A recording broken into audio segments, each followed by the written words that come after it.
Suddenly, one day, the monster world began to invade reality. At this point, to fight back the invasion, each country had to send someone to challenge the dungeon in the monster world. The young man lying sprawled on the ground is the representative of Long Country. With a pounding headache, Tojo staggered to sit up. Usually those chosen like you get to draw a random supernatural talent for the first time, entering the monster world. Tojo, still alert, hadn't yet fully observed his surroundings when this random talent draw began. I thought I would get an ordinary talent, but who would have guessed that Tojo is not only chosen by the nation, but also chosen by the heavens. The proof is that you drew the SSS level supernatural talent called Innate Reversal. Those with this talent can disregard rules of right and wrong, becoming rebels in the world of monsters. Of course, during that rebellion, he wouldn't be affected by any contamination or bizarre assimilation. Tojo was extremely happy. This talent seems like it was designed specifically for you. When it comes to being careful and meticulous, Tojo just can't do it. But when it comes to rebellion skills, he's a true master.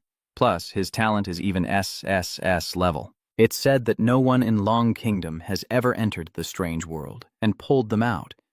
The chance of obtaining this talent seems to be about 1 in a million. Tojo is just too lucky. A few days ago, someone from the Eastern Alliance also entered here and pulled out an A-level talent. That's all it took for them to boast proudly in front of Long Country until now. Now the times have changed. To use SSS level, talent can completely crush that cheap A-level talent Z. The process of Tojo entering and struggling in the strange world is recorded and broadcast live to the real world. The high-ranking leaders of Long Country are all gathered together to observe his every move. They only see your actions but don't know what you gained from that virtual world, like the talent just now. These leaders all seem to be placing their trust in the young man Tojo. After he drew his talent card, a few people were very curious to find out what it was. They have 3 chances to send a message to him. One person suggested taking this opportunity to ask a question, but the other leaders strongly opposed. Since there are only 3 chances, they must be treasured, especially now that Tojo is being watched by the entire world, not just Long Country. If you ask about your talent, it would also reveal yourself to other nations, which is not a good thing at all. The meeting of the leaders is extremely tense. Just then, they received an email from the other countries. The letter's content is quite provocative, basically boasting about their people obtaining A-rank talents. As for Tojo from Long Country, he has already chosen his talent and no one from their side has said a word, proving he drew a worthless talent. That son of a bitch. The leaders look dignified, but they can't hide their anger and blurt out some harsh words. Getting an A-rank talent and then immediately showing off in front of us. Do you think our Long Kingdom has no one? If it weren't for the fact that Long Kingdom is currently under significant influence from the strange world, I would have already brought 200,000 people to wipe out that vast country. Although they are furious, they can only endure for now because the current situation is really not advantageous for Long Nation. This time, Long Kingdom's survival or destruction depends on that young man Tojo. Only then did he come to his senses after drawing the SSS level mysterious talent. Getting back to the main point, I understand I first need to get through this memory paper maze from my mother. The content of the maze is exactly like its name. There is a sticky note placed face down on the table. Tojo-ban picks it up and reads it. Dear Ilmapa, dear Kwang, Mom has gone out and will be back in a week. Be good and listen to her.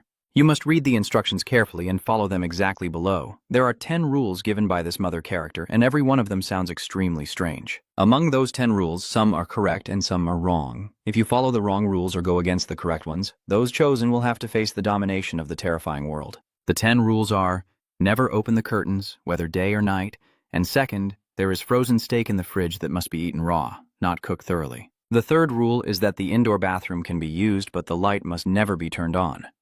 The fourth rule is that the clock inside the house is not only set wrong, but also cannot be used as an alarm clock. On the 5th day, do not go outside or open the door to anyone knocking. On the 6th day, take good care of the cat inside and do not name it arbitrarily. On Saturday, feed the cat noodles. Do not give it seeds. On Sunday night, sleep with the cat in your arms. Do not leave it alone in the living room. On the 9th day, neighbors from across the wall will occasionally come to visit. You can open the door and give food to the cat for him.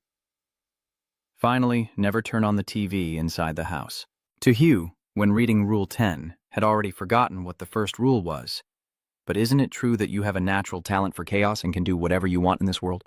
If the first rule was to not open the curtains, then I'll just open them and see what happens. Tojo decisively walks to the window and pulls back the curtain in front of everyone's shocked eyes, watching the live broadcast. What the hell kind of move is this? Isn't the first rule that you can't open the curtains? He looks completely confident. Could it be that Tojo has guessed that this is a wrong rule? More and more people are beginning to wonder if this is the first time Tojo has entered the strange world. Because your move is so confident and skillful, the way you escape the secret realm is just like an escape room game. You must find the flaw in the rule and exploit it to get through the maze. Seeing that Tojo has broken the first rule but remains safe and sound, the other countries quickly used the opportunity to send messages to their chosen ones, telling them that rule number 1 was wrong. These guys, feeling they couldn't accept losing to Long Nation's chosen one, hurriedly rushed to open the window. But unfortunately, only Tojo, who possesses the innate rebellious talent, is not afraid of heaven or earth. The first rule is actually not that strict. Those who hear the news and follow the instructions of the luckiest with this talent can temporarily pass through a trial. The chosen ones from other small nations were unfortunately contaminated by the monstrous world. They began to scream and curse Long Country as despicable, using tricks to drag other nations down. But in fact, Tojo and Long Quoc didn't do anything wrong. He just unleashed his talent, and those countries copied him, but in a foolish way. After waiting for about an hour, Tojo saw that nothing happened. So his talent really is useful. At this moment, Tojo's stomach was growling loudly, so he went to the fridge to see if there was anything to eat.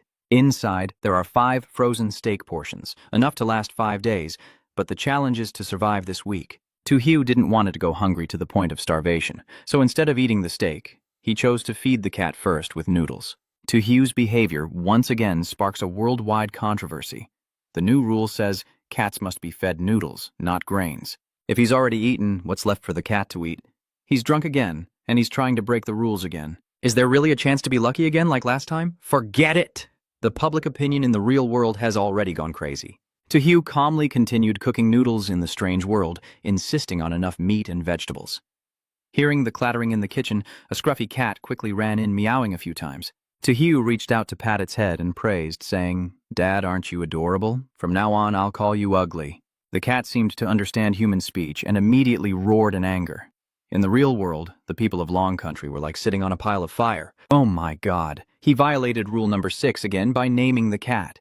It's strange. I look into that cat's eyes and there's no soul at all. Tojo also guessed that Swung Swung was outside, and everyone was worried about her. But he didn't care how fat or thin the cat was, or whether the rules were right or wrong. Out of those 10 rules, only 1 is wrong, with a 90% death rate, and you can't rely on luck to get through. You can only keep acting rebellious, breaking all the rules to gain protection from your talent. So no matter how terrifying what lies ahead may be, Tojo's task is to be rebellious and brave enough to face it. He finished a hot bowl of noodles and carried it to the living room, starting to cry. I have to admit that having that talent means you don't need to guess, and it feels really good. While Tojo is enjoying his freshly made noodles, the people from Long Quoc outside are getting very anxious. Oh no, look at the cat, it's acting strange again. Tojo has just finished a big bowl of noodles and casually pours a packet of seeds into the tray for the orange cat. The cat's eyes flashed brightly, clearly showing its displeasure, while the people of Long State kept lamenting. And the crowd from the other nation was elated to see that in just a few minutes, Tojo had repeatedly broken rules 6 and 7, probably just one step away from failure. Not only are the ordinary people of Long Country shouting, but even the leadership is lost in thought after witnessing Tojo's performance. This time, that cat clearly plays a very important role, yet he keeps breaking rules related to it, so it seems unlikely he will survive this round. No, they originally thought Tojo was the savior of Long Quoc, but it seems he is still too young and inexperienced. Then they decided not to wait any longer and had 3 chances to contact the people inside the secret realm. They decided to use the first opportunity to remind Tojo to pay attention to that orange cat. But before the reminder could be sent, the leaders received news that people from 6 other countries had been swallowed by the monster world. This was caused by them following Tojo's lead in rule number 1, so the contestants got infected and eventually couldn't take it anymore. It seems this time Tojo has indirectly eliminated some rivals. The development of the Mother's Memory Paper secret realm is accelerating, but the leaders still don't understand why Tojo violated several rules right away without being punished. Maybe he's got some kind of incredible innate talent like immunity or something. One person wondered, but guessed almost right. Maybe we don't need to remind him right now to avoid wasting a valuable opportunity. The leaders exchanged glances, and after some consideration decided not to send a message just yet. At this point, all of the contestants are starving to the point of exhaustion. There is raw steak in the fridge, and rule number 2 states that any meat left over must be eaten raw. but they were very uncertain whether this rule was correct or not. In the face of the tragic situation of other countries, public opinion began to focus more and more on Tojo's actions. As expected, he grilled the steak and ate it happily. The Mexican team started mocking Tojo as a fool for breaking the rules again. But he had been eating the cooked beef for half a day, perhaps almost finished digesting it, and nothing had happened yet. The majority of the nations thought Tojo was lucky, while some others started spreading the news to their chosen ones that the beef could be cooked.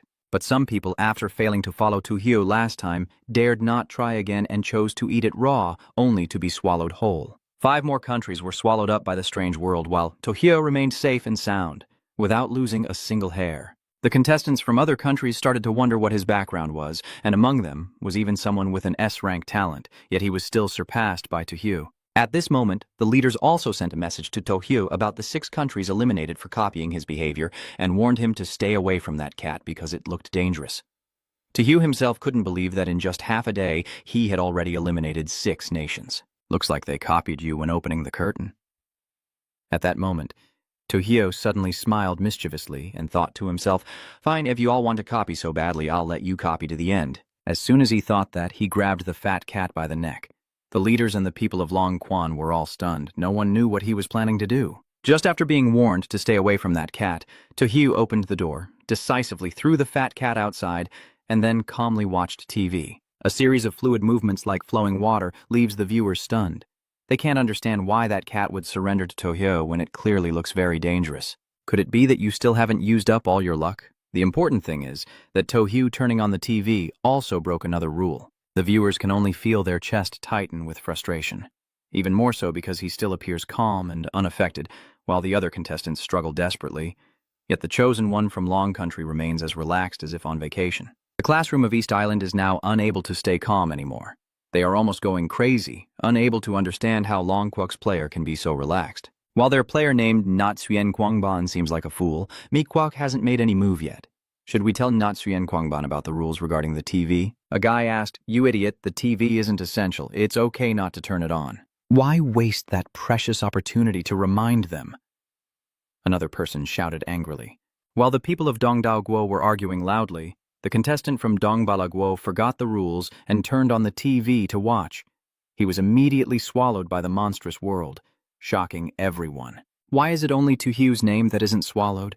Last time he pulled the curtain, he was fine too. Seeing Tojo keep escaping danger, the other nations finally stopped believing he was just lucky.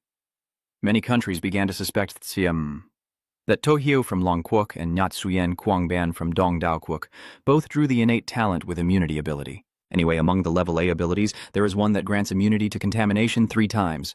Not long ago, Dongdao Nation was bragging about Japan Shuyen's level A ability, which is very likely this one. So they also assumed that Tojo had drawn that ability, and thus other countries began to wait in silence. They are waiting to see what will happen when you use up your 3 immunities. But they have no idea that Tojo's talent is not ordinary at all. I am the one chosen by heaven with an SSS level talent. A whole afternoon just flew by in the blink of an eye. People from the Eastern Island Nation and Fotai Nation were trembling with anger, but dared not imitate Tojo. And Tojo was very relaxed, truly enjoying the feeling of others' envy, but unable to do anything about it. The afternoon passed and evening came. Tojo was bored watching TV when suddenly her stomach started to cramp. You worry about going into the bathroom. As soon as the door opened, the chubby one stormed out angrily from inside. It's been locked in here all afternoon and has already gone crazy. And this bathroom looks very gloomy, like the set of a horror movie. According to the rules, the bathroom can be used, but the light must stay off. Yet after a long yawn, Tojo decisively reached out and touched the switch. The viewers watching live couldn't help but gasp, especially the Long Kingdom audience. Now that they've already elevated Tojo to the status of boss, the light illuminated the entire room.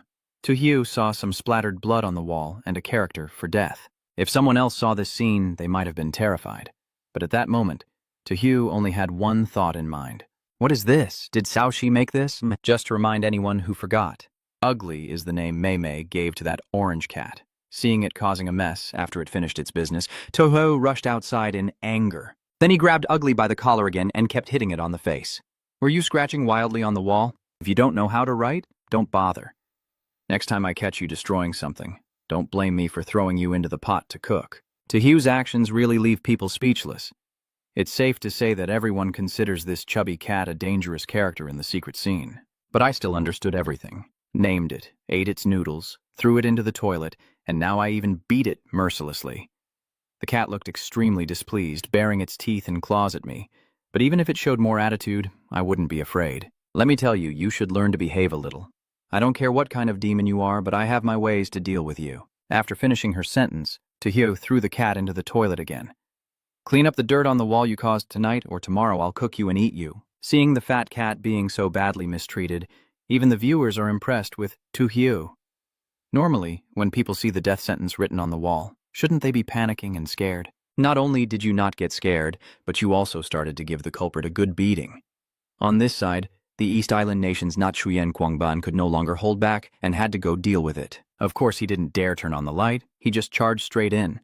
The entire scene of the Japan Zhuanyuan being dealt with in the bathroom was broadcast live, and even through a screen, you could smell the stench. He emptied all the filth from his body and felt extremely relieved, but before long, several purple streaks appeared on the ground. That's right, the rule of not turning on the bathroom light is a mistake. Because of following it, Nachuyen Guangban was attacked by the bizarre world again. Just when everyone thought he was doomed, he reluctantly used his shield talent to escape the disaster, but his shield quickly couldn't withstand the intense erosion from the bizarre world. The shield's light gradually faded and finally shattered. Nachuyen Guangban panicked, leaving the toilet seat and rushing to the switch to turn on the light. He escaped the danger, but all the most embarrassing moments were broadcast nationwide, including the fact that he hadn't even pulled up his pants. Despite Nachuyen Guangban's humiliation, the leaders of Dongdao Kwok kept praising him in the meeting and even said that Tojo of Long Kwok couldn't compare to his toenail clippings. Those old men are only good at sitting at home giving orders. Only Ryojin Kobun knows he's in a life-or-death situation with only one shield left to use. Unlike Ryojin Kobun's struggling appearance, Tojo remains very calm. You've finished your bathroom break and showered. It's already quite late. Tojo took down the clock from the living room to put on the bedside table as an alarm clock. Although he broke the rules again, viewers were no longer surprised. Anyway, this stubborn guy is the king of persistence, so I'll just watch silently. On the way back to my room, I saw Ugly waiting for me. Among the rules, there is one that requires the cat to sleep with you. Maybe it was waiting for Tojo to carry it to bed, but after 2 seconds of thinking, he decided to go back to his room alone and slammed the door shut. The Long Kingdom people can only leave long strings of ellipses in the comments section now. Just look at Zhao Shi's expression. Maybe it's also reached a no-comment state like everyone else. Tojo kept Sosi outside, but some other contestants obediently followed the rule and hugged their cats to sleep. After a while, nothing unusual happened, which meant the rule was correct, and Tojo was the one who was wrong. The Long Kingdom.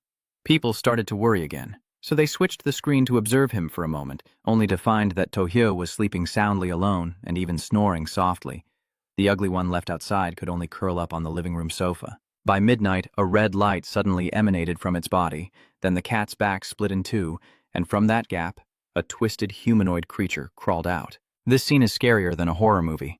The creature started pacing around the living room, as if searching for something. Finally, it stopped in front of the bedroom door, where Tojo was still snoring loudly, unaware of what was happening. Many people thought the strange creature would break down the door and attack Tojo, but that creepy girl just stood still outside the door for 3 hours straight. Just when everyone thought she would stay like that and was about to end the live to go to sleep. Suddenly, there was movement. She opened her mouth wide and let out a piercing scream. Many viewers in the comments were so scared they cried. Some even had a heart attack from the fright. The people who were sleepy earlier immediately woke up, but the main character, Tojo, was still snoring loudly in the room, proving that Duke is indeed not afraid of guns. Another half hour passed, and nothing happened. The strange creature has disappeared, leaving behind a fat, ordinary-looking cat that has also fallen asleep in the living room. The classroom in Longguo is now silent, more tense than ever. They didn't know if Tojo was still alive, but since they couldn't contact him, they could only pray and wait until dawn. At the same time, the competitors from other countries, holding their cats and going to sleep, were all safe and sound. They all believed that the strange phenomenon was definitely caused by Tojo breaking the rules, so everyone is expecting the creature to capture him alive. Only the 3 iron countries, though small, are very determined and hope that Tojo can turn danger into safety. That night, the 3 iron countries sent a secret message to the dragon country to inform them that they would always stand on the same side. The first day passed like that, and when the alarm clock went off, Tojo finally rubbed his eyes and woke up. The first thing that caught his eye was a message from his superior. They still remind you to be careful with that fat cat, then tell you what happened last night while you were sleeping. You don't know who the strange woman crawling out from behind the cat is or how she managed to do that. But indeed, Tojo himself always felt ugly. Something was off. But for now, as long as he kept doing the opposite of the rules, it seemed like it couldn't do anything to him. The evidence is that you were safe and sound last night. Tojo stepped into the living room, feeling that the ugliness was nothing unusual. You go back to the bathroom to check, and the bloodstains and the death note have disappeared without a trace. How could a cat handle something like that? It seems that being ugly is indeed very strange. Luckily, Tojo didn't bring it into the bedroom yesterday. This cat is truly a hidden disaster. To start an energetic morning, Tojo begins to cook the cat's noodles. Viewers have become accustomed to his lawless behavior, so no one objects anymore. They start switching screens to see what the chosen representatives of other countries are doing. Besides Tojo, Nyat Suyenkwangban is also a very attention-grabbing name. But while Tojo is getting ready for breakfast, why is he still sleeping soundly while holding the cat on the bed? Then someone quickly noticed something unusual. Two of the selected players, Fak Ha and Tojo, took down the wall clocks to use as alarm clocks. And their clocks are still working normally. In contrast, the other contestants didn't do the same, so their clocks have been stopped since they went to sleep. In other words, for the sleeping contestants, time is still stuck at last night. In the world of the strange talk, if a contestant doesn't realize that time has stopped, they can easily be trapped in sleep. And Lamb thought only one night had passed. Except for Fak Ha's and To's countries, the other nations started to panic. The challenge period for each secret realm in the strange world only lasts 7 days. Exceeding this time will result in punishments far more brutal than those for those who are eliminated. There has been a case like this before. A contestant from a major country exceeded the time limit during the competition. As a result, that entire country was later punished with hundreds of strange rules, and everywhere was filled with screams and cries for help. In just one night, that entire country was completely wiped out. Neither territory nor people remained. Laughing at others yesterday. Today, they are the ones being laughed at. The Long Kingdom people are now very pleased, because the countries that once mocked them, especially the many nations now sitting on a powder keg, are in trouble. Luckily, when an external reminder is sent to the players inside the strange world, a notification sound will ring in their ears. A few countries were the first to take advantage of this to wake up their players. After seeing their success, East Sea Kingdom, Phao Tai Kingdom, and other nations have also started to follow suit. But when the players are awakened, they have already used up their 3 precious reminders. Only Long Country and the 3 Iron countries have one final reminder left. The remaining countries' leaders have also become spectators, no longer able to help their own players. In the end, victory or defeat will depend solely on their own strength. Although they haven't dared to breathe a sigh of relief, the meeting room in Longquok finally relaxed a little. All those countries sneered when Longquok was in danger. Now, it's our turn to wait and see their joke. The last message received by the Mequok player was to stay away from the dangerous fat cat and imitate Tojo. He was so angry he was trembling. Tojo is still Tojo of Longquok. Damn it, does he think his S-rank talent is just for decoration?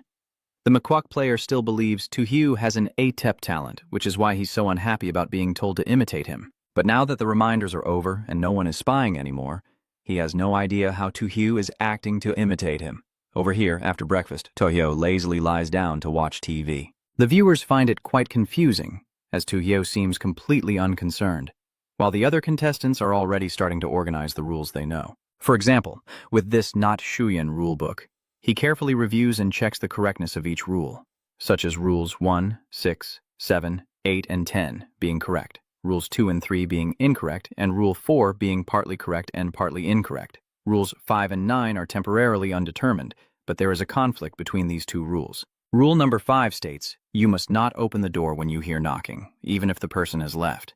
It doesn't mention neighbors, so it means you shouldn't open the door to strangers, but does that mean you can open it for neighbors? So how can we tell if the person knocking is a neighbor or someone else? Usually, if 2 rules conflict, it's likely that only one of them is correct. But the problem is that the rules in this strange world can't be judged using normal logic, so both Rule 5 and Rule 9 could be correct, or both could be wrong. While Shuyan Xuanban was trying to figure out the rule, the knocking grew louder and more frantic, making him panic. His terrified look left Longguo viewers utterly amused. It really was too easy for him to get through his first day. At the same time, someone was knocking on Tohyo's door. The audience ignored the Shuyenquang map and rushed to the screen. Tohyo heard the knocking but remained calm and unhurried. "Who's out there? You speak slowly." "It's me, your neighbor next door. I'm answering from outside." Tohyo focused and listened. From that voice, it seems to be a polite man. He slowly walks toward the door, and everyone is holding their breath, watching. "Are you really planning to open the door? You're not even sure if it's the neighbor or not." "Heavenly Spirit, I vow to reduce my ex's lifespan by 10 years. Please bless Tohyo to get through this."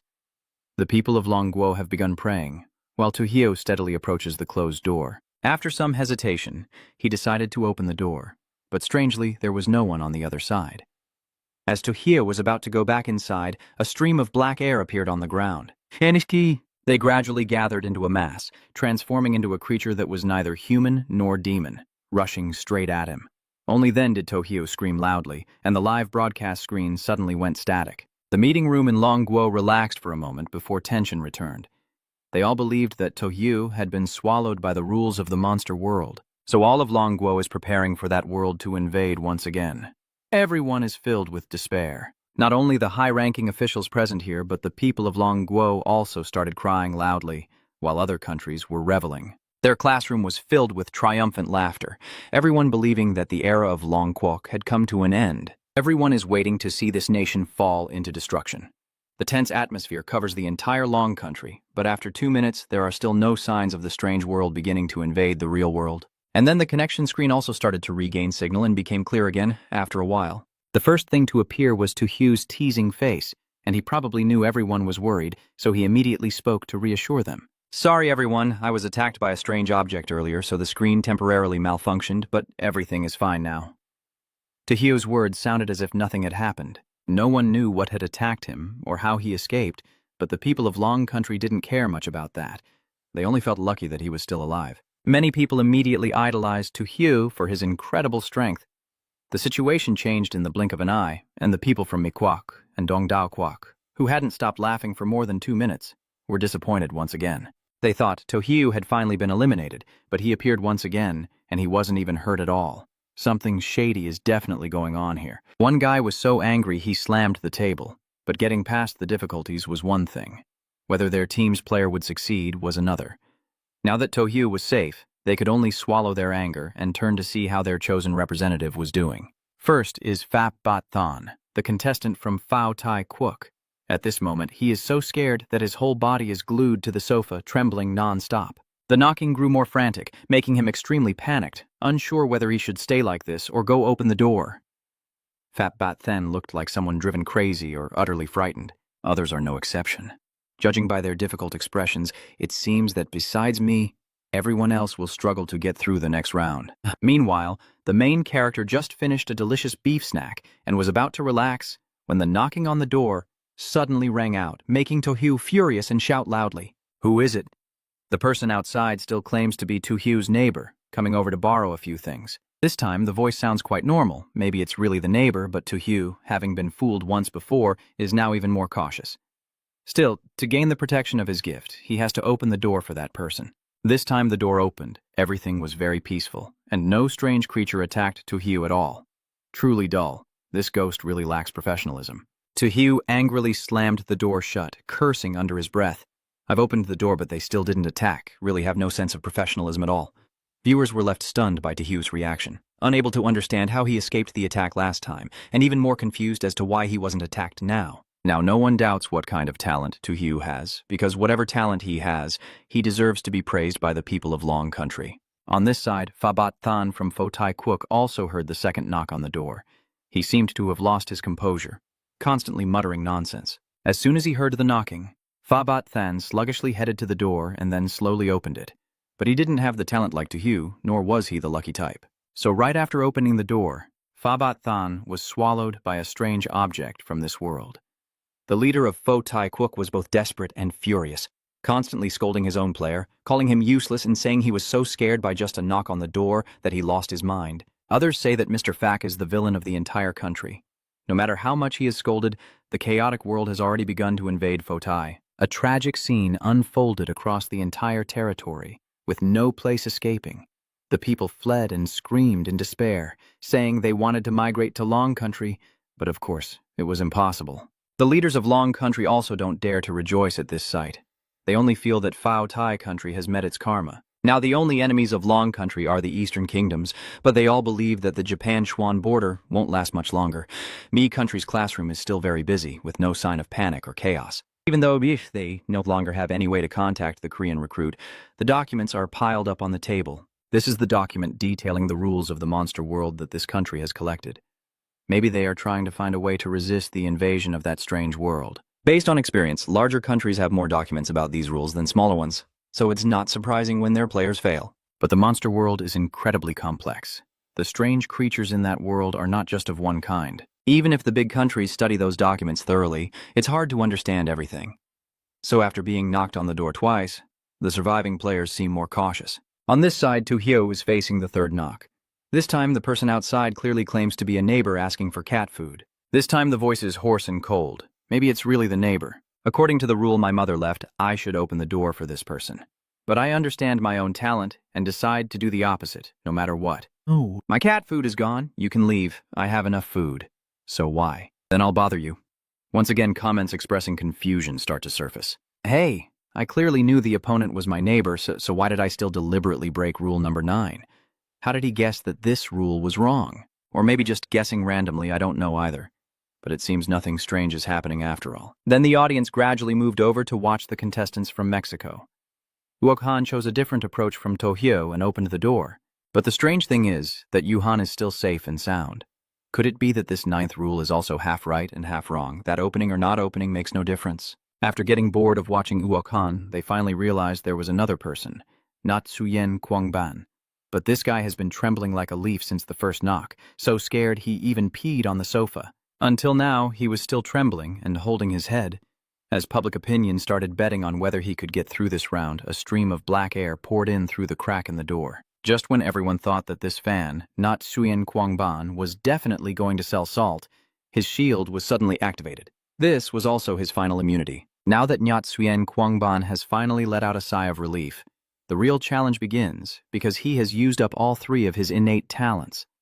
Seeing how impressive Nyat Suyen Kwangban's A-level talent is, many people start to question Tu Hyu's own innate ability. Because he always breaks the rules but still remains safe, no one can truly guess what his talent is, so they can only keep watching closely. Currently, Tojo seems to have the advantage as he remains calm and unaffected by any corruption or assimilation. Another night has passed, and when the contestants wake up, they find a few new rules added to their mother's note. Rule number 11 is that the cat in the house can protect you, but also harm you. Rule number 12 is to immediately kill the cat if it becomes strange. Rule number 13 is that sometimes a strange woman will appear in the house. Try talking to her and you can completely trust her. Rule number 14 is not to fully trust the wall clock because the time will become chaotic. Rule number 15 is that you can leave the house now, but must always look down at your feet. Rule number 16 is not to lock the bedroom door. This is repeated 3 times to emphasize its importance. Rule number 17, there are no objects outside the corridor, so even if you hear any sounds, do not be curious. The last rule is that Mom won't come back for 7 days to open the door, and everything will be over. The 8 new rules on the paper made all the contestants feel breathless, especially rules 11 and 12, which made them shiver with fear because in their eyes, that orange cat was very safe. Besides, to Hugh, everyone else has been sleeping with it for the past 2 days.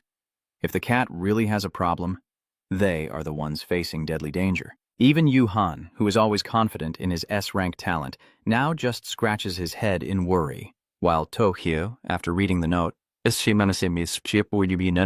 shows no expression at all, only feeling very sleepy. After reading the new rules, the more he looked, the more he felt something was wrong with Ugly.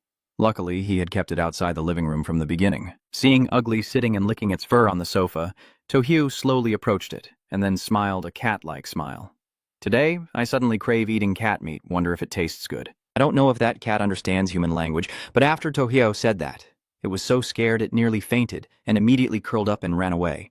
Tojo doesn't know what happened to Ugly last night, and even if something did, their superiors probably wouldn't dare send a message because they're saving their last chance to communicate.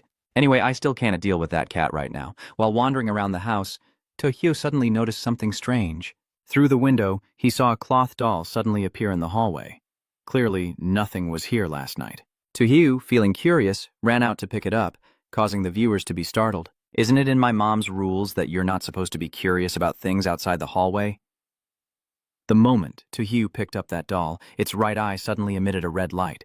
The public thought you were about to be contaminated, but from Tojo's hand, a yellow light appeared that looked very much like the shield that appears on Natsuyen Kwangban, leading some to wonder if this might also be a kind of immunity ability. Everyone started to wonder, yes, that must be immunity. After that event, the appearance of the doll changed. Its eyes were wide open, its mouth was also agape in a smile, and the embarrassed person was covered in blood. Tojo was so frightened by this appearance that he lost his appetite as soon as he woke up, so he decided to throw the doll away. The viewers in Longquak are once again on edge, fearing that throwing away this doll might cause Tojo to get into trouble. In the end, Tojo decided not to throw the doll away, but to toss it into the bathroom. The audience couldn't predict this move of his, only feeling that, I understand this is using poison to fight poison. His armpit is already bruised. These little fans must be really bitter. Now every move Tojo makes not only captures the audience's attention, but also makes leaders of other nations dare not look away. They can now see that both Tojo and Natsuyen Kwangban are immune to the world's attacks. But Tojo has escaped more than 3 times now. That means his talent must be much stronger than that A-level guy's, at least at S-level or higher. Mikwuk's classroom is now tense as a string.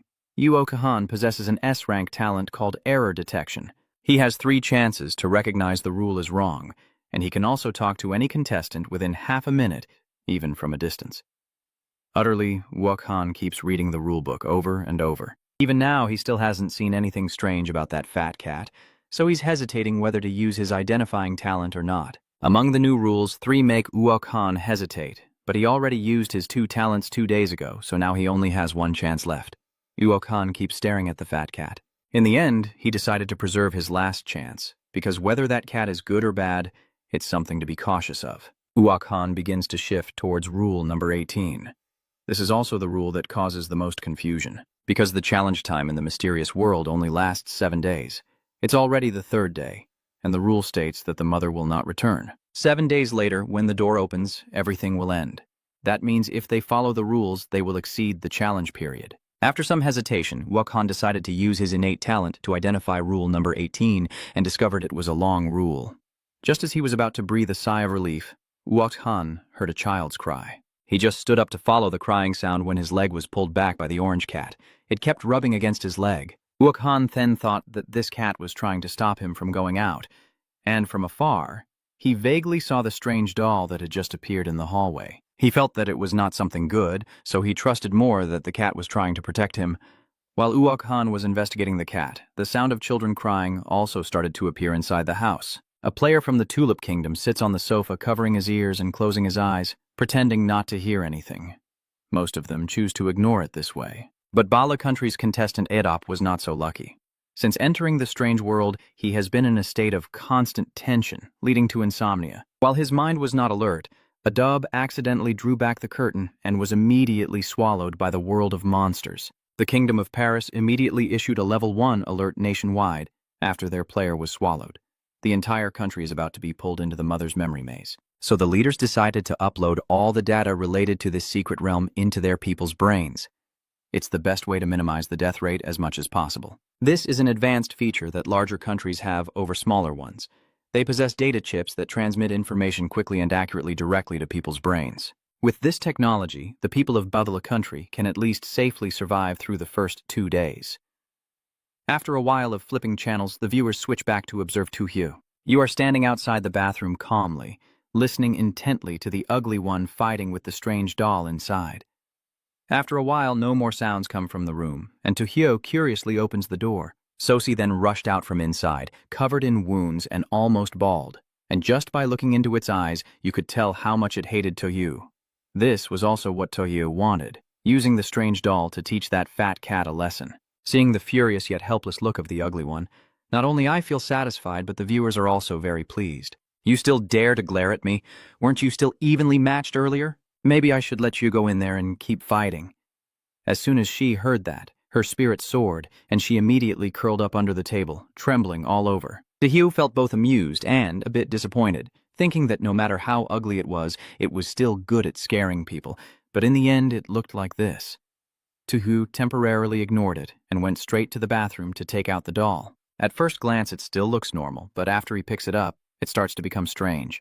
As if it's unleashing some strange power, specifically its mouth gradually lifts into a smile. If an ordinary person saw this scene, they would probably be terrified to death. But Tojo is not an ordinary person. That doll was grabbed by your cheek, pulled to the sides until its mouth was stretched out. It probably didn't expect to meet such a reckless guy. You like to sneer, right? Let me tear your mouth open and see how you sneer then. After hitting and cursing, Tojo threw the doll to the ground. The doll could no longer smile, its mouth was crooked, and its eyes looked teary. Just now, Tojo interrupted its strange power, so he wasn't contaminated or swallowed. After some research, Tojo concluded that this thing is useless. Leaving them in the bathroom or using them as doorstops at night isn't a bad idea. Viewers praise Khan for being clever to keep the two strange objects together in the house. If the ugly ones transform in the evening, it will be quite a show to watch. After dealing with those two tigers, Tojo was exhausted and just collapsed onto the sofa. I'm so tired of eating steak every day. Once I get out of here, I can enjoy all kinds of delicious food, Tojo muttered to himself. Gradually, the onlookers felt that watching him overcome the challenge was even more entertaining than watching comedy. Tojo seems to have truly turned this life-and-death challenge into a vacation. Other countries' officials hearing what he just said would probably be so furious they'd spit blood. Then Tojo turned on the TV again, but today the screen was not only colorless, but also frozen. He thought there was a glitch somewhere. Then suddenly a terrifying hand reached out from the screen, followed by an equally horrifying figure. Tojo processes this information in about a second before quickly rushing into the bathroom. Viewers from Thailand, Dongdao, and other countries opposing Long begin to laugh. They thought Tojo was so scared he wet his pants and ran into the bathroom, but unexpectedly he only went in to get that strange doll. Then he stood in front of the strange creature crawling out of the TV, repeatedly slapping the doll in the face as if to set an example and say, "I'm not afraid of any bastard." The doll, lying there, still took the hits without crying out loud. Meanwhile, the creature crawling out of the TV was stunned for a few seconds, as if it had been shocked. The people of Longguo thought it would be scared into retreat, but unexpectedly, the monster then leapt out of the TV and charged straight at Tojo. The crowd watching was thrilled, laughing loudly, convinced that Tojo was doomed to fall into the hands of the Grim Reaper. The people of Longguo are worried online for Tojo, but Tojo remains calm. If killing that doll isn't enough to scare the opponent, he still has another option. "That's ugly indeed. Think it. Do it." Tojo grabbed the ugly one by the tail and gave it a series of slaps.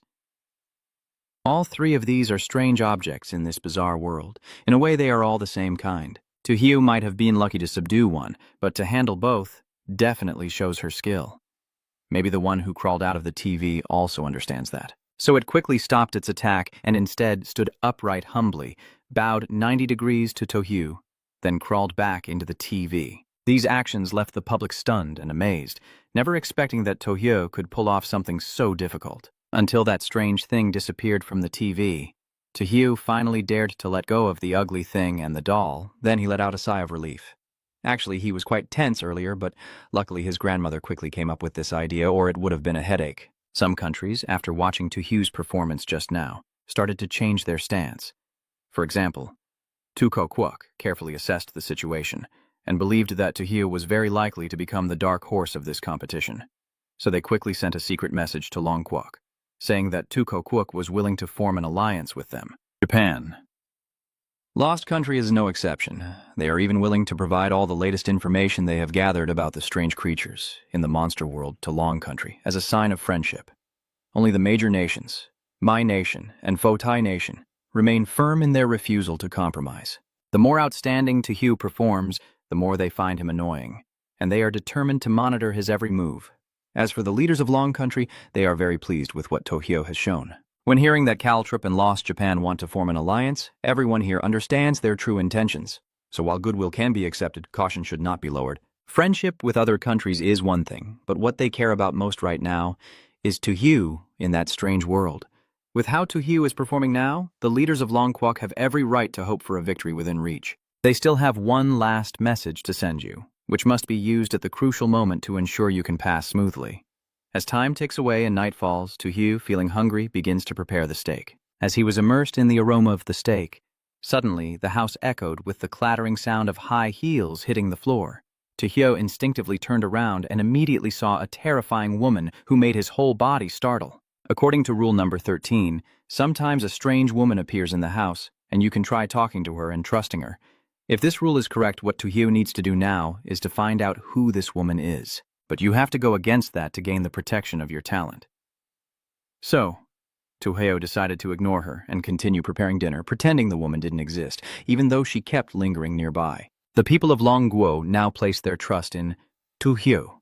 No matter what he does, they will support him unconditionally. But the viewers have noticed a problem. This woman's back looks quite similar to the strange creature that crawled out of that ugly back last night, so it's very likely the same person. Tojo carried the plate of steak into the living room, repeatedly calling the ugly one's name, but there was no meowing in response. You wandered around the house, and after searching for a while, you confirmed the cat was gone, but the moment it disappeared coincided exactly with the appearance of that woman. Tojo started to rack his brain. Could the warning from his superior a few days ago be correct? Are this strange and ugly woman really connected? A series of questions started to appear in Tojo's mind. Could it be that because I kept criticizing her for being ugly, she got angry and turned into this woman to kill me? Are these two girls the ones who left that note? The more Tojo thought about it, the more his head hurt. In the end, he decided not to ignore the other person anymore and to look for clues. But just as Tojo made that decision, he realized the woman was no longer in the house. She appeared and disappeared like a ghost from England. While Tojo was wandering around the house searching for the woman, the viewers also started to speculate. They felt that the two women who appeared in the house looked similar but also had some differences, though they couldn't quite pinpoint what exactly was different for now. At the same time, in the house of the other contestants, that strange woman also appeared. A Tho from the Caltrip nation was now holding a secret trap. He saw that the woman didn't immediately harm him, so he thought that rule number 13 might be correct. After some hesitation, a Tho decided to greet the other party. "Hello, I am a Tho. Who are you?" The young man even enthusiastically reached out his hand for a handshake, but the woman only smiled eerily before transforming into a shadow and disappearing. Only a piece of paper remains on the ground, with a few confusing lines written on it. I am me, I am not me either. A Tho doesn't understand what these words mean, and no one else has understood them yet. Besides him, Ivan from Hoi Hung country and Uk Han from Mi country also received this piece of paper, but they haven't been able to explain it for now. Only Tojo didn't receive a piece of paper. After the woman disappeared, Zhao Shi crawled out from under the chair. Clearly, he searched for it for a long time earlier, but couldn't find any trace of it. As soon as the woman left, it came back. This means that the ugly one and that strange woman are probably the same person. Tojo secretly feels lucky that she wasn't close to that fat cat from the beginning, or the consequences could have been unpredictable. Thinking of this, Tojo decided to let the cat sleep in the living room again tonight. So that night, besides Tojo and Wokhan, the others still went to bed holding the cat as usual. The ugly one, locked outside the living room by Tojo, transformed again that night, gradually standing on two legs and tearing apart the cat costume to reveal a twisted woman. The scene was so horrifying that many viewers vomited everything they had eaten. After reappearing once more, the woman heads straight for the bedroom. Longguo viewers are extremely tense. They are just worried that this strange creature will go berserk and rush into the room to kill. Tojo, then it's over for her. But what's remarkable is that before the bedroom, Tojo carefully placed the cursed doll to block the way. The woman walks up, grabs the doorknob, and twists it down. The Longguo audience frantically spam the comments. "Big monster, you can't harm my Prince Yan. Evil spirits, go away. Demon spirits and monsters, go away." Oh my God, this is so tense. I can't breathe anymore, everyone. Please give me oxygen. Quickly give me oxygen. But that woman can't open the door because Tojo has the habit of locking it from the inside every night. Longguo viewers barely had time to breathe a sigh of relief when they saw her continue to struggle, the doorknob gradually deforming, and their already lowered hearts hanging in the air again. It's over. At this rate, they probably won't last much longer. After struggling for a while, the door handle was broken off and thrown away by her, but at this moment, the doll Tojo placed in front of the door suddenly moved. It suddenly raised its head with a strange smile on its face and charged straight at the woman. Just as the screen flickered and the viewers in Longquok were thrown into chaos due to a connection issue amidst the chaos. They are very anxious to know if Tojo is safe and also admire him for deciding to leave the doll at the door, not expecting it to actually protect him. From locking the door to placing the doll there, Everything was done very meticulously. Tojo looks calm and relaxed, but in fact her mind is quite sharp. She is truly a prophet. If he hadn't placed the doll at the door from the very beginning, I don't know what terrible thing could have happened.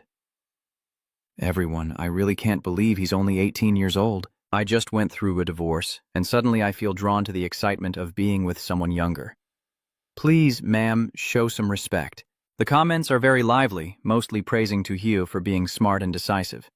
Even though the screen was distorted, they still stayed up all night waiting for the results. The next morning, when Tojo woke up, the screen had returned to normal. After leaving the bedroom, the protagonist had to give himself a good shake because the floor was extremely messy. As expected, last night a bloody battle broke out between those two strange creatures. Tojo quietly breathed a sigh of relief because she had planned carefully last night.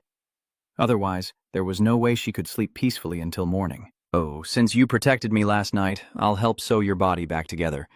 But I'm not good at sewing, so if it looks bad, don't blame me. Tojo carefully sewed the torn pieces of the doll back together, though this wasn't entirely out of kindness. The match still has a few days to go before it ends. You still need this by your side as a bodyguard. After restoring the doll to its original form, Tojo was busy with another task, fixing the bedroom lock. Although her hand was deformed from the squeeze, luckily the lock core was unharmed. So after a while of tinkering, he managed to fix the bedroom door as good as new. At that moment, Tojo looked at the clock and couldn't hide his amazement. And it only took 4 hours to fix the doll and the door lock? You immediately realize something unusual is going on. The time on this watch seems to be much faster than 3 days ago. I remember Rule 14 said that time would become chaotic, so I shouldn't rely too much on the watch. But the problem is that this clock is the only way to tell the time. If I can't rely on it, won't I lose my sense of direction in time? Tojo looked at this watch for a moment, then realized another issue. Isn't his talent supposed to be the kind that works better the more chaotic it gets? So you have to see this story from a different perspective, which means even if the watch is wrong, Tojo still has to choose to trust the time on it. Just like I understood, the other competitors also gradually noticed the irregularity of the watch.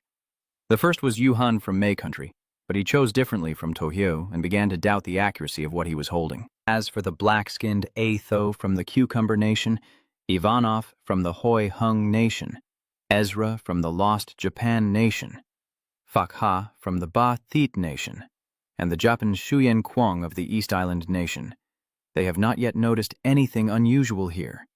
But because they haven't detected the problem with the watch, they also unintentionally choose to completely trust the time on their watches, like Tojo. Tojo remains as usual, with Nanya watching TV at home. And the other contestants are unusually peaceful today. They are all very calm, quietly observing the situation. Time kept passing until the chosen one of the Lost Japan showed signs of movement, and Estra, sensing the silence, felt that the system seemed to want her to go outside and find clues. After all, Rule 15 states that they can go out as long as they keep an eye on their shoes. She wanted to go outside to gather more information and then lead everyone to increase their chances of winning this battle. But the moment Estra opened the door, she was swallowed by the monstrous world. The people of Lost Japan shouted in despair, feeling that their contestant was truly living a carefree life and didn't want to rush back into reincarnation. Now only Tojo, Uok Han, Aitho, Ivanop, Fakha, and Nyatsuyen Kangban remain in the world of monsters. While the people of Lost Japan are despairing as their entire country is about to be invaded by the monster world, the Long Kingdom is extremely excited because their Tojo is very close to victory. Thursday has arrived. At 8 a.m., Tojo wakes up to more chaos, with the doll beaten to the point of foam. The arm you struggled to fix yesterday is now torn off again, and that woman is really terrifying, trying to kill you for 2 nights in a row. Tojo kept repairing the doll's limbs, but secretly he was worried about how much longer it could hold on. I was just worried, then I took the doll and locked it in the bathroom. The ugly one is trapped inside, and your goal is for the doll to teach it a lesson in the form of a cat because it has been disturbing your sleep all night? A loud scream of the cat, claws scratching and objects crashing, quickly echoed from the bathroom. Tojo dusted her hands off, looking very composed. You guys just fight as much as you want. I'm going to cook some noodles. Poor doll, it worked all night to protect Tojo, and this morning it has to go fight again. Tojo finished cooking the noodles and brought them out to the living room, only to see the strange woman sitting arrogantly on the sofa. Her gaze was so terrifying that even viewers watching through a screen would shiver, their bodies covered in goosebumps. They felt that Tojo must have been frightened by that gaze too, so it would be better to find a corner to hide, but he said nothing and sat down directly beside that strange girl. Even though the people of Long Quoc had seen him risk his life many times, they still couldn't bear to watch this scene. They feel like I understand now, just like the eagle spreading its wings over the edge of death. Phak Ha looked at the cat with a sad expression and said, "Sorry, little cat, I believe I understand Long Quoc." Thursday is almost over, in a simple afternoon room with sunlight gently shining in. Today only Tu Hiu, Uok Han, and Phak Ha killed the cat, and no one knows what will happen next. Tu Hiu sighed in frustration, sitting backwards on the chair and saying, "Oh, why hasn't that woman come yet? I'm so anxious." Below him, an orange cat lies on the ground. A comment appears. What is it? He said he's waiting for the scary woman. Isn't it safer to hide in the bedroom? That woman is not someone to mess with.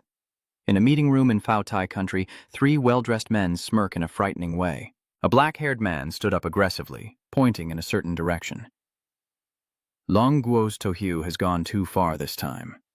Strange demoness. Kill him quickly. In that living room, Zhou is inside with a dark and somewhat dangerous expression on his face. He smiles faintly and thinks to himself, but right now the clock is showing the wrong time. So how can he know when exactly before 12 o'clock is the right moment to kill the cat?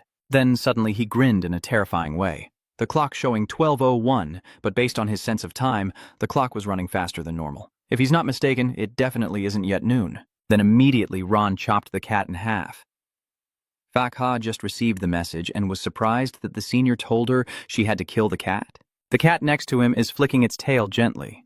The system quickly displays a message from Ba Tiet Quoc, urging him to imitate Tu Hiu and kill the cat. Tu Hiu reached out and touched the blood-stained doll, thinking to himself, could it be that the doll read the entire letter from my mother and killed the ugly one to help me? Then he picked up the doll and forced a smile, saying I should have realized earlier that this doll is not an ordinary toy. A Tho, Ivano, Nyatsuin Kwangban, Phak Ha look at each other. Du holds the knife and licks it, looking dangerous. Suddenly, a sound caught Tohio's attention. He turned around, walked toward the room, opened the door, and a terrifying scene appeared. The bloodied cat's face and the nearby doll. The comment appears asking if Saucy is dead now. The blood-stained doll looks strange, and the cat figure beside it makes the scene even more terrifying. Tohio just stood at the door, calmly looking in, thinking how strange it was earlier when I looked inside the bathroom to check the situation. I saw that although the ugly doll was very aggressive, it had no intention of killing the ugly one. Why is that? Then he took the paper with the message that before noon today he would kill the cat, and in the evening I will come to find you. Tohio was a bit confused and then placed the paper back on the table. What does killing the cat mean? It's already been killed before anything even happened. So is she involved with it or not? He seems a bit confused but continues to speculate. Can a message be considered a rule? If it is a rule, then I will naturally use a shield to protect myself and cannot rush into it. I need to find out the purpose of this paper. He raised his hand to his chin, seeming to be close to guessing who it is. Suppose the woman earlier and last night are the same person. She could kill me easily, so why bother sending this note? What could be the meaning behind this message? A moment later, Tohio Bintan happily ate his noodles without paying any attention to the strange Mionu in front of him. He ate cheerfully, and comments appeared. He's really brave. What can I say about the comments? I understand there's a kind of aura around me that just doesn't care about living or dying. I can't help but respect him for calling himself Big Brother. After finishing, he placed the bowl of noodles on the table and wiped his mouth. That strange demon girl has disappeared, leaving a piece of paper on the table. He spoke up. Where did she go? Then he noticed the piece of paper on the table and reached out to find another sheet of paper. The wall clock showed exactly 10 o'clock. The cat twisted its body, its eyes blazing red, and it grinned widely. The comments are now buzzing. Oh my god, another comment about Jiangxi. It's coming, it's coming. That woman killed Longguo's Tohu. A pale hand reached out from behind the cat. The strange cat girl with glowing red eyes stepped forward. Tihaju covered her mouth and thought, I should have just arranged that ugly face properly. So disgusting. The cat girl speaks softly, bowing slightly with a gentle smile. Thank you. Under the comment section, everyone is questioning. Tohu scratched her cheek in slight surprise and asked, Thank you. Why are you thanking me? Miao Nu replied. The rules on that paper were written by me. I became a strange creature in the world of strange stories, even turning into a cat to stay here. Looking towards the door, the cat spirit said softly, I am waiting for my child. My real child. The cat spirit turned to face me and replied gently, Thank you. I can feel a faint presence of my child on you, but I know I will never see him again. All the viewers in the comments were surprised. Miu gave a bitter smile, tears streaming down her face as she said, "I guess the boy is like you, living happily in the outside world. I miss my child very much, but I don't want to meet him here. Never." The strange Miu waves goodbye to Tojo and continues, "Thank you for helping me break free from the control of the strange object, and finally, find my true self." The figure of the strange Miu gradually disappears as she says farewell before leaving. Miu's entire body had disappeared, leaving only the sunlit room. Tojo sighed sadly as he looked at the doll in his hand. "I should have realized sooner that you are her son. No wonder you'd rather accept losing your leg and breaking your arm than see her get hurt." Tojo, wiping tears from the doll's face, said, "I understand now why she didn't dare to attack me during the day. She's herself during the day, but not her true self at night." Tojo gently stroked the doll's head and said softly, "If you want to cry, just cry. If your mother knows you're still by her side no matter where she is, I think she would be very happy." The doll's tears fell onto the motionless cat's body. The system then announced, "Congratulations, contestant Tojo, you have passed the mother's paper test with a 5-star rating." The doll's resistance to strange objects increases by 1, now at 1%. The doll is introduced as a strange object in the world of oddities. At critical moments, it will protect you safely. Note that if you reach 100% resistance to strange objects, you are completely immune to anomalies. Tojo smirked and said, "So it only took 5 days to pass? Could it be that the dates on my mom's note are wrong rules?" At this moment, a message was sent to Tojo. "Leader, well done, kid. It turns out we've all been deceived." The challenge period for this round is actually only 5 days. Comment, I just remembered. The food in the fridge only lasts for 5 days. This is indeed a detailed hint. Tojo suddenly hugged his left arm, his hand squeezing the doll until it cried. A purple vortex forms a black skull on Tojo's hand. Tojo looked confused at the skull tattoo on his arm, and there was another comment, almost forgetting that contestants who pass the challenge can keep their innate talent. Tojo raised her arm and looked up, smiling confidently, and said, "This is really Tojo's smile," showing her teeth proudly. "I've succeeded." At this moment, Long Country announced that congratulations to Long Country. Tojo has passed it. This time, the mysterious will not come to Long Country. Tojo from Long Country evaluated the 5-star level and received a special reward. The lifespan of Long Kingdom's people increased by 10 years. The entire nation of Long Kingdom is in an uproar. A person said a 5 stars and a 10-year increase in lifespan. "Mom, am I dreaming?" Another person responded, "I suddenly feel no more back pain and my legs no longer hurt. Even the man who was paralyzed for years can now stand up." Everyone cheered. "We finally won. This time other countries will face disgrace." In America's classroom, the senior officials are arguing fiercely. One person says, "We still have a chance that Zhou might succeed." "No, we let Long Guo's Tojo take our first place again. What will other countries think of us in the future? What if we can't do it? We have fallen behind Long Country. Those nations will surely support Long Country, which is not the outcome we wanted. But when he killed the cat, why didn't he say a word to Japan Shuyan about the situation? That idiot caused Long Guo to fail for 5 years and then suddenly win. It's so infuriating." Meanwhile, Tojo's system is notifying that he is about to return to the real world, with a countdown of 5 days and 4 hours. As Tojo leaves, another notification sounds. "Admin, the players who pass this round will participate in the next match in 3 days. This continued until the players died. See you in the next round." When Tojo returned to the real world, the people of Longquok joyfully welcomed their hero. A multitude of cheers and praises rang out. Tojo is so talented, and Tojo happily accepted their enthusiasm. Not long after, Fak Ha also successfully passed through the strange world, leaving only Jo Atho, Ivano, and Not Suyen Kwangban. The strange Mayonu grinned widely, showing her teeth. Dark energy surrounds her as the 4 of them face the terrifying woman. A purple mark appears beneath the Mayonu's feet, and the entire living room is shrouded in darkness. Joan nervously asks, "I followed your request to kill the cat. Is it possible not to?" Before she finished speaking, the Catwoman lunged forward and struck Zoe with a powerful blow. Ro looked at her in fear, struggling to speak. "Why?" "I already killed the cat." Mew screams with a high-pitched laugh and replies, "You really made the right choice, but unfortunately you have exceeded the time limit." Zoe clings to Mew's hand, voice choked. "No way, I absolutely did not go past the deadline." Catgirl's red eyes glare as she presses her face close to Zuo and says, "Oh, you don't believe in time? Look at the time. Don't you feel how incredibly long last night was?" Zoe hurriedly replied, "I understand now the time has returned to normal. That is the rule of the fire strike." No, I refuse to accept this. As soon as he finished the first sentence, Zan fell to the ground with wide eyes. At the same time, Nahat Suen, Kwangban, Ivano, and Otho were all stunned and said, "Did this woman crawl out of the cat's corpse?" The cat girl rushed to the three of them and said, "Die, time is up. It's a pity you didn't complete your mission." Then came their screams of despair. "I don't want to die." The system notification appears, indicating that Zoe from America, A. Tho from the Cucumber Kingdom, Ivan from the Hoi Hung Kingdom, and the map of Nahat Suyen from the numerous nations have been swallowed by a strange creature. The world of strange events is about to begin. Countdown 100-987. In the U.S. conference room, the leader slammed the table and said, "Luckily, we have a backup plan." They deserved to die, but couldn't get through. A blond man said, "Immediately implant the chip into people's brains. We can also handle the strange events that are coming. Luckily, we bought the American chip. Everything is settled and no longer a concern." Suddenly, a hand with a mouth appears on the screen, and someone in the meeting shouts, "No, this isn't okay. Our country's strange cycle isn't just some paper. We're doomed."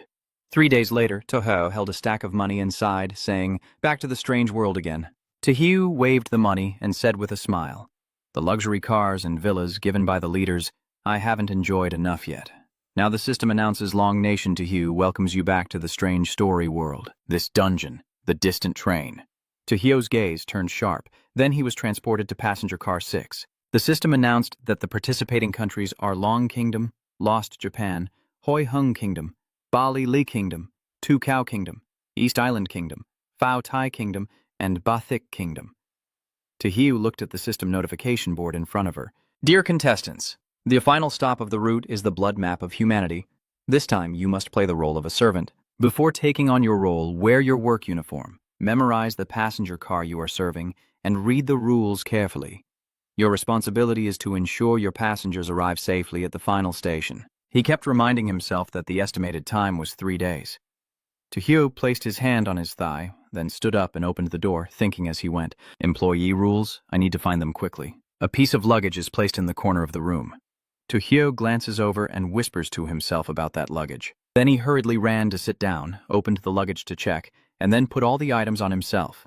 He took out the rulebook to read, which stated that strange passengers would appear on the train. But no matter what kind of passenger it is, serving them well is your responsibility. Rule 1. When faced with a passenger's complaints, you must be patient. Rule 2. If passengers behave inappropriately, such as urinating or defecating carelessly or smoking, pretend not to see. Rule 3. Losing things on the train is a common occurrence.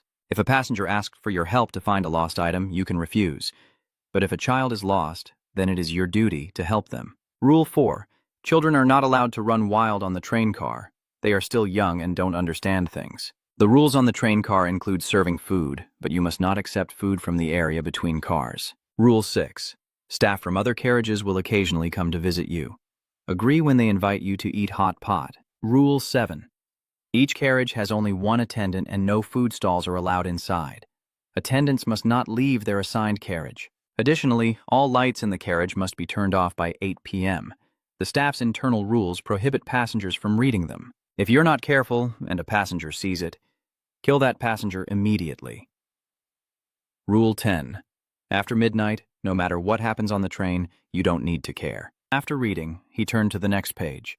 Seeing the torn page, he thought to himself, "The last page is torn off? It seems the staff rules are more than just 10 points. Then he thought, the last page of the rules must be hidden around here. I have to find it quickly before the passengers do. After thinking, he hurriedly ran away. Tohyo searched every corner for the remaining rules without realizing she had become the subject of everyone's discussion. Comment about the new dungeon. Everyone quickly come here. Tohyo is searching for information on the situation. Another comment. I just watched the live stream of Dong Dao and Mai, and their players really looked gloomy and frowning. It was quite funny. The comment is correct.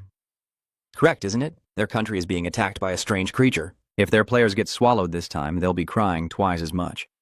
After searching for a while, he scratched his head, wondering if he had looked through the entire train and still couldn't find the final rule sheet anywhere. It's not in this train car. Then he looked around and thought, lucky or not, it was all worth the search. I've also gathered some information about this carriage. Then he muttered quietly, the front and back of this carriage are connected to other carriages. Currently, the doors between the cars are all locked, and it's unclear what's inside the others. After thinking, he sat down on the bed, took a deep breath, then reached into his shirt pocket and pulled out a doll, causing the comment interface to flare up once again. Comment. Isn't this the doll from my mom's paper ring? It must be the reward from the previous dungeon that was brought into the next round. Does the comment think it's not moving?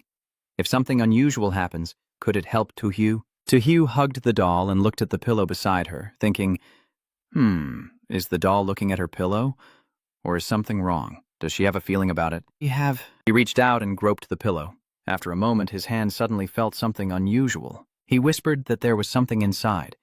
Then he pulled out the last page of the rules from under the pillow. Rule 11.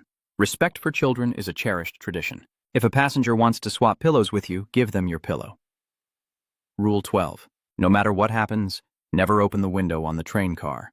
Rule 13. There are no pets on the train car. If you see one, stay out of its sight. Rule 14. If there are injured or sick people on the train car, think of a way to help them. Rule 15. When it's time to serve food, the doors between cars will open, and passengers will pass through. If you notice any passengers not belonging to your car, ask them to leave. Rule 16. Outside of mealtimes, there will be a snack and food stall on the carriage. If someone invites you to buy, refuse them. Rule 17. From midnight to 6 a.m. is a dangerous time. If someone is looking for you, don't pay attention to them. After reading it, he exclaimed that it was indeed the final rule page. Then he put the rulebook back into his pocket. Now another comment appears. Not a bad comment at all. This doll, surprisingly, is useful too. The comment is really a great start. While Tojo was sitting in contemplation, a shout came from outside. Get out of the way for me. He thinks the passengers have already boarded. Outside, a man with a shaved head was pulling his luggage along the corridor, shouting for me to help him bring the luggage inside. Next to them, two men were smoking and talking to each other. Hey, give me a light. When the other person was about to light the cigarette, Tojo appeared and said, Stop for me. He stood in front of them, took off his hat and said, You two are not allowed to smoke. The comment section reappeared, criticizing how the two security guards ignored the passenger smoking, while Tojo broke the rules. Tojo quickly reached out and snapped the cigarette in his hand, then said, I told you not to smoke. Do you hear me? The passenger glared at him after seeing his actions. He ignored it, knocked on the wall next to the no smoking sign, then threw the two cigarettes down and walked away. What kind of cheap train is this? Not even allowed to smoke, trying to pressure me within 3 days? The blonde guy shrugged and said, Honestly, this employee is too nosy. I don't believe you secretly smoked. The long-haired guy then said, We'll go to the bathroom to smoke later. Even if we do, so what? See what he can do. Hearing that, he turned around, grabbed the long-haired guy's shirt, and said seriously, I advise you not to look for trouble. As soon as Tojo finished speaking, his eyes flared red, and his mouth seemed about to split open.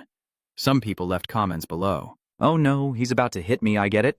Someone else commented to mock you, now you're in trouble. Seeing him change like that, he didn't panic, but reached into his shirt and grabbed something, which turned out to be the doll. He held it up in front of them, the doll's eyes also turning red. He said again, If you're brave, try it. The heart of the blood-red doll is dark and deep. Faced with that terrifying gaze, the long-haired man staggered back and sat down, while below, the comments burst into laughter. Comment, this guy is too shy to fight the doll. Comment, where's the Thai national team player? Why are you so silent? After scaring them, he sternly told them, Be good. Just finished dealing with the smoking issue when the next problem rose. There was an ant and a little boy squatting on the floor in front of them. Seeing that, he pointed and said, Please don't let the boy pee on the train car, or if the aunt turns around and asks, What's going on? He then continued, I will spank his butt. What's going on? What kind of train attendant is this? How dare you be so arrogant? Your rude attitude is really terrible. Are there comments below? I understand how to use psychological tactics and prefer to strike first rather than be bullied by passengers. Seeing the clean, tidy hallway right in front of me, he said with great satisfaction, Very good, this is what I was hoping for. The comments below also start to appear one after another. Comments are saying that the East Sea Nations player is being bullied by the passengers. I have to go check it out myself. In Bien Nhut Lang's provincial team room, the words are also restrained as I understand, but I can only weakly raise my hand and speak to the two people smoking. Smoking is not allowed here. Put out your cigarettes quickly. The long-haired guy brought the cigarette to his mouth and asked, They like to smoke? What should we do? What do you think you can do to us? You say again, you two are not allowed? Oh, then you got beaten up by those two smokers. Those two guys kept hitting and said, You've never been beaten before, right? Today we'll show you how harsh society can be. That guy also stepped in. Damn dog, this low-level employee dares to cause trouble with us. Tin Bien Yat Lang can only hold his head and beg, please stop hitting, please stop hitting. Just after being beaten, he was spat on, and the aunt who had scolded the little boy for urinating and defecating recklessly earlier now spat on him. That damn employee, the one who hit you, just waved and said, we're leaving now. Tin Bien Yat Lang couldn't hold back and cried out in frustration. Damn it, being insulted and looked down upon like this, I'd rather be swallowed by some monster. Below are teasing and mocking comments. The comments are so funny. How can the national team have such a cowardly player like this? He's crying loudly, and then another comment calls for action. Hey look, Mao Ken from the Hung Kwuk Association just activated a level S talent somewhere else. Nicola, from Hoi Hung Kwuk, the leader, is so furious that he orders everyone not to smoke. The guys who smoked earlier are now kneeling at his feet. The comment section is exploding again. So the leader's innate talent level is S. Someone else asked, what does it mean to have the leadership talent? Someone explains, it means his words will carry great authority, making the passengers submit to a certain extent. 2 passengers bow their heads, sweat on their faces, and say, yes, sir. Another comment appeared, wow. Then Hoi Hung Kwuk has a very high chance of winning. Let's see if he knows how to seize this opportunity. Nicola doesn't need to do anything, he just sits quietly on the weight bench. Troubles naturally stay away. And seeing this scene, the comment section buzzes again. Does anyone know what Tojo's talent is? Someone replies, I don't know. Maybe only the high-ranking leaders of Long Nation know for sure. Someone else argued. That's not right. Logically, the talents of the competitors should be announced. Why hasn't the government revealed the reason yet? Someone else said, I think Tojo's talent is absolute. No need to guess anymore. It's 7 o'clock now. Tojo is patrolling with his staff when a voice calls out, Tojo! The door opens and a voice says from behind it, your breakfast from car 6 is here. Tojo slung his staff over his shoulder and wondered, is it breakfast? At that moment, a food cart was pushed in front of him with a box of food and a pair of chopsticks on it. Someone's hand slowly pushes the cart and now a fog surrounds him. He looked at it and thought how strange it was. I thought this train car was connected to another, but it turns out it's just fog. Then he took out the lunchbox and opened it to see. Inside were a variety of foods, incredibly abundant. He wondered if this might be an independent carriage. Like the 8th rule says, staff are not allowed to leave their assigned carriage. At this moment, no strange sound came from beside him. He just glanced over and decided, forget breakfast first. Eat your fill so you have the energy to think more. Tojo happily chews her food. He squinted his eyes, enjoying himself as he praised, this is really delicious. The viewers are leaving comments. This unconventional way of acting truly impresses me. No wonder you're regarded as the boss. The rule says you can't take food from the connecting area between the cars, but he was eating. While he was eating, someone approached and said hello to the staff member. He turned to look and saw the man holding a pillow, and when he looked up, he saw it was an old man. The old man gently said, my pillow is too hard. I am old and can't sleep comfortably. Could you exchange pillows with me? He wiped his mouth with his hand and thought, sure enough, it has arrived. Rule 11 looks normal but is actually hidden in the torn rules sheet. Now I understand that rule. So what does exchanging the pillow mean? If I hadn't known earlier that the pillow contained the rule bookmark, I might have exchanged it with him. But now, after thinking it over, Tojo stood up and asked with a smile, do you really want to exchange pillows? The old man held out the pillow and replied, yes. A silent comment appeared from then on. A hilarious comment appeared. Do you mean a sarcastic attitude? Really? Then he said nastily, I don't want to. The old man heard this and kept appearing with 3 dots in a row. Then a mocking comment appeared. The comment was so funny I understood this was an act of showing the opposite attitude. The old man angrily said, if you won't exchange it, you're just making things difficult for this old man. Are you happy? The old man also cursed, today's young people are really lacking in morals. As the old man walks away with the pillow, you can clearly see a dark aura emanating from it. On the other side, Mao Ken from Hoi Hung Kwuk is also involved in a similar event. After being asked to exchange pillows, he apologized and said he couldn't do it. Most people usually don't swap pillows because they realize there's an issue and find the employee procedure sheet inside the pillow. But 3 countries of competitors agreed to exchange pillows, including the Trambay nation that just experienced an invasion. The Tramba competitor smiled and handed the pillow to the old man. The old man also smiled and said, thank you for agreeing, young man.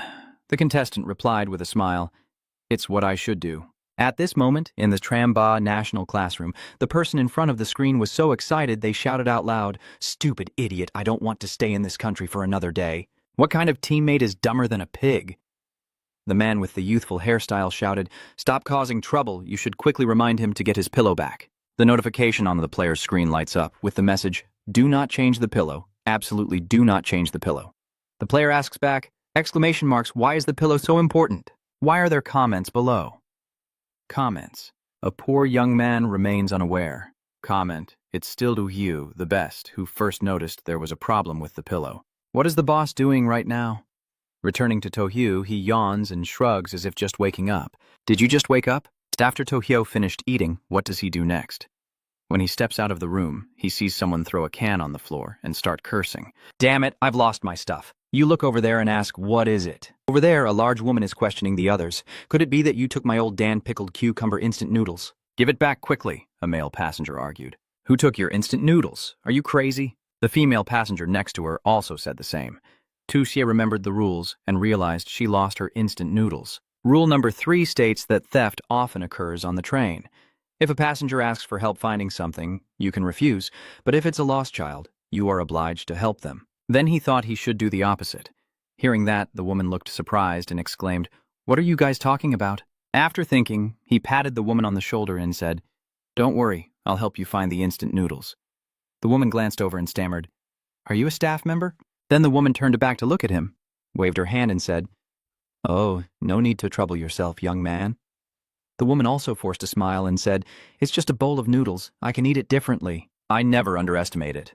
And I even say enthusiastically, "Don't worry, the duty of a server is to protect the safety of all passengers' belongings. Instant noodles are also a kind of property." "Leave this to me," the woman stammered. "Really? Is that so?" The passengers who were falsely accused earlier looked at him as a savior and said, "This staff member is so dedicated. Just a single instant noodle box, but he's so attentive. He worked so hard that I was deeply moved." At this moment, the young girl hurriedly ran in and shouted, "The staff member is here. Please tell her my child is missing. Help me find him." The woman was also surprised and asked, "Are the children lost?" Then she seemed to grasp onto a lifeline and said, "Don't worry, this staff member is very dedicated and will definitely help you."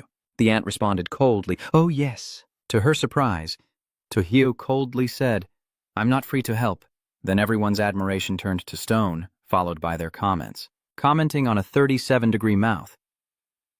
What does Tohyo think? You speak so coldly that people comment that finding instant noodles is easy, but finding lost children makes them laugh until their teeth fall out.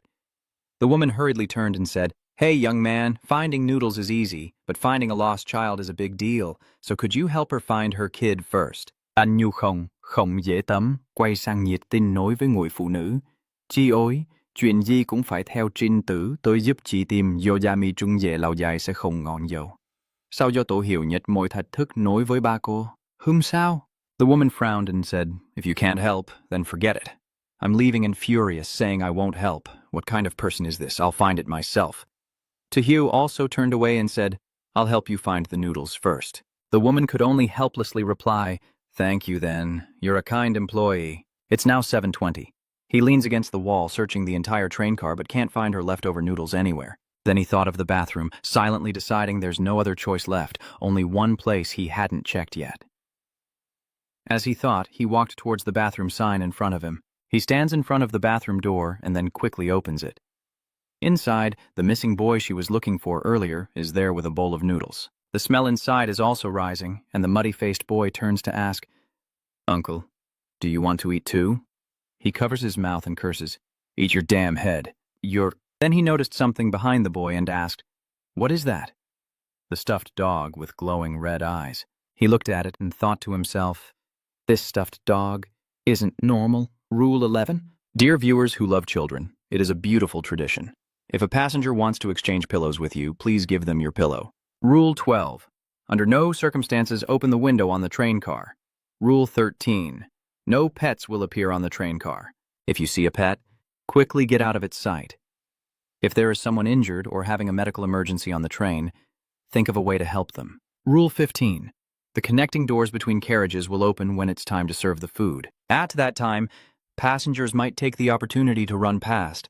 If you find a passenger not belonging to your carriage, you must ask them to leave. Tahu was a bit panicked, thinking that she remembered rule number 13 mentioning what to do with pets. Then he took the doll out of his shirt and held it in front of the stuffed dog. At this moment, the ant also ran over and shouted, "This kid found the dog!" Then the ant stepped forward, lifting the muddy boy and saying, "Didn't I already tell you not to eat random things? Why did you come here and play with the poop? Look at that dirty kid." Seeing the scene in front of her, Tahu lowered her hat, thinking this little boy was interrupting what she was doing. Thinking about it, he sensed something was wrong and thought to himself, "Wait a minute, where's the dog?"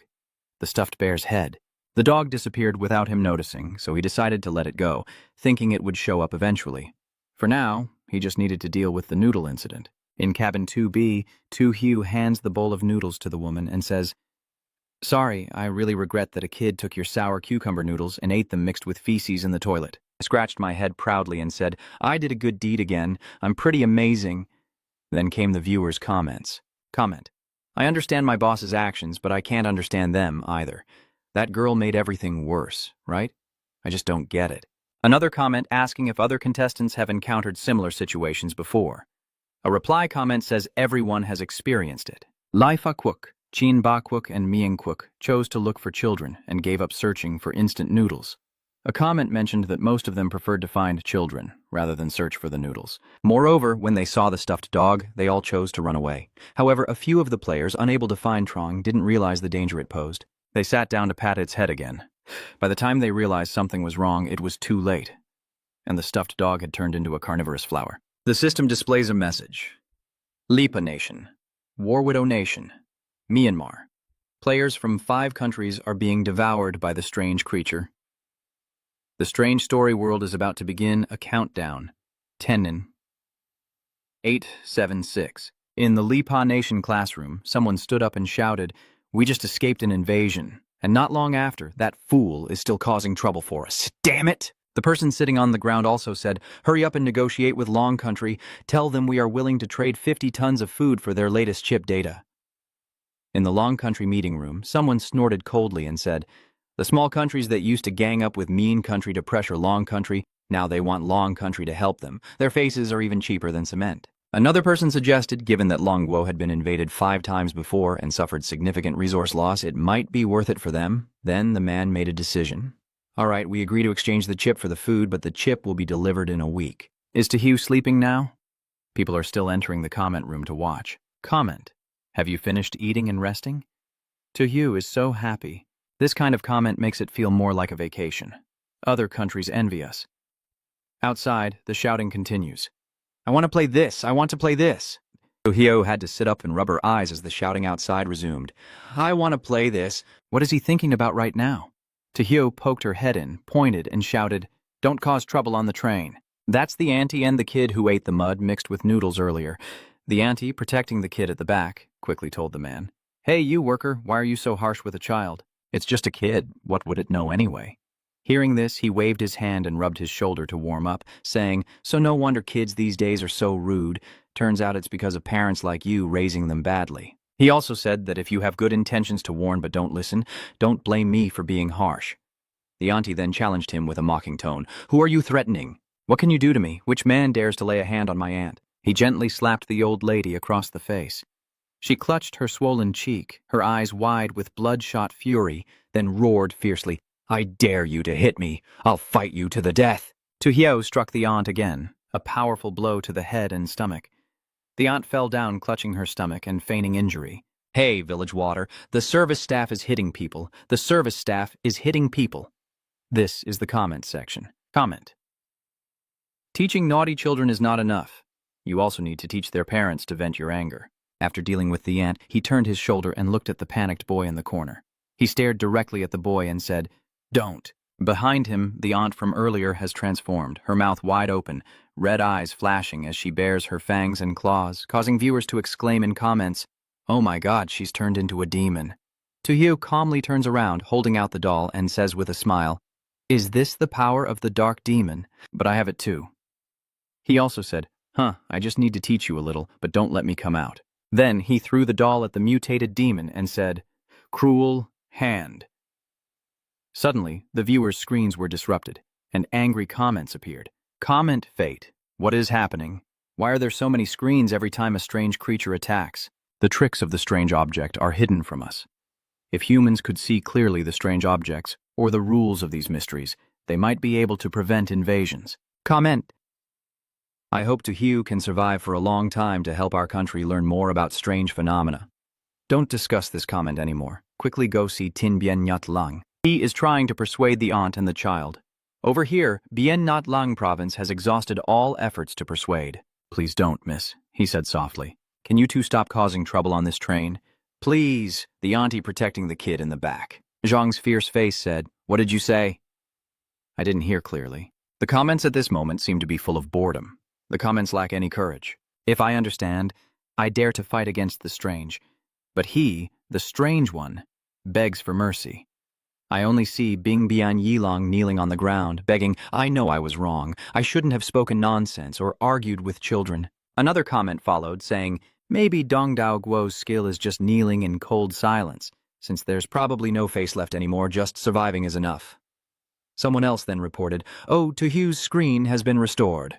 The screen was restored, and everyone saw the beaten-up aunt appear inside. Someone commented, and the more they compared, the clearer it was how inferior the popular contestant from the east was. The kid who was shouting earlier is trembling and begging, Please don't hurt me anymore. I'll be a good kid from now on. Comment. Boy, what are you that dares to compare yourself to Tojo? Hearing that, Tojo crouched down and cruelly said to him, I won't make things difficult if you're honest. The boy tremblingly replied, Thank you. Then he struck again and said, But it's worth it to take 2 hits. Someone left a comment after seeing this. Comment. Do you know how much pain those 2 slaps caused to a naughty child? The kid was beaten until she cried, but he didn't care and turned away, feeling quite satisfied, saying, Mission accomplished. A comment expressing an opinion appeared. Comment. The boss's slap was light. If that were my kid, he wouldn't get away with it. As he steps out, a girl pushes a food cart over. The girl hands over beer, sunflower seeds, tofu, alcohol, snacks, milk, instant noodles, and soda. Who wants to buy some? Then she asks him, Hey, do you want to eat? Food for staff is free. Tojo is still recalling the rule. Rule 16. Outside of mealtimes, a food and item stall will appear on the train car. If someone invites you to buy something, refuse them. Below, there are comments shouting, Don't, you can't take the food. Tojo responded for free. Is there really such a good thing? Just give me a little bit then. The girl happily agrees. Then he picked a few items from the cart as a gust of wind blew through the train door. These snacks. He sat on the bed in his room and threw the food onto the ground, saying, If you like to eat, go ahead. Even if we die, we won't eat it.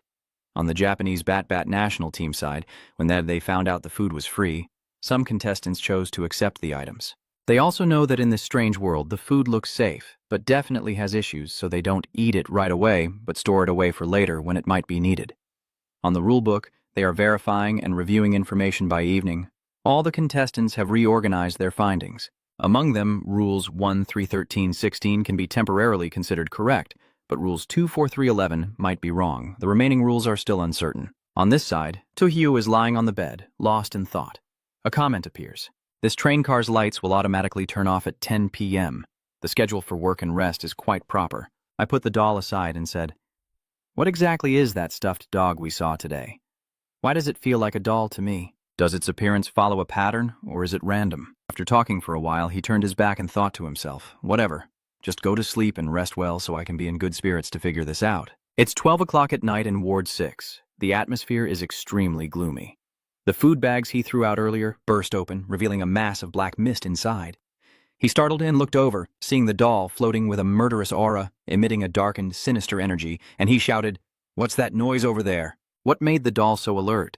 There was a black mass with 2 blazing red eyes over there. He sat up suddenly and asked what that thing was, as a creature resembling a stuffed dog covered in dense aura charged toward the doll, leaving him stunned. The entire doll also emitted a strange aura, heavily infused with dark energy at 87%, before the plush-like creature was thrown by the doll in a punch. Black, piercing punch. He didn't understand what was happening, only reaching out his hand and saying, Oh? Amidst the chaos of the battlefield ahead, the spectators on the other side leave comments. That black shadow looks like a strange and powerful creature. I wonder if the doll can win or not. Tojo also stepped out of the room, looking toward the doll and the swirling black mist. He said anxiously based on the sound, The battle is very intense. Another comment appeared. It seems that thing has run away. Looking at the exhausted doll locked up, the doll finally returned. Its body was drooping, as if drained of energy, and someone commented that as long as it didn't lose, at least next time that thing wouldn't dare to attack again. To Hugh, he hugged the doll to his chest, recalling the image of that thing, and a thought suddenly came to his mind. What is that thing after all? It looks a bit familiar. Someone is commenting and urging everyone to go see others, and they are also experiencing similar things. The Japanese contestant also had a cloud of black mist appear while sleeping. He turned to face it and instinctively asked, "What is this?" Bong the dog shows its sharp teeth in a wide grin, and a dark aura emanates from within. A large notification board also appeared, showing that players from Japan, Kim, and Laos were possessed and swallowed by demons. The countdown to the strange world begins. 10, 9, 8. As soon as this announcement dropped, the comment section became more chaotic. The high-ranking officials of Japan and Batlakwuk might be crying their eyes out in the bathroom. The previous invasion isn't over, and now the excitement is about to double. Someone announced, "I think I know why they were attacked by the strange creatures." Another viewer wondered why and analyzed, "Do you all realize what's going on? The contestants who pressed the button are the ones who took the snacks." Someone asked, "Are you saying that the girl pushing the cart is some kind of creature?" The audience just now said, "No, according to my reasoning, the snacks are meant to harm them." And that fluffy dog seemed attracted to the food they brought back. Another comment. The crunching sound of snacks in the dark corner was the explanation. And finally a comment. They were just too unlucky to violate that rule. Only Tojo was not in danger. One restless night has passed, and now it's the second day. Tojo sat down beside the bed, looking and pondering, and said, "I didn't see anything last night. When I check the time, I need to review the scene where it appeared. Maybe there's a clue." He picked up the rule book and said, "The employee rules look like they've been torn apart. Could it be that what happened last night was just about snacking on my food?" After examining it for a while, he stood up and then smiled. "Looks like today I have to find the girl pushing the cart to get some more snacks." The audience also left comments. "I guess that smile means they've got a plan." Another viewer commented, "I feel reassured now." Then another person rushed over to pull everyone away, saying, "Hurry and see what happened to Fak Voluk while he was peacefully minding his own business. Damn it, where's my rulebook? Come out here and let me kill you, damn it." The rulebook mentions Rule 9, and passengers must not read the rulebook. If you're not careful and passengers find out, you must kill them immediately. Hawaii couldn't find Favo Luke, so he sat down helplessly and shouted, "It's done. This time it's really over." Someone left a comment, "There's nothing to worry about." "Are the 9 rules correct?" Someone replied, "Those 9 rules are correct. If passengers know the rules, the weaknesses of the competitors will all be exposed." Another comment also said that if any passenger uses staff rules to harm him, it's really hard to guard against.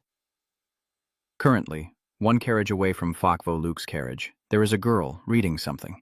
The female passenger is reading what seems to be Fakvo Luke's recently disappeared rulebook, laughing wickedly as she reads. Meanwhile, Tojo is walking and talking about mealtime. He stands in front of the train car switches waiting, quite excited, and says, "I wonder what's for lunch today." After a moment, a hand appeared pushing a food cart along with the lifeless Japanese player, carrying a bowl of food and saying, "Hello, I am a staff member from carriage 07. "Huh? How is it him? Wasn't he already dead?" Another person, worried for him, said, "But Tojo doesn't know he's dead. He won't fall into the trap, right?" He silently looked at Japan Lost. The notebook listed Rule 6, that staff from other cars would occasionally come to visit you. Agree when they invite you to eat hot pot. Rule 7. Each carriage only has one waiter, and no braised meat is sold in this carriage. He pondered and thought about the waiter from carriage 7. Rule 6 reminds that staff from other carriages will come to visit, but Rule 7 also says each carriage only has one attendant. Nietzsche kindly asked this guy if his brother wanted to try the hot pot. "It's a specialty dish on our train car. It's very tasty, try some." Tojo smiled and replied, "All right, at this moment I was thinking wickedly, just bored enough to play with you for a bit." The doll has helped Tojo a lot, and the viewers all left comments expressing their enjoyment, with one saying, "Well done." Another person also said the image was restored. "Judging by the look, the doll has defeated the strange creature. Well done." The doll, covered in blood and smiling happily, followed by a frenzy of comments praising the doll's restored image. "It looks like the doll has defeated the strange creature," a viewer commented. "Dear friends, please exercise restraint." Other viewers are also sharing their opinions. "Because of the doll, I was like crazy. I was willing to break down walls for the doll. Below, there is also a helpless comment from a viewer. Dear friends, please exercise restraint. Tu Hyo's gaze suddenly became serious as he spoke. Earlier, Kan was someone who twisted his own head backwards. He then said, "The disappearance of the strange object must be something only I saw." Walking down the long corridor, he pondered that the way the anomalous object exists is not limited.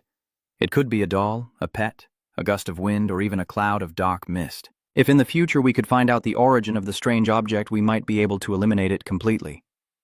A few dozen minutes ago, a blonde girl pushed a stroller in front of him. In another scene, when he says, "That's right, I'm just teasing you," a strange dark black smoke appears, covering the entire room, and at that moment, the screen also flickers. The outsider sighed and said, "The screen lost signal again. Wait a moment." Someone else also said they were about to send a reminder to him. Unexpectedly, he blinked and realized that the other person was not human, truly wave after wave crashing over wave. Now, a large notification appeared on the screen. The contestants from the 5 countries of Bale Nation, swallowed by the mysterious entity. The strange world is counting down from 10987. Seeing that message, the guy with glasses wondered, "Why was Balaguo eliminated so quickly, comrade?" The other person replied, the strange creature had told the contestant from Bale Nation that as long as he agreed to eat the hot pot, he would receive some very valuable hints, and it also guaranteed that he would survive and leave this place. So he agreed. Returning to Tojo, he simply said, "Thank you. I'll eat later." Hearing that, Not Botlak tried to persuade him. "This dish is best enjoyed hot. It won't taste good if it cools down later, so just eat a little first." He stubbornly refused again. "No, I have a habit of saving food for the last dish." After finishing, he turned his back and walked away while he stood still, completely covered by a strange aura. His voice turned cold as he said, "Eat," then turned back and said, "Hurry up and eat." Then he suddenly spun his head 360 degrees and shouted, "Why aren't you eating?" His action shocked everyone watching and left comments. Fate was so shocked it almost made me pee my pants. He remained calm in the face of that terror, not even bothering to glance at it, just casually saying, "Why don't you pretend a little longer? If you've already revealed your hand, I won't pretend any more." Tojo smiled, her eyes full of determination, and said, "All right, I'll come help right away." He looked cheerful, with a bright smile on his face. "Hey, officer, the patient is about to die. Do you want to help or not?" Tojo looked eager to help. "Of course I have to help, but my legs are numb." Hearing that, he immediately grabbed Tojo's arm to offer support. "Then let me help you." Tojo did not react to the rude behavior of the young man. "Jia Hugh, there's no need to politely refuse. Don't bother helping me.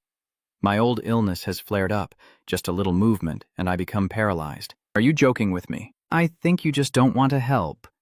The man's face darkened, his brows furrowing as he turned away and said, "No need, I'll ask someone else." "Do you want to hurt me?" "There's no way out. Your way of dealing with this is very simple." At first he agreed, but when faced with disadvantages his health wouldn't allow it. He succeeded in breaking 2 conflicting rules at the same time. Tojo's self-love makes him a truly clever person. The scene shifts with the sound of hurried footsteps. A woman rushes in, panic-stricken and pleading for help. "Hey, officer, go check quickly. It seems something is about to happen in the old king's room." Fap Voluk looked worried, frowning and thought, "Someone is calling for help." Suddenly, he remembered something, his face turning pale. Both Rule 14 and Rule 17 mention this, but they contradict each other. Which rule should he follow now? The woman, feeling helpless and unable to move, urged him on. "Hey, what are you still doing here?" In the end, will he help or not? He still hesitates, making an excuse. "Don't rush me, I'm thinking for a moment." Hearing that, she reacted fiercely. "You better think quickly or something bad will happen." In the urgent moment, the helpless decision, "Enough. Stop urging me, I won't go." After his words, the woman changed, her eyes bloodshot and fierce, her gaze full of hostility, her tone excited. "I was just waiting for this moment from you." Fat Voluk's face turned pale, cold sweat pouring down as he trembled and begged, "No, please don't." Just then a loud bang was heard, blood splattering everywhere. The viewers feel satisfied seeing that scene, as Fap Voluk of Phao Tai Quoc was actually killed by a passenger. Phao Tai Quoc is now even more delighted, and now they must be so happy they want to cry. No one is more skilled than Uhu when it comes to breaking the rules. Others are not even worth comparing. A notification appears, revealing that Phao Tai Quoc's helpless player has been eerily swallowed. The strange world is about to start counting down 10, 9, 8, 7. As the scene shifts to Tojo, pretending to sleep, when suddenly the sharp sounds ring clearly into his ears. Tojo immediately sat up, turned on his flashlight, and happily said, "Got you. I actually want to see what you are." The viewers also couldn't wait to see. Hurry up and see the sneaky eater about to be revealed. Once they see what it looks like, they can't hide their shock. So it was it. The stuffed dog in the bathroom. A stuffed animal shaped like a dog is happily eating, with crumbs around its mouth. A message from the the Than X Lan system. Dear contestant, congratulations on taking the first step to earn the recognition of Black General. Keep feeding Black General to increase his favor. If the affinity level with Black General is high, it will be 100% loyal to MOTB and follow you. Previously, Black General could not be taken outside the scope of the train and the ship. The innocent and adorable fluffy dog from earlier is now baring its teeth aggressively at Tojo. Tojo's eyes sparkle, and he smirks with a knowing smile. Keep feeding it, and it will follow me. Tojo calculated. So, I have to use more tricks to get more snacks. Tojo, hands on hips in a commanding tone, said, "Get all the snacks out here within 3 minutes, or don't blame me for being rude." The people there were so frightened they started swearing, and one of them stammered, "Quickly give him the snacks." Another person, just as panicked, shouted, "That guy's no pushover. The situation's turning chaotic. They're pushing and shoving." Tojo gestured to a pile of food and said, "Let's eat." General Black saw that and his eyes lit up, a joyful and radiant expression on his face. Half an hour later, General Black had cleaned up all the food. A notification appears. "Congratulations on earning the recognition of Commander Hay. The Black General considers you trustworthy and has decided to follow you for now." Hearing this, he feels annoyed and mutters, "Is that all?" Tojo ordered, "Come here, Black General." He then allowed him to freely pat his head. Tojo sighs, "This feeling is incredible. We're in big trouble now, and the viewers might find it hard to believe. If it's not unbeatable like this, then it's hard to say. I want to see if anyone has the same ability as him. Why does everything good always happen to this guy?" Sometimes luck is a kind of ability. I really admire Tojo. On Tuesday morning, Tojo sat up and asked the Black General suspiciously, "Why does it keep running around like that on the train car? Is something wrong?" Then it stopped in front of the door, labeled Car 8, and barked loudly. Seeing that, he immediately suspected something was wrong there. Suddenly, Tojo noticed something strange. "Wait, I should have been in Car 6, so why am I in Car 8? What's going on?" He remembered the previous announcement before pondering, and after arriving here, the system kept reminding him, emphasizing that the carriage number meant this carriage was very important. Suddenly, a notification appeared. "Dear contestants, your current car is experiencing some changes. You now have only 2 options. First, stay in place. Second, cross the fog in the corridor area to return to your car." Tojo seemed to have anticipated this as expected. None of the rules are redundant. The viewers watch him deep in thought and start discussing. What should we choose now? Everything is very important. If you choose wrong, trouble is guaranteed, so stay put. This carriage looks pretty safe too. Someone jumps in and suggests, "Everyone go see Nicola from the Hoi Hung Nation. He has talent. The leader will probably make the right choice." Meanwhile, Nicola is using his ability to extract more information. "Tell me which one I should choose." The hypnotized person immediately chose option 2 and returned to the original compartment. The viewers watching this secretly cheered and urged, "Option 2 is the right choice." The senior leader quickly explained to me. Another viewer mocked, "Oh, so you also have to listen to other players?" Someone might refuse to accept it, but don't get too cocky. Maybe Tojo can figure it out. Just watch and see. Tojo looked at the sign for carriage 8 thoughtfully. It's not without reason that there's a reminder, emphasizing to remember the carriage number, so choosing 2 is the correct choice. Furthermore, in the past, she had to pass through the connecting area between carriages every time she left her carriage. He concluded that the fog was probably just to scare people. The viewers watch him walk toward the black mist curtain and split into 2 groups. One excited, saying, Look, our people can figure it out on their own without reminders." On one side, they were disappointed. "Too bad, why isn't he from Mexico?" General Hai immediately chased after him, and Tu Cao-Kwuk's decisions also relied on the guiding talent to choose the correct answer. A man walks leisurely through the fog. That is Jive from Tu Cao-Kwuk. The guide means that when a contestant faces a difficult decision, their innate talent will lead them down the right path. In Paj Country, the player Pasa was immediately reminded after Paj Country learned of Tohyo's choice, so he also decided to return to his original carriage. Jive and Pasa have safely crossed. Many players from Bien Yatlang province. He curled up in a corner, clutching his head with a frightened look, while the other contestants stayed put. some too cowardly to pass through the fog. Some others, because their higher-ups are busy dealing with the previous strange demon invasion, have no way to send reminders, leading them to make mistakes. Then a notification appears, indicating the end of the selection time, and all the surviving contestants pass through the fog. The remaining players are eliminated. Hearing this, one player's face suddenly changed, and he shouted loudly, "What girl?" A new notification appears again. Many countries, 6 nations contestants, are swallowed by strange creatures, as the world of strange stories begins the countdown. 10, 9, 8, 7, 6. Bien Nhat Lang's place, a terrifying eye appears, and a gloomy darkness envelops him. He shouted loudly with a voice full of regret, and the viewers, pretending to chat, turned back safely. As expected, returning to the carriage was the right choice. Someone interrupted, saying it's not over yet. Don't forget rule number 15. Hearing that, someone immediately asked, "What is rule 15? I forgot that rule. Rule 50? When it's mealtime, the connecting doors between carriages will open, and some passengers will enter. If you notice a passenger not belonging to your carriage, ask them to leave." Tojo looks at the cart thoughtfully. The food cart has arrived. If I'm not mistaken, a passenger ran past my carriage through the fog. Based on what you know, carriage 6 has about 40 passengers. If the lost passenger in our carriage is disguised as someone else on the train, it will be hard to identify them. A discussion is underway in the Long Kwok conference room. Maybe each compartment's passengers can confirm with each other to identify the passenger on train 6. It seems the only quick way is to send him a reminder. Suddenly a message appeared saying that at this moment it was not possible to send a reminder to the opposing player, forcing them to rely on themselves.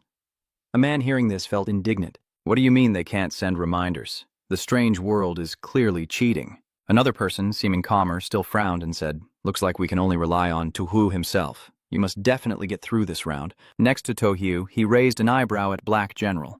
Tojo pondered. If it was a strange object, he smirked. This gave him an idea. There is a way. Since it is also a strange creature, let it help find a solution. Then General Black went to each person and sniffed. It raised its head with fierce eyes as the Black General shouted loudly at a guy who startled him. Then it didn't hold back and bit down hard on his leg, causing blood to flow.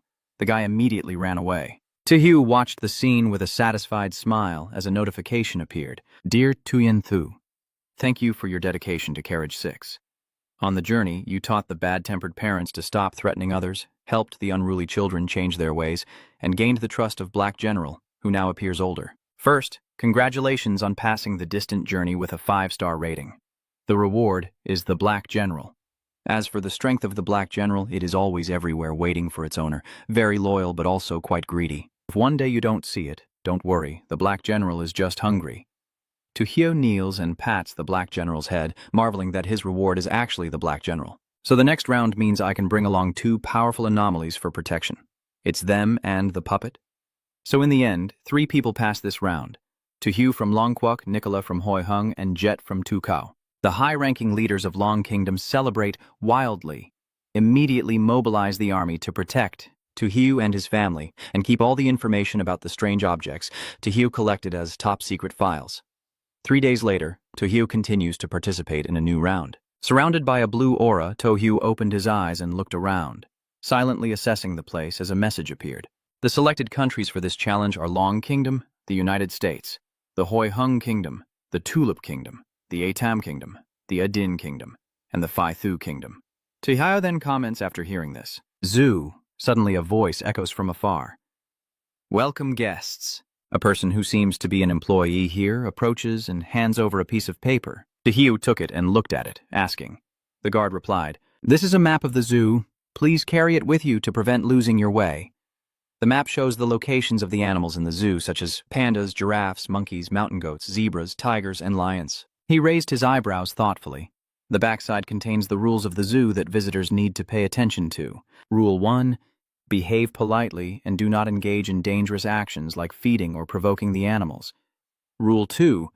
If you see a purple rabbit or a blue elephant, do not feel strange when the animals notice you and stand facing them. Otherwise, they may attack you immediately if they see you. Rule 3. If staff are chasing after animals, go and help them. They will be very grateful. Rule 4. The notes on the map are incorrect. Do not trust the map. If you happen to get lost in the zoo, stay calm and rest on the bench. But if you get lost at night, be careful, as animals can appear at any moment. Rule 6. If you're hungry, you can take food from the vending machine. If you don't want to vomit, try eating mountain goat meat. Rule ba, when necessary, you can seek help from staff in red or blue uniforms. But if you see staff in black uniforms, immediately stay away. Rule 10. The aquarium is a safe zone. Chapter 9 rules. There is no aquarium in the zoo. Rule 10 is always misread. I am not an animal. Tojo frowned after reading and paid attention to a detail. Huh? Why is Rule 10 so strange? The 10 rules require you to always read incorrectly. I am not an animal. Even viewers feel scared when reading the rules. I also find these rules quite strange and spine-chilling to read. There was only one reminder, which was frustrating, and someone was worried about him. A lucky phrase to help Tojo pass smoothly. Suddenly, a popping sound rang out and something was disappearing. Tojo turned to look around and saw that the door was gone. The surroundings change as cheerful laughter and conversations fill the air, praising the animals here. He looked around cautiously, thinking that the guests felt a bit strange.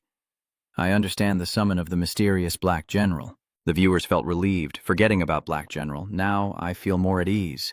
The scene shifts to the rabbit area, where an employee carries a basket of knives and says, "Free of charge, here are free carrots." He approached, holding a carrot and calling out, "This is your carrot." The viewers, upon hearing this, felt angry and condemned, as the rules clearly stated no animals were allowed to eat. This employee is clearly sabotaging the contestants. Some people seem to enjoy speculating, saying, I bet Tojo would definitely feed the rabbit, as his whole demeanor exudes rebellion. True to their words, he confidently held out the carrot and cheerfully called, "Come here and eat the carrot." Next to him, General Black growled, making the rabbits tremble in fear. The viewers excitedly praise, "Wow, Big Brother never lets me down," laughing to death. With General Black here, the little rabbit doesn't dare to get close. Can it be true that he managed to tame such a powerful, strange creature? Another person who admires A would know a top-tier level. Tojo stood up thoughtfully. Strange, isn't it? There's not a single pink rabbit? Could the rules be wrong? He didn't hold back at all, tossing the carrot behind him as he complained. So boring. Trying to increase the difficulty of this strange game, viewers could only shake their heads and marvel. I like this arrogant tone. Tojo looked at the map and said, "Let's go, General Black, and head south to sea." At the same time, a Tamguos trance was happily feeding the rabbit. Hello, Bunny, you are really adorable." He doesn't realize there's a rabbit behind him with glowing red eyes, a murderous expression, and black aura surrounding it, glaring at him. Tatmidak, leaning on his knee, stood up and said, "You guys eat up, I'm leaving."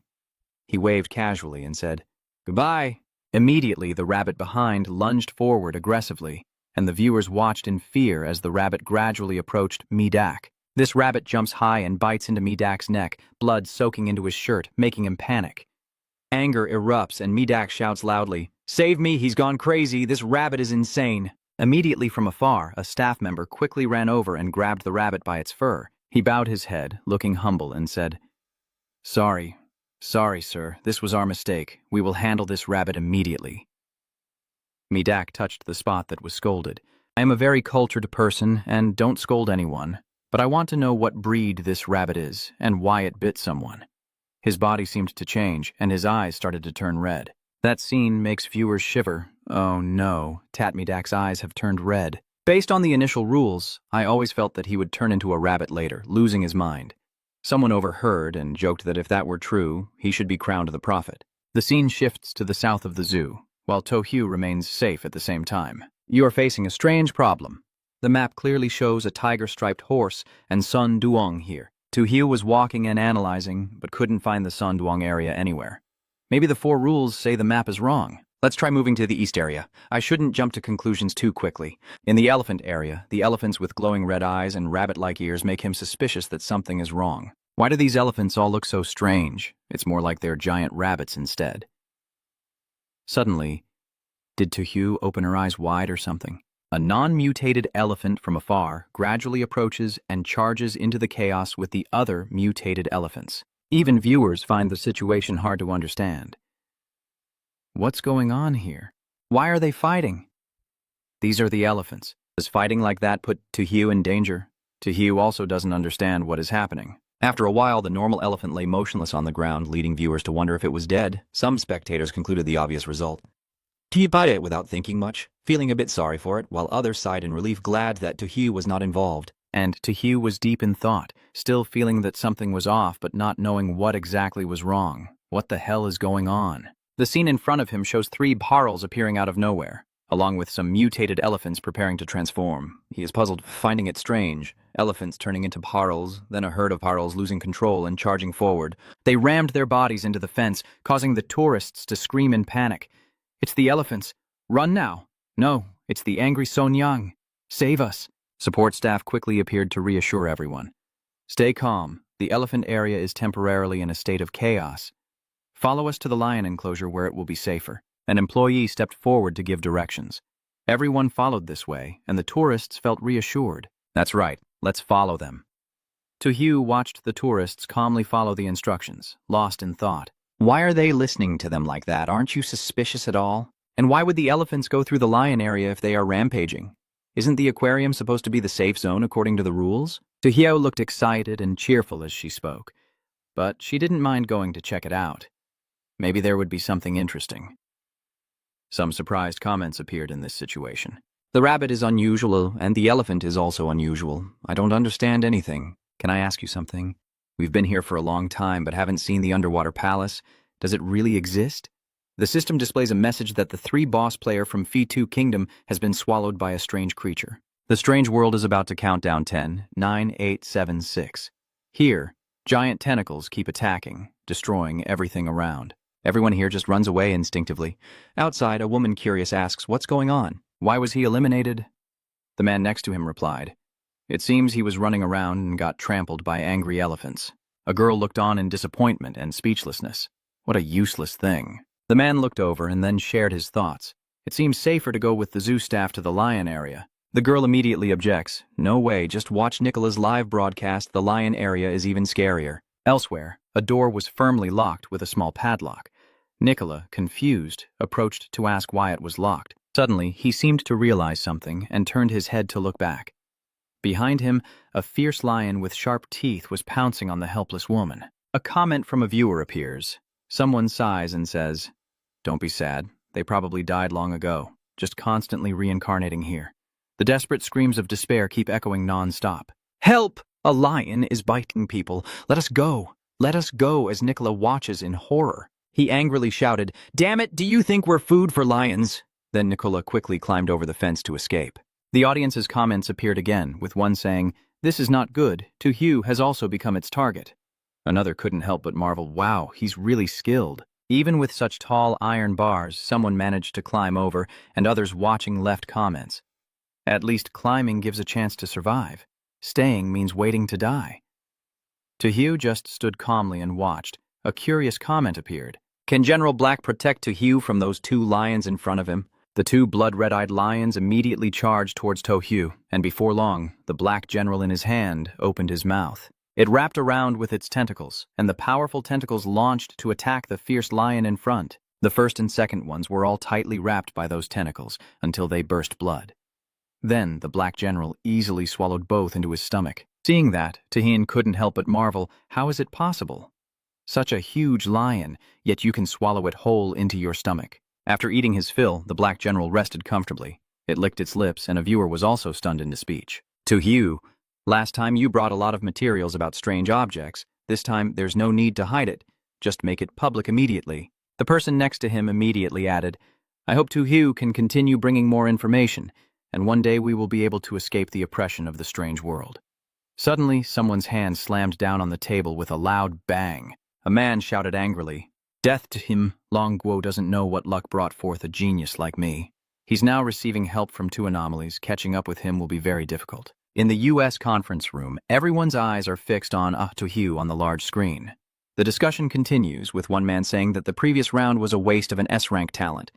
The person next to him immediately adds, "What's the point of talking about that now? We just need to ensure our contestants pass the mission smoothly." Returning to Tojo, he happily looked at the black general in his hand, praising sincerely. "He's really talented." Then Tojo looked at the man climbing over the fence with a puzzled expression and shouted loudly, "Quickly, open the gate." In an instant, the black general moved its tentacle forward to break the door open. The gate swung wide open with ease, causing an onlooker to exclaim, "Oh my God, it's small but incredibly powerful." And Tojo quickly ran outside. He ran while muttering to himself. The person who just climbed out didn't seem like the others at the zoo. He must have a secret. I need to find out more. Soon after, Tojo found the man. He is helplessly clutching his head on the long bench in front. The man's body trembles uncontrollably, as if a feeling of fear is engulfing him. Tojo couldn't help but wonder, seeing how desperate he looked. What exactly had happened here? Tojo stood behind a tree, watching the boy diligently writing something on the paper. After half an hour, the boy left, leaving the note on the bench. Tojo thought to herself, he left a piece of paper. I should go see what he wrote. After confirming that the guy had left, Tojo walked over and picked up the piece of paper to read it. I know I won't be able to survive and get out of here. The zoo appeared out of nowhere and drew us in. Entering this zoo was the worst mistake I ever made. My best friend and I got separated. I have no way to find him. I'm lost. This zoo has no exit. It's very strange. They are all shape-shifting monsters. I saw it with my own eyes. The guard in the zoo transformed into a brave elephant and charged at the monsters to protect us. But unfortunately, he failed.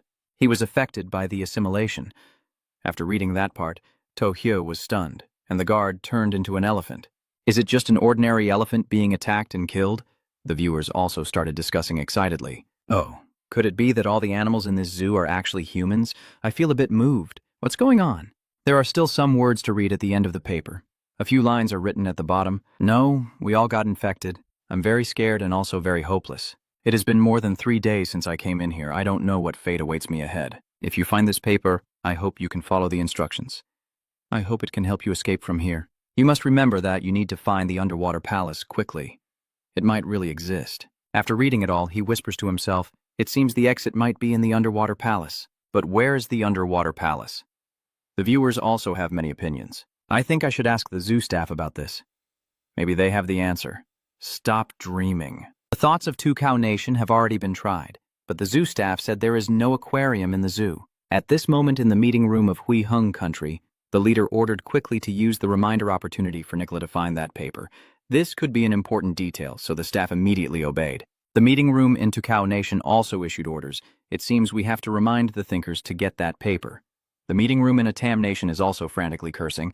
Tate my Dak, damn it, why is your mind so messed up at crucial moments that you didn't see our reminder? What should we do now? The classroom at Adingguo is no exception. They quickly send reminders to our players. Returning to Tojo, the loudspeaker suddenly announces, it is now 4:30 in the afternoon. Customers who want to dine can go to the front shop to enjoy delicious meat dishes. Please note that the zoo closes at 6 p.m. If you are still inside the zoo at that time, we cannot guarantee your safety in case of any incidents. He heard the announcement and hurriedly left. It's already 4:30. I need to get to that store quickly. I don't want to go hungry. Tojo ran straight along the path, heading towards the east side of the Sonduong area.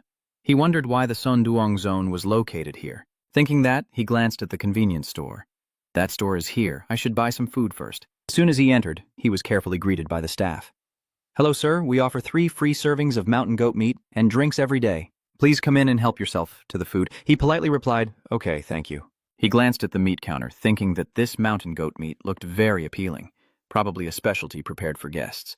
He looked at the 6 rules sheet. If you're hungry, you can get food from the vending machine, but if you don't want it to vomit, try to eat the mountain goat meat. After reading, he smiled thoughtfully. The 6 rules allow eating the snow goat meat, but since he didn't get it from the vending machine, it still counts as breaking the rules and could be protected by his innate ability. Having both meat to eat and protection like this is perfect. As Tojo was choosing meat, his gaze suddenly fell on a can of drink with the words Blood Rabbit on it. He suspiciously asked, what is this? Is it a drink? Excuse me, what kind of drink is Blood Bunny? No, I don't know. Someone watching commented that this person is unusual and definitely has a problem. The store employee, upon hearing Tojo ask about this strange drink, immediately started collecting them all, and viewers began to discuss. Why is he collecting all the rabbit's blood? Does everyone remember the rabbit that bit me, Dak? The staff will handle catching the rabbit. Could this be its blood? Damn, this can only be drunk at noon because it will die sooner or later. Meanwhile, Nicola from the Brave Nation is happily grabbing some Sonduong meat. The audience is still discussing, but an ordinary person wouldn't drink that, right? That's right. The other competitors all found Sonduong's meat at the vending machine and automatically ignored the rabbit blood. At this moment, Tat Midak also enters the shop, a sinister smile on his face. The viewers also notice him. Look quickly, Tat Midak has entered the shop. He just walked in without saying a word. Straight to the can of rabbit blood, poured it into his mouth in sips, blood from his eyes streaming down the sides, laughing maniacally, and the viewers couldn't bear to watch and said, "Oh no, don't drink that." Suddenly, the screen flickered with interference, and a message appeared. Tam Kwok's Tat Me Dak contestant was swallowed by a strange creature. The world of strange stories is about to begin a 10-9-8-7-6 countdown. The viewers panicked and exclaimed, "Oh my God, this stupid Tat Me Dak has ruined us." Sorry, I couldn't help but laugh. I forgive you with a prayer, ha ha ha. After a while, it was already 10 p.m. Tohyo crossed her legs, sat on the chair, and quietly pondered while holding the paper. Combined with the content of the paper, I guess this zoo will gradually consume people's minds, then be assimilated by those animals. The rules mistakenly read, I am not an animal, probably because staying too long in this zoo causes mental disorder, so I always need to stay alert.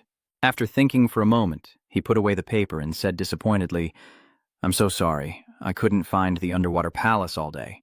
The staff all firmly deny its existence. He got up and left. It seems there's no clue today. I'll just go back to the shop and rest for now, and continue tomorrow. Late at night, while Tohyo was falling asleep, suddenly there was a noise outside. He alertly opened his eyes, stood up, looked around for a while, then saw a man sitting outside. He silently thought that person was the staff in black, giving viewers a chance to discuss.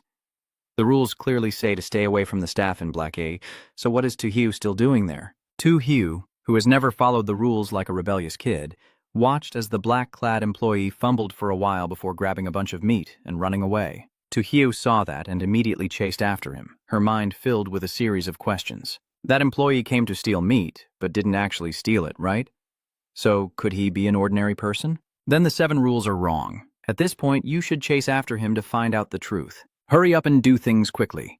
Tohyo has been chasing him for a while now. He chases him out of the alley. Suddenly, the staff member runs into the alley. He was surprisingly surprised that there was no alley wall like this at the zoo during the day.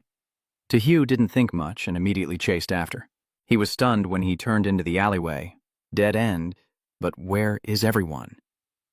While confused about which way the staff member took, he saw a new piece of paper. The viewers immediately commented, and Tohyo found a new piece of paper. Everyone try to guess what it says. Tohyo reads the paper. The content inside is quite chaotic. I got lost while chasing a group of rabbits. By the time I realized my friends were gone and I had no choice but to ask the staff for help, they didn't understand my helplessness. Rabbits are monkeys and apes. Elephants are rabbits. The 4 white lions at the front are monkeys and apes. The 5th white lion is Sun Duong. In the morning, the zoo guards ordinary people. In the evening, the aquarium protects those with mild infections. Always believe that you are human. Tohyo read it and pondered for a moment.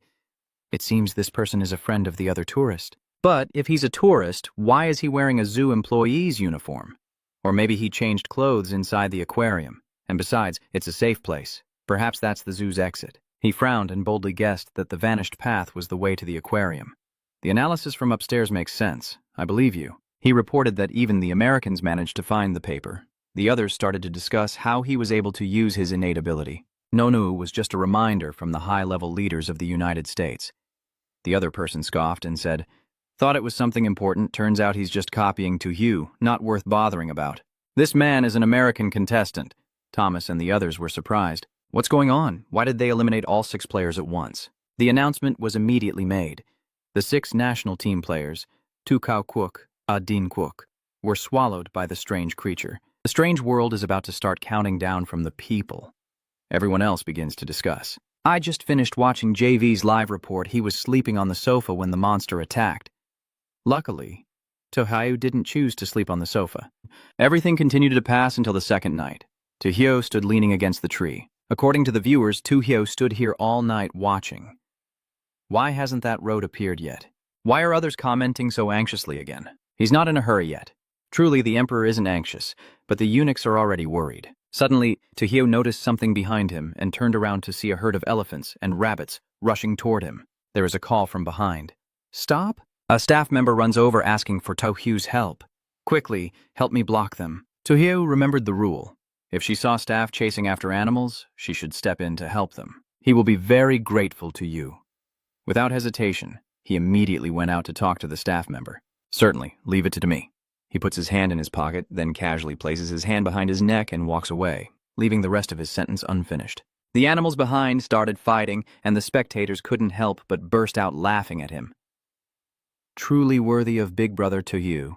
At the same time, a man was getting angry. Hurry up. A few brave contestants chose to help the zoo staff and assisted in returning the animals to their enclosures. There are people wearing rabbit hats, but these contestants never expected this. The person with the bunny hat immediately turned to look with bright eyes, causing the onlookers to be startled. Oh my God, what is that, a transformed rabbit? No matter what it is, these players' doom is just a matter of time. In the darkness, a scream echoes through this desolate place. The previously helped players were all captured by this army of rabbit-masked soldiers, each wielding a huge hammer, and they went to strike the players. Viewers are not surprised. I told you they would eventually meet their end, and I was right. The system notification for the 3 Isaac players sounded. The strange creature swallows the world of strange stories, begins counting people from AM. They all feel disappointed. Now, the road also appears. Look. The path has appeared just like yesterday's time. I understand that the path has appeared and you have entered it. Following this path will definitely lead to the underwater palace. I hope my guess is correct. The follower immediately praised that I understand, Big Brother. Thomas, at this moment, also holds the paper and searches through all the paths. He sped towards his destination quickly, and the viewers found it quite enjoyable. Tomas also followed the instructions on the paper and entered that road.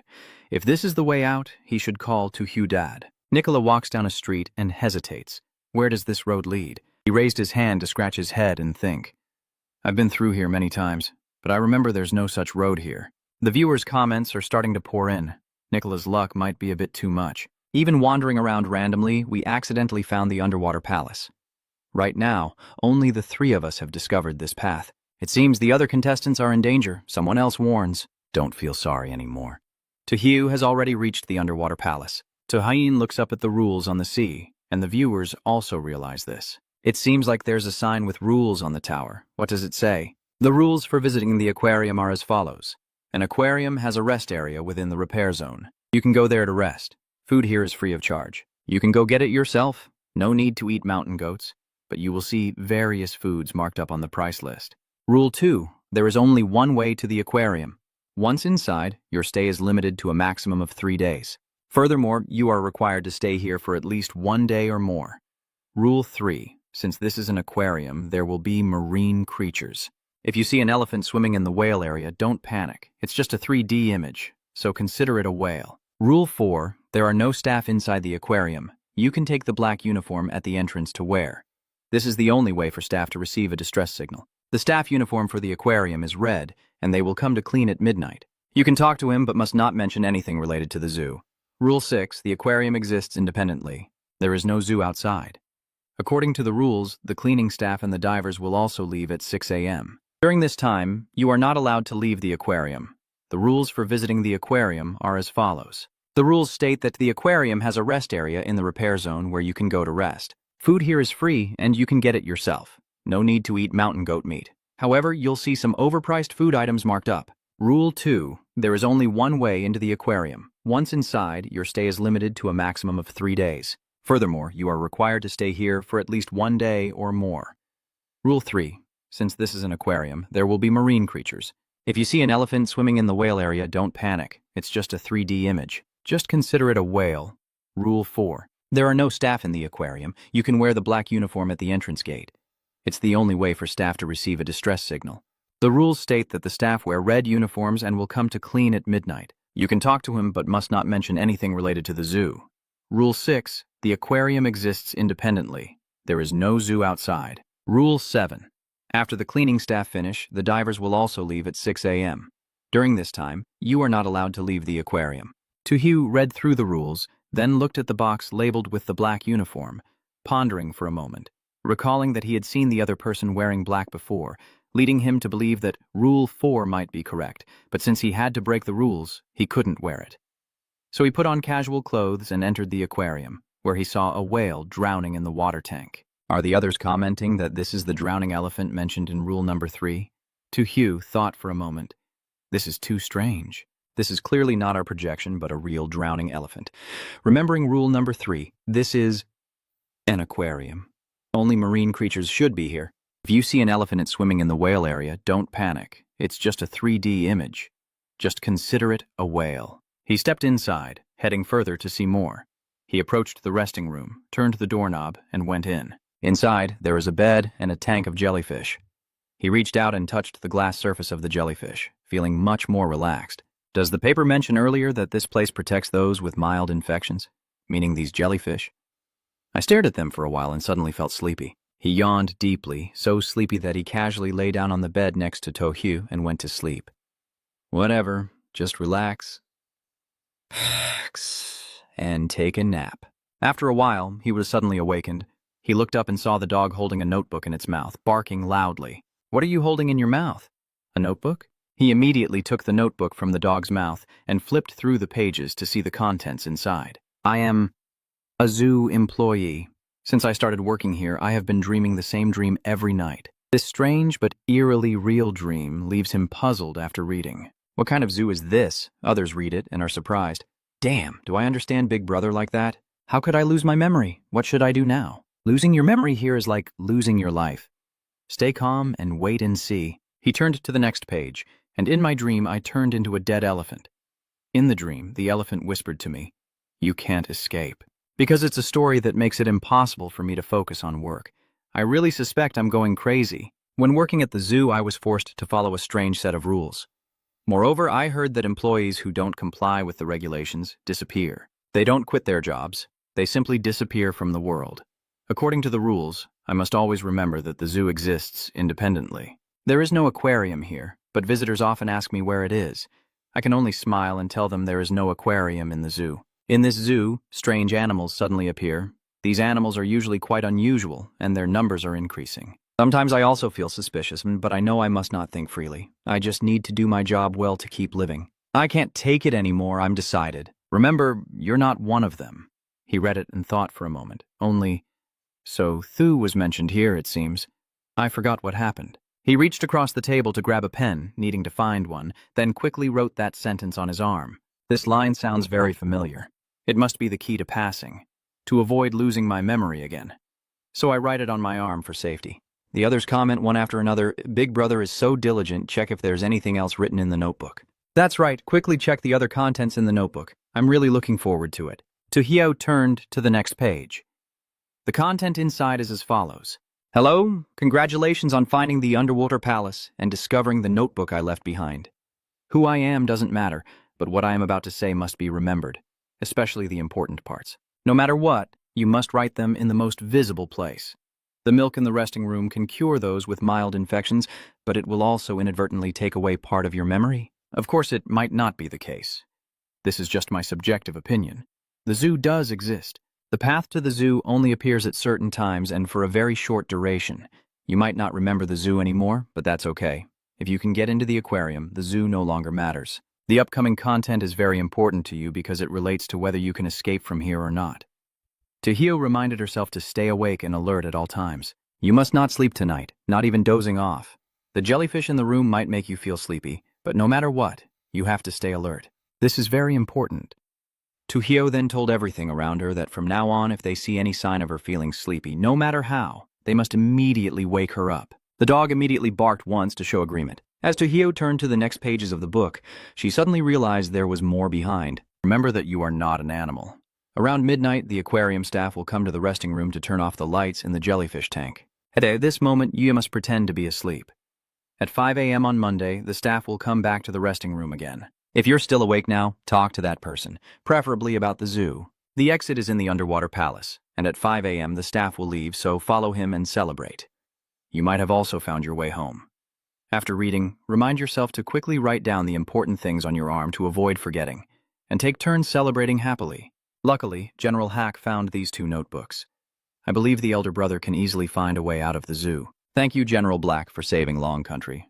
Bowing in respect. At the same time, Nicola from the Brave Nation was falling asleep and gradually forgetting the memories of the zoo.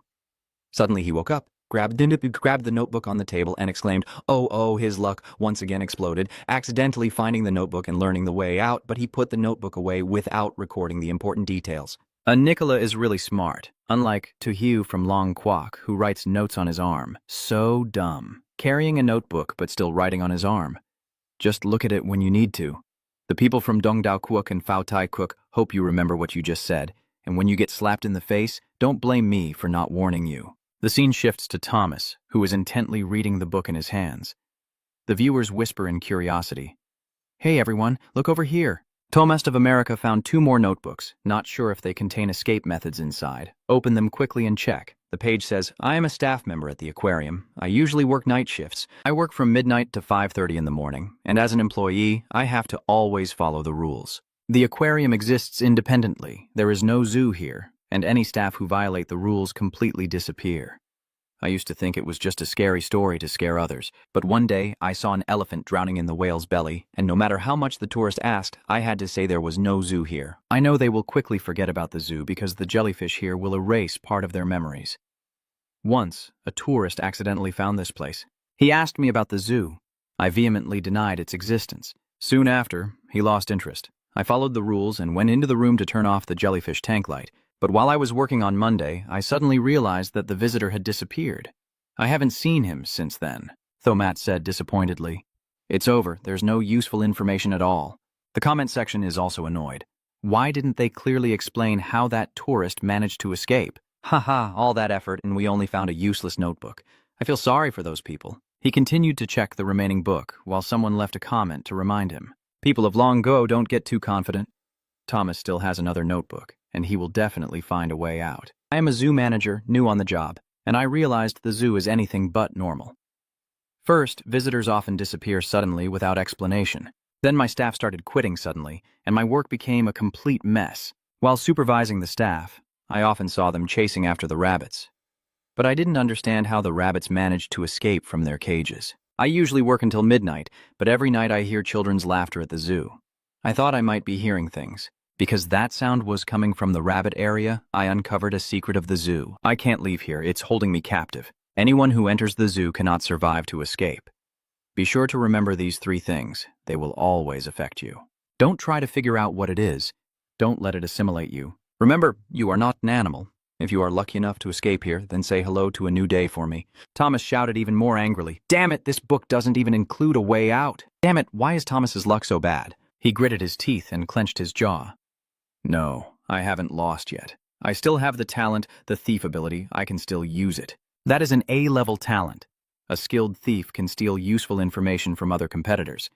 So he directly tore a blank sheet of paper using 2 fingers to target Tojo from Longguo. The words start to appear on the page, and he is so shocked that even the comments start to stir. All right. Thomas is about to find out how to escape. That useless guy is using despicable tricks to pass through, but the writing on the paper makes him pause. What is this sneaky bastard trying to do? Are you dreaming, viewer? What does that mean? What's going on? Why did you tear this apart? Haha, this really is a non-violent way to kill someone. Someone's upset in the comments. My empire and you are like fire and water. If provoked, I will erupt in fury and tear the paper apart before throwing it away. What's going on with the comments? I didn't do anything just now. I think it was Commander Hack who did it. I saw General Hawk give a signal with a confident air, and on this side, he winked at Tojo with a proud expression. The viewers cheered excitedly. Lord Hawk Tuangquan might be able to nullify Thomas's innate talent. That's really formidable. Not only are they intimidating, but their scolding is also very fierce. Mom, I also want to have a pet like this. After finishing the cake, he dusted off his hands contentedly, then suddenly his eyelids drooped and he yawned repeatedly. The comment warned that it seemed Tojo was starting to feel sleepy, and he must absolutely not fall asleep. Tojo had just yawned a few times when the flying doll pulled his hair, and General Hai bit down on one of his hands, causing him to cry out in pain. Oh, not only are you not angry, but you're also constantly praising. Well done. These jellyfish seem to have a sleep-inducing effect. Absolutely must not let me fall asleep. The comments are deeply impressed by that spirit. So ruthless. Tojo's arm is already soaked in blood. There's no other way now. He has to bite hard. Once he falls asleep, it's hard to wake up. Boss Tojo. Fighting for Long Country is a hero to us all. At 5 a.m. on Tuesday, he was lying on the bed pretending to sleep. Suddenly, a person dressed in dark clothing pushed open the double doors, took something, and then left, closing the door behind him. Tojo immediately opened his eyes, sat up quickly, and thought to himself that according to the notes in the notebook, staff wouldn't enter the break room before 5 a.m. Now I just need to stay awake until 5:30 a.m. and wait for the staff to come back so I can leave. Switching to Nicola's side, he is now shouting in anger, "Damn it! Where's the notebook?" The comments section was thrilled to see him like that. I understand Big Brother truly makes others feel at ease. How is Nicola over there? He's pretending to sleep too, but It seems something's happened. Ha ha ha ha. Even if he dies, he would never have guessed that the generous employee earlier thought the notebook was a toy and threw it away. He quickly grabbed a pen and paper, speaking in a hurried tone. I can't let this happen. I have to stay calm. I need to write down what I still remember. The viewer was very satisfied and said, Good job, Nicola. Write it down quickly. We still have hope. But in reality, he was still wondering in his mind, why did I pick up these things? What am I going to do with them? Then Nicola, ignoring everything, lay down exhausted and pulled the blanket over himself to sleep. Yeah, so sleepy. I'll deal with it after I wake up tomorrow. The comments are just helpless. Damn, why did Nicola go to bed already? Didn't the notebook say you're not allowed to sleep? Why don't you understand yet that the jellyfish cause drowsiness? Nicola now truly understands what it means to have food slip right out of your mouth. Hey, all of you who were criticizing Tojo for doing pointless things before, why are you all silent now? At the same time, the coolness of the American water, unable to find a way out, also fell asleep under the influence of the jellyfish. At 5:20 a.m., Tojo was sitting there exhausted from insomnia. The door opened again and a staff member entered, startled to see him and stammered, Are you awake? He seemed to see a glimmer of hope and quietly smiled. Finally, it's over. Tojo didn't wait long before asking directly, The zoo, is it really true that after work you can actually go back home? The employee nervously stepped back, awkwardly saying, What are you talking about? I don't understand. Then in a panic, he ran as fast as he could, shouting out loud, I'm leaving now, goodbye. Tojo couldn't let this opportunity slip away. The doll and the dark general are chasing after him, thinking to themselves that as long as they catch him now, they can leave the zoo. Someone watching anxiously sends a comment praying for his safety. I understand that he is badly injured and can no longer bear any more suffering. I pray that he can get out safely. Tojo quickly chased after the male staff member. He was panicking, throwing open the last door at the end of the corridor to escape with the train. If he saw it, he could be sure that it was that door. Then he pushed it open with his hand. Tojo immediately stepped into a place below, filled with water, and the system then displayed a notification. Congratulations on escaping the zoo. 5-star rating. The jellyfish pendant reward. The resistance of the strange object increases by 2. Current resistance is 4%. Note that the jellyfish pendant is part of it. The necklace will help you reduce anxiety and stress without losing yourself. Tojo looked at the small glowing jellyfish in her hand and muttered, It can reduce anxiety and stress. She quietly smiled to herself, feeling relieved that her talent could help her avoid contamination by strange objects. This pendant might also protect her mental state from such influences, so my mother doesn't have to worry about me encountering bad things anymore. The external system also confirmed my understanding of Long Country. Reaching 5 stars means Longuo won't be attacked by strange rules, and you'll also receive a special reward. The disease rate in Longuo has decreased by 20%. Everyone cheered and shouted with joy at that moment. I see now, another 5-star. The actual disease rate in the cattle has really dropped by 20%. My neighbor's uncle has been paralyzed for years, but now he can walk and climb normally. At the Long Nation meeting room, they are cheering loudly with excitement. Quickly send an elite team to pick up Tojo, and also send the best experts to treat his injuries. No, we should go pick him up ourselves. Tojo is now more important than us old folks. Meanwhile, in the Hoi Hung National Classroom, those there are planning to seize the advantage later. Unfortunately, our Nicola was defeated by Tiotiet, and in the end, only Tojo survived and escaped. Inform the Ministry of Foreign Affairs that during this time, we must strengthen diplomacy with Long Country at any cost and establish a good relationship with them. In the American meeting room, the leaders are angrily pounding the table and shouting, Damn it, once again, I understand Long Country is truly resilient like a leech, suffering 5 consecutive failures but still managing to turn the situation around. Could it be that even heaven wants to help Long State hold an urgent, high-level meeting? We need to review the documents about the strange object. Next time in America, we absolutely must not lose again. 3 days later, beneath Mount Dali, I understood how to move to the foot of the mountain. The system announced that the participating countries in this challenge are Long Kingdom, Japan, the United States, Paris, Tam Nation, Fautai, and East Island. The location of this challenge is Mount Dali, and An looked around. The system announced that after the disappearance of the tourists, Dali Mountain has been closed for 2 years. But its beautiful scenery still attracts many visitors. This is its territory, and it welcomes tourists warmly. Of course, if you don't mind becoming its servant, remember to leave Mount Daliang within 3 days. If you can't do it, believe that it will happily keep you here. The outside world is reminded only once. At that moment, upon closer inspection, someone noticed that the sign displayed the rules, and he suddenly realized that this was Rule A, the mountain climbing Rule A. Once you ascend Mount Dailak, if you hear someone calling your name from behind, you must not turn around. Rule B states that during the climb, you should not count your steps.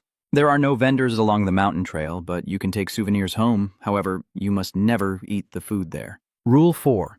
The forest on the mountain is very dangerous. Do not step off the trail casually. The villagers of Dailak have all moved away. If you meet someone claiming to be a villager, you should not talk to them and quickly leave. Tojo broke out in a cold sweat, wondering silently. So that means there is also Rule B. Then he gradually moved further up the mountain to see if there might be more new information. A few minutes later, Tojo saw a notice board on the mountain. You have traveled 100 meters. The total length of Mount Dali is 100 meters. Keep going, he asked doubtfully. After walking for so long, he's only covered 100 meters. So he started counting aloud. 1 meter, 2 meters. He told himself to count carefully to see if it's accurate. The comments started to stir up. The rules clearly state that you are not allowed to count your steps while climbing the mountain. Tojo doing this is probably deliberately breaking the rules. Tojo will crash sooner or later anyway. I curse you. All of you, stop rambling about Thailand. The strange object can't do anything to the boss. Those people are still insulting and mocking him. Ha ha ha. This time Tojo is really facing a tough strange creature. He's doomed, isn't he? Is it that dark? This strange creature really wants to attack Tojo? Suddenly, a voice called from behind. Tojo! Tojo! The system displays the rules for climbing the Great Lac Mountain. If you hear someone calling from behind, do not look back. But he pretended not to remember and turned around, asking, Who's behind? I don't see anyone. The comment section starts to buzz. Hey, does anyone notice? All the tourists who came with us initially have disappeared. Don't scare me, I'm already trembling all over. Tojo reached out to the side and cast a spell, summoning the Dark General. The Black General follows me, and if it sees something trying to approach, no matter what it is, it bites immediately.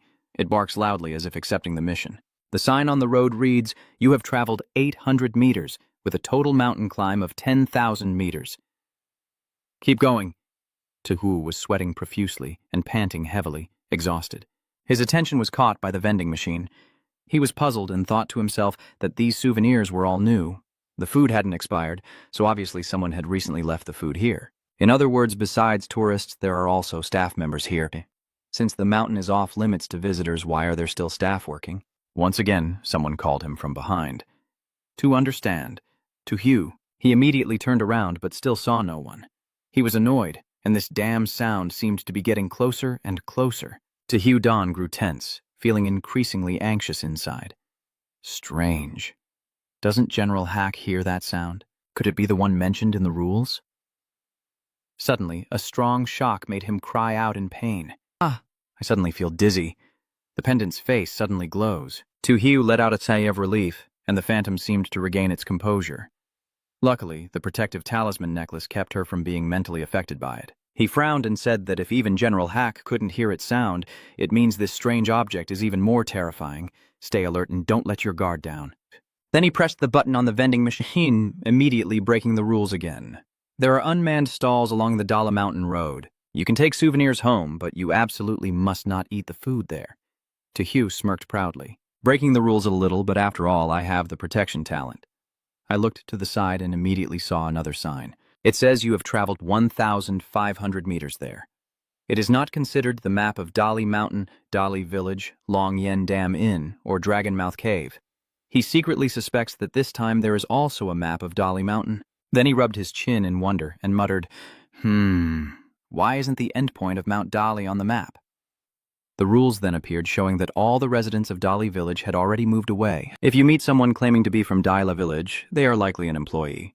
Do not engage and leave quickly. Just then, 2 people approached, and he was startled, thinking someone was coming. Then a sly smile appeared on his face. Why not try to start a conversation over there?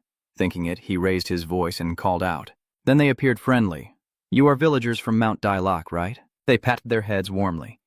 Yes, we are from Daila Village Patrol Team. Tojo looked down, then up with a skeptical expression before smiling brightly and questioning in a probing tone. Then why are you taking the small path instead of the mountain trail?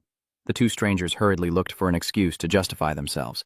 We usually take the small path. It's more convenient for patrols. That You're a tourist visiting Dailak Mountain, right?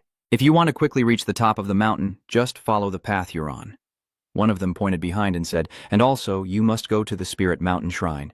Tojo turned in the direction of the other person's gesture and asked where the shrine of the mountain god was.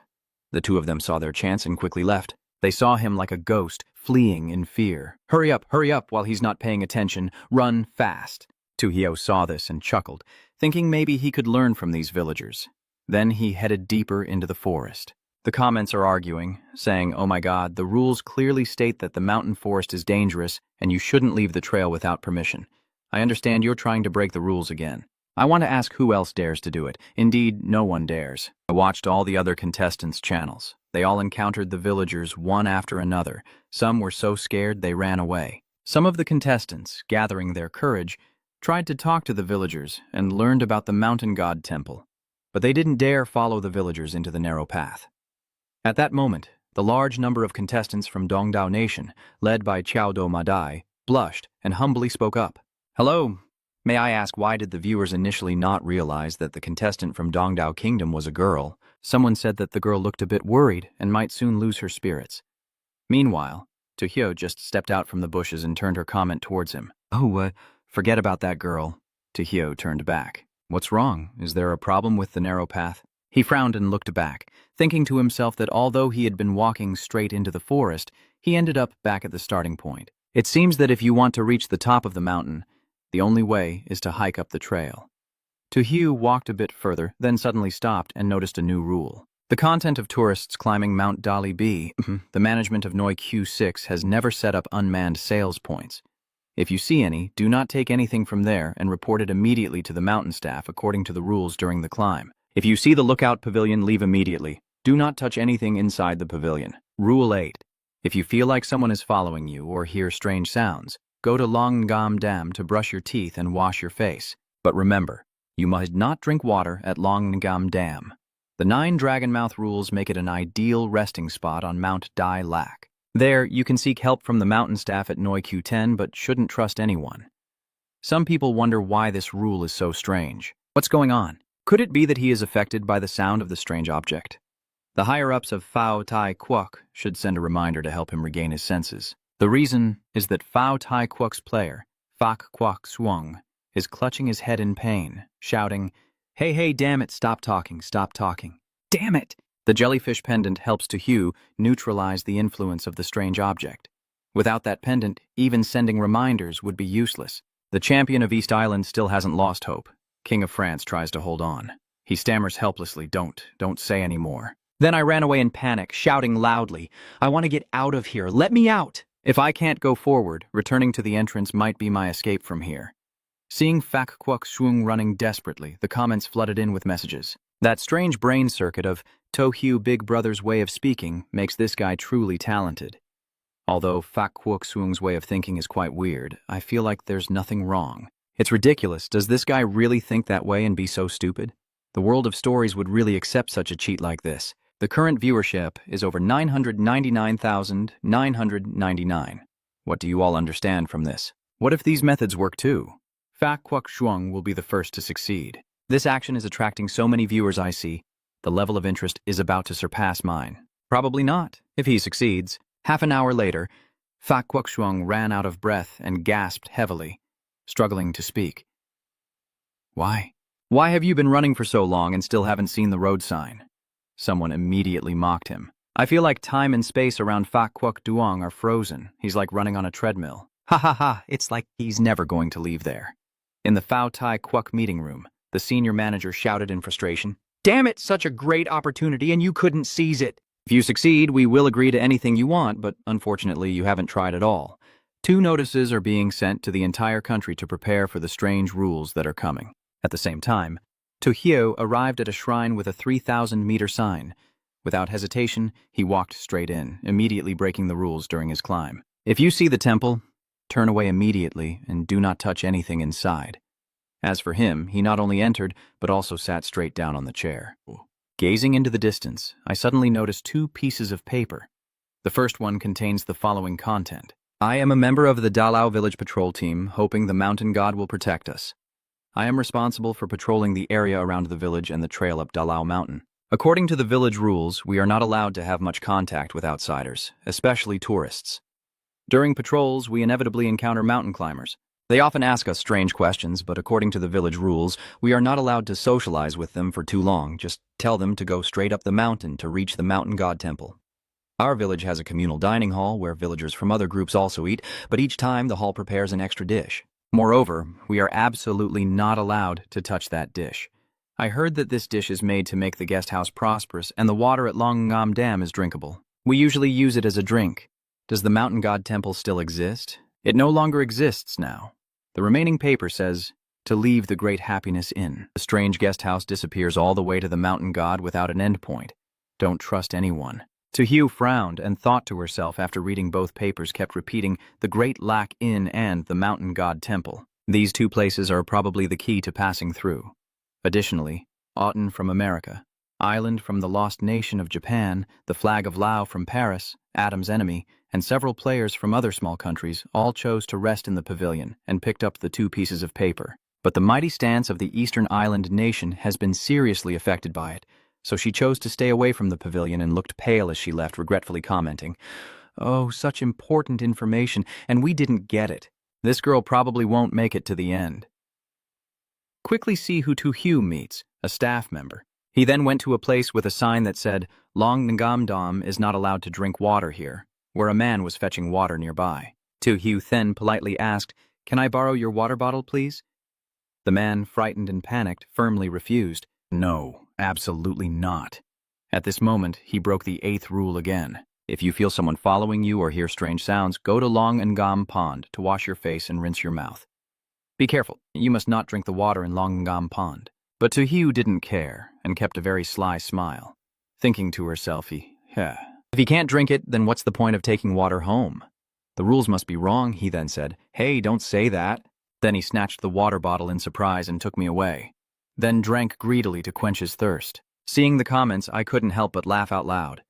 Tojo snatched his water bottle away. With that attitude, this employee suddenly froze.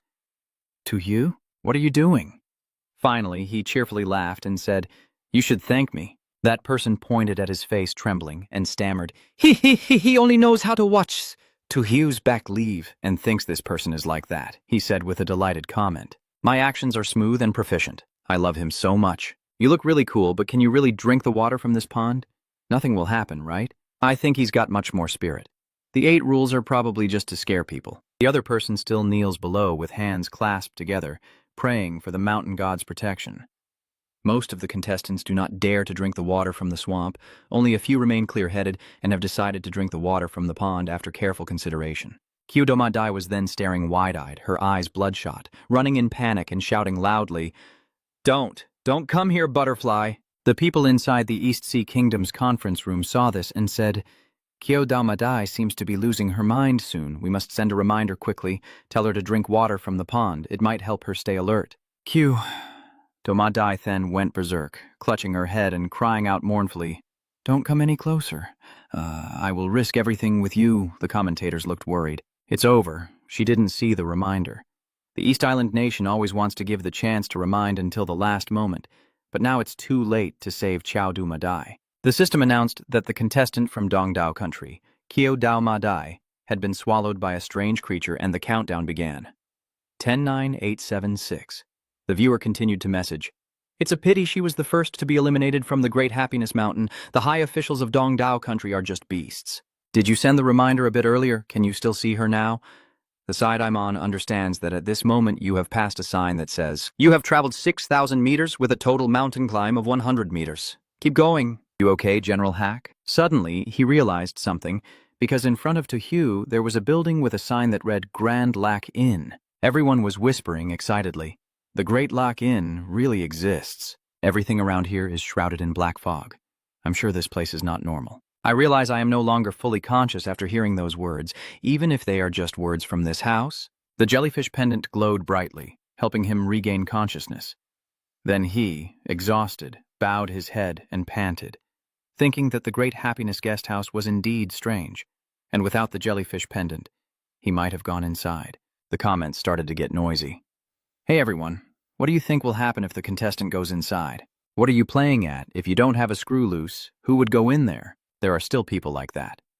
Right now, Nuok Paris Ko Lao is moving inside. In the Paris Water meeting room, everyone inside shouted in panic, "Use the reminder, quickly!" Bai Ko Lao left immediately. He is still caught in the foggy rain despite repeated warnings, immediately distancing himself from the Grand Laughter Inn. Reminders are useless. The allure of the Grand Laughter Inn cannot be resisted. Aren't we not supposed to turn back? Outen and Ison didn't look back, so they weren't tempted by the House of Great Joy. It's still our Tojo who is the best. Turning back is also okay. Only then does Ko Lao suddenly come to his senses, looking at his hand in confusion. Oh, this paper. When did I have this paper in my hand? The beginning part says, if you accidentally enter the Dialogue guest house and want to escape, follow this plan. Inside the guest house, if you encounter staff from other departments, say that you are part of the guest house security team. This is very important. Your mission is to investigate the situation inside the guest house without letting them discover your true identity. Lao Ko suddenly wondered what this meant. Do you want me to be a spy? The viewers are also very curious and keep messaging. According to the note, he will need to bring the information he finds to the shrine of the mountain god, which also means there will be someone waiting there to recruit him. So if that's the case, Otten will team up with our Tojo this round? That makes sense. Let's see what happens next. According to the note, as long as you deliver the intelligence to the shrine of the mountain god and place it in front of the statue, you will receive the blessing of the mountain god. Otherwise, it will notice you. It doesn't affect you inside the guest house, but outside, you have to be careful. Before completing the mission, you must not have any intention of escaping from the guest house, because no matter where you run, you will end up back here. You don't have the chance to test right or wrong.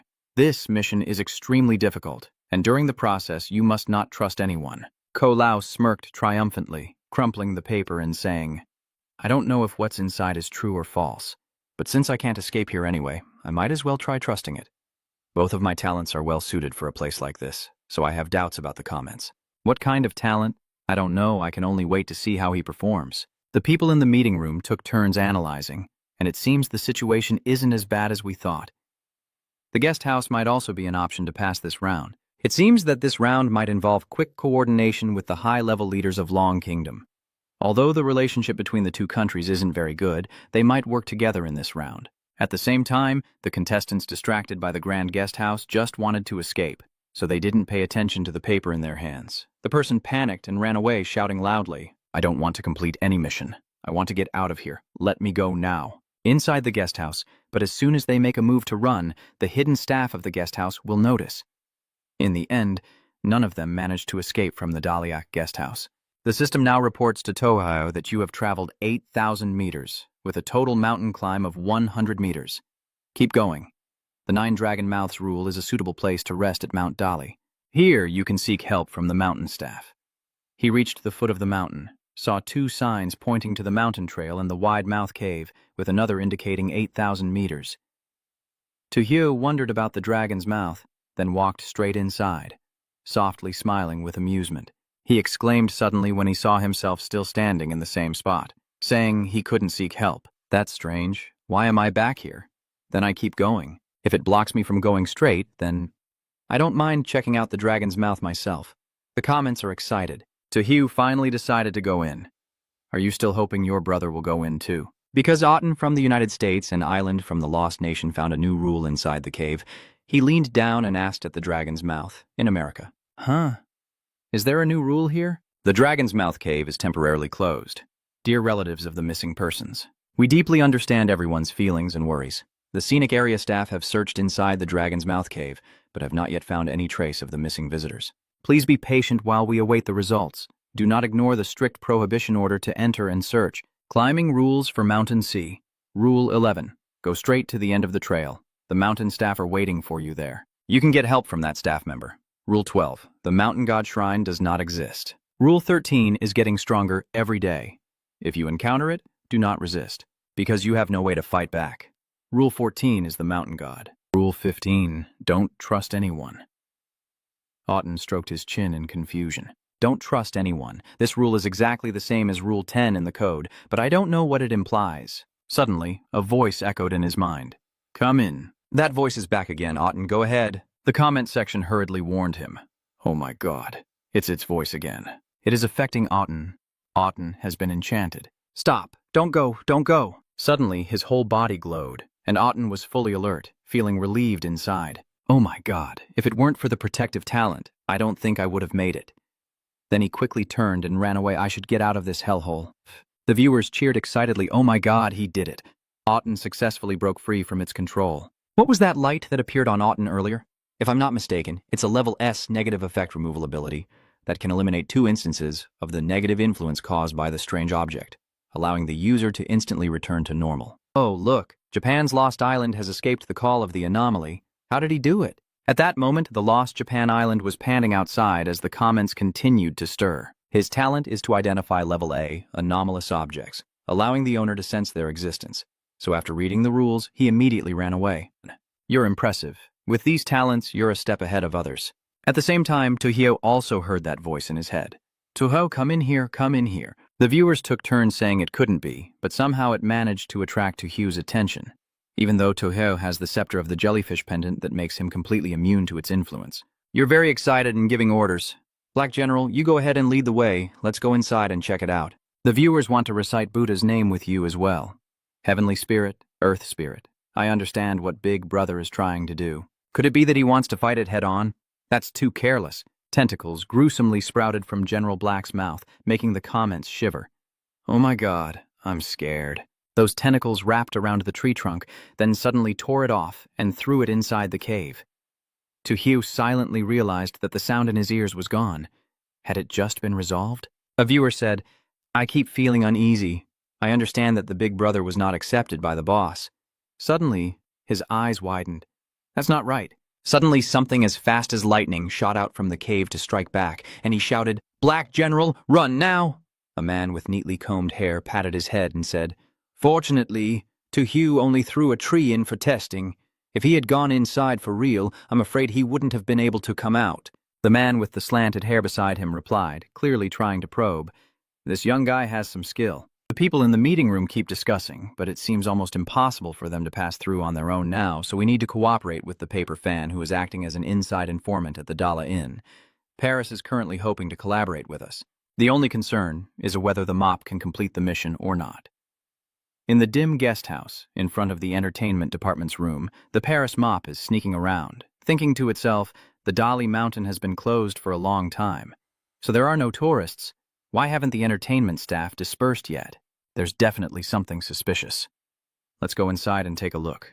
Maybe we'll find some useful information. Suddenly inside, there are 2 people, a man and a woman, standing in strange poses with terrifying red eyes.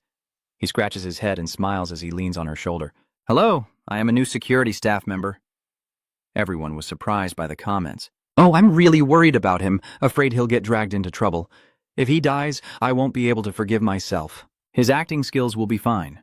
Use your A-level innate talent for immersive performance.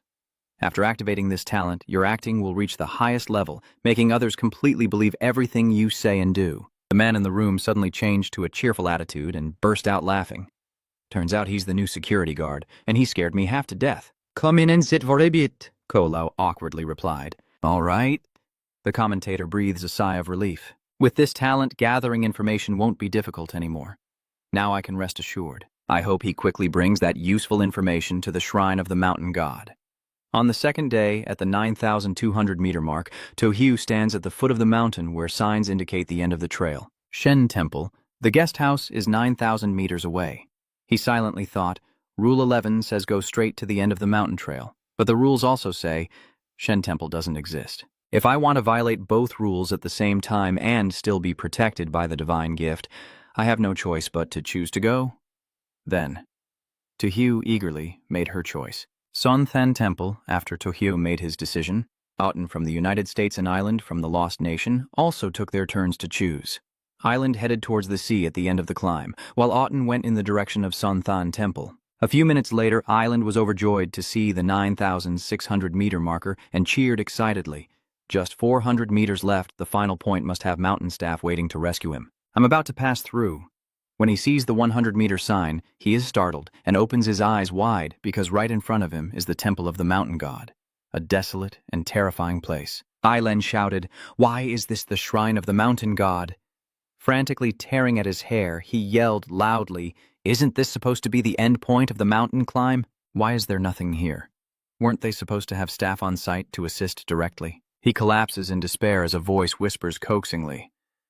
Ailen turns his head, turns his head, turns his head. He trembles and steps back, voice trembling. It's coming. Then came a scream of terror and chaos erupted in the comments. Oh my God, Len has been dealt with. We still can't see clearly what that thing was. Hurry up and check the situation on your side so we understand.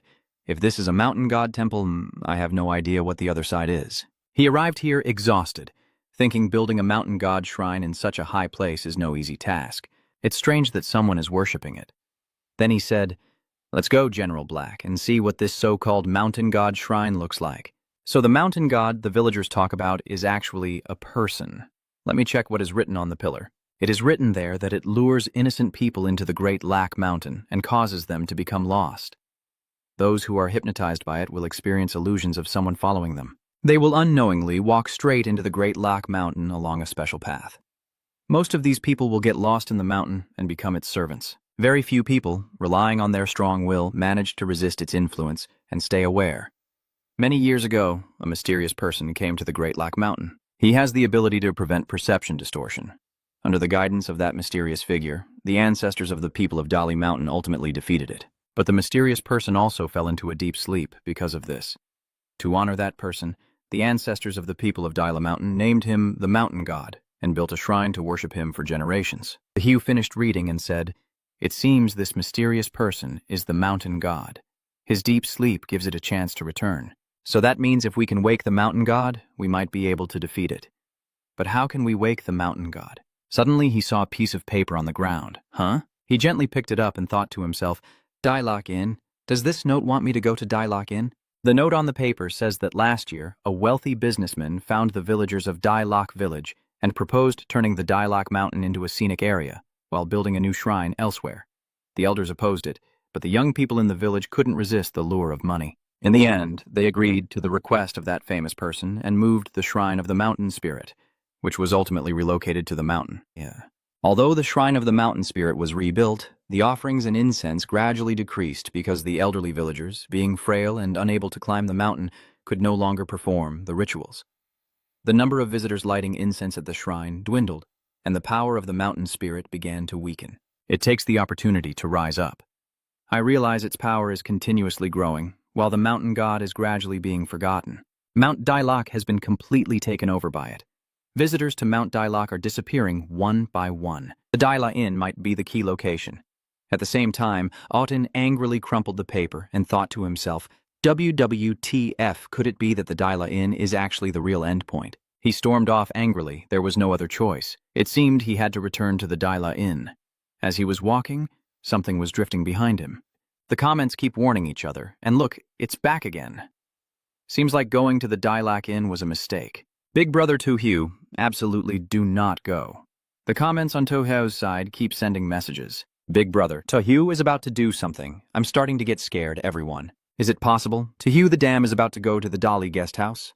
There's something interesting to watch now. Hurry up and die. I have been waiting for Longguo to be invaded by strange rules for so long. But unlike everyone's expectations, he didn't hesitate to throw away the paper and laughed with delight. You think you can fool me with a piece of paper? Dream on. I'm not going to the guest house for a feast.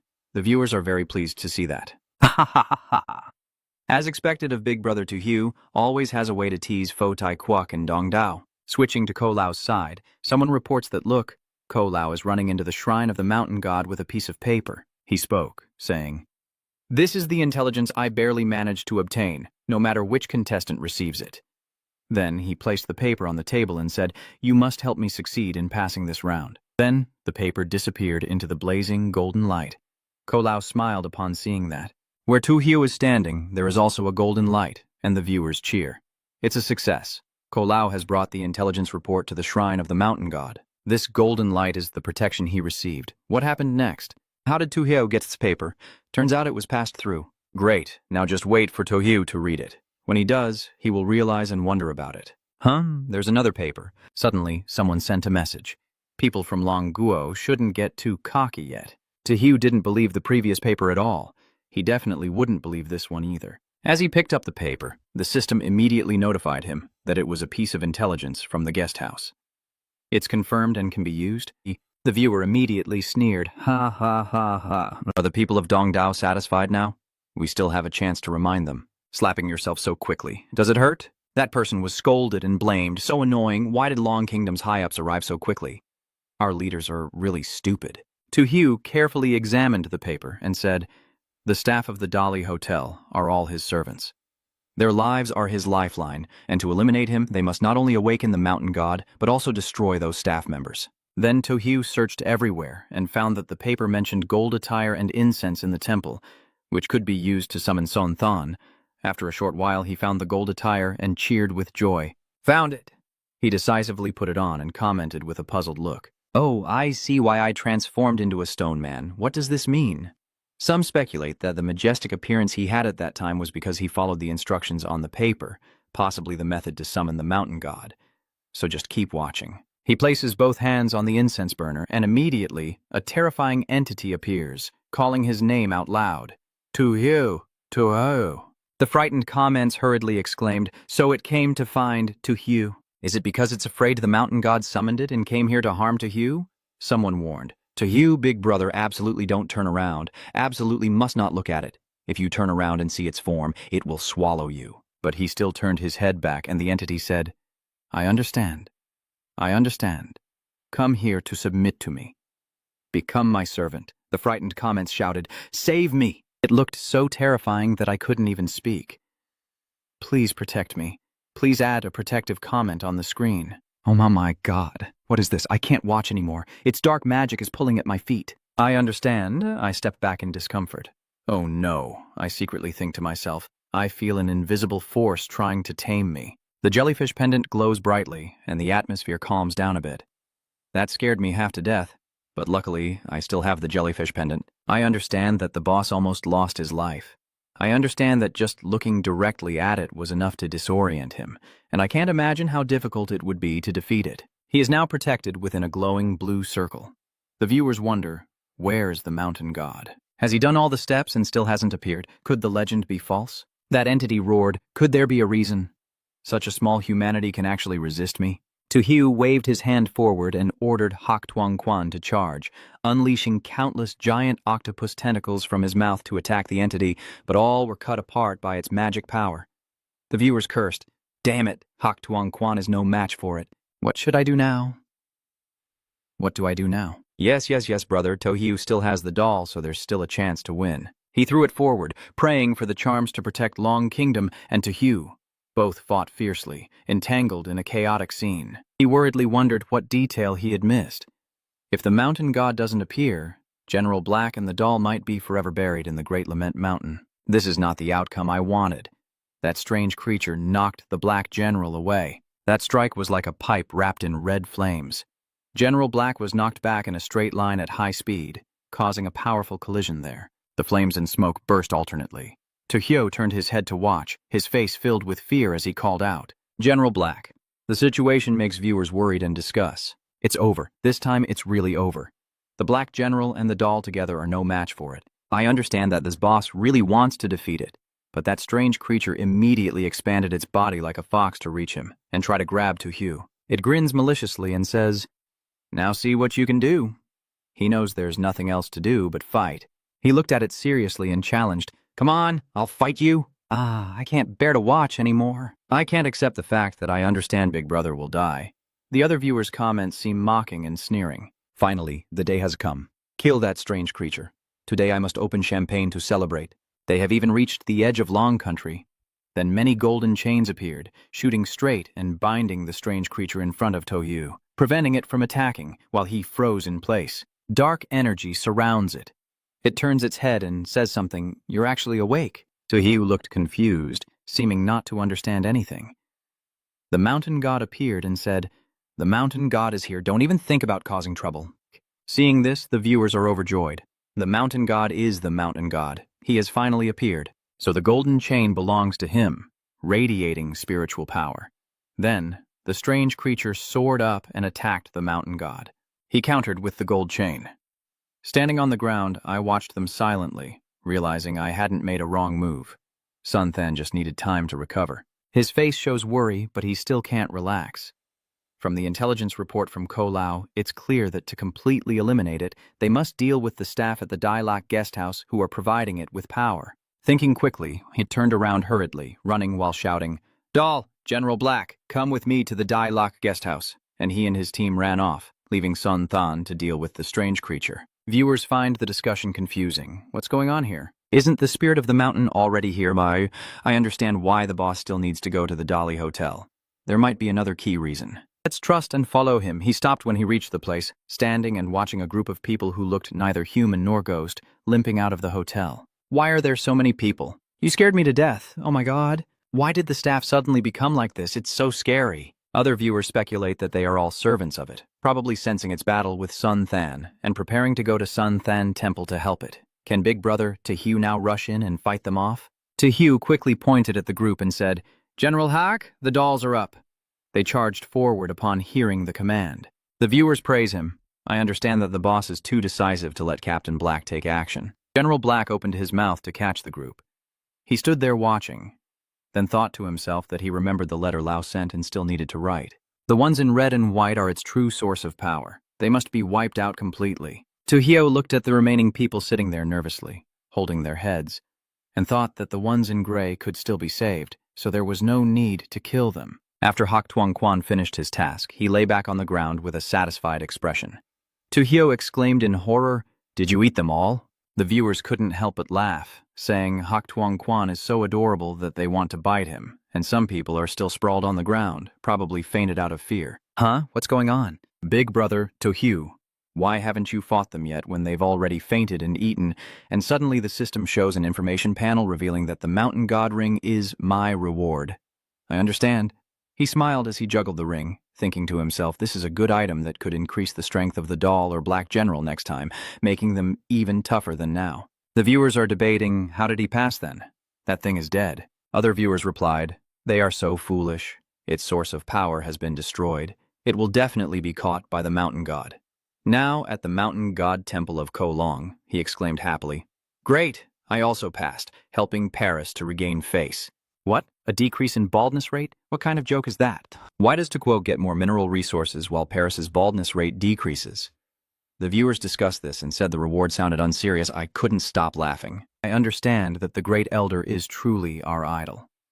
Passing 4 times with 5 stars each time, this is not something an ordinary person can do. Master Tojo will always be a legend. 3 days later, he continued to explore the new strange world. In the H class at the Water Action Academy, Tojo is slumped over his desk.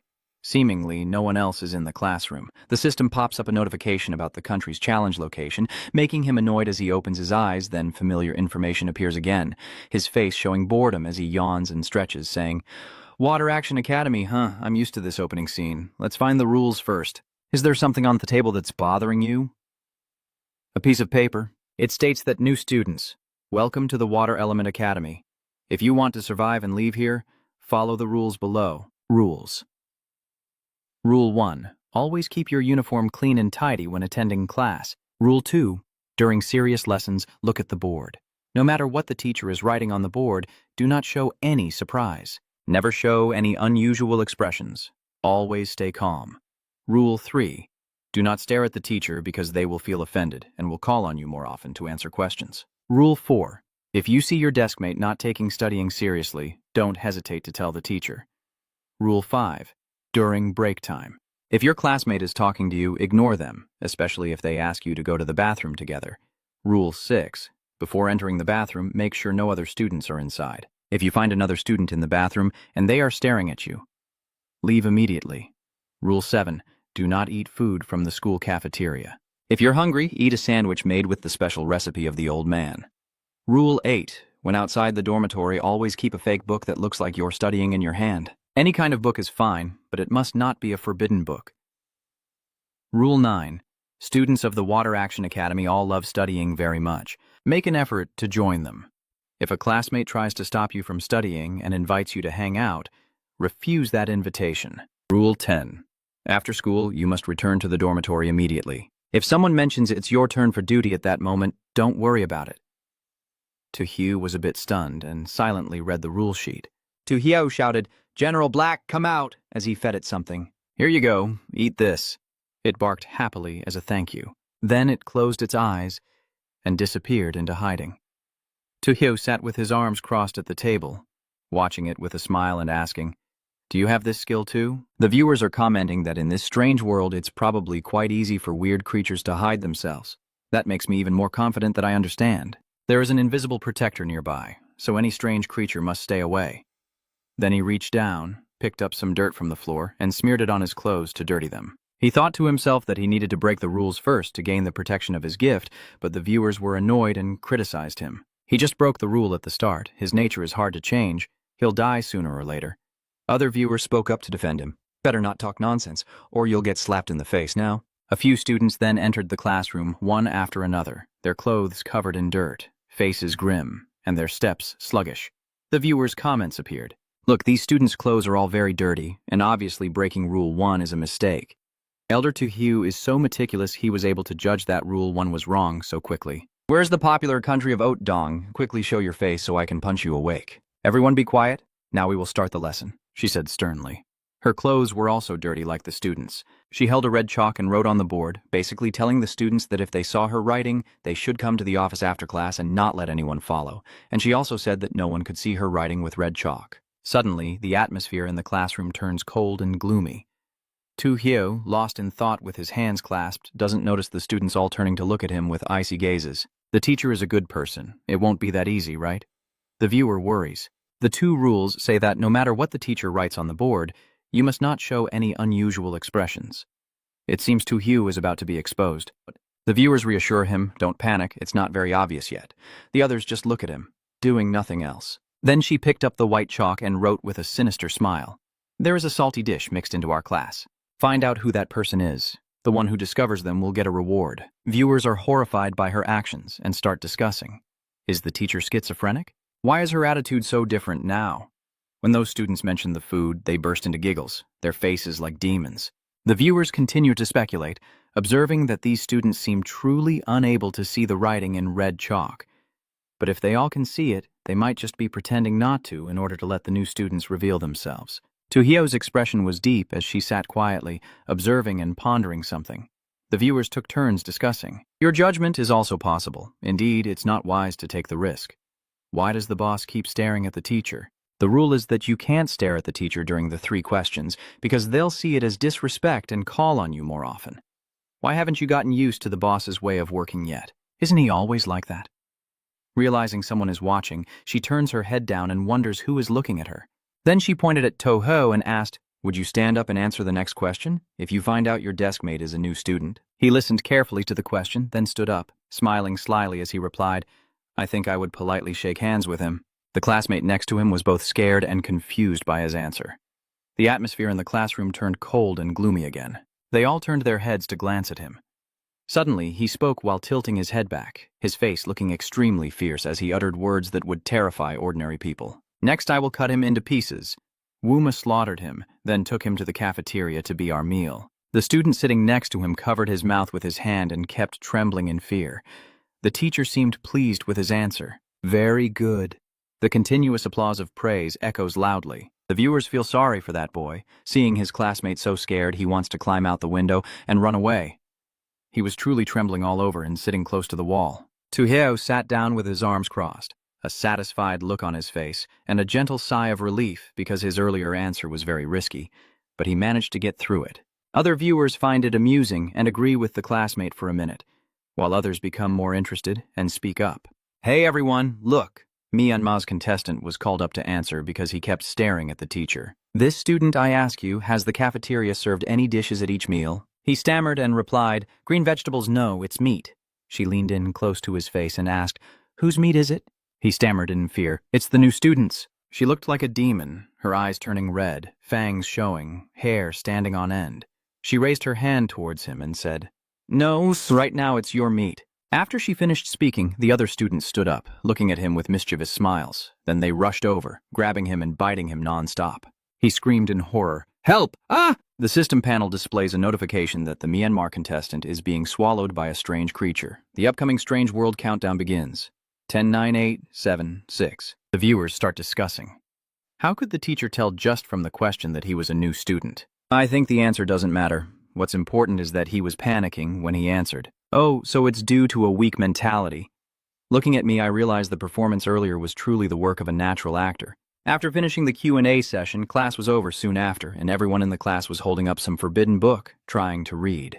Tojo looked at them with a confused expression, wondering why they all had forbidden books. No, I have to have one too. The viewers then felt uncomfortable. Rule 8 says you're not allowed to read forbidden books. Tojo has already broken 4 rules so far. Isn't that a bit too much? After searching for a while, he finally found the forbidden book on his desk. He happily said, "Ah, here it is." The viewers wonder if the content inside is appropriate or not. Another viewer replies, "I don't know if it's appropriate or not, but I do know that those students breaking the rules are definitely not decent at all. Who would be serious enough to read a forbidden book?" Tojo picked up the book and seemed to enjoy it. Oh, this pose looks interesting, and viewers are curious about what he's looking at. They discuss. Nice. Tojo's last comment really piqued my curiosity. Luckily, I have a lot of stored items here, so I need to check them out to satisfy my craving. Hey, classmate, I let you look at him making you uncomfortable. What's going on? He said casually, "Oh, I have a bit of a stomach ache. Can you go to the bathroom with me?" He replied with a calm face. Can I use the bathroom? He wondered to himself. Although the 5th rule says it's break time and not to pay attention to classmates' requests, especially asking to go to the bathroom together, at least I can't refuse by opening my mouth. Then he pointed towards the classroom and said, "Sorry, I have to go back to class." He scratched his head nervously and replied, Okay, next time then." Tojo turned away and walked off, glancing back over his shoulder as he went, lost in thought. Earlier, I observed everyone and saw that the other students' eyes were cloudy. My deskmate's pupils are still normal. Could it be that he has figured out my identity and wants me to go to the bathroom with him to remind me of something? During the 2nd class, my deskmate opened the forbidden book to read. Tojo, sitting next to him, was so surprised he blurted out this shocking thing. Under the teacher's eyelid, the forbidden book system displays Rule 4. If you see your deskmate studying diligently, don't hesitate. Tell the teacher immediately. But he didn't follow that rule and crossed his arms. Looking up at the board, he thought to himself that snitching definitely wasn't an option. It was like betraying his teammates. And besides, his talent didn't allow him to follow the rules. The viewer's comment appears, "I knew it, I understand. That kind of person is not me." Damn, a contestant chose to sell out. Then the representative of the Great Tang Dynasty confidently raised his hand to accuse. "Excuse me, miss, I have something to say." Your classmate is reading a forbidden book. The boy next to him is startled and panicked. Viewers are outraged. Everyone from the Eastern Island country really is a bunch of gossipers. She is writing on the board and, furious, keeps her position, only turning her head back to look at him. "This classmate of yours, you must be very clear about the rules in class. I hate students who don't pay attention during lessons. After school, come to the office to see me. You can't escape." He turned to Da Tuang Huan with a bitter expression and said, "You actually tattled on me." He cowered in silence, not daring to speak, and even the viewers don't admire his intelligence. Well, with this level of intelligence, if I still manage to pass, I might as well grow a banana tree and wash my hair. This guy's probably been tricked and kicked out, and he's too quick to betray his deskmate without even understanding the situation. No way. At 11:40 a.m. in the cafeteria, students are lining up to choose their meals. The system flashes a reminder of the 7 rules. Food in the cafeteria must not be eaten. If you're hungry, you can eat the sandwich made with the old man's special recipe. The food in the tray smells rotten and has already gone bad. Tojo muttered to himself, "I swear I would rather die than eat the sandwich made by the old man." The friend standing behind him in line whispered, "If you don't want to eat, you can have some greens. Greens are quite safe." He hesitated, unsure if he was being helped or harmed. Then he and his friend sat down at the table with some greens. He asked, "Why are you helping me?" He smiled and replied, "Helping you is actually helping myself. If you don't want to attract attention from the other students, you should start getting used to everything here. Trust me, it's everywhere, and every move you make is being watched by it." He smiled bitterly and reached out his hand to shake yours. "I might not be able to hold on much longer, but I'm glad I met you." He stayed silent for a moment, then smiled happily, talking and shaking hands with him. "I'm also very glad to have met you. I think of you as a good person, but even if my judgment is wrong, I am still protected by a divine gift." It's not a big deal. Why do viewers naturally feel a bit emotional when discussing this? Me too. My deskmate was smiling so brightly that I felt my eyes start to water. Then he asked, "So what do you mean by saying you can't hold on much longer?" He sighed and said, "Since we started studying here, we've been under its surveillance. It will affect your mind and emotions, ultimately causing you to fall into the abyss. He hesitated and continued, I noticed you're not like everyone else, or maybe you can survive here too. Tojo asked, what exactly is it? Sorry, I can't talk to you any longer or we will both be in danger. Hopefully we can meet again tomorrow. No, don't. Then did you see the note he left behind? Did he leave a note behind? Is he trying to tell me something? He unfolds the paper, wondering what it says. Mainly, it indicates that he knows he's a new student. He won't tell anyone about this, of course, unless he completely loses his mind. He said he can see the red letters, but the others can't. But don't trust the teacher. And he relies on you. If one day his gaze becomes like that of other students, please kill him because he doesn't want to reveal your secret. Tojo thoughtfully raised his hand to his chin, and from his classmate's expression, he was sure that he hadn't been completely controlled, which is why he said he couldn't trust the teacher. It must be true. On the other hand, I need to find out how it controls others' minds just in case. During lunch break, he was reading a book as he walked into the bathroom, smiling with amusement. This forbidden book really is something else. The more viewers watch, the more curious they become. I am willing to spend a large sum of money to buy the book in my hand, understanding that the boss is in a hurry. Say nothing, can you connect it? I'll buy it right away. The system repeatedly reminds him of rule number 6 when he enters the bathroom. Make sure no other students are inside before going in. If you find other students inside and they are staring at you suspiciously, leave immediately. The viewer is warning him. There are quite a few people in the bathroom. I understand the boss is breaking the rules again. He sighed in frustration, turned around and headed to the bathroom. As he was unbuttoning his pants, for some reason he deliberately swung his hand to slap another student's face, causing his face to contort. That guy touches the injured spot and looks uncomfortable. Thinking, what is going on? I got hit? Damn it, why isn't this person following the usual script? Then he pointed at Tojo and asked the classmate, why did you hit someone so casually? Does he look normal outside? He laughs very happily inside and coldly replies, I didn't hit randomly, I aimed carefully before striking. The beaten friend suddenly froze, thinking he had a point and couldn't argue back. Then he transformed into a ghost with his mouth wide open, looking very frightening. Be honest with your classmates. You're actually a new student, right? But Tojo didn't care and pushed him away. He picked up his book, glanced at him, and told him not to talk so much and not to block the way. Then he calmly and leisurely picked up the book and left, leaving the classmates in shock. He exuded an air of grandeur. The viewers can't help but marvel. That's too much. The classic move of Big Brother Tojo is back. I used to think these classmates were really scary. Now completely stunned by Big Brother. Tojo's correction, I couldn't help but laugh.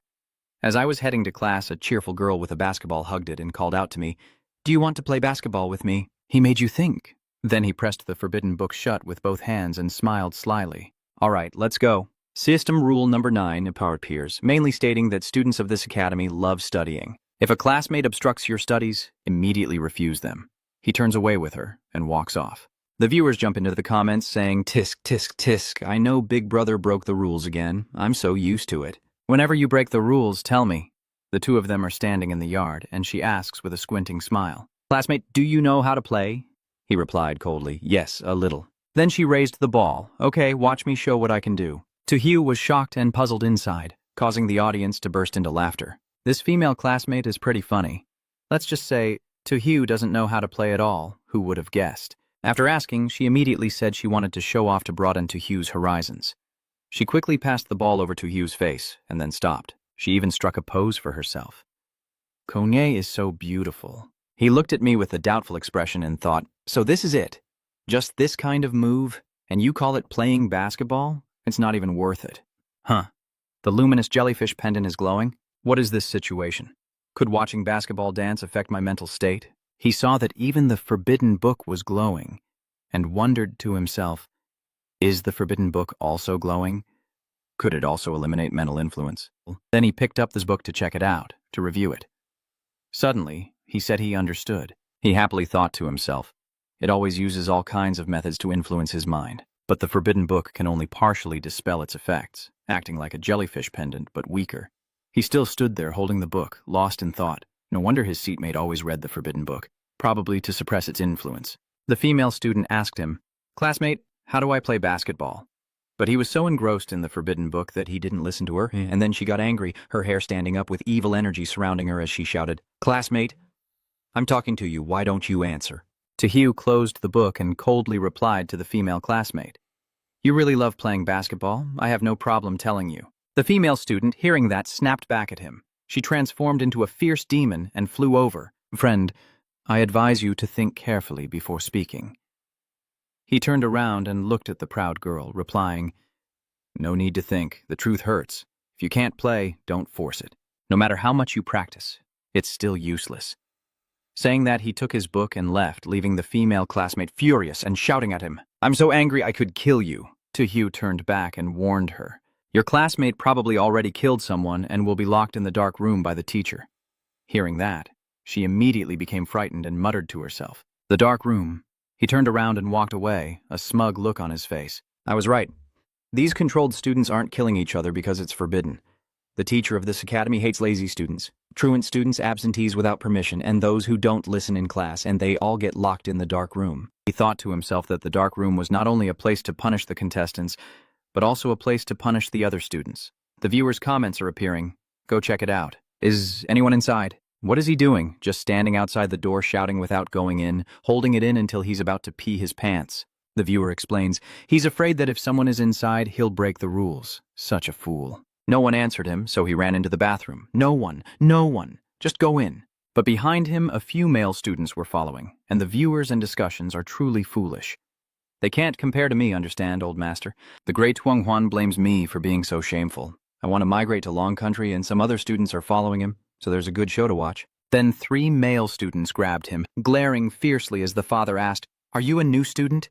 He answered in fear, No, I am not. I don't understand what you're saying, another boy shouted. Do you think we're stupid? If you say you're not, then you're not. He was pressed against the wall, trembling, and raised both hands to swear. It's true, I swear. I'm really not a new student. Today in class, I even tattled on my deskmate. The other male student asked, Do you snitch on your deskmate? Then, the 3 boys started angrily kicking the wall repeatedly. Damn it, so you're the snitch? You caused us to lose a classmate, I'm going to beat you to death. I'm still not sure where to find you, and I didn't expect you to confess before being beaten.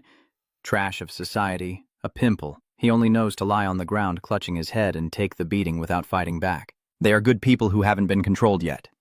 After a while of being beaten, those 3 students stopped. I spit on the trash, and he was beaten so badly all over his body that he sat leaning against the wall. Other viewers continued to comment, as expected. Those who tattle won't have a good ending. Dai Tuang Huan deserves to be beaten, and the teacher keeps writing with red chalk. Maybe you've already realized that besides you, there are a few other students who can read this red text. Never trust them. I can protect you, and only I can help you. Tojo sat here with her arms crossed, thinking, no one would believe her. I was warned by my deskmate a long time ago. You look at your deskmate, he seems more dazed than before. Tojo thought to herself that her classmate was about to become like the others, but she wouldn't kill him. Doing so would only reveal her sooner. At the same time, Tojo noticed the abnormality of her seatmate, and the other contestants also paid attention to it, with the contestant looking sad when seeing his friend become dazed. No player currently believes what the teacher wrote on the board, and even if they do, they dare not take any action. Suddenly, Dai Tuang Huan shouted, Help me, teacher! Help me, please! Because Dai Tuang Huan from Dongdao only has a normal B-level talent and lost the reminder from his deskmate, he now sees the teacher as a trustworthy, life-saving read. The high-ranking officials watching on this side are furious and speaking out. That stupid fool Dai Tuo Huan, first betraying his classmate who could help him, now trusting the teacher. How could our great nation have such foolish people? Immediately using the reminder to prevent Dai Tuang Huan from trusting the teacher. And if it drags on, I'm afraid this fool will walk right into danger. The scene at the academy unfolds on a windy afternoon. After being reminded, Dai Tuang Huan no longer dared to act rashly. The afternoon at Hongshui Academy was very peaceful, with no contestants eliminated. At 5:40 in the afternoon, the teacher stood at the podium and spoke. Everyone opened page 45, which contained the main content of this lesson, but the students stood up and headed toward the door. The emotionless student muttered, It's after school. Let's go back to the dorm and eat instant noodles. Tojo looked at you as if he had realized something was happening. This teacher has a problem. All the students have already left, but she still doesn't seem to realize it. Then he stands up to leave the class when the male student next to him says to him, Oh, right. I forgot to tell you. It's your turn to do the cleaning today, so you have to stay a little later. The system displays Rule 10. After school, you must go straight back to the dormitory. If a classmate tells you to do duty, just ignore it. Hugh quietly considered that this person still has some sense left, probably trying to remind me of something. Plus, breaking the rules is the only way to gain the protection of my talent, so I have to stay behind. After thinking, he smiled kindly and said, "All right, thanks for reminding me." The friend waved and replied, "No problem, I'm heading home now." The teacher behind adjusted her glasses and said to Tojo, "After you finish your duty, I will check again, hoping to satisfy me." Tojo was startled and turned to reply, "Yes."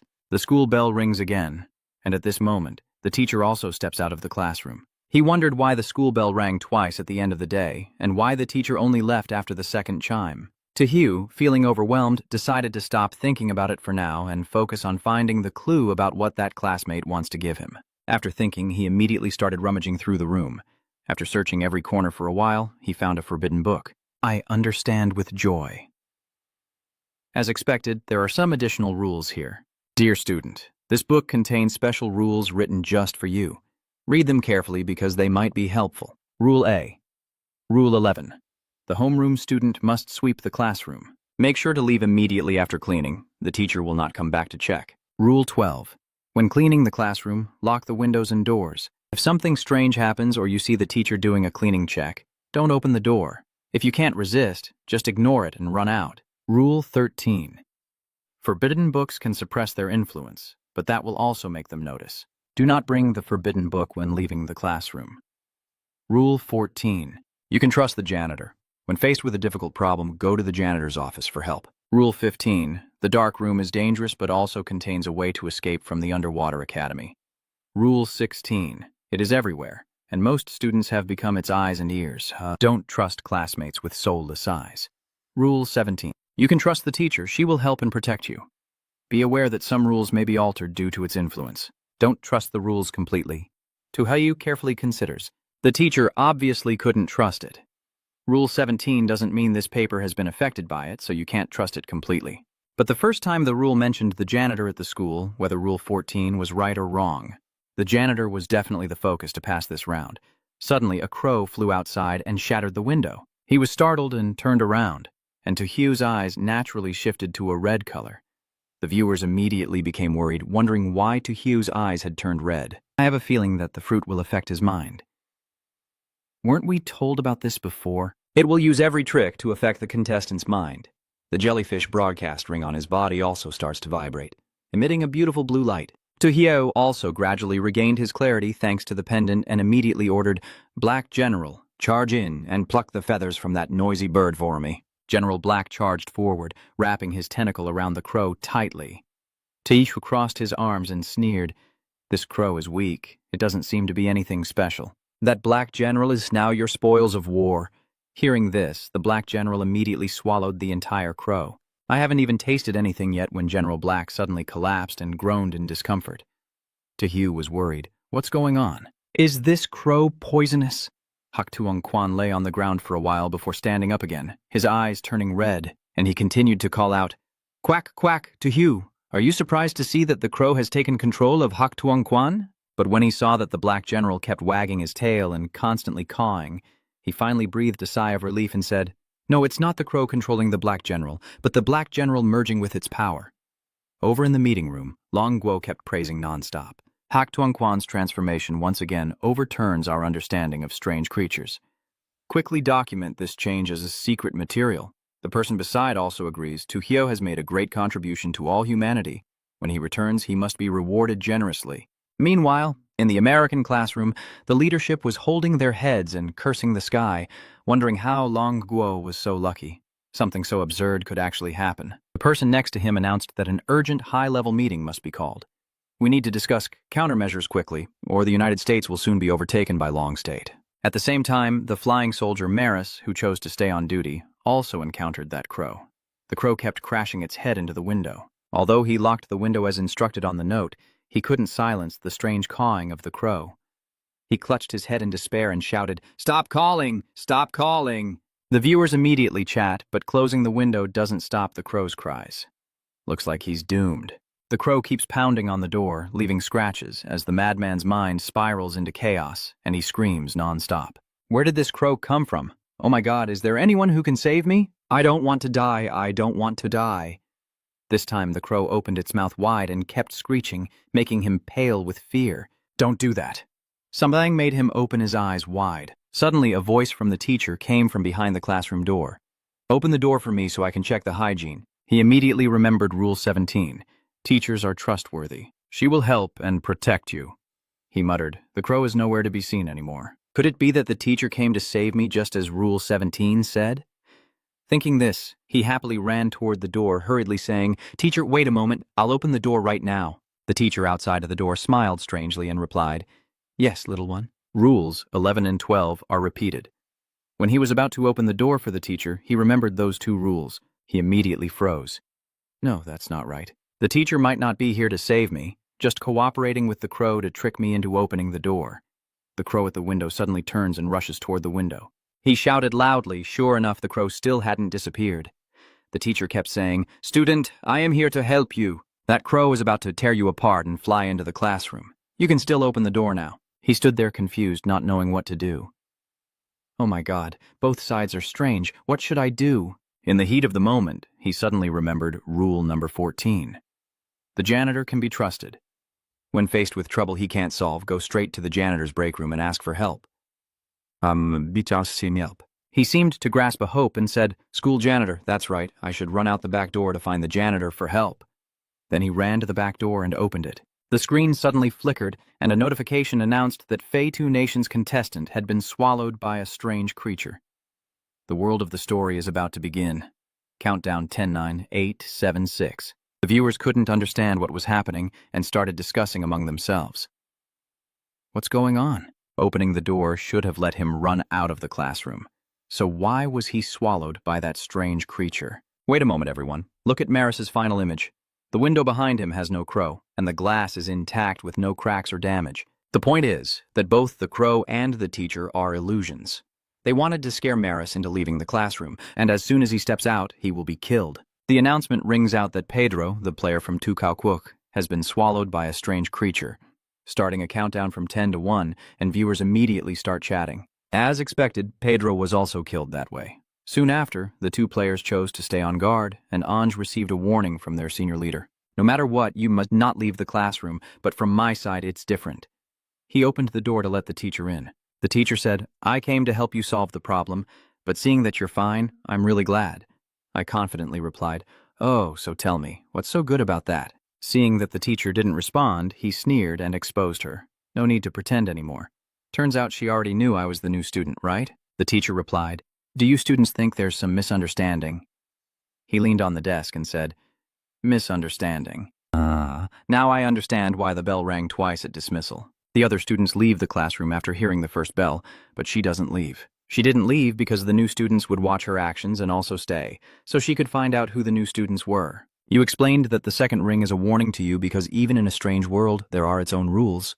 You can't destroy all chances of survival for the competitors. So at that moment, she had no choice but to leave the classroom for a cleaning check and then come back. In fact, she and that crow were on the same team. Is my analysis correct?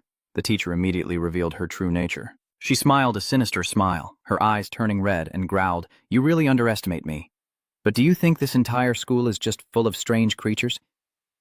You're too naive." Her body twisted in a bizarre way, and the viewers kept chatting. "Is VL transforming now? Just looking at it makes my bones ache."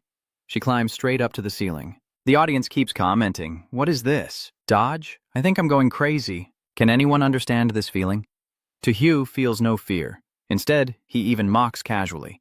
"Thank you for telling me all that, but I know you're not a strange creature. You're just a pawn of it." She then went crazy, rushing towards him, shouting nonstop, "Shut up! Shut up for me!" General Black stands in front of him, ready to fight. The Black General used sound waves to make the teacher cover her ears, and the viewers were amazed. Even the Black General has the ability to attack the mind of the crow. "You're too strong." "I mean, I understand the undefeated elder, but I don't know the others." The Black General kicks her in the face and then wraps her up with his tentacle-like limbs. The teacher moaned, "Wait, let go."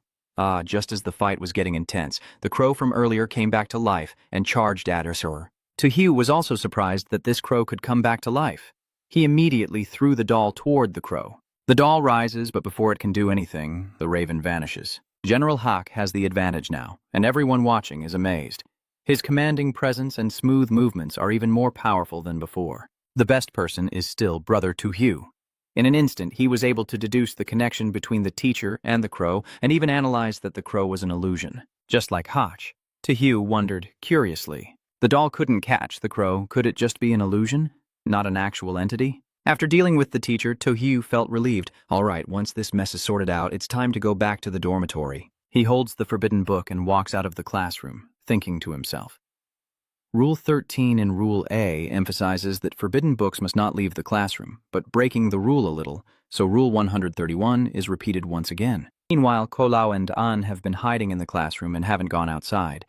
They and the teacher persisted for a while but eventually left. An Di, panting, said, "Laogong, we need to find Laogong quickly for help."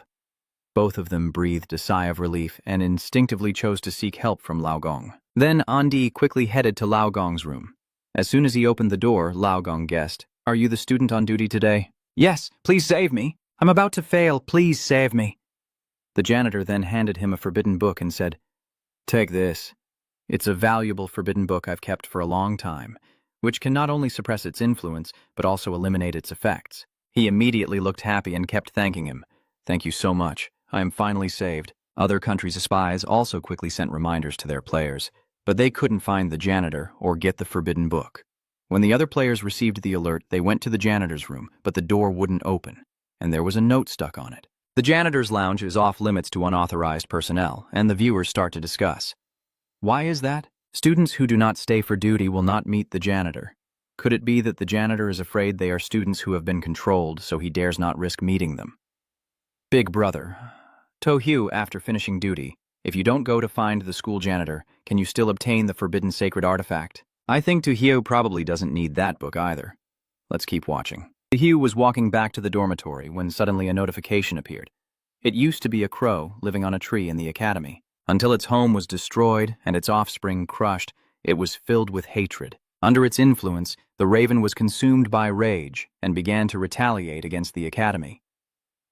Dear contestant, congratulations on successfully leaving the class. The current rating is 3 stars. Remind the Hongshui Academy that it is not the only one. After escaping from the academy, a comprehensive evaluation will be conducted. Tojo thought to herself, this is quite interesting. So the dormitory and the classroom are graded separately at the academy. He smirked, meaning that once he arrived at the dormitory, a new round would begin. He walks to the door of the dormitory, where a note is posted on the door. Tojo says, there really are new rules here. Let's see. The note on the paper states, Rule B. Rule 1. Once you enter the dormitory, you must remain silent. If your roommate talks to you, do not respond. Rule 2. There are a total of 6 people in the dorm, including you. If you find that the number of people in the dorm is not enough, run out immediately. 5 minutes later, the line returns. If the number of people still hasn't changed, continue repeating the action. Rule 3. If you notice your roommate whispering or talking quietly, discussing things you don't understand, cover your head with the blanket and ignore them. Rule 4. If you see your roommate sleeping on the table, do not wake him up. Rule 5. There are no birds outside the window, so do not open the window curtains. Rule 6. The dormitory cafeteria and the academy cafeteria are separate. If you're hungry, you can ask your roommate to take you to the dorm cafeteria. Rule 7. If you find your roommate Mengdu at night, wake him up immediately or something terrible will happen. Rule 8. Kill your roommate, because he knows all your secrets. Rule 9. The dark room does not exist. Don't even try to find that place. Rule 10. It becomes extremely dangerous outside the dormitory at night. Always stay in your room until morning. Rule 11. If you encounter any danger in the dormitory, run straight to the workshop master's resting room. I understand after reading this I remember rule number 15 from before. But 15? My room is very dangerous, but inside there is a secret way to escape from Hongshui Academy. You find it hard to understand. Rule number 9 here conflicts with rule number 15 in Rule A, making it very difficult to determine which one is correct. But both of them repeatedly emphasized the dark room, indicating that it was definitely a key point. Tojo then pushed the door open and entered, where only 2 friends were inside. Looking into your emotionless classmate's eyes, he sighed. The last flicker of reason in their gaze had vanished. Clearly they were completely under control. He turned to lock the door when another friend approached to greet him. Hello, from now on we are roommates, so let's get along well. Tojo then put on a friendly face, shook hands with the other person, and said with a smile, "I'm good at getting along with others." The viewer immediately reminds, Tojo is breaking Rule 1, and this roommate is about to attack him. Tojo flips his face even more than a pancake, smiling just seconds ago and then suddenly slapping his roommate hard. This is called striking first. The hurt friend shouted, "Why did you hit me?" "I understand." I cross my arms and question him. "What was your intention with that expression earlier?" My roommate is crying with his face in his hands. "Is it because my mouth is cramping and I can't speak? Without saying a word, you hit me, and my fragile soul is deeply hurt." Tojo felt a bit guilty after hearing that and thought to himself, "Why didn't you say so earlier to clear up the misunderstanding, instead of hitting him without apologizing and then dismissing it with a casual smile? Saying, 'Let's forget about this. Didn't you also say earlier that everyone should live peacefully together?'" The viewers all praised and praised. "Ha ha ha, brother. Tojo has always been unpredictable. Your roommate must be so angry inside." The viewers quickly turned their attention to the Parisian contestant.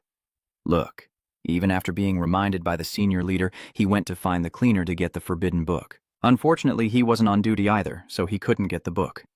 "Take care, my friend." Paris player Ali clasped his hands and activated the pink hole rule talent, an S-rank ability in special circumstances. If you're not careful and miss the additional rule, you'll be considered to have completed that rule and may receive rewards through normal means. Be careful when entering strange worlds. The chance to use this talent is 50%. He just used his talent, and Lao Gong immediately opened the door and said, "You're the student on duty today, come in." The viewers are surprised. What's going on here? Lao Gong suddenly appears again. What ability did Ali use just now? An S-rank ability. A loophole in the Legend's rules. This Paris guy is really lucky, huh? Back in Tojo's dorm, now the room is filled with loud conversations. Tojo felt annoyed and thought to herself, "I wonder what these people are talking about so late at night." Remembering the rules, if you find your roommate whispering or talking quietly about things you don't know, just pull the blanket over your head and ignore them. Tojo got off the bed without saying a word, ignoring the rules, and slapped each of his roommates, but strangely they didn't get angry. In fact, they acted as if they didn't know what was going on. They asked each other, "What just happened? Why does my face still feel swollen and painful? I feel the same, as if I was hit by someone. I can't understand why I feel this way." That's strange. Their reactions like this? Could it be that they were just manipulated by it earlier? It tries every way to extract information from the students' mouths, so the roommates just lie down on the bed, leaving him standing there like a fool. A few hours later, Tojo, having just fallen into a peaceful sleep, was awakened again by the sound of chewing. He grumpily sat up and looked across from his bed. The guy sitting on the bed next to you is eating something very disgusting and strange. He glances at you and, with a creepy smile, says, "This is really tasty. Do you want to try some, roommate?" As soon as I saw him turn his head, I felt disgusted and repulsed. Oh my God, the way my roommate turned his head made me so scared I thought I was going to pee my pants. Is the thing on the bed your classmate? Is he eating your classmate? If your good classmate is really like that, it would be so heartbreaking. Tojo raised her hand to turn him off and wake him up. As for Mingdu, she wouldn't dare eat my desk mate. He suddenly remembered rule number 7. If you see Mingdu in the evening, hit him immediately or something terrible will happen. He then notices the corpse on the bed. Why does the corpse have so many bird feathers? Isn't it your desk mate? He was lost in thought when his roommate suddenly walked in from outside, and he thought to himself, Mingdu's roommate just went out. It seems I was overthinking, but to be safe, I still need General Hack to keep an eye on them. With that thought, he sat down and watched them. At the same time, a similar incident was happening at the Tuong Palace dormitory. He saw Mingdu's classmate standing behind him, trembling and asking, "What should we do now? My desk mate is eating human remains according to the rules, and I have to wake him up, but I don't dare." There is also a crow at his window. He sweat nervously, thinking to himself, and that crow too. Why is it staring at me? Stop looking at me. The crow suddenly started transforming into strange shapes. Dai Tuong Huan saw it and was so scared that his face lost all color. That's me. The human-faced crow breaks through the door and rushes toward the Tuong Huan, who screams in fear, clutching his head, shouting, "No, it can't be. You're not me. I am the real me. Get out of here right now. Don't even think about replacing me." He went crazy, stood up, and stared at the human-faced crow, challenging him. "I'm risking everything with you now. I'm not afraid of you. I am the real one." The viewers immediately comment, "Da Tang Huan is going crazy. The window is just an illusion. Pulling the curtain is over." He stupidly stared out the window again. The system announced that Dongdao Nation, a competitor from 6 countries, was swallowed by a strange creature. The countdown for the upcoming strange events has begun. 10, 9, 8, 7, 6. The leaders of East Island are all tearing at their hair and shouting loudly, "It's over. It's really the end." The strange phenomenon is coming again to Dongdao country, which has been invaded 4 times by mysterious rules. Dongdao country will eventually perish, so quickly call for help from America. Hurry up! After using us, America has stopped contacting us. They're fleeing across the bridge. As of now, the students still remaining calm in the Naval Academy dormitory are Tohyu, Kulong, An, and Ali. After 2 days in the dormitory on the 3rd day, Tohyo noticed something was off and observed that there was one more person in the dormitory. He remembers rule number 12. There are 6 people in the dorm, including you. If you find that the number of people in the dormitory is incorrect, immediately run out. After 5 minutes, come back, and if the number of people remains the same, repeat the action. Our Tohyu would never follow that rule. He simply ignored that crazy rule, walked over to his friend, and said directly, "Hey, do you want to leave on your own, or should I kick you out?" That friend of yours still sits there confidently and replies, "I'm your roommate. What right do you have to try to kick me out?" "I understand, so I'll just punch him directly." He angrily shouted, "Do you dare hit me?" Then he raised his fist, ready to punch back. "You son of a bitch, I'll kill you!" But before I could do anything, he was grabbed by the arm, and with a single punch, he was pushed back. He cried out in pain, "Let go, I won't go outside." Tohyo didn't listen, kicked him away with a single move, and threw in a farewell. The other roommates were stunned, and Tohyo casually said, "Let's go eat after dealing with the mess. I'm a bit hungry too." My roommate then suggested, "If you're hungry, I can take you to the cafeteria in the dormitory." Tohyo also agreed without hesitation. "Oh, I see. Sorry to bother you. Remember the 2 rules? Rule A in the classroom and Rule 16. They're everywhere. Most students in the school have already been controlled. Please don't trust students with soulless eyes. Rule B in the dormitory. Rule 6. The cafeteria of the dormitory and the academy are separate from each other. If you're hungry, you can ask your roommate to take you to the dorm cafeteria. I secretly think that the rules in the classroom and the dorm complement each other, so right now, if I want to break the rules, I need to trust this classmate, but I can't let him lead me to the cafeteria. In other words, I have to go there myself." Then he thought for a moment and stopped. The other boy saw that and asked, "Why aren't you going anymore?" Tohyo gave a not-so-friendly smile and said, "Classmate, you've been so eager to help me, so let me give you a little thank-you gift." The classmate looked puzzled, and he asked, "A fruit?" He smiled. "Of course it's a gift for you." Suddenly, Black General appeared out of nowhere and swallowed your friend in one gulp with his tentacle. Tohyo continued, "Let's go to Western Heaven to meet the Buddha." He nodded approvingly. "Good teamwork, Black General. Let's go. Keep hiding and come with me to the cafeteria." As he walked, he pondered that he had previously been to the academy's cafeteria. If there really was a cafeteria inside the dormitory, and it was hidden like this, it might actually be a secret room. Tohyo entered the cafeteria to observe for a moment, thinking to himself that this place was strangely ordinary. He glanced at a table where a forbidden book was placed. "Oh, there's a forbidden book in the cafeteria. It must contain clues inside," he continued to think. Could the contents of this forbidden book be the diary of a fellow student left behind? He calmly reads the contents inside, which say, "Dear classmate, when you see this forbidden book, don't be surprised. It has no way of knowing about its existence. This is why I was able to bring it here. This is not a dining hall. Don't believe what you see. Except for this book, it can't leave here. It can't look directly at the forbidden book. If you want to meet it, midnight would be the best time. But you don't have to do that because it's very stupid." He. What am I even saying? Not being able to meet it means there's no way out anymore. I am completely stuck here, the figures in the cafeteria. Maybe I am the one. Good luck. The lines above were written by an enthusiastic classmate. Tohyo carefully considers after reading the forbidden book.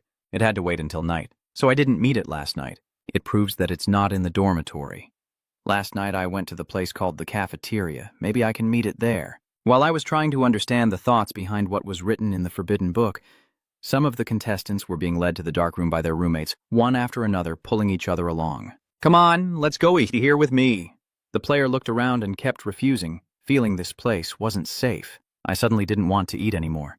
Saying that, the boy was about to sneak away. "I'll go ahead then. Bye-bye, bye." The group suddenly turned 180 degrees, their angry faces saying, "Who told you to leave?"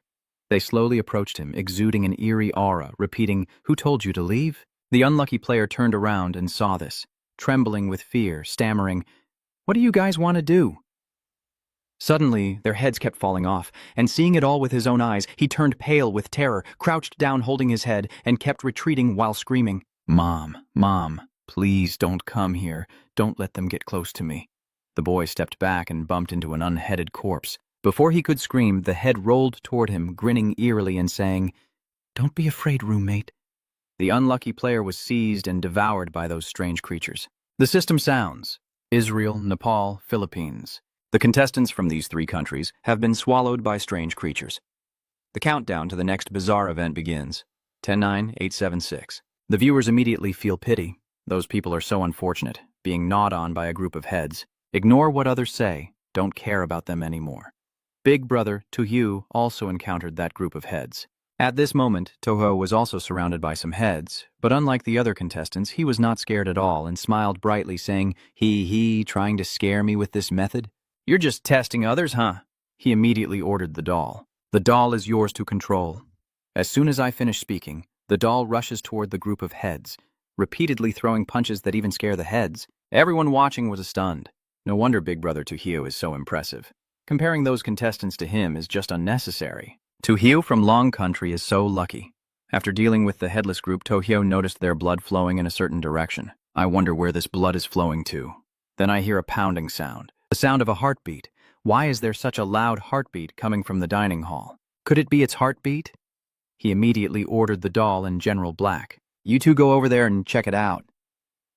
After a while, the doll and the dog kept shaking their heads. Tojo disappointedly said, "Impossible not to find. Does it really only come at night?" Then he turned and walked away. "Let's go, we'll check again tonight." But now behind you, a pool of blood suddenly ninju into a human body. That person with a sinister smile watched him leave. Tojo returned to his room and saw his roommate sleeping soundly.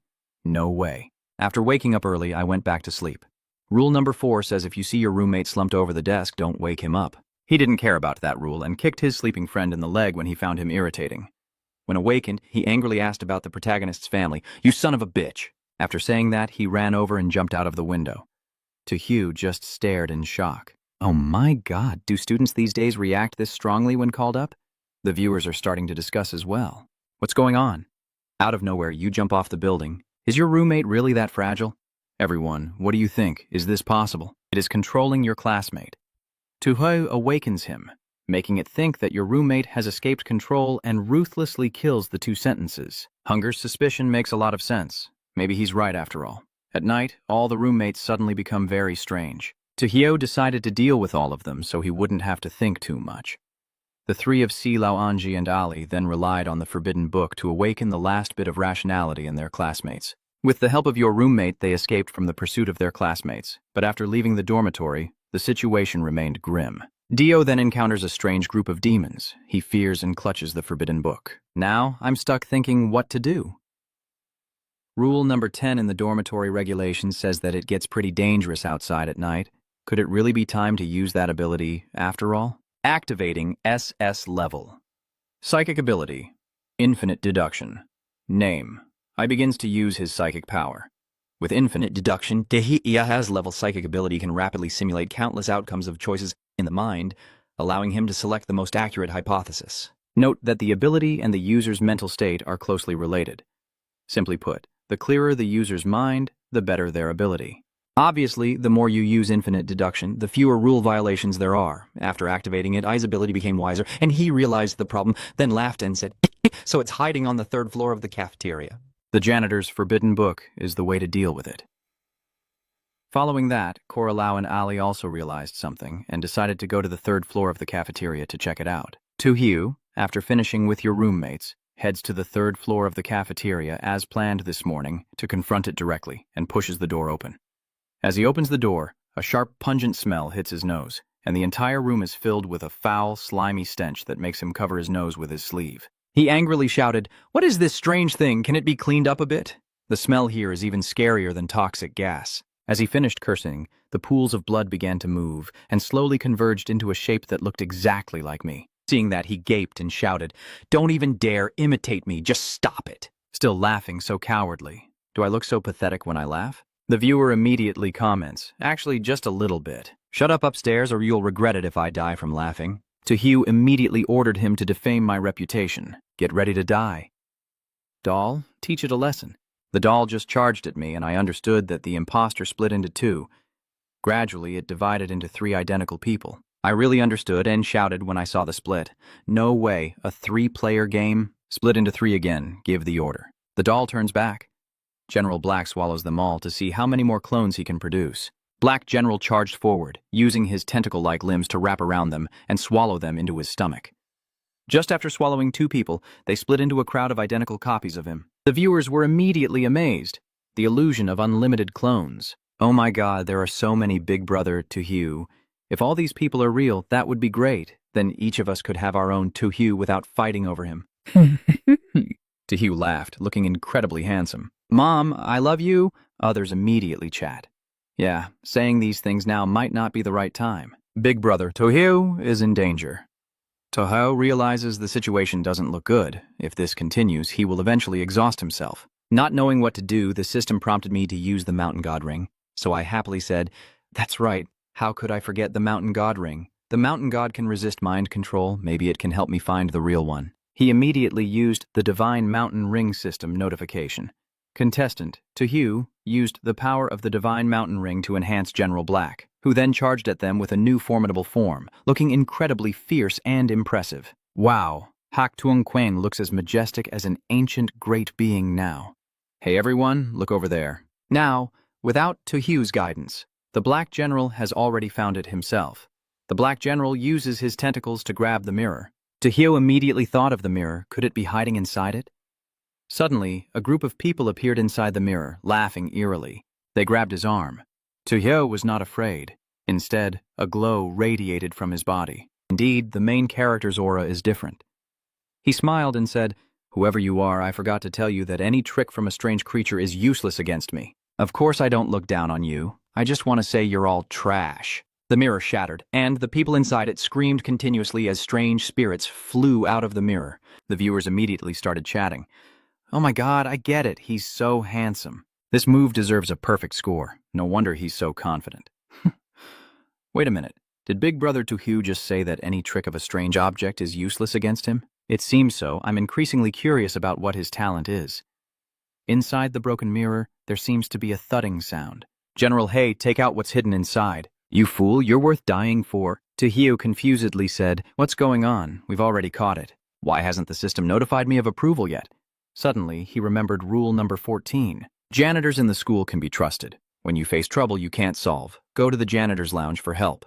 The rule always emphasizes the janitor's assistance. Could it be that if I don't let that person help, it won't go through?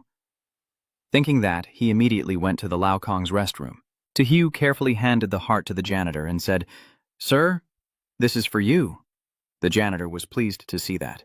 "You caught it, that's great. Now we can finally get rid of it." The system then displayed a notification. "Dear contestant, congratulations on escaping Hang Thuy Academy. The class rating is 3 stars, the dormitory 2 stars with an extra star awarded, totaling 6 stars. This bonus point reminder is because you performed excellently in this round. It will help increase your rewards. The reward through the contaminated mirror, the cheat paper, the cheating device, and the anomalous resistance increased by 2, now at 8%. With the contaminated mirror, you can dispel illusions, see through blind spots, and gain extra rewards. The cheat device, a disposable product that can transmit information within the strange story world. Tojo was so excited to receive the reward. Wow, 6 stars, and there's even an extra bonus. The viewers are also caught up in the excitement. Oh my god, if only we had a plane to turn things around. Tojo could totally help another contestant pass. Tui, if this thing was auctioned in the real world, maybe he could become a rich man. When Tojo passed, Ko Lao Anji and Ali also successively passed, but the 3 of them couldn't kill it, and only survived a few days thanks to the forbidden labor book they relied on. The system continues to announce the successful passing of Tojo from Long Quoc, the Flag of Paris, Adi from Hoi Hung, and Ali from the 3 Iron Countries. The 4 nations are exempt from the rules of this visit. Tojo of Long Country received a 6-star rating. He earned a special reward, increasing the creativity of Long Country's people by 10%, plus an additional 5%. The Flag of Paris received a 3-star rating.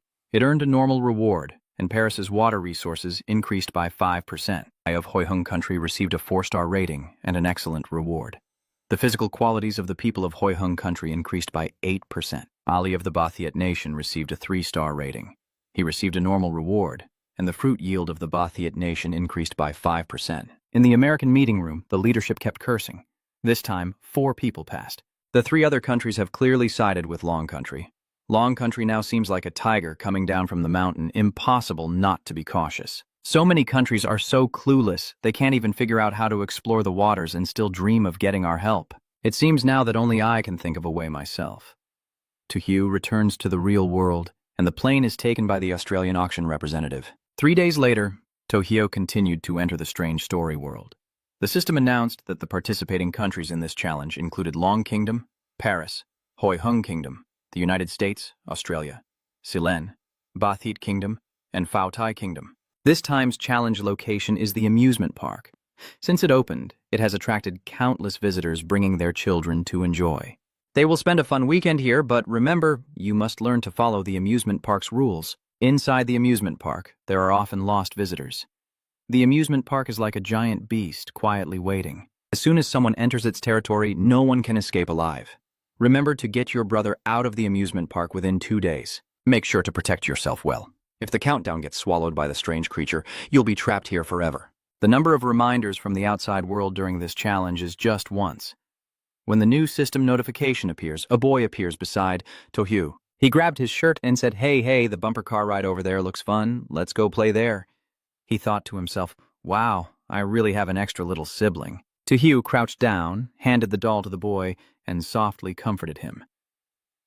I'll take you to play later. You have to hold on to this doll tightly. Stay here and don't run around while I go get the amusement park map. The obedient boy replied, Yes, sir, as he went to get the map thinking he had a talent for protection, but Reezer didn't. This time, I want to make sure Reezer is protected, so I'll just let the boy hold it, and also check if he can stay still and obedient. If he's a disobedient kid, I'll have to teach him a lesson. The rules are usually written on the back of the map. Tojo hurriedly flipped the paper over, revealing a long list of words on the back. Welcome to the amusement park. To ensure you and your family can enjoy a fun weekend, please strictly follow the rules below. Rule 1. Bumper cars at the amusement park can be played, but are forbidden for children. Rule 2. If you and your family are tired, you can go to the park's dining area to enjoy free food. But be careful, you must absolutely not eat things like hamburgers. Rule 3. The hamburger area is extremely tempting. We recommend you try it. Rule 4. The Ferris wheel can be ridden, but if you meet a blind woman there, no matter what she says, do not pay attention. Rule 5. The roller coaster ride is very exciting and not recommended for children, but with proper safety measures, it can be enjoyed. Rule 6. The wooden horse carousel is suitable for both adults and children. It can help you and your family have a good time. Rule 7. There are no frog-shaped balloons in the amusement park. If you see someone dressed as a frog selling frog-shaped balloons, stay out of their sight. Rule 8. Do not trust the guards here, nor the protective equipment they leave behind. Rule 9. The mirror world in the amusement park exists, but you must never enter it. Rule 10. You can't trust the amusement park staff, especially those dressed in black. Tojo read through it and silently pondered. Why are these rules written in 3 different colors? Is there some hidden meaning? I need to carefully guess which rule is wrong. After all, I do have a younger brother. He sighed and said, Why isn't there a protective clause in the rules? If there is, I'll deal with that kid later, so I can also get rid of this annoying little brother. With divine protection on my side. Yeah, mate.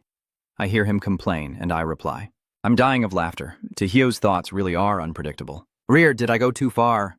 When I turned back, the boy was gone. He panicked. Sure enough, he couldn't find him anymore. This naughty little boy really makes people worry. He then went everywhere calling out for Reezer loudly. After searching for a long time, he finally found the boy sitting in a corner, crying loudly. Then he approached and asked, What's wrong with you? Did someone hit you? Rear is crying desperately. Hey, the doll hit me. It won't let me play with the car game. Tojo gently reassured her, saying, How could such a cute doll know how to hit people? I'm sure you fell by yourself. Joe still insists that you're not at fault, but clearly, Tojo was right and reasonable to advise you. I saw you fall by yourself. Think carefully again. Dolls are toys, so they can't hit you, right? Seeing that Tojo made sense, I was gradually convinced. Maybe I really did fall on my own. The viewer's comment appears, and the child has been deceived. With an older brother like this, I'm afraid the kid might become disabled. Tojo took her hand and held up the doll, then said, "Come here, hug the doll, and I'll take you to play the bumper cars." Zir excitedly agreed. Understood. At this moment, the first rule appears. The bumper car game in the amusement park is allowed, but children are not permitted to play. When they arrive at the play area, Tojo places Reezer into a bumper car. Behind him, a security guard was approaching and handed a piece of paper to Tojo. Tojo looked at the security guard, who silently thought to himself, "This guard again slipped a piece of paper to me?" He unfolded it to see a few lines of writing. The green text can be trusted, the yellow text can only be trusted halfway, and the yellow is his handwriting. Hugh stroked his chin in thought. So that's what the 3 colors in the rule mean. But rule number 8 also says not to trust the guards here and not to trust the objects the guards bring. But I have a feeling the guard is a good person. He was standing closer to me earlier, but didn't harm me or Geo. He's quietly calculating. Thinking that way, Hugh reminded myself not to let my guard down. If it is as dangerous as the warning suggests, it's possible to change the color of the writing on the paper.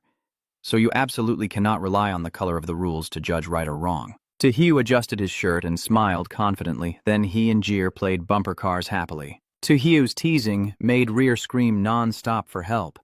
After more than 10 minutes, Reezer was sprawled on the edge of the car. You pout and say, "I don't dare to play the bumping cars anymore. It's not fun at all." A viewer comments, "When danger appears, the older brother protects you. When it's safe, he's the real danger." Another viewer completely agrees with this opinion. The upper floor is profound. Tojo smiled and asked, "Do you really not want to continue? So what do you want to play now?" Rear insisted, "I want to ride the roller coaster." The 5th rule is written in yellow. The roller coaster is very exciting and not recommended for young children, but if proper safety measures are taken, there's no problem. Tojo's face darkened, feeling that although the 5th rule is in yellow, it's half right and half wrong, making it hard to violate. Besides, I don't want to ride this roller coaster. I don't even want to think about it. Tojo then persuaded Rear that the roller coaster isn't a game for children. "Rear over there is selling balloons. You should buy one," Rear asks innocently. "Are balloons fun?"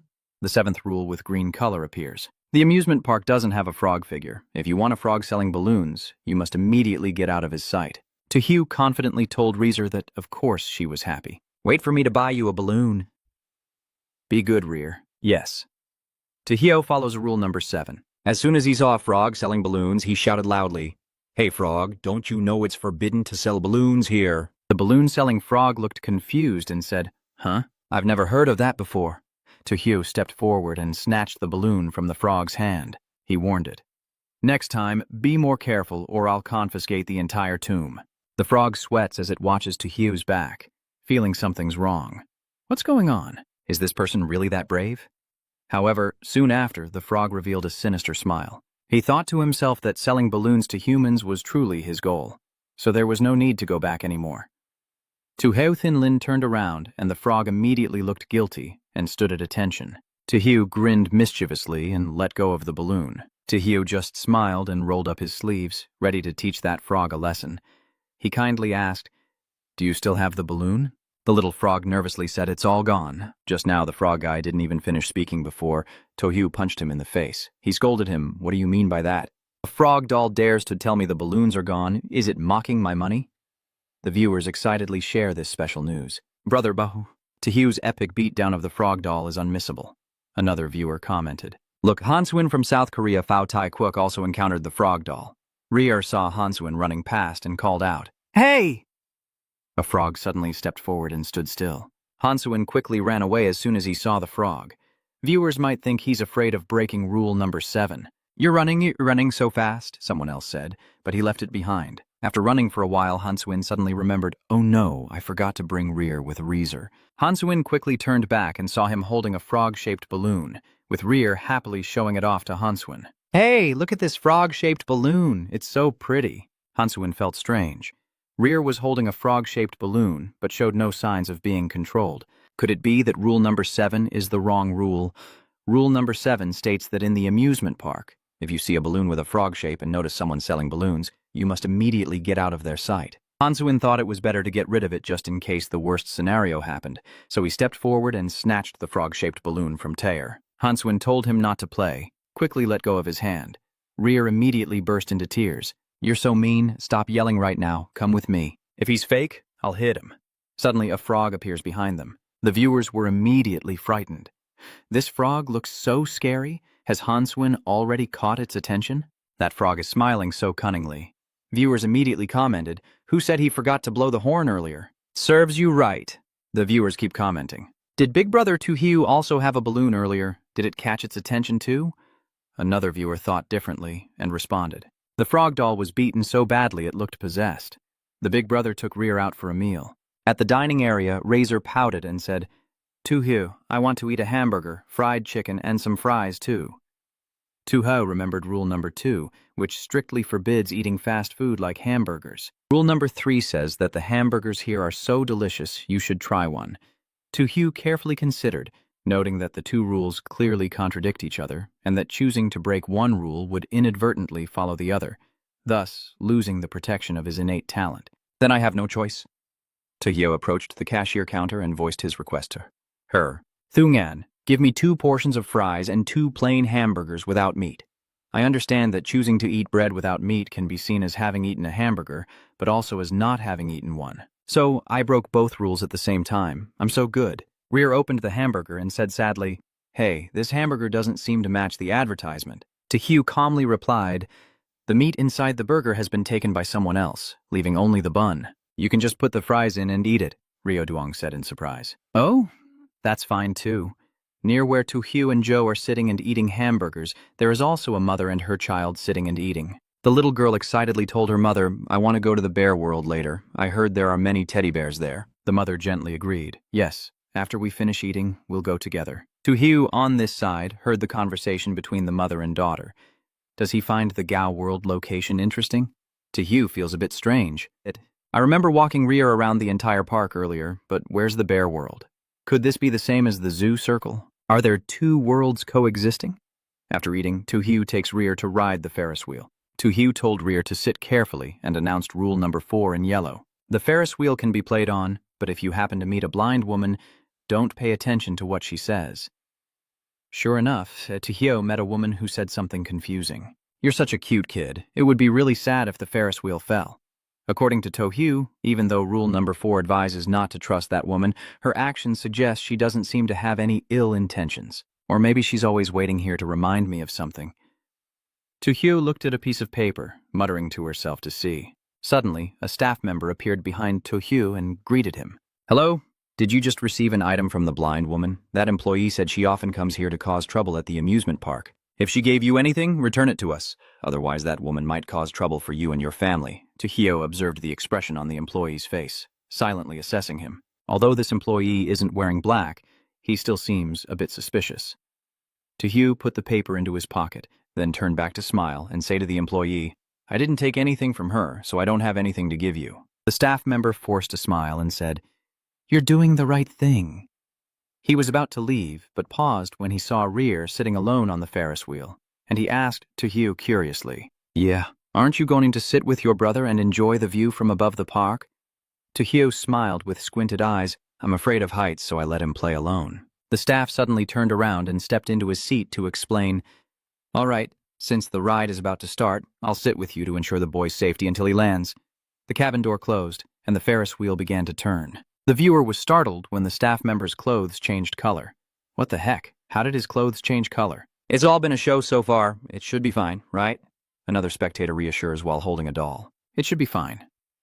Probably. At the same time, no one from Silent, one of the selected contestants to ride the Ferris wheel with the staff member, stammered when he saw the staff member change clothes into black. "What do I do now? The carousel is so high up I can't get out." The staff member suddenly transformed, his face turning into a furry bear, and then the bear-shaped staff member leapt forward and pushed no one down. Soon after, news spread that Ceylon, Canada, and Colombia's top players had been swallowed by mysterious creatures. The strange story world is about to count down 10, 9, 8, 7, 6. The viewer shouted in shock.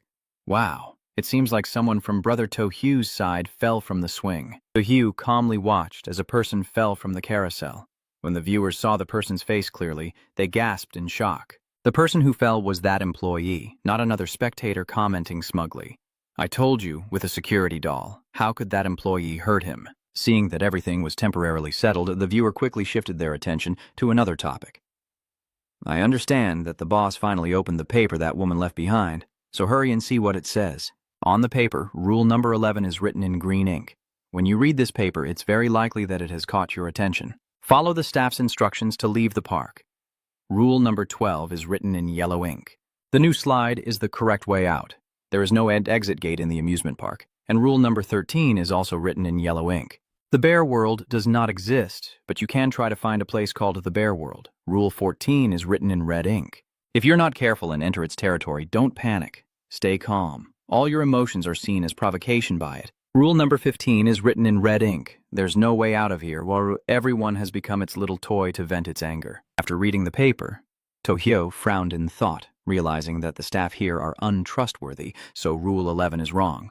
But since the wrong rule is written in blue ink, it means the rules can change colors, so you can't judge right or wrong based on color. Just then, from afar, a child ran towards him crying and said, "Brother, the man just now was so scary, he wanted to throw me down." Tojo immediately comforted and coaxed him. "Shh, I'll take you to the fun house." Ryoer happily exclaimed, "Yes, you are the best." The 9th rule appears. The mirror house in the amusement park exists, but is off limits. Tojo held Rizer's hand and analyzed rule number 9. Even though it was green, she couldn't fully trust that it was correct at the moment. To find the other world inside the amusement park, you must check each area one by one.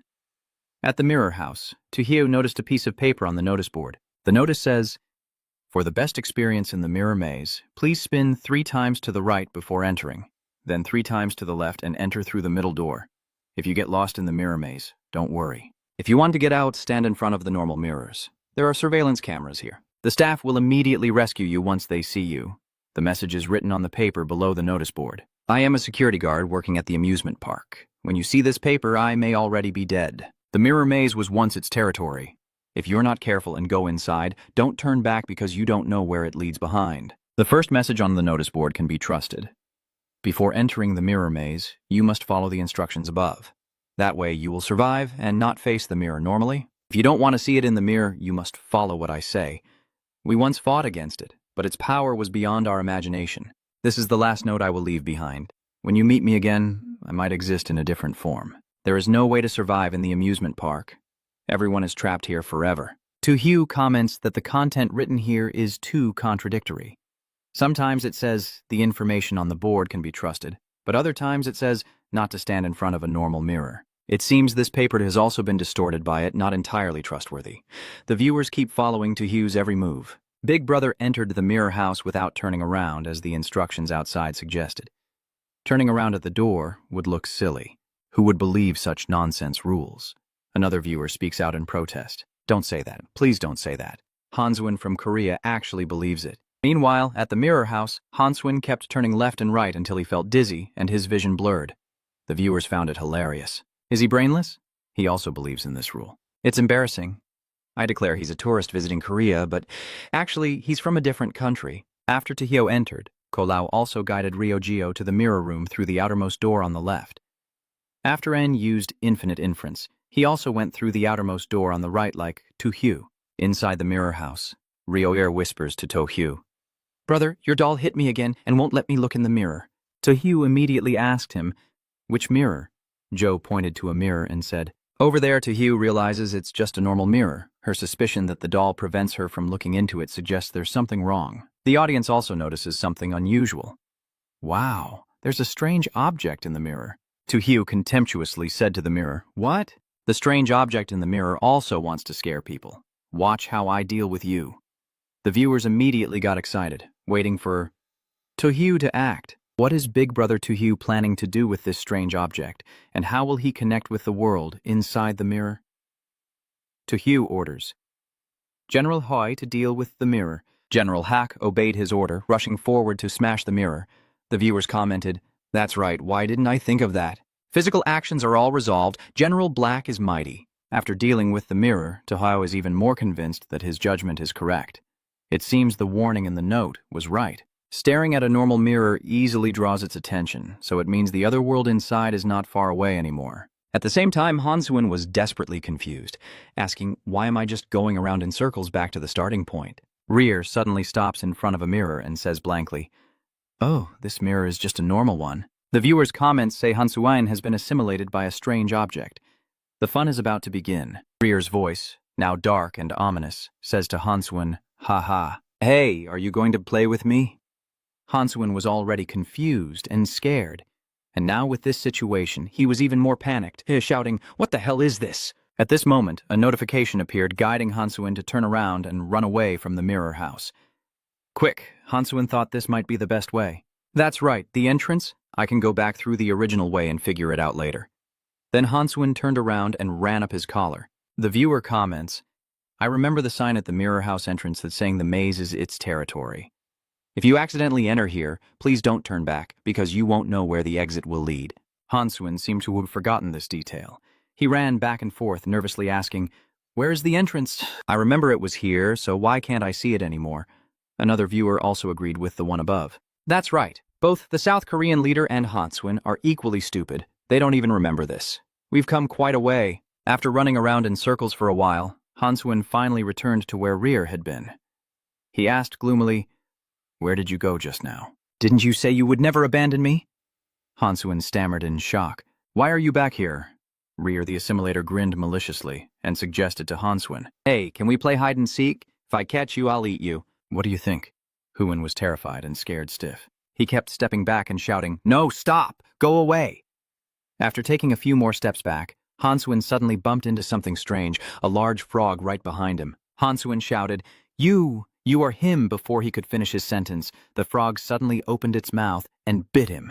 Hansuin let out a desperate scream. The system announces that the Korean contestant Hansuin has been swallowed by a strange creature. The upcoming Bizarre World countdown begins. The viewers took a deep breath in shock. Oh no, this looks pretty grim. Another viewer commented, Hurry and see, Brother Tojo has found another way inside the mirror house. Tojo has now discovered a new path. He guesses this might be the exit of the mirror maze. The black general quietly stands beside him, and viewers marvel, Lucky Big Brother breaking the mirror somehow led to the escape route. Tojo immediately grabbed Rio and ran as fast as he could without hesitation. After a while, he stopped. Ahead is a strange red door. Tojo observes that all the black streaks are entering it. Could it be that behind the door is its territory, also the inner world? Tojo decides to push the door open. He said, To find the way out, you have to go on a journey. The viewers praised, Tojo is really brave, not afraid at all. Another viewer commented, Let's not talk about this for now. Everyone, look at the Australian bowl still lost inside the mirror maze. Laughter and strange temptations keep echoing from the maze's side. Come and join us. This made Bat feel a terrible headache. He shouted, Damn it, stop laughing, stop laughing. Bat saw a paper airplane and exclaimed, Cheating paper airplane. The high level has used a cheating paper airplane. I can learn to Hulung Kwok's important hint. Bat quickly opened the paper airplane. Inside it said to break the mirror normally, then followed the new path into the red door. Bat immediately broke the mirror with his hands, just as the paper plane guide indicated. Bat excitedly said, A new path has appeared. Tojo of Longquok didn't deceive me. Following the instructions in the paper airplane, Bat quickly followed the guide to enter the red door, while the wound on his hand kept bleeding from the shards of broken glass cutting into it. After Bat entered the red door, Anne and a few other contestants also arrived here smoothly. Anne is now using his infinite deduction skill. He felt it was strange. He wondered, Why is this happening? Why can't I find the correct choice? Adai grits his teeth. Where exactly is the problem? Why is it that no matter what methods I imagine, I can't find a way out? Could it be that no matter what choice I make, I am doomed to be assimilated by it? Adai gradually loses his composure, shouting loudly, Do you hear me outside, everyone? Stop now, we all won't be able to escape. This is a dead end, a certain death. Adai desperately tries to call for help from outside, hoping someone can hear him. What do you think he's saying? Suddenly, I can't hear the sound anymore. Another viewer guesses that Tojo and Bat went through the door, and the live stream is also getting fuzzy. Probably just a trick of hers, so the other contestants wouldn't learn about the door. French classroom, the representative confidently states, Leader, I can read lips. I think Andi means the exit is behind the door. The French leader snorted coldly. What you just said makes some sense, but Tojo also stepped through that door. The exit is probably behind the door. Quickly remind our contestant to step into the door. The viewer wondered why. Didn't Adai say the exit was behind the door? Why not? He didn't go in. A viewer didn't think so. No, something about this seems strange. Just now, when reminding the other countries, Andi looked like a different person. The viewer above asked the viewer below, "You mean that earlier Anne wasn't just experiencing a glitch in the screen, but was actually being controlled by it, deliberately feeding false information?" The viewers continue to be confused. Is it deliberately luring other contestants through the door behind the door, which is actually very dangerous? This feeling is not good anymore. At this moment, a viewer reports that Tohyo's live stream screen is back to normal. At this moment, Tohyo has escaped from the mirror house and has also discovered the world of bears. Rule number 14 appears. If you're not careful when entering its territory, don't panic, stay calm. Any expression of yours will be seen as a provocation. Tohyo thought to himself that the teddy bear here seemed to be watching him in an unusual way. He decided to use the mirror to check his surroundings. It can help me avoid illusions and see through the true nature of things. Through the mirror, I realized the blind girl is being controlled within the bear's world. The blind girl kept crying out for help. "Save me! Save me!" I immediately understood and my face darkened. He silently thought, "Damn, all the warnings you gave me before were caught here. It has indeed always been watching us." Based on the current situation in the amusement park, it is definitely the most terrifying existence and cannot be taken lightly. Another viewer also spoke up, but it's unclear how Tohyo managed to get through this round. I'm starting to get a little worried. Rear calls Tohyo, "Hey, look, he gave you a piece of paper. Inside, it has the rules of the bear world. This is its territory. This is a cyclic world. No matter who enters, follow these rules voluntarily. They may not save your life, but at least they can help you survive longer." Rule number 1. After entering the bear world, sit on the vehicle and enjoy the scenery, because it will give you more time. Rule number 2. Learn to control your emotions. Your feelings will not bring any benefit and might even make it unhappy. Rule number 3. It always silently watches you. It enjoys seeing you panic and fear, so you must pretend to stay calm. Rule number 4 is to give up on trying to find it. Doing so will only make you regret it. Rule number 5. There is no way out, no way to survive. These dolls are your final fate. Rule number 6. In fact, all the rules are just tricks. Ultimately, no one can survive and escape. After reading this, Tohyo sneered coldly. "You said to learn how to control your emotions or it will make you unhappy. I understand now." Seeing Tohyo's expression, the viewer couldn't help but feel uneasy and asked, "But why does Tohyo suddenly laugh so eerily?" Another viewer felt a bad omen. "I feel like they're about to break the rules. Let's wait and see." Tohyo suddenly burst out laughing, looking very sinister. General Hai immediately showed an expression of disgust. The viewers sensed that something was amiss. Look, the surrounding bears are starting to act strange." Someone guessed. Could it be that Tohyo wants to force it to appear by breaking the rules and then fight it? The viewers above praised, "He's really brave. No wonder he's called Big Brother Tohyo." As expected from the warnings in the rules, hearing Tohyo's mischievous laughter truly upset it. And evidence of this was a murderous-looking teddy bear gradually materializing, causing viewers to panic. "Oh my god, it's here! So scary. I want to quickly sell out all the dolls in the house." The giant bear with the terrifying face is gradually pressing closer to Tohyo. It cursed him. "Drop dead! Drop dead!" Why is Tohyo so calm all of a sudden? Did it scare you? Tohyo calmly ordered Black General to teach it a lesson. Immediately, General Black charged forward to bite and tear the teddy bear apart. The viewers couldn't help but laugh out loud. They all commented one after another, "Ha ha ha ha." The strange thing was beaten so badly it was stunned. So who else could be as tough as Big Brother Tohyo? Is there anyone else? However, that teddy bear is no ordinary opponent, and soon it knocked the Black General away. Tohyo saw the situation was unstable and quickly assessed the danger. After merging the power of the crow, General Black still couldn't defeat it. It seems only the divine mountain ring can do the trick. Rear tugged at Tohyo's sleeve. He sincerely said, "Brother, its target is me. Let me go with it." Tohyo sternly told him, "Stay put. Kids shouldn't cause trouble like this." Tohyo turned to continue giving orders to Black General. "Clean that dirty body for me. I don't believe I can't defeat it." General Black obeyed him, rushing forward to attack the ugly teddy bear. The viewers couldn't take their eyes off the battle and commented, "Wow. It really can go toe-to-toe with Black General, and it seems even stronger than the boss from the previous strange world." Quickly check the doll doesn't seem normal anymore, just as the viewers predicted. Tohyo turned to look at the doll and scolded, "Damn it! Why has the doll turned evil?"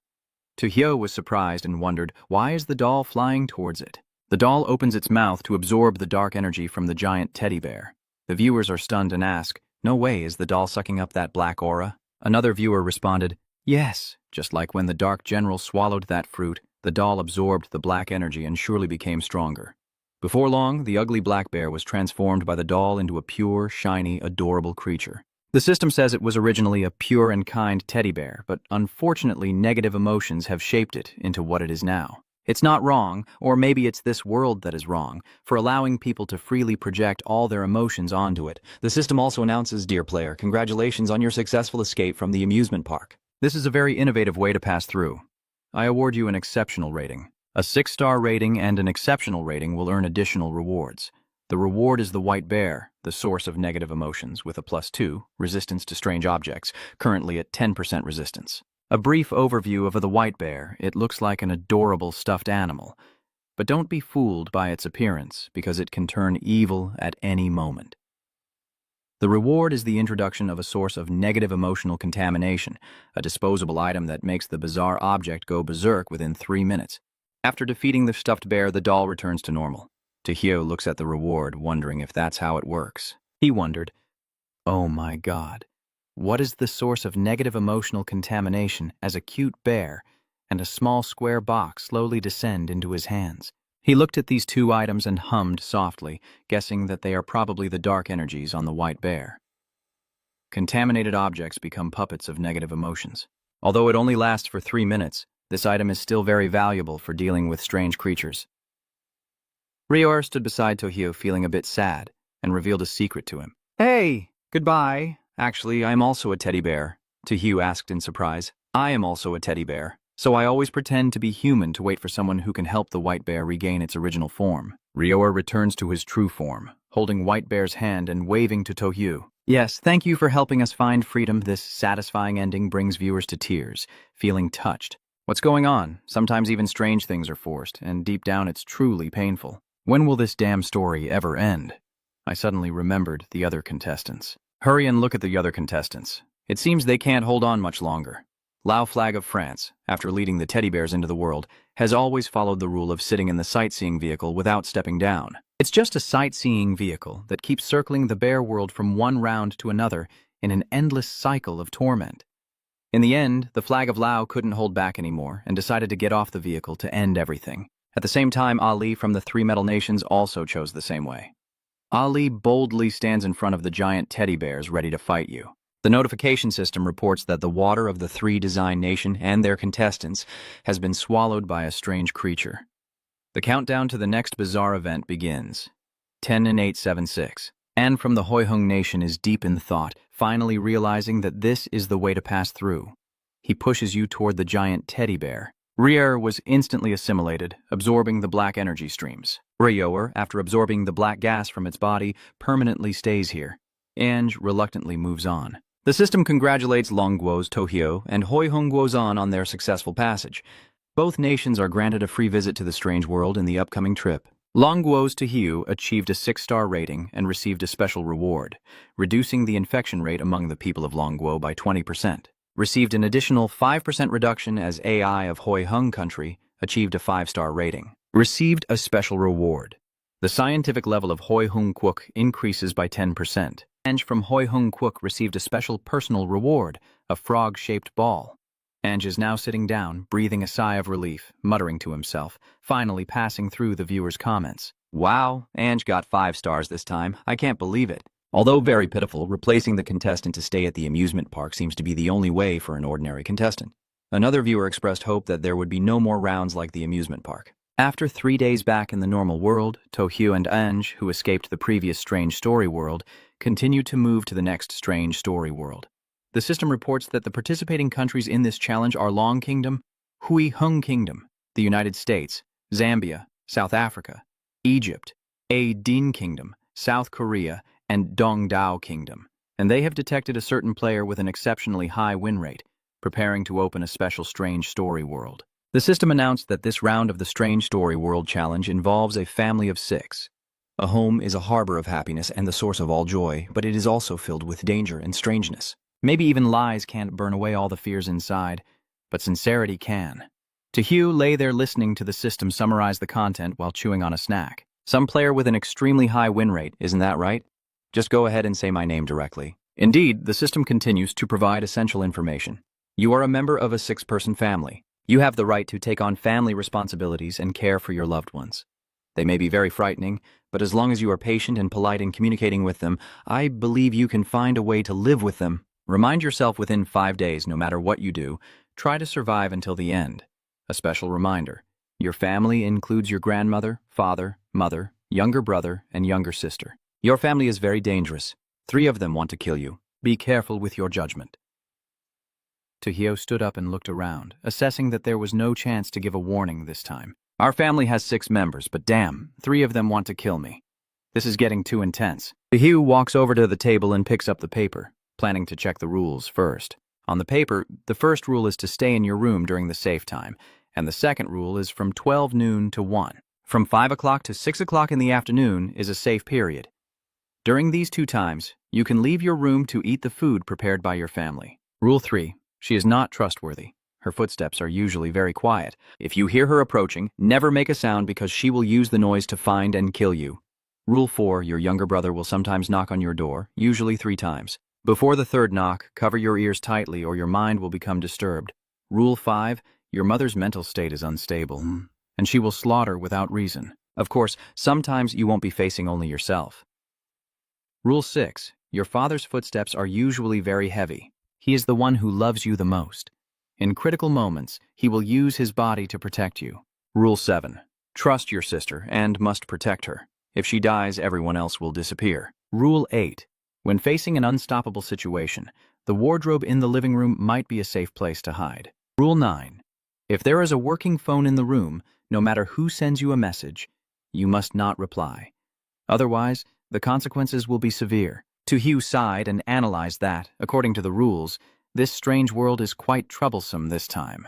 3 people want to kill me, 1 will protect me, another needs my protection. They really are divine beings. Just then, Tojo's phone rang. He said surprised, so this strange world now supports mobile phones. He took out his phone, and a message between him and his sister appeared on the screen. My sister asked if I was in the room, and I replied, no. My sister was surprised and asked back, where are you now? Tojo teasingly replies, in your heart, I shoot a heart. My cute sister scolds me, bastard, I'm in the room, I'll be there right now. Just after stopping the message, I heard my sister's voice outside the room. Come on, don't hide anymore. Your adorable sister is about to break the door and come in. Tojo said happily, damn it, my adorable little sister is the one trying to kill me, so I can only turn into a demon and kill her. Tojo calmly said to his sister standing outside. So far, wait a moment. The viewer above wonders, isn't Rule 7 supposed to say that the sister needs to be protected? Big brother. Tojo, if I attack her, nothing will happen, right? One viewer commented below. Rule 9 says you must not reply to any messages received. Do you think Tojo is following the rules? The viewer above agrees with the viewer below. That's true, big brother. Following the rules would be strange. Tojo opened the door and saw her younger sister, Lam Lam, holding an axe. The viewers couldn't help but laugh at this scene. Ha ha ha. It left the sister stunned. Never seen such a brave brother before. After a few seconds of struggling, the younger brother immediately bares his fierce teeth and says, so, are you not running anymore? Hee, is that right? Before she could finish her sentence, I slapped her across the face. She immediately went crazy and screamed. Ah, you dare to hit me, I will kill you, Tojo taunting calmly. Come here, I'll give you 2 arms. At this moment, the doll suddenly lunged straight at the younger sister. The doll beat up the younger sister fiercely, while Tojo happily watched the show. He humorously comments, ha ha, the scene is really brutal and bloody. Before long, the sister, covered in blood, desperately begs Tojo for forgiveness, saying she's not joking anymore. She was wrong. Please, don't hit her anymore. Then the younger sister hurriedly ran away. Tojo still smiled kindly and gently said to her, oh, am I being too harsh? The little sister looks so pitiful. The viewers above are commenting with hilarious enthusiasm. Tojo's fishing tactics combined with his cunning tricks make me hooked. The viewers below shout, guys, go check out the eastern part of the empire, there's a bonus. In the Eastern Alliance, player Takatono Kojima is joking around. AI responds, looking beautiful. On his phone screen is a picture of his slender sister who texts him, are you in the room, brother? Do you want to see it with your own eyes for real excitement? Takatono Kojima quickly replied, yes, I am in the bedroom, come quickly. Soon, sounds of movement can be heard outside your door. Taketo Nakajima's phone rang again, and he happily said, "My sister sent a new message." On high in his phone screen now is an image of his sister with a fierce expression, holding an axe tightly and looking terrifying. She messages him, "Hey, I'm outside the door. Breaking it is exhausting. Please open it." Hey, Taketo Nakajima stammers in shock. Hey, you're a monster. A monster. The door quickly shattered from the edge, and her voice echoed outside. Hey, I know you're inside. Please open the door. My arms are tired. The system sends rule number 8 to Taketo Nakajima. When faced with an unstoppable situation, he can hide in the wardrobe in the room and looks around to search for it. Yes, you can hide in the wardrobe. No need to exert much effort. The girl can break down the door. The younger sister cheerfully said, "Big brother, I'm here." Meanwhile, Taketo Nakajima was trembling inside the wardrobe, praying silently. "Please don't come here. I don't want to die early. Isn't it true that you want to see me in black tights? Why don't you dare to open the door? The leader of Dongdao Nation is very angry in the classroom." He slams his hand on the table, cursing Taketo Nakajima. Damn it. Taketo Nakajima's mind is only full of sperm. It really damages the reputation of our entire country. From now on, all yellow industry sectors are banned domestically, and if this continues, I'm afraid Dongdao Kwok will be destroyed by ourselves. Another leader of the EC Nation suddenly spoke up. Wait. Everyone look over there. There's a chance to turn things around, and indeed, outside Taketo Nakajima's room, there was a call from his younger brother. "Sister, Dad is looking for you. It seems like something's wrong. Sister, what's going on?" The younger sister temporarily stops her hand and responds to her brother. "Yeah, I got it." Taketo Nakajima sighed in relief. Phew. Luckily, my brother showed up just in time, or I would have definitely been doomed. Suddenly, he remembered a detail, stammering, Wait. Taketo Nakajima's younger brother remembered Rule 4. Sometimes he would knock on your door 3 times. Before the 3rd knock, you should cover your ears, or your mind will become disturbed. Taketo Nakajima immediately frowned and wondered, if the 4th rule is correct, would my brother outside the door be knocking? A few minutes later, Taketo Nakajima anxiously waited, but his brother still hadn't knocked. The 4th rule must be wrong. She and Dad are good people. The viewers above are commenting. I just feel like things are not that simple. Moreover, everyone remembers that earlier my sister broke into the room, but now the door is intact. What does this mean? The viewer below immediately responded. Keep watching. No matter what they say, Taketo Nakajima is incredibly lucky. Send a comment with an angry emoji. At that moment, I understood that after chasing away my sister, who was lost in thought about the rules, I could trust her based on Rule 7, and I had to protect her. If she dies, the other family members will also disappear. Clearly, that's a wrong rule. Rule 9 states that mobile phones are allowed in the room, but no matter who sends you a message, you must not reply. Otherwise, the consequences could be unpredictable. This rule might be correct, but the others are still unknown. I understand and recall the information provided by the system. The time to pass this around is 5 days, and contestants must survive until the end, meaning they can't pass before the time is up and must wait until the clock runs out. Just then, his phone buzzed with a notification indicating a message had been received. Tojo immediately sat up and made a guess that if that was the case, there would definitely be additional new rules. A message from his younger brother appeared on Tojo's phone screen. Hey, Dad's mental state is unstable, so if he knocks on the door, don't pay attention. Oh, and make sure not to reply to his messages. According to Tojo's memory, their father's mental state was unstable. This is strange because, according to Rule 5, it should be the mother who is mentally unstable, right? Could the 5th rule also be wrong? I finally understand the message from my father. He clicked to see and saw that his father had sent this message. Son, your younger brother seems to be looking for you. His mind is unstable. Absolutely do not open the door for him. After reading the message from his father, Tojo scolded, What kind of situation is this? A kind father and a filial son. The viewers above are commenting, everything is so confusing to me. Who is really the one with the problem? Or is everyone the problem? The viewers below are responding, Look at the South African contestant. He's about to reply to his father. Maybe he'll find out something useful. The South African contestant is Tui Bao, who also just received a message from his father with similar content to mine. After reading it, Tui Bao immediately replied to his father with a face showing 6 question marks.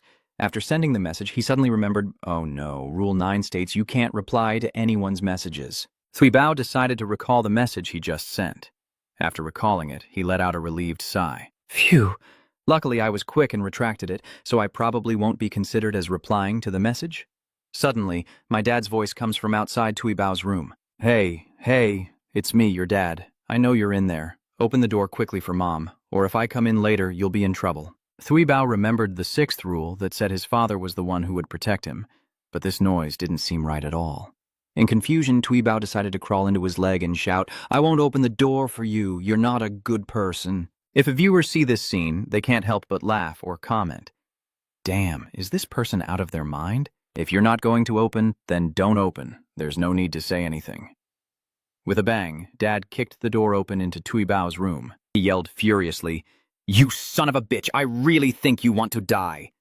Seeing the murderous look on his face, he was ready to send Tuibao to the other world. Dad rushed to slap Tuibao on the head, and he quickly begged, "Dad, I was wrong. Please forgive me this time." Soon after, a system notification announced that the South African contestant Tuibao had been swallowed by a strange creature. The strange world is coming soon. Starting the countdown. 10, 9, 8, 7, 6. The viewers are instantly terrified. Oh my god, what bad karma did I cause to have to see this? It's so scary it gives me goosebumps. At the same time, South Africa's water guardian is swallowed, and throughout the world, announcements of elimination keep ringing out. The system sends out information. Adin Ton Nam Quoc, the representative of 5 countries, is swallowed by a strange creature. The world of strange events is about to begin its countdown. Oh my god. What's going on? Don't the other countries' contestants reply to their father's messages? The viewer suddenly remembered rule number 5. The mother's mental state is unstable. She will kill without reason. Of course, sometimes it's not just targeting you. Viewers now speculate that the father who suddenly sought out those players is the one responsible for the unprovoked killing mentioned in Rule 5, not the mother. The Korean player Kim Tae-twan is currently crouched inside the wardrobe, hiding. Outside, the father is furious, and the viewers comment, but since a contestant is hiding in the wardrobe, they survive. It seems that rule number 8 is correct. A viewer in the middle thinks that surviving is like a big deal, but hiding in the closet is still very scary. Tohyo probably wouldn't do that. Let's see what Tohyo will do as the viewers report that her father is also searching for her. Outside her room, her father's continuous curses can be heard. "You bad son, I've sent messages but you won't reply. Open the door quickly, or if I get inside, I'll give you a beating." Tohyo remains calm, sitting still and assessing the situation. From this tone, it seems her father is just like her sister, both wanting to kill her. Furthermore, he didn't knock on the door, so it was he who killed without reason, not his mother. Seeing that Tohyo still didn't react, the father issued a final warning, but remained silent. "Wait until I get inside and you'll see what I can do." Before Dad could kick the door down, 2 tentacles emerged from Toho's room, gently pushing the door open. Father Hung stormed into the room, rolled up his sleeves, and shouted loudly, "Hudon, you dare to break the door?" So I couldn't break in by smashing the door? Just like with my sister, Tohyo slapped her father across the face. Dad instantly lost his temper, shouting loudly, "You still dare to hit me now? I knew you were a rebellious type through and through." Tohyo calmly said nothing, just stating that he came here himself to fight, so don't blame me for not being polite. These words only make my father angrier, and he scolds him fiercely. "What do you want to do?" In the evening, in Tohyo's room, he keeps kicking his father, who only covers his head with his hands, begging him not to hit him. "Please stop." The viewers above commented, "I understand Big Brother is really cool." The viewer below responds, "Dad, that year I was beaten so badly with my hands on my head that I lost all sense of time." After a while of beating, Tohyo breathes a sigh of relief. "Phew, I ordered Black General to entrust you with this." Black General then extended his tentacle to tightly wrap around the viewer's father, marveling at how incredible he is. No matter how many times he watches, he still feels Tohyo's divine bravery. At the same time, Takatono Kojima heard a strange knocking at the door. According to his memory, the 4th rule was that his younger brother would sometimes knock on the door, usually 3 times. Cover your ears, or your mind will become disturbed. Take Tanakajima trembles as he hides under the blanket. He wondered if someone was knocking on the door. Could it be that his brother suddenly wanted to come and kill him? Outside the room, his brother's voice called out, "Are you in there? Mom told me to say that it's time for dinner. Wash your hands quickly and come eat." Take Tonakajima felt that this time his sister's voice was so gentle, completely different from before. Could they not be the same person? Suddenly Takata Nakajima shouted, "Ah, the viewer's comments are hilarious." Looking at his face, it seems that the 3rd knock really could cause a mental breakdown. Takajima immediately spits blood without saying a word. The viewers immediately made their guesses seeing this scene. It seems more than just a mental breakdown.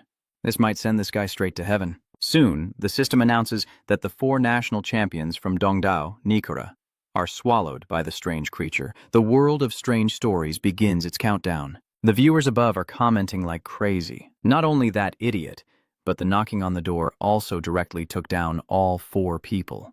One viewer noted that, strangely, the other contestant heard that the knocking was not from the sister, but from the younger brother and mother. Another viewer speculates that the knocking might not be related to the murderer, or that someone could be mimicking the sounds of a family member, which then scares the viewers below. The world outside has been silent for so long that it sounds terrifying.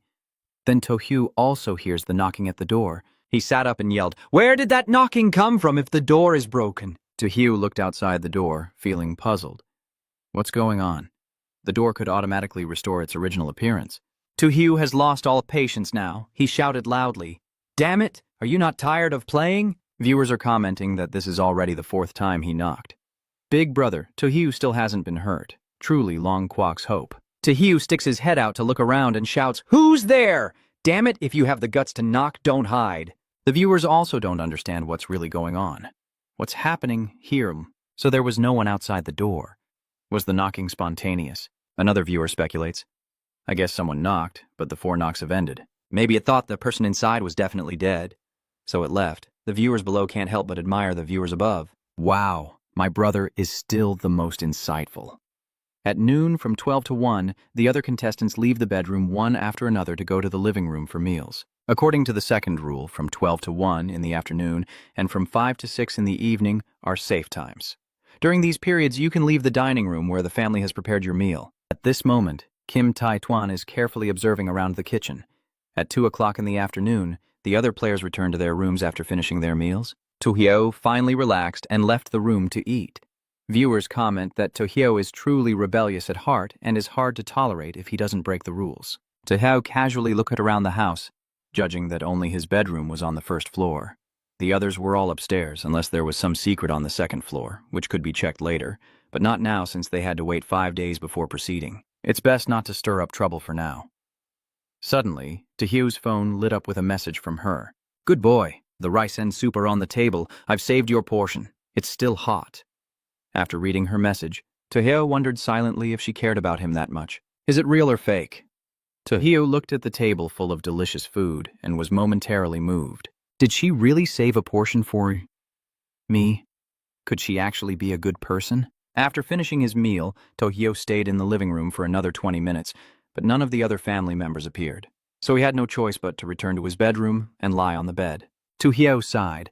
"I'm so bored. Go talk to them." Tojo texted her sister, "Meet up?" My sister responded with, "Get lost," and I just replied casually, "If we don't meet, then forget it." "What are you angry about?" Never mind, there's nothing more to say, so I keep texting Mom. "Mom, are you eating a donut?" Tojo turned to his younger brother and asked kindly, "Do you want to drink a little?" My little brother also sends a confused expression. Tojo messages her, "Mom, I finished my rice, but next time please make some spicy sauce for me. I really like that dish." The family members, including Grandma, all give Tojo questioning looks. Suddenly, there was a click from the door, and Tojo immediately looked over cautiously at her father. Dad just entered the room and started yelling, "You little brat! Lucky you're here so I can beat you." Tojo immediately got angry. Hasn't that father been swallowed by the Black General already? How is this possible? Could there be 2 fathers in the house? Although a bit surprised, Tojo quickly returned to a calm and smiling expression. He analyzed calmly and slowly. First, the automatic door of the room restores itself to its original state. Now that the father has come back to life, does that mean there are not 2 fathers but that they can come back to life? As the father reached out to grab the belt to hit Tojo and scolded him, he said, "You brat, how dare you look down on me?" Dad raised the belt high and swung it at Tojo, shouting, "Today I will beat you to death." Tojo calmly laughed and said, "Well, you're quite brave. Suffering once isn't enough. You want to suffer a second time." As he finished speaking, the doll flew from behind Tojo towards his father, hitting him and causing him to bleed from the mouth. Before long, the old man was beaten so badly by the doll that he stuck to the wall. Tojo said, "Let me see how the old man will come back to life." Soon after, my father suddenly disappeared, and the wall where he fell had also returned to its original state. Tojo asked in surprise, "Where is everyone?" The wall has also been restored. Tojo suddenly realized. He smiled and said, "The door is the same. They really can be reborn. So everything will be more interesting from now on." The viewers immediately commented, "Wow, with a situation this complicated, does Big Brother Tojo still manage to keep smiling?" Another viewer commented, much more impressed than Anne. "What? So exciting. I have to watch right now.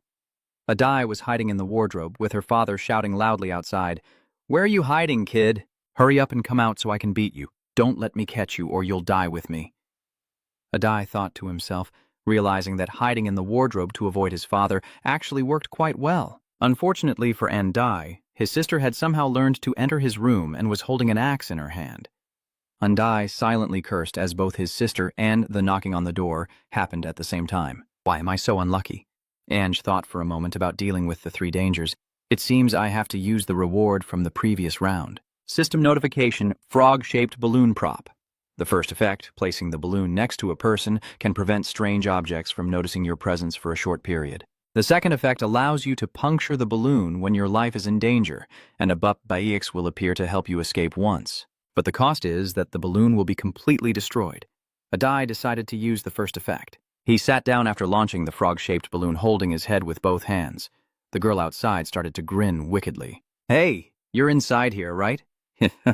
The viewers are also scared seeing this scene. If you have a bad face, don't suddenly shove it close like that. Are you trying to scare him to death? The viewer below asks anxiously, "Is this magic ball really useful?" My sister was very surprised when she opened the wardrobe and muttered, "Not here then?" Dad angrily scolds, "You're lucky this time. Next time I find it while drunk, I'll break its legs." The sister smirks and says, "You hid really well, I couldn't find you at all." The viewers immediately commented, "Wow, those balloons are really useful." One was not discovered and narrowly escaped death.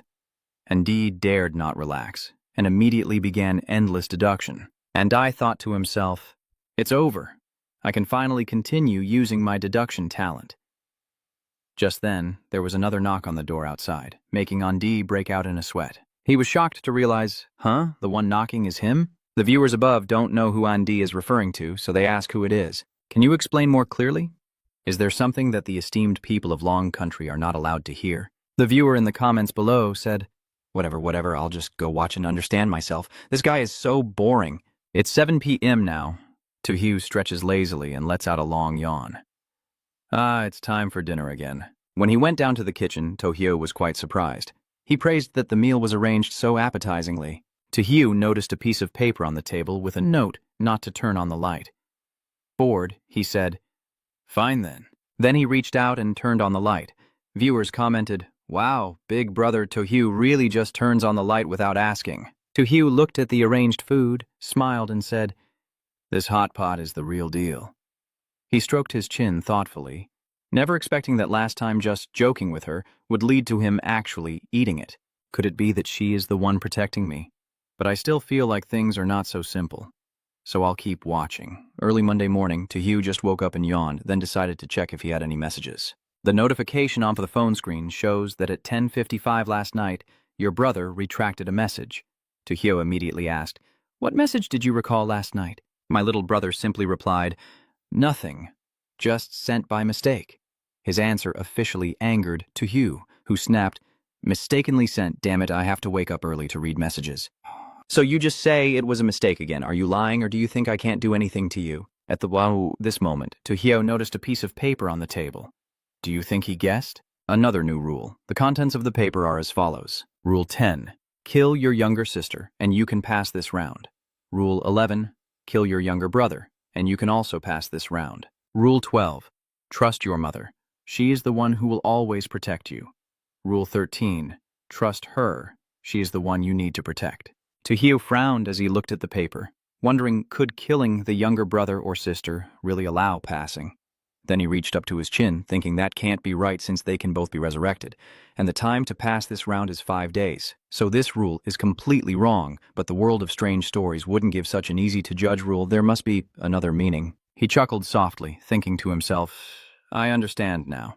The rule might be implying that one of the siblings cannot be resurrected, which also means there is definitely one person among them who is the key to passing this round. The scene shifts to another player who is holding the secret letter in his hand.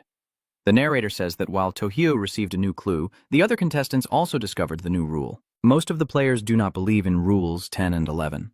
The narrator says that a few players also know they won't survive until the 5th day and decide to risk killing either their sister or brother. Then there is an image of a player sneakingly approaching the girl with a knife, with a strange expression, sitting and cutting meat on the table. The narrator continues, but the players who chose to kill the girl were counterattacked in a different game area. The elegant young girl sits facing away from the brutally attacked player's corpse, while the player who chose to kill his brother was successfully swallowed by the strange creature. The image of a terrified young woman being attacked by a strange creature emerging from her brother's body appears, accompanied by the voices of the viewers. Damn it, you can't kill the brother or the sister. This rule must be a trap to lure the players, right? Fortunately, our Tojo was quick-witted and didn't believe in this nonsense rule.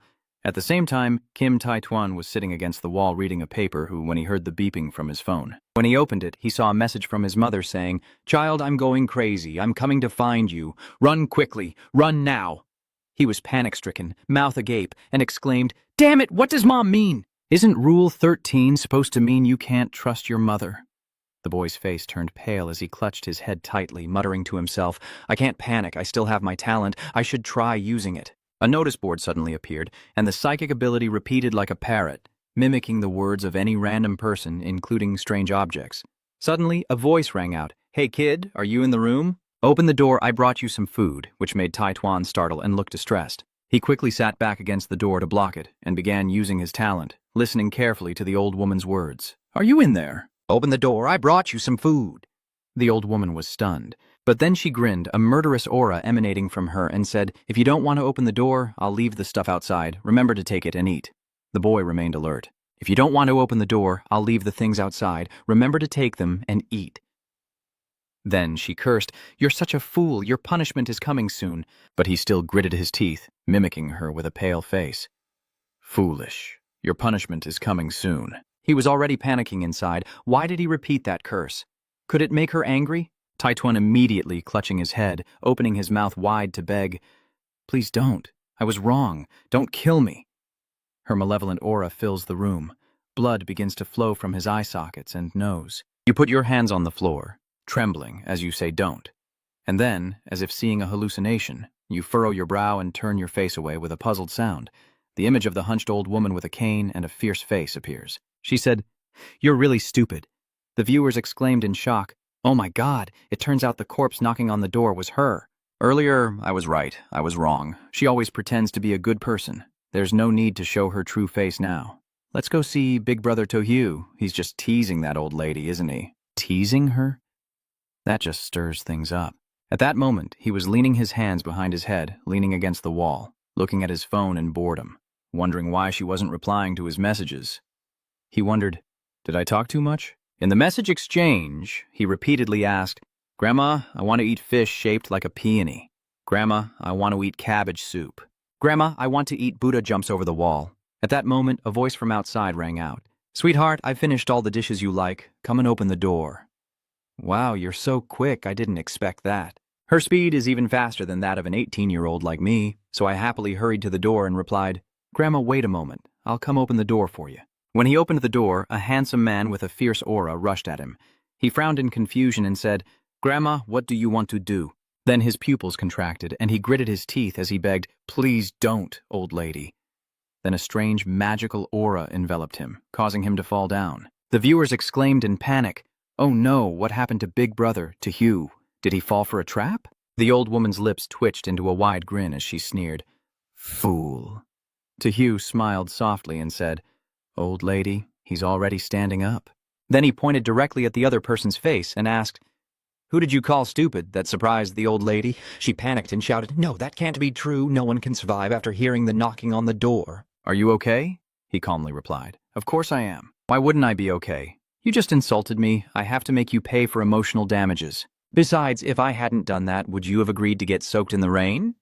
She asked, What do you mean?" A few minutes earlier, a message appeared in front of Tojo saying, "The woman who knocked on the door has been exposed." He propped his chin, pondering. The woman who killed the door knocker, has she been exposed? The message on the phone says, "Sweetheart, I've already made the spicy hot pot you've been craving. Sweetheart, I left your favorite corn cake outside your door. Remember to bring it in when you wake up." He rested his hands behind his head on the bed, staring at his phone, raising an eyebrow and thinking, I can't believe it. She's always pretended to be a good person. Why did she suddenly reveal herself? She clearly can kill secretly without showing herself. He stepped closer to her and concluded with a smile, unless she was impersonated by someone else, deliberately revealing herself to frame her. I was right! Mother made her gasp in shock. Her appearance immediately changed, her mouth curling even higher, and a stronger aura of evil emanated from her. You think you can escape death? Actually, I talk so much to you just to confirm my guess. Enough pretending now, it's my turn to let you taste death. Tojo Trio summoned a bear, resting one hand on her hip and saying, White bear, be gentle, don't kill it, so it can't come back to life. The bear immediately charged at her and attacked, causing her to scream. Ah, I give up on you. Then she collapsed to the ground, tears streaming down as she begged, I was wrong, I'm sorry, I won't dare again in the future. You don't look at her, just pet the bear and say, Good, it's better this way, get out quickly. Hearing that, she quickly ran for her life. The witnesses watching everything at this moment spoke up. Wow. I finally get it. In an instant, I uncovered my mother's sinister scheme. Everything is now clear. Dad, Mom, and my younger sister are the villains, while she and her younger brother are the good guys. Tojo silently thought that she and her younger brother could temporarily be considered good because her mother wanted to frame her, but it wasn't certain that she was truly good. There might also be internal conflicts within the group of bad guys, so she still needed to confirm. On the third day, Tojo, Gao Trang, and the doll looked upstairs, thinking no one had messaged her this morning. It seems they all have become more cautious, and it's about time I went upstairs to take a look. He approached the door with a photo of the girl taped on it. He gently touched it and said, So this is how your sister usually looks. Stroking the photo, he admired the smiling young woman in the picture and praised, She's quite adorable. When he entered the room, he suddenly noticed a piece of paper neatly placed on the desk. Thinking there was a paper on the table, the content of the paper was as follows. Happy birthday, dear daughter. Today Mom and Dad will wait for you to go out. Tramgam thinks for a moment and says, Go out for a ride? Then Hyo starts looking around, placing the paper back on the table and softly says, It seems there's no other clue here. Let's go to the next room. Entering the next room, he observed the double bed and said this must be his parents' bedroom. Gently taking out a book, he remarked there are too many books. He didn't expect his father to be such a cultured person. But when he looked at the title of the book, he was quite surprised. He said, What? The strange story rule begins to transform as it pushes back the war god. This book title sounds so familiar. I wonder what's inside. Then he noticed the piece of paper he had removed from the cover earlier. Ah, there was a torn photograph attached to it, and he softly asked, Huh? What is this? Tojo held half of the photo in her hand, wondering, It looks like a family photo, but why is it torn in half? Did something unpleasant happen? Then he put it into his coat pocket and thought about checking his brother's room. I'm very curious about this younger brother. When I opened the door, I saw him gagged with a piece of paper in his mouth. He crossed his arms and laughed, saying, Well, you're really into this, huh? The younger brother made some sounds, meaning, Hey, help me.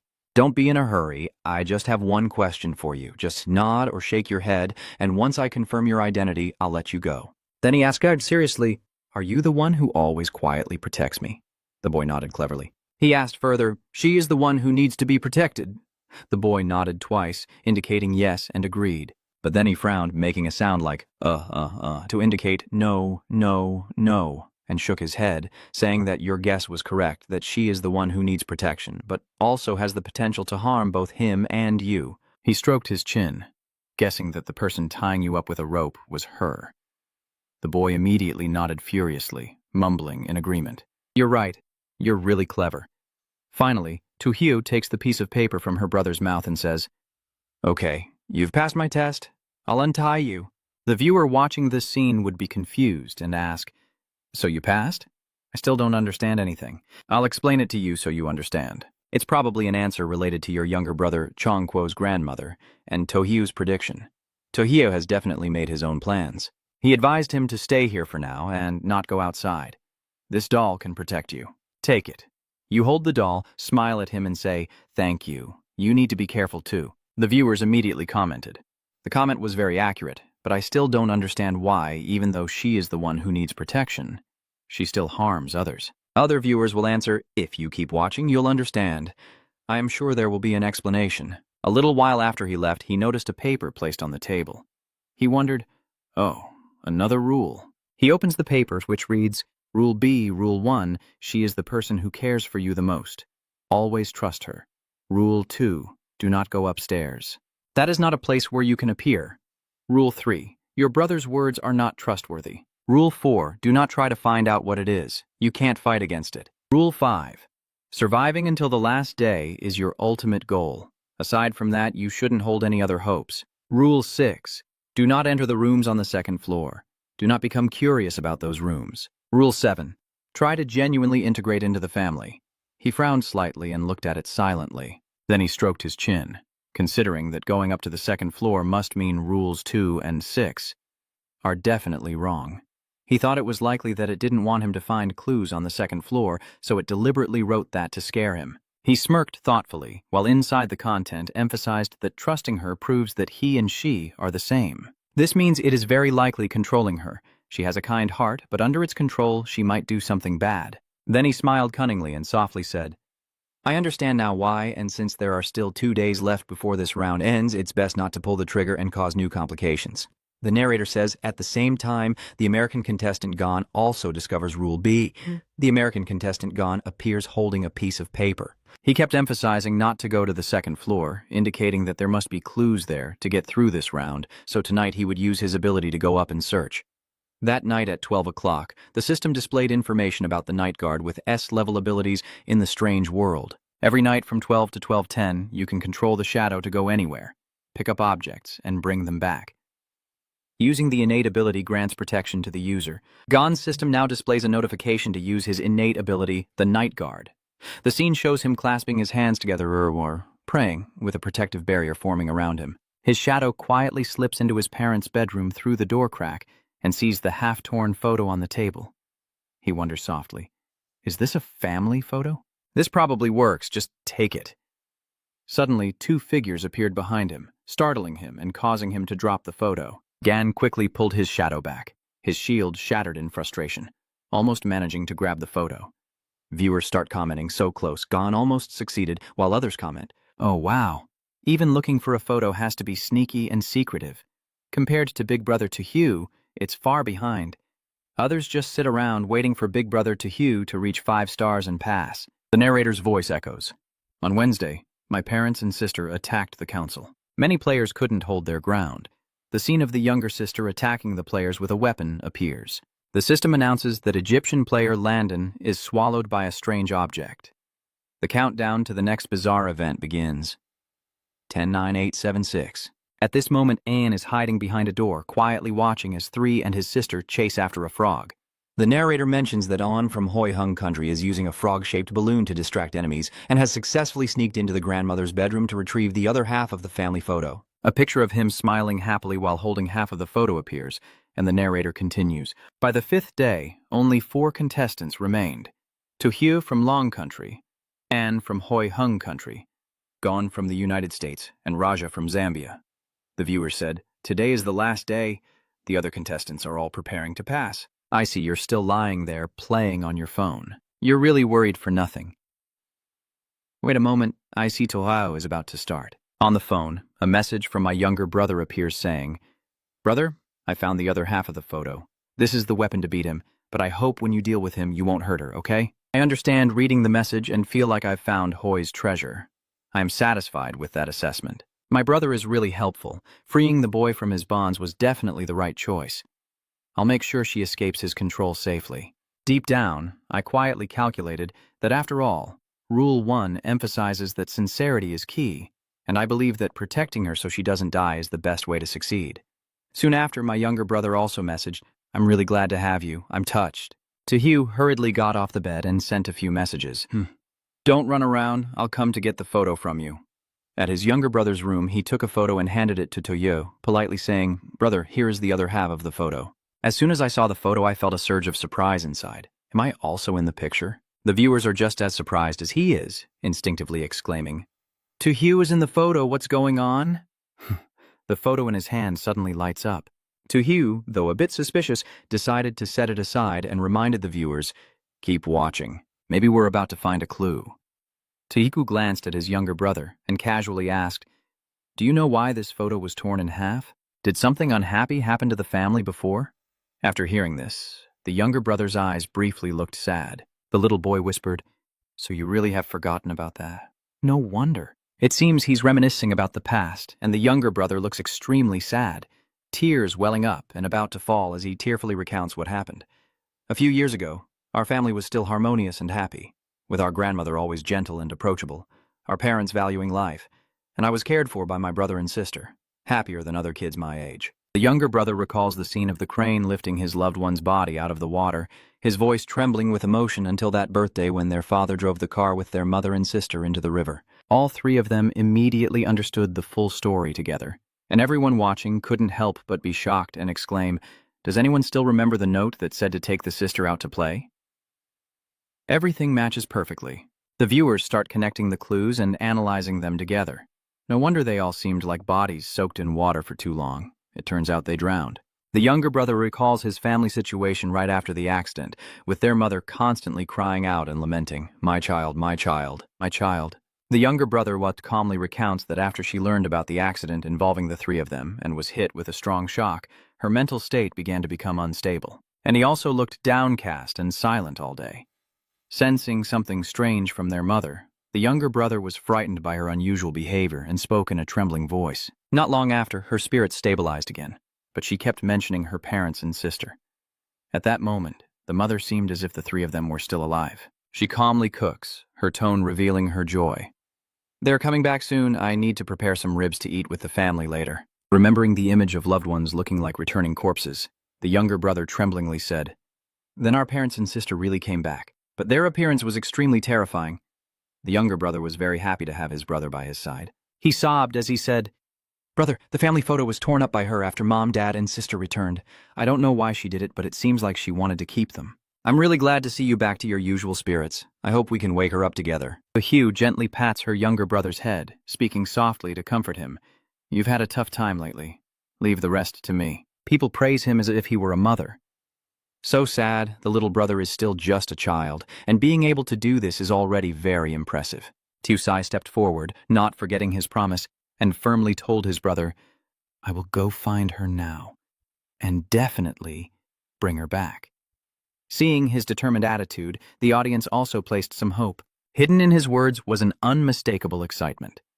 Next, we can see Big Brother Tojo in action. Hopefully he can put an end to this tragic series. The scene shifts to another player, and at the same time, Zambia's Raja, unprepared, suddenly heads straight to the second floor. Although Raja looked scared, he still slowly stepped onto the stairs, whispering nervously, "This is the last night. Just one bet. Surely his sincerity can move her." The viewers couldn't help but be amazed.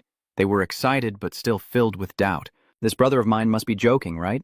He hasn't even found the family photo yet. He's ready to jump into the fight." "Grandma, I have something I want to tell you."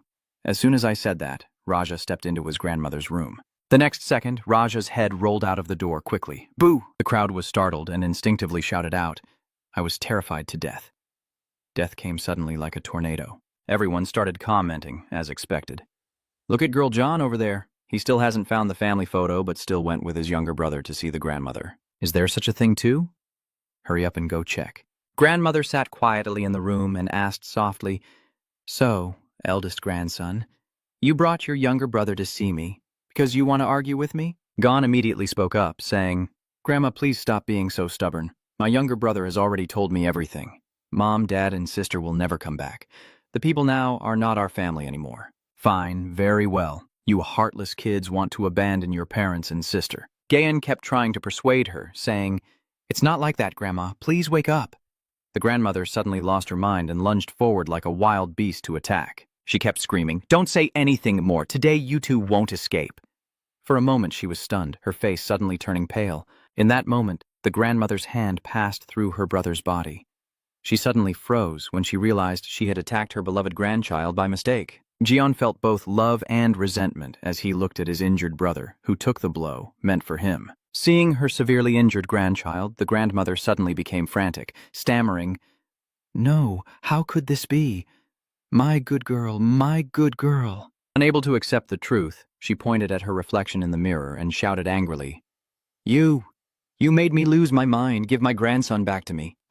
That reflection won't give up either. She sneered, looking sinister, and said, "Blame me. I am her. She is me. What are we doing now?" "Run where? If I run, I definitely can't get through." You are me. I am you. It's really me who killed my own child. I said the family should be together, but I hurt him.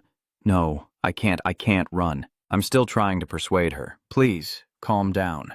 My little brother was right. I can still kill you. If I kill you, our family can be together again. So don't take it. Dear contestant, congratulations on passing with your 6-member family. Is the evaluation or the reward for this passing due to the strange source of the item? Disappearing like this is also fine. The reason is probably that the necessary conditions for passing have been met. Maybe the death of my brother was one of the conditions. No, then the previous contestants didn't pass after my brother's death. Yeah, maybe it's because the previous timing and events weren't enough for prison to pass.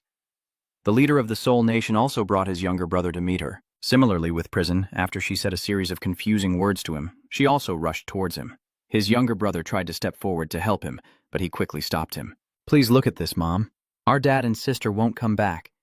I know you've tried so hard to keep this family together, but those who are gone can't come back. Come back to your senses. You're right, Grandma. I've lost my parents and my sister. I don't want to lose you too. Please, I beg you, just stop. Your acting has stopped. Please stop, Grandma. You still have us, your daughter-in-law and granddaughter. I am sorry to my children. So you still have your grandchildren? This family still has 2 kids who won't be broken apart. But you have to leave now. You can't keep taking care of the children anymore. Are you being good? Today you must take good care of yourselves.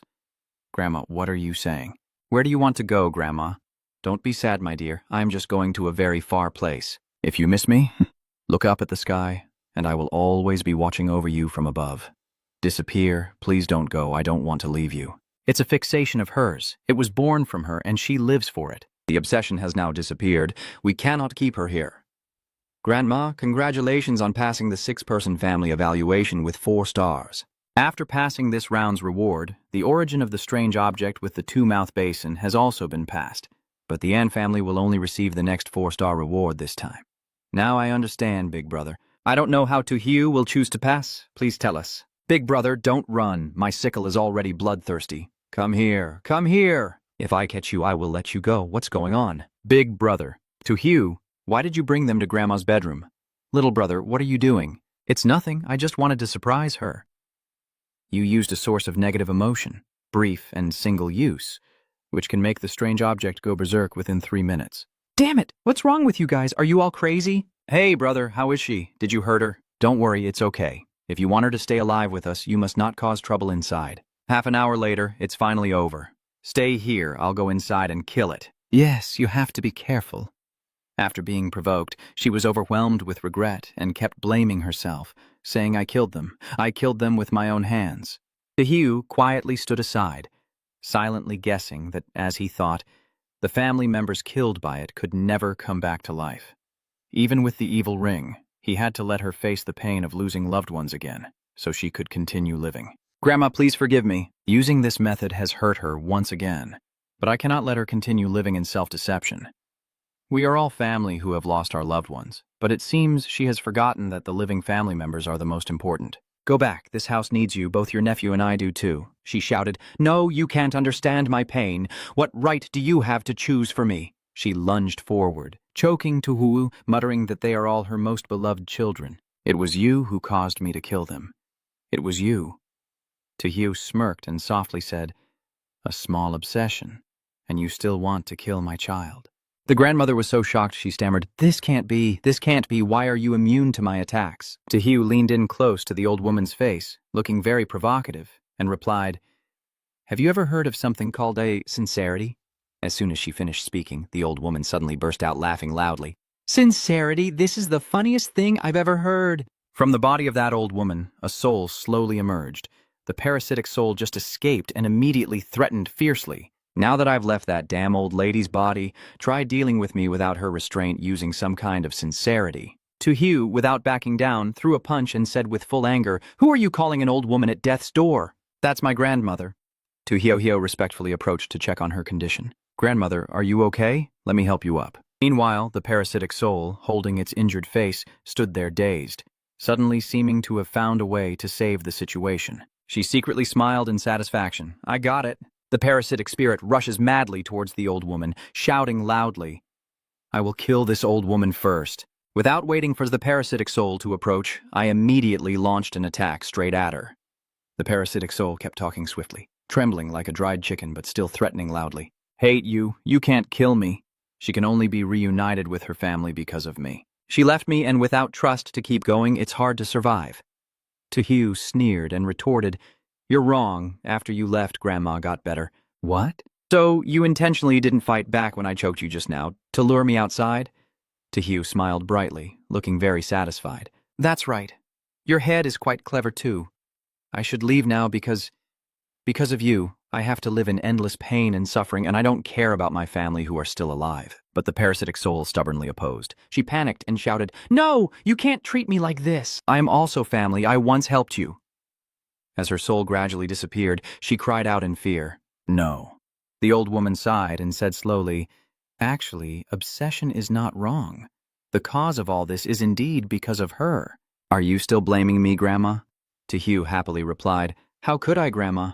Don't worry, everything will get better." In the end, the grandmother understood everything and lovingly hugged her grandchild. When wounded, home is the shelter from the wind. When lost, home is the shining light guiding the way. Maybe you never appreciated everyone in the house, but home warms and heals each person's existence. Sincerity is always the best medicine in the family. Remember this well: home cannot be replaced and cannot be substituted. This final journey has come to an end. A photo of the three of them from the past appears, filled with the happiness and warmth of a family. The system sends a notification. The chosen one. Congratulations on perfectly overcoming the 6-person family challenge. You have discovered the truth of the home and saved your loved ones. 5-star evaluation for the trial. Reminder: the highest rating for the special dungeon is 5 stars, with rewards for passing 2 choices. A sincere killing skill, or the origin of the strange, plus 3 free re-choices. Introducing the sincere killing skill when you use sincerity to tame the bizarre. Eccentric entities may be moved and truly repentant by your sincerity. Introducing the eccentric essence might be a special form of its existence. Be careful when using it. If you don't want to stay in the world of monsters forever, you can use 3 free chances to choose the selected person in the next monster world. A free choice opportunity to avoid being selected by the monster once. Tojo calmly said, "I choose the sincere death skill. Please, the selected player receive the reward." The viewers curiously commented, "Old Master Tojo didn't even hesitate with this sincere and deadly skill. It just feels like a second talent. I trust Old Master Tohu's choice."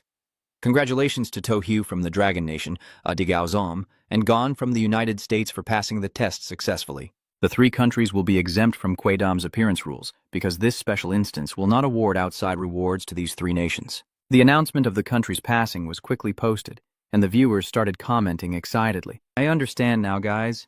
Just now Anne said he wouldn't participate in the next 2 challenge rounds. They want to travel to Long Country? Hot off the press. I don't know if I'll be able to meet him, this trip to Long Kingdom for Anne." The leader of Long Country takes this very seriously, because not only is Anne coming, but also the leader of Grey Bear Country. The 2 countries will establish a friendly relationship through this trip.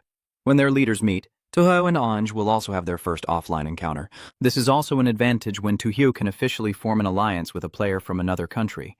During the exchange, Andi curiously asked, "I chose the bizarre primordial reward in the 6-person family monster talk reward. Is there a reason you chose the sincere and deadly skill again?" Tojo replied, "Because the bizarre primal force is not something good. If you're not mentally prepared to face the worst outcome, I advise you not to use it." And Dai's eyes widened with surprise as he instinctively asked why. "Why do you say that?"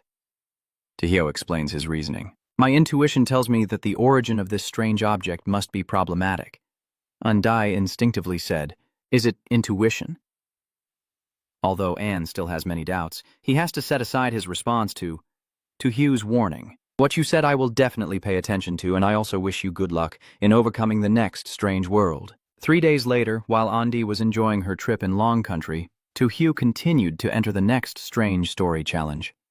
Tojo had already begun the challenge. The system continuously provides information about the participating countries in this challenge match, including Long Kingdom, Hoi, Hung Kingdom, excluding the United States, Japan, Lost Country, Peach Kingdom, Siand, Paris, Phi 2 Kingdom, and Korea.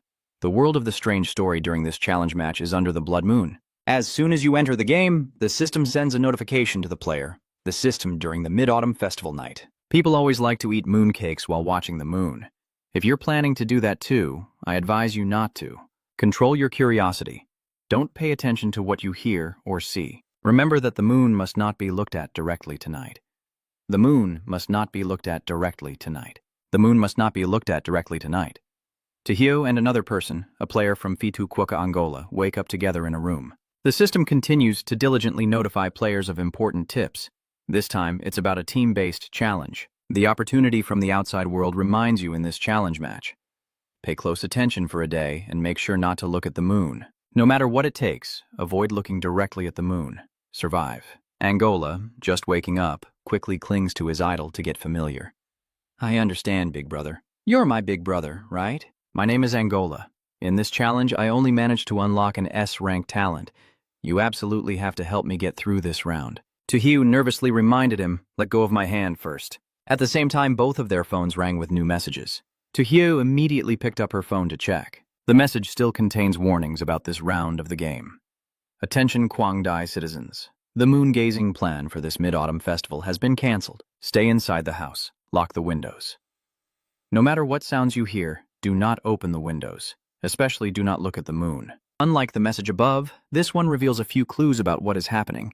Has the moon viewing plan been cancelled? We are currently handling the situation. Please do not open the door. Your friends and family may no longer be your friends or family. Its rate of pollution is too fast. Don't believe you'll escape. Next are the rules you must follow to stay safe. For your safety, please carefully read the rules below. Rule 1. If you are home alone, make sure to cover the moonlight with blackout curtains. You must do this, or you will be in danger. Rule 2. No matter who sends you an invitation to look, do not look or refuse the first time. Rule 3. If you hear strange tearing sounds, do not open the door out of curiosity. No matter if you hear cries for help, do not pay attention. Rule 4. There is no moon tonight. Do not trust anyone describing the beauty of the moonlight to you. Yo! Rule 5. Your friends and family will not send you loving messages. If they use such words to lure you outside, you must refuse. Rule 6. Never let anyone discover that there is someone in the house. If you hear knocking or scratching at the door, cover your mouth tightly and make no sound. Rule 7. If the front door is not sturdy enough and happens to be broken, you must immediately prepare sunglasses. The house may no longer be safe. Rule 8. The house is unsafe. Rule 9. After going outside, you must wear sunglasses and absolutely not look up at the sky.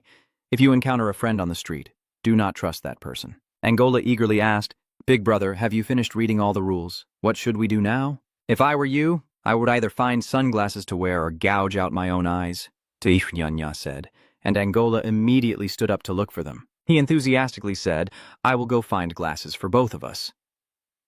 Tojo was also speechless with this dad. I suddenly thought, oh my God, I didn't expect this person to listen so well.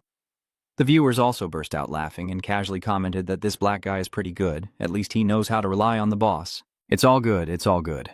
This round, Tojo is in charge of the slaughter. Angola is in charge of cheering. After fussing around in the room, Angola happily exclaimed, Found it! Big brother, put this on quickly. Tojo seems pleased to accept it, secretly thinking he has a natural talent and a protective gene. This sunglasses are just for show, they serve no other purpose. Tojo excitedly put on the glasses just like those cool custom bike guys. The glow was truly dazzling. He said confidently that he liked to act cool.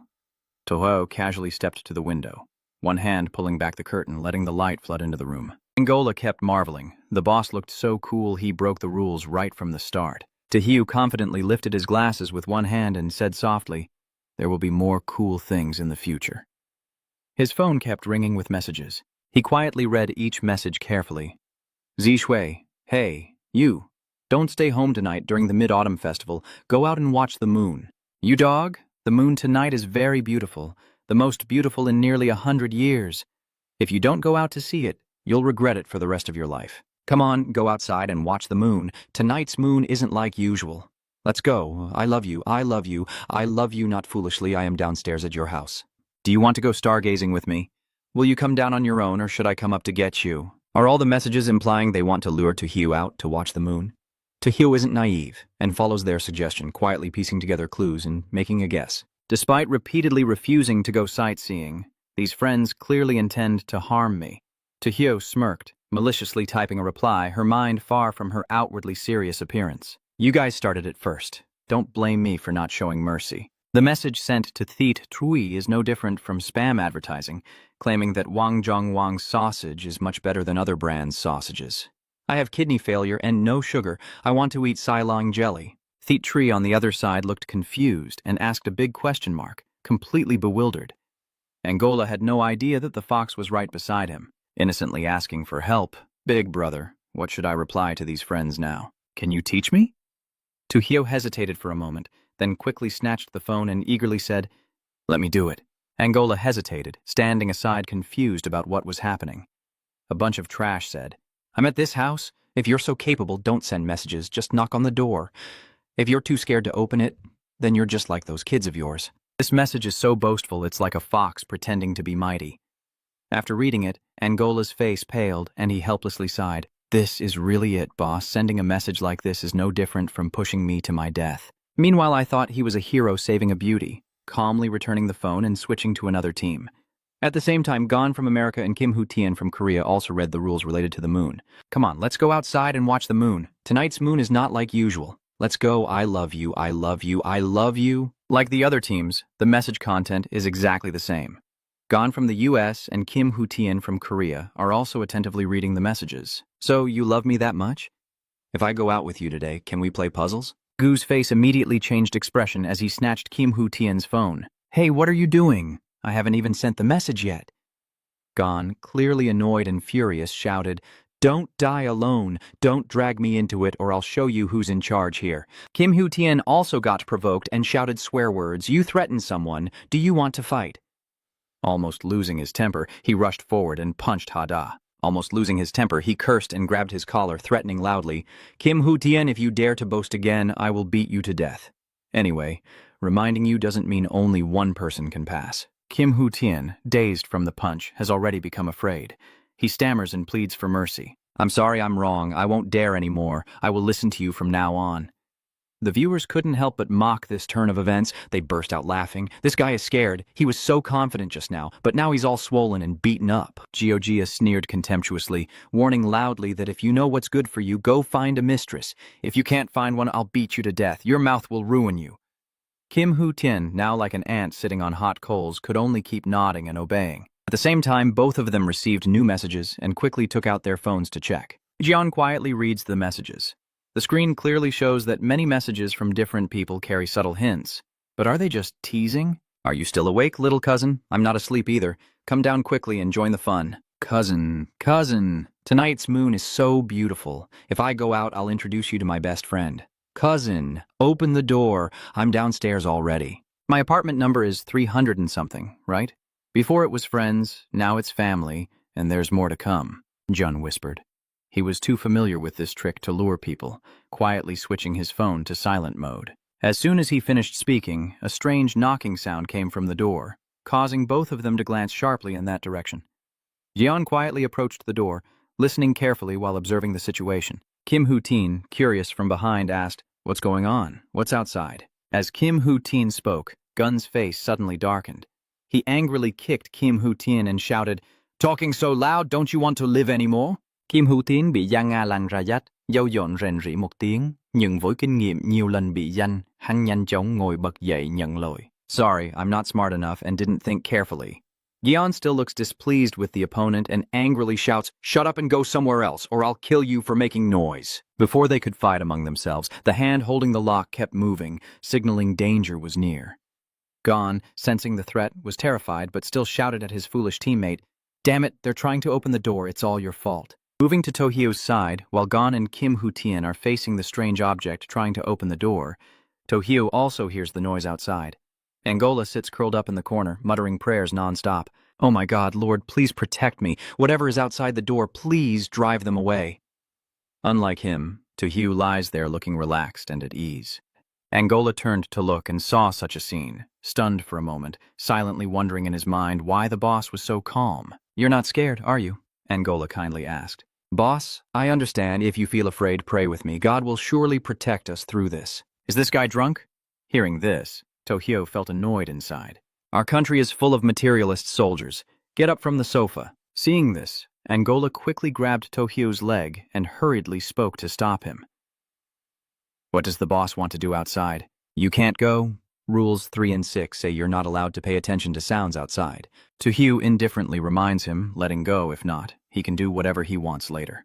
Hearing that, Angola hesitates, unable to speak. Hugh slowly approached the door, unlocked it, and pushed it open. Immediately, a face like a hideous, painful demon appeared. Angola was trembling with fear, shouting and clutching his pillow as he backed away. What exactly is that thing? Hurry up and close the door, please, brother. Close it quickly. As the ugly zombie slowly approaches from behind, Tojo smirked to himself and thought, I just wanted to scare you a little so you won't cause trouble for me later, and I won't let that zombie wait. I'll kindly slap it right across the face. He shouted curses loudly. You want to ambush me? I'll teach you a lesson. But suddenly, with a powerful strike that shook the heavens and earth, the zombie turned its face 160 degrees, no longer aggressive, but sitting there crying and blaming itself. I'm not human. You kindly invited me to your house, but I was planning to eat you. I really am doomed. I understand the confusion in my heart. What is this? As soon as I used the skill on the zombie, the notification bar immediately showed the sincere attack activated. When you use sincere feelings to soften a strange creature, it may be moved and genuinely repent to you. The zombie, hit by a powerful spell like being under a trance, cries and laments, blaming itself. I really am not human. No, I really am not a zombie. I was stunned by the scene. He looked at his hand and spoke with admiration. A move this sincere and powerful? Tojo was so agitated that she shamelessly slapped the zombie several more times to vent her anger. The crackling sound echoed through the room, leaving the zombie dazed and confused, causing the other zombies to panic as well. Why am I here? Why do I feel like my friend looks so tasty? I really am doomed. I really am doomed. However, what just happened seemed to ignite the fuse. The zombies keep rushing at you. Tojo feels annoyed and clenches his teeth, saying grimly, still charging forward. Take a look at my fist. The hand raised in the air was stopped before it could strike. The zombie just now loudly warned, don't underestimate the bond of friendship, you bastards. Then charged at the zombies like a hero saving a maiden, leaving Tojo utterly amazed. Seeing that guy fight his own kind to protect me, Tojo felt a bit of goodwill and casually commented, even though what I just said sounds crazy, you're a good zombie. As soon as the door was closed, Angola stood behind, stammering in shock. Big brother, how did you do that? Tojo calmly replied, it's nothing unusual. Angola knelt down and bowed his head to show respect, voluntarily admitting his mistake, along with a few flattering words to the person in front of him. Boss, I'm sorry, I was wrong. I shouldn't have doubted you earlier. From now on, you are my god. Tojo suddenly took out her phone to check the news. The new information displayed on the screen shows the purge plan, blood moon, failure, and the time is being reset. The people in the city, please do not panic. Close your windows. The moon will return to normal soon. Please trust us.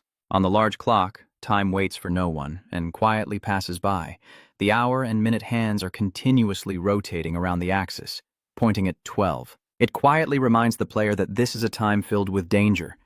Angola, confused and helpless, keeps asking questions. Boss, what's going on here? The time is reset, but not completely. The start time of this round was midnight, but now it's 12:01. Angola still looked confused, but his face clearly showed he was worried. So what does that mean? He replied softly, I'm not sure either, just waiting to see how things develop. Tojo's phone kept buzzing with messages, all from people inviting him to go moon gazing. Steel egg, come out quickly to watch the moon. Your sixth uncle is pole dancing on it. Big smart, my brother. Where are you? Are you at home? Don't go anywhere. I'll come pick you up. Stranger, the moon is beautiful. It doesn't want to harm anyone. The moon is cruel. It will reject those who believe differently from it. Stranger, the moon deserves praise. The moon deserves to be admired. If possible, I want to eat your pure brain. Another message about new rules has arrived. Do not trust messages from unknown numbers, especially be cautious with your family and friends. For your safety, please follow these rules. Rule 10. Normally, no one will knock on the door. If you hear someone knocking, do not look outside through the peephole. Rule 11. If someone outside claims to be your friend, ignore them. They are not your friend. Rule 12. Never go outside. No matter the situation, stay inside the house. Rule 13. The moon is truly terrifying. Avoid contact with the moon. Even moonlight can kill you. Rule 14. If staying indoors is no longer safe, immediately go to the nearest shelter, which is in my heart. Angola, looking helpless, spoke up. Big brother, what do you think of these messages and rules? I'm completely at a loss now. I can only rely on you to keep going. Tojo pondered silently and explained softly. The new 5 rules conflict with the old ones. Maybe the rules have been revised too. Suddenly, a noise came from the door that drew Tohyo's attention away. He glanced over and spoke proactively. Huh? Let me go check. As soon as he finished speaking, Tohyo stepped closer to the door. Angola broke out in a cold sweat and nervously warned, Be careful, big brother. After glancing through the peephole to observe the front of the door, Tohyo revealed a hint of worry on his face. He pondered quietly and softly said, One color black. The viewer seems to empathize with Tohyo's feelings. They spoke with fear and admiration. Even though they've seen it many times before, they still felt terrified by Tohyo. This rule says that if you hear a knock on the door, don't look through the peephole. He just kept staring through the peephole anyway. This student is sitting upright. What Big Brother Tohyo said earlier, it's normal. No need to be surprised. Tohyo asked cautiously at the door, Are you my friend? What's your name? The stranger replied, Steel Egg, I am Steel Egg. I just sent you a message. Tohyo Hunghai opened the door so quickly that the other person was startled for a moment. He seemed to be welcoming a friend visiting, his tone full of excitement. You're the one who said my 6th uncle is pole dancing on the moon, right? Take me to see it quickly. I understand Kwang and Steel Egg like old friends, with deep affection, and I don't forget to urge the other person. What are you standing there for? If you stand there any longer, my 6th uncle will have finished his pole dance already. Hurry up, I want to record it on my phone. Without waiting for Steel Egg's response, I could tell I had already shown a less than friendly expression. My hand was ready to strike, and I spoke with a threatening tone. You're not trying to lure me out just to deceive me, are you? Steel Egg wondered anxiously in his mind. No, am I really a zombie, or is he the zombie? Does he not give me any dignity at all? Steel Egg shouted. If you won't show me respect, don't blame me for being ruthless. 2. Hugh immediately raised his fist and punched straight at you, shouting, You bastard, how dare you make up stories about Uncle Six to trick me and ruin my mood? Today I will turn you into a fried egg, a crossed steel egg. You dare hit me? Kill this damn bastard, I will definitely eat your brain. After hitting the steel egg until his hand hurt, Tohyo wondered why he still hadn't regretted. Could only hurting him truly change him? Thinking it over, Tohyo slapped Steel Egg hard across the face, then hugged his leg and begged for forgiveness while crying. Sorry, I was wrong. I shouldn't have lied to you. Actually, your 6th uncle doesn't dance on a pole. I made that up to deceive you. Tohyo smiled happily and made a proposal. If you admit your mistake and apologize by doing a pole dance for me, I will forgive you. This comment from Tohyo temporarily confused the Steel Egg, but a moment later, the Steel Egg gracefully twisted around the pole. While the Steel Egg was suffering and writhing in a pole dance pose, Tohyo leisurely finished his drink with Angola. The viewers couldn't help but be surprised and comment, Huh? I wonder where that pole came from. Another viewer responded, unaware that while Tohyo was enjoying the pole dance, Handak from Lost Nation and Mizu from the Cucumber Nation were arguing over what the correct rules were. The Japanese contestant Han Tae is convincing Mizu from the Cucumber Nation that we must go outside and see what's happening. We can't just sit and wait to die. Mizu keeps refusing. No, staying inside is the safest. As long as we can keep living, we don't need to take risks outside. At this moment, a noise outside makes both of them break out in cold sweat. Han Tae looks through the peephole on the door to observe what's happening outside. The viewers are annoyed and commenting. VL. Is he also trying to imitate Big Brother Tohyo by peeking through the cat's eye and giving up on life? What caught Handi's eye was a wide-open eye bleeding profusely, and he screamed in terror. Oh my God, did you see the comments from the viewers above? Don't imitate the boss recklessly, or you'll pay a heavy price. The viewers below are angrily complaining. Ma scared me to death. I'm just a viewer, what did I do wrong? The viewers' network is the same as ours. Mdu immediately uses his phone to ask Handak about the situation outside. Hey Hande, what do you see? Hande also uses his phone to reply to Mizu. It seems like a ghost. Let's not make any noise. That thing probably will leave the same way as last time. Mizdu silently nods. Handak's phone suddenly buzzed with a message from someone claiming to be a Steel Egg. You say, brother, I'm outside this door. I know you're inside. Open the door quickly. I'm eager to taste your fresh brain. Handak, upon hearing this, immediately shivered with fear. Mdu then used his phone to check on Handak. Honda, what's wrong? Hande lifts his phone, showing a message from the zombie outside the door, apparently aware that we're inside. I feel like this door can't hold it back. We're doomed. At that moment, both of them received a notification, and the window behind them opened. They immediately fell to the ground, both asking in unison, What? 3 zombies appear outside the window. Ms. screams, Ah, the ghosts have entered. The viewers above couldn't believe it and commented, "VC, this is the third floor." "How did the zombies climb up like that?" The viewers below respond, "Now what's the point of worrying about that? Just watch how they handle it." Hondi quickly grabs Ms. Do's shoulders and shouts, "Damn it, Moo, stay calm. We need to find weapons and fight them." Hande tells Miu to put on sunglasses. There's a knife in the kitchen. Each of us take one. Midu nodded, "We need knives." After running to the kitchen to get a knife, Hande shouted, "I will risk my life against them." Midu curses at the zombies, "Die, you monsters." Then she exclaims, "Oh no, I forgot the steel trap." Hande throws the knife, turns around and runs away. Before leaving, he says to Mizu, "I'll handle the zombies. I'll move the sofa to block the front door. Steel Egg, I know you're inside. If you made a noise, you should have the courage to open the door." The system notification has activated D-rank talent, Weapon Master, able to find weapons at critical moments.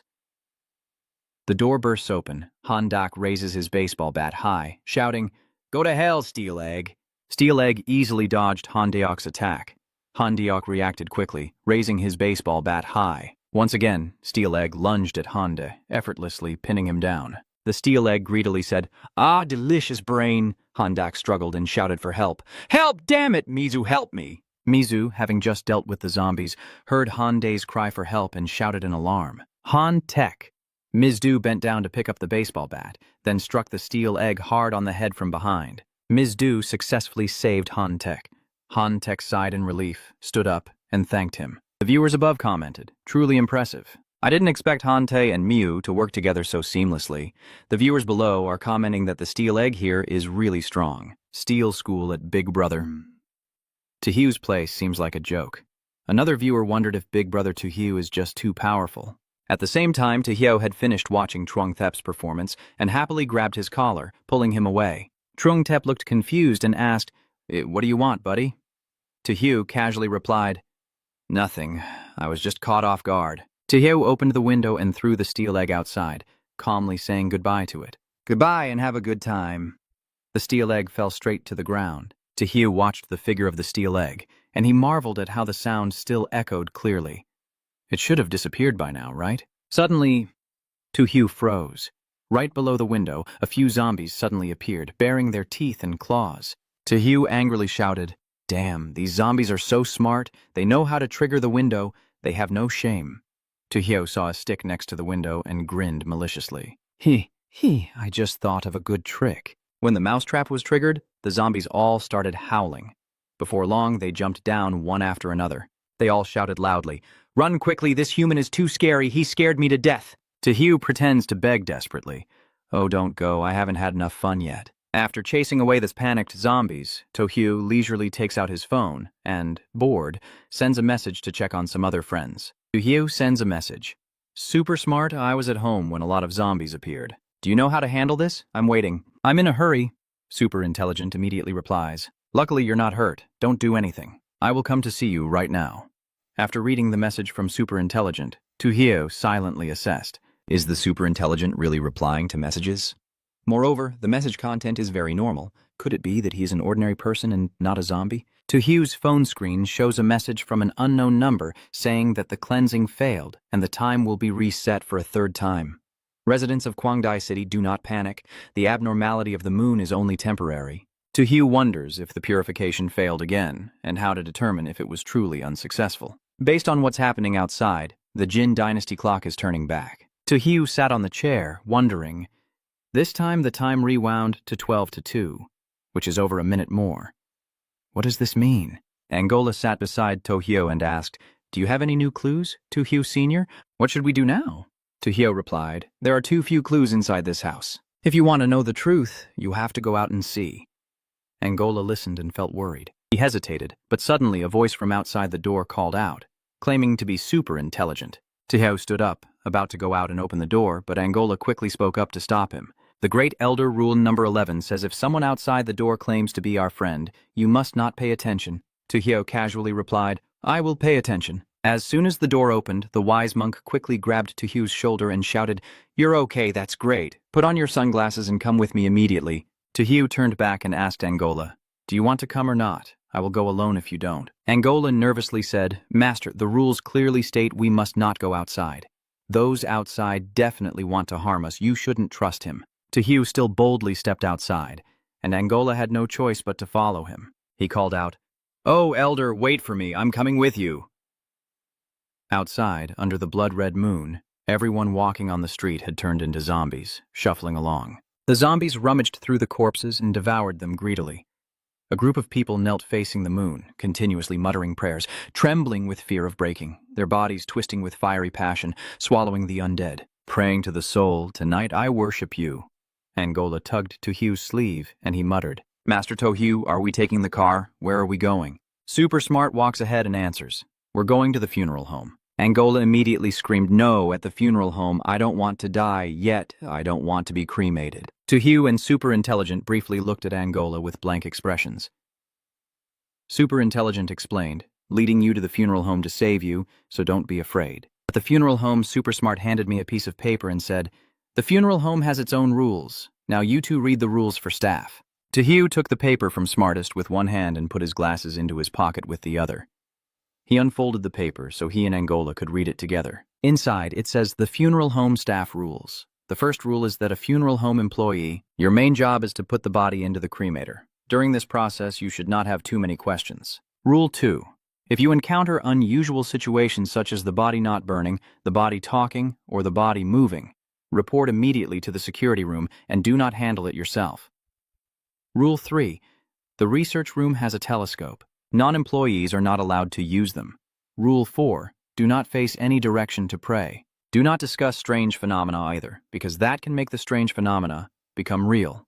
Rule 5. The funeral home manager's office is off limits. If you must enter the room for work, make sure no one is inside.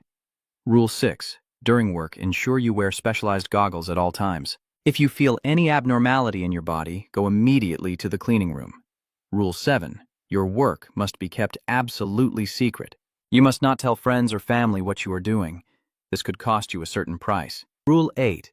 All funeral home staff have lost the chance to celebrate the Mid-Autumn Festival, and the price you pay will be forever remembered. At this moment, the superintelligent suddenly shouted, It has appeared! Quickly get out!" Tojo and Angola both asked, "What?" The blood moon has turned half black now. Tojo wondered, "What is that?" Lunar eclipse. Angola, standing nearby, suddenly let out a cracking sound as his whole body twisted unnaturally. Tojo snapped at him and scolded, "What are you doing? Don't stare at the moon." When Angola was hit and cried out in pain, Tojo felt as if the clock was ticking backwards, with the sound of seconds echoing in his ears. For a moment, the moon returned to normal, shining with gentle light. Tojo silently observed, wondering to himself, did time just reset again earlier? So the reason time reverses is because of the lunar eclipse. Why does a terrifying event happen after the lunar eclipse appears? For example, a large number of corpses might appear. Angola saw Tojo deep in thought and eagerly asked, "Old master, have you discovered something?" "Tell me what you think." "I understand," nodding my chin. "I share my hypothesis." I realized that with this time reversal, we don't return to the original position. I guess the funeral home is the place where the time is reset, which is why this place isn't affected. At this moment, a funeral home employee pushed in a corpse and greeted Tojo and Angola. "Oh, you two are new employees, right? Stop messing around, there's another corpse. Hurry and take it to the cremation," Tojo muttered to himself. So quick. He and Angola helped the staff push the corpse inside. Tojo quietly calculated that to gain the protection of her gift, she had no choice but to take the corpse to be burned. So after pushing for a while, Tojo turned back and said to Angola, "Why are you hiding so far away?" "That was just a demonstration of pushing the body. Now it's your turn. Come on, take this corpse and burn it." "Am I supposed to do this alone?" Tojo said coldly. "What else? Do I have to ask to burn him for you? I can't just stand here and watch. If the body escapes later, you'll be responsible for chasing after it, right?" Angola just moved the corpse while praising. The elder truly is an elder, always speaking with philosophy. I really am shallow. The viewers are commenting, "Ha ha ha, a silly kid got fooled again." Tojo boredly says, "So boring," texts Steel Egg to see how he's doing. On Tojo's phone screen, he sends a message. "Steel Egg, are you doing well? Why did you fall from the 3rd floor without being careful? If you're still alive, meet me at the funeral home. I've already reserved a spot for you." Tojo sighed. "Ha ha," he sighs. "Steel Eggs do not respond. He's probably doomed," the viewer above commented. I get it. The boss wants me to die laughing, right? Planning to give Steel Egg a premium service package. The viewers below are teasing him for even breaking the 7th rule just to hold a Steel Egg spot. He really made me cry. At that moment, Angola exclaimed in panic. The body is really moving. The corpse is really moving. Angola quickly grabbed Tohyu's hand, anxiously urging him to move. Sir, the 2nd rule says that if you encounter something strange, you must report it to security. It is strictly forbidden to handle it alone. Let's go to the security room quickly. Tohyu replied calmly. Why bother the security room over this? It's just a corpse. Watch me handle it. The corpse suddenly sat up, and Tohyu immediately recognized it. Oh, Steel Egg. Tohyu gently asked, why did you jump so long without understanding? That's the 3rd floor. Can you just jump like that? Look at yourself. Your hand is broken. Steel Egg looked sad when he saw Tohyu. Hoo. Why are you a knife? Tohyu pressed her face close to Steel Egg's face. You're teasing me. How so? You want to see me? Let me tell you, I'm now an employee at the funeral home. Cremating bodies is the most popular service right now, so as a favor to a friend, I'll do it for free this time. Steel Egg silently cries, and this is the last time. I see Steel Egg's pale face and excitedly say, oh my god, don't be afraid, I just invented a rotating roasting method with sesame seeds, you must try it once. Steel Egg was truly frightened by him. He kept struggling fiercely and whimpering while begging. No, please help me rescue him. Angola's face darkened at the sight. He silently prays for the Steel Egg. Who is the real zombie after all? Why do I feel like the boss is becoming more ruthless? Without much effort, Tohyu quickly sealed the Steel Egg like a sticky rice cake, then leisurely sprinkled some coriander on you. The viewer above comments, VL. Tohyu's lying skills are getting better and better, but I wonder where he got the time. The viewers in the middle advise the ones above not to ask about the elder's affairs. Don't ask. The humorous comment below calls it a Steel Egg. Back then, with both hands tied, I knew what spinning roasting was. At the same time, Gon from America and Kim Hoo-tien from Korea were also led to the funeral home by the super genius. Kim Hoo-tien was pushing the corpse while muttering to himself. Damn it, I keep feeling like this place is weird somehow. That super intelligent guy led us here and then disappeared mysteriously. It looks like a trap no matter how you see it. Getting annoyed by his rambling, I turned and shouted, shut up. I already used my night guard talent to check it. It's a normal funeral home. John Jason explains slowly. To be precise, this funeral home is like a secret base. Everyone inside is involved in the Blood Moon plan. This plan is to ensure the moon remains normal. As long as the moon is normal, we can pass safely. Kim Hoo-tien naturally stops, clasping his hands, reciting a prayer, his skull shattered, his body writhing, burning with passion, swallowing the zombie, pleading for a soul. Tonight, I worship you. Almost can't hold back, he slapped Kim Hoo-tien on the head and warned him, stop being stupid. You almost got me killed at home. Don't do these foolish things again, or I can't guarantee I won't throw you into the furnace. Kim Hoo-tien cried out in pain. Why are you hitting me? Is it not that there is no way out? Kim Hoo-tien was still feeling confused when he suddenly heard the creaking sound. Kim Hoo-tien immediately turned pale with fear and nervously asked what was going on. Gion shouted beside him, thanks to you, these corpses have woken up. Now you figure out how to handle it yourself. As expected, the corpses on the carts are writhing and making creepy cracking sounds, so Jian quickly leaves Kim Hoo-tien behind to escape. Kim Hoo-tien, in a panic, shouted, damn it, wait for me!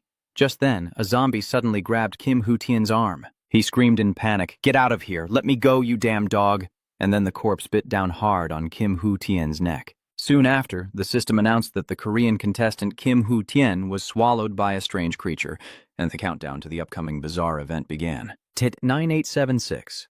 Over at Tohyu's place, he's giving orders to the dolls and teddy bears to add some coriander and chili. That's right, plug it in properly.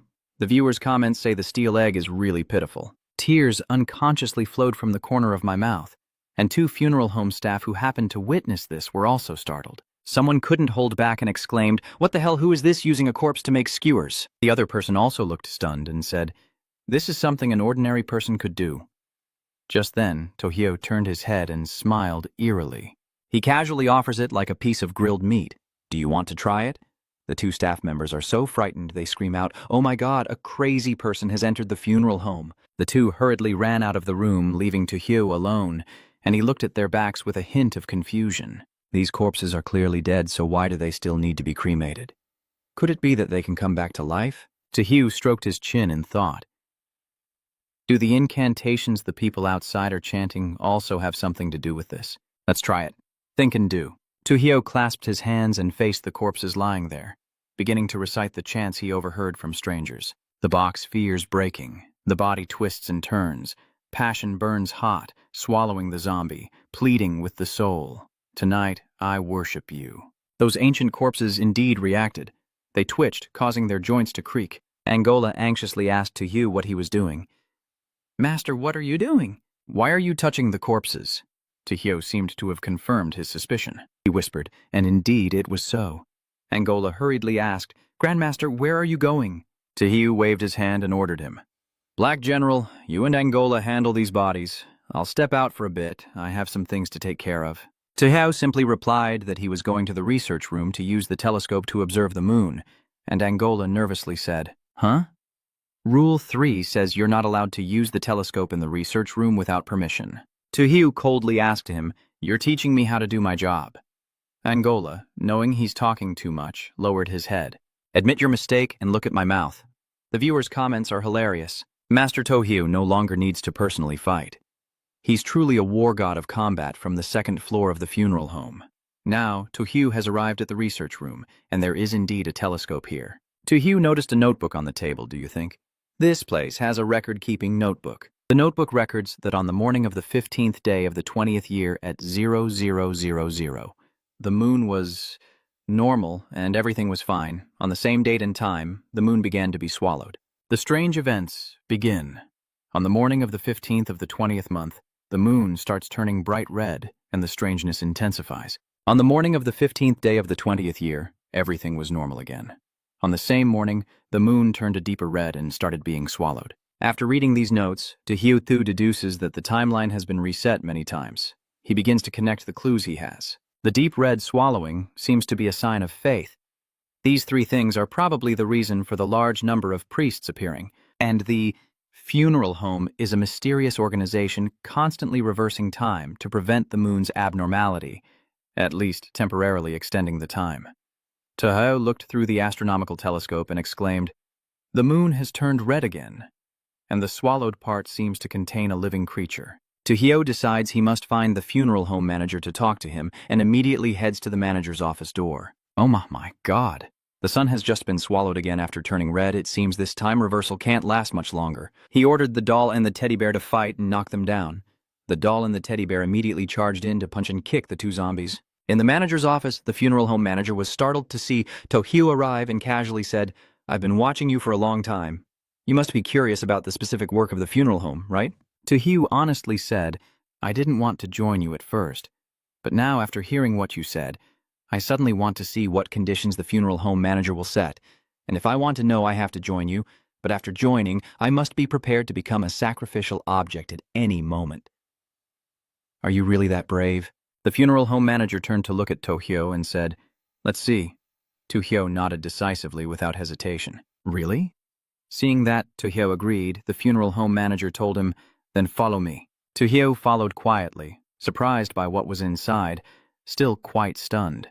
The funeral home manager just showed me the image of the moon on the screen. He explained some information he currently had. The lonely moon craves admiration and yearns to be revered.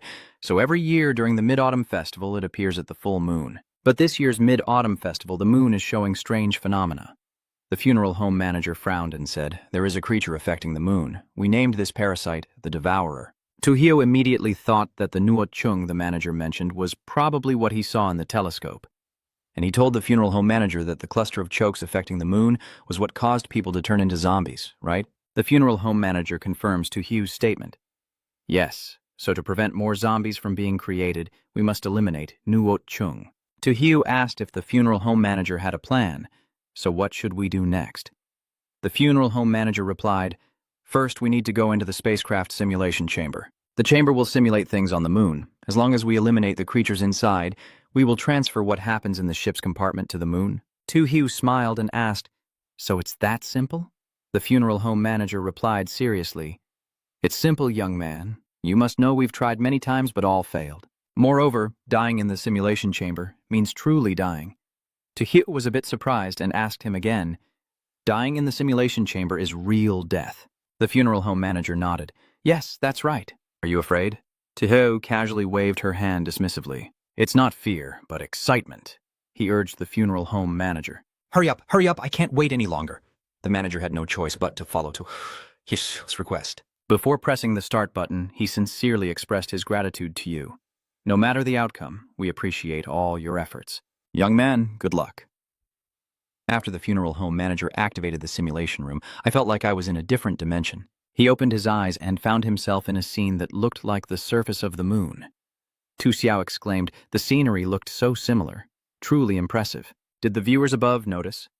The simulated moon still has gravity. Did the viewers below catch that?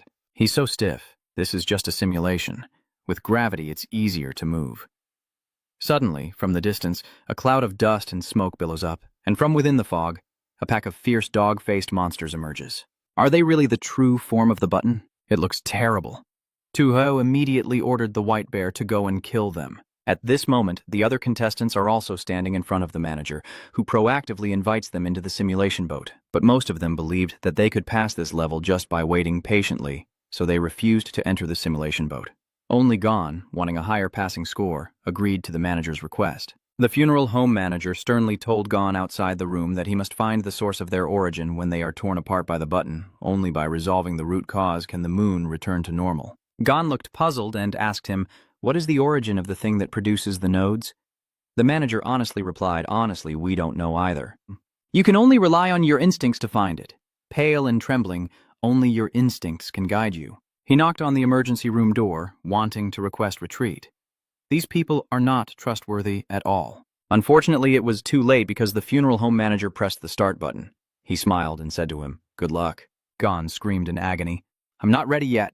The viewer above commented, damn, this manager is pushing people too far. The viewers below couldn't help but laugh at Gion's distressed expression, and although he's a man, he was so scared he screamed loudly. Ha ha ha ha. Not long after starting the activity room, Gon opened his eyes, cursed under his breath. Damn it, I thought the manager had a solid plan, but it turns out he just wants to rely on his body to find clues. Suddenly a noise echoed from afar. Gon shouted in panic, what is this monster? Without thinking much, Gon hurriedly ran for his life, shouting as he ran. Oh my God, help me! The monster quickly catches up to Gon. They pounced and tore him apart. Gon let out a pitiful scream, then his entire body was completely swallowed and submerged. The viewers above feel it's too tragic. Gon is a real man. Dying like this feels unfair. Another viewer found it a bit strange. No? Why hasn't there been any announcement that Gon has been eliminated? Maybe he's still alive. The viewers below immediately announced, look over there. The manager is leading the others into the coffin room. The viewers are wondering what they are trying to do. The viewers below seem to think they might be able to get away with everything, since there's no way to keep going by turning back time anymore. Look at what the manager is holding. It seems to be a bomb controller. The viewers above suddenly commented with admiration, hoping they could win against Nuo Chung without relying on the bomb. At this moment, the manager ordered the funeral home staff. All funeral home staff, listen up. Gon is dead. Reversing time is useless. We have no way out anymore. Everyone fight together against these monsters. After finishing, the manager and the funeral home staff all charged forward to fight for their lives against the chompers. Soon, thanks to their overwhelming numbers, the chompers gradually pushed the manager and the remaining staff into a desperate situation. The funeral home manager, seeing there was no other way, made up his mind and said, all hope is lost. It seems we can only use this. The funeral home manager pressed a button, and immediately a deafening explosion sounded. Smoke billowed up into the shape of a giant mushroom cloud, just like an atomic explosion. At this moment in a residential area, the night is quiet and deserted, with no one on the street. Gon's phone rings suddenly, and he sits up abruptly, panicked, asking, am I still alive? Why am I still alive? The TV screen broadcasts the voice of the announcer. Today is the Mid-Autumn Festival, a day for family gatherings to enjoy the moon and celebrate. Wishing all viewers a happy Mid-Autumn Festival. Gian is still not fully recovered. He quickly looked at his phone. Today is the 15th of the month, and it is currently the 20th. He asked in confusion what was going on, as the current time was even earlier than when he first entered the strange world. The phone immediately notified of a series of messages, starting with one from Steel Egg. Hey, Mid-Autumn brother, why are you hiding at home? Want to go out for a drink? Next is a message from Yuen. Are you finally going to hang out with me or not? If not, just say so. Don't keep silent forever. Then there's a message from Mom, the joyful mid-autumn sun. Remember to take care of your health while working far from home. Finally, there's a message from Dad.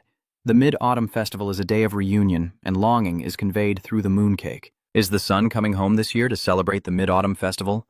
Gyeon realized after scrolling through the messages. I understand now the time has been reset, everyone is still alive, and the moon has returned to normal. Dear Recruit System, congratulations on passing the Blood Moon 3-star evaluation with a 1-star analysis and a 2-star sacrifice spirit. Hearing this notification, Gon immediately cheered. He exclaimed, "I passed." The viewers above are confused for a moment, but this is also acceptable. Dying and coming back to life can still get you through. The viewers below sigh, thinking it could be even more speechless. Just stay still and you'll pass if you don't believe it. See for yourself. In a different scene, the system announces, "Dear contestant, congratulations on passing the Blood Moon round with a 3-star rating." Analysis and evaluation show that 2 people passed with a 2-star rating, and the one who survived until the end in the funeral home is a 1-star. Mizu and Handak also luckily survived. They are so happy they are crying. The viewers above commented that the survival rate this round is really high. The viewers below are a bit dissatisfied. Unfortunately, their ratings are not high.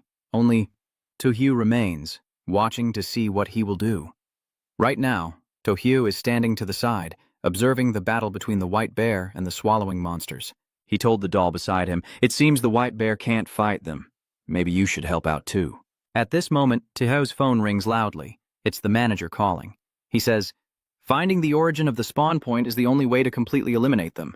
Otherwise, the spawn point will keep producing." I asked the manager how to find the source of the root of the nodes, but his answer was useless. He told him to rely on his instincts, then the manager hung up. I understand it's annoying to say, just trust your instincts. It's true that asking doesn't help at all. "Doll, can you find the source of the Chundu's origin?" The doll nodded, then Tohyo turned to the white bear and said, "Don't fight anymore. Follow me." The white bear snorted softly and replied, "Yes, I understand." The white bear and the doll rushed wildly, while behind them the Chundernauts were frantically chasing after. After running for a while, Tohyo stopped in front of a tree. This tree was not ordinary. It had eyes, a nose, a mouth, and its rough bark made it look like an old man. Tohyo guessed that this strange tree might be the source of the Nuot Chung. Suddenly, he noticed that the tree had 2 arms, which were constantly attaching body parts to create Nuot Chung monsters. Tohyo immediately realized, damn, it turns out that the swallow button was created this way. This tree is truly an accidental manufacturing machine. Suddenly, everything around Tohyo went dark, and he was a bit startled as he asked, "What the hell is this now?" But he quickly regained his composure and began to analyze. The jellyfish conveyor shows no reaction, meaning my mind is affected, but I haven't been infected by the strange thing. It's like an illusion. Suddenly, ghostly images of human heads appear around Tohyo, constantly mocking, "Stay here. This is your end. Having better talent is useless. This place is finally your grave." The more Tohyo listens, the darker his face becomes, and he coldly warns, "Stop making noise. They haven't seen the coffin yet, so they haven't mourned. Keep going. Stop struggling. It's all pointless in the end. No matter how much you try, it's useless. Darkness is coming, and no matter how humans resist, they cannot fight against the strange creature." Tohyo took out a mirror, and the system announced, "You have used the contaminated mirror." Tohyo shouted, "Get lost." The demon heads screamed out loud, and then they disappeared. The system notifies you have stored the contaminated mirror. Tohyo orders the doll and the white teddy bear, "Pull that tree out for me." Before the doll and the white bear can act, the tree suddenly rots in the middle. Tohyo asked in surprise, "I haven't even pulled it out yet, so why is it starting to rot?" Tohyo glanced at the choo-choo buttons and suddenly shouted in surprise. The swarm of chattering buttons also reached out and pulled you in, with the eyes made from the buttons suddenly flying to one side and merging into a huge, terrifying red eye. After the monsters gouged out their eyes, they knelt down and begged for their souls, crying out that tonight I am their god. Tohyo frowned and said, "This is the true face of Nu Chung." The giant red eye suddenly extended its arms toward Tohyo. He calmly and coldly said, "Even if you have a form, you must die." Tohyo ordered White Bear to go up and deal with it. I didn't expect the white bear to be easily controlled by the hand of that eye.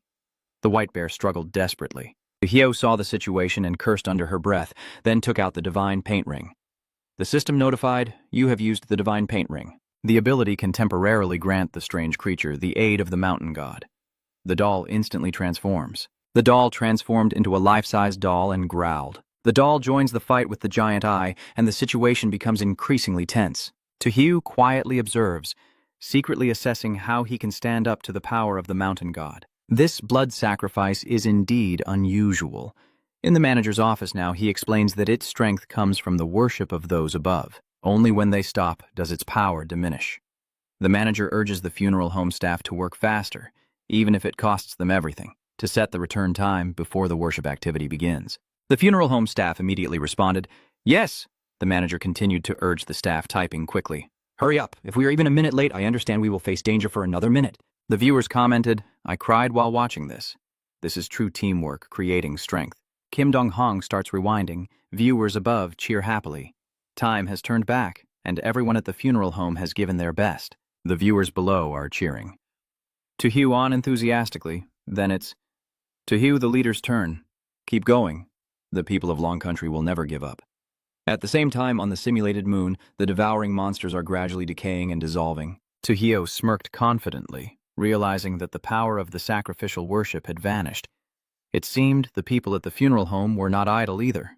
In the end, the giant eye was also destroyed. A while later, Tohio was sitting and checking messages on his phone when a message from an unknown number arrived, ending the observation. Everything has returned to normal. The funeral home will also be permanently disbanded, but we will not forget our responsibilities. On behalf of all the staff, we thank you from the bottom of our hearts and wish you a happy Mid-Autumn Festival. After reading the message, Tohio chuckled and said, "Looks like the mysterious creature on the moon has been dealt with. Becoming an X-star isn't so bad." Tohio stepped to the window, pushed aside the curtain, and outside the bright moonlight shone gently. The system informs Tohio that every time we eat mooncakes and look up at the moon, we should remember that our simple happiness today is partly thanks to those who silently dedicate themselves. Each day we enjoy is a distant tomorrow for them. Dear contestant, congratulations on passing the Blood Moon round with a 6-star rating, analysis, and evaluation. The two of you received 2 stars. Sacrifice Spirit earned 2 stars. The funeral home staff surviving to the end earned 1 star, and defeating the strange object earned an additional star. Tohio took out the red eye now only as big as his fist and nodded with satisfaction. "This is awesome. The rewards this time are all great items." Viewers are excited to comment. 6 stars, 6 stars. Who else could there be? Also, the Medal of Honor feels very meaningful. Hopefully next time the Elder will use it to broaden our horizons. Tohio hands the red eye to Black General, Teddy Bear, and Doll. He calmly said, "The blood eye can only be upgraded for one of you, so the 3 of you should discuss it among yourselves." In the end, the Doll and Black General stepped back and let Gao Bong take it. Tohio handed the red eye to Gao Bong and gently said, "Looks like both of them want to give it to you. Go ahead and eat it." Gao Bong immediately swallowed the red eye and then became much more spirited. The viewers above Tung Ho, this time all 3 have leveled up. Tohio the Grand Champion. The viewers below comment that being a champion is so lonely. System notification. Congratulations to Tohio from Long Country, Angola from Phi-Tu Country, Handat from Japan, Lost Country, Mizu from Tukao Country, Gyeon Jason from America, Paris, and Oliver from Silung for passing the challenge round. 7 countries will avoid this world's invasion of strange events. Tohio of Long Nation received a 6-star rating. With a special reward, the self-healing illness rate among Long Nation's people increased by 10%, and an additional 5% was granted. Angola of Phi-Tu Quoc received a 4-star rating and was rewarded with good fortune. The annual rainfall in Phi-Tu Quoc increased by 7%. John from the U.S. received a 3-star rating and a normal reward. The crime rate in the U.S. decreased by 5%. Hantu of Lost Japan and Mizu of Cantaloupe achieved a 3-star rating, receiving an ordinary reward. Food production increased by 5%, and the Shields of Paris and Oliver of Silent earned 3-star ratings, received a normal reward. Fruit production increased by 5%. Tohio returned to the real world and 3 days later discovered that the entire world had established a ranking of war gods. The leader, Tohio of Long Kingdom, talent unknown. After 8 consecutive passes through strange worlds, he is 18 years old and currently single. Second is Undi of Hoi Hung Kingdom, with SS talent and infinite deduction. 3 consecutive passes, 27 years old. Third is Ko Lao of Paris, with A talent and immersive acting, 2 consecutive passes. What's the point of making a ranking list, seriously? If the leader never changes, what's so great about it? He declared his own criterion.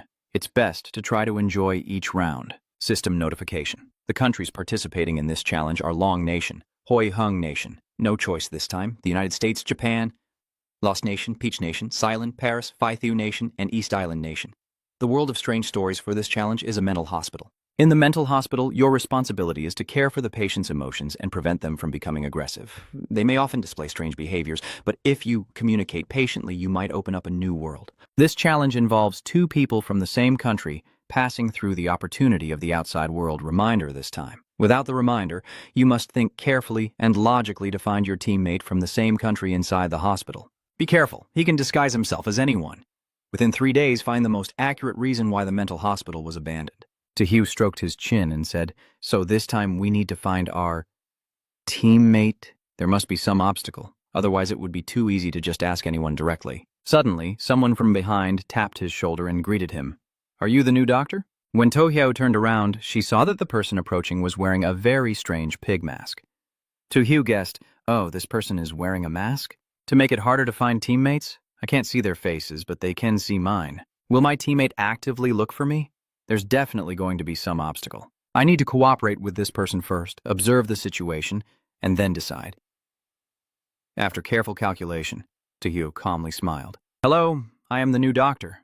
Is there something you need?" The pig-masked person shook hands with Tojo and said, "Then come with me. I will take you to the office." As he led Tojo away, he introduced himself. "My name is Liu Dewa. I am your colleague. This is the doctor's rulebook you need to read first." He handed him a piece of paper. Tojo took it and replied, "Yes," inside the paper. It said the rules for a psychiatrist in a mental hospital. The first rule is that you are a psychiatrist at a mental hospital. Do your best to fulfill your duties. It may not be easy, but be patient when dealing with patients. Rule 2, during working hours, leaving your post is strictly prohibited. If the director finds out, you will face severe punishment.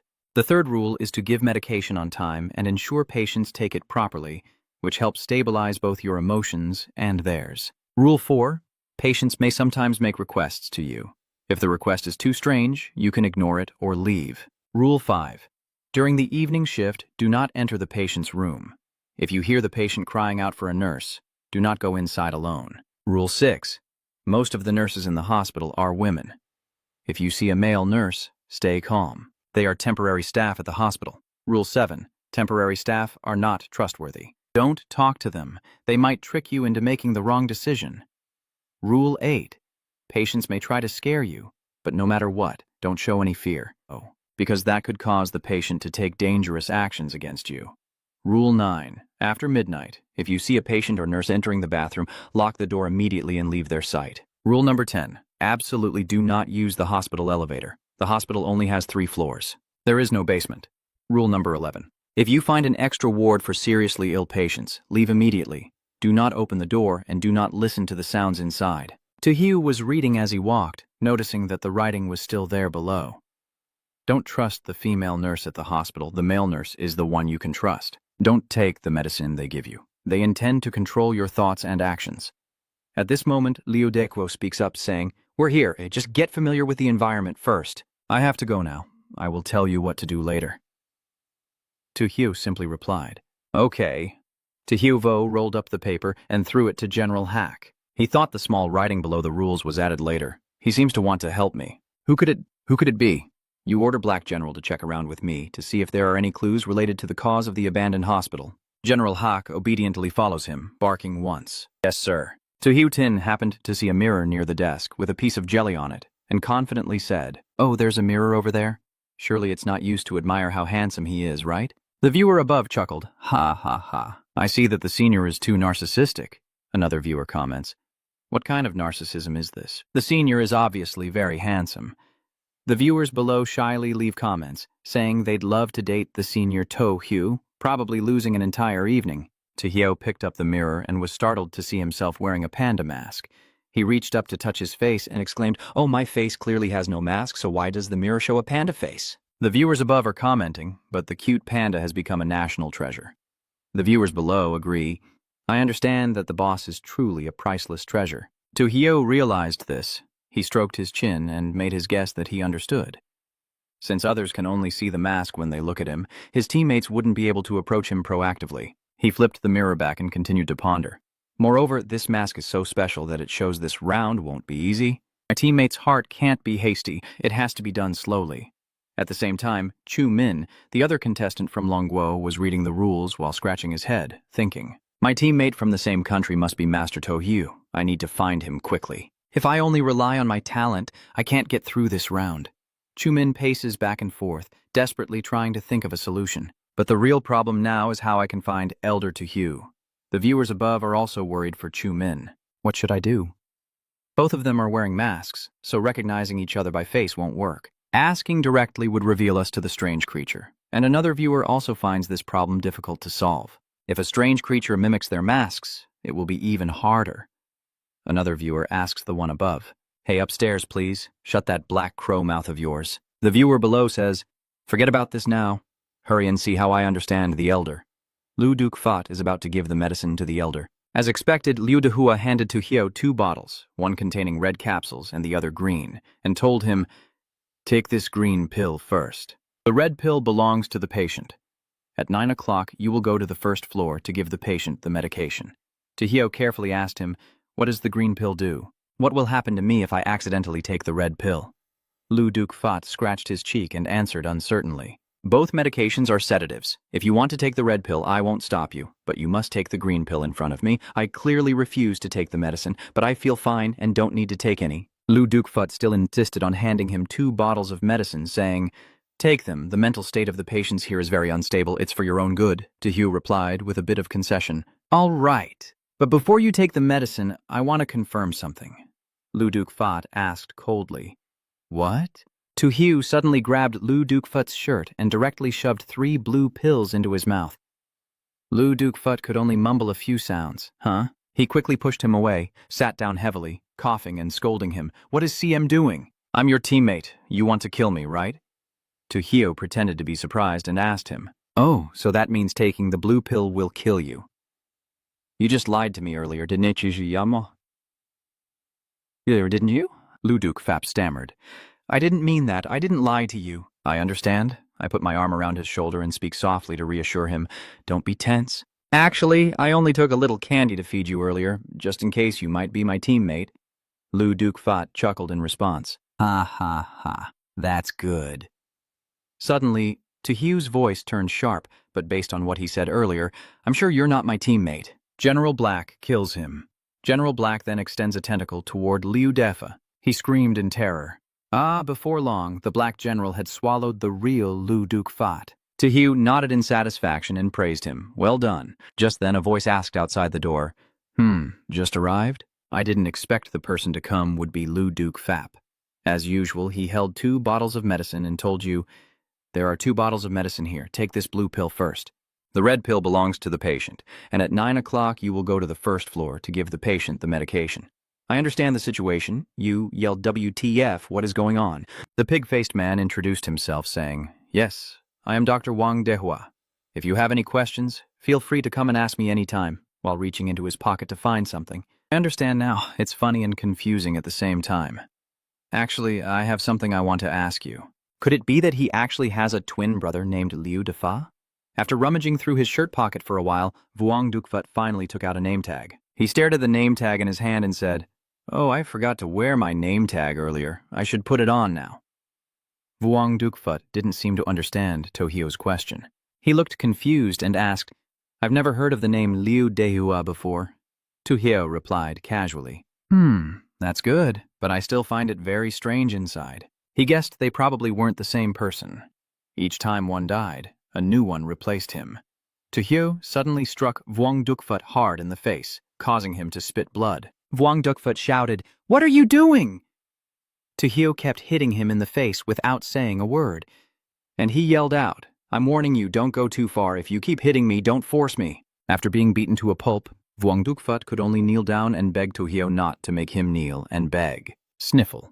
"Please don't hit me anymore. I won't force you to take the green medicine again. So, is it settled now?" Tohio silently analyzed. He's not afraid out of remorse. It seems that the ultimate deadly move doesn't work on him, which means he's not a strange creature, but a human.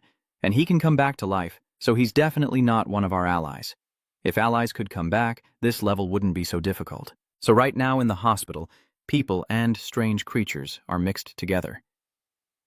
Tohio grabbed Vuong Duk by the collar and raised him, warning him sternly, "Don't leave this office. Stay inside or I'll beat you up. Do you hear me clearly?" Wang Defa dared to disobey me. He frantically nodded and replied, "Yes."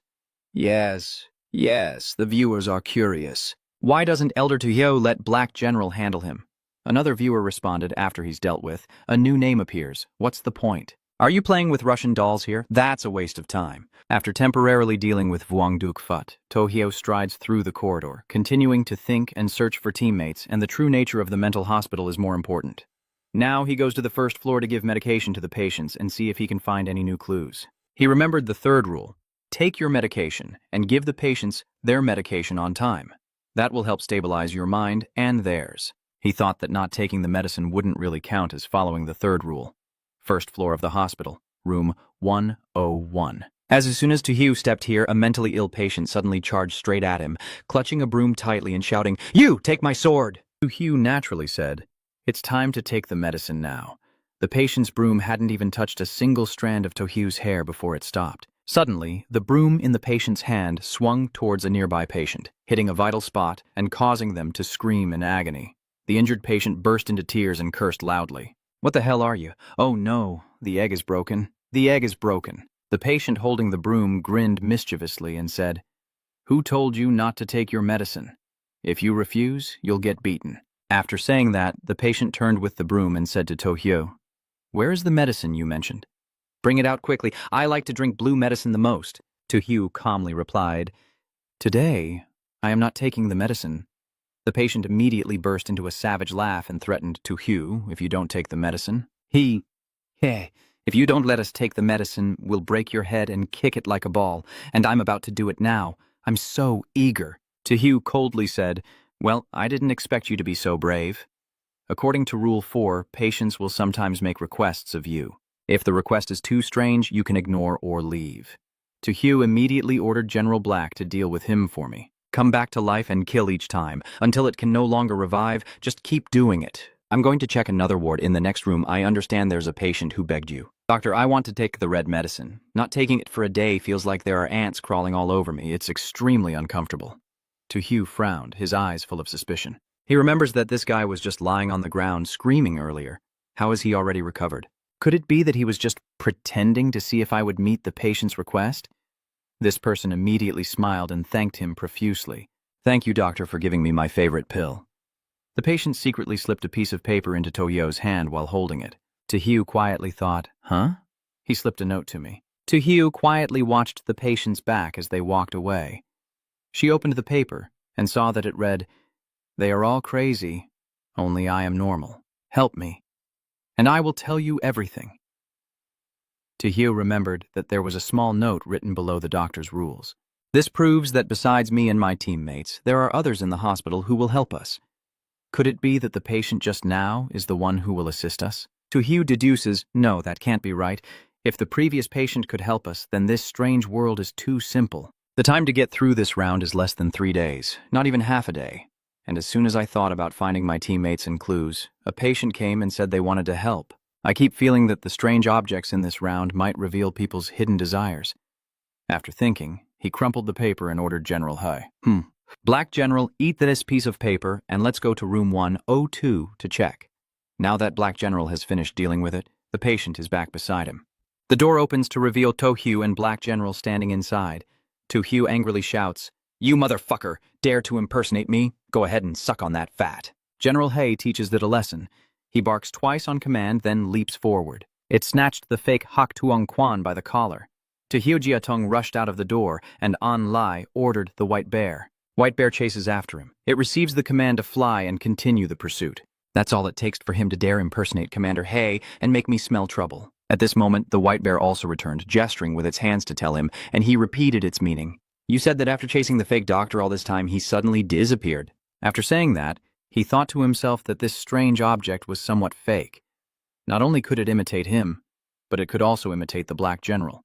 If his teammates were naive, the consequences would be unpredictable, so he must find his teammates quickly. He put his hat back on, put his hands in his pockets, and walked down the corridor, passing by a man wearing a monkey hat and the director's badge, and he suddenly exclaimed inwardly, "Director?"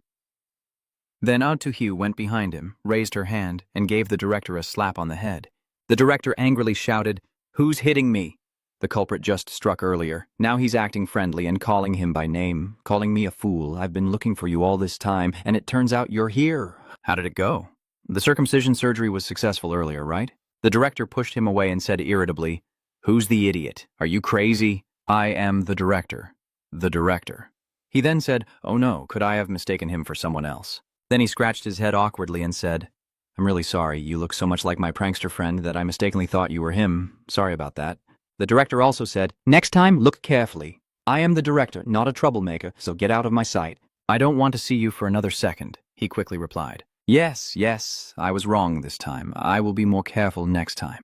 Then they turned and went in opposite directions. The director rubbing his head and saying, "It's really unlucky," but luckily no one saw. "Let's keep patrolling." Before I could go far, he hit me again on the head. He pouted, holding his head and shouting, "Who hit me?" I, Hugh, used the old trick and said, "Finally found you. You don't know, just now inside the institute, I met someone who looked exactly like you. It was so embarrassing." Then he acted as if he didn't know what to say. Could it really be the director again? Could it be just a coincidence? The director, furious with him, swung his hand and cursed, "Damn you, you went ahead again, blocking the director."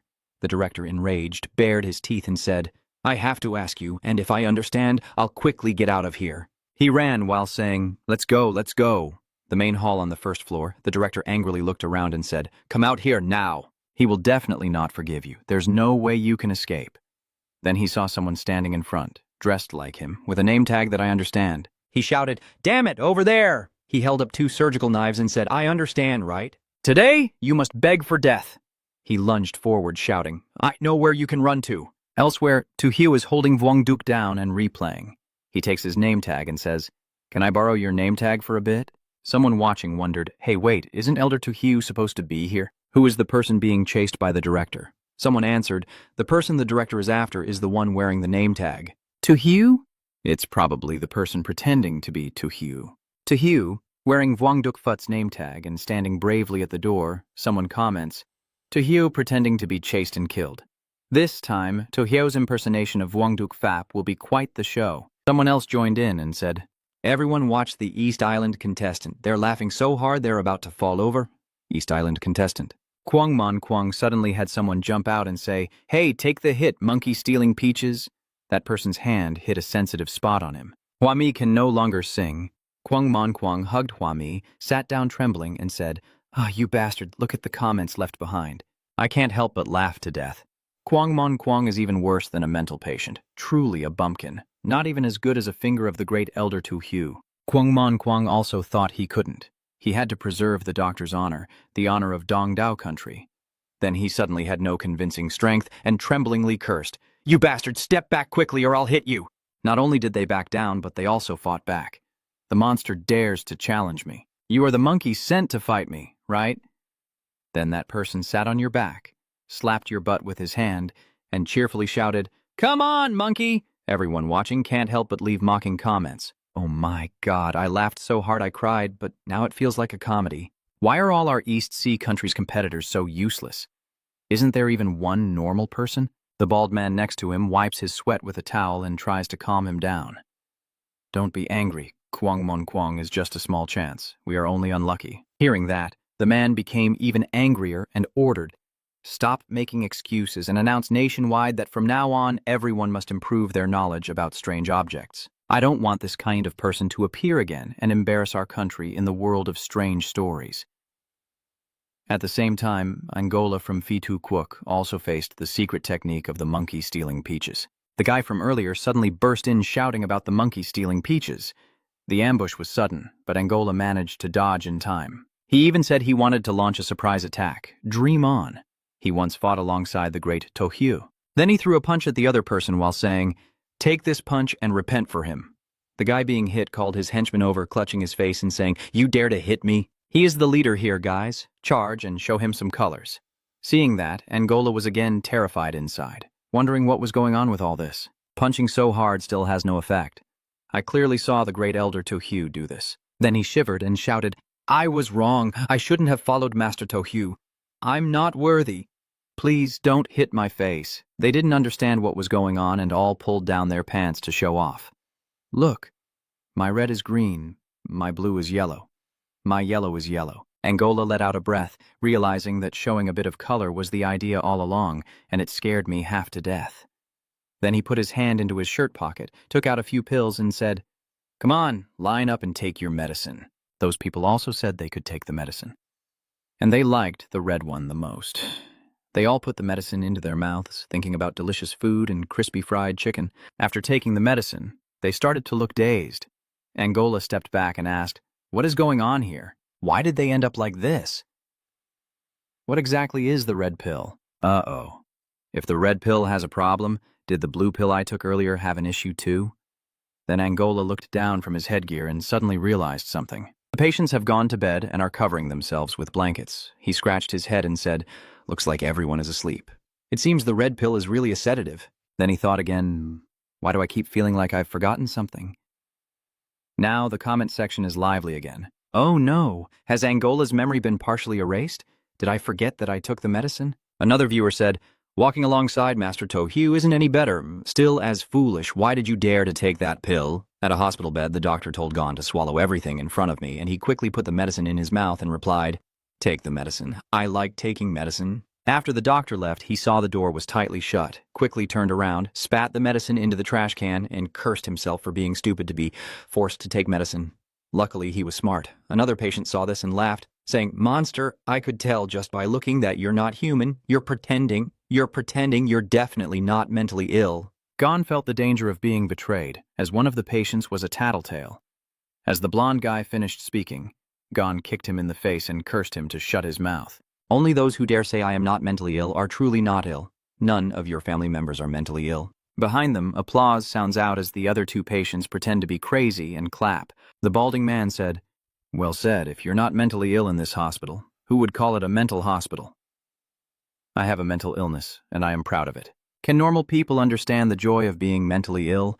The long-haired one also chimed in. "We are the rulers of this world. Even with a stiff face, I have to follow the trend and respond. Yeah, that's right. The guy from the two roofs was beaten and said, "It seems you're really mentally ill, and very severely, unlike me. Actually, I'm not mentally ill. I'm an undercover spy in the mental hospital." Hearing that, Gon thought to himself, "A spy?" After saying that, the other staggered unsteadily back to his bed. Jion pondered silently. Among the patients, there is indeed a high chance of an undercover agent. Otherwise, how could the hospital ensure the medication can control the patients? He also thought that right now, this guy seems very likely to be someone planted by the hospital to monitor the patients. I need to observe him more carefully. When everyone was settled in bed, the man with two pillows secretly slipped away. The one pretending to sleep in the neighboring bed wondered what he was sneaking out to do just now. His sneaking movements are very similar to those of a spy. After the man leaves, the door to the ward is loudly knocked. Lucas stepped in and said, "Get the patient from bed 2 to come out with me." Gon sat up, feeling uneasy, wondering if bed 2 was actually him. Could it be that the guy just now told the doctor I didn't take the medicine and to come out? Then he thought again, damn it, even though he didn't want to, the second rule in the patient handbook says that no matter what the doctor requests, you must respond immediately, or you'll see how terrifying the doctor can be. After stepping outside, he pretended to be crazy and said to Lucas, "Do you want to reward me with the red pill? Hurry up and give it to me. I like taking the red pill the most." Lucas didn't reply, but pulled him along, only saying, "Follow me." He was still dazed and kept smiling foolishly as his hand was pulled. The hospital in a hidden corner, Lucas reached out and said to Gon, "There's no need to pretend anymore. I already know your true identity. I finally found you, Gon. I'm your teammate, also from the United States. My name is Lucas." Gon repeated that name, Lucas. Then he extended his hand to shake with Lucas and asked, "Lucas, are you really my teammate?" "How did you find out about my identity?" Lucas replied. "Actually, I didn't discover your identity. It was a mentally ill patient who told me. That person must have been a long-time undercover agent in the hospital. His identity has been exposed. Luckily, the first person he sought out was me, or else he would have been dealt with by the other doctors." After shaking hands, Gon started to panic and think, that's not right.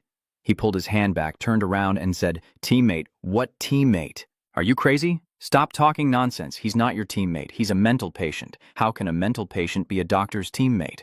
He pretends to be crazy and walks away, muttering to himself, "Who said my name is Gon? Your name is Lucas.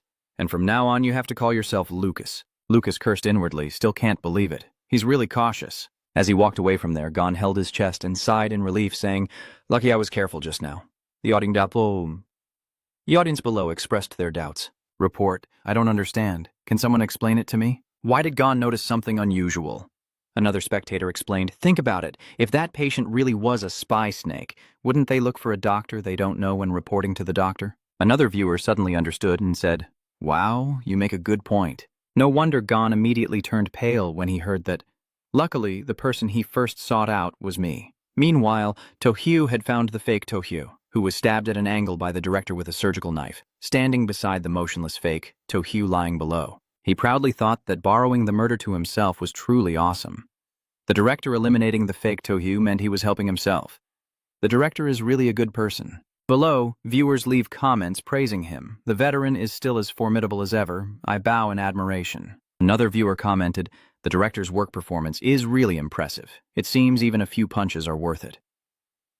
After dealing with the imposter, Tohyo confidently walks away, saying, All right, it's time for Dr. Vuongduk-Fat to continue checking the rooms.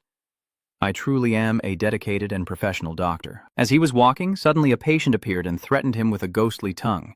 The rules mention that patients might do some things to scare you, but no matter what, you must not show fear, because that would cause the patient to take dangerous actions against you. You calmly slap the patient and shout, You dare to threaten me, take this punch. The patient sits crying on the floor after being hit, saying, Doctor, punish me, I shouldn't have scared you. The other doctors all say I have an illness, and it's a serious one. He also nodded in agreement, saying, You have a serious illness. Oh my, if you are sick, you must get treatment, never give up on it. Then he called out, Come on, Black General, treat this person for me. Black General appeared, baring his teeth at the patient. The patient, terrified, shouted, Please don't, I didn't mean to escape, don't operate on me. The patient was about to say, Don't perform surgery, and suddenly his head exploded. Tohyo immediately asked, Did it explode? Black General runs over to the blood pool and sniffs it. Tohyo nearby also falls into deep thought, having never seen a person or strange creature's head explode and die before. Does this patient have something different from the others? Could it be that when he said not to operate, he revealed something, which is why he was eliminated by that mysterious creature? He then thought about other patients and realized that the ones in the rooms all looked like they had seen something. It seems that revealing anything about the surgery is a key point that must not be exposed. At the same time, Chumin was following the doctor's orders to enter room 106 to prepare to administer the sedative to the patient. Chumin pushed the medicine cart in and said, All right, it's time for the sedative. Fans left comments below expressing regret. Oh, wow. Oh, wow. Elder, Tohyo is in room 110. Chumin is in room 106. They almost met each other. Another viewer said, Don't panic, don't panic. Being a little careful is better. It's safer not to recognize each other than to mistake someone and get punished. Suddenly, a patient grabbed his hand and said with a smile, A doctor just came here and said we don't need to take medicine anymore. Nurse, can I skip the injection? He was also a bit surprised by this unusual action, then whispered, secretly slipping a piece of paper into his hand. Then he told the patients, The sedative is finished. Everyone wait here. I'll go get the medicine and come back right away. The other patient burst out laughing.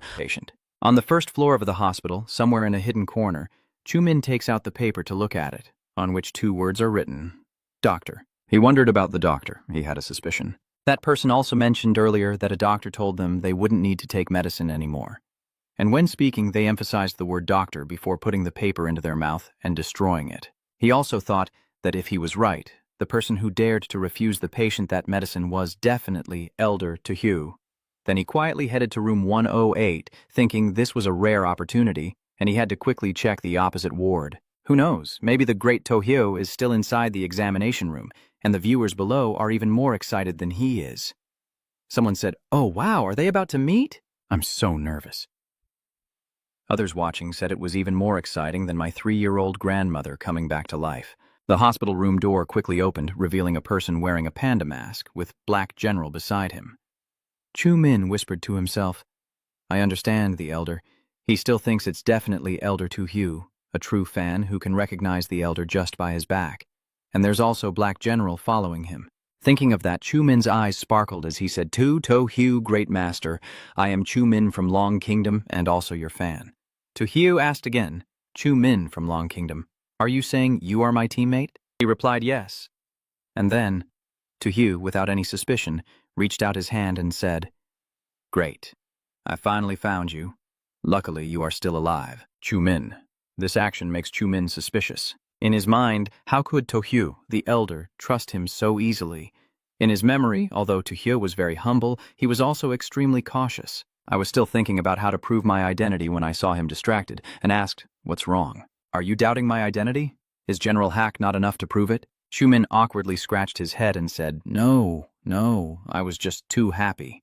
But inside he was thinking, I need to first make him feel at ease. Then he sat down and waved his hand to call Black General. "General Hay, come here." General Hay happily runs over. He immediately kicked Hak Tuong Quan, making him fly up in anger, then cursed, "Damn it, stupid dog, get out of here now, Tao." The viewers are extremely surprised and say, "Wow, is this also a fake? Why are there so many Tojo imposters?" Chumin no longer pretended and directly bared his teeth to say it straight. "Don't pretend to be Lord Tojo in front of me. Commander Hay is not a dog. It won't wag its tail to please anyone. Except for Elder Tojo, almost no one else can give it orders." Tojo, pretending again. "Did you get exposed by me? But it's okay. You broke the rules by leaving your post. I can kill you now." A hand reached out from the fake. To Hugh's chest, he said, "Stay here. Your identity has been exposed, and you've violated the rules. You can't continue to live." Chumin also gritted his teeth in anger and said, "Damn it, if I can't run, I'll risk everything to fight you." The hand inside his shirt slipped out, reaching to grab Chumin. That hand is squeezing his neck and lifting him up. The imposter says, "Who can fight against a strange creature? Go to hell, you stupid fool." Suddenly, tentacles appeared and knocked away the hand choking Chumin. Tojo appeared and said, "What are you doing here? Vuong Dukfut." I hate seeing this kind of thing. Chumin was saved by him, touching his neck and coughing. To Hyujia and the Black General, Fake are both startled. He stammers, "Why are you here? I clearly saw myself leave already." The viewers are also curious and ask why the great Tojo suddenly appeared here. Wasn't he just in room 11 stars earlier? Tojo explains his appearance. From the beginning, I suspected that the fake Tojo would appear again because right after Lu Dukfat died, another Vuong Dukfat appeared. So I deliberately devised a plan to force you to reveal your true face and to help me identify who my allies are. Next to Chumin, with shining eyes of admiration, he said, "Killing two birds with one stone." "The old master truly is the old master," To Hyujia said with a strained face. "Good, very good. Now I'll send both of you to hell together." General Hack is still holding onto that hand with his tentacle. Tojo also frowned and said, "Just relying on you." Hyujia could do nothing but curse. You son of a bitch!" He slapped him twice and said, "Oh my God, why do you curse at others like that?" "He's so rude, let me teach him a lesson."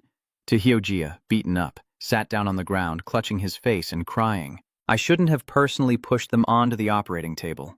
Their bodies don't belong to me, and their lives shouldn't be under my control." Chumin saw him like that and quietly asked, Tojo in his ear, "Big brother, what did he say?" "What do you mean by the operating table and, his body?" He replied, probably related to the origin of the hospital. "You don't need to worry about those things, just leave it to me to handle." Then he ordered again, "Black General, teach them a lesson." As soon as he finished speaking, tentacles from General Hay's mouth wrapped around the two imposters and dealt with them mercilessly. Chumin watched this scene with great admiration. He said, "Nyao det luon." "I understand, Elder. My respect for you is like the endless flowing river, or the overflowing yellow river. Once it happens, it cannot be undone." Tojo slapped his hand and said, "Stop flattering me. You just broke the rules by leaving your post and might get into trouble. Quickly, give me your name tag." Chumin, confused, scratched his head and asked again, "Huh?" He said again, "Give it here." This time speaking slowly. "Yes." They exchanged name tags and he carefully gave instructions. Then he put this on to hide his identity and tried to find all the clues in the hospital. "Whenever needed, I will proactively come to find you. Remember, don't break the rules again. You can't resist the power of the strange object." Chumin also replied, "Okay, I will follow what the elder said." He orders White Bear again. "White Bear, follow him for now. In an emergency, protect him." White Bear gently bows his head. It sparkled in Chumin's eyes, making him can't help but marvel. "Oh my God. This strange creature is my bodyguard. I never even dared to imagine." In a different development, Han Dae of the Lost Nation plays the role of a nurse, and at this point he has confirmed his identity with a doctor. The senior doctor said Han Dak. Our earlier conversation was overheard by those mentally ill patients. "Among them are infiltrators. We must work together to deal with them." Han Dak asked again, "Do we really have to go that far?" The nurse said, "I'm not allowed to harm the patients." That doctor said again, "The rules also have flaws. If we don't deal with them, there's a high chance they'll expose our identities. By then, we will be the ones dead." In the end, he finally compromised. All right, then. After he agreed, the doctor told him that I wasn't good at fighting, so I would stay outside to keep watch. Handle it quickly, he managed to respond. A patient with a broken head from the chair. Date handled most of the patients, but left one trembling on the bed. After lowering the chair, he asked, "Finally done. What should we do next?" The doctor earlier took off his mask, revealing his strange face, and said, "What do you want to do?" Are you asking me? Only then did he realize and say, You're not my teammate. Yes, your teammate has been dead for a long time. I only borrowed your identity to extract all the information from him, then used the rules to lure him into making a mistake. Then Hante was pierced through the chest by that hand. Immediately, the system popped up a notification. The Japanese lost nation and the globe of the strange world are swallowed by a mysterious creature. The upcoming strange story world begins its countdown 10-9-8-7-6. The audience was extremely surprised after seeing the announcement. One person commented, "Wow, even the caltrop was eliminated. It's only been half a day." Someone else also said, "I have a feeling this round won't be as simple as the last one." And finally, a viewer left a comment. Of course, everyone look quickly. The director himself is going to catch Chu Min. In the cafeteria, the director was searching angrily for Chu Min. He shouted inwardly, "Damn it! Where did that nurse Chu Min run off to? How dare you leave your post? I won't let you get away." Then he saw a person with a name tag that said Chu Min standing and waiting to get food. He shouted inwardly and the viewers flooded in with questions. "Oh, I remember that Elder To Hugh already swapped name tags with Chu Min. Could this possibly be Elder To Hugh?" Another person also said, "But To Hugh's mask is a panda face. What is really going on here? Director, come with me to face the consequences for leaving your post during working hours." The person mistaken for Chu Min is Fen Tran. "Director, I am not Chu Min. I am Ma Baoguo. My name tag was just stolen by someone else. The one I'm wearing isn't mine." The director didn't believe Liu Chu Min left and said, "Stop making excuses. Keep these words to explain my treasures." To Hugh, standing behind, thinking that Chu Min's danger has been temporarily resolved, but she's very curious about what the treasure the director mentioned actually is. She needs to find a chance to send the doll to investigate. It's 6 p.m. in the doctor's office, Nurse Ngui Thukfan said. "It's time for the scheduled checkup. Dr. Ma Bao Kwok, we need to examine the patient now." To Hugh, pretending to be Ma Bao Kwok, said disappointedly, "I won't go. Whoever wants to go can go, because it's mentioned in the rules. The rules strictly prohibit leaving your post during working hours, and if the director finds out, there will be severe consequences." Ngui Thukfan angrily said, "You need to strictly follow the hospital's rules, or I will report you to the director." Hyo turned around and waved his hand, saying, "Get lost and stop bothering me, or I'll punch you." He then said, "You, why are you like this? The director is resting on the second floor. If he finds out you've skipped work, Hyo would have already slapped Ngui Thukfan in the face." Thukfan, upset, ran away and said, "You're too mean. I'll tell the director to fire you." The evil doctor, seeing this, said, "Hurry up and tell quickly, just as I want." A few minutes later, Wei Shufan dragged the director over, and he angrily said, "Where is Mao Bao Guo? How dare he leave his post? If I catch him, I'll beat him to death." Thukfan, upset, followed behind to complain. He's inside. They walk into the room together, but the room is in chaos. The director asks where the person is. "Aren't you Ma Bao Kwok, who hasn't gone to work until now? Where is he right now?" Ngui Thukfan replied, "I also don't know. Just now, he was clearly here being lazy." Then he turned back and said to Thukfan, "If Ma Bao Kwok is there, you're doomed." Hearing that, he nervously replied, "He can't be in the ward." He said he absolutely would not check. Room 103 to Hugh is inside working.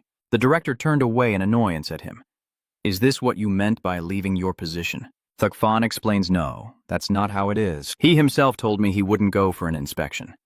I advised him, but he didn't listen and even hit me." I understand the person working hard just now suddenly turned around and said, "Oh, Nurse Wei Shufan, you finally arrived. I've been looking for you but couldn't find you." "Where did you run off to anyway? Hurry up and come help me." "So it turns out you were the one who left your post and you dared to lie to me?" Ngui broke out in cold sweat and stammered in reply, "No, it wasn't me, Ma Bao Guo. He is framing me." Director Lee grabbed his head and dragged him away angrily, saying, "If you leave your post and lie, I will make you pay." He explained indignantly, "Please don't, head of the institute, let me explain." After the director left, he ordered the doll. "Doll, follow the director and see where he's taking the nurse. Be careful to hide and don't let him find you." The doll nodded and left. When the doll left, Tojo Tram pondered and felt that the director didn't seem very smart. Surely not. How could the director of a hospital be like that? He was thinking when suddenly a scream rang out. It was a cry for help. It hurts so much. Save me. The rules state that during night shifts, you are not allowed to enter patient rooms alone. If you hear screams or calls for help, you must not go in alone. He peeks out, thinking that the sound coming from room 106 means he has to break the rules and go in alone. In the hospital room, a patient writhes on the bed, groaning, "It hurts so much. It hurts so much." He stepped beside this patient and placed his hand on his. He said, "Doctor, I'm about to faint. Please let me drink the red medicine. I beg you to let me take it." The patient took the opportunity to hand him a piece of paper. He thought to himself, the object in his hand is a piece of paper. Then he pushed his shoulder away and said, "There's no medicine. Go to sleep quickly." The patient nervously asked, "Why isn't there any?" "Lying, I am lying." In the end, he turned and walked away decisively, leaving the patient staring in disbelief. The note on that paper revealed 2 pieces of information to him. The director is a good person, but that has been crossed out. The following information suggests the director has issues and shouldn't be trusted. The storage room on the 2nd floor contains important items that might be useful to you. Tojo deduces that this handwriting matches the small note under the rules, warning not to take the medicine. So this patient is probably trustworthy. The small writing below the rules says not to trust the female nurse, only trust the male nurse, and not to take the medicine they give. They are planning to control your actions and thoughts. In the end, he concluded that the storage room on the 2nd floor of the director's office must contain something important. As he finished thinking, the doll had already returned. "You moving your hands and feet trying to say something, so I ask, so you found out something terrible, right?" Then he handed it a piece of paper and said, "Write this down." The doll took the notebook, and Hai Hui wrote. It wrote about the elevator to the secret room, the monster. The nurse lost her shadow and couldn't see the monster. The monster said, "Substitutes never work as intended. So stupid, so stupid." He read quietly and said, "So, you mean there's a secret room in the hospital that you can only reach by elevator? There's a monster in the secret room, and it eats the nurse." The doll nodded repeatedly as he explained, then continued to clarify the last 2 lines. "In the pitch-dark secret room, you can't see the shape of the monster clearly. The monster even said to the director that it was you." Understanding the issue, Tojo concluded that the current director is just a replacement. He also said that to decode the origin of the hospital, they need to find the real director. At the same time, Kwang Mon Kwang from East Island also began a room inspection in the evening. He clutches his trembling, dissatisfied legs and says, "I'm like this but still have to check the room." Damn it, damn it! A scream from room 106 attracts his attention. Remembering the rule that you must not enter alone when hearing a patient scream in pain, he decides to find a nurse. A moment later, Kwang Mon Kwang and the nurse appeared in room 106, where the screams of pain still echoed. He pointed inside and said, "You go in first. If there's nothing dangerous, I'll go in afterward." Then he couldn't help but look down on him with contempt and mockery. Kwang Mon Kwang is so afraid of death that living would just be a waste of oxygen. The untrustworthy nurse went in first and then told Kwang Mon Kwang, "Go ahead, doctor. He's not attacking me, so it's not dangerous." While speaking, the nurse pointed at the patient curled up on the bed. Seeing that, he quickly responded, "Okay, I'll go in."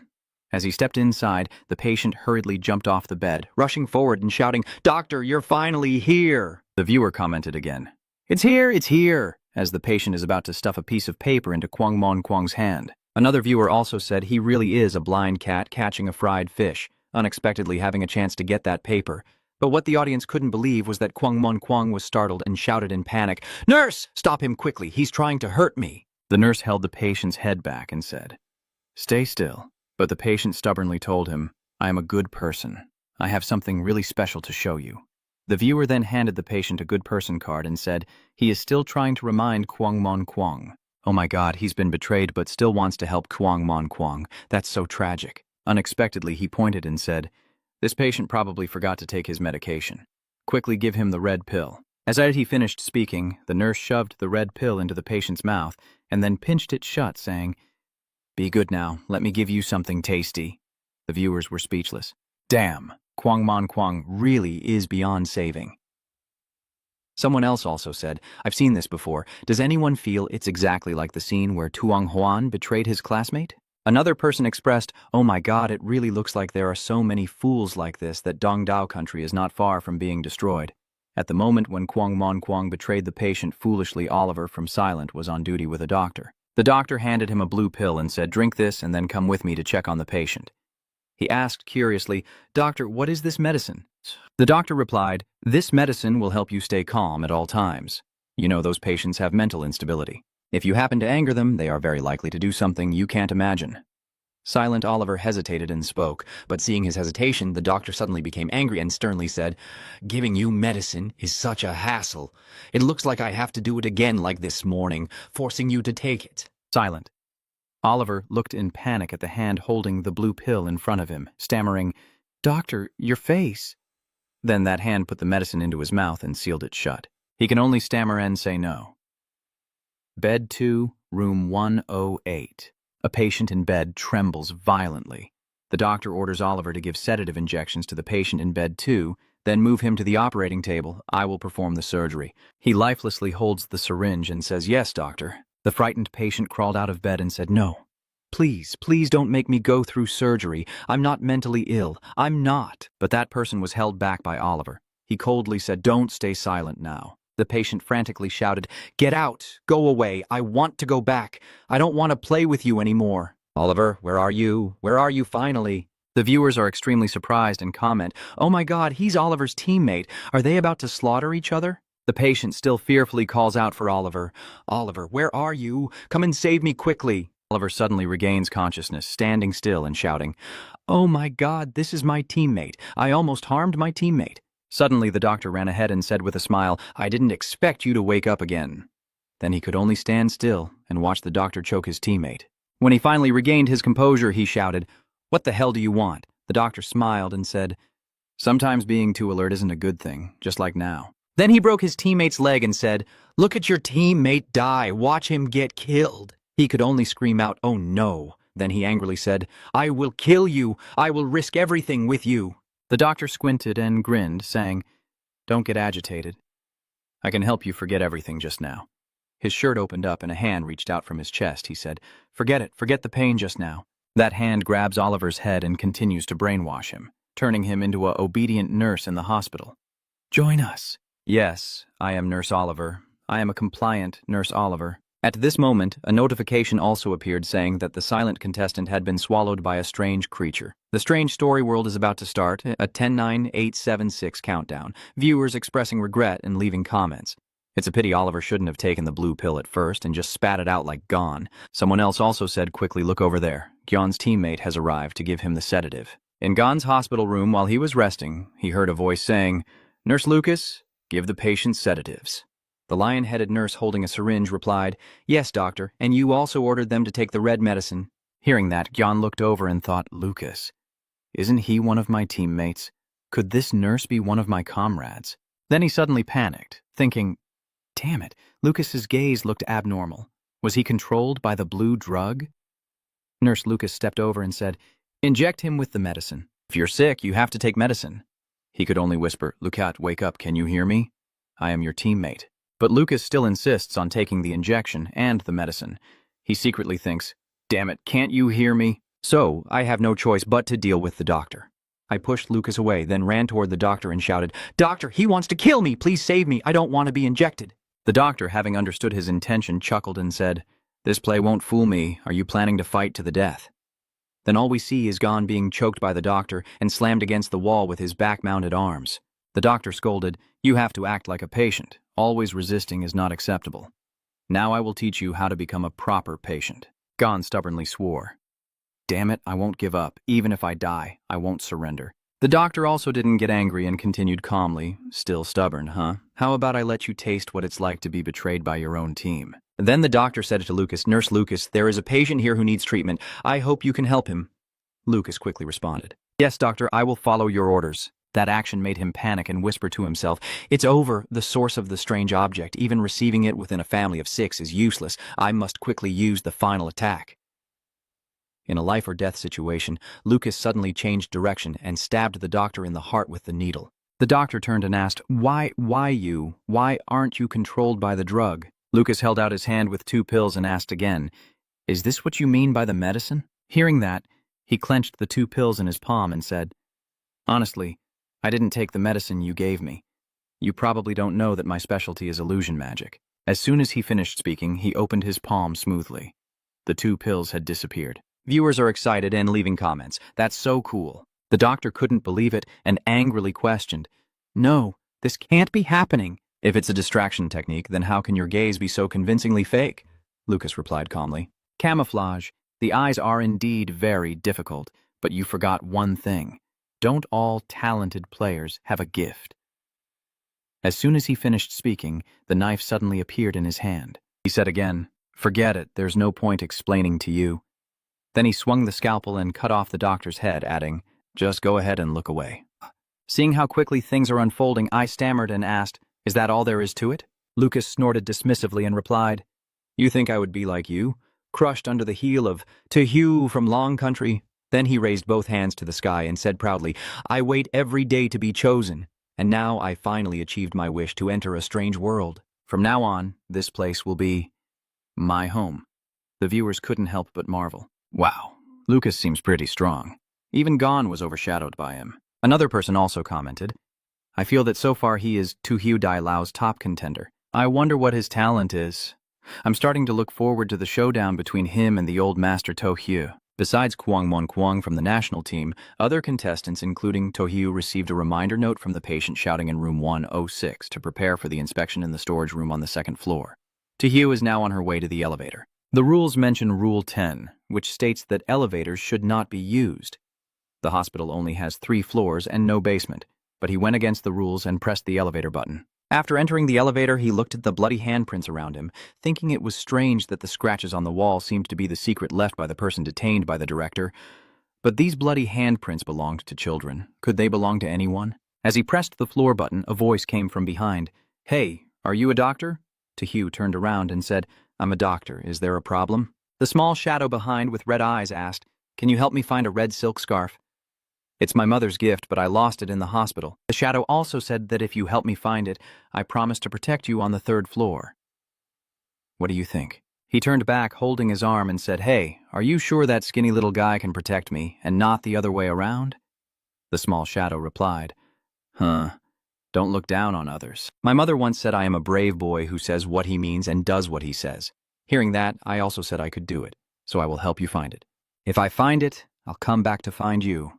Then the 2 of them linked their pinkies and declared, "I promise, we're pinky promising 100 years and never changing." After the agreement, he looked at the bloody handprints again, noticing a few more on the wall.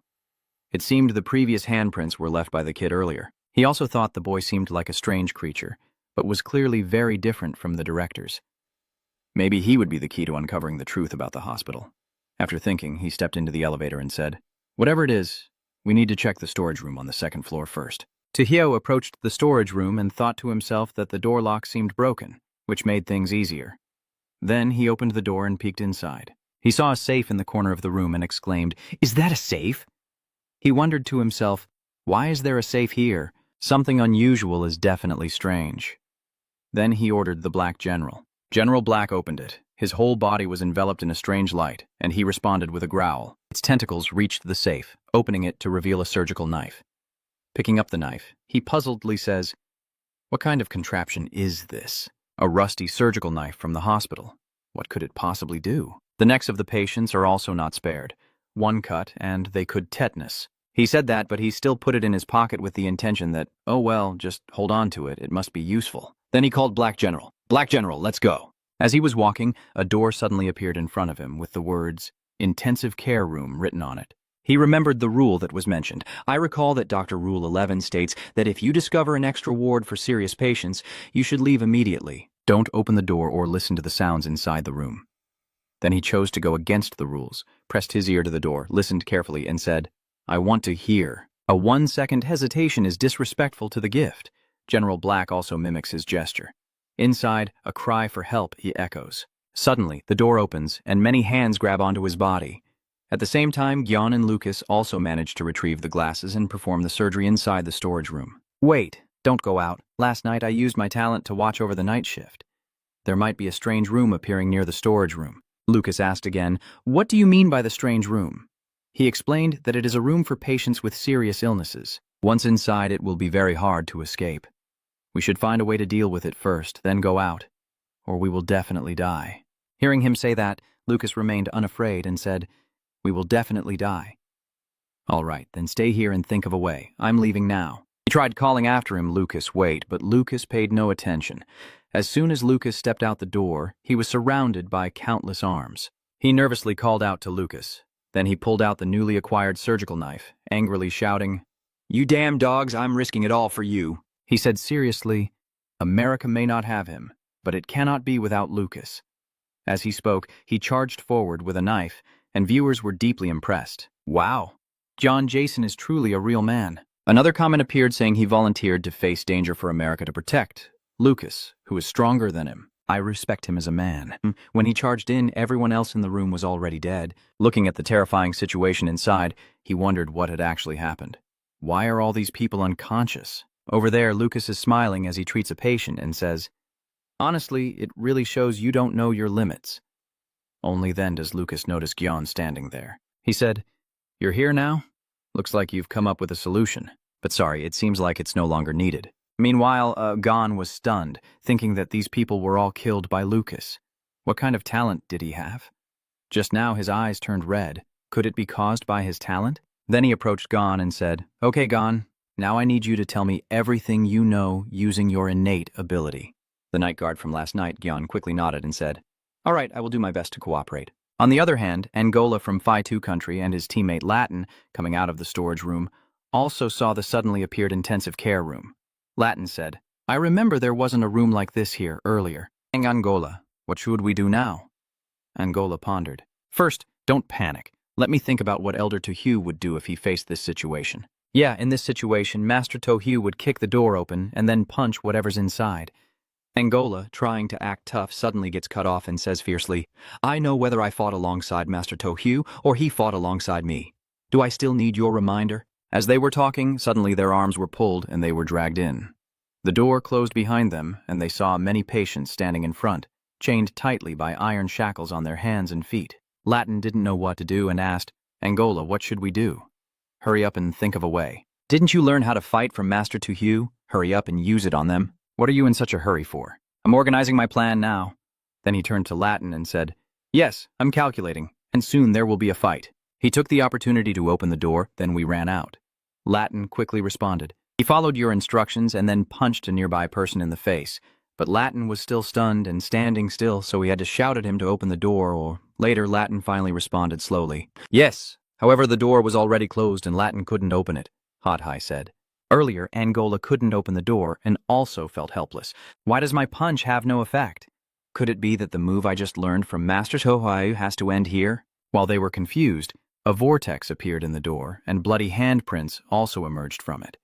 Their legs were grabbed by two hands and then pulled out by the vortex. Their buttocks touched the ground intimately. The two of them pant heavily. Latin asked Angola, "What was that just now?" Angola replied, "Do you remember when we took the elevator up here, there were blood-stained fingerprints all over the walls?" "I think it might have been that thing." Hearing that, you stammered and said, a small black shadow with glowing red eyes suddenly appeared behind them. It said, "Don't forget the promise you made with me.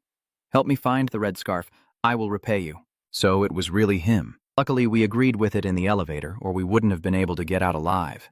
At the same time, because we betrayed the patient in room 106, there was no warning to take the elevator to the second floor. Nevertheless, he still encountered a severe illness room appearing on the first floor. Kwang Mon Kwang was also pulled in by those hands. He was held hostage by terrifying patients with scary faces, so he could only helplessly shout for help. At that moment, the system also issued a warning. The system's roster of contestants from the country is being swallowed by strange creatures. The bizarre story world is about to start a countdown 10, 9, 8, 7, 6. Someone leave a comment and die laughing. He logged off so quickly I didn't even have time to light the firecrackers. Another viewer ran in to call out, Hey, hurry over to see Master Tojo. He's also been pulled into the critical ward." "Here," Tojo calmly said. "Oh dear, you all are so polite. No need to invite me to join the meal." The patient still with that terrifying face asked confusedly, "Eat?" Tojo, taking charge, ordered General Black to handle them. Following his order, it quickly lunged forward, tentacles extending from its mouth, wrapping around all the patients and lifting them into the air. The patients protested unwillingly, "Mom, who among us is the real freak?" as he entered the doctor's meeting room on the first floor. The first thing he noticed on the table was a strange object. He muttered, there's a new rule on the table. The rule sheet is the hospital's rules. Rule 1. If you want to know the truth about the mental hospital, go immediately to the basement. There, you'll find the answer you need. Rule 2. At any time, the third floor of the hospital is a place you cannot go up. Rule 3. The director is untrustworthy. No matter what he says, do not believe him. Killing the director is the only way to survive. Rule 4 states that after the director is gone, go to the third floor, where the exit of the hospital will appear. Rule 5, you must follow the rules strictly, and those who violate them will regret it too late. Then he made a judgment that the doctor or nurse who absconded could be punished, proving that the rules might have been written by the director himself.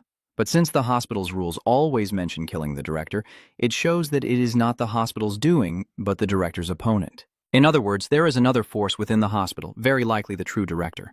As he was deducing, Chu Min suddenly poked his head in and said, "I've followed your instructions." He checked the entire first floor, and although he didn't find any significant clues, the white bear found a red scarf and pointed to it around its neck. I was also surprised and wondered, so this is the child's scarf from the elevator that I was looking for? Then I told the white bear, "Good job, but this belongs to someone else. We need to return it." The white bear, hearing that, sadly folds the scarf and hands it over to him, while the viewers below feel deeply sympathetic for it. Oh, poor white bear. Can we keep this scarf? After all, our boss doesn't need the protection of that kid. What do you know? That child is definitely one of the key factors for maximum points.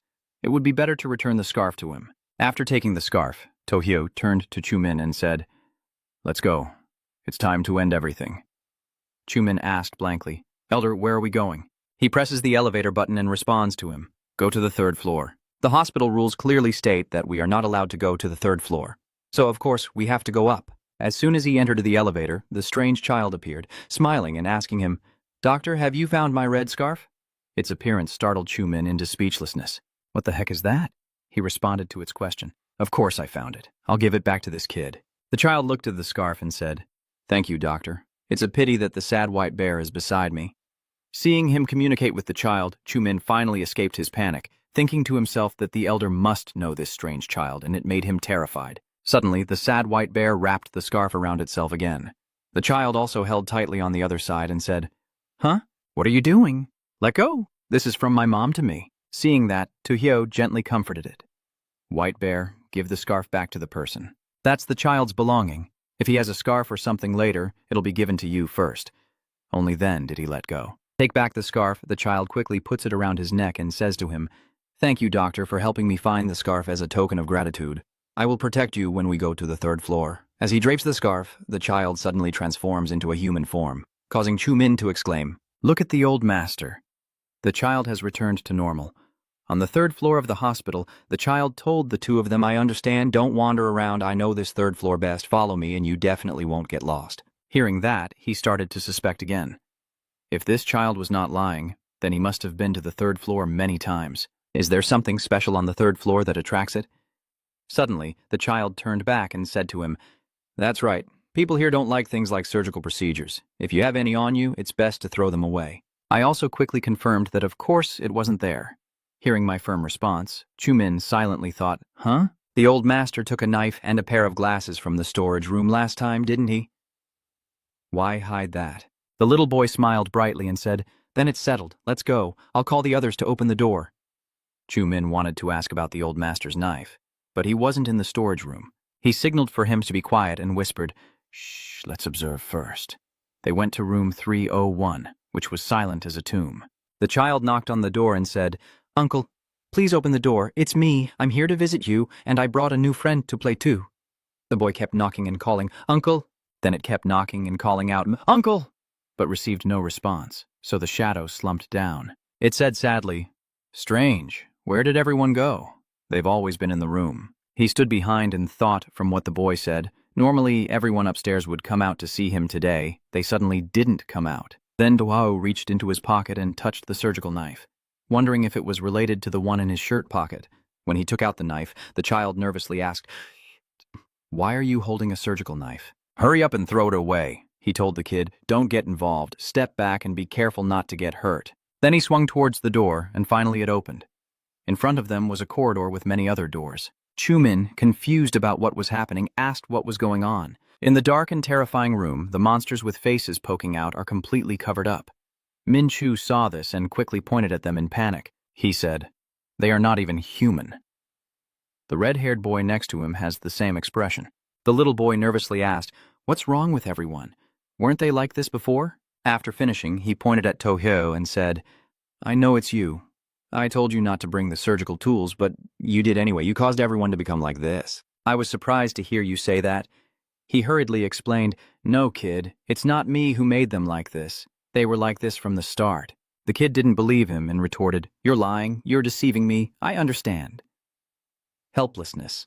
Hands in his pockets, he said, "I have no explanation for the kid." White Bear and Chu Theet stepped back with the child. Chu Theet obeyed. "Yes, boss." After finishing, the White Bear covered the boy's mouth, causing him to struggle and cry out. The monsters kept muttering, tearing apart, stitching up, cutting off, rejoining. Suffering, struggling, despairing, confused, furious, and seeking revenge. At this moment, Tohyu thought to himself that the words they were muttering were indeed related to dissection, and they even avoided mentioning surgical procedures. If he was right, then they were probably people who had died from surgeries in the hospital. He ordered General Black to go and deal with them, and as he finished speaking, General Black charged forward with an octopus in his mouth. The octopus crushes the shoes of the two monsters with their heads poking out.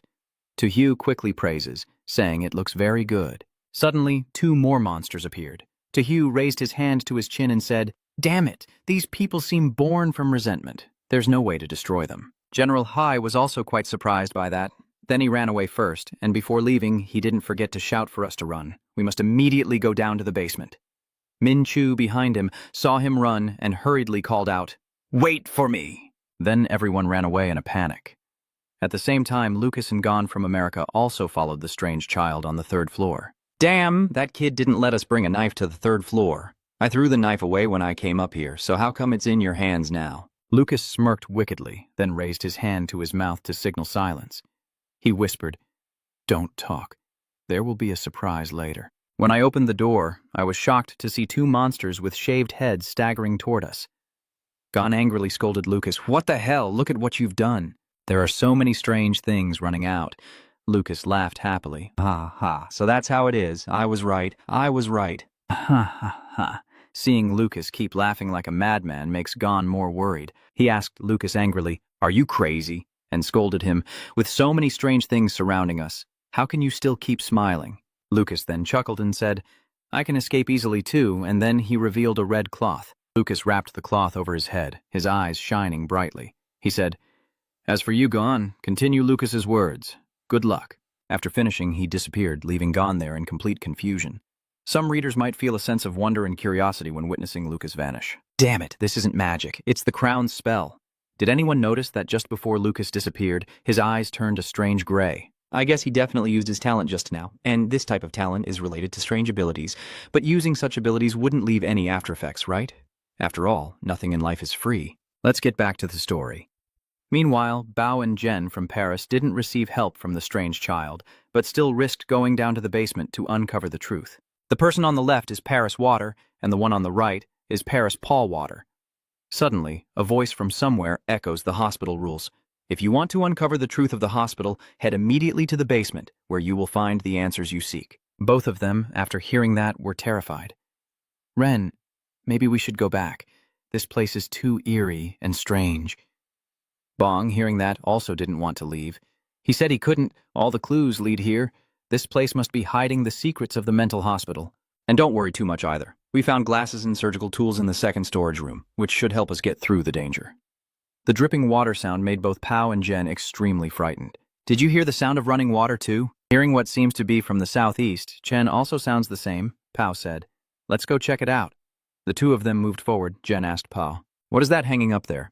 "It looks like a person." Pao nervously replied, "You can't stay here and do nothing. I'll go check it out." At this moment, Pao was frightened half to death. He said, "Damn it, these things are all people." Bao, panicked, said he nearly shat his pants. Then suddenly, a hand appeared out of nowhere, grabbing Jenny. He calls out to Pao, "Save me, please, I beg you." Pao's scream echoes loudly. "Hey, Pao, save me." At this moment, Pao suddenly shouted in panic, "What's wrong with you?"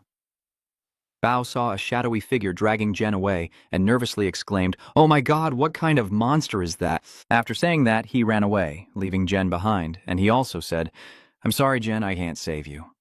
I want to live. I need to quickly get to the elevator and leave here. Suddenly, out of nowhere, the director appeared holding a kerosene lamp, causing Pao to panic and shout, "Director, why are you here?" The director's voice was hoarse, and his eyes were bloodshot as he said, "You shouldn't have come here. Everyone who comes here is already dead." Hearing him say that, Bao Lui stepped back and said, "If it's him, then he's the mastermind behind everything. It seems I wasn't wrong to come here, just unlucky." Director Duong's eyes turned red and said, "No, you're far from the truth." As he finished speaking, an arm shot out from his chest, piercing straight through him, blood splattering from his chest as he stared wide-eyed and collapsed. After he completely fell, the director pulled the long arm out of his hollow chest. The system also displayed a notification. The P-Team's contestant system was damaged by a strange object. The strange world is about to start counting down 10, 9, 8, 7, 6. The viewers below can't help but marvel. Both of the Paris team members are really unlucky, one viewer wondered. Aren't they both supposed to have obtained the surgical tools and glasses from the warehouse? Why does it seem like nothing is working? Maybe they used it incorrectly. At this moment, a spectator runs out and calls everyone over. "Look at Master Tohyu. He's almost at the basement now. The strange patients are chasing after us from behind." As he runs, Chu-min says, "Senior, the kid is left behind." Tohyu replied, "It's okay, they won't attack the boy." Chu-min was very curious about his actions and asked, "Why did you deliberately provoke those people but choose to run away in the end?" He replied, "Don't ask too many questions. Just do as I say and I guarantee you'll pass." Hearing that, he immediately asked, "So I just sit here and wait to pass without gaining any experience?" He suddenly turned and asked, "What do you think I can do? Do you want to gain experience from the game?" Then he performed surgery on Chu-min and said, "Go ahead and cut out those people's kidneys." Chu-min was startled and waved his hand, saying, "Forget I said anything, let's run quickly." At this moment, the director is standing in a room with pictures of amputees hanging above, their heads cut off, revealing brains. Tohyu silently thinks, "Huh? Why is the director here?" Then he said to Chu-min, "Stay here, Chu. Let me show you a special performance." He quickly replied, "Yes, boss." Then he stepped closer to the director, hit him hard on the head and said, "Damn it, the prices need to go up."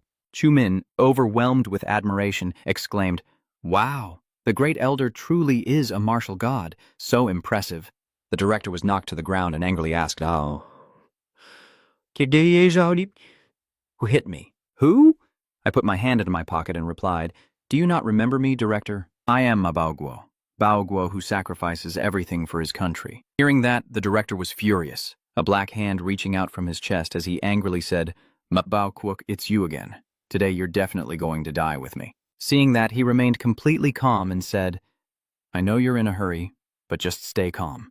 He couldn't stay calm, and even angrier said, "Bao Guo, I must kill you. I will make you die happily."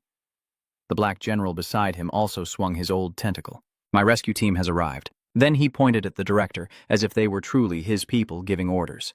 "Attack for me, kill that bastard." The strange patients rush towards the director, and a chaos breaks out there. Chu-min asks curiously, "What do I understand, old man? What exactly is going on?" "So why did those people on the third floor suddenly listen to you?"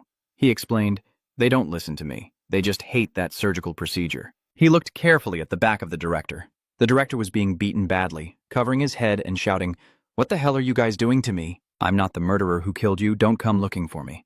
I understand how to act on this side. Earlier, when I hit the director and his head was bleeding, I had the surgical device attached to his back." Chu-min rarely responded wisely, saying, "I see now, these people are attacked with surgical devices because of what they are assigned to operate on." He replied, "Exactly." The director, beaten and unwilling, shouted out, "Damn it, are you seeking revenge and targeting me? I'm just a participant, so I don't know what I just saw." But Chu-min covered his mouth tightly. Tojo looked at the scene before him, thinking to himself, "I didn't expect those patients' resentment to be this terrifying. I hope I'm not mistaken. This level of hatred really has something that can deal with them." The patients have finished dealing with the director. Chu-min turned to him in panic and said, "Big brother, the big boss, they are coming soon. What should we do now?" "Don't be afraid. In times like this, we should find a place to sit down and enjoy the show. Because the most exciting part is about to begin," Tohyo said seriously. Chu-min asked naively, "Huh? The most spectacular show?" Suddenly, something exploded before their eyes. A foot appeared, followed by a giant figure with an extra head and several masks on its body. Seeing that giant figure, he said, "Looks like I was right." "What is this? What the hell is this?" The director truly has crimson eyes. He told him, "Well done. You can lure the patient from the third floor down here, proving you're very close to the truth. But with this confidence, you probably believe you can escape, right? I'm not just confident, I'm relatively confident. The director was startled and asked back, relatively confident. Then he pointed to a dark room and said, all right, if you want to uncover the truth, I will give you a clue. The truth, I will find out. But before I go in, I want to know one more thing. I understand that by voicing my doubts, your ability to easily break into that room shows you're willing to stay inside to avoid hurting anyone. So why did you initially perform surgeries on these patients? To make them deformed like now? He replied, you are very clever to guess that I was the one who operated on them, but I don't have time to explain everything to you. These patients have recognized me, and it's time for me to end it all. Those patients have realized it was him. They gritted their teeth and said, it was you. You turned us into this state. The mature man earnestly said, all this bitterness is my doing, and I accept everyone's anger. Come on, let's set ourselves free together. The patients merged into a giant mass of flesh, stretching out their hands in silent rage and saying, accept. What does he want to accept? When we were taken into the lab, did you notice our struggles? We are mental patients, but we are also people. They still arrogantly say, give us back our bodies, and we will not forgive you. The patients press against each other to form a huge mass of flesh, their eyes blazing with rage, mouths screaming, kill him, kill everyone in the hospital, kill them all. They all deserve to die. Deserve to die. The mass of flesh stretches its long, desperate arms toward the director, whose entire body is shrouded in a dark, ominous mist. He shouted out loud. While they were fighting on the other side, Tojo and the other person were quite relaxed, standing aside. Shuming admired and said, so the elder brought the patients from the third floor here to let them slaughter each other.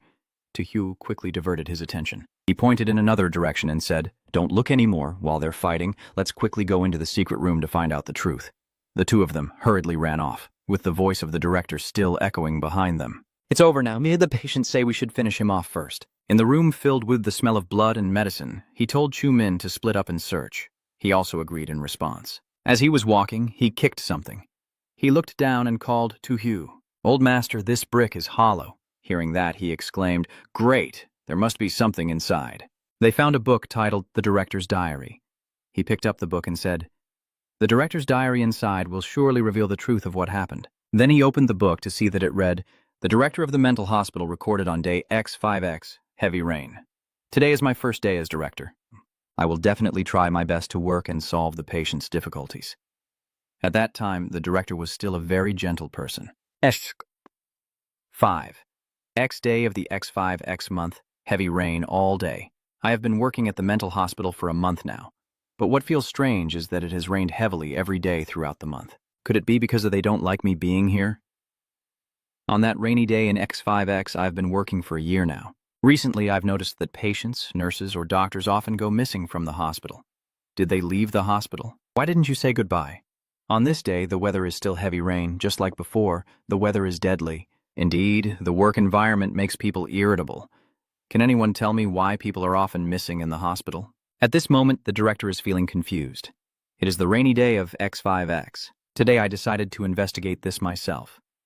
On the day XX5X, the weather was heavy rain. I found a few clues, but it seems like something is blocking me. I can't fight it anymore. On X5X, the heavy rain has stopped. The hospital is collapsing. More and more people are becoming its followers. I also feel like I can't hold on much longer. At this moment, the director looks at the rain and falls into deep thought. On a rainy day like today, we decided to fight to the end. We will find a way to deal with it. A doctor suggested modifying the human body. I refused. The day of victory times 5, heavy rain. Today, I am feeling very heavy-hearted. On day X of X5X, the weather was pouring rain. More and more doctors and nurses are begging me to perform body modifications, but I still firmly refuse. But I don't know how long I can hold on.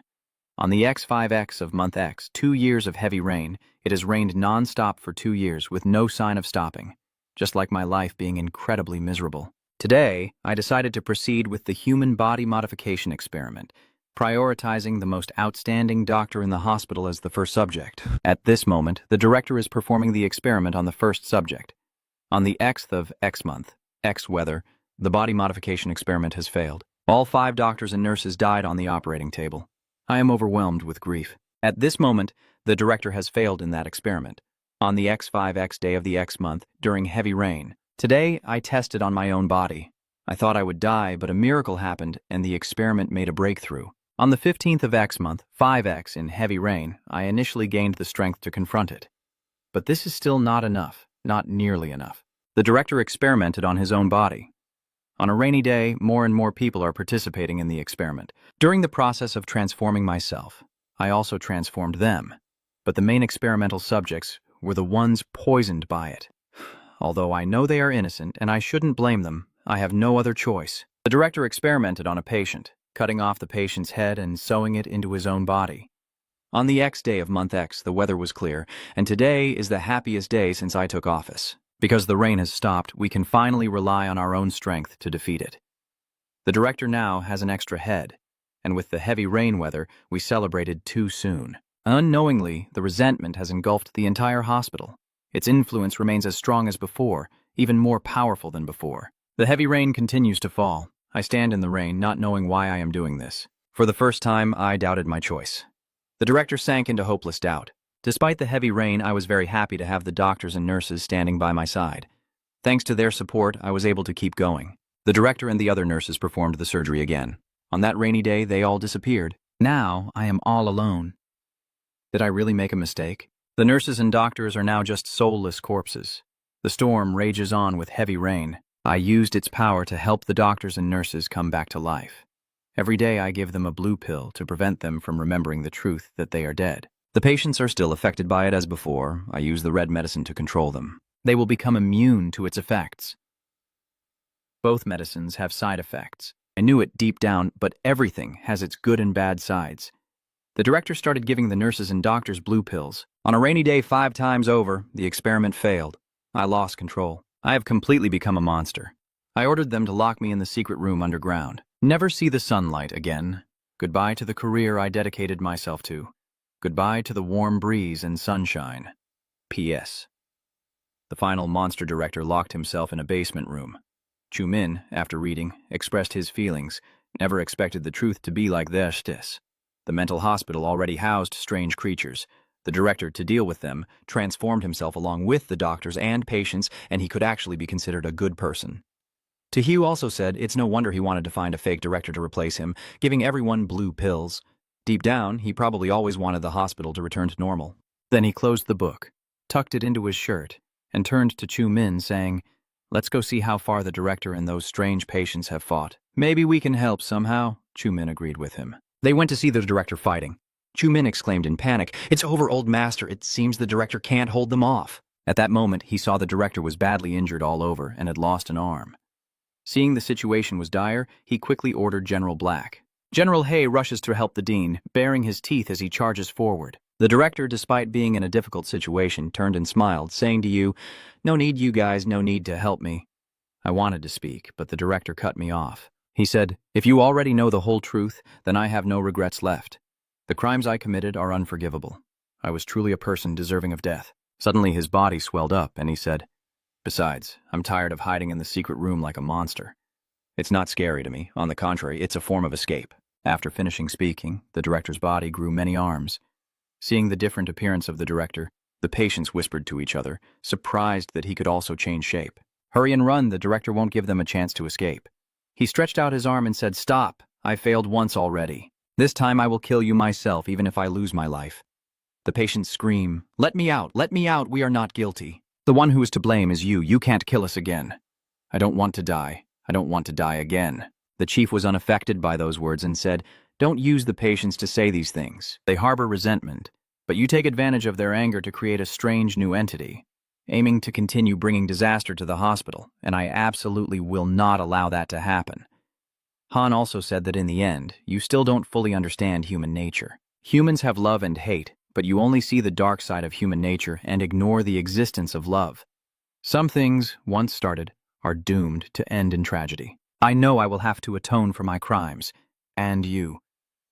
The long arms wrap around the flesh, squeezing tightly, and the director screams. It might be best to completely leave this world behind.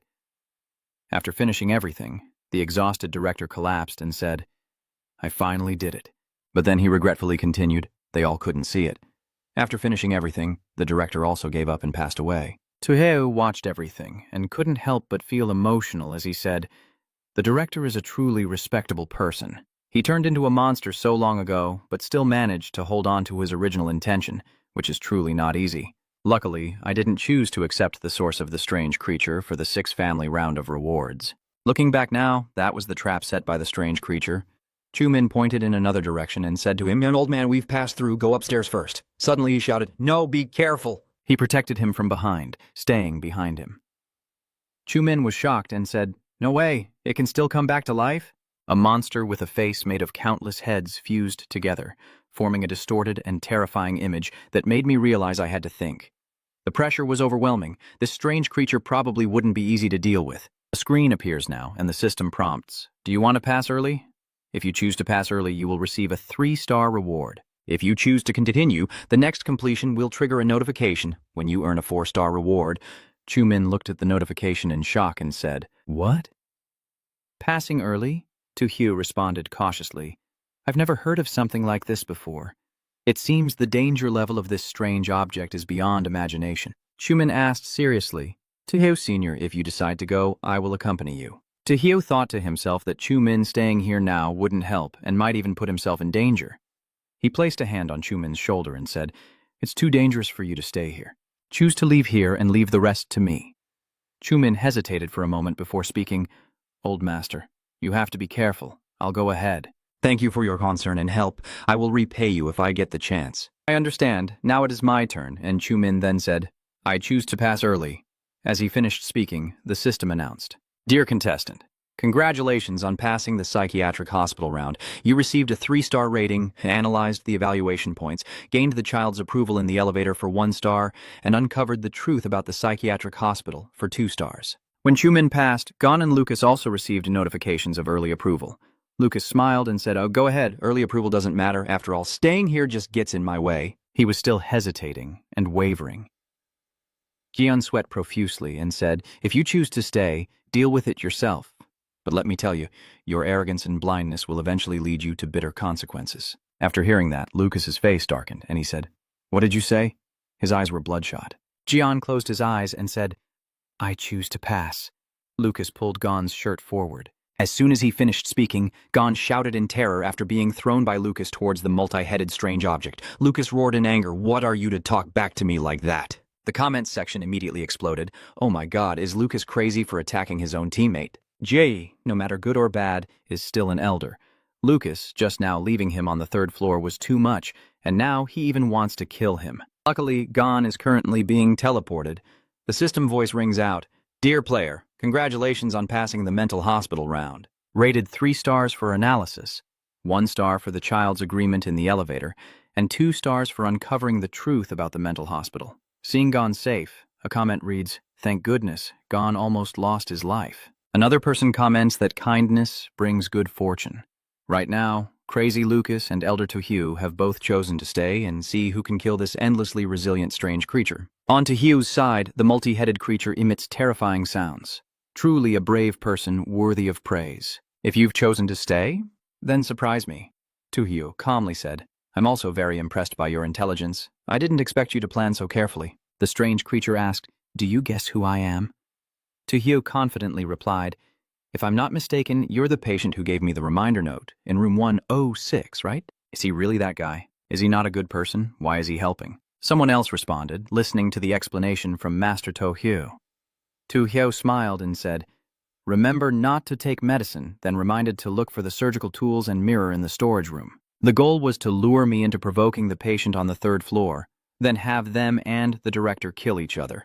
After both sides were weakened and injured, you could take advantage of the gap, combine their strengths, and become the powerful monster you are now." The strange creature twisted its face and said, "You analyze well, but unfortunately I have successfully merged, so knowing these things won't help you. Let's fight and see who wins." After saying that, Tojo releases the doll, the white bear, and General Black. The multi-faced creature dismissively says, "You really do have some tricks, but it's not enough." Suddenly the doll screamed loudly, Hak Tuang Quan shouted, and all 3 were immobilized. Tojo quickly said, "Hak Tuang Quan is using a mental attack." The Black General's body and mouth sprouted countless tentacles, causing the strange creature to show a confused and pained expression from the mental chaos. The doll emitted a purple aura and charged toward the strange creature. The white bear fires the beam from its eyes while the black general continues to use mental attack. Someone comments, "Wow, really, this is the first time I've seen a fight like this. Looks like this time they're really risking everything. With such a fierce attack, is it still not enough? Isn't this already too powerful?" Someone quickly commented, "Don't panic, don't panic. The elder still has the divine mountain ring." Tojo at this moment took out the shimmering golden mountain ring. Seeing this, the strange creature raised its hand and said, "Don't waste your energy. Give up." It radiates red energy that makes it impossible for Tojo to move. He worries. It's over. It has taken control of me. I can't use the divine mountain ring. The strange creature with multiple faces let out a chilling laugh as it approached, saying, "Today will be your funeral. I will remember you." Tojo stood motionless, cursing inwardly, "Damn it, do I really have to die here?"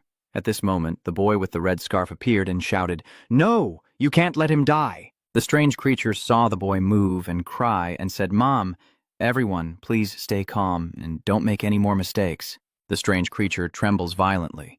The boy takes off his scarf and continues, "Mom, I know what the director did was wrong, but he also has to pay for his sins. Do you remember, Mom, when you were awake on the operating table, you told me not to hold on to hatred? Don't blame Mom. Don't blame the director," the boy said sadly. "Damn it! Everyone, don't believe what he's saying. I was the one who saved you all. You must obediently work for me. You surely hate him. Only by killing the child can you be free from the bonds." The mother shouted urgently, "No, you can't kill my child."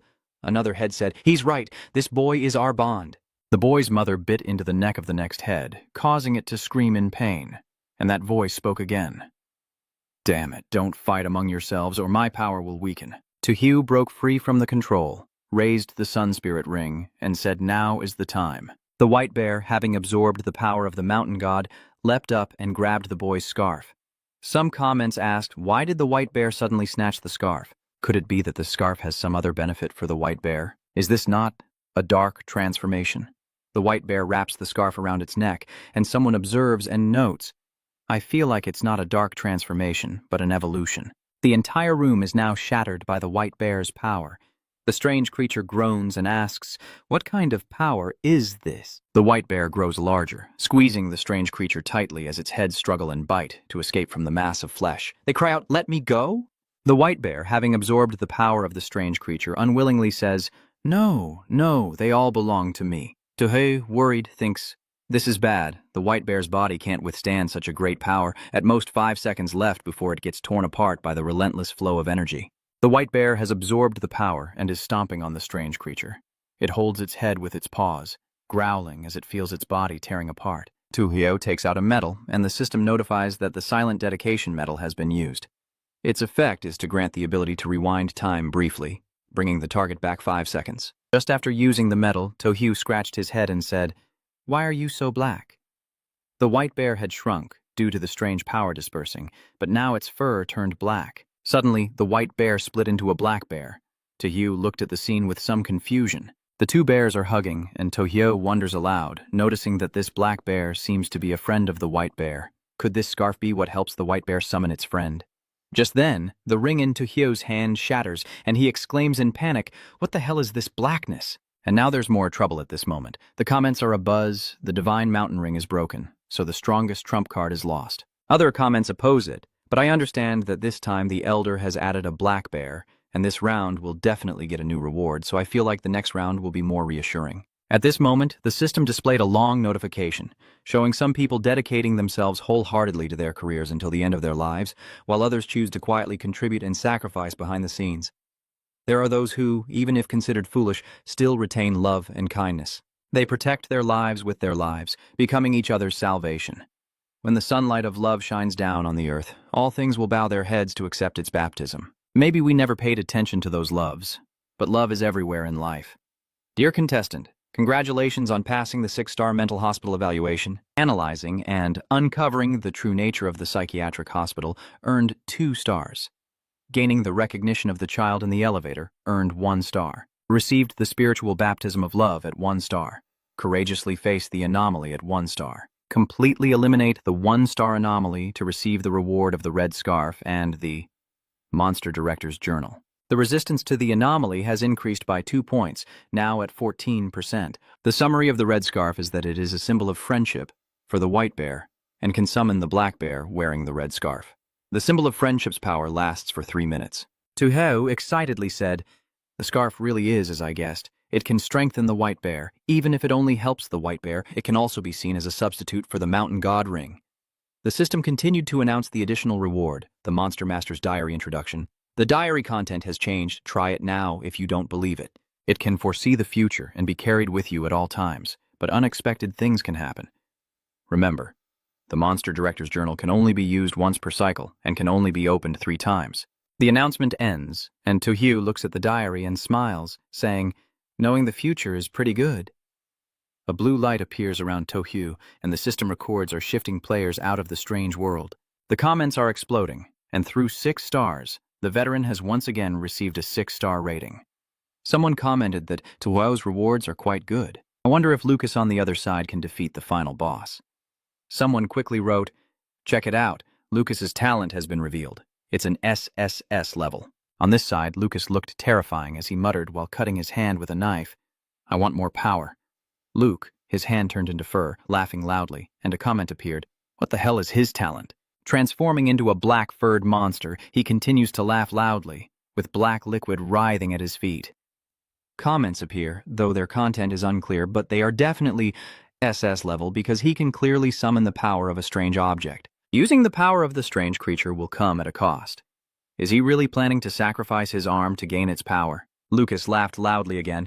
"I feel an enormous power. I will definitely win. I will not lose to that." Tojo bastard before, a terrifying giant eye appeared behind him. The SSS level talent is completely insane, capable of granting the user the power to fight against the anomalous object. The more power you crave, the higher the price you have to pay. A boy suddenly stands behind him, worriedly reminding him, "You shouldn't keep going like this, or you'll pay a very high price." Lucas replied curtly, "Shut up or I'll kill you if you keep talking." The kid, seeing it wasn't convincing, walked away. "Just a little before I go, I didn't really want to help you either. Kwang's scarf is found. Deal with it yourself." He replied arrogantly, "Handle it yourself." "Huh. I will definitely be the last one standing. You guys need to handle yourselves." After saying that, he turned back to taunt the enemy. "Let's have the final battle now." In front of Lucas is a monster with a face full of human features. It smiles softly, surprised that you can use the power of a strange creature, but unfortunately you can't defeat me in my full form. I am the real strange creature. Luckily, just a kid. Lucas, furious after hearing this, aggressively attacks it with the tentacle of his eye, wielding countless sharp knives. "Fake. Then let me see who the real kid is." The monster, being attacked repeatedly, screams in pain. One side of its body was cut, making it hesitant before him. You can use such a strange power again? So you're scared now? That's great. The more you're afraid, the more excited I get. Then he used his power to attack it again. "It's over now. It has no way out, so I shout that I will risk everything with you." We fight fiercely, neither willing to back down. Suddenly, the monster was surrounded by the knives. It nervously asked, "What are you trying to do?" Lucas pulls out a deck of cards with a mischievous smile and says, "Killing you like this would be too boring. So I've decided to perform a magic trick for you." He raised his hand and countless playing cards flew everywhere. I call this magic trick the Death Blade illusion, with numerous knives pointing at the monster. The monster, overwhelmed by countless knives and cards, panic-stricken and screaming in agony, while Lucas calmly says, "Accepting death calmly is harder than dying in fear. I believe you will enjoy the process of dying because it will be a feast." He stands aside watching the injured monster. "If the existence of the system appears, dear contestant, congratulations on passing the mental hospital. Based on a 5-star rating, analysis, and evaluation, uncover the true nature of the 2-star mental hospital. Bravely face the strange creature to earn 1 star, and kill the creature yourself to get 2 stars. The reward is a rusty surgical knife. Introducing the rewards, you have a rusty surgical knife, a tetanus-infected knife, and 2 ancestral blades. Lucas looked at the system screen in surprise. "What 5 stars? He angrily points upward. "Why am I the only one able to kill the boss? Why didn't I get the highest score for the extra reward?" The comment appears with a sneer. He spent almost half a day but still earned less than Tojo for the reward. One is the innocence of a child, and the other is the spiritual baptism of love. So he's probably furious, right? No, that's not right. He's just a crazy person. At the same time, others struggled with the monster and ran away in fear. Angola and Latin from the entire Phi nation also ended in disaster. They decided to go down to the basement to try their luck, but received no information. As soon as they arrived, They were attacked by the strange creature. the system display now shows that Phi Tu Quok's contestant has been swallowed by a strange creature. The strange story world is about to begin a countdown from 10 to 1. At the moment all the contestants finish the challenge match, a sound echoes across the world. Congratulations to Tojo and Chutit from Long Country. Lucas and Miguel from the United States passed this round. The two countries will be exempt from this invasion. Chutit from Lu Country received a normal reward with 3 stars. The air pollution level decreased by 5%. Lucas from the United States achieved 5 stars and received an excellent reward. The Americans' resistance to illness increased by 10%. The United States' gay son, with 3 stars, received a normal reward, and the riot rate in America decreased by 5%. After the strange sound disappeared, most participating countries in this challenge were filled with mournful cries. Only the people of Long Kingdom danced happily, celebrating and talking among themselves. But after returning to the real world, Lucas was immediately taken to a top hospital by the American leader. The doctor standing nearby told a man, "We have administered sedatives to his, and also brought in the best neurology expert for consultation." The man asked, "What are the results?" The doctor anxiously said, "There really is a problem with his brain, and it's a serious one." "So, can this arm of his still be saved?" The man wearing glasses exhaled and said, "Right now, we can't remove all the black hair on Lucas's arm, and this hair will spread, eventually causing him to be swallowed and become part of the strange world." The blonde-haired man clenched his fist and said, "Damn it, it's hard enough for us in America to get an SSS-level talent. We must find a way to extend his life." While American leaders are frantically worried about Lucas, the global rankings of talents are also being updated. First place, Tojo Long from Long Guo, unknown talent, after 9 consecutive rounds at age 18. Second place, Ondi from Huiheng Guo with SSS level talent inferred as limitless after 3 consecutive rounds at age 27. Third place, Yon from the US with S talent after 3 consecutive rounds at age 25. B rank Lao Flag from Paris with a talent fully immersed in acting through 2 consecutive rounds of death. Fifth place Lucas from Paris has an unknown talent, and after 1 round, he is 22 years old with abnormal nerves. The spectators raise their hands in celebration and say, "Lucas's talent is hidden as unknown, that has already been exposed. His talent is definitely SS level." Another person also said he's quite lucky, but unfortunately this talent comes at a price. Otherwise, he could sit on equal footing with Master Tojo. Another person turned to the one next to him and said, "Ondi's exemption chances for the Hoi Hung Nation are all used up. Maybe in the next participation, they will choose to team up with the great elder Tojo. If that's the case, I am really looking forward to the house." 3 days later, Tojo and the other contestants once again faced the random selection of the strange world. But this random selection doesn't necessarily include the previous winner. The system panel now shows the participating countries for the SSS Challenge: Long Kingdom, Hoi Hung Kingdom, the United States, Atom Kingdom, Australia, South Korea, Jimba Village, Juvanda, and Medius. This time, the strange story world challenges you, the museum. Welcome to the largest museum in the city. In the museum, you can see all kinds of strange and bizarre exhibits. The museum is free to enter and welcomes all visitors, but there are also things that are forbidden inside. Hopefully, you will heed the warning in this strange world. The museum has already lost many exhibits twice. Please try to recover those exhibits and return them to their original places. Within 3 days, you and the other contestants can travel through time and space. They must work together across time to pass through and escape the museum. Seeing the rules of this round, Tojo wondered if combining time-traveling actions was similar to the round at the Great Lac Mountain. Then he realized the key point and thought, but since the reminder said he could cooperate with other contestants, it meant this time working with more people might be harder than the Dala Mountain round. As he was pondering, someone approached and handed him a notebook, smiling and saying, "Hello, this is a handbook about the history and exhibits of the museum. Wish you a pleasant visit." He took the notebook and said, "Okay, thank you." The notebook states that the first taboo is entering the city's largest museum, where you can admire unique exhibits. Taking photos while viewing exhibits is forbidden, which is the second taboo. There are many paintings of famous people in the museum, all depicting natural landscapes or abstract art, with no portraits of individuals. Rule 3 is to never raise your voice inside the museum, no matter what happens.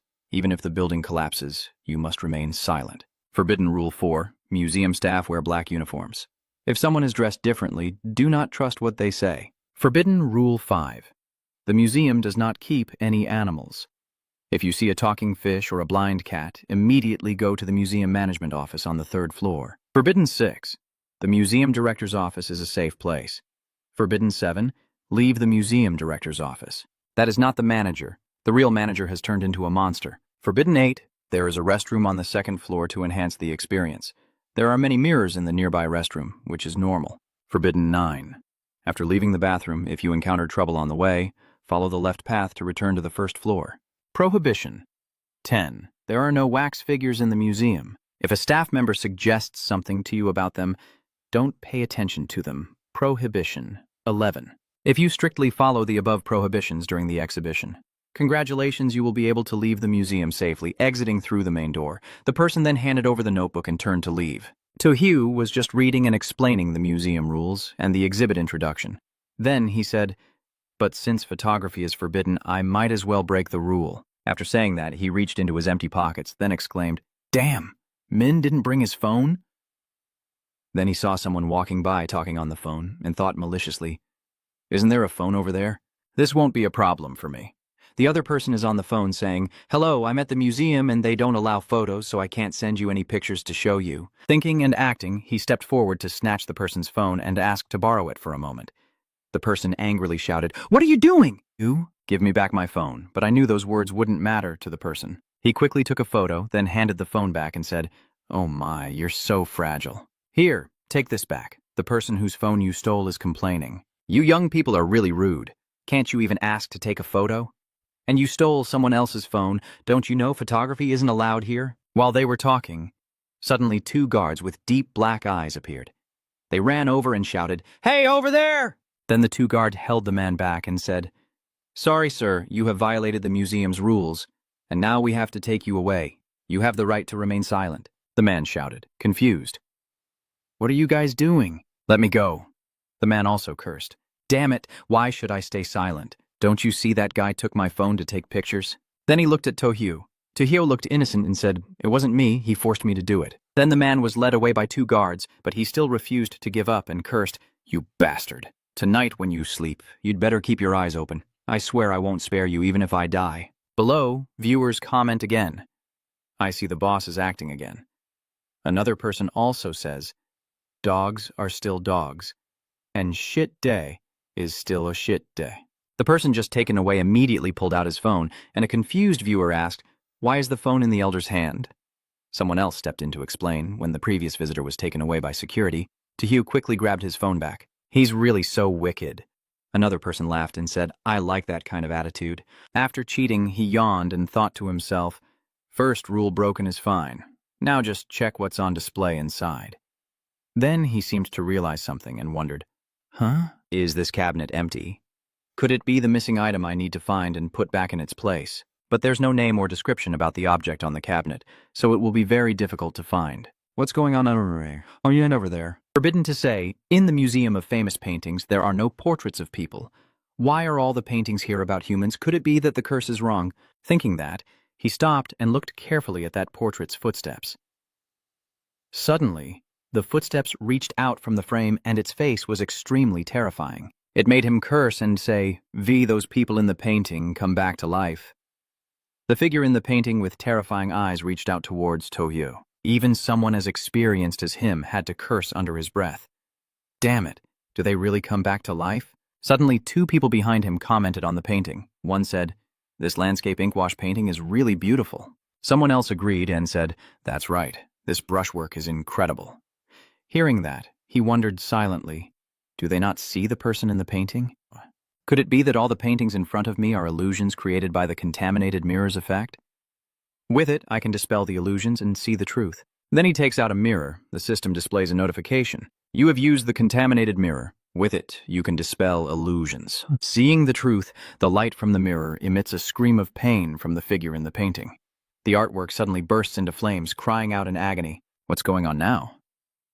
I used the contaminated mirror. This painting burning on its own definitely isn't an illusion. Could there be something strange inside it? After looking at the 2 people beside him, he had a different thought. No, the people around him couldn't see the painting burning on its own. which proved that the strange phenomena just now were only visible to him alone. Why? Because I am a contestant? Then he made a guess that if that was true, there might be a strange object secretly watching on the first floor of the museum. Once the contestant's identity is exposed, he would definitely attract attention. Thinking, Thongan smiled to himself and whispered, "This is getting interesting. The other contestants will probably be under special attention too, right?" At the same time, Mightius's contestant also noticed the empty display case and asked Baoan, "What was stored in this empty case before?" "Sorry, I don't know anything." He also went to the area with the famous painter's artworks and then sighed, "Looks like I can't find any clues from the security guard. I need to check another area." He moved to a painting, and the person in the picture also stuck their head out to scare me, just like before. He was startled and shouted, "What the hell was that? Is it a ghost? Don't eat me." After shouting, the strange person suddenly disappeared. Huh? What just happened? Where did that terrifying thing go all of a sudden? Before I could even recover, the two guards had already approached. They grabbed his shoulders and said, "Sir, you have violated the museum's third taboo. Please come with us." He knew he had been rude, feeling uneasy and regretful. He had been so scared earlier that he forgot. Forbidden Taboo 3 says you must not speak loudly inside the museum.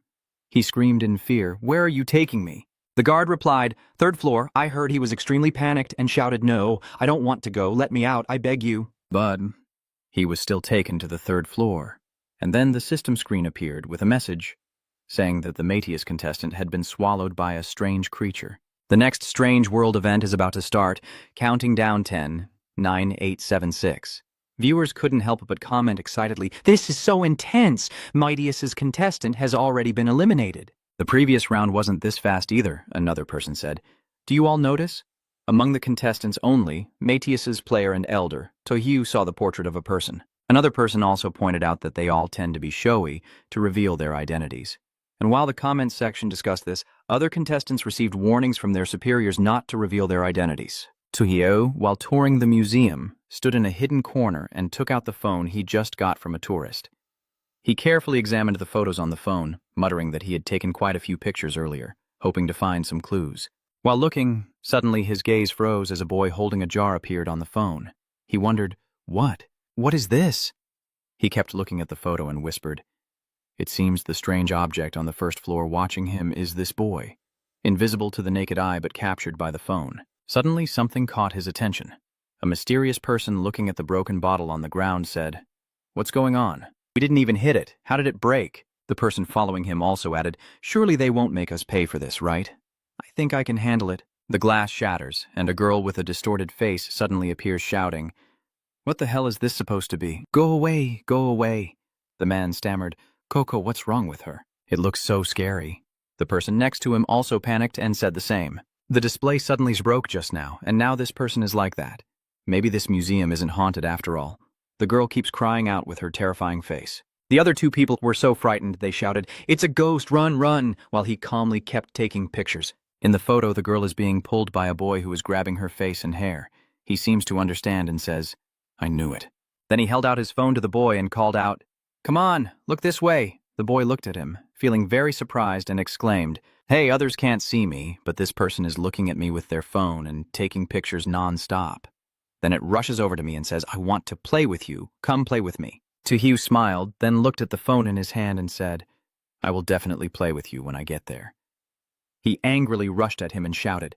He swung his hand and slapped his face, causing him to fall back in pain and say, "Oh no." It was pushed and hit the display cabinet. The two visitors exclaimed in panic, "Oh my God, the display cabinet, it's broken." The ghost is still here. The other person is pretending not to see the kid. "I don't want to die. Run, now. Let's get out of here." It trembles with pain, clutching its left arm as it stands up, glaring at him angrily. "Can they fight us? Just wait there. I will definitely take revenge." Tojo raised her middle finger towards him and smirked, saying, "Do you want to fight me? You're still not good enough yet." Then the guards arrive. Damn it, it's him again. He's appeared once more. The team leader assigns tasks to the team members.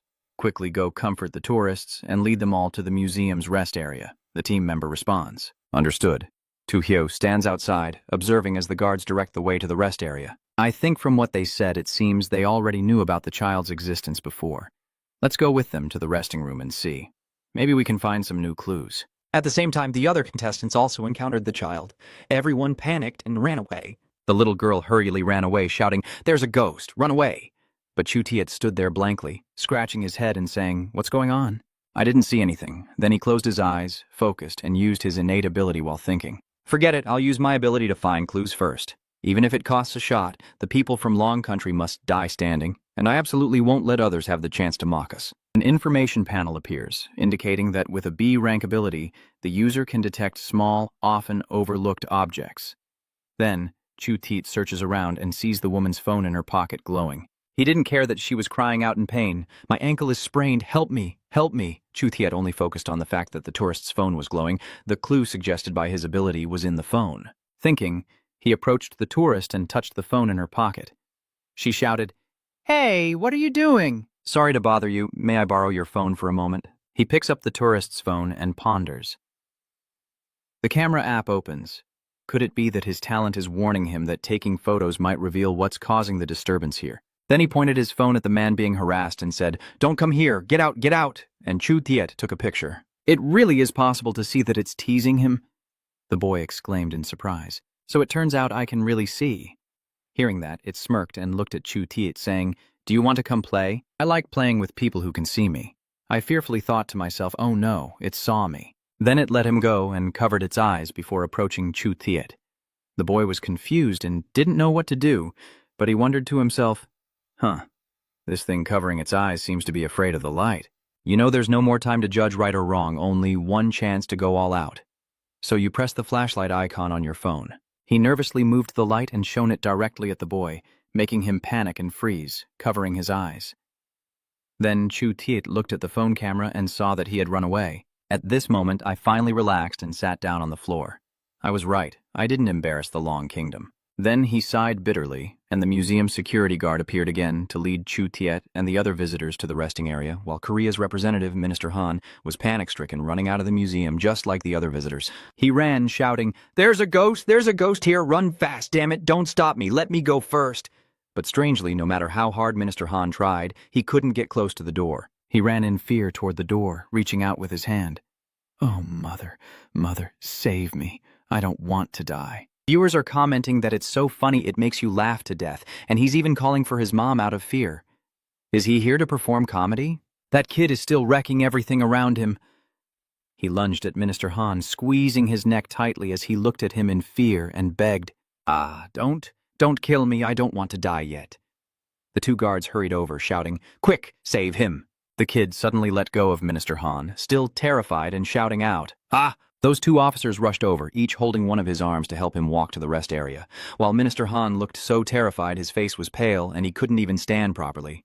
Viewers, disappointed, commented one after another, "Oh my God, this Korean guy was so scared he peed himself." This broadcast smells terrible. I can even smell urine. I'm done watching here. Let's go to Tohyo's place. Inside the rest area, Tohyo sat quietly in the middle of the seat, looking around and thinking.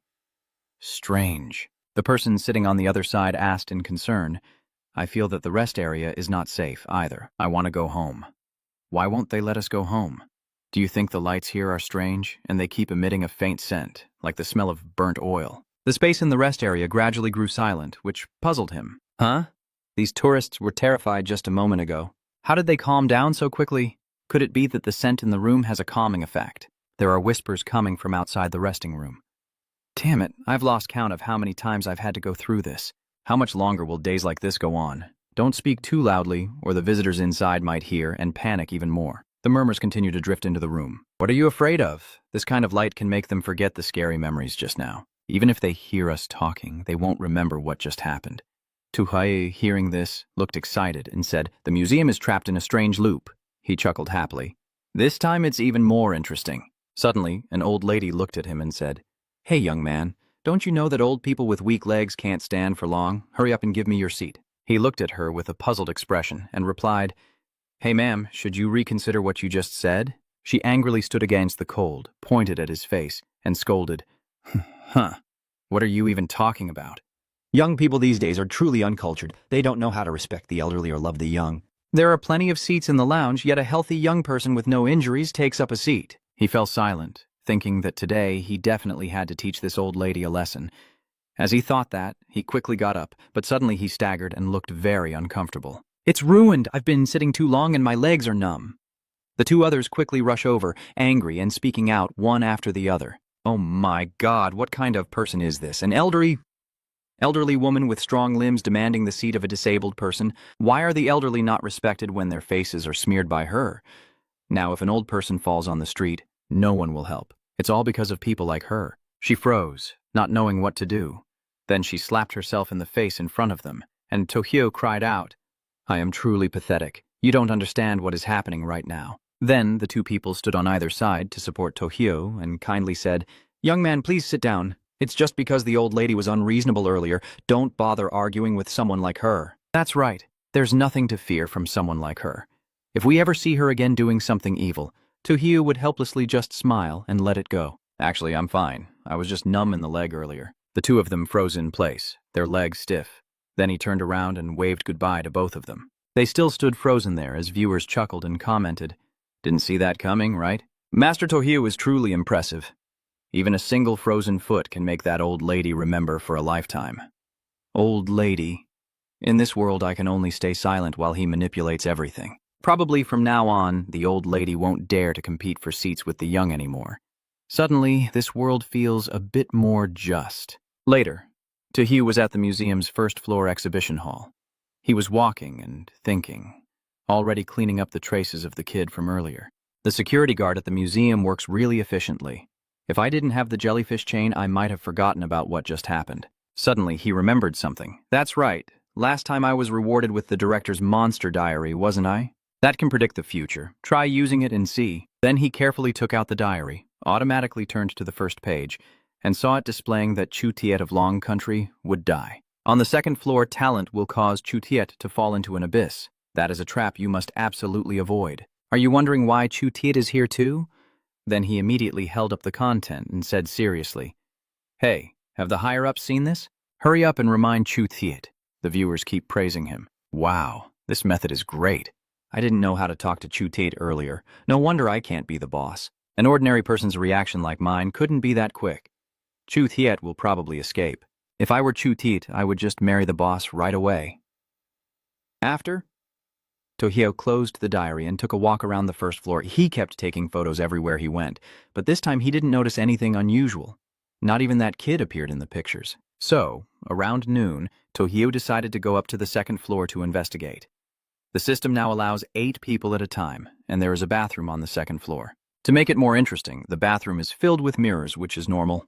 He went upstairs following the security guard's guidance. He asked him, "Where do you want to go?" "I can take you there." Tojo glanced suspiciously. Treading carefully around taboo number 8, which is to mention the bathroom, so the bathroom must definitely hold an important clue. Then he stopped, hands firmly in his pockets, and told the guard, "I want to visit the restroom." The guard looked at him blankly and didn't reply. The viewers burst into laughter. That senior really gave the security guard a hard time, just to visit the bathroom. The security guard, my native language, is speechless. When we arrived, the guard stood outside the door and said to me with a smile, "Tourist, you've reached the restroom. Since you're here for sightseeing, I'll take my leave."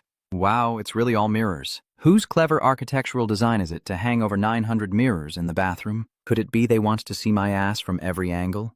360 degrees, with no blind spots? Perverted. Even a pervert like me has to admit it's perverted. Suddenly, it started glowing on his chest, catching his attention. He looked down in wonder and asked, "What? Is the jellyfish chain glowing?"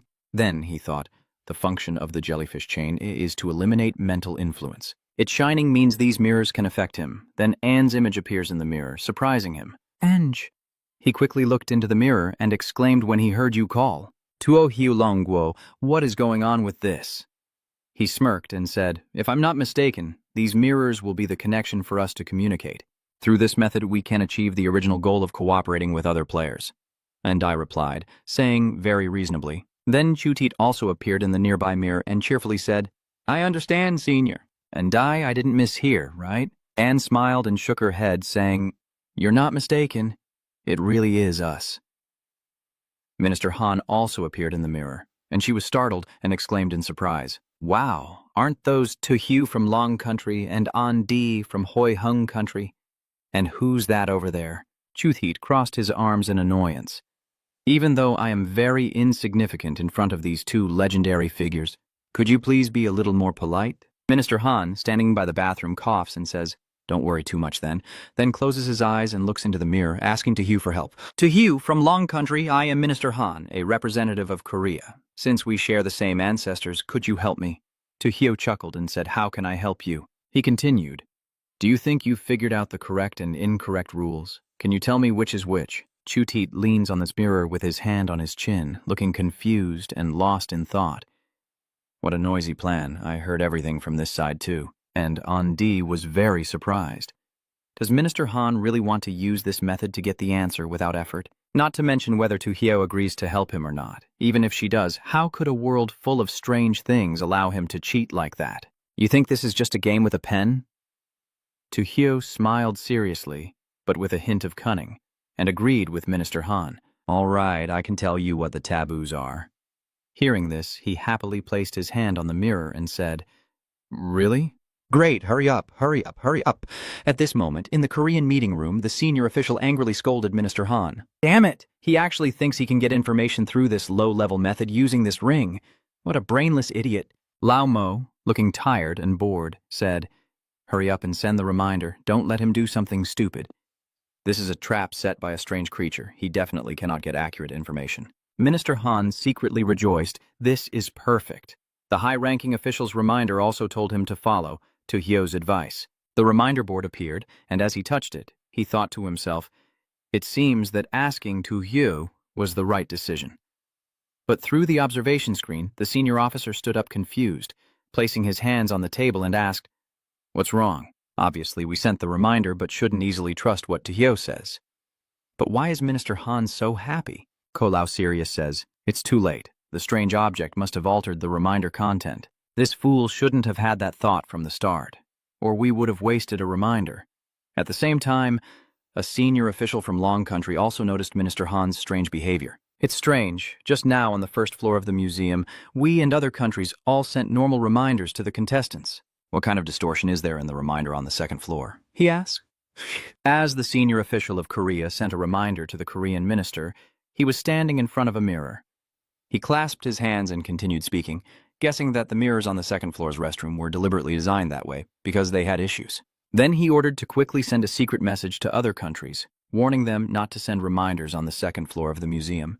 He asked further, "Sir, should we also send reminders to the United States and South Korea?" "Send it. We must show the demeanor of a great power, and whether they believe it or not is not our concern."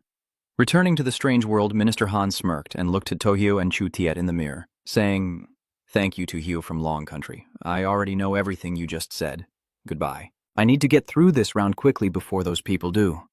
To Hugh, quietly and calmly look at Minister Han, while Chu Tiet, very annoyed, says, "Hey you're really too despicable." "It's okay, Chu Tiet, I was just joking earlier." The veteran truly is a veteran. Korea is so funny, I don't understand why their players are a bunch of fools. Then two more people appeared in the mirror. To Hugh was surprised to see Jion and Lucas. "Are you both here too?"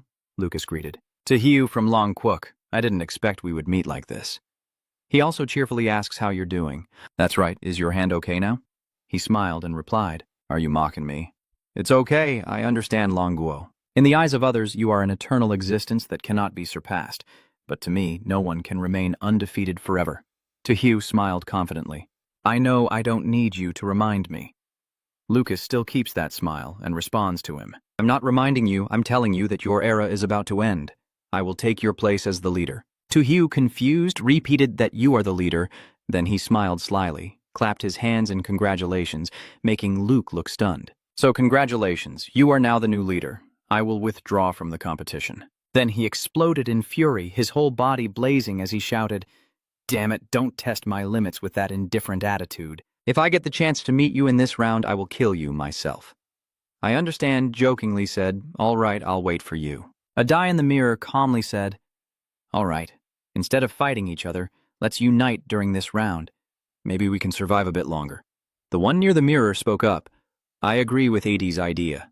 Chu Tiet crossed his arms and said, "Unity is humanity's greatest strength. We shouldn't divide at this moment." But only Lucas disagreed.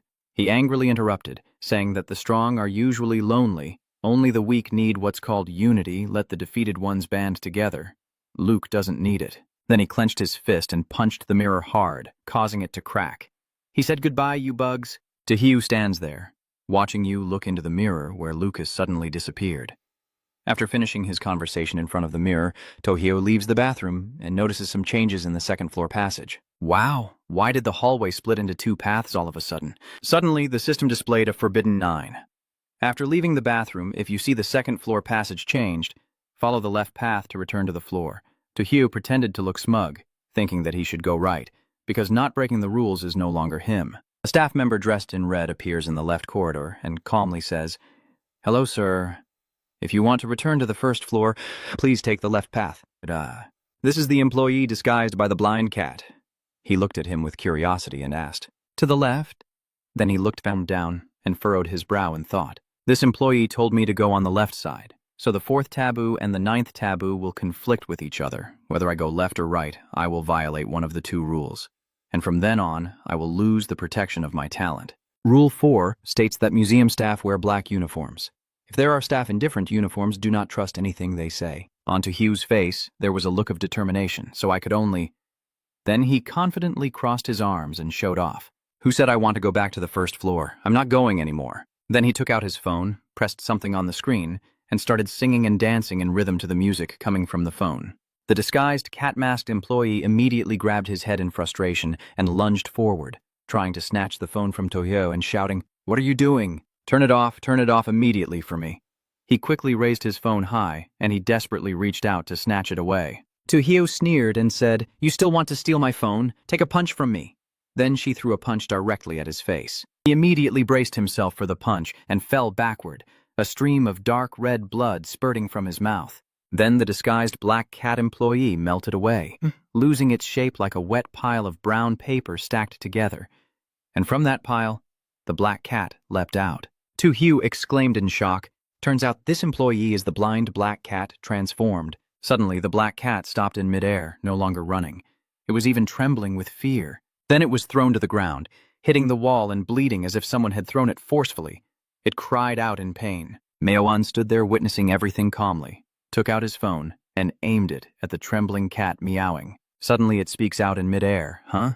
Is that kid here?" The picture shows that same kid holding the black cat. Its smile was very strange. Tojo muttered to herself, "Just as I suspected, the museum doesn't allow noise because loud sounds will attract the strange creatures. Just now I was playing music and the employee disguised as a blind cat couldn't stand it anymore." Next, this kid was also drawn here. He looked at his phone and chuckled, saying, "Fine, keep fighting each other. I love watching the strange creatures clash." The boy's smile was that of a madman, cold and terrifying. Its cruel hand broke the leg of the unfortunate black cat, its eyes turning red with anger as it grimaced, then threw the cat aside and said, "I'm not going to forgive you this time." Tojo raised his hand, his terrifying gaze threatening him. "Do you still want to get beaten? Come here. Today I will give you a proper beating." He was terrified of him. Then it quickly circled around him and ran away. Tojo turned his head to look at it and exclaimed, "Oh no, why are you running away? Your hand is still just there." Then he eagerly sped up to chase after it. The footsteps of some creature with fins and scales immediately followed as Tojo disappeared from view. A large fish-like creature that can walk and talk is looking at the black cat lying on the ground. It's a pity, poor black cat. Its mission was not yet complete, and now it has been lost. But right now, I will continue to complete that mission. At the same time, after finishing the conversation, Chuthid also experienced a strange phenomenon similar to what I understood. "Sorry, sir, if you want to go back to the first floor, please take the right path." The viewers wondered in the comments, saying, "So this employee told me that the elder goes on the left path. Why did he tell Chuthid to take the right? I guess he wants to oppose the contestant. Chuthid will obviously take the left path." When the staff member said that Chuthid hesitated and said to go right, but Kam Kai-chin insisted on going left, then closed his eyes to think. Forbidden Curse said not to trust the staff in red uniforms. That must be right. Anyway, the staff saving me on the first floor is dressed in black, so everything is clear now. Forbidden 4 and Forbidden 9 are correct. I should take the left path. The masked cat disguised employee noticed your silence for a long time and then reminded you, "Sir, if you want to go to the first floor, please take the right path." Chuthit was startled when he suddenly spoke out. Annoyed, he said, "Oh my God, Why do you keep acting like a restless spirit? Then something caught his attention, making Chu Thiet look down. So it's a text message. Don't take the left path or you'll die. Chu Thiet was stunned when he saw the message. Huh? I'll go alone. The left path will lead to death. But Chu Thiet's path now has a third option. A third path with something flowing underneath. This makes Chu Thiet feel confused. Why is there an extra path in this alien world? Which one should I choose? The masked employee, pretending to be a blind cat, continued to coax with a slightly fearful expression. Sir, please take the right path, as only then can you safely go down to the first floor. Chu Thiet Van Van glanced back at him. Chu Thiet's expression was extremely tense. He calmed himself down, stayed calm, and in moments of panic used his innate talent to continue searching for other clues, then activated his innate ability. This caused the viewers to praise him, and at this moment, Chu Thiet still remembered to use his supernatural ability to investigate. He really has grown up. Others envy him. How come everyone from Long Country is so clever? I don't accept this. The innate talent now reveals 2 yellow eyes. Seeing this, Chu Thiet immediately deduced that the eye, representing the innate talent, could help him. Then the eyeball left his hand and flew into the middle passage. Chu Thiet silently pondered. Could it be that the middle path is the right one? No, that's not right. The higher-ups warned me that on the second floor I can't rely on my innate talent. It could end up killing me. Then you turn left and run into that passageway. It seems this is the only chance for you to survive. You say go to the tent, I'll take the left path. The staff member didn't seem pleased and immediately turned around and left. Then a voice rang out, so boring, yet he still couldn't be fooled. Look at that strange arm measuring those eyes. So it was that kid. His expression looks like he's planning something as he juggles his eyes and says, Black Cat isn't playing with me. That stupid fish has no idea where it ran off to. The viewers keep debating. It's too dangerous. This kid and that staff member both want to deceive Chu Thiet. Luckily, at the critical moment, he remained firm, and now it seems that the staff member has turned into a black cat. And although they share the same goal, they are not on the same side. So, are those 2 eyeballs from the black cat? What if you return the eyes to the black cat? Meanwhile, Tojo, as soon as he stepped onto the first floor, turned around and went back to the second floor. The fish looked surprised to see him return. Why did you come back? You seem pleased with the appearance of that fish. He smiled brightly at the fish and spoke, mentioning both the blind cat and the knowing fish at the same time. Black Cat is dead, but you still haven't appeared. You must be hiding somewhere, so I pretended to go down to the first floor, waiting for you to come out behind. The fish, frightened, looked at me and asked what I wanted to do, then kept retreating. He sneered cunningly and said, Do you want a chance to say something? The angry fish glared at me and shouted, There's nothing to say. Humans are disgusting. I admit defeat because you caught me. I didn't expect you to deceive me. He shivered from the cold, pointed ahead, and said, If you don't know how to behave, don't blame me for being rude. White bear, beat it up for me. Suddenly, the white bear swoops in from nowhere and charges straight at it, relentlessly beating the fish with its hands and feet. The hurt fish cried and begged, Please don't hit anymore. Tojo stood there with her arms crossed, smiling and asking the fish, So how is it? Are you going to talk or not? The fish, trembling with frustration, replied, Humans are disgusting. What do you want me to say at last? Tojo still looked excited as he spoke. What are you waiting for? Don't you know what to say? Still keeping your mouth shut. Keep hitting. The fierce white bear charges again, using a special move, and the fish is helpless to fight back. Half an hour later, Tojo tiredly asks the fish, Do you finally agree to talk? The fish, crying tears but no water, said, Humans deserve to die. Just ask me if I will talk or not. What do you really want to know? Tojo scratched his head awkwardly and spoke. Oh, I haven't asked yet? The fish snapped angrily, pointing at his face and shouting, You didn't ask anything. What are you asking? I was beaten for an hour. Humans are truly too despicable. He asked directly, So I ask you why you appeared here. Do you know the secret of the museum? The fish felt that I understood and was making it difficult. It was afraid to answer. Secret? Me. I do know a few secrets here, but those secrets are things that the black cat and I accidentally overheard the manager mention. It begins to tell its story. The man sitting on the chair holding the black cat is startled by something that could affect everyone here, including the manager. The manager once tried to fight it, but was no match at all. Helpless, he raised his hands in surrender. How disgusting. The black cat and the fish gradually lose their lives. Something huge and black is grabbing that man. He panics and reaches out for help. Hey, help me. The fish keeps saying that during the confrontation with it, people at the museum kept dying, and even those who died continued to be affected, becoming strange entities. Let us out, let us out. That is the scream of the people trapped inside the red mirrors that look like the ones in the bathroom. Therefore, the manager decided to build a bathroom on the second floor. Behind each mirror, there was actually a person. Those affected by it, those the manager had killed. The manager was extremely shocked to see his clothes covered with some strange black substance. The fish continued explaining, but after fighting it for a long time, the manager was affected and turned into a monster. Therefore, the manager ordered the museum staff to lock him on the third floor, and at the scheduled time, they would take something from him. The door to that room is sealed shut, used to make oil for lamps and erase the memories of frightened visitors. Me and Black Cat, if we meet someone who can change the situation of the museum, we must stop that person from entering the wax museum. The fish looked at Tojo and explained because the wax museum is an extremely terrifying place, and also where it hides. You asked about the wax museum? Tojo knelt down, resting her chin on her hand as she watched the fish intently. You mean it's still inside the museum and hiding in the wax museum? The sad-eyed fish nodded in response. That's right. While dealing with it, the manager had the wax museum built and somehow managed to trap it there. The white bear stood there listening to them talk, and the fish suddenly remembered something, happily saying, "Oh, right, the manager once gave a map to the Black Cat. That might be the real map that helps escape from the museum, but the Black Cat already lost it, and it's unclear if the culprit is one of its accomplices. He killed Black Cat so cruelly, probably because he wanted to find out about the map." Tojo looked at the fish seriously and asked, "The map that the manager gave you, are you sure you've seen it before? Where's the exit of the museum?" The fish waved its fins in confusion. "Yeah, I've never seen that map before, and since it was always kept by the Black Cat, now that the Black Cat is dead, I definitely don't know where the exit is." Tojo's face showed contempt as he listened to the fish say, "But if it's a mission entrusted to me, even if the Black Cat is dead, I must lead you out of here." He looked at the fish and said, "All right, from now on, you come with me. If I can find the way out, I will definitely thank you." The fish widened its eyes and replied, "Thank you for trusting me, and the white bear has already been taken in." Then he picked up this book and looked at it carefully. Strange. Then he put it into his pocket and turned around. He looked down at the fish and said he would go up to the third floor to check. "Maybe we can find some clues." The fish happily squinted and followed, saying, "I will definitely protect you." The viewers feel that something's not right. Hey everyone, why do I keep feeling something's off?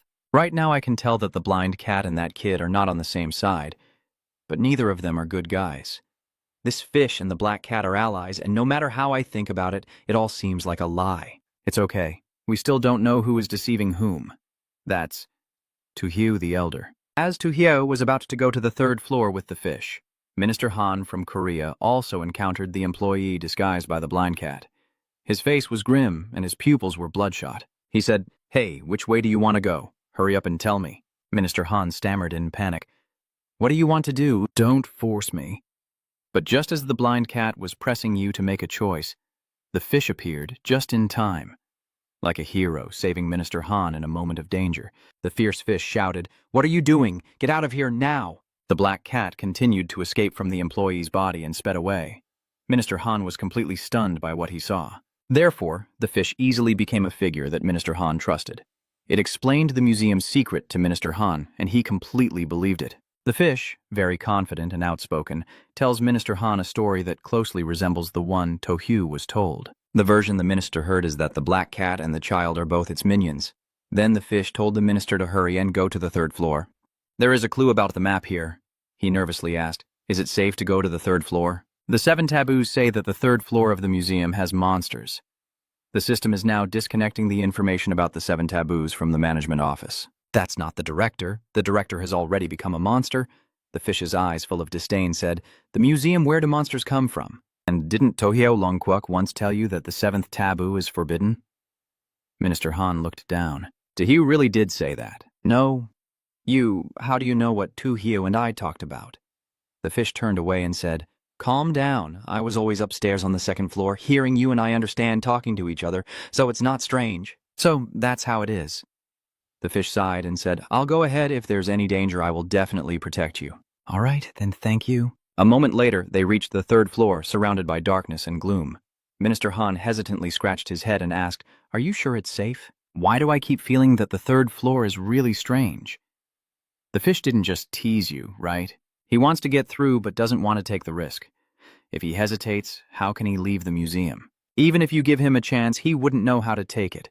So are you really going or not? You coward. He successfully provoked Minister Han, and with a determined look, he said, "Who says I don't dare? Damn it, don't underestimate the determination of Koreans."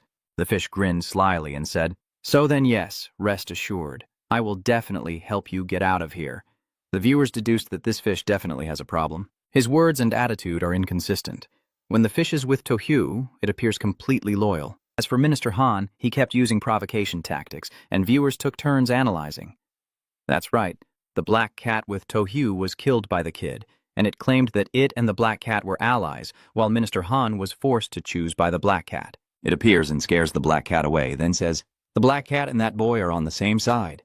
It seems that its goal is to gain the trust of the contestant and then lead them to the third floor. I guess the third floor definitely has something scary inside.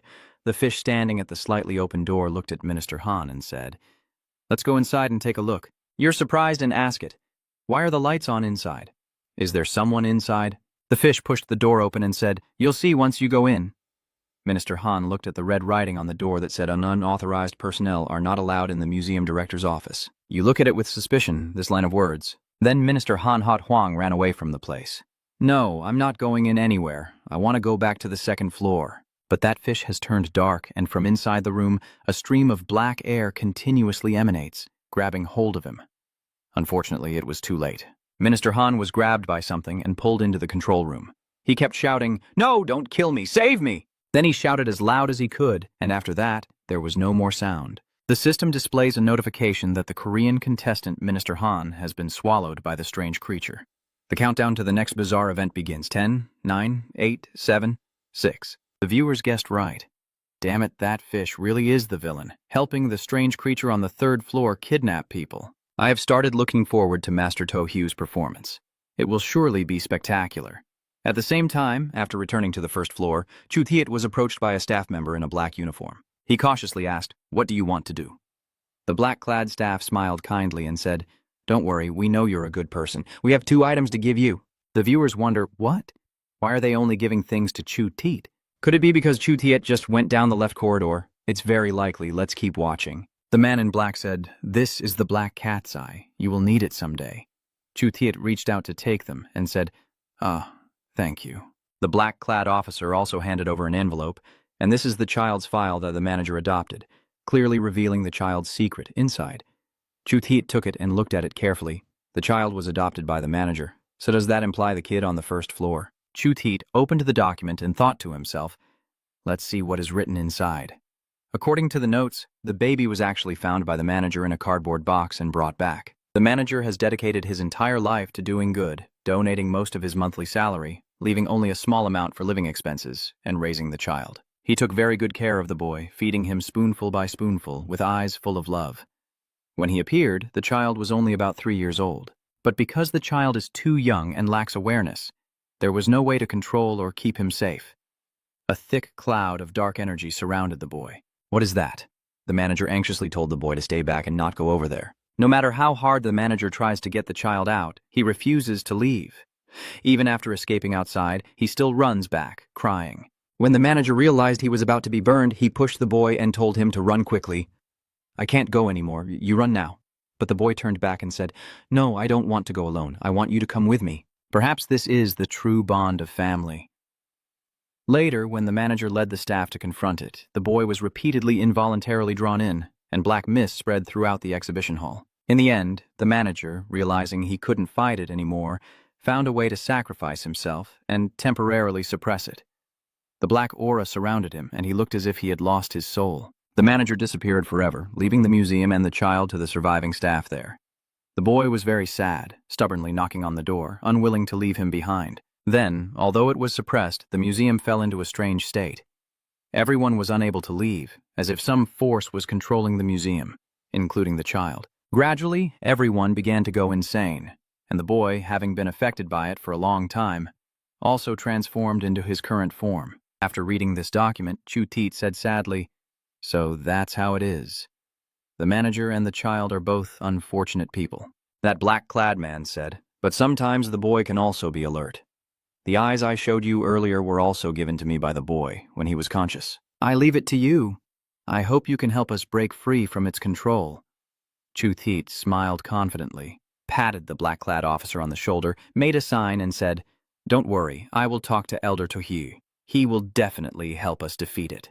The black-clad employee nodded and said, "I thank you on behalf of everyone." Now in the second-floor bathroom, Chuthit pointed at the mirror, thinking, the Elder isn't here, Adai is not here either, so how am I supposed to tell them I know this? He was startled to see the black cat reflected in the mirror behind him.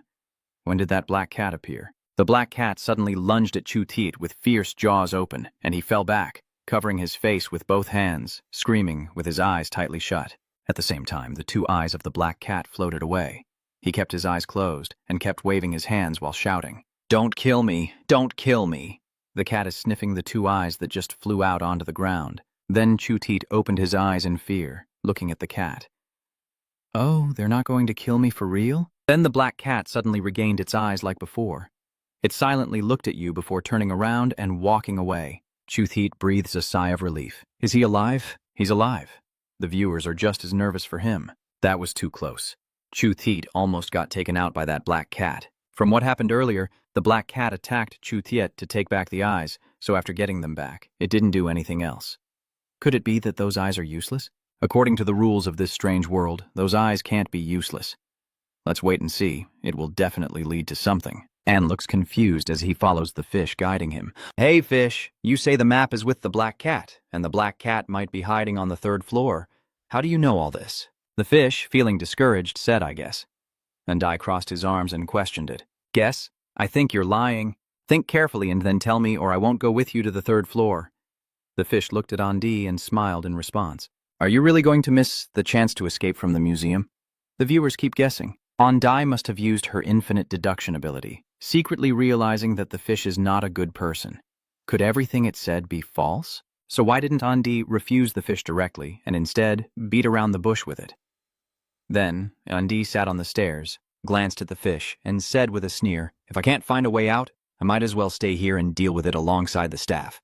The fish panicked and tried to deal with it. "Are you crazy?" The viewers are becoming more and more curious. I have a feeling that Andi is manipulating the fish, as if trying to get something from it. Oh my god, even honest Andi is starting to learn how to deceive. I can't wait to see if this fish gets fooled or not. Adai looked at the sturdy fish and said, "I'm not crazy, and I'm not afraid to tell you. I've actually found a way to deal with it, so I'm confident this time I can completely eliminate its influence." It was surprised to hear him say that, and immediately asked in an exploratory tone, "What? Have you found a way to completely eliminate it? What is the method? Tell me quickly." Andi looked seriously at the fish and said, "This method can't be told to you, but I have already told it to an employee downstairs on the first floor. I'm sure they won't wait long before they start acting. It's easy to get caught." "What? You told the staff on the first floor to prepare to act already?" Then it kept spinning, jumping up and down, shouting, "No, my friend, we have to stop the museum staff from acting. If they go up to the third floor, I won't be able to get out anymore." And Dai showed a resigned face, raised his hand and said, "If I really can't get out, then let's die together. After all, I've seen through life and death." The fish shouted, "You can't be so negative. Think of your family. Do you really want to watch them suffer because of you?" "So, what do you think we should do now?" She said casually, "Just stop those staff members and then come with me to the third floor to find the black cat for the map." He hesitated, touching his chin. Maybe turning against them like that isn't a good idea. It will surely make them suspicious, or you should go down to the first floor to stop them. He quickly refused. I can't. I absolutely can't go down to the first floor." Then Andi pretended to be dejected and leaned against the railing, saying, "I won't go if you don't go. I think I might as well just wait to die in peace." The fish looked at him thoughtfully, unable to believe that this guy was so determined to die, and he even wanted to take it down with him. "I can't forgive everything that has happened." Then it went down a few steps and turned back seriously to Andi, saying, "All right, I will find staff to clarify things. He'll wait here for me. I'll be back in a moment." "Yes, I'll be right back." He happily gestured to it and said, "Osake, the viewers are enjoying the discussion." So Andi wanted to trick the fish into going to the first floor. The boy's rough treatment of the cat probably means he won't hold back with the fish either. Ange wants these strange creatures to kill each other. Good job, NDA, this fish has really been caught by him. He sat and watched it gradually disappear into the distance. He held the frog-shaped balloon close to the corner of the wall, secretly watching the fish turn into a humanoid with a fish head. And I smirked and said, "You guys keep hitting each other's heads. I'll just continue to calmly imagine." Then he thought he should keep the frog balloon nearby to prevent any strange objects from disrupting his imagination. One of the results of infinite speculation is him imagining himself surrounded by black mist and chained up. Ah, whose voice is coming from that black mist? Do humans still want to face me? Just imagining it makes me scared. He muttered, terrifying, too terrifying. I never expected it had been locked in there for so long, but still could easily kill me. And I never expected the balloon next to me couldn't prevent it from sensing me. Blind cat, the missing eyes. These are all key points. I have to find a way to locate those eyes. Then, Andi closed his eyes, one hand pressed against the wall to find his way, while the other used his ability. His mental state was weakening. Endless hallucinations made it impossible to continue, so he could only rely on himself to find those eyes. Suddenly, the blind cat appeared behind him, causing Andi to turn around in surprise. The surroundings were filled with dark mist, and he calmly looked at it. Don't scare me. I know that as long as I don't break any taboo, you won't be able to kill me. The angry cat's fur bristles. It's a cat now. How about this? We make a deal. I help you find your eyes again. You don't need to keep helping that stupid fish anymore. If it weren't for it, you probably wouldn't be in this situation. The blind cat cautiously speaks up. Meow, you mean that fish is the one who made me like this? He honestly told the blind cat that I used infinite inference to see that both you and the fish serve him. But that fish has always opposed you. At first, it lured the kid upstairs, which led to your eyes being blinded by the boy. Later, it even took all the credit from you and falsely accused you of hiding the map to keep it for itself. What is the panicked cat muttering? And Dai looks at the black cat with a bitter smile. If I had a teammate like that, I would have betrayed him long ago because someone like that is not trustworthy.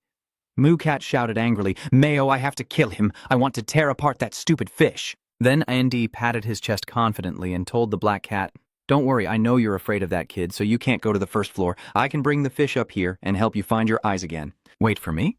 The cat replied. Mayo is settled with one word. He stepped down each stair. Sir, the fish was just on the first floor when the child exposed its identity and almost got beaten to death. We managed to stop it in time. Now I'll hand it back to you. I believe you can do it. Lead us out of this. He put his hands in his pockets and said, I will do my best. After handing the fish to Anne, the staff also gave him 3 more items, a lunchbox, documents about the child, and the cat's eyes. He hugs the fish and the belongings and walks away. Adi eats his meal and reads the documents about the child, gradually regaining his composure before slowly returning to the second floor. Horror. What is this? Isn't that person bringing me up to the second floor to save me? The cat takes out its eyes and puts them back into its own sockets. After the cat restored its eyes, its face darkened and it coldly said, Meow, I have to kill you. Foolish teammate. The fish nervously looked at the black cat and asked, What do you want to do? We are on the same side. You can't trust this human's lies. The black cat immediately jumped up and slashed at the fish's face. The fish cried out in pain. Ah, the fish is dead and turned into a pile of mush. There is something underneath. And Dai quickly grabbed it and nervously asked, What is this? The museum's map. The cat standing behind puffs up its fur in anger. Give it back to me. He stood with one hand on his hip and the other holding up the map in front of the black cat, provoking and threatening. Killing the fish is like betraying it. If you don't want to die here, you better listen to me now. The cat scolds him. What? You despicable human. Do you dare to deceive me? And Dai responds calmly. Anyway, everything has already happened. You decide for yourself. The audience can't help but admire. Unbelievably good quality. And Dai not only tricked the fish, but also fooled the cat. That's truly a double kill. I think I'll call this move the godly shot. The cat quickly replied, Fine, I will cooperate with you. At the same time, in Lucas's water in America, the black cat watches him bristle its fur, wary of humans. What do you want to do? His face sneers maliciously. Seeing that, the viewer comments, Damn, Lucas is truly crazier than anyone could imagine. He picks up the knife and says, I will kill you and won't have to face the choice. Kitten, don't be afraid. I will only hurt you badly. Black cat turned and ran, thinking to itself, I can't be caught. I can't be caught. Lucas stood behind, smirking coldly, then threw a playing card at the black cat, which eagerly tried to run away.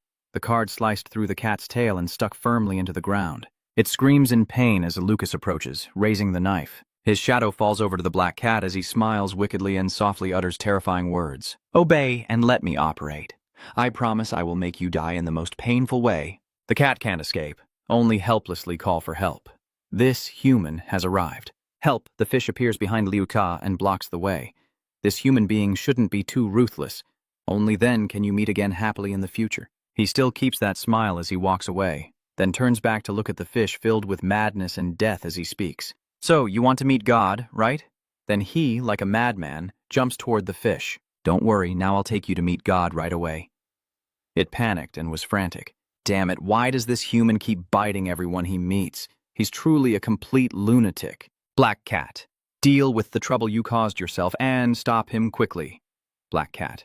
This gang has already pulled the card out of its tail. Then the cat throws the card and quickly turns away, leaving the fish behind. I don't have time to stop him. I'm leaving now. Please, fish, I beg you, but you're caught in a grudge and scold the Black Cat. Damn it, you're truly a blind-hearted, heartless, and cruel cat. The fish shouted in fear and ran into the darkness. Hey, Lucas is also chasing after it. Everyone starts to discuss. Oh, what do you all think? Will this fish be able to escape? Probably yes. They are hiding in the darkness and Lucas hasn't noticed. Now hiding in the shadows probably gives a chance to escape. From what I see, when Lucas loses his temper, he doesn't think at all, so he won't go deeper. At the same time, Tojo went up to the third floor with the fish and immediately received a reminder from Senior Long Kwok indicating that the map was inside the fish's stomach. Tojo, after reading, paused and looked at the calm fish leading the way, then thought to himself that this fish was both stealing and making a fuss but still needed to keep it for later cooperation. He kept a serious face and said to the fish, "Open the door, I can't wait to meet the manager." As soon as the fish touched the door, a strong force pulled it in, and both the fish and Tojo were sucked through and fell to the ground. The fish approached the table with green candlelight, kneeling respectfully and reporting, "Master, I have brought the person here. I have helped you filter out this individual. He is absolutely so handsome that even the fish would agree. The Black Cat is dead, killed by this human. Waiting for you to return again, I believe you will completely break free from its control. I understand this, so I wonder in my heart, Master, are the words it said to me at first all lies? So is the current Master talking about itself, or the manager?" Then the two candles on the table went out, leaving only smoke. Judging by the hair and clothes, it was the controlled manager, but no flesh remained, only the skeleton. Surrounded by two floating blue flames, he sat back in his chair, watching the fish with satisfaction. Well done. All of your rewards now belong to you. When I regain control of the museum, I will give you even greater supernatural power. Then he raised his hand to the fish, instructing it to quickly perform the body swap ritual so that this fresh body would become part of him. The fish responded, "Yes, Master." It irritably said to Tojo, "Humans are so stupid. I didn't expect that just a few words from me could turn you around so easily. As expected, apart from the Master, all you humans are just a bunch of idiots." Tojo sat cross-legged on the chair with her arms crossed, speaking calmly. "Humans, it seems your Master is also a human. Don't say useless things, become part of the Master quickly." Tojo coldly replied, "Salted fish really is salted fish. I deliberately came here with you. Do you really think you have fooled me? I'll give you a slap for that." He sneered and then slapped the fish in the face, making it cry out in pain. Oh, the fish sitting proudly on the floor crying. "I was wrong, humans. I shouldn't have brought you here. I shouldn't have let him seduce me." I look at it seriously and say, "So tell me, what exactly is your Master?" I said he is actually the manager. While the fish was speaking, he was already standing behind it. He angrily shouted, "Few victories, many defeats, go die!" Then the manager struck and killed it, leaving the fish in shock. The viewers' comments are crazy. The map inside the fish's stomach is torn apart and useless now. Don't panic. I believe Master Tojo can get through without the map. He angrily looked at Tojo, that damn bastard, then rushed in front of him, not expecting you also wanted to help him deal with me. You have all been fooled by him. He is the real mastermind. Stupid, you are all truly foolish. Tojo calmly said, "Do you dare to scold me? I have to teach you a lesson." Next, he angrily stomped forward, one hand on his hip and the other pointing at him, commanding, "Black General, Doll, attack." He was startled and panic-stricken. "A strange object, damn it. I didn't expect you to bring another strange object into the museum." There are two candles on the table emitting a natural green aura. He stands amidst a black mist, his face reflecting the green light as he screams, "Ah no, they shouldn't belong here." Tojo was stunned as the book suddenly opened in front of him. Huh, what is this? On that page it says, "I think my biggest mistake was coming to this museum with my brother to take the position." My brother is the manager of the museum, and I am just an ordinary low-level employee. But my relationship with my brother is very good. He often cares for and looks after me. I feel that being an ordinary employee is also a great happiness. At least I don't have to work as hard as my brother. My colleagues and I get along very well, too. The manager brought the rice down for his younger brother. Eat your meal. Here's an extra chicken thigh for you. The manager's younger brother happily accepts it. Thank you. Lately, my brother has been secretly doing something. He often goes out, and many times he leaves the museum. When the younger brother sees him going out, he immediately asks, "Why do you leave the museum?" From what the museum staff told me, I learned that my brother is doing charity work and some other meaningful things. I am very happy to have a brother like him. Like him. His image is quiet and grand. The younger brother asked the staff, and they explained. The manager has been busy with charity work lately, I see. As expected of my brother, today he brought home a child. My brother said he found him in the trash and, seeing how pitiful the boy was, wanted to adopt him. I agree with my brother's decision. My admiration for my brother grew even deeper. The brother holding the baby in his arms looked at his younger brother and said with a smile, "I've taken the baby in, so from now on you're officially promoted." My brother goes out more and more often, and the child he adopted is growing up. But strangely, despite buying him many nourishing foods, his complexion remains very pale. I felt that the boy lacked any vitality of a living person, so today I couldn't hold back and secretly took him to the hospital. The test results shocked me. The doctor diagnosed that the boy was suffering from anemia, or even an unusually severe form of anemia. I see several needle marks on the child's arm. I suspect that he is being bloodlet almost every day, and at the same time, he is being transfused with someone else's blood. The younger brother, holding the baby, was startled when he heard that. What? The doctor also said this has been going on for at least 2 years. The younger brother, holding the baby and the test results in his hands, was overwhelmed. Could it really be my brother who did this for 2 years? Did he do this to the boy? I confronted my brother directly, but he insisted he had no idea about it. The younger sibling, holding the baby in anger, said, "Fine, I'll pretend you really didn't know, but I can't let you keep raising the baby anymore. From today on, I will take care of the boy." The older brother, annoyed, turned away. "Do whatever you want." The boy is increasingly relying on me, gradually seeing me as his older brother. The younger brother looked at the boy clinging tightly to him with gentle eyes and silently thought, "Of course, this is only natural." My twin brother and I are often mistaken for each other, and recently a series of strange, unexplainable events have happened at the museum. At night, I saw a blind cat walking on the 2nd floor, and there was also a talking fish. All of these things are incredibly strange. My younger sibling was terrified when they saw that phenomenon.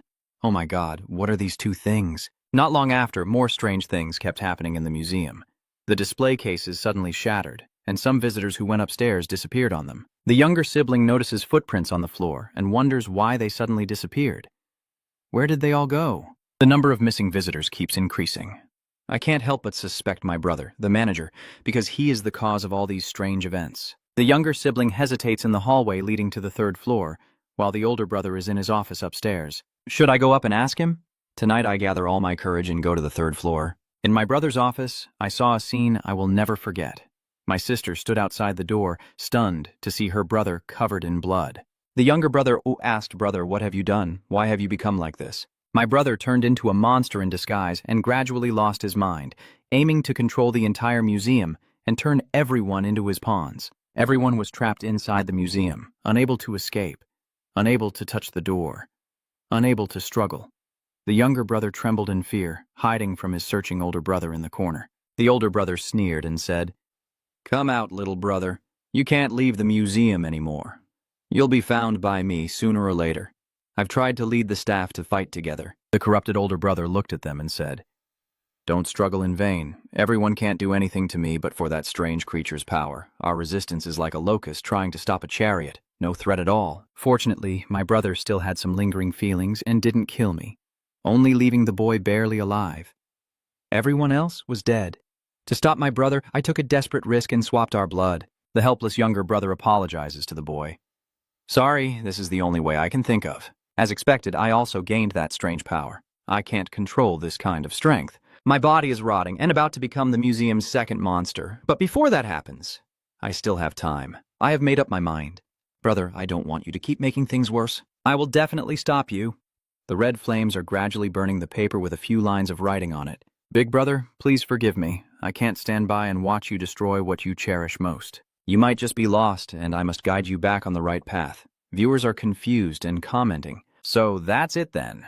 The fish earlier didn't say that the strange object appeared on its own." Did the manager become strange because of infection? Who is really telling the truth? The viewer's comments appear, clearly showing that the younger brother was telling the truth all along.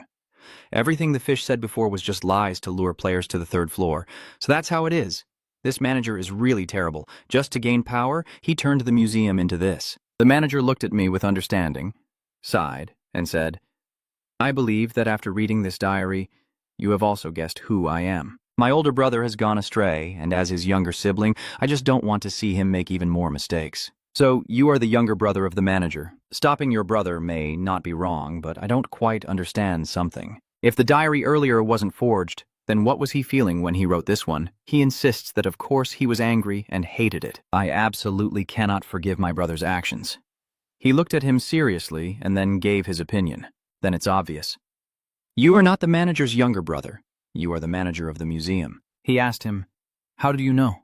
Then, Tojo raised his hand to his chin and looked at him with a gaze that seemed to see through everything as he spoke. If I'm not mistaken, when you saw me carrying that strange object, you realized you couldn't compete with me. So you gave up on the idea of taking over my body and instead pretended to be my brother to deceive me, using my hand to kill your own brother. I understand. With one hand on my hip and the other extended, I frown and say to him, but it's a pity that when I asked about your feelings while writing the diary, your answer made me feel a little amused. The manager sneered and said, What's so funny about that? My foolish younger brother has been opposing me from the start. Besides hating me, what other feelings could he possibly have? No, he has always loved you. His act of stopping him wasn't to kill him, but to save him. He smiled again and looked at Tojo, saying, So what if that's the case? I no longer have feelings for it anymore. Kill me? I am no match for you. I give up. He glanced at him, turned around and walked away, saying, I don't want to kill you yet. He asked, Why? Tojo paused and looked at the manager with a sinister smile, wanting to know why. Think for yourself. He remained silent, saying nothing more. The viewers cheerfully commented, Tojo, the boss is still as despicable as ever. The manager doesn't understand anything. Other viewers straightforwardly ask, Why do you think they didn't kill him? I'm also curious. Other viewers speculate that I think the elder considers it this way. After all, killing him can always be done later, so they keep him alive to see what your younger brother will say, which will make it easier for Chu Quan to get the maximum score. Other viewers' comments make sense. Tojo glanced back at the doll behind her and waved, saying, Doll, watch the manager and don't let him cause trouble. Hak Tuang Quan went around to check if there were any useful clues. The doll nodded, and the black general then spoke. Yes. Then the doll approached the manager to watch over him closely while the black general circled around, sniffing every corner of the room. Tojo looked pleased and didn't watch. A few minutes later, General Black used his shape-shifting white beard tongue to give me the documents and the bundle of keys. I tra, the notebook, and the 3 keys? All right, there must be quite a few clues in this office. Tojo confidently turned around and said, Doll, come with me to the 1st and 2nd floors to look for more clues. Black General, stay here and watch him. Don't let him cause any trouble. Upon receiving the order, Commander Hay sat at the manager's feet, wagging his tail while the doll followed him. The manager stood silently, thinking to himself, annoying, yet he didn't kill me. Tojo carefully read the notebook she had earlier, which stated that Forbidden Zone 12 wax museums are extremely dangerous and should not be entered to find it. Forbidden Zone 13 as well. If you accidentally enter the wax museum and are trapped inside, stay completely silent and do not make any sound. Forbidden 14. The wax museum displays countless wax figures of all kinds, all modeled after real people. Their eyes cannot move, and their bodies are immobile. Forbidden 15. When the wax figures stare at you, make sure you are also looking directly into their eyes. Don't close your eyes or something extremely terrifying will happen. Prohibition 16. There are no wax figures resembling human skeletons in the wax museum. If you see any, leave the wax museum immediately. Restriction 17. The wax museum has no exit. Restriction 11 in Notebook A. If you follow all the restrictions and explore the entire museum, congratulations. You can safely leave through the entrance. Please leave. Tojo coldly closed Notebook B and muttered to herself. Notebook B emphasizes the wax museum. It seems that restriction 11 in Notebook A is wrong. The museum's exit is likely connected to the wax museum, possibly even inside the wax museum. At this moment, Anne is tricking the black cat to go up to the 3rd floor with him, and before going up, he has used his divine deduction several times. He frowns as he watches the cat climbing the stairs, thinking that once he gets upstairs, following the most accurate deduction will allow him to easily retrieve Notebook B and the 3 keys. After entering the office, and indeed quickly found Notebook, B, and the keys, using the black cat as a sacrifice to escape safely from the 3rd floor, he quietly grabbed the notebook and keys while the manager was killing the cat. On Lucas's side, the black cat and the fish are still alive, hiding in a dark corner watching him confidently walk up to the 3rd floor with a triumphant smile. The fish and the black cat watch him walk away unafraid and start to discuss. The fish said, "Look, that crazy guy is voluntarily going up to the 3rd floor. He didn't even need us to lure him. He's really a lunatic," the black cat replied. Suddenly, the angry fish puffed up and pointed at the cat, shouting, "I almost forgot that stupid cat earlier sold me out. I haven't settled the score with you yet." The cat bristled and said with all its might, "Don't blame me." Then the fish swung its tail at the black cat, furious. "Watch my divine dragon move. Damn it, why can't a cat like me fight back against a salty fish like you? This makes no sense." Suddenly, a piercing scream rang out. "You crazy bastard, you're a true lunatic from head to toe." The fish and the black cat were startled when they heard that scream. They all gasped and asked in unison, why did the manager scream so desperately? The manager, terrified, hid behind the desk, looked up at Lucas, and shouted at the twisted head, "You crazy bastard, I already gave you the diary, so why won't you let me go?" Lucas held a small knife and looked at the manager with an excited expression like a madman and said, "The most mysterious thing is to hypnotize people's hearts. You should keep these words to say to God, 'My duty is to bring you before him.'" At this moment, the fish and the black cat stand outside the door, hearing the manager's screams and the continuous sounds of chaos. They are worried about him, but also too scared to go in. Fish nervously asks the black cat if they should go inside to save the owner. "We believe the master won't blame us, right?" Black cat hesitated before answering. "I agree."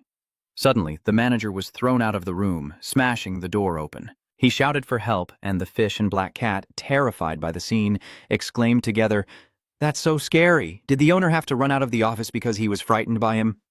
The manager, furious, stood in front of the fish and black cat and scolded, "You useless damn creatures! I told you to find a suitable body for me, but you went and found me a madman." "Are you bringing this guy here to test me? Who could endure this kind of test?" "Sorry, master, we can't. Don't run, no matter what, you won't escape." The manager and the fish are terrified of him. Then the manager suddenly threw the fish and the black cat at Lucas and said, "You two stop this crazy guy for me." They were too caught off guard and couldn't react in time, so they shouted, "Hey!" Lucas decisively slashed the fish and the black cat, making them fall in front of him and infuriating him into shouting, "Damn it!" At this point, Lucas seems to have the upper hand over the manager, his aura turning demonic as he glares at him. "You have no way out now. If I'm not mistaken, you can't leave the 3rd floor." The manager, panicking and unsure what to do, could only weakly say, Don't come any closer." The knife moved straight ahead, and at this moment, it didn't look small at all. Lucas's hand holding the small knife stops just before the manager's neck, making him break out in a cold sweat. The viewers suddenly wonder, what? Why did Lucas suddenly stop then? "Oh, I see." The manager also asked Lucas, "Why did you stop?" Then he withdrew his hand, looked at the manager with a calm expression, and said, "I suddenly calmed down and didn't want to kill you anymore. Saving your life might be useful later." On the 2nd day after breakfast, Tojo went to the bathroom on the 2nd floor and stood in front of the mirror. This time it seems all the surviving contestants are gathered here. Vodka and Alia from Atom Country appear stunned in the mirror. Tojo tilted his head to express his opinion. "I'll start by sharing my hypothesis. The black cat and the fish trying to lure us to the 3rd floor show that the rules do not force us to go up there.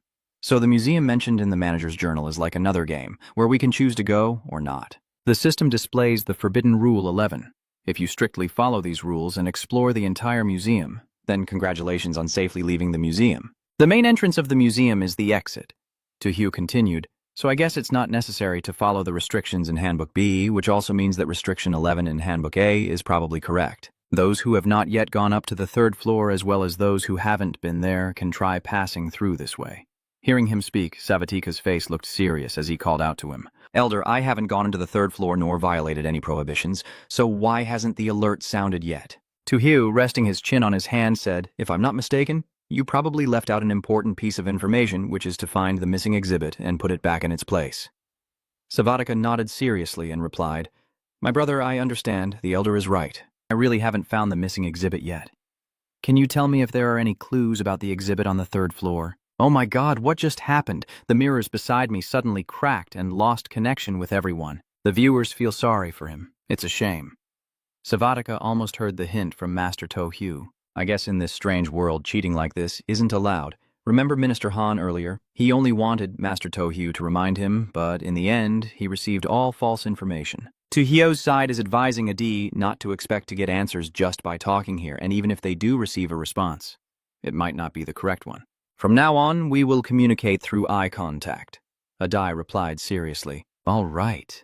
Chuthit asked nervously. Do you think we can understand each other just by looking into each other's eyes? You're also hesitant to speak. That's right. What can eyes really express? Sheenan scratched his head and said, well, let's give it a try. If they still don't understand, then there's nothing more to do. They can only rely on themselves. After trying various methods, Tojo and An quickly managed to communicate smoothly. But Chutit, Gon, and Jason, no matter how they squint or frown, couldn't understand each other's meaning.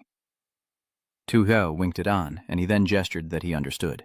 The other three are also waving their hands and blinking rapidly. 10 minutes later, after Tojo and Andi finish their conversation, the mirror also breaks. Continuing to communicate this way is no longer possible. Chuthit helplessly scratched his head and sighed, unable to talk to anyone, so he could only follow Tohyo's advice and try to find the missing exhibit to see if he could get through first. Suddenly, the black fish and cat walk in, startling him. The fish speaks. I heard everything you just said. You want to leave the museum, right? It's very simple. Follow us to the 3rd floor where there's a way out. Chuthit asked suspiciously. Going up to the 3rd floor with you. Then he thought, based on what Elder Tojo just said, the 3rd floor must be very dangerous, and he warned that people like him, who are easily in danger, should definitely not go up there. Then he angrily pointed at the black cat's face and shouted, Do you want to tempt me to go to the 3rd floor? I absolutely won't go anywhere. It's clearly a trap. Black cat, all my effort to help you find your eyes was wasted, and now you want to join them to hurt me. Black cat hesitated and spoke. It's me! Then the black cat jumps up, breaking the mirror, and says, I will help you. Behind the mirror, there is a human skeleton. The black cat is searching for something, and Chutiet, seeing this, is stunned and sighs. Damn, a human corpse is hidden behind the mirror. A moment later, the black cat chewed on the plate and looked at you. Chutiet frowned and asked the black cat, Huh? Where did you get this plate? Could it be the missing item? Viewers take turns discussing whether the kind-hearted are blessed and whether Chutiet's efforts to find it. Eyes were worth it, but the fish is still watching nearby. Can Black Cat be trusted for giving Chutiet the item? If it's a trap, then I guess I'm done for, Black Cat said while chewing on the plate. We're even. Chutiet knelt down and looked at it, wondering whether he should trust it or not. What if it's lying and you're taking the dish from the Black Cat? Then the fish speaks up. The blind cat, are you really willing to help him? Don't forget what our master told us. The Black Cat looked at the fish cautiously and then said to Chutiet, What are you just standing there for? Hurry up and run. Chutiet looked determined and said, Forget it, just trust this once. He said that then ran off with a serious look, while the fish and the Black Cat were fighting each other. The angry fish scolded, How dare that blind cat do this? If that's the case, don't blame me for being rude. The Black Cat also replied, No need to be polite, no need to be polite.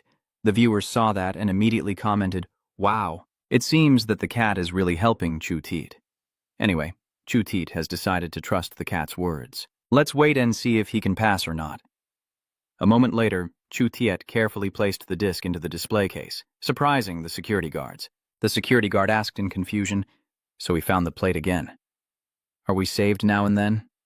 As the plate was placed neatly, it emitted a green light. The guard happily said, The barrier at the door is gone. We can go out now. The other staff members were just as relieved, Chutiet said with a look of disbelief, surprised that the Black Cat actually helped him. And luckily, he chose to trust it.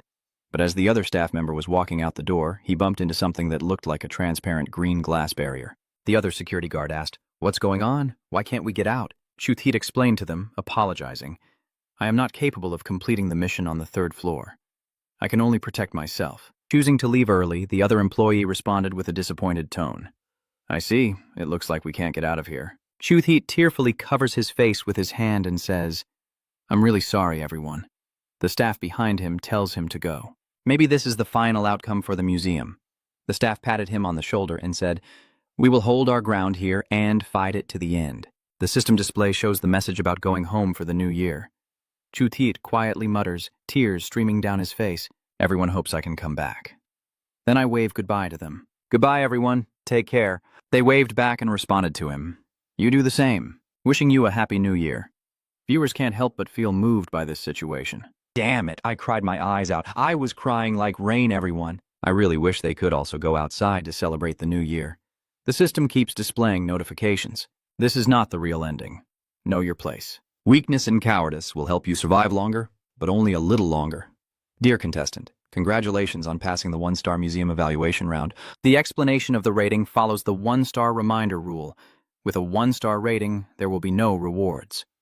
Chuthit stood there attentively listening to the system notification while viewers took turns commenting. Wow, only 1 star. I'm satisfied with just 1 star as long as he can survive and come back. Even with 1 star, I still respect him. Well said. No matter what, Chutit is our hero. People from Long Kingdom do not abandon any citizen. While Chu Tiet has passed the game, Gone from America also arrives at the second-floor bathroom. He lifted the hammer on his shoulder and looked at the mirror, thinking to himself. Last night, he used his night watch ability to get the instructions, and to get a better assessment, he had to smash all the mirrors in the second-floor bathroom. Then he spoke, even though he didn't know why he was doing it, but the information from the probing ability couldn't be fake. The black cat and the fish outside the door watched as he spoke and asked, "What do you want to do, human? Are you crazy?" Gon glanced at the black cat and replied, "I'm not crazy. I must smash all the mirrors here, and I'm sure I'm not breaking any taboo. You can't stop me." After finishing, he smashed all the mirrors inside with a hammer. The shards flew everywhere, and the black cat screamed in fear. "Ah, you damn human, did you really do this?" After smashing everything, he stood there stunned, holding the hammer in one hand and wiping sweat with the other, looking at the corpses spilling out from the broken mirrors scattered on the ground. The fish outside the door told the black cat, "Hurry up and run, we have to go back." The black cat spoke. "They are terrifying humans." It only just reacted now, saying, "What are these things? What are these things? Are they some kind of artifact?" "Yeah?" Then a voice from someone else rang out, but he didn't pay attention. "Ah, I finally got out. I can move freely now." Korean picked up the missing items and said, "I must quickly find the missing 7th item." The night guard's innate talent told him it was here. Someone's laughter echoed, and he happily raised the missing bottle, saying, "I found it. I can't stay long at the museum. I need to leave quickly." There is something behind him telling him not to go, to stop. When Gusion places the bottle into the display case, the system shows a message. "Dear player, congratulations on passing the 2-star museum evaluation. Explain the rating, follow the 1-star rule, and answer the riddle behind the mirror on the 2nd floor for a 1-star rating." When Chu Tiet and Ji John pass through, the voices of the eliminated players also echo across the earth. They are terrified and in pain as they are swallowed by the strange creature. The system displays the message that the player Am Tam Kwok Savadaka and player Ahen have been swallowed by the strange creature. The strange world countdown begins 10-9, 8, 7, 6. The viewers panic and comment, "What the hell is going on? Why did they get eliminated like that? Aren't they all supposed to have found it, put it back in the glass case, and then moved on?" The viewers speculate. Actually, when Gan smashed all the mirrors in the bathroom, I noticed a detail. The hidden items weren't just the mag exhibit. There were many other things as well. The viewer comments, "I see now. Gan relied on his innate talent to choose the correct display item. Savadaka and Jayan, lacking the help of the black cat and guidance from their talents, did not find the display item. Unfortunately, they had already missed the chance to save their lives." On to Hugh's side, he is walking around with the doll, examining. He thinks the strangest part of the museum is these doors. Could it be that the key found in the director's office is used to open them? But there are at least 10 doors here, so which one is the right one? Tojo carefully examined the diary for clues. The previous monster director's diary helped me realize the fish was lying, but might still be able to go with it. I'll try reading the prophecy this time too. Among them are the overlooked mirrors and forgotten corpses. Tojo felt confused and spoke up. "The mirror with the corpse." Tojo stared intently at the object in her hand, lost in thought. Last time the fish mentioned that there were corpses behind the mirrors, I thought it was just hiding the bodies. The system displays a notification that the monster director's diary has been used up and is about to vanish, breaking apart into a tiny spark of light. He continued to think, but combining it with the clues in the director's journal, he guessed that the mirror in the second-floor bathroom was not only used to hide the body, but also held some important clue. Then he smirked, turning around and looking at the doll and said, "Let's go. Come with me to the bathroom." It nodded in agreement. In the second-floor bathroom, Tohyutrak sneered and gave the order. Doll, smash all the mirrors for me. It immediately clenched its fist, ready to do so. Then it punched the mirror with force, shattering it into pieces. Glass shards flew everywhere, and behind the broken mirror was a human skeleton. Behind the two newly discovered skeletons, a black shadow with glowing red eyes spoke.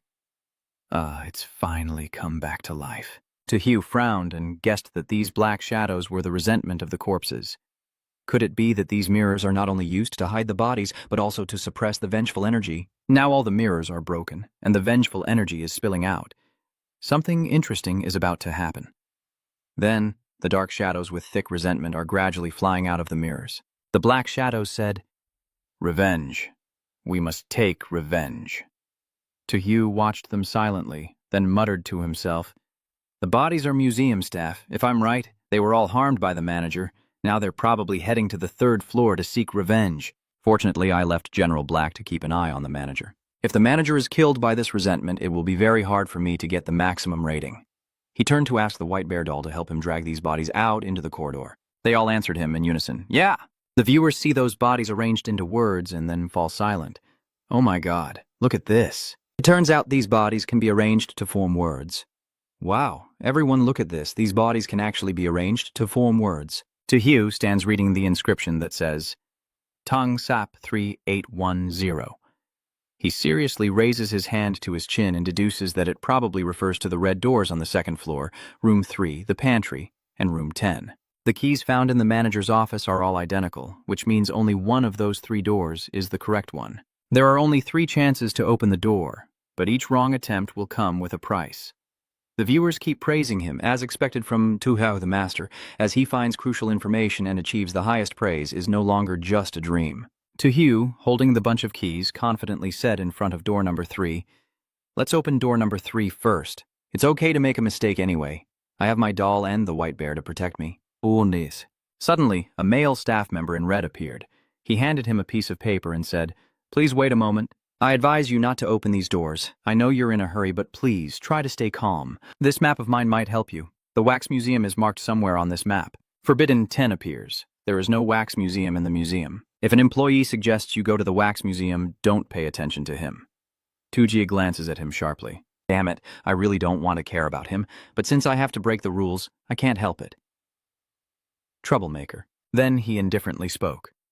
"All right, give me the map to see." He looked at the map and thought to himself, the back door is on the 1st floor, the final point is on the 3rd floor, and the secret door is inside the office. Dreams really are deceiving.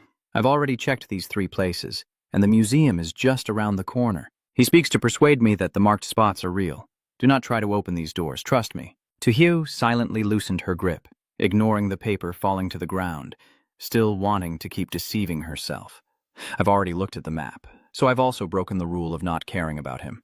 Then he chuckled mischievously, thinking he would teach him a lesson, and as he punched him in the face, he said with a sly smile, "Eat a punch from me." That punch distorted his face and made him fall backward.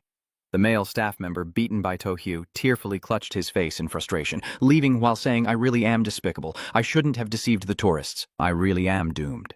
Tojo chuckled, squinting playfully at him, saying, "Repent sincerely, and don't bother the boss to open the door anymore." After Tojo's scene, a senior official from Hoi Hung Kwuk immediately sends a reminder to Andi.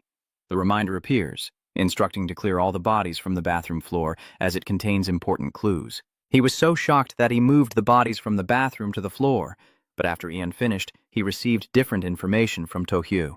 He also stood reading the inscription and then deduced that Wax Museum 357 must refer to the numbers on the 2nd floor, which includes a door leading to the Wax Museum. Viewers are commenting that the numbers of the 2 elders are completely different. This is a trap, and it's really hard to guard against. Fortunately, the senior officer of the Hoi Hung Nation was quick-witted and didn't reveal the room number to An. Otherwise, he would have been in serious trouble. After Ange discovered the clue and approached those doors, suddenly a staff member dressed in red appeared.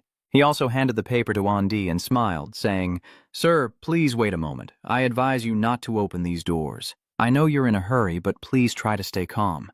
My map might be helpful to you." The Wax Museum is somewhere marked on this map. Anne didn't pay attention to him and focused on thinking seriously. The uniformed employee in red, I need to think for a moment.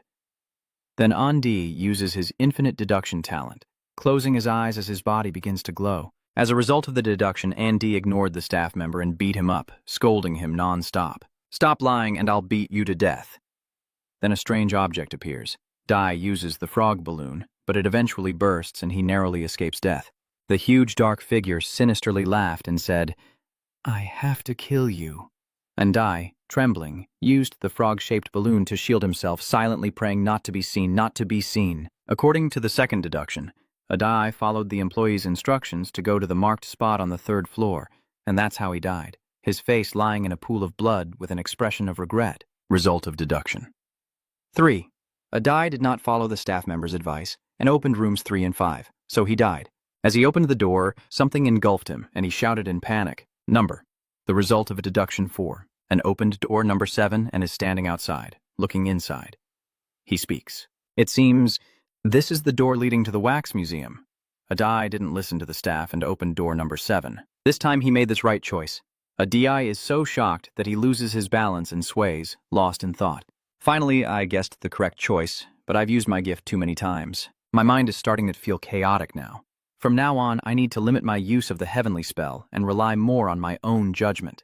The red-shirted staff member advised Atakui to stop, saying everything I tell you is true. You shouldn't open those doors here. But he still resolutely approached door number 7 and said, "I am not breaking the rules. You can't stop me. Don't cause trouble for me anymore." At the same time, Lucas received a warning from American authorities and gathered useful information from the bodies in the bathroom. He grinned cunningly, realizing that the Wax Museum 4812 was the key to opening these rooms. He stood in awe before the line of corpses. Truly a breathtaking sight. And when Lucas reached the door on the 2nd floor, he also encountered that same employee. He also handed him a diagram and said, "Sir, I advise you not to try opening those doors." Lucas smiled and replied, "Stop that amateur act. Do you think you can fool me with this?" Then he pulled out a small knife, looked at the employee with a savage smile. Since he appeared, his identity had already been exposed, even what he was about to say. Then he stabbed the red-shirted employee's side and continued, "I understand everything in my heart." The employee screamed in fear. "Ah, crazy person, crazy person." The viewers comment on the gun. Wow. He charged in and stabbed him in the waist. So cruel. If I remember correctly, the surgical scissors are a bit rusty, right? So isn't that a tetanus shot? Then the red-shirted employee, panicked, ran away from the wound. Don't kill me." Lucas excitedly looks at him fleeing and says, "Don't run. You must pay a high price for your actions. Hand over your life, and I will keep it safe for you." Then Lucas quickly stabbed the employee in the neck with a small knife, causing his head to be severed from his body. The viewers commented, "What did you do to tease him?" He is a crazy man. This time, it's perfect.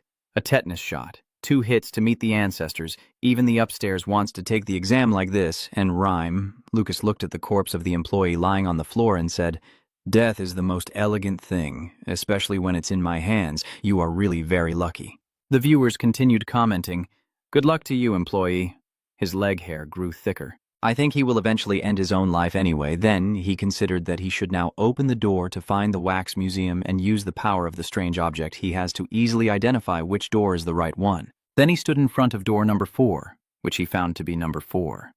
As he opened the door, a swirling stream of crimson air rushed toward him. The viewers are really curious. What's going on? Lucas's live stream lost signal. Damn it, I thought he could play a few more rounds. That was too quick. Stay calm, everyone. The story world hasn't sent a notification bell yet, which means Lucas isn't dead. Don't mention it anymore. Tohu's livestream has also been cut off. What's going on? I saw a huge black hand cover Tohu after he opened the door in an instant. Then Tohu's livestream turned black, but he still stood still, slightly smiling as the dark giant hand reached out towards him. The viewers speculate that the large black hand might not be the only thing behind the door, or maybe the strange world has its own little surprises. Look at Anne's projection room. His live feed is still normal. On this side, Anne opens the door and steps into that pitch-dark room just as he predicted. Then, I just need to rely on the feeling, from searching along the wall to find the secret door leading to the wax museum. But then he stopped, holding the frog-shaped lamp in his hand, thinking that to avoid unexpected danger, he needed to use the frog balloon for self-defense. Then Anne carefully groped along the wall as he walked, earning the viewer's praise for his meticulousness. Anne is indeed very cautious. Apart from Lord Tohu, he is the person I respect the least. That's right. He is actually my second idol. Suddenly, his hand pressed a switch on the wall, followed by a humming sound, and the secret room door opened. Anne exclaimed. "Found it!" Andai carefully enters the secret chamber, and the door immediately closes behind him. After he steps inside, he looks back cautiously at the door, which is now shut. It seems he must stay alert at all times inside the wax museum. At the same time, a shadow slowly emerged from the darkness of the room. Forbidden 13 appeared. If you accidentally enter the wax museum and get trapped inside, you must absolutely stay silent and make no noise. Andai carefully sneaks past the wax figures holding a frog ball. Now he is standing in front of the painting hanging on the wall, which is a picture of the manager. Anne stares intently at the painting and says, "These pictures are all of the museum director." No, the person in this picture is not the same individual. I remember that in the younger brother manager's diary, there was a face that looked exactly the same, even often mistaken by others. He looked surprised as he realized, wait a minute. If one of the people in the photo is the younger brother, does that mean he's impersonating his brother? Is the person upstairs the manager or the younger brother, I wonder? Lost in thought, Andi didn't notice the 2 rows of wax figures behind him. I'm confused too. But if Manager Chow is the person on the 3rd floor and looks like that, why would he need to fake anything? Keep watching, the big reveal is coming. Then Andi suspiciously turned around to look behind him. Damn it, my earlier guess has come true. The frog-shaped balloon couldn't stop the strange object from sensing itself. A group of wax figures is moving closer to A. He stays silent, trying to find a way. The strange object inside the wax figure and the puppet have realized they are discovered, and there's no other option but to use infinite deduction to find a solution. Andai clenched his teeth in tension, thinking that way. The viewers are so frustratingly annoying. Andai, who has always been so confident, is now pushed to the brink for the first time. Just watching this, I also feel tense. I hope ND can make the right choice. In times like this, balloons can give up or survive. Survival is more important. As Anne falls into danger, the screen on Tohyo's side returns to normal. Tohyo is standing right at the entrance, with a doll and a white bear beside him. The wax dolls find Tohyo strange. Why doesn't he follow the usual way? So who really is the strange one? Tohyo shouted at them. Don't do anything reckless. Keep order, or I'll deal with all of you if you make any noise. According to the 10th taboo, if you accidentally enter the wax museum and get trapped inside, stay completely silent and do not make any noise. Tohyo stands observing a painting of a young man holding an antique jar. He silently hums. It seems the pictures on the wall are all of the manager. However, when Tohyo took out another painting and compared it with the one on the wall, he realized that no, this is not the same person. Some of the pictures are of the manager, while others are of the younger brother. Tohyo chuckled. He. So, if the manager's younger brother has always been impersonating him, then this gets even more interesting. While Tohyo was standing with his back turned, the wax dolls gradually moved closer to Iamo. Tohyo suddenly turned around and scolded them. Damn, when did these guys get so close? Tohyo gently closed his eyes to steady himself. He concluded that Forbidden 15 was correct.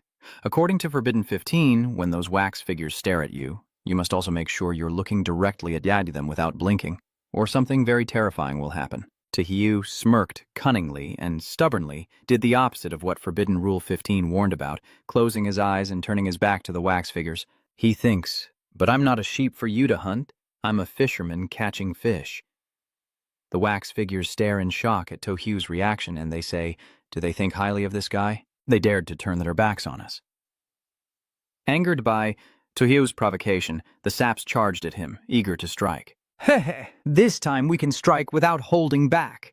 Tohyo suddenly turned around and slapped a golem in the face. Immediately after, a series of slaps sounded off with a thud, as the wax figures were struck so hard they saw stars, making the audience burst into laughter. Haha, this series of slaps really is fun to watch. Is Master Tohyo just playing the drums?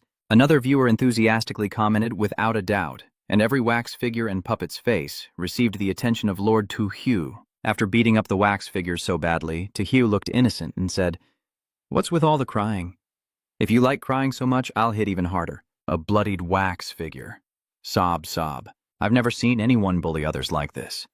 No, I've never seen anyone bully a strange creature like this. Tohyo immediately slapped that golem's head away, and the golem's head rolled pathetically and endlessly. Tohyo shook his hand and sighed. Damn it, my arm's tired from hitting. I didn't plan to fight you guys, but since you don't know how to behave, I had no choice but to fight. See if you think that's despicable or not. A miserable puppet says. Is this what a human would say? Tu Hyo turned to order the White Bear. White Bear, my arm is tired. Take my place in the fight. Truly, like owner, like pet. Before long, White Bear had broken the limbs of the puppet people. The viewer above praised it. White Bear did a great job, one like for you, another viewer commented. Based on what do I understand that Long Kwok has so many foreign objects? I don't accept this, the viewer below commented. Everyone get this guy out of here. His foul mouth is unbearable. I can't believe this. They can actually reassemble themselves like this? Taehyu turned to the White Bear and said, White Bear, it's up to you. Every time they revive, break them again. Even if you can't kill them, at least you can buy some time for me to find clues. The White Bear nodded and raised its fist high, ready to give them a fierce beating. Taehyu and the doll continue searching for more clues. He stops in front of a door. Taehyu muttered, There is a room here. Inside the room, there is a skeleton sitting and holding an antique vase, with hair, clothing, and posture reminiscent of the manager. I think this scent is exactly the same as the one in the resting room on the first floor. Could it be that the items burned in those lamps are not from the third floor, but from here? If that's true, then the person in the museum will soon be the manager. The one on the third floor is probably my younger brother. Tu Hyo thoughtfully rubbed his chin, analyzing the suspicions. If the younger brother on the third floor is truly involved, then why would he lie and deliberately pretend to be the manager to deceive me? What is he ultimately pretending to be his brother for now? Tu Hyo stepped closer to the skeleton, reached out and took the ancient vase from its hand and said, Forget it, no need to think about this for now, just recover the missing exhibit. Looking everywhere in the museum for the missing exhibit, the vase the manager is holding must be it. Suddenly, the skeleton's finger unexpectedly broke. The viewers above commented, Oh, forgive me, I couldn't help but laugh.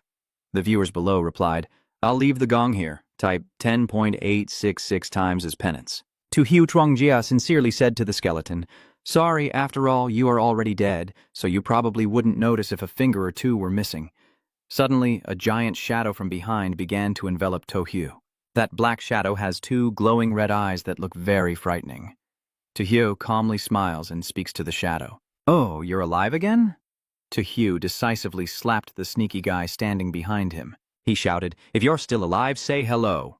That sneaky black figure must be the manager's restless spirit, and he's scolding him. Damn it, you guys are beating me up. Tohyu casually points at the doll and smiles. It's necessary, after all my side has people. The manager shouted, What kind of strange object is this doing in the museum and where does it come from? You idiot little brother, what exactly did you do? Before he could finish speaking, the doll charged in and fought him fiercely, and the two struggled intensely. The manager shouted, You bastard, don't knock out my tooth. Tohyu casually waved his hand and said, Well then, you two can keep fighting first. I walk around the room to take a look. Tohyu stops to examine a chair. He guesses that the entire chair is covered in dust, but only here is there a grip mark. Could this chair be some kind of device? Tohyu tries to turn the chair's handle, and sure enough, a hidden entrance appears behind the chair. The viewers above exclaimed in surprise, Could this possibly be the exit of the museum? Another viewer questioned skeptically. But taboo number 17 says, The museum is about to have no exit. Could this be a trap? The viewers below comment, Whether right or wrong, I guess Boss Tohyu will still go in to see. Let's wait and see calmly. Tohyu stands in front of the mysterious door and orders the White Bear and the doll. White Bear, the dolls, temporarily attacking. Let's go. At the same time, Lucas from America also smoothly entered the wax museum and saw the dusty photos hanging on the wall. He pondered silently. These photos don't seem to be of the same person. Probably the manager and his younger brother. Lucas suddenly chuckled slyly. Ha! A bunch of unworthy fools not worth me wasting too much effort on. After finishing, he threw a series of cards, easily slicing off the heads of the wax dolls. One wax doll's head rolled toward Lucas. Suddenly, that head stuck out a long tongue toward him. Lucas contemptuously shouted, You ugly thing! Then stomped on the wax head. Lucas coldly said to the clay figures, I told you you're not worthy of me using more power, a bunch of lifeless statues trying to stop me. And then he threw the card at them. He arrogantly said, Even bugs dare to challenge the gods. Lucas's cards can indeed temporarily destroy the clay figures. After they finished, the clay figures and puppets hadn't yet revived, but Lucas quickly left, found the manager turned into a skeleton, took the display items from him, moved a wooden chair, and found the way out of the wax museum. He walks slowly, while at the same time, the princess of Hoi Hung Kingdom is still thinking of a way to deal with the wax figures and puppets. He was desperately trying to think, what should he do? The wax figures and puppets were getting closer. only about 5 seconds before they would be out of his sight. They're about to reach the attacking range. The more he thinks, the more confused he gets. And Dai blurted out, "Damn it! Right now I can only hope that the museum has a way to get me out of these monsters. The flying frog charm is my life-saving talisman. I can't use it unless it's an emergency."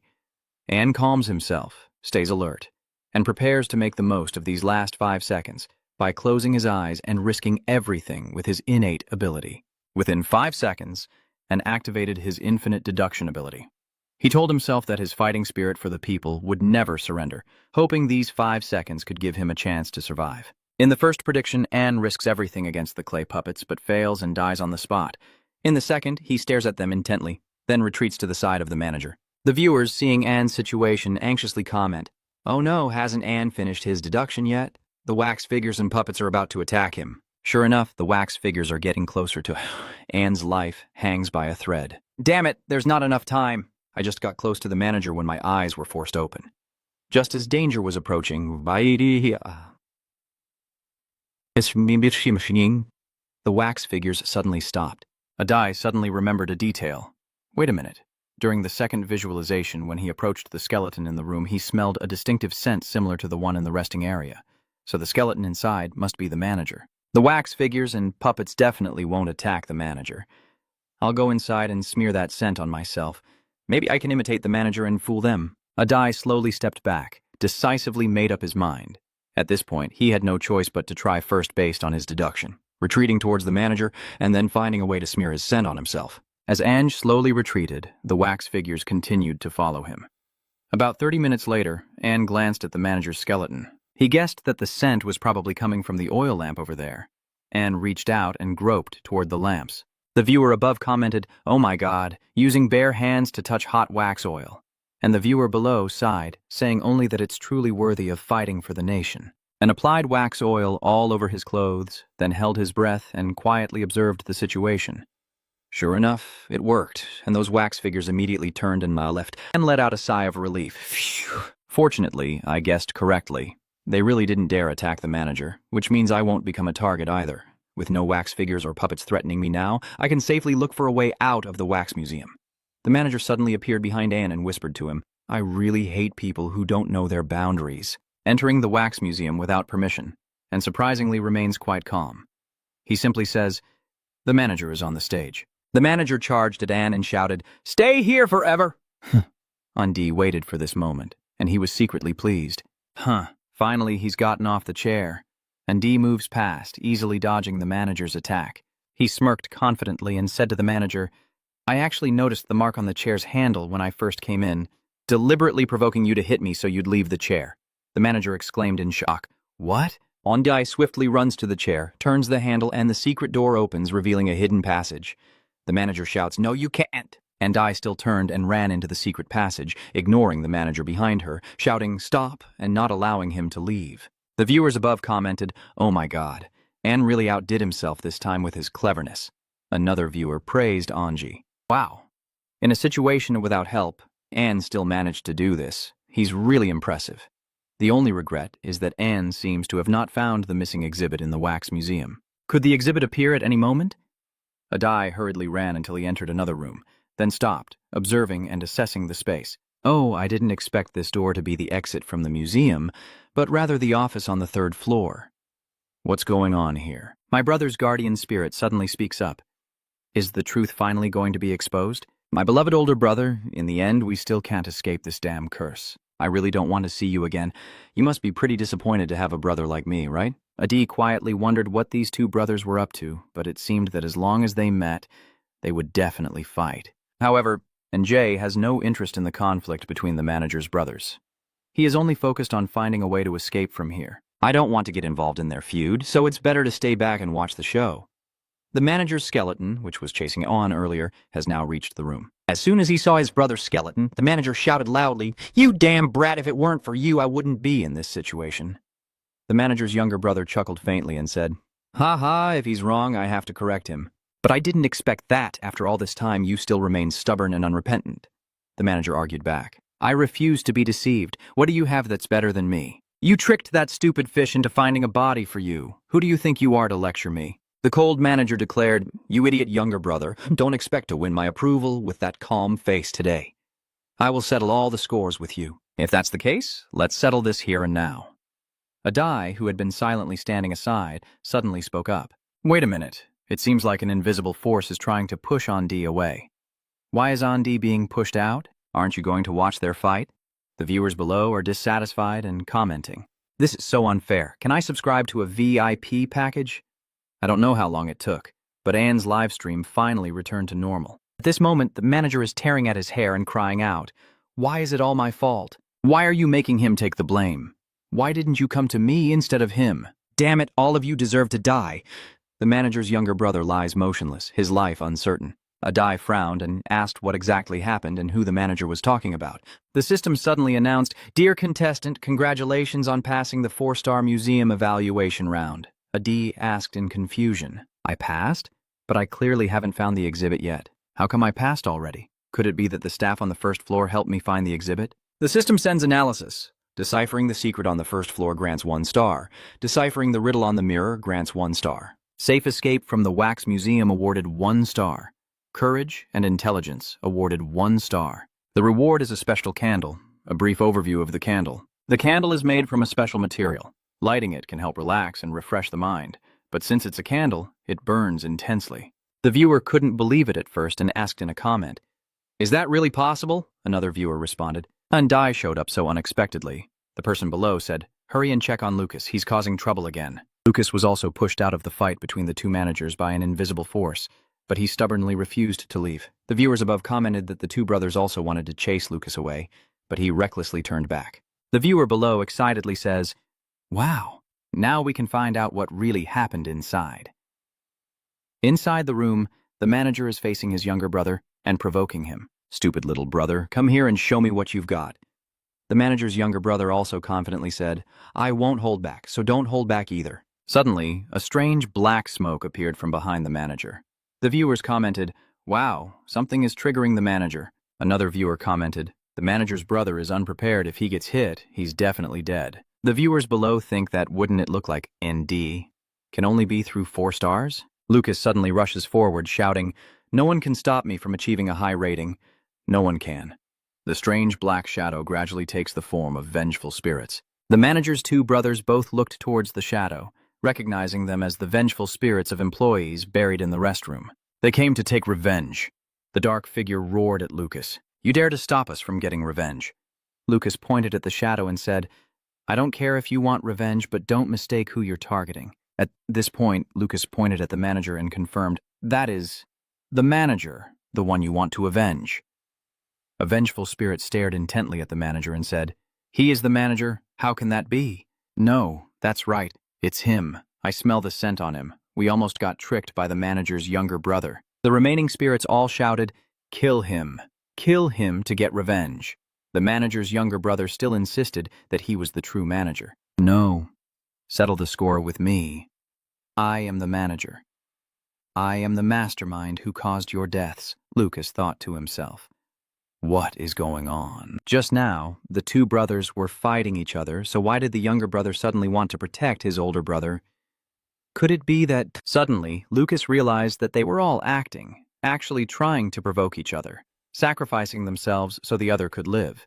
If that's the case, the manager can't die, or it will be very hard to achieve a high evaluation. Lucas suddenly charged forward and shouted, "The truth has been exposed. Your mission is over, so die!" Lucas ruthlessly destroys the vengeful spirits. After a fierce battle, the vengeful spirits vanished. Lucas let out a soft snort and rubbed his injured arm. The viewer above was confused for a moment and asked, "What? What are you doing? Why did he suddenly hurt himself?" Another viewer replied, "He's probably trying to calm himself down. Otherwise, he wouldn't be able to resist killing the managers and the younger brother, and that would ruin his high rating." The viewer below exclaims, "That guy is terrifying." Lucas glances at the 2 managers and mocks them as both ridiculous and stupid. "In my world, there are no such things as feelings because love is the cruelest thing in life. Thanks for the condition to pass and get a high rating, otherwise I would have killed both of them." The 2 managers just stood silently, looking at each other and then at Lucas. The system notification. "Dear contestant, congratulations on passing the museum round. 5-star rating, analyze the review." Decode the first floor secret, earn 1 star. Deciphering the riddle on the mirror earns 1 star. Escaping safely from the wax museum earns 1 star. Bravery and intelligence earn 1 star. The ending of forgiveness earns 1 star. The reward is the sad shadow of the horse. A brief overview of the sad horse shadow. Do you want to know what remains of you? Only one can choose between liberation and destruction. Is that right? The viewers above commented. Say what you mean.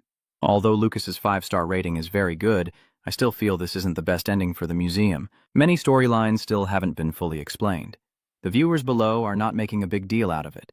It's time to see Tojo the Master in action. At this moment, Tojo also left the wax museum, saw the 3rd floor office, and when his younger brother saw him enter, he greeted him. So they are finally going to meet? The Black General, chewing as he reports to Tojo, says that a shadow attacked the manager earlier, but I stopped it. Tojo silently thought that those shadows had indeed come to attack the manager's younger brother. It seems they also misunderstood and thought he was the manager. Over there, the manager started scolding loudly. You little brother, damn you, if it weren't for you, I wouldn't be pushed to this point. The manager's younger brother sneered and mocked him. Hey! Yeah, if you do something wrong, I have to correct you. Tojo quietly observes from the side, knowing those shadows that haven't attacked yet will surely come back. I can't leave this place. The black shadows rush towards Tojo, trying to push him out, so he immediately orders the Black General. General Hay, stop those things. We have to stay in this room. General Hay charged forward bravely, barking loudly. General Hay fought fiercely against the shadows alone. The viewers on the side praised him. General Black is too strong. This small matter is no problem. The viewers below are excitedly commenting, I want to see how Master Tojo will block those shadows. While the 2 managers are fighting, vengeful spirits suddenly attack from behind them. Tojo orders the doll and the white bear to charge forward. The white bear. The doll blocks it. The doll and the white bear then step forward, firmly holding the shadowy figure representing the vengeful spirits. The 2 managers exclaimed in unison, What are you trying to do? Why don't you let those vengeful spirits kill me? Tojo gently urged both of them to listen. I know you're both very upset, but please let me explain. The vengeful spirits muttered, I'm the victim. What are you forcing me to do? And Tojo slapped those spirits. Shut up. Have I let you talk yet? The 2 managers looked at each other in surprise. Questions appeared in their minds. The vengeful spirits I hit painfully started to cry blood. Open it up. I am that shadow. How can you hit me? Does this make sense? Tojo said, sorry about that. I'm used to hitting people, so I tend to act without thinking. What if I happen to hit the wrong person? He apologizes outwardly, but inside, Tojo feels no remorse at all. He thinks, a genuine killing move really works. These bastards are crying tears of regret. Everyone can start talking nicely now. The 2 management brothers, whose vengeful spirits are all obediently standing still, without daring to make a sound, are just waiting for Tojo to ask questions. Tojo clears his throat a few times before speaking. White Bear, you can let him go now. I will share my guess. Tojo slowly analyzes, showing that the bond between the 2 is very deep. If I'm not mistaken, their intense confrontation was actually just acting to provoke each other into killing. Hearing Tojo's explanation, the 2 managing brothers looked at each other, and in that moment, both of their burdens were lifted. So they both shared the same idea. Is that how it was? Tojo stepped forward and patted the manager's younger brother on the shoulder, saying, The image of the criminal you created was because you guessed someone would go to the museum, so you disguised yourself as the manager to lure them into killing you. And so, the one called the manager has died. Your brother can escape the control of the strange power and start a new life. But because I didn't kill him, he couldn't carry out his plan, so he had to provoke his brother to make him kill himself.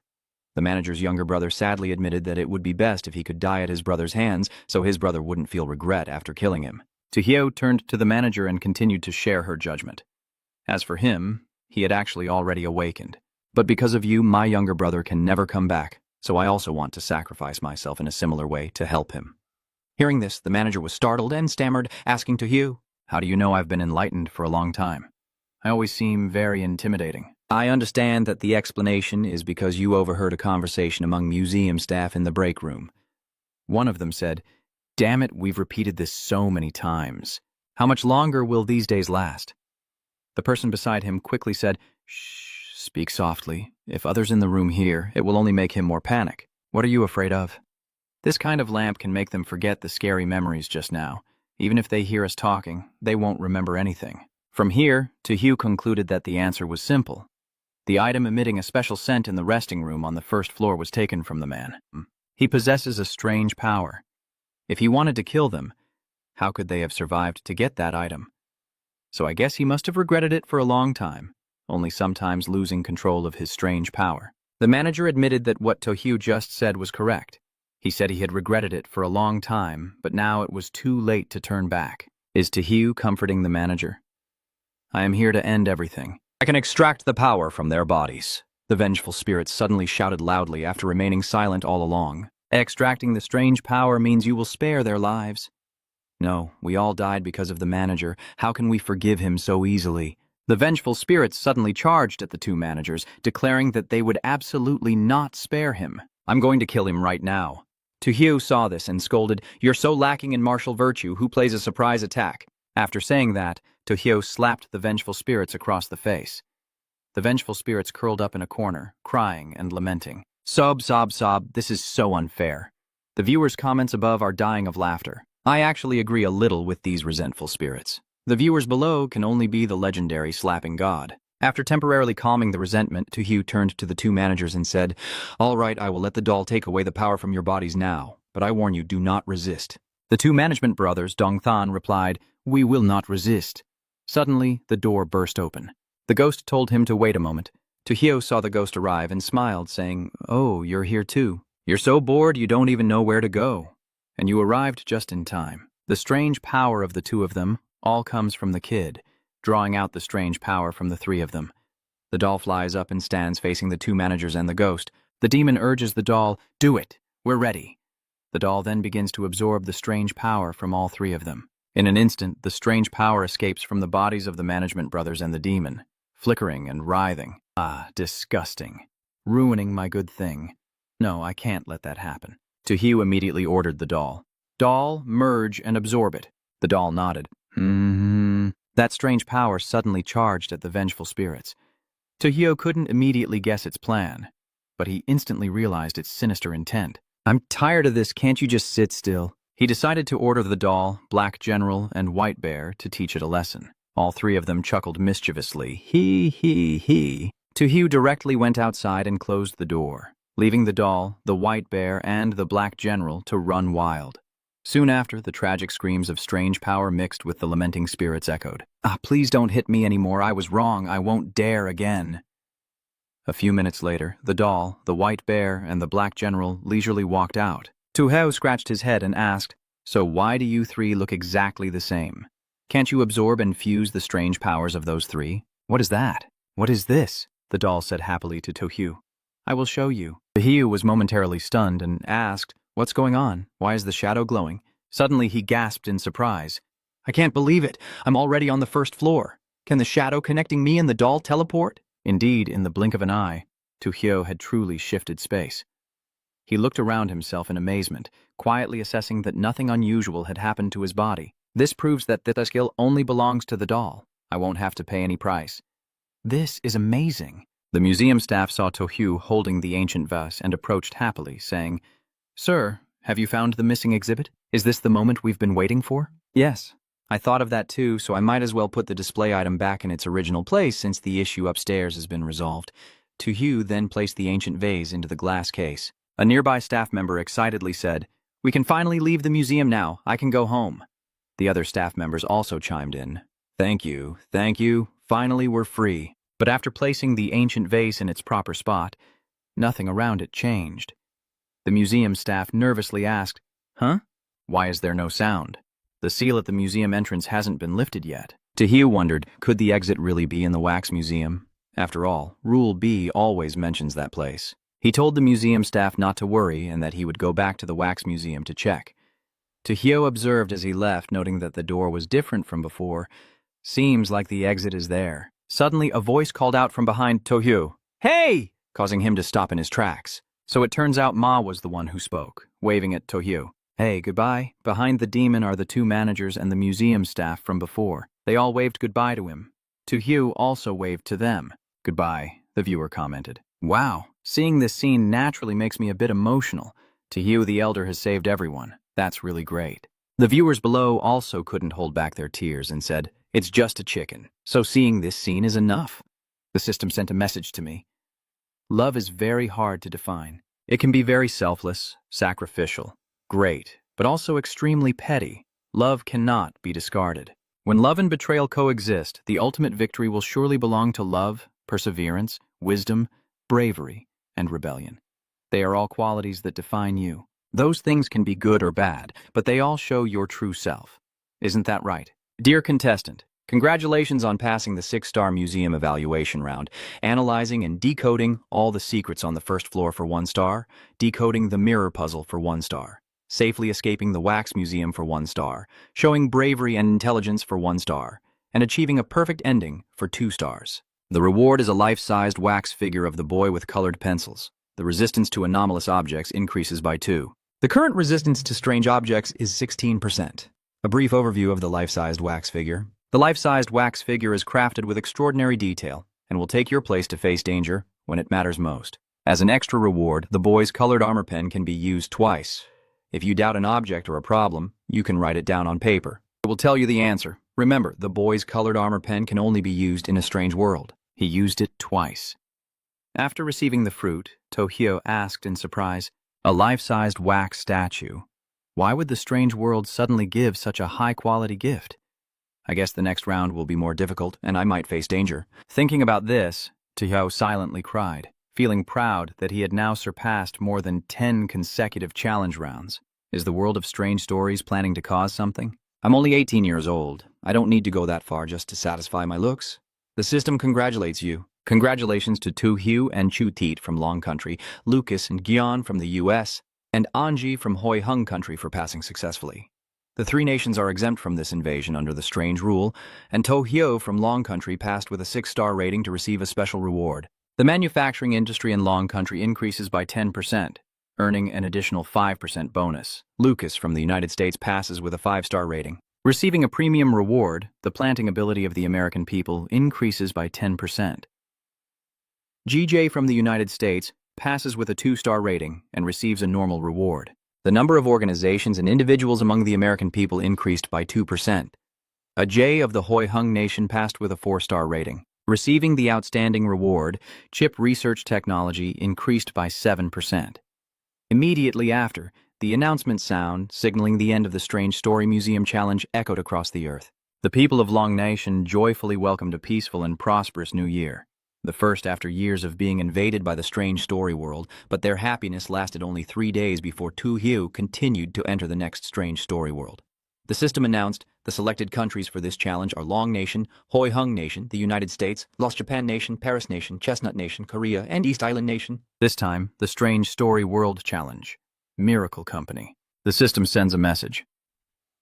Welcome to the Wonder Company. In summary, Kai Tich Company is known as the joy of office workers and a model for large corporations. Here, you can enjoy an 8-hour workday and 2 days off on weekends. Please adhere to all company regulations. The hierarchy here is very clear. Complete all the tasks assigned to you by your superiors and absolutely follow them. Hopefully, they won't eliminate you like they did with the Dragonfly. This strange world is a solo game. The outside opportunity mentioned in this challenge is a one-time thing, reminding you that participants in the challenge match can be teleported at any moment to any space of another participant. Wow, I really became a desk worker now? At this moment, an employee lightly tapped Tojo on the shoulder to remind him, "You're a new employee, it's work hours now. Don't just stand here, go back to desk 14 and get to work. Someone will give you your tasks later." "What are you standing around for? Hurry up and go." Tojo obediently replied, "Yes, sir." He thought to himself that since there were no rules, he might as well follow what he was told first. So he went to desk number 14 as instructed by the staff, and Tojo saw strange red streaks all over the desk. He wondered, what is this? Is it the blood of the employee who sat here before? Immediately after, a cleaning lady from behind Tojo stepped forward to help him wipe the table. She hurriedly said, Sorry, it was all my carelessness that made you uncomfortable. I hope you won't complain about me to the director. I beg you." When Tojo looked up, she was momentarily startled. What is going on? Why can't the cleaning lady see his face clearly either? After she finished cleaning, Tojo sat down at the table. You notice some words on the computer screen, and you guess this is a rule left by someone special. The information on the screen says, I am an ordinary employee of the Miracle Company. The Miracle Company is not a dream come true, but a nightmare. If you're lucky enough to see these rules, I hope they can help you. Rule 1. You are just an ordinary office worker in the company. Do not argue. Do not question. Obedience is the only way to survive. The second rule is that the working hours are from 9 a.m. to 9 p.m. Black text. If after work your superior asks you to stay for overtime, follow without question. The third rule, the wolf culture is the symbol of the company. In the company, no personal work is allowed during working hours. Rule 4. Chatting and leaving your station for more than 10 minutes are strictly prohibited. Rule 5. You must complete any tasks assigned by your superiors on time. This is very important for you. Rule 6. Outside of your superiors, no one has the right to tell you what to do. For example, if a coworker asks for your help with a task, you can refuse outright. Rule 7 is to help employees focus on their work. At noon, the company will order black inked rice. If you want to eat regular food, take the top portion of rice. Rule 8. Do not disclose any information to delivery staff, including anything related to the company. Please don't do that. The delivery person could get into trouble because of it. Rule 9. The company's restrooms are not available for use. In an emergency, please use the public restroom downstairs. But you should report to the director and return within 20 minutes. Rule 10. The company will hold a vote for outstanding employees once a day. Please actively participate in the selection. The black text indicates outstanding employees who will receive benefits and leave early. After reading the rules, Tojo was very curious why the second half of some rules had notes in black text. What did that mean? Tojo sat focused. Although he didn't understand the meaning of the black text for now, he was sure that the black rules were added later. It is certainly quite complex and important, requiring more attention. Tojo listed rule number 3. Remove rules 4, 5, and 10. Rule 3. The wolf culture is the symbol of the company. In the company, private work during working hours is strictly forbidden. Rule 4. Chatting and leaving your post for more than 10 minutes are prohibited during work hours. Rule 5. Tasks assigned by your superiors must be completed on time. This is very important for you. Rule 10. The company will hold a vote for outstanding employees once a day. Be active in participating. The black text indicates that outstanding employees will be allowed to leave early. He continues analyzing the surrounding situation. Meanwhile, the desks here are all numbered. Could they be hiding something? Tojo tried to pull out the drawer and found a small knife inside. He thought, though, that there was a small knife in the drawer, so he used it to carve a symbol as a warning in case his seat was changed. Thinking it through, Tojo carved a character on his desk. Just then, a girl approached from behind him and said, "I will organize your work." Tojo turned to the girl and asked, "What is the task?" The girl is the director's secretary. She said, "Make a PowerPoint presentation of the options in this document and send it to me, preferably by this morning. I don't have the patience to wait until the end of the day." After hearing the director's secretary give instructions, Tojo calmly asked, "Are you trying to tell me how to do my job?" His attitude momentarily stunned the secretary. Then she immediately snapped and yelled loudly, "I'm telling you that the director told me to give you this task, so you'd better do it quickly." Tojo calmly said, "I'm sorry, director. I don't know any director. Why don't you ask him to come here himself?" "Are you crazy? Still dare to say the director should come see you?" "Lemay, be careful, or I'll tell the director to punish you." Tojo immediately stood up and slapped the director's secretary across the face. He angrily asked her, "Who do you think you're talking back to?" Feeling hurt, the director's secretary shouted, "Do you hit me? Watch me slap you to death." Then she boldly raised her hand to hit Tojo. Tojo smirked and contemptuously asked her, relying only on herself. After saying that, Tojo gave the secretary another slap.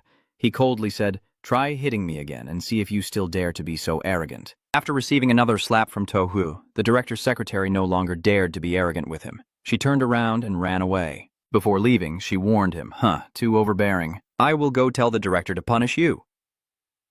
"I understand," Jang said cheerfully, jokingly adding, "Don't keep me waiting too long, beautiful." Seeing the director's secretary had left, Tojo returned to his desk and thought to himself that making this PowerPoint wasn't easy at all. Rule 6 states that if a colleague asks for help with work, you can refuse outright. If I want to break the rule, I definitely can't refuse the secretary's request. I have to make the PowerPoint. After some hesitation, Tojo decided to just put together some random content, making it quick and easy as long as it broke the rules. Once the content was drafted, Tojo created a folder named Battle God Self-Training. He saved the PowerPoint there and sent it to the director. A few minutes later, the secretary indeed led the director over. She tearfully accused, "Tojo, director, it was him who hit me." Who? The director immediately started scolding. "I understand new employees. I told the secretary to give you the work earlier. If you don't want to do it, there are plenty of others who do. Either you leave quietly and stay out of my sight, or you do your job properly. What's it going to be? Tojo chuckled softly, thinking to himself, just do your job well. Tojo immediately snapped back at the director, telling him off. I am an 18-year-old high school student, still just a kid. He asked me to make a PowerPoint. Does that make sense? Is he trying to test me with this? Tojo's actions violated both the first and fifth rules. According to the first rule, you are just an ordinary office worker in the company. Don't argue, don't question. Obedience is the only way to survive. Rule number 5. Tasks assigned by your superior must be completed on time. This is very important for you. After speaking, Tojo directly slams the documents into the director's face. Surprised, the director, with a pale face, froze for a few seconds. The secretary standing beside pointed at Tojo in warning. You're doomed. The director is angry now and will definitely deal with you. Tojo chuckled proudly, calmly provoking him. Show all your skills. If I'm afraid, then I lose. Unexpectedly, the director surprisingly seemed to enjoy my confidence. He gave a thumbs up and praised him. Ha ha ha ha. Young people are very charming. I wasn't mistaken about you. Our company really needs talented people like you. I was surprised by his attitude. Do you suspect this director has gone nuts? Director turns to criticize the secretary. Secretary, what are you doing? Didn't I tell you already? Young people need plenty of opportunities to practice. It's only the first day and you've already given him such a difficult task. Isn't that just making things hard for him? The secretary stammered in defense. Director, I didn't mean to. I secretly cursed the director in my heart. Wasn't it you who said to exhaust the staff? Why are you pretending to be kind now? If you want to be a good person, just do it. Why should I take the heat? After a moment of scolding the secretary, the director finally softened his tone and said, All right, I know you didn't mean it. I won't blame you this time. Just be more careful in the future, and when the company grows stronger, your contributions will surely be recognized. The director's secretary respectfully leaned forward and said, Thank you for your consideration. I will do my best for the company and you from now on. I understand watching this scene unfold, I was left speechless. All right then, wow, this cake is a bit hard. At this moment, the director turned to assign another task to me to understand. All right, new employee, since you don't know how to make PowerPoint presentations, just record a few short recruitment videos to post on TikTok introducing our company's benefits and perks. Our company works 8 hours a day, has Saturdays and Sundays off, provides 5 types of insurance and housing support. The minimum annual income is about $1 million, with birthday celebrations, holidays, year-end team building, 13th month salary, and 2 months of paid leave. I understand with a sly smile and politely accept the task. All right, director, I can handle this, he muttered to himself, planning to reveal the true face of those who are trying to reshape this broken company. Tojo visited the TikTok page of Kai Tich Company, quietly checking how the videos had been posted so far. There are 2 videos posted on the Kai Tich Company's TikTok page. I understand, I'll check out the first one. The video shows an office worker greeting viewers and welcoming everyone to apply to our company. Our company offers high salaries, good leadership, and everyone praises it to the skies. The second video was also made by that same employee. He continued to praise the Miracle Company and its 8-hour workday. Weekends off without overtime, this place can be called the top choice. After watching the 2 videos, I understand the strange question of why this employee's face is clear, but the colleagues here are not recognizable. While pondering this issue, Tojo took out his phone and tried taking a few pictures of the employees around him. After capturing some shots, he looked at the screen to check. He grimaced and exclaimed, "Oh my God, if this person's face is blurry even on the phone, how can I tell them apart?" Tojo stroked his chin, analyzing the current situation. If the employees' faces in the company are also blurry and can't be seen clearly even with a phone, then who recorded these videos? Could it be that they were all present before and only became like this later? Did their faces gradually become blurry after they started working here? And after their faces become like that, do they completely belong to the company? This thought is truly frightening. Forget it. For now, I won't think about these things anymore. There will definitely be clues later. I'll make a video exposing their true faces first. Think and do it. Tojo takes out her phone and records herself. He confidently smiles and announces, "To everyone watching this video, please pay attention. The Miracle Company is a giant pit of shit. The secretary is a con artist, and the director is even better at deception, so don't ever work here." The dog saw the employees of the Miracle Company and wanted to pee on them. The viewers couldn't hold back their laughter and burst out laughing. These kind words from Master Tojo make me feel energized. The viewers below also agree and comment, It would be strange if the director didn't get furious after watching. Ha ha ha ha ha. After recording the video, Tojo kept tapping and said happily, "Okay, save it, save it." The company's true face can probably be announced smoothly, but it has to wait until after lunch to post it. Otherwise, it won't be considered a rule violation. Because according to Rule 5, tasks assigned by your superiors must be completed on time. This is very important for you. While Tojo was happily recording a video, Musakamizajin, the representative of the entire country, was also given work by her secretary. She nodded and told the man to prepare a PowerPoint on the options in this document, then send it to me, preferably by this morning. I don't have the patience to wait until the evening. Makin immediately bowed his head to report. Yes, yes. Immediately afterward, he started working on the PowerPoint without any hesitation. The viewer above commented, just by looking, you can tell he's a true office worker. Handling things like workplace responses and making PowerPoint is as easy as eating rice for him. Another viewer commented, so does that mean he has an advantage in this round? I don't want to see that kind of thing. The viewer below responds, don't worry first. This is a strange world, just wait and see. At the same time, the Korean player Park Hwa-dong was stunned in place as he faced the secretary's task, glancing sideways at the director's secretary. Damn it, I'm Korea's top star. I can dance and edit at the same time, but if you ask me to do PowerPoint, I'll be mentally broken. Bai Hwa-dong tries to use the handsome man tactic to persuade the secretary to change jobs for him. Can the secretary make a gentler move? For example, dancing and singing for the lady. But the director's secretary still coldly warned him. Get serious and do your work. Don't mess around with unnecessary tricks. I'll come to pick it up before noon. If you don't finish, your ending won't be pretty. Unable to do otherwise, Bai Hwa-dong had to return to his desk and force himself to complete the task. He put on a sour face and sighed, annoying. Why did he choose us? I don't want to be here. The viewers above burst into laughter. Ha ha ha, is this guy even okay? It's almost a morning in this strange world, and he's still thinking about not choosing them. The viewers below are also mocking Park Hwa-dong. I think it's probably because they eat too much kimchi and their brains are fried. Ha ha ha ha. Around noon, Tojo quietly looked around and drew a conclusion. Throughout the morning, I also noticed that these employees are only left with exhaustion and obedience. No matter what tasks the secretary assigns, they accept them unconditionally. Was the employee who used to sit at table 14 only able to stay alert for a while because they hadn't finished their meal? If so, then the black rice in Rule 7 is very likely correct. According to Rule 7, to keep employees focused, the company calls the black letter meal at noon. If you want to eat regular food, take the top portion. This moment, the delivery person's voice is heard from outside. The food has arrived, come out quickly to get your meal. Tojo still doesn't rush to take the top tray of rice, he thinks, but the black rice is also part of the rules, so he has to do the opposite. It means that if I want to eat that meal, I can't just take it myself. The delivery staff, temporarily called Do Hangshu, once again urges when no one has come to receive it after a while. The food has arrived, go get your rice now. At this moment, the office workers finally snap out of their work. They rush out like a swarm of bees breaking their hive, jostling and pushing each other.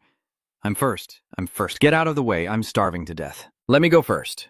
Tojo, standing behind, watched this scene and was momentarily startled into exclaiming, oh my God, how long has it been since those people last ate? They look so scared. Tojo didn't go to get the rice, but directly walked over to put his arm around the delivery person's shoulder and started a friendly chat. Delivering like this must be very exhausting, right? Let me tell you some secrets about my company to pass the time. The delivery team was confused by Tohyo's attitude and stammered as they asked, does everyone's company have secrets? What are they? Tojo did that because he wanted to violate the 8th rule. The 8th rule is written.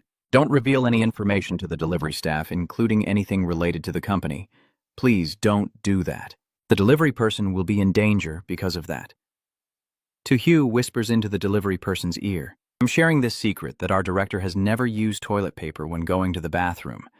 When the courier hears this, he's left speechless and almost crying with laughter. Huh? This secret really leaves me speechless. After breaking rule number 8, Tojo stretched comfortably and said with satisfaction, another rule broken, now I can go eat. Tojo caught an employee opening his lunchbox and excitedly said, oh, just in time.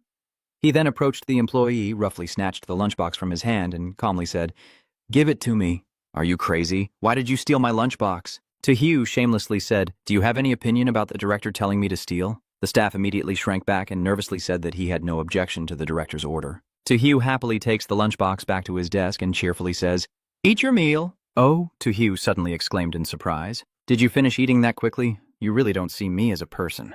The office workers are hurriedly eating their meals. Tojo sees this and reminds himself to eat slowly. Eating too quickly isn't good for your stomach. The company manager suddenly stood behind Tojo and quietly reminded him, "Hey, rookie, the company only gives you 10 minutes for lunch. Isn't that enough? It's working hours and you're still eating. How can you do this to the company?" Tojo asked with a frown. "Big brother, who are you?"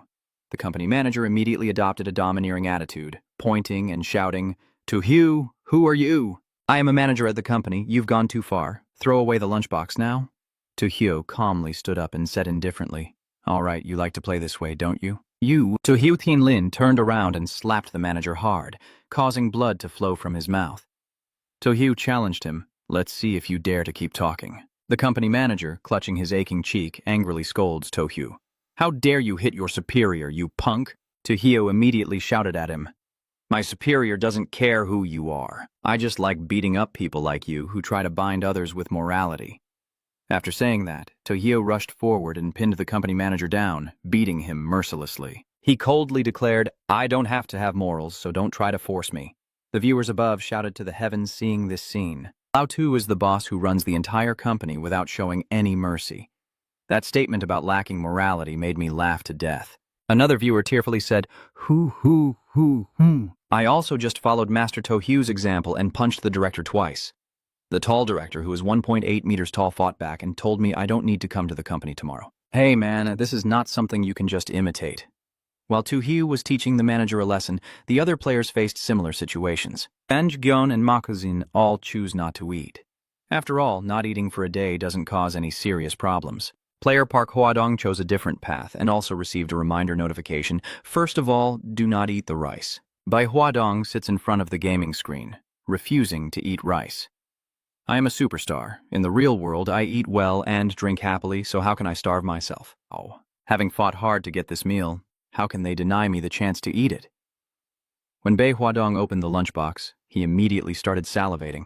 He shouted, Oh, what is this? I thought it was something hard to swallow, but it turns out to be just like the food I eat in the real world. Oh my God, what is going on? The feeling that this lunchbox is not normal, the viewers below agree with the one above. I'll boldly omit the words feeling, and this lunchbox is clearly extremely unusual. Bai Hwadong kept feeling more and more delicious. He kept praising how good it was. So good. Oh my God, why is Park Hwadong's face no longer clear to see anymore? After finishing his meal, even his own mother probably wouldn't recognize him anymore.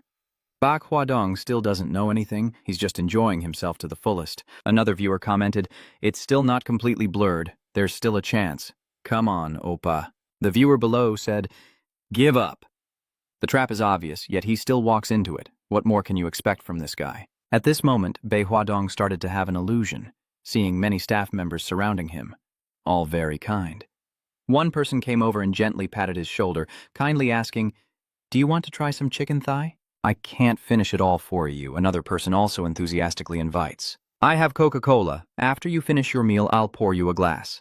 Park Hwadong feels this atmosphere is wonderful. He was just deluding himself. Why do these colleagues suddenly seem so nice? Bai Hwadong was so happy he started to cry. So this is the true face of this company. This is great, my colleagues are really nice too. I swear I've fallen in love with this company. He has completely fallen into an illusion without even realizing it. Do the viewers above think Bai Hwadong has been possessed by a spirit? Why is he suddenly joking around with those faceless colleagues? Do the viewers below think he's already been assimilated? Anyway, his face is already blurred. In a classroom in Korea, a Korean leader sees this scene and angrily slams his hand on the table, scolding Northeast. Damn it. So stupid. A fool just for show. And he dares to ignore our warning. Another leader also gets angry and immediately orders his subordinates to investigate whether he is truly Korean. I have every reason to believe that this guy is a spy infiltrating our country. We thoroughly investigate the background of each player who enters our world. This Hwadong guy is definitely one of our people. The more the leader hears, the more hopeless he becomes. Shaking his head in despair, it's hard to imagine that South Korea has someone as stupid as this. Could it be that the cries of Koreans are so weak? I can't help but doubt. In the afternoon, Yon was so upset that he left his post to go to the bathroom. The viewers above commented, "Isn't the 9th rule supposed to say you can't use the company's restroom?" Why did Gyeon Jason go straight inside like that? Some viewers think he might have forgotten temporarily, while others believe that going down to the first floor took too much time, and returning after 20 minutes was a rule violation. In the bathroom, Gon meets the director, who asks, "New recruit, going to the bathroom?" He politely replies, "Yes." The director takes a pack of cigarettes from his pocket, lights one up slowly, and tells Gon, "Go ahead first. I'll smoke this cigarette first."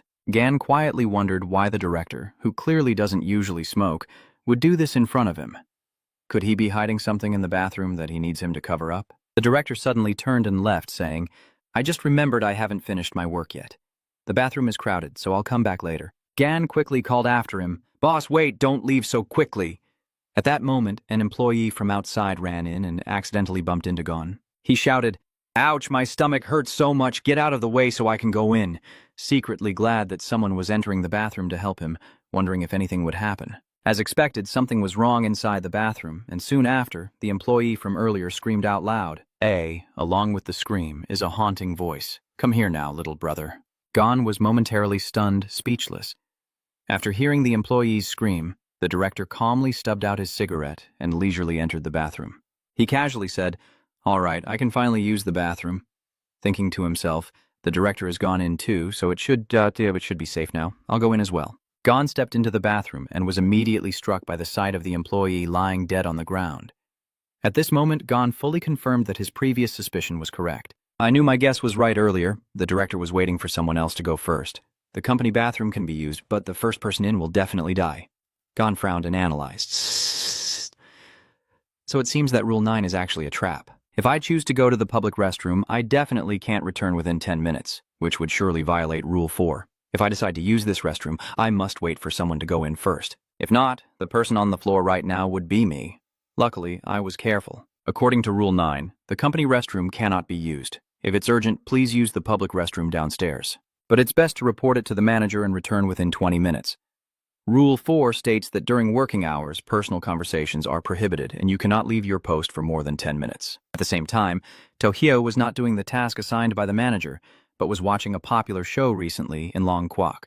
The viewer above commented, "What gives him the right to be so leisurely? I curse him to die later for breaking the rules." The viewer below exclaimed in anger at the one above, "Shut up, because the people of Longguo are your father." Tojo did that to violate the third rule. According to the third rule, the wolf culture is a symbol of the company. You are not allowed to do personal work during office hours. When an employee happened to see Tojo leisurely watching a movie, he got angry and shouted, "Do you dare to do personal work during working hours? You're doomed. I'm going to report you. Get ready." Tojo felt annoyed by the disturbance. He turned back with a frown and asked the employee, "Are you out of your mind?" Then Tojo stood up decisively and slapped the employee. He spoke up to scold him. "What do you mean by tattling?" "Let me teach you how to be a decent person," the employee cried out in pain. The employee was knocked to the ground by Tojo, so angry he couldn't speak, only pointing at Tojo and managing to say one word. "Tojo Nat, what are you doing? This was the task assigned to me earlier by management. Take it, finish it before the end of the shift, and give it to me." The employee, rubbing his face, questioned, "Tojo, this was a task assigned by management. Why should I do it for you?" Tojo smirked and raised his hand, speaking with implied meaning. "Do you accept this?" He has already tasted a painful slap from Tojo. The employee dared not to protest and immediately bowed obediently. I'll do it, I'll get it done right away." Tojo, seeing his performance, somewhat pleased, said, "Fortunately, you know how to behave." After the staff member left, Tojo sighed and said a bit bored, "I suddenly need to go to the bathroom, so I'll just flush it." Inside the bathroom, Tojo met the director, who asked him, "Are you the new recruit going to the bathroom?" Tojo coldly replied, "What's the point of me being here if I don't need to use the bathroom? Could it be for eating?" Facing Tojo's arrogant reply, the director was momentarily at a loss for words. The director then took out a cigarette and told Tojo, "Why don't you go in first? I'll go smoke a cigarette." Seeing how clumsy he was taking out the cigarette, Tojo immediately knew he was leaving the game. He coldly advised, "Smoking is bad for your health, do you know that? Are you trying to make me smoke secondhand?" Tojo suddenly said, "Take a punch." Then he immediately threw a punch directly at the director's face. The director immediately fell to the floor, trembling as he asked, "Are you the new recruit? Are you a bit—" Tojo cut him off directly. "Stop whining. I'm not going to the bathroom, and you blocking the way. Get out of here." Watching Tojo's back, the director muttered in confusion, I don't understand why everything is like this. What gives a newcomer the right to do this to me? Is it truly moral corruption or just losing humanity? The viewers above are laughing out loud, saying, Tojo is really impressive, not holding back any dignity for the director. The viewers below are wondering what exactly is in the bathroom. I understand the boss just went in, so hurry up and broaden our horizons. In the bathroom, a shadowy figure stands behind Tojo and calls out ominously. The excited viewers say, so it's here, right? Hurry up and see what it really is. Before Tojo could turn around to see what it was, Hak Tuong Kwan charged out, barking loudly, then swallowed it whole. Tojo turned to instruct him, Black General, next time wait until I see the face clearly before you kill. The viewers commented regretfully, Black General, you're so quick I didn't get a chance to see. A few minutes later, when director saw Tojo bin An come out, he was surprised and wondered silently, how could someone who just went in come out alive like that? Am I dreaming? Tojo Ungdung walks over to the water basin and directly wipes his wet hand on the director's shirt. Tojo acted as if nothing happened, still smiling and talking to him. Oh my God, you're still standing here? Then please make a hand towel for me as well. The director had to hold back his emotions. Stay calm, he just arrived, hasn't broken any rules yet. I can't pick a fight with him. The director's mind was imagining a scene where he calmly scolds Tojo. But how could he stay calm with such a mess in the company, recruiting all kinds of people, even ancestors, making the viewers laugh out loud? Ha ha ha ha, the director must be really frustrated. I understand the big boss beat him so badly he's doubting his life. And the viewers below are impressed and saying, I understand. The boss is really strong, doing what I always wanted to do but never dared to. After returning from the bathroom, Tojo relaxed and leaned back on the chair. Trung looked satisfied and said, Phew, that was so relaxing. Let's keep watching the movie. Suddenly, Tojo realized, hey, where's the movie I was watching on the computer and the symbol I carved on the table? I can't see it anymore either. He wondered if this was no longer the strange world he was participating in. As the challenge began, the system immediately displayed the relevant information. This strange world is a special individual challenge round, with an outside reminder during this duel. One reminder, and participants in this duel can be transported at any moment. The teleportation location could be any space belonging to another contestant. Tojo suddenly realized something. He whispered, I remember now. There was a warning about this before the dungeon started. Oh my God, who is this strange world I've been transported to?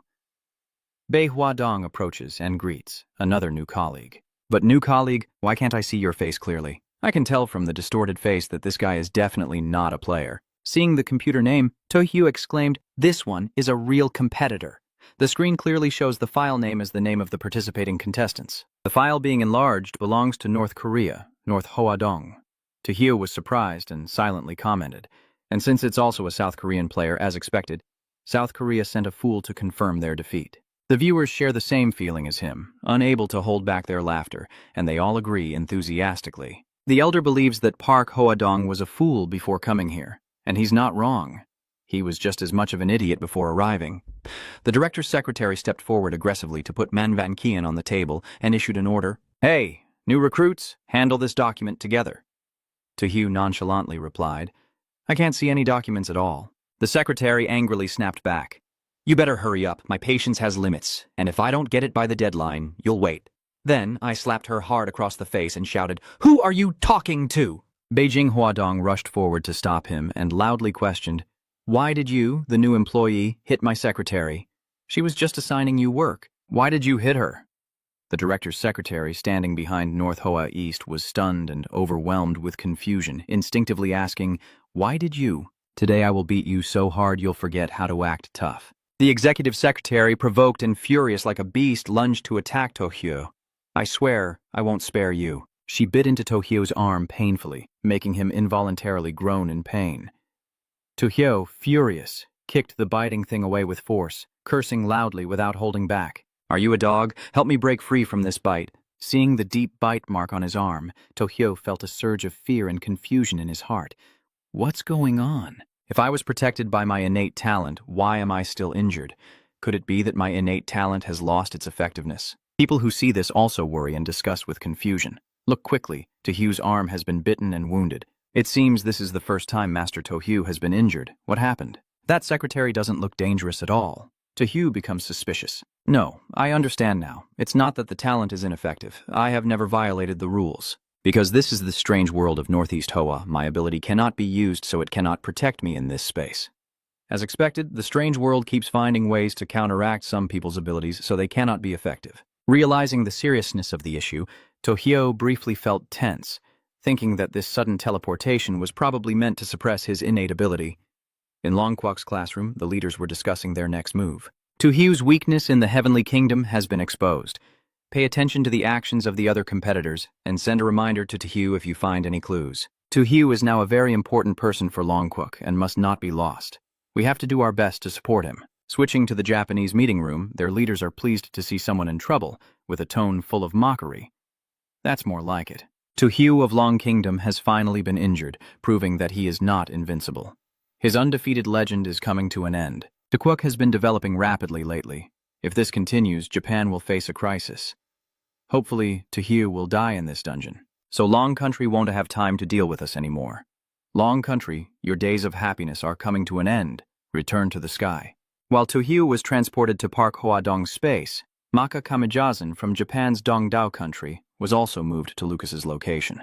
The secretary arrived with the documents, calmly instructing the two to work on them together, as the director would come to pick them up later. Lucas grimaced and asked, Maka Kamijazan politely replied yes. Lucas suddenly raised his voice to question the secretary. Who are you talking to? The director's secretary nervously apologized, saying, please forgive me. If it weren't for the director asking me to deliver the message, I wouldn't dare bother you, even if you beat me to death. I'm leaving now. McKayan silently lamented in his heart.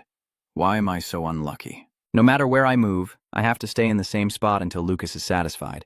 He's a lunatic. I'm so scared, afraid he'll suddenly go crazy and stab me in the stomach. But upon hearing his heart, Lucas suddenly glanced over and softly called out.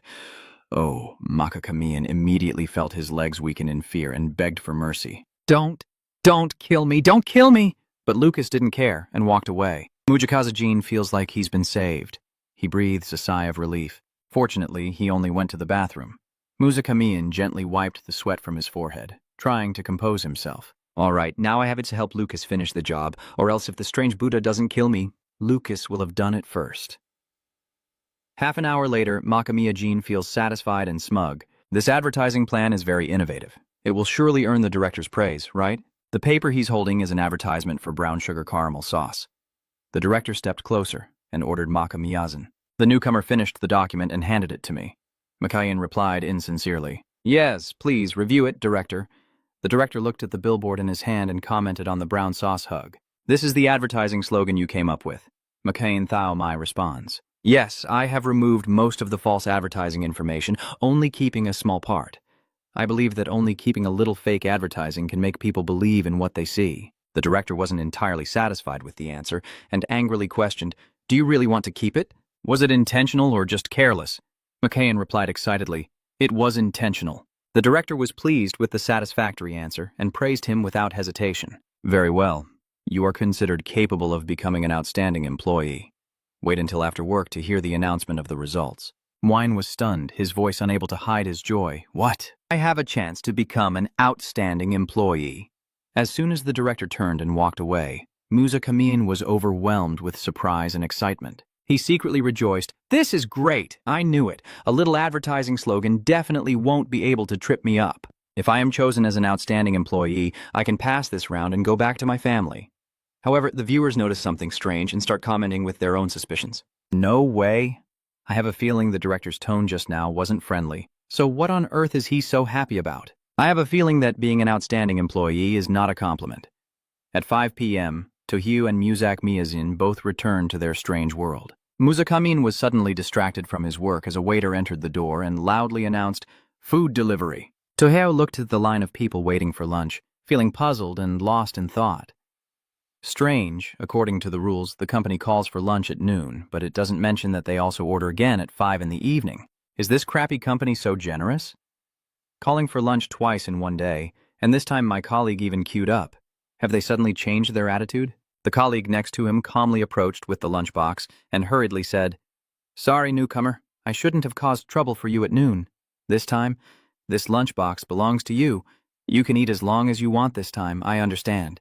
And it's not because the other person suddenly spoke softly to me. He secretly warned himself, something suspicious is definitely going on, I would never eat it. Tojo threw the lunchbox at his colleague and indifferently replied, "I'm not hungry. This lunchbox is for you." The director, being surprised by Tojo's action but still happily accepting it, cheerfully said, "For me? Sure, thank you." At the same time, the other contestants were also given rice by the manager. Except for Park Hoadong, almost all the contestants chose not to eat the rice box. Unlike the other players, Park Hoadong happily raised both hands to accept the lunchbox and even flattered the other person without hesitation. "Thank you, manager, you're really kind." They are amazed and commenting on the miracle. After eating this lunchbox, Hoadong's face has returned to normal. Could the afternoon lunchbox really help someone with a blurred face recover back to normal? Park Hoadong's luck is pretty good, huh? Even a random guess hits the mark. In a classroom in Korea, one of the leader's subordinates sees that the situation seems to be progressing. He said excitedly, "Good, even though we were accidentally saved, at least we're back to normal. As long as we can return to normal, we still have hope." Hope. The Korean leader helplessly slumped his head on the table. He sighed, hoping that next time he could be more careful and not act so recklessly again. Suddenly looking up at the screen, he saw Park Hoadong's face completely blurred, and the guy below the eggs panicked and said, "Leader, it seems our hope has been destroyed."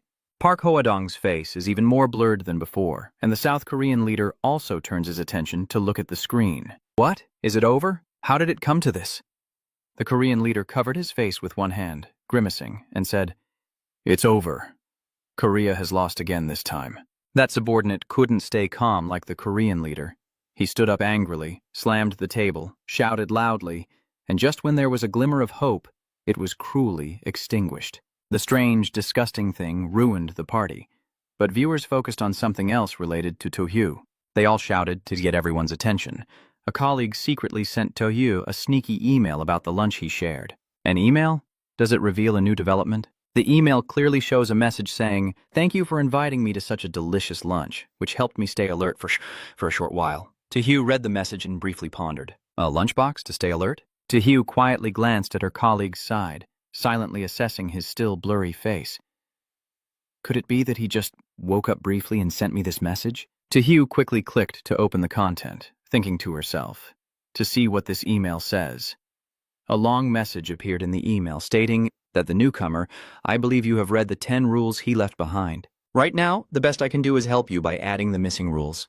Rule 11, the company only provides support at noon, not in the afternoon. Rule 12, do not trust anyone working in the company. They are not reliable.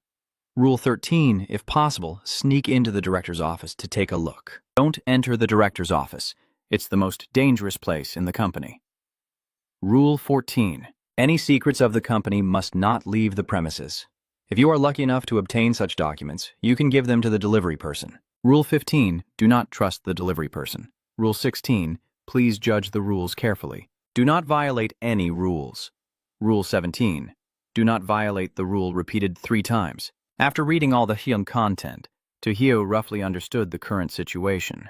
He silently guessed that it was a new rule, and Rule 17 seemed to be very important. Tojo suddenly remembered the prop he received in the previous scene, so he took it out to try. After a moment's thought, since he had received the child's colored pencil in the previous copy, he thought maybe he could use the colored pencil to resolve his doubts. The system briefly describes the information about the prop, summarizing the child's colored pencil. Whenever you have doubts about an issue or object, you can write it on paper, and it will help you find the answer. Tojo placed a piece of paper under the colored pencil and asked it a question. What will happen in the miraculous company in the end? The colored wax stick diligently writes answers. The note says that stopping violations cannot lead to escape. The translation suddenly loses memory and cannot be deciphered. Although it has successfully revealed a clue, these things still feel like searching for a needle in a haystack. Tojo was confused and suddenly wondered what was going on. If what is written here is correct, then isn't it true that nothing can escape? Tojo held the crayon and wrote the question she wanted to ask on the paper. What must I do to leave the miraculous company? The colored pencil automatically writes the answer, but it seems to be blocked by something, slowly forming each word to preserve memory, avoid breaking the rules, and prevent sudden shifts. It turns. The ER will turn, and as soon as the sentence ends, the wax crayon spins and shakes violently, then is forcefully propelled into the air. Tojo realizes the answer and calmly deduces that the colored wax pencil cannot reveal too much information. But based on the last sentence, it seems there will still be unexpected movements that will repeat multiple times. Each time it shifts to a new space, her talent cannot be immediately activated, which also means she is being targeted, something she has never experienced before. Tojo, exhausted, rubbed her temples with a look of helplessness in her eyes and said reluctantly, "Luckily, I've always kept reasoning, so I haven't lost my mind. If I hadn't thought ahead and planned carefully, I'm afraid my brain would now be empty and I wouldn't be able to think at all." The higher the level of talent, the more likely it is to cause reliance and lead to a lack of thinking. Or perhaps this is a trap set by the strange object. The viewers were stunned to accidentally learn a secret about someone and couldn't help but sigh, "Oh my, no wonder every time I watch the Elder's reasoning I find it hard to understand. Obviously it's okay for him to break the rules, so why bother thinking about it?" Another person interjected, "Wait a minute, did Master Tojo just reveal his talent?" "So it turns out that Tohyo's talent is breaking the rules," another person shyly commented out of admiration. Actually, I've suspected for a long time that Master Tojo's talent is definitely SSS level based on his performance. The viewers also praised Tojo highly, noting that with SSS level talent he remains humble and can keep his composure to analyze logically, proving that Tojo is a master strategist, while we are not on his level. Returning to the Miracle Company at 9 p.m. just before the end of shift, colleagues from Now stand up to pack up and prepare to leave. But at this moment, the director came out of his office and announced bad news, raising his voice to say, "Everyone stay for overtime." All the staff present nodded in unison and replied, "Yes." The notification reminds everyone of the rules. Working hours are from 9 a.m. to 9 p.m. daily. If a superior requests overtime after work, it must be obeyed unconditionally. The director continued assigning tasks. "Secretary, now please choose the person who performed the best today." The selection committee chooses that person as the outstanding employee today. The director's secretary nods slightly in response. "Yes, the rules are clearly outlined. Rule 10. Every day the company will select a talented individual of the day. Please actively participate. Outstanding employees will receive benefits before leaving the company." Among the contestants, 5 were chosen as outstanding employees. Besides Muzakamizen, the others showed deep concern. One after another, the contestants included Hoi Hung Kwok, Anji, Long Kwok Chu, Anitet, Japan, Muzaka, Miyazin, Spain, William, Tukao Kwok, and Hai. Except for Muzakamijazen's joyful face like a blooming spring flower, everyone else's faces darkened and grimaced like monkeys after hearing the rules. Makayan feels proud of himself, secretly smiling. "I am indeed a good employee. With this outstanding employee title, I should be able to pass smoothly, right?" The director pins the badge on one side of Murakami Jajin's shirt with a teasing tone, as if smirking to himself. He said, "Congratulations, Jajin. Today you are the outstanding employee of the company, especially for the brown sugar hot pot advertisement, which surprised me greatly. This title of outstanding employee suits you best. You can go home now." Hearing that, Mujakizaji was so excited his face lit up like flowers blooming around him. He happily asked, "I can really go home now?" Mujakazajin hurriedly rushed to the door he had been longing for, instantly throwing it open. Makayan quickly stepped out, not forgetting to say goodbye. Finally able to go home. Goodbye, miraculous company. But there are no signs indicating I have left the challenge arena. Mujakazin stopped, confused, and said, "What is this?" "I have already left the company, so why don't I hear the notification bell? Could it be that leaving the company doesn't mean I have passed?" "Oh no, the company has also disappeared. Could I have to go through this entire corridor to get through it?" He kept trying to convince himself that he was right, turning around and running quickly down the corridor ahead, telling himself, "Yes, that's right. I just need to go through this corridor, and I will definitely get through. Right now, I just need to leave this place quickly." After running aimlessly down the corridor for a while, Makamiyajin suddenly stopped, guessing that there was a door at the end. Is opening that door the way to escape? I've been here so long, maybe I can finally get through now. She turned the lock, and as the door opened, the dark space was bathed in light, causing Musakamizujin to be blinded and let out a cry. "Oh!" He covered his eyes with his hand, but as soon as he opened them, the Miracle Company appeared before him. Mwine panic-stricken, holding his head, shouting, "Miracle Company? Why is the Miracle Company behind that door?" "No, I don't believe there's no way out. My guess is definitely correct. Being voted as an outstanding employee surely means I can pass." Mwine ignored everyone in the company, cursing and muttering to himself. "I want to get out. I want to leave here." He kept wandering down the old corridor. This time he started to get scared. Mujakazajin shouted in horror, "No! Why is this the hallway?" Mujakin felt completely disappointed, unable to stay calm, stammering as he spoke to himself. "I want to leave this place. This time it will be different. Going through that door again will surely set me free. Musakamajin turned back, determined to charge forward, running straight into the door like the main entrance of the miracle company. He shouted, "I'm risking everything with you." As soon as he saw the scene before him that looked just like the hated Makakaman company, he helplessly muttered to himself. No, why? Why did I come back to that damn company? It's an illusion. Definitely an illusion. The viewers are happy to see someone in trouble, excitedly discussing it with a triumphant tone. Oh my God, the player who just had a good time is now becoming desperate. This situation is truly quite hopeless. The endless cycle feels like being trapped in darkness with no light or hope. I quite enjoy it. Makakame-jazin keeps rushing through the miraculous company's doors again and again, running down the hallway only to return, desperately running in vain. Musakamian's exhausted face gradually pales, and the audience whispers in alarm. Oh, everyone, look. Every time Musakamijazin passes through the company door, his face becomes more and more blurred, even more terrifying than Park Hoa-dong from Korea. One of the spectators angrily commented, "Damn it, why didn't the senior management take the opportunity to remind him?" If this endless cycle continues, Musakamijazin will definitely die. There's no point. A helpless spectator responds that Mujakazin is clearly losing his spirit, and reminders won't do any good. Meanwhile, McCain stubbornly keeps running forward aimlessly, even though he knows the outcome. Musakamijazin, exhausted from repeatedly entering the company, is gasping for air. After each time he repeats the same path, his face becomes completely blurred, looking extremely strange. The audience discuss and speculate about the outcome. Musakamizan has truly run out of options. He now looks exactly like the others in the Miracle Company, but the Strange World announcement has not yet sounded. Is being completely assimilated considered elimination? I don't know about that either. Keep watching and you'll see everything clear later.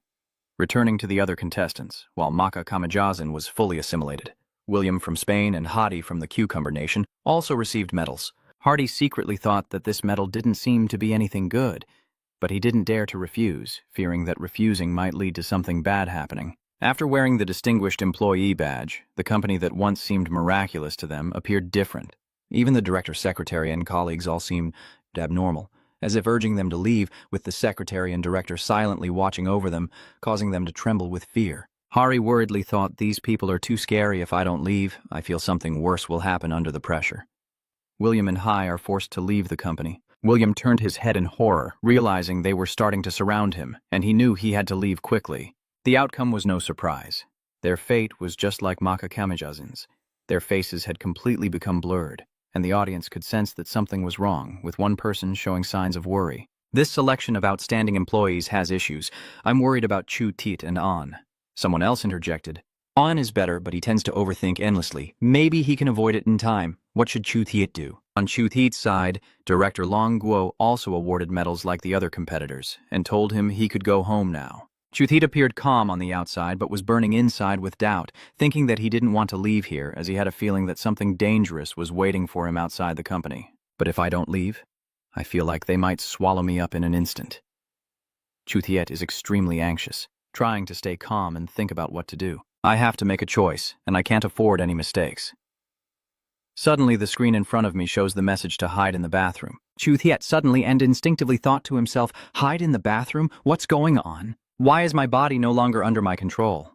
Oh no, this sinister creature is too treacherous, and it even has this trick. Huanzhong must be the one controlling me. I have to get it off quickly.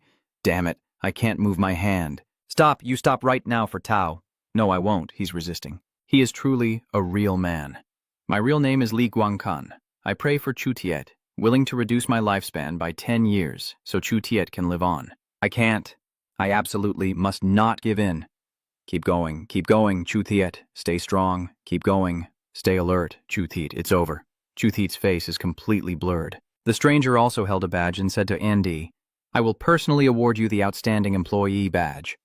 Andy's mind raced quickly, thinking, "I already guessed it. This badge has a problem. I absolutely cannot wear it on my body. I must hide in the bathroom to escape this danger." Then he told the strange person, "I'm sorry, I need to go to the bathroom."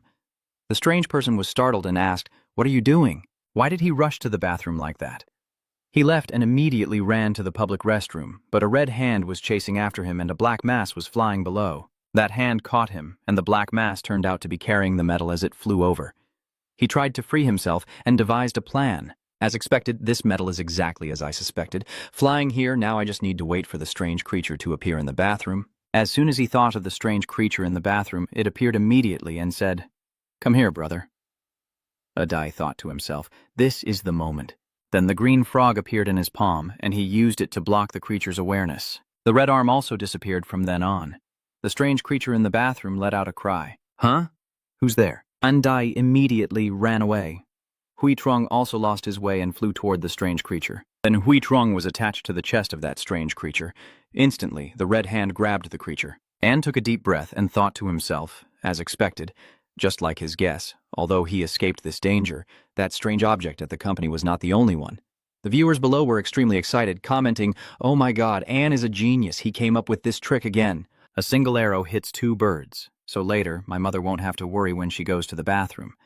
Another person sighs and says, "Too bad for Chu Teet, the higher-ups even considered letting him hide in the bathroom, he could have survived longer." Another viewer also came to comfort him, crying for a long time on the road.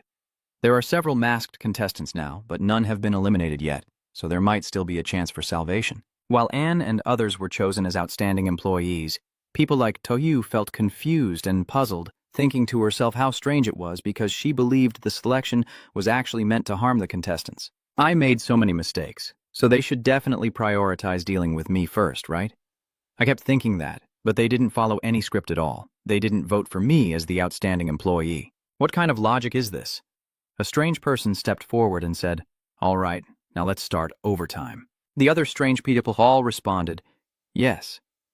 Tojo stood among the odd group, as if he was the strange one because his face was different from the others. He thought to himself, working overtime is impossible. I'll never work overtime in my life. I need to seize the time to gather as much information as I can." He also remembered that Rule 13 said, if there's a chance, sneak into the director's office to take a look. Combined with Rule 14, the director's office hides documents related to the company's secrets, which are covered by Rule 13. If possible, sneak into the director's office. Black text, "Do not enter the director's office. It is the most dangerous place in the company." Rule 14. Any secrets related to the company can never be taken outside. If you're lucky enough to gather those documents, you can hand them over to the delivery person. He begins to assess and analyze. Rule 13 is clearly a conflicting rule, and the black text also counts as a rule. If I want to break this rule, I have to violate both statements at the same time. That means I have to go and not go at the same time. Then he concluded that letting General Black go inside would be fine, so we wouldn't be considered to have entered. It's also not that I didn't go in. After thinking, he ordered Black General. "General Black, go into the director's office and see if there's any clue hidden inside." General Black growled fiercely. A few minutes later, a cry rang out from the director's office. "Oh no." Then General Black chewed on a pair of pants and left. He wondered, are these the director's pants? The Black General barked a few times and said, "It's trying to tell you something."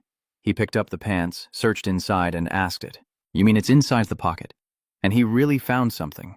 Holding it in his hand, he wondered, there are 2 sheets of paper. The paper says that the 8 rules require guiding new employees, forgiving all the mistakes they make, and no matter what, keeping them. After reading the content, he said, "This rule doesn't match the one I received. It must be a special rule for company managers." Then he thought, no wonder the director tolerated my difficulties all along. It turns out she was also bound by the rules. The content of the second paper states that the cleaning lady at the company is the only temporary employee who doesn't need to work overtime and is exempt from certain obligations. He seemed to realize and started analyzing. The cleaning lady is a temporary employee. No wonder she's nowhere to be seen after 9 o'clock. It turns out she goes home after work. Then he caught a key point from his own words. Wait, she leaves after work. He reasoned that the cleaning lady might not be the only one free to leave the company. If I put the documents on her, I should be able to get her out easily.